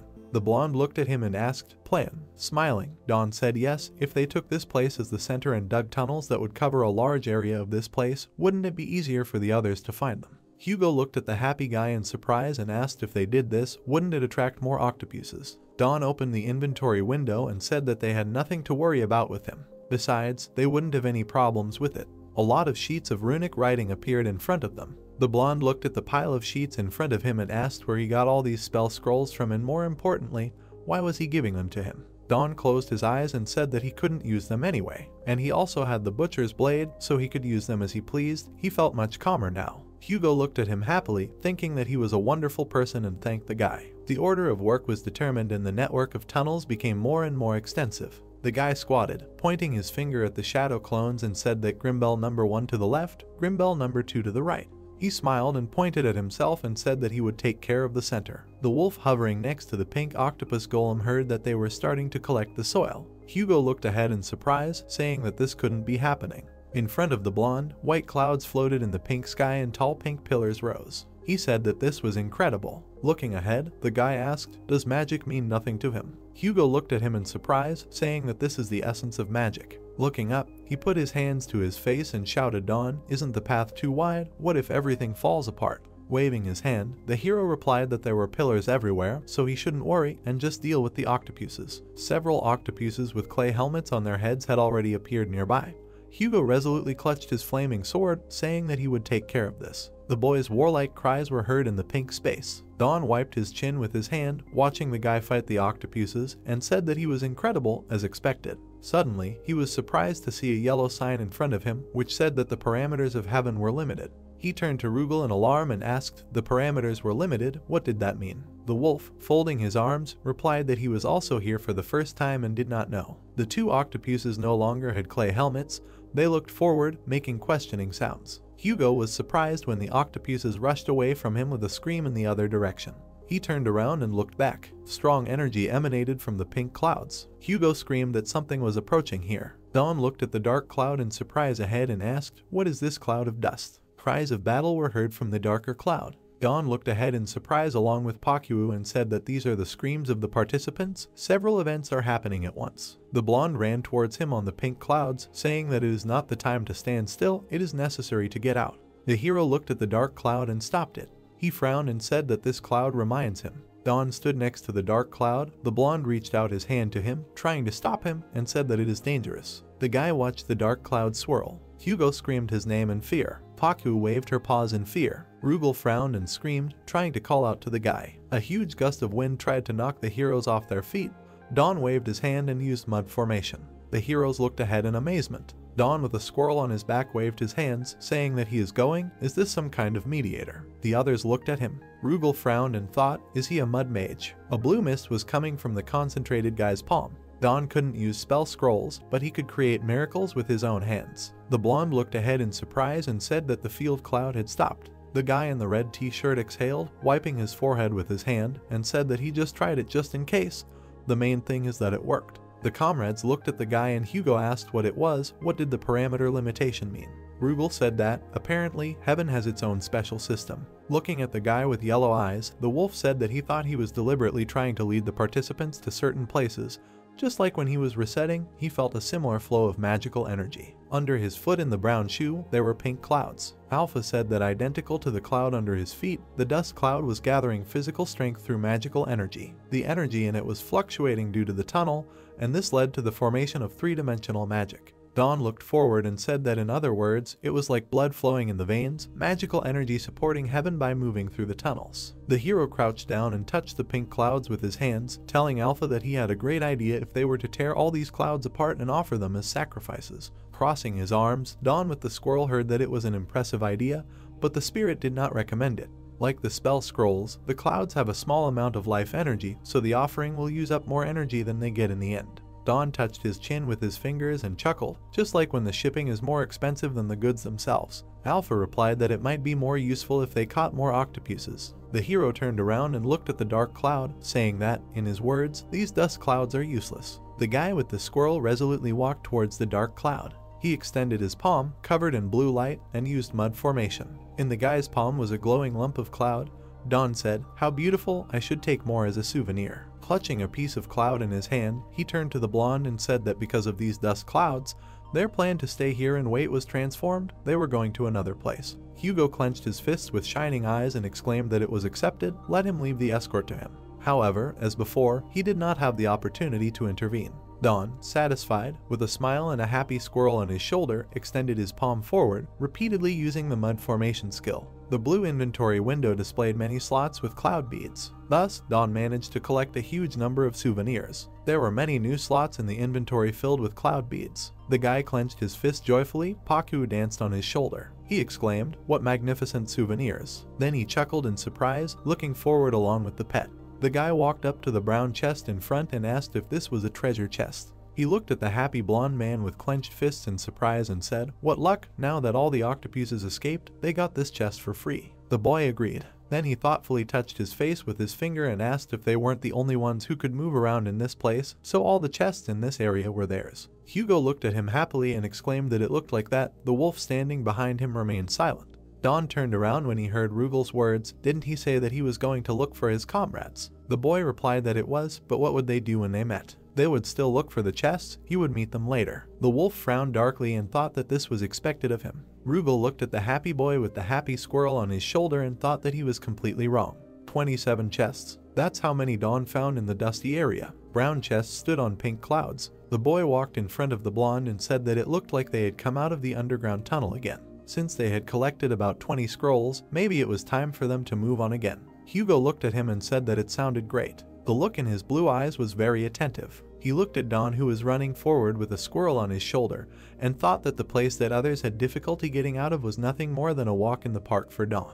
Hugo stood behind and thought that when he looked at him, it seemed like all the difficulties he had faced were nothing. The blonde smiled just a little, thinking that envy and anger, he didn't feel any of it because he was on a completely different level. He looked at the guy in the red shirt with a squirrel on his shoulder standing in front, thinking that it was ironic that such an outstanding person couldn't use spell scrolls. Hugo clenched his fist resolutely, thinking that the scrolls the guy gave him were using to protect him. However, Hugo didn't realize that Earthia hadn't given up yet. The guy resolutely looked forward. He held the tool in his hands, scraping it on the wood, shavings flying around, in his attempts to use the scroll of spells. The wolf watched as the boy bent over the board, saying that it seemed like it would be enough for an attempt, and thought, what is he up to again? The wolf watched in surprise as the boy glued the scroll to the board and thought, why is he gluing the scroll to it? Rugel frowned and shouted, what is he doing? He is wasting the scroll like this. The wolf's gaze became questioning. He thought, is this really it?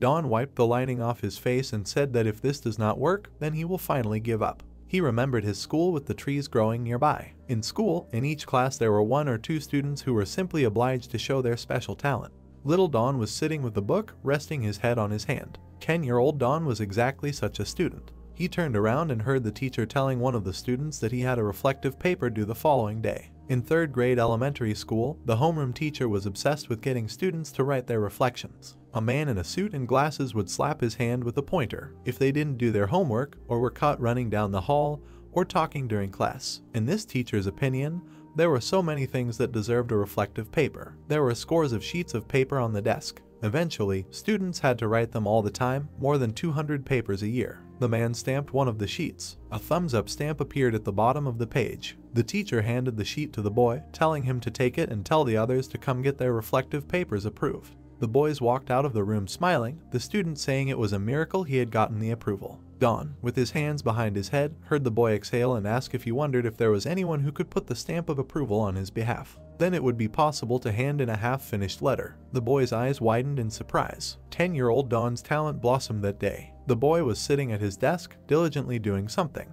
In front of him was a tablet with a relief of the same seal with a thumb up. Talent continues to blossom to this day. Rugel, who was standing behind him, watched the boy carve wood. The wolf said that he was good with his hands. Was he a sculptor or something? Don answered with a smile that he was a gifted child. He was scratching runes on wood with a tool, but suddenly a crack appeared and he shouted that he broke it. Don bent over the tablet in frustration. The blonde standing behind asked if he was okay, to which he received the answer that he was fine. Suddenly Don angrily turned to the wolf standing next to him and shouted, "Why is he idle here? If he collected the fruits, then it's time to pay." Rugal frowned and thought he couldn't believe he was taking his frustration out on him, and told the boy out loud to remember that he wasn't on his side. Don said displeasedly he had a good sense of smell, let him use his nose to locate the other participants. Wolf, crossing his arms over his chest, watched the boy angrily attach the second scroll to another board and said he thought it was doable. Alpha said there was one more question. Don looked down thoughtfully, hearing the spirit say that he understood that the plan was to attach the scroll to a wooden board and make a copy. But wouldn't ink be needed for it to work properly? The player opened his inventory and said that he had already thought about that. The boy looked down. A rectangular container with a depression appeared in front of him. He explained that the ink and the inkstone made of cloud beads were ready. Alpha asked in surprise, "Ink and inkstone?" Don put the inkwell on the ground and began to scrape with the inkstone, telling him to watch. He would just pour some water, scrape with the inkstone. A purple liquid appeared in the container. The guy said that purple ink would appear. The spirit noticed that in this ink, you can even feel the magic that was originally in the clouds. A light curl shimmered in the purple liquid. Alpha said that in fact, compared to the magic contained in real scrolls, this ink contains a much deeper magical energy. Don giggled and said that maybe because they were made of beads that consist of super compressed clouds. Sticking out his tongue from diligence, he said that okay, now you need to carve the wooden tablet well. He will try again. Rugal pointed his hand and said that they were in that direction. Don exclaimed in surprise so quickly. The blonde ran on the clouds towards someone lying on the ground, saying that it was over there. Don asked in surprise, what was that body? The elder raised his hands and exclaimed that it was him. It was the village chief Changseok. The boy said that he scared him. The old man scratched his head and said with a smile that he couldn't believe that they met. What a relief. He had just run out of spell scrolls. It wasn't luck or coincidence, but Changseok's intuition skill that unknowingly led him to Don. The boy looked at the elder with a sly look, folding his palms, and said that it was an incredible coincidence to meet two people with a butcher's blade. The man and Hugo turned to him in surprise. Don with a sly look and a sly squirrel on his shoulder, and thought that since they both had blood-sucking weapons, it seemed like he could use the scrolls without any regrets. He laughed contentedly, thinking that this was great, this was perfect for testing the fake spell scrolls. Changseok's face darkened, looking at the guy in surprise, and thought, what kind of ominous feelings. That's how this video ends. If you have sat through to the end, please don't forget to press the subscribe button and leave feedback. See you in the next video.